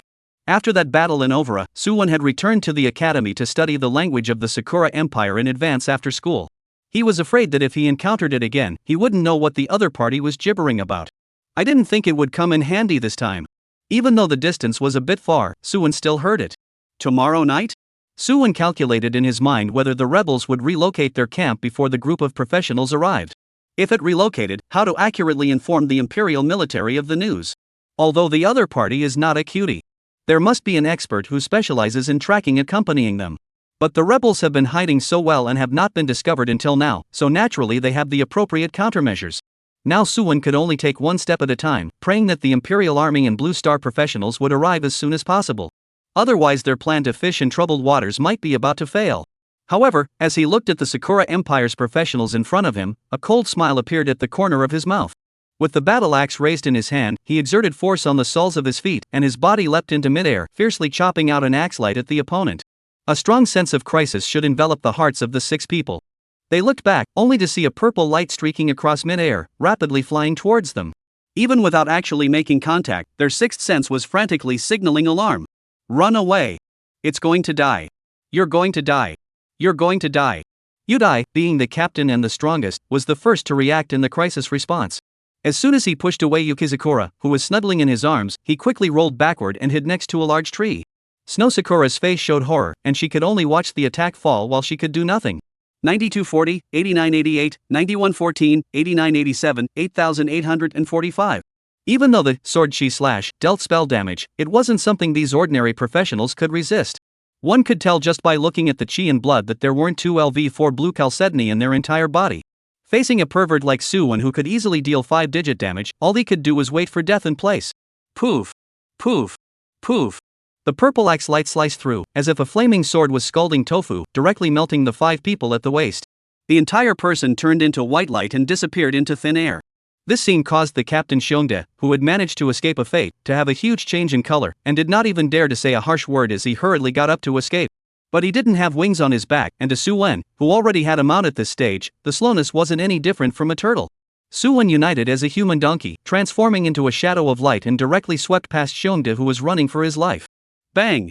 Su Wen used the giant axe as a bat and took a swing, sending Xiongde flying out like a leather ball.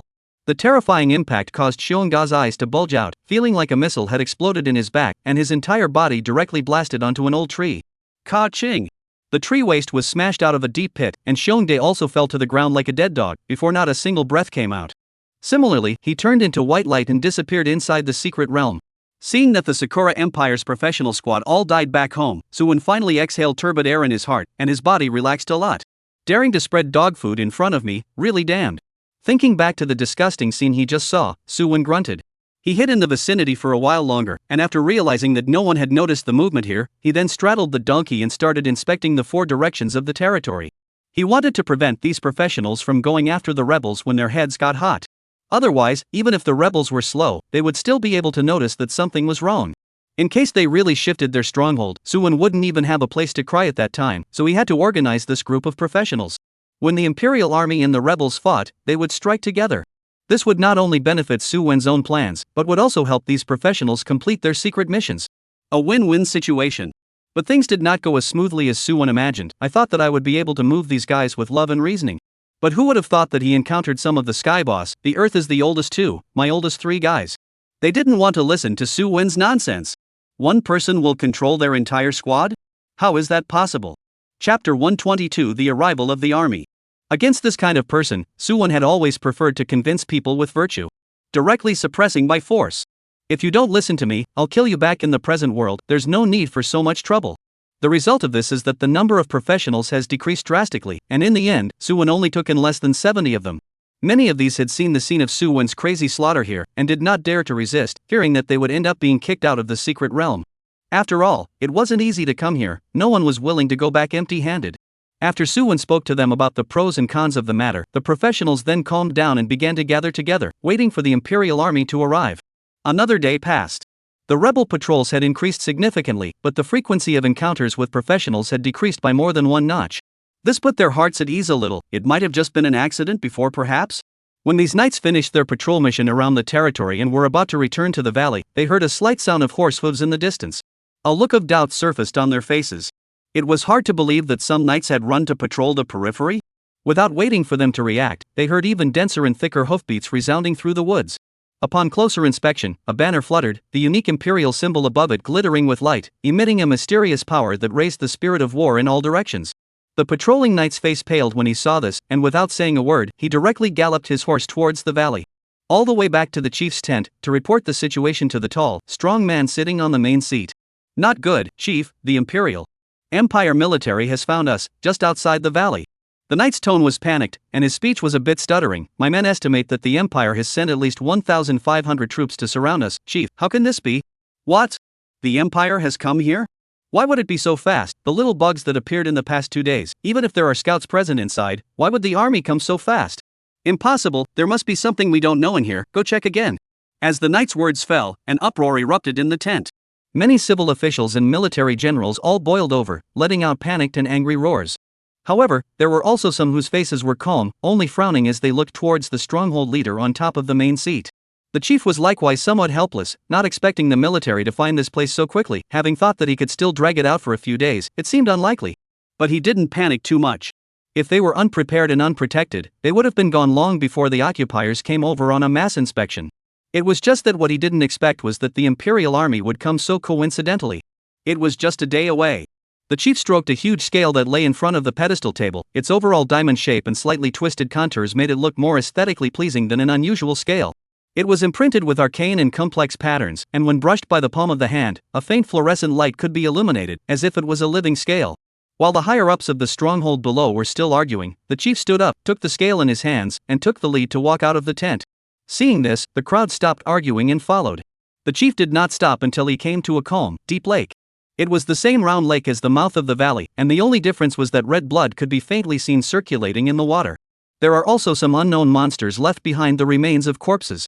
These were the corpse remains of monsters in the outer dark forest, monsters that he had fed into the lake only to help the great chief's black scale scow complete its evolution. At that time, not to mention the tiny Imperial army, even if there were stronger people arriving, they would still have the backbone to fight back. It's a pity that the time is still a little short. The chief sighed and threw the huge scale in his hand into the lake, only to see a black shadow flashing at the bottom of the lake. The scale then sank at a very fast speed and was sucked to the bottom of the lake by the black shadow. Seeing this, the chief just calmly gazed at the lake, not knowing what he was thinking.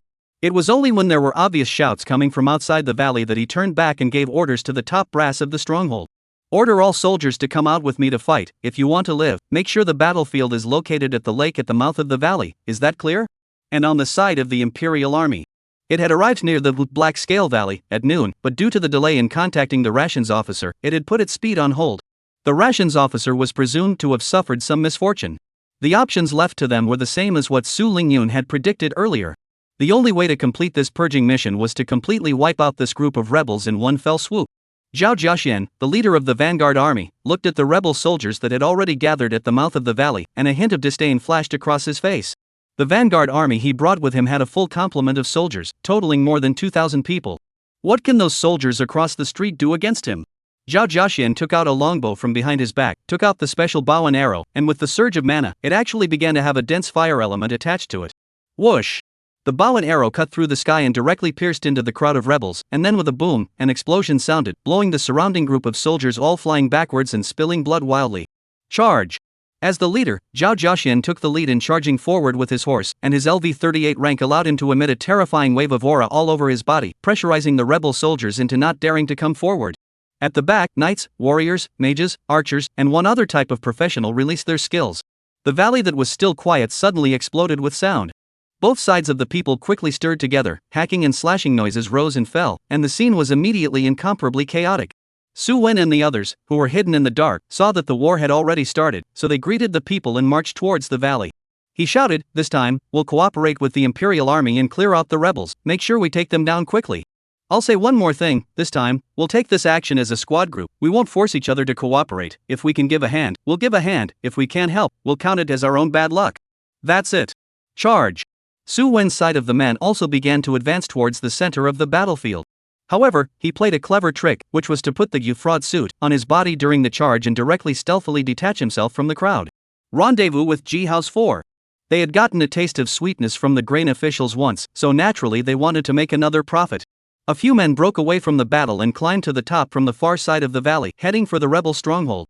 Ji Hao had a look of excitement on his face, rubbing his hands back and forth like the world's most annoying creature. His mouth also kept chanting words like equipment, materials, gems, and so on. Seeing Ji Hao's unimpressive look, Lu Mingqing smiled disdainfully, this naive bastard, as if he had never seen anything good in his life. He is different. Lu Mingqing wiped the tears from the corners of his mouth and looked at the empty rebel stronghold below, as if it was not an enemy camp but a gold mine full of treasure. His throat rolled uncontrollably. How do we get down there? He spoke with a stutter, but his eyes remained bright. Chapter 123, Making a Fortune. Looking at Lu Mingqiang, who was equally unproductive, Su Wen smiled faintly and took out a bundle of rope made of rattan from his backpack. Since he was prepared to come and dig out the other party's lair, he naturally wouldn't be unprepared. Su Wen took out an ordinary long sword weapon and inserted the tip of the sword completely into the ground, leaving only the hilt exposed. This was a kind of anti-dislodgement hilt with a rounded head at the bottom, which allowed the rattan to be locked onto it without worrying about slipping off and other problems. Connecting a few bundles of rattan together, Su Wen threw it down.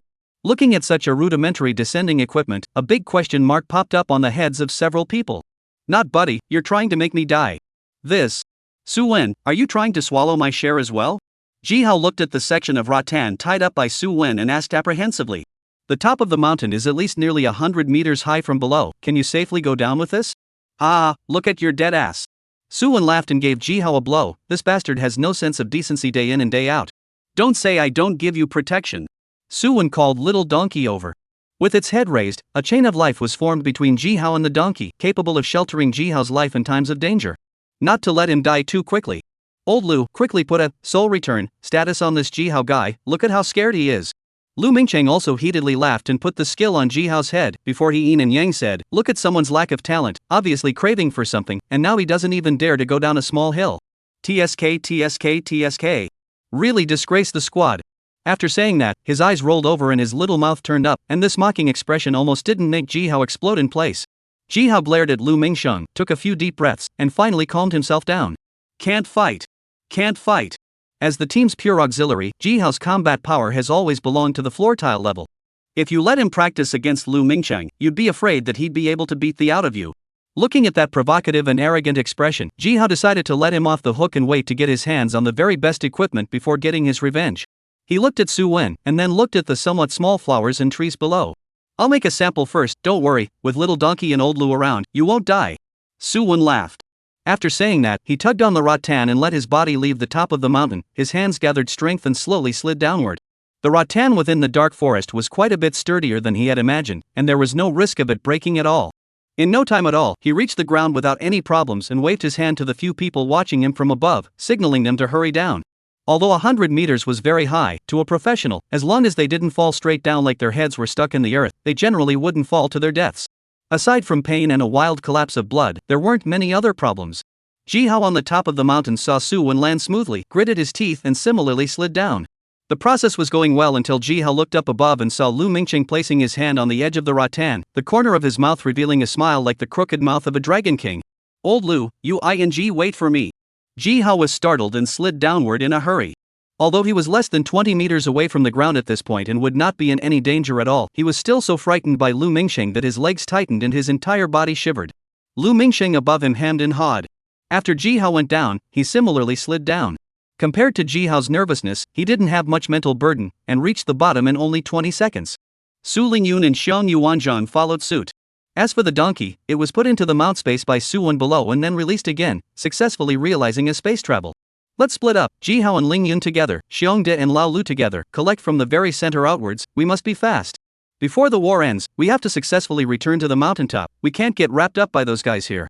Ji Hao and the others nodded their heads and without hesitation, they quickly selected a target and started searching for it. Although the logistical supplies were usually not placed in the center of the camp. But Su Wen is clear that these tents in the center are all occupied by the rebel high command, and whether there are any residual treasures inside is unknown to anyone. There was always a need to search. Walking into the central tent, Su Wen began to check them one by one. It was different from the imagined affluent situation. These rebels were very poor, and even in the chief's tent he did not turn up anything good. As for the other top brass, they were even more out of stock. This made Su Wen not only a little skeptical, could it be that all these guys had put their stuff in storage scrolls and carried them around? This made him a little depressed. In case this was really the case, they could only look for their army's basic supplies hidden there. The three groups searched for half an hour. Luckily, the Emperor's heaven was not to be denied. In a group of tents near a lake, Su Wen's few people finally discovered where the other party's supplies were. Most of them were provisions, weapons, and other common supplies. Too much shabbier than the Imperial grain and wheat officer. But there were good goods among them. Su Wen found a few green jewelry with decent attributes, which happened to be distributed to Ji Hao's several people. After all, jewelry these, the market is almost not sold. Not to mention the ones with slightly better attributes. However, Su Wen realized that gem-like resources seemed to be a necessity for every march, and they found many low-grade gems in a corner. Packed in boxes, there were about 30 to 40 boxes. But several of them were empty, and the gems inside should have been taken out. Ji Hao's eyes were red when he saw this, and he couldn't wait to spread the gems on the ground and dive in headfirst for a while high. Su Wen didn't give him this chance, collecting all the loot and preparing to end this trip. He had a smile on his face, another day of great harvest. This time, when he accidentally came to the secret realm, he had expected it to be a long and smelly chain of quests. "I didn't expect to be pleasantly surprised, but I actually prepared all the resources for putting LV30 in advance." Just as several people were full of red faces, they were preparing to return to the mountaintop along the original path. A black shadow emerged from the bottom of the lake. It was a snake-like monster covered in pitch-black scales. With a snake body that was as thick as two people could encircle, plus a body that was more than 10 meters long, just standing still would give people a sense of oppression.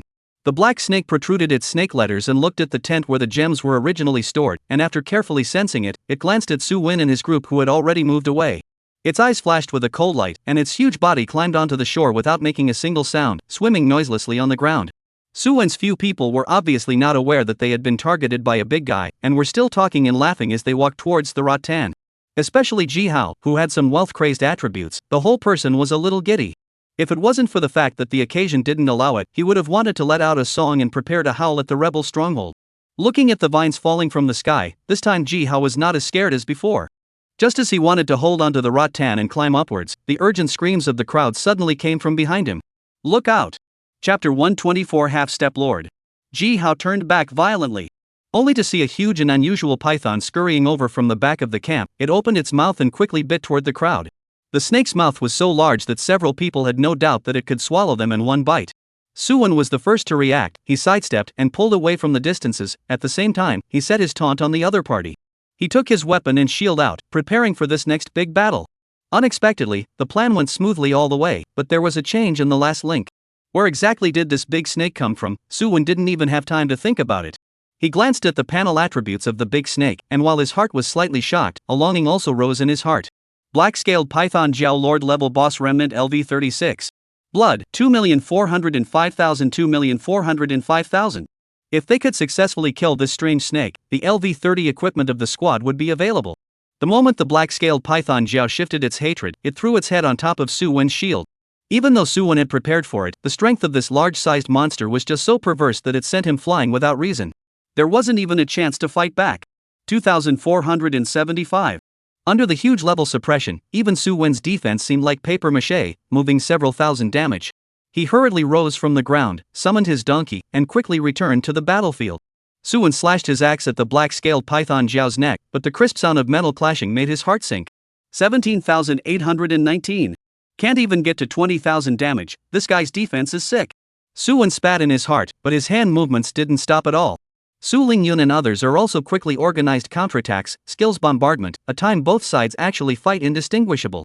Looking at the panel that was somewhat similar to Afra's initial state, Su-Wen couldn't help but think of what Elderwood had said to him earlier. Afra could not even be called a true Lord-class boss. He had been forcibly promoted up by some sort of external force. One could tell a thing or two just from his Baranchian blood, a million out. Although it was much more than that of a comparable chieftain-level boss, it was far from enough to reach the Lord-level threshold. The chi blood of a normal LV27 Lord-level boss is at least 13 million upwards. That was a strong existence that was thousands of times stronger than normal monsters, so it was called a Lord. As for why Afra was able to exert the strength of a Lord-class boss threshold at that time, it was presumably due to the effect of the fruit he had eaten. Su-Wen narrowed his eyes, and while recalling the information in his mind, he also noticed that this fellow was likewise a powerful existence that was about to be promoted. However, this half-step away was like a rift in the sky. If this black-scaled python Jiao was a true Lord-level boss, Su-Wen would definitely flee towards the mouth of the valley with his teammates without saying a word. This kind of outrageous guy, whoever loved to fight. But now it was only a half-crippled goods. Even with a high-level suppression, it wasn't unbeatable for them. Su-Wen took out 2 cultivation fruits, stuffed one into the donkey's mouth, and threw the remaining one on the ground after taking a bite himself. He excitedly shouted out, "Brothers, all statuses are pulled full, we're going to make a big wave today." After saying that, he took the lead and rushed forward to battle the black-scaled python Jiao. Lu Mingsheng hurriedly set statuses on several people. You have been subjected to primary power aura increase, power increased by 24 points. Lasts for 150s. You have been subjected to a super speed aura increase, attack speed is increased by 40 points. Lasts 100s. You are subject to weird spirit speech increase, attack increases by 150 points. Lasts 200s. Lu Mingcheng flipped the ancient book of spiritual words back and forth in his hand, the bright light flickered non-stop, and all kinds of increased skills were given to Su-Wen, several people in a swarm. Ji-Hao, on the other hand, put healing skills on Xiong Yuanzheng and Su Lingyun's heads. These two were sub-CS and absolutely had to be protected. Encountering this level of boss, really rubbing that is injured, encountering that is dead, simply do not play with you half a bit of false. Outside the mouth of the valley, the rebels and the Imperial army are also in a large-scale regimental battle, and there are Blue Star professionals involved. I'm afraid there will be a lot of variables. So much so that Su Lingyun didn't dare to use her signature skill, Meteor Fire Rain, and could only put some of her own skills to deal some damage. Even so, under the rounds of bombardment from several people, the black-scaled python Jiao's blood was dropping rapidly. As long as it couldn't break through Su-Wen's barrier, it would never be able to harm Ji-Hao and the others at the back. But how many bosses that had grown up to this point didn't know how to attack remotely? The black-scaled python Jiao tilted its head and roared. The water element converged crazily on top of the snake's letter, and the cold air condensed, slowly becoming 3 cold ice spears. Whoosh!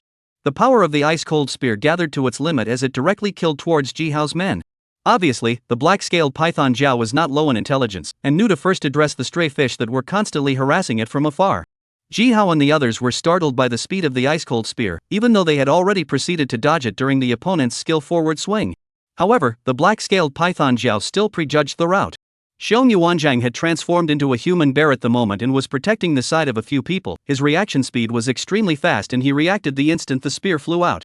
He grabbed Su Lingyun and Lu Mingsheng, who were closest to him, like he was grabbing a small chicken, and violently retreated backward. Boom! Boom! The spear penetrated through the earth, blasting a large crater on top of it, and the dirt flew up, making it impossible to see the sight ahead. The three of them managed to dodge the black-scaled python Zhao's attack, but Ji Hao wasn't so lucky. The spear directly penetrated his body, and the huge inertia carried Ji Hao flying backward for a long distance until he was nailed to the surrounding rock wall. 52, 104, 5, 320. The raging damage sent Ji Hao straight to his taiyaki. Even the little donkey shield didn't manage to save him, and even his own chi and blood were cut off at the waist. It was good that the soul return mark always shrouded Ji Hao's head. Lu Mingcheng was also a warlock who could cast healing, and even with a small amount of milk, he managed to pull his opponent up. Xiong Yuanzhang removed Ji Hao from the ice-cold spear and fed him a bottle of chi and blood potion, and this tall man of 1 meter 9 and always very oddly dressed finally flushed quite a bit. Thinking back to the scene where he had just been killed in seconds, Ji Hao was afraid of the aftermath, and at the same time, he was simply going to be stupidly blown up by himself. Why didn't he dodge? He continuously cast several healing spells, finally pulling his chi blood to a safe line. Although his so-called chi and blood safety line wouldn't play much of a role in the face of the black-scaled python Zhao, it was better to restore his status just in case. Seeing that the black-scaled python Zhao was still going to cast its skills, preparing to completely exterminate Ji Hao and the others, Su Wen also lost his temper. Still really think that little master I don't have any threat to you? You animal! Su Wen cursed. He then poured all the damage skills he had mastered onto the black-scaled python Zhao's head in the shortest possible time. 24, 420. 46,504. 6,660. 7,480. 6,870. 23, 878. A large amount of damage erupted for a short period of time. The black-scaled python Zhao couldn't withstand such a berserk attack even if it was a half-step lord. The snake's mouth opened and let out a hiss of grief. Chapter 125, Encounter. While Su Wen's squad and the black-scaled python Zhao were fighting, the army battle at the mouth of the valley was even more gruesome. The rebel leader's face was hideous and his body was sprinkled with the blood of his enemies. Even though he was killing like crazy, he couldn't stop the Iron Horsemen from the Empire. Even the engagement ground he had set up earlier was forced to move back a few dozen meters. According to his initial thoughts, through a living sacrifice, he would allow the black-scaled python Zhao to complete its evolution ahead of schedule, and definitely dry up in this great battle. But now somehow, this side was emitting such obvious battle fluctuations, and the black-scaled python Zhao still hadn't appeared. Phew! A stream of light arrow struck, directly piercing through the rebel leader's left arm in the moment he froze. Blood sprayed wildly, and a large hole was penetrated in the wound. The rebel leader screamed miserably, but didn't lose his bearings as the priests in the back row had already flung their healing skills over. This would allow him to survive longer on the battlefield. The distant Zhao Jiaxian did not think anything of it when he saw this. He and the rebel leader were half as strong as each other. The reason why he was able to suppress the other party was all because of the Imperial vanguard army he had brought with him. With a generally low level, numerical superiority decided everything. Looking at the rebels still struggling to resist, Zhao Jiaxian gave a cold snort of disdain, then took the general's flag in his hand and waved it vigorously. All generals, take down the rebels with a single blow, and those who behead the generals will be greatly rewarded. Zhao Jiaxian roared out. And then all the generals of the vanguard army seemed as if they were pumped with chicken blood, charging forward desperately. There was only one target, and that was the head of the rebel leader. The Blue Star professionals who mingled in the army were also mistaken for enemy scouts in the early stages of the war due to their strange attire. However, as the number of spies increased, the rebels were attacked with deadly force, as if they had a great grudge against each other. This makes Zhao Jiaxian and other generals temporarily suppress the idea of questioning each other. These might be rebel enemies, coming to the door with them. Facing such a dense concentration of fire, even though the rebel leader was a leader-level boss with a high level, he was still being beaten back. In just an instant, he was blown into serious injury by the skill. The rebel leader's face changed drastically as he forced himself to endure the pain and drove his horse backward furiously. He was afraid that if he stayed for one more second, he would be pulverized by countless skills, the kind that didn't even leave a bit of dregs.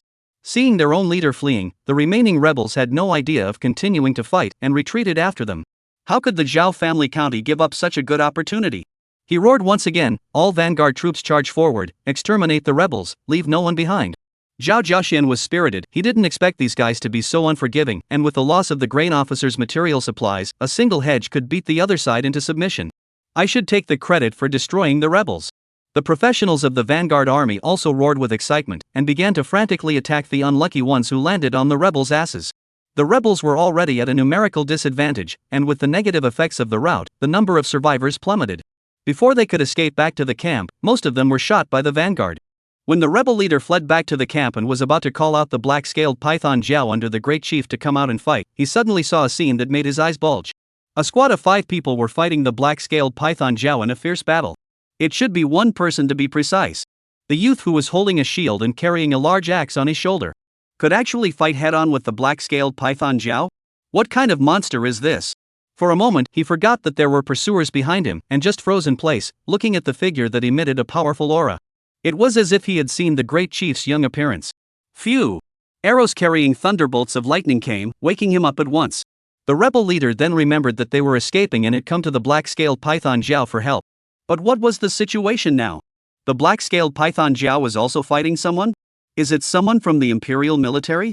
The rebel leader didn't know, but he glanced at his pursuers close behind him, gritted his teeth, and still took out a transverse flute from his arms.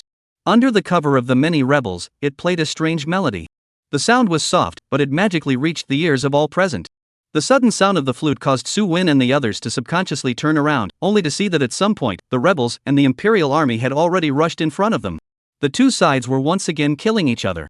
But what surprised him was that after the sound of that strange flute, the black-scaled python Jiao in front of him had strangely stopped attacking. And then it twisted its body and quickly charged towards the rebel leader. The black-scaled python Jiao was moving very fast, and in the eyes of those Imperial vanguards, it looked as if it was a huge rock that crashed over at a flying speed. Under the command of the rebel leader, it charged into the crowd without having to perform any skills at all. Level suppression alone could crush the majority of the enemies. But inevitably, the rebels also had a lot of unlucky people who were crushed into meat cakes and died an unparalleled death. The sudden appearance of the huge black snake made Zhao Jiaxian and the others incomparably wary. The powerful aura emanating from its body was definitely the strongest of all the people present, almost on the verge of reaching the Lord level. His face was unsightly. When he was looking at the completion of his work, a powerful monster suddenly appeared and stirred up the situation. No one's mood could be too good. Seeing the rebel leader playing the flute, he knew that the key point of victory or defeat was here. Zhao Jiaxian shouted, "All of you, surround the rebel leader, and double the reward for those who behead him." The reward for beheading a general was already generous, but now that it's been increased by 2 times, who wouldn't covet this? The vanguard army, just like before, once again aimed their spears at the rebel leader, preparing for a set fire spike play. Unfortunately, the black-scaled python Jiao was present, so how could they let them really win? It rampaged through the crowd without any opponents at all, and even a vanguard leader like Zhao Jiaxian couldn't restrict the other party in the slightest. The rebel army's original numerical disadvantage was soon followed by the good news that their troop strength was about to equalize after the black-scaled python Jiao joined in. Zhao Jiaxian's face was blue. He knew that if this continued, they would definitely lose. This black-scaled python Jiao must be dealt with first. It was good that Su Wen had inflicted a lot of damage on him earlier, and after wreaking havoc on the battlefield for such a long time, this fellow wasn't unharmed either. The vanguard had the complete strength to completely decimate him. After all, it wasn't like it was a real Lord-level existence. There was nothing to fear. After the change in tactics, the black-scaled python Jiao was attacked by pouncing skills, and even the Blue Star professionals aimed their spearheads at it. But accordingly, the rebels were left without human restrictions and launched another frantic massacre against the vanguard. But Su Wen will not just sit back and watch the rebels turn the tide.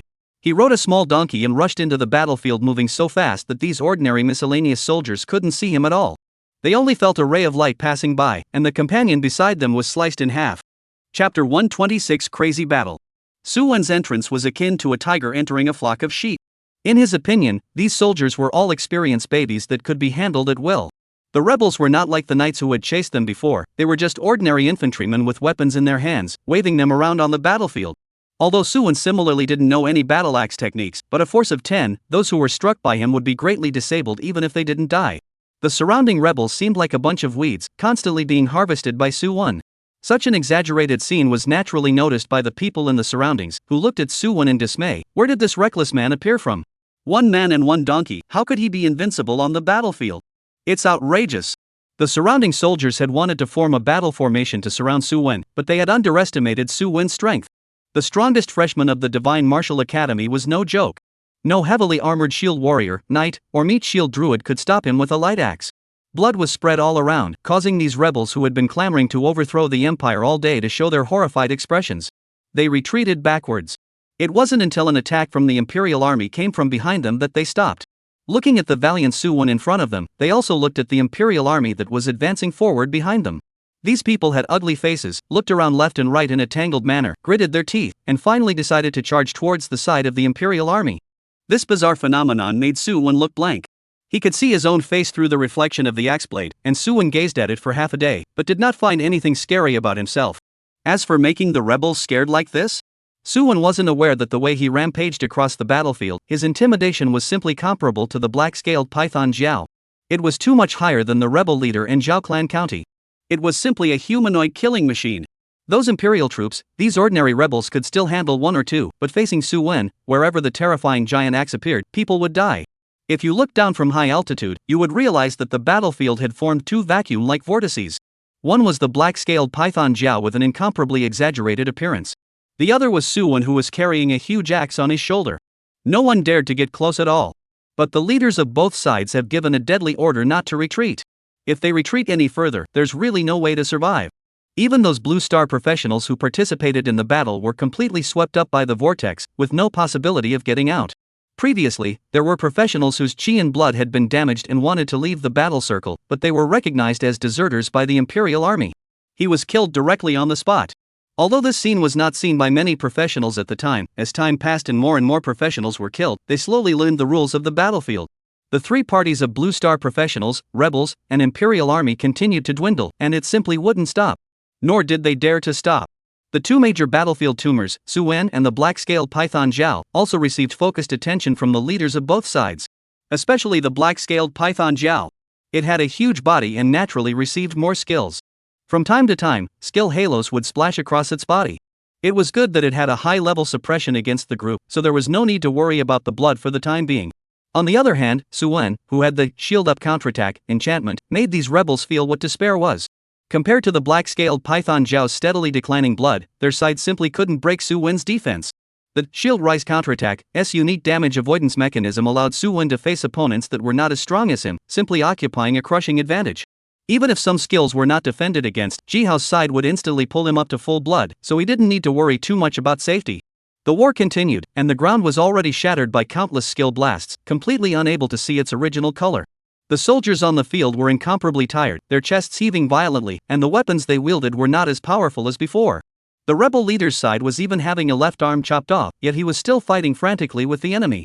Zhao Jiaxian's side wasn't much better. His thighs, waist, and arms were all having their armor smashed and the skin inside hammered into a mess. The men on both sides had also fought from the initial 3,000 or so, all the way down to less than 500 now. And all of them were soldiers whose chi and blood were broken and unable to exert combat power. At this time, the mages who mastered wide-range attacks came into play, as they blasted out one spell after another, giving the enemy a final kill. Su Lingyan mouthed the words and raised the staff in her hand, starting to release the meteor fire rain indiscriminately. This skill, which she had held back for a long time, could be considered to be playing a divine role in this war. The tight crowd allowed her to build up and kill so many enemies with each fireball. The flames that spread among them were constantly searing them, adding to the already seriously injured and dying soldiers, and in no time they were burned to ashes by the flames, not even leaving their bodies behind. In the mage's final revelry, the number of people on the battlefield exploded and decreased. 425, 258, 147, 78, 54. It wasn't until there were only a few dozen people left that both sides came back to their senses, looking around at the ground full of corpses with a bewildered look on their faces. The war constantly stimulated their adrenaline, making these soldiers' nerves tense at all times, and they could only numbly keep killing the enemy in order to be lucky enough to survive. But now, looking at Su Wen and the black-scaled python Zhao, whose might was still unabated, a hint of confusion appeared in their eyes. Such an enemy, could they really fight through it? Not only did the soldiers think this way, even Zhao Jiaxian, the leader of the Imperial Vanguard army, looked at Su Wen with a face full of horror. Although Su Wen was madly slaughtering the rebel side on the battlefield. However, he had noticed that this mysterious strong man was actually quietly controlling the overall strength of the rebel army and the Vanguard army. Previously, when the black-scaled python Zhao appeared and the rebel army was powerful, he slaughtered the rebels. When the Vanguard regained the upper hand, he began to unleash his axe light again, taking a few Imperial soldiers without a second thought each time. Once or twice he could understand it being an accident. But cold sweat broke out on Zhao Jiaxian's forehead. The situation in front of him was something he had not really expected. The battle was too intense, and there was no possibility of retreating at all. Now both sides into a short period of calm. He has a decision to make as well. Looking at the surviving Imperial vanguard, they were spattered with blood and almost no one was intact. Zhao Jiaxian's teeth were about to be clenched, but he could only shout in a helpless voice, "Withdraw." As the words fell, it was as if these severely injured soldiers had loosened the taut strings in their minds, and several of them collapsed to the ground on the spot, fainting to death. Zhao Jiaxian ignored these few soldiers. As the leader of the vanguard army, he had to ensure that the majority survived in order to do so. Although the results of this purge of the rebels had been called a disaster. But no matter what, the entire vanguard army could not be buried here. Seeing this, Su Wen, who was carrying a battle axe in the distance, revealed a playful smile at the corner of his mouth. "It's already been fought to this point, and you still think I'll let you leave safely?" Summoning the little donkey, Su Wen rolled over and leapt, pointing his giant axe at the remnants of the Imperial army, his mouth letting out a loud laugh. Dirt bike. Start. Chapter 127, Massacre. The seated little donkey transformed into a charging chariot, bringing up a flash of brilliant purple light as it flew towards the Jiaoplan county. Those soldiers behind the mat, even at full strength, can't block Su Wen's blow, let alone this crippled appearance now. Retreat! Zhao Jiaxian was frightened and screamed in shock. He forcefully jerked the warhorse under his seat, and the horse let out a pained neigh as its speed steeply accelerated. But before he could run out far, a cold wind came from behind. Then he felt a lightness in his body, and his whole body flew up off the back of the horse. He subconsciously looked back, only to see the donkey with a bad smile on its face, knocking his own warhorse far away and lying motionless on the ground. A flash of purple light suddenly surfaced in Zhao Jiaxian's eyes. The thick war axe chopped and slashed. He was in midair and had no displacement skills, so he could only watch as this domineering and thick strike chopped at him. 20,327. Zhao Jiaxian, who already had little qi and blood, was blasted by this blow and almost went straight into a berserk state. Fortunately, there was a priest beside him who barely stabilized his qi and blood, which prevented him from falling into the stage of losing his mind. However, Su Wen was already close at this time, and dealing with this kind of bloodied boss was simply a handful. Even if the opponent had up to 55% attribute suppression on him, this couldn't stop Su Wen's heart from wanting to kill the opponent. At this time, he had Lu Mingqing's buff on him, and his attack speed was much faster than before. He took the initiative to affix his shield to the opponent's weapon, and his right hand hastily slashed out a strike, shield affixed again, and slashed again. 20,787. 20,871. 20,487. Su Wen's set of bumper flow strikes immediately caused Zhao Jiaxian to fall into a state of berserkness, and the entire person's eyes turned red and became a little crazy. He no longer screamed to escape, his attributes skyrocketed as he chose Su Wen to fight in close combat, which was the subconscious choice that the vast majority of bosses would make at this point. Perhaps the general public will be very afraid of the sudden seizure of the boss. Many squads, regardless of whether they were in a copy or in the wilderness, had records of being massacred by bosses in a berserk state. But to Su Wen, this kind of boss is a piece of cloth that wraps the equipment, just waiting for him to gently tear it open. He can harvest countless treasures. Boom! Boom! Boom! Su Lingyun's attacks fell from the sky. As the team's deputy C, she wouldn't dryly watch Su Wen face the boss all by himself, even if it was nothing to him. Similarly, there were rebel mages who unleashed their skills on Zhao Jiaxian. A furious bombardment. The Jiaoplan county, which was originally still looking good, was hit by the overwhelming skills at the same time, and instantly became a bit dusty. His hair was messily spread out, his mouth was slightly open, and he began to unconsciously salivate outwards. He had been struck dumb. Madness plus stupidity, Zhao Jiaxian has no hope of escape. In the desperate eyes of the only remaining soldiers of the vanguard army, a flash of extreme purple light flashed, and Zhao Jiaxian's head shot up into the sky, accompanied by a fountain of blood. Plop! The leader of the Imperial vanguard army fell heavily to the ground, and then turned into a group of light masses. At this moment, the battlefield was incomparably quiet, all of them staring blankly at the tall figure carrying a huge axe on its shoulder. Especially the Blue Star professionals felt that the scene in front of them was unbelievable. The LV.38 Zhao Jiaxian could actually be defeated head-on by a professional who was not even close to their level. Although there was some trickery, the strength displayed in the battle could not be mixed with any water. That strike on Zhao Jiaxian's body was able to explode at terrifying damage of over 5 digits, simply making them doubt their lives. No, dude. Everyone is a professional in the LV20 to LV30 bracket, what makes you so good? Looking at the cloud of green light that exploded from Zhao Jiaxian's body, they couldn't help but swallow hard. These were all the extremely high-quality green clothes that bosses popped out, and they were a lot better than the ones on the market. Unfortunately, the right of ownership of the boss belonged to Su Wen, and even if they had the heart, they couldn't take away those glowing equipment on the ground. Seeing is believing. They kept consoling themselves in their hearts and forcibly diverted their eyes, but the scene in front of them was out of their expectation. After beheading Zhao Jiaxian, Su Wen began to slaughter the ordinary soldiers around him until the last one died. The professionals also got the alert message that the secret realm quest was completed. However, the axe-carrying reckless man didn't stop his movements and turned around to charge in the direction of the rebels. Looking at that exuberant appearance, could it be that he was going to kill the rebels as well? This is a force that has a half-step Lord boss guarding it. You still think it's the same as the Imperial Vanguard? They stared with wide eyes, all thinking that this guy Suwon was crazy. It wasn't enough to kill a group of people, but he actually wanted to kill the rebels. What's this guy up to? These professionals had different expressions, some were shocked, some were disdainful, and a few had a thoughtful look on their faces. Their expressions already said it all. All of them looked like they were waiting to see what would happen.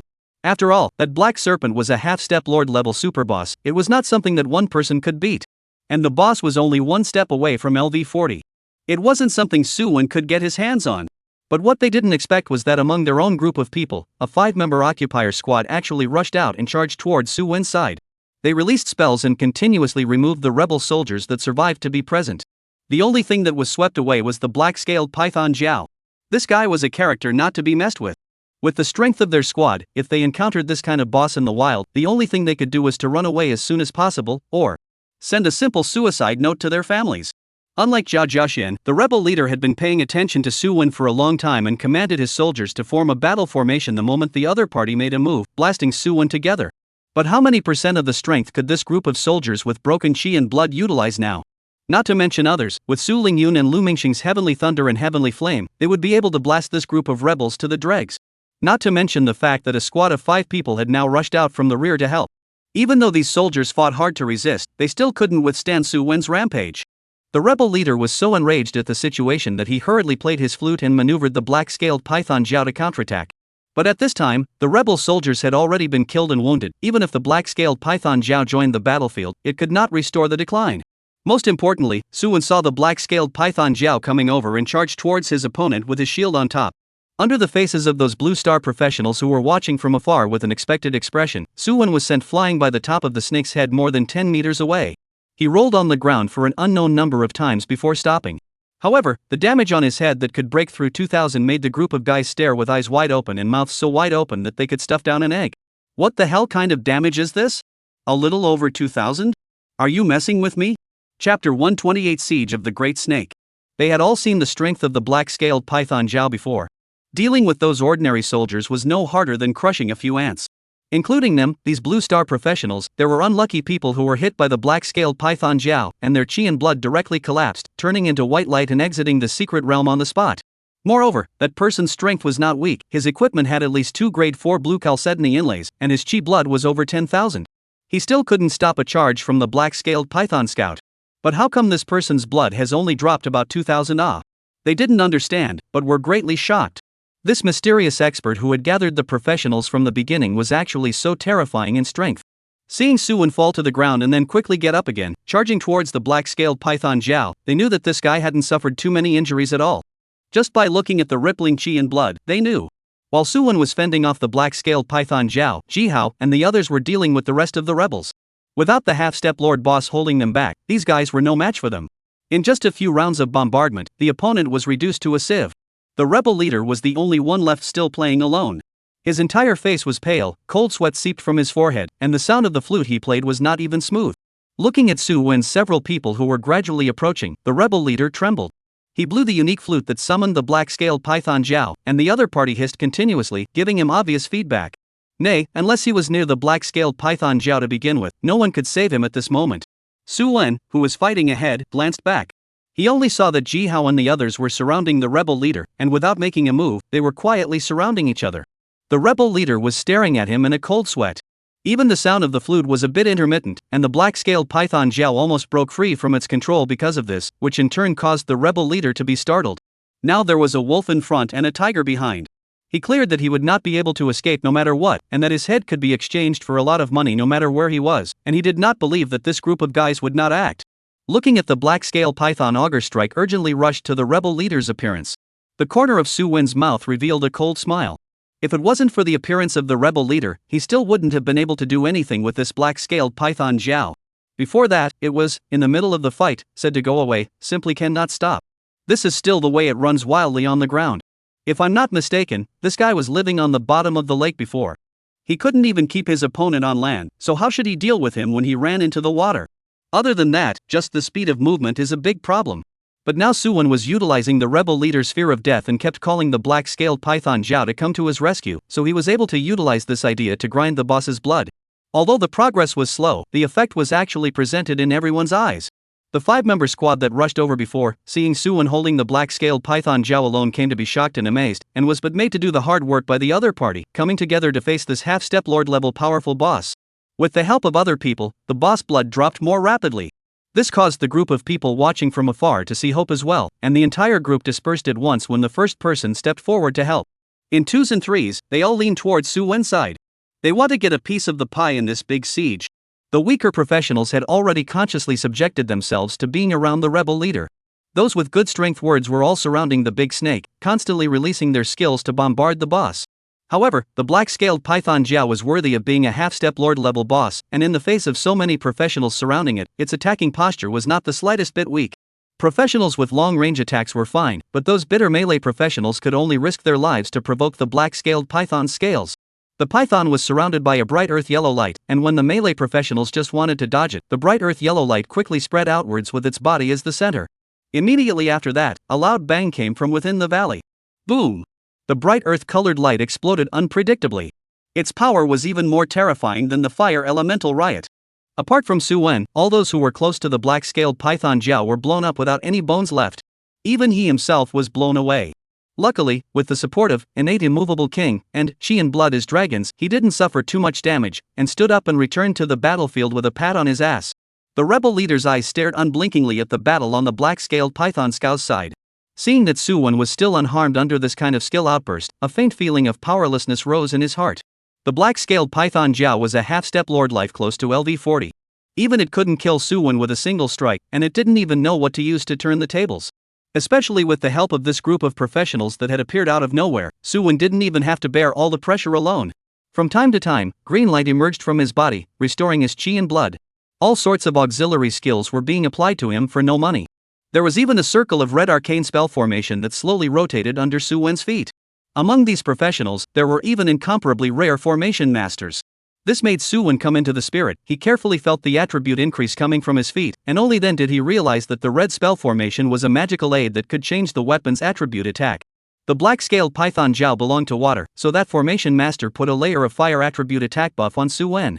This made the damage he dealt to the boss at least 10% more than even before. Don't feel that 10% was less. With Suwon's damage nowadays, hitting the black-scaled python Zhao could deal at least an additional 2,000 points of damage. As time passed, the black-scaled python Zhao's blood was decreasing. This rather intelligent being also realized that trying to break through Suwon's side head-on was unlikely. So it changed its direction and sprinted. This caused the occupiers in the path to be startled, and they hurriedly stopped casting spells and fled quickly to the left and right. Boom! The black-scaled python Zhao crushed through, and without the slightest ability to resist, these poor professionals were turned into white light and disappeared into the secret realm. Suwon felt slightly helpless about this. Earlier the boss broke out several times and was stopped by him with taunt. This time, the skill was on CD, and the black-scaled python Zhao seized the opportunity to charge out in one fell swoop. But these are not big problems. As long as the boss does not run, everything is fine. As for these people who died, what does it have to do with him? We are all fighting the idea of killing the boss and exploding the equipment, and no one is nobler than anyone else. Really want to stage some tear-jerking mutual aid scenes, unless a squad member, otherwise Suwon will definitely feel that the other party's brain is completely broken. Watching Jihao's several people in the distance dodge the attack, Suwon was slightly relieved. The black-scaled python Zhao's breakout allowed the rebel leader to find hope for survival. He hurriedly climbed up to the top of the boss's head, and with a change of flute in his hand, he actually tried to maneuver the black-scaled python Zhao to escape amidst Suwon's stunned and furious expression. This. Grandson, stop right there. Chapter 129 Suffocating Death. Suwon's loud shout scared the rebel leader's heart. Where did he dare to turn back? He hurriedly played a flute with an even more urgent rhythm. The black-scaled python Zhao moved sharply towards the outside of the valley. The huge size gave the Blue Star professionals too much oppression. They had the intention to stop it, but their own conditions simply didn't allow them to make a death-defying act. Suwon rode on the donkey, Divine Walk 1,000 miles, was activated, and the whole person almost turned into a residual shadow and went straight to the black-scaled python Zhao. It didn't take long to catch up with the other party. Looking at the black-scaled python Zhao that was getting closer and closer, Suwon breathed a sigh of relief in his heart.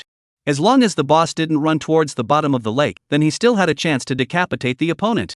However, he didn't choose to do it right away. Instead, he got up and leapt towards the rebel leader only after the black-scaled python Zhao had fled the valley by a few hundred meters.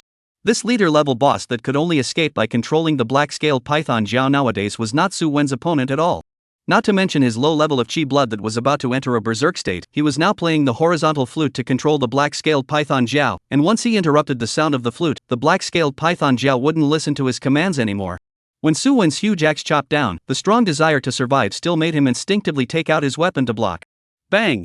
The battle axe struck the rebel leader's long sword with a piercing buzz. 18,870. Useless. Even though he blocked Su Wen's attack, the rebel leader still felt that there was a strange force coming down the long sword, constantly destroying his body. There was a kind of pain that was scorched by flames. Without the rebel leader's control, the black-scaled python Zhao let out a hiss before twisting its body, wanting to drop them from the snake's back and proceed to directly crush the other party. Su Wen and the two of them were not paying attention for a moment, and really let the black-scaled python Zhao get their hands on them. As they fell to the ground, they only saw a black shadow that reached the sky rapidly fall. Upon closer inspection, it turned out to be the long tail of the black-scaled python Zhao. It had a dense cold gas attached to it, forming a layer of hard ice on its surface, and it came blasting with unrivaled power. The speed of the black-scaled python Zhao was too fast for Su Wen to dodge, so he could only put his shield on his head and pray that he would not be smashed into the ground. And the rebel leader, faced with this situation, was tempted to play the transverse flute to regain control of the black-scaled python Zhao. However, in the black-scaled python Zhao's resistance just now, his crossflute was flung away somewhere, and he himself was not a shield battle like Su Wen, so naturally, he didn't have too good a way to resist. Bang! The long tail was like a whip, and the power of this blow shook the ground. Su Wen's entire body was directly smashed into the earth. His body was not even halfway through. The good thing was that his physique, strength, attribute was double high, and he only dropped a few thousand chi in blood, which was harmless. It was the two thighs that were shocked somewhat senseless and broken. But the rebel leader is undoubtedly much more miserable. The whole person was almost slapped into mush, set in the ground to gouge out. The body is flooded with red light, actually entered the berserk state at once. But the person seems to have no consciousness, actually still lying motionless in the ground. This scene made Su Wen look a little shocked. At this time, the black-scaled python Zhao's long tail flung at him for the second time, frightening Su Wen to move to the side in a hurry. Boom! The unlucky rebel leader was smashed again. The body turned into a pile of blood and water. The whole person was dead beyond death. The light mass scattered all over the place, but the right of attribution didn't belong to Su Wen, and he could only watch with a greedy eye. Good thing that there is no purple suit inside, otherwise he would say anything to get through the attribution before he would give up. Now, the rebels and the Imperial army were all dead. There was only one boss left for him to face, the black-scaled python Zhao. Black-scaled python Zhao Lord Boss Remnant LV36.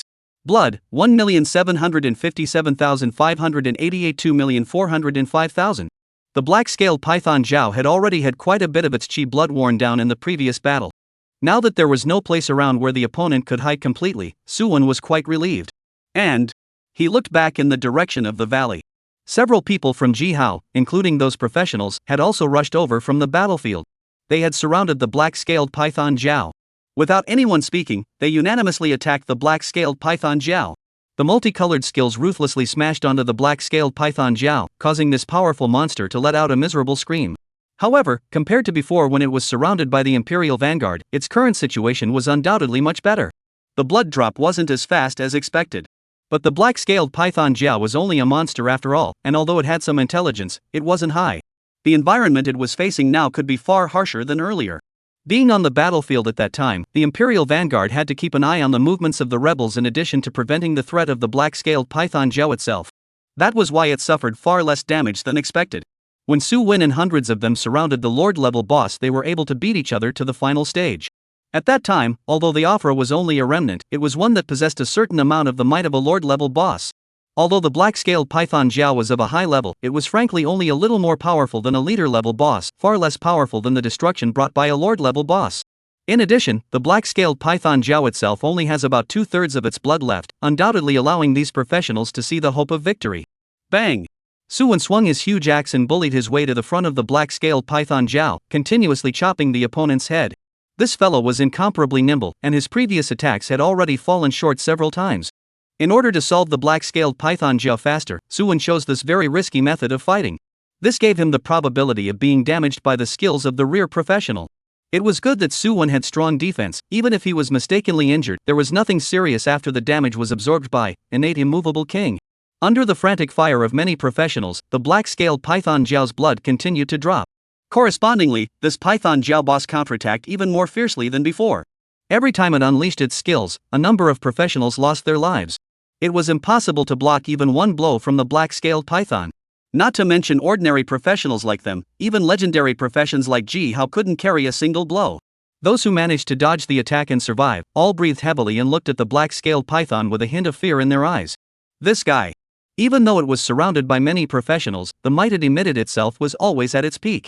The attack unleashed could not be caught by anyone except Su Wen. Especially since these professions didn't have a warlock like Lu Mingqing, who couldn't do anything to prolong the dying time. This allowed them to make even a small mistake, and they could be seized by the black-scaled python Jiao, who would then take them away with a single move. As time passed, while the black-scaled python Jiao's blood was dropping, the number of professionals was also decreasing. Under Su Wen's intentional control, the number of professional deaths rose crazily. When the black-scaled python Jiao only had around 800,000 chi blood left, the team of professionals also had less than 20 people left, still struggling to hold on. Chapter 130. Looking at the remaining professionals, Su Wen secretly sighed. There were 5 occupiers in here that were the first to come to support them. Su Wen didn't want them to die in such a suffocating manner. As for the remaining few people, not to mention their strength, their speed alone was not bad, allowing them to dodge some attacks that were not too dangerous. However, the eyes of a few people were filled with dissatisfaction and grief at this moment, and the eyes that looked at Su Wen also became more and more angry. They had worked hard for half a day to fight the boss, but they didn't expect that in the end they would become someone else's graft. Although it wasn't sensible to say so, after all, the black-scaled python Jiao was Su Wen's few people's prey in the very beginning. It was just that the rebel army had collapsed too quickly, which allowed the black-scaled python Jiao to appear beside the crowd. Let Su Wen share the boss proceeds to them. Oh, he is not so kind. At most, some of the equipment that is still quite good to look at will be given to the 5-member squad that rushed out first, right as a hard-earned fee. If he still couldn't see the situation, then Su Wen would have no choice but to go on a killing spree and send them all out of the secret realm, and then he would only be able to complete the basic secret realm quests. Su Wen looked at the boss that was still resisting. Now that the opponent's blood was low, there was less than 300,000 left before it entered the Berserk state. If things went well, the crowd would be able to eliminate it in 10 rounds or so of fire. Then it would enter a Berserk state and be completely controlled by Su Wen's squad. But things didn't develop as smoothly as Su Wen had imagined. Among the few remaining casual professionals, there was a mage who didn't know what had gotten into his head, and even ghostly cast a spell to blast at Su Wen. Once or twice okay, can understand both sides of the battle constantly moving direction, skills accidentally hit Su Wen here. But several times in a row, the skills exploded behind him. The most outrageous of all, there was a large range skill that actually hit Ji Hao's side, which was a bit of a stretch. Su Wen's gaze fell on a certain obese man whose eyes were wide open, not daring to scan his hands in disbelief. That skeptical expression seemed to tell Su Wen, I accidentally slipped, believe me, brother. The obese man was just about to open his mouth to explain, when he suddenly felt the sky darken. He looked up and opened his eyes, only to see purple thunder rolling through the clouds. Under his horrified expression, the thunder landed and struck directly on top of his head. The obese man wanted to let out a miserable scream. Unfortunately, Lu Mingqing backhandedly manipulated the heavenly thunder, and the stormy sound echoed in all directions, falling 4 in a row, splitting the obese man into flying ashes. Lu Mingqing had been following Su Wen for some time, and ever since that copy of Afra, he could tell that Su Wen was quite mindful of the matter of outsiders sharing the loot. He could be generous and fair within the team, but that didn't mean he was the same with outsiders. Lu Mingqing glanced at the remaining casual professionals. You guys better be honest. Steal away if you can mix up some experience.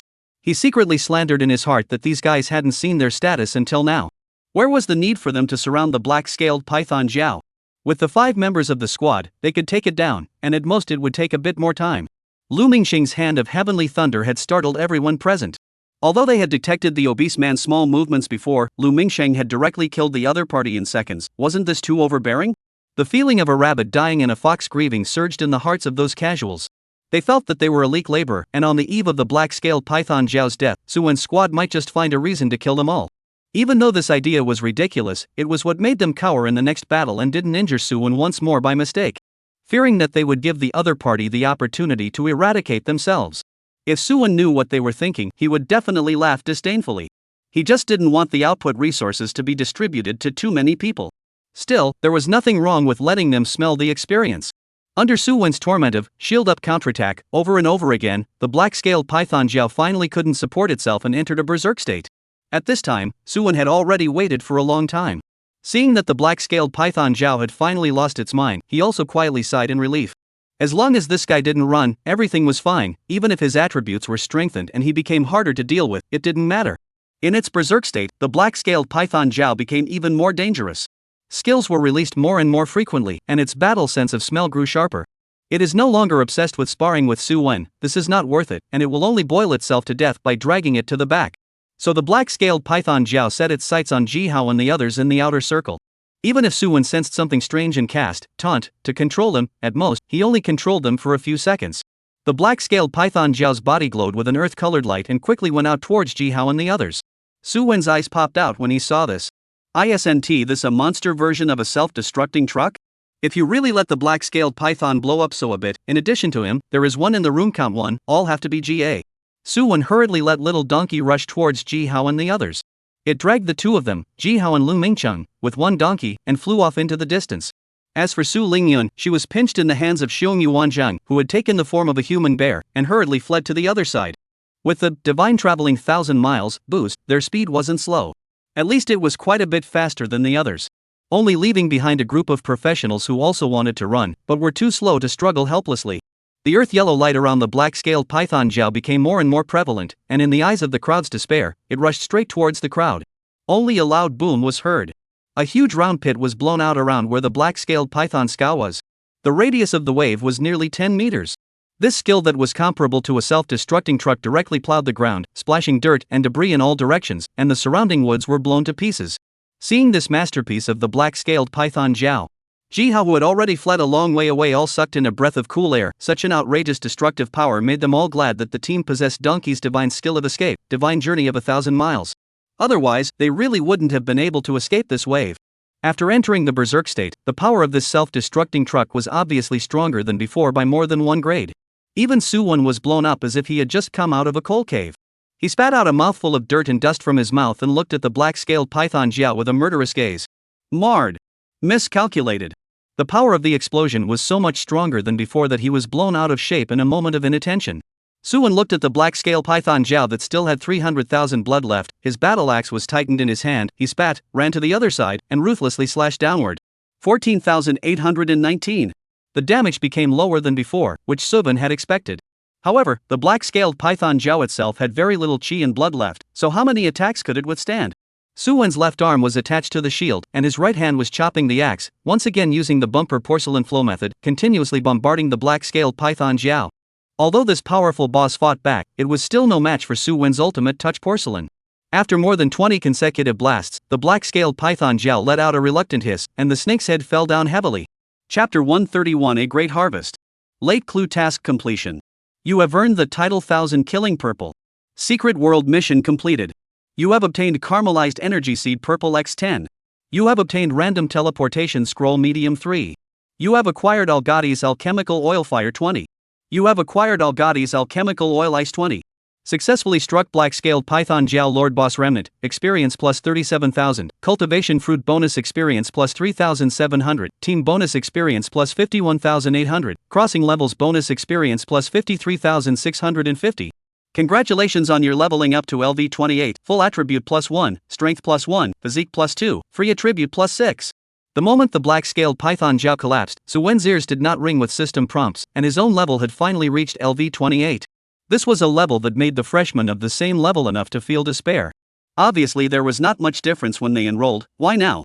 Su Wen was surprised at this moment. Looking at the two clusters of purple light that fell from the corpse of the black-scaled Python Zhao, he felt as if he had fallen into the clouds at this moment. It was like being surrounded by soft cotton candy. The same was true for Ji Hao's 4. The rewards of this trip to the secret realm were just too generous, leaving them all a bit unresponsive. Not to mention the purple quality, scorched energy seeds.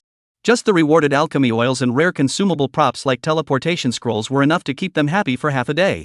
And their gazes looked toward the two purple light clusters, and a hint of expectation showed in their eyes. The black-scaled Python Zhao was leveled at LV36, and the purple clothes that were popped out were naturally all LV30 capable. This was equivalent to helping them get their next stage of equipment together in advance. I don't know how much effort it saved them. The people all gathered over to the front, only to find that in addition to the purple suit, there are actually a few halo especially rich green suit.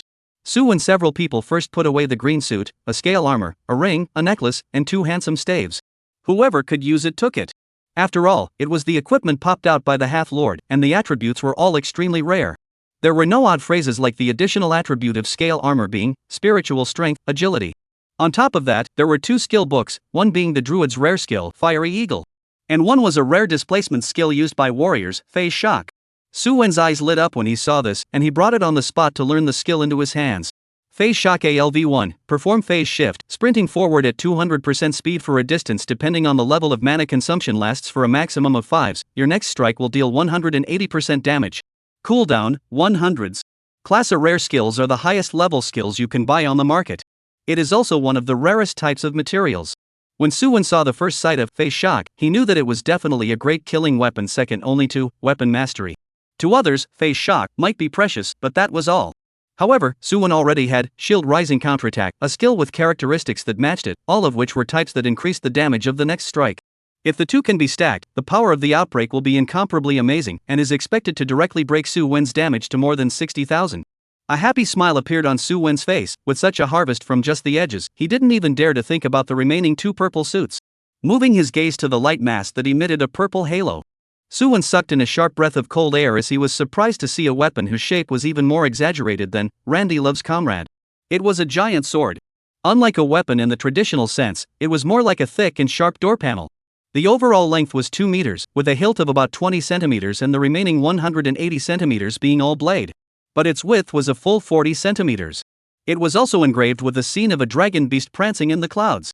If one didn't look at the sharp sword blades on both sides, at first glance one would think that the door panel had become a spirit and had actually evolved into a purple item. There was no hesitation. Su Wen took the giant sword in his hands. The equipment attribute suddenly appeared in front of him. Seeing such luxurious attributes, even he couldn't hold it. A trace of saliva was obviously flowing out from the corner of his mouth. Dragon Scale Giant Sword Purple, temporarily unavailable. Can be used by LV30 or above melee class professions can use it. Durability, 1000. Damage, 3544. Strength plus 34. Strength plus 33. Strength plus 34. Binding, blood 1130 increase. Mana 547 increase. Incense. It smells so damn good. The damage attached to a single weapon alone was almost always higher than what Su Wen himself came with. How exaggerated was this? Knowing that so much of the equipment on Su Wen's body was of the very best quality, coupled with the assistance of the donkey, even this could not compare to the increase brought about by a giant sword. This represented that the attributes of the giant sword were absolutely superb to the extreme, and it was almost impossible to increase. Because according to the equipment progression attribute, the damage of an LV30 normal purple weapon should be around 2200. And the Dragon Scale Giant Sword Purple had almost a full 1300 more, which was simply not too outrageous. Unfortunately, Su Wen's level hadn't reached LV30 yet, or else he would have been able to equip the giant sword and have a good time right now. Looking at this giant sword in Su Wen's hand, a few other people were enviously drooling out of their mouths.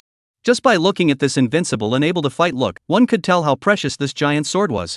Not to mention the inexplicable chill emanating from the weapon. Just being close to it couldn't help but make a few people's bodies tremble slightly. It was as if they were being targeted by some kind of powerful boss. Xiong Yuanjing's eyes went straight as he watched. His weapon was a sword, and now that he saw a strangely shaped but powerful weapon, how could he not be moved? But when his eyes shifted to another purple light mass, even the big man who had always been calm in the group couldn't help but exclaim in shock. The ah sound startled the crowd. Turning his head to look, Xiong Yuanjing had already arrived in front of the purple light mass, revealing 2 rows of white teeth and smiling incomparably. Hey, sorry guys, my luck has come too. Xiong Yuan was pointing at a longbow that emitted a purple halo of light, the corners of his mouth grinning to the back of his ears. As a rhapsodic druid, his career variations were already numerous, and he was able to adapt to combat in almost any environment. Whether it was the sky, the earth, or the sea, they were all his home turf. So much so that the weapons he can use are varied, with swords, axes, staffs, spirit books, bows and arrows, and spears all within his reach. Previously, they had also exploded longbow-type weapons, but the attributes were so trashy that Xiong Yuanjing didn't even look at them. However, if one wanted to utilize the characteristics of the weapon, it still had to do with one's own attribute additions as well as how many change forms one had mastered. Now that he had mastered the power-type form of the human bear, he naturally had no problem using the bow and arrow. Druids, by nature's favorite. In terms of mastery of the bow and arrow, it is even more powerful than those elves whose main weapon is the bow and arrow. Chapter 132, 1,000 Choppers. Seeing Xiong Yuanjing's happy expression, Su Wen's few people sent their sincere blessings. Especially Ji Hao, the conspicuous bag, couldn't wait to jump out and shout. Congratulations Xiongdi, successfully kicked out Lingyan to become the second thickest leg on the team, congratulations. After saying that, he even snapped and led the applause. Black lines surfaced on Su Lingyan's forehead, and her long legs directly kicked Jihao's, but as she gritted her teeth, die you. Ah, deserved, who let you kid so? Lu Mingcheng went over and added a kick as well, laughing and cursing. If you learn the resurrection technique in the future, you're afraid that you're going to usurp the throne and run straight to on my head. The crowd all laughed when they heard this. I'm afraid that Jihao's character is really capable of doing such damaging things. Jihao patted his butt and did not care, smiling and looking at Xiong Yuanzhang, his mouth urged. Come on Xiongde, what are you still inking about, pick it up. Ha, don't rush, it's coming. Xiong Yuanzhang laughed, following which he took the longbow, which was also engraved with a dragon pattern, in his hands. Python Jiaoxian Bao Purple, temporarily unavailable. Can be used by LV 30 or above, can be used by long-distance professions. Durability, 1000. Damage, 2747. Strength plus 31. Strength plus 30. Binding, G blood 1024 increase. Mana 504 increase. The moment Xiong Yuanzhang saw the attributes, he sucked in a cool breath. Boy, really ing violent. Extreme simply cannot be more extreme. The damage attribute of the longbow as a long-distance strike weapon could actually still reach 2700 plus, which was something he could not have imagined in any way. Seeing several people around him casting curious gazes, Xiong Yuanzhang didn't hide it and sent out the weapon's attributes. This naturally drew a gasp from Jihao and the others. This is outrageous when a weapon tops one person's full body damage. But then, several people quickly reacted. Xiong Yuanzhang equipment so extreme did not even let them feel uncomfortable. That. Jihao turned his head to look at Su Wen, his eyes getting wider and wider, his chin raised, squinting at Su Wen like some kind of Hako animal. But he just didn't say anything, waiting for Su Wen to take the initiative to admit the crime. Being little cute. Staring all the time, even with Su Wen's mentality, he was a little unable to suffer. He quickly raised his hands and sent the equipment properties to several people. Xiong Yuanzhang was the most curious. His Python Jiaoxian Bao Purple was already extreme enough, so he really didn't know which level Su Wen's giant sword would reach. As a result, once the attributes came out, it was as if his mouth was taped, and he didn't even say a word when he opened it for half a day. Only ah. The other three weren't much better, looking at Su Wen like he was a monster. The eyes seemed to be saying, dude, are you messing around? With these explosive attributes, who wouldn't die in one hit? Su Wen's equipment was already superb, and now with the addition of the dragon scale giant sword, isn't this going to be heavenly? They could all think of the future scene where Su Wen would kill the four directions. It was simply too beautiful. Misty grass, Big Daddy, you're my long-lost Big Daddy. Suddenly, a male duck call broke the silent atmosphere. Jihao hugged Su Wen's thigh and rocked back and forth, and his mouth kept shouting. Su Wen, you are the guiding light on my way to upgrade, the guardian on the way to become stronger. I'm willing to accompany you on this road until I grow old, tell me out loud, are you willing? Pust. Jihao said this directly. Su Wen dry sprayed a large mouth of saliva. Team, physical, attributes belong to his highest, this okay hanging not be choked to death by a breath. Cough cough. He kept coughing and looked at Jihao with eyes full of resentment. Good guy, this is a way to mess with me, isn't it? Except for Su Wen, no one has ever felt the strange experience of letting a 6'9" strong man hug his thighs, and shouting that we will grow old together. This is not the place to mess with non-tama hello. Today he counted to see what is called thicker than the walls of the city cheek. He threw his thighs hard and directly threw Jihao out. At this point, Su Lingyun's few people had long since laughed so hard that they couldn't make a sound, and even their tears were flowing out. Su Wen felt that his head was a big circle, marred, spreading a retarded teammate. What should we do? Wait online. It's urgent. After a bit of playfulness, several people packed up all the remaining loot. Including those dropped by the rebel leader in the Zhao family county, they also picked them up together. Subsequently, before the 10-day deadline arrived, he voluntarily exited the secret realm. The rewards of this secret trip were simply amazing. It was enough to save half a year of their development time. They returned to the woods where they had disappeared earlier and began to rush towards the academy. A few people were talking and laughing, not feeling half tired on their bodies, and all the way back to the schoolhouse, they were all still in high spirits. Returning to the dormitory, Su Wen laid down on the bed and began to check out the purple title rewarded by the system. He took a deep breath, and when he recalled the rewards given by the last 4-star mission, his heart couldn't help but thump. His eyes landed on top of the title named 1000 Cutting, and the attributes naturally surfaced. 1000 Decapitations purple. LV 30 or above can be used title. Endurance, 1000. Strength plus 34. Strength plus 34. Base damage plus 15%. Attacks add additional, ice, damage. Binding, blood 1024 increase. Mana 509 increase. Deeds, I'll do it in spite of the millions.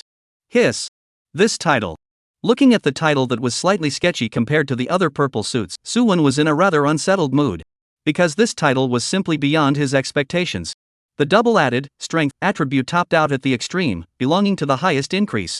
Not to mention the 15% damage increase equivalent to the S rank skill, Weapon Mastery. Just the additional ice attribute damage alone was much better than most purple titles.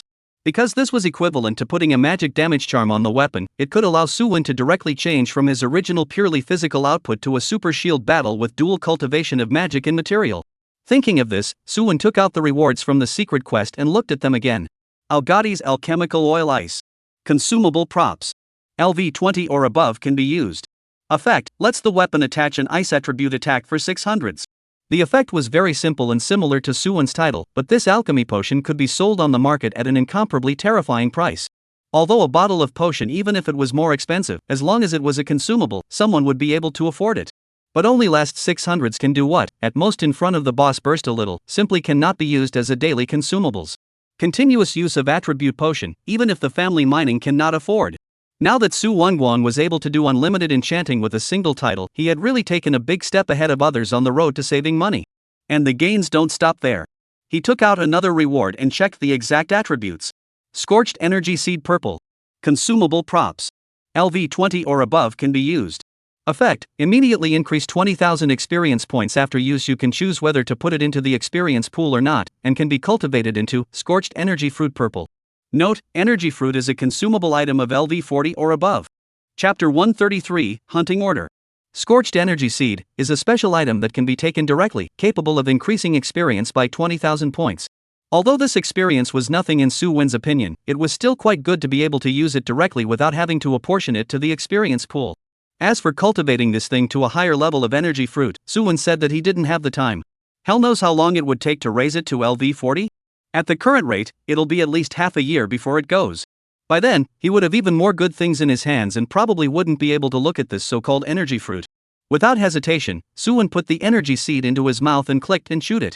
It tasted good, with the feeling of eating salty fried melon seeds. You have consumed Scorched Energy Seeds Purple Experience plus 20,000. Watching the experience bar scurry forward a small amount, Suwon was in a good mood and stuffed all 9 remaining seeds into his mouth. You have consumed Scorched Energy Seeds Purple Experience plus 20,000. You have consumed the Caramelized Energy Seed Purple Experience plus 20,000. You have consumed the Caramelized Energy Seed Purple Experience plus 20,000. With just the effort of moving his mouth, Suwon's experience bar had already been filled up by almost half. No wonder this kind of prop that could directly increase one's experience would be classified as purple quality. However, whenever it was of green quality, the gap between the powerful families and the commoner class would definitely be magnified countless times. It might even cut off the pathway for the commoners to rise. However, these were not what Suwon should consider nowadays. The Secret Realm War in the past few days had really tired him out, and he needed to recuperate for a while. At this time, the 5th Intelligence Team, which was far away in the Dusk Empire, did not loosen up due to Suwon's rest, but instead became busier than before. News had just come in that the Vanguard army had been ambushed by rebels and unknown forces, and the situation was precarious. The intelligence officer had been in contact with the Vanguard army, and had gotten some intermittent news about the black-scaled python Jiao, the donkey-riding monster, and the scattered forces that had appeared out of nowhere. A picture emerged in the intelligence officer's mind, and in the end, a clearer picture of the chain of events was formed under his pen. Unfortunately, the intelligence officer sighed. Just before, the Vanguard was completely out of contact, fearing that something bad had happened to them. Organizing the information in his hand, he got up and walked towards the deepest part of the intelligence room. Inside a hidden prison, Pei Yongwang looked at the intelligence in his hands, a hint of doubt flashing across his face. The Vanguard army was actually completely annihilated? Not a single one escaped. This rarity hasn't happened in I don't know how many years. According to reason, even if they were not able to defeat the other side, it would not end up being completely wiped out, so where exactly did it go wrong? He looked at the black-scaled python Jiao and the donkey-riding monster that the intelligence officer had highlighted. The intelligence of the two was currently known to him, and the little black snake was a pet of the rebel leader with good strength. It was said to have touched the threshold of the Lord level, and still had some potential. If the Zhao family county encountered this python Jiao, it would indeed be no match, but what about the fact that none of them survived? Is it possible that it's this guy? A profile portrait presented itself to him, the figure of a warrior running wildly on a donkey. With a shield in one hand and an axe in the other, the left and right were exceptionally conspicuous even in the entire battlefield. The information was sent back by the liaison officer who was in the Vanguard at the time. There are also some professionals who are obviously casuals. Pei Yongwang closed his eyes and contemplated, connecting all the clues and eliminating other factors, finally forming a theoretical guess within his mind. Blue star. He opened his eyes and recalled the information about that side. 9 empires, god-level powerhouses, void coordinates. That was a side of the world that was extremely powerful, and the overall battle power was quite a bit stronger than theirs. According to the intelligence he had learned, the Blue Star side was at war with at least 20 to 30 void forces at the same time. How terrifying was this strength? The Source Realm had only come into contact with the other side in recent decades, and apart from small-scale friction, there hadn't been any violent conflicts. Was it a coincidence this time or was it premeditated? He tapped his fingers on the desktop, making an even sound, only his tight frown revealed his inner unrest. Perhaps it was a backlash action after the last infiltration plan was exposed? In addition to the stricken vanguard, perhaps there have been unknown changes elsewhere. He called the intelligence officer over and commanded, "Go get those guys from the Way of the Future Life to make a trip to the Black Scale Valley. I want to know the specifics of what happened at that time." Yes. In only half a day's time, dozens of unfamiliar wanted notices suddenly appeared throughout the entire Twilight Empire. These people did not have real names and were only referred to by their code names. One of the most talked about is a monstrous warrior on a donkey with the highest bounty. Officially known as the Grey Donkey Rider. Suwon didn't know that he had already made a name for himself in the Dusk Empire. After returning from the Secret Realm, the squad rested for a few days in a row, and although there were classes or out-of-town upgrades during that time, the intensity was nowhere near as high as before. However, Jihao, who was at a lower level, had risen from LV25 to LV26 due to the 10 energy seeds he had eaten, plus the accumulation from a trip to the Secret Realm. Only 4 levels away from LV30. But after just a few days of relaxation, Suwon's few people received another notification from the academy. Opening it up, it turned out to be that the monthly academy trial had arrived. For this little game of picking up money that could whore out the resources of the academy, a few people did not reject it.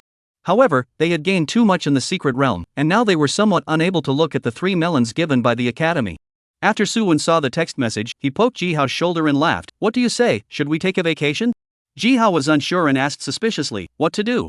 Suwon spread out his hands, and suddenly a bunch of heaven-tilting stones fell to the ground, which was then quickly put into his backpack. Doing what? Of course it's to upgrade and go. With the effort of going to the trial, we can all save up a lot of experience. Besides, we don't lack those few level 5 gems right now, and now that I've got another skill, I feel like the savings on the experience pool side are a bit insufficient, you know. Jihao suddenly realized that this was the case. Although Suwon had a higher level than them, it was estimated that the skill experience used for upgrading was also the biggest overhead. Now that he had harvested another rare skill, how could he resist the temptation brought by skill upgrades? Jihao also understood what Suwon meant by calling him. He took out his cell phone and dialed his third uncle's number. A familiar voice came from over there. "What's up, kid?" Jihao's neck shrank, and he smiled sarcastically. "Third uncle, our squad would like to take a leave of absence for tomorrow's academy trial." Obviously, it was just a phone call, but Jihao's demeanor still made it feel as if Ji Xinyuan was right in front of him. It couldn't be helped that after the last Red Romance incident, Ji Xinyuan had specifically grabbed him over to give him a severe beating. That taste. Fizz.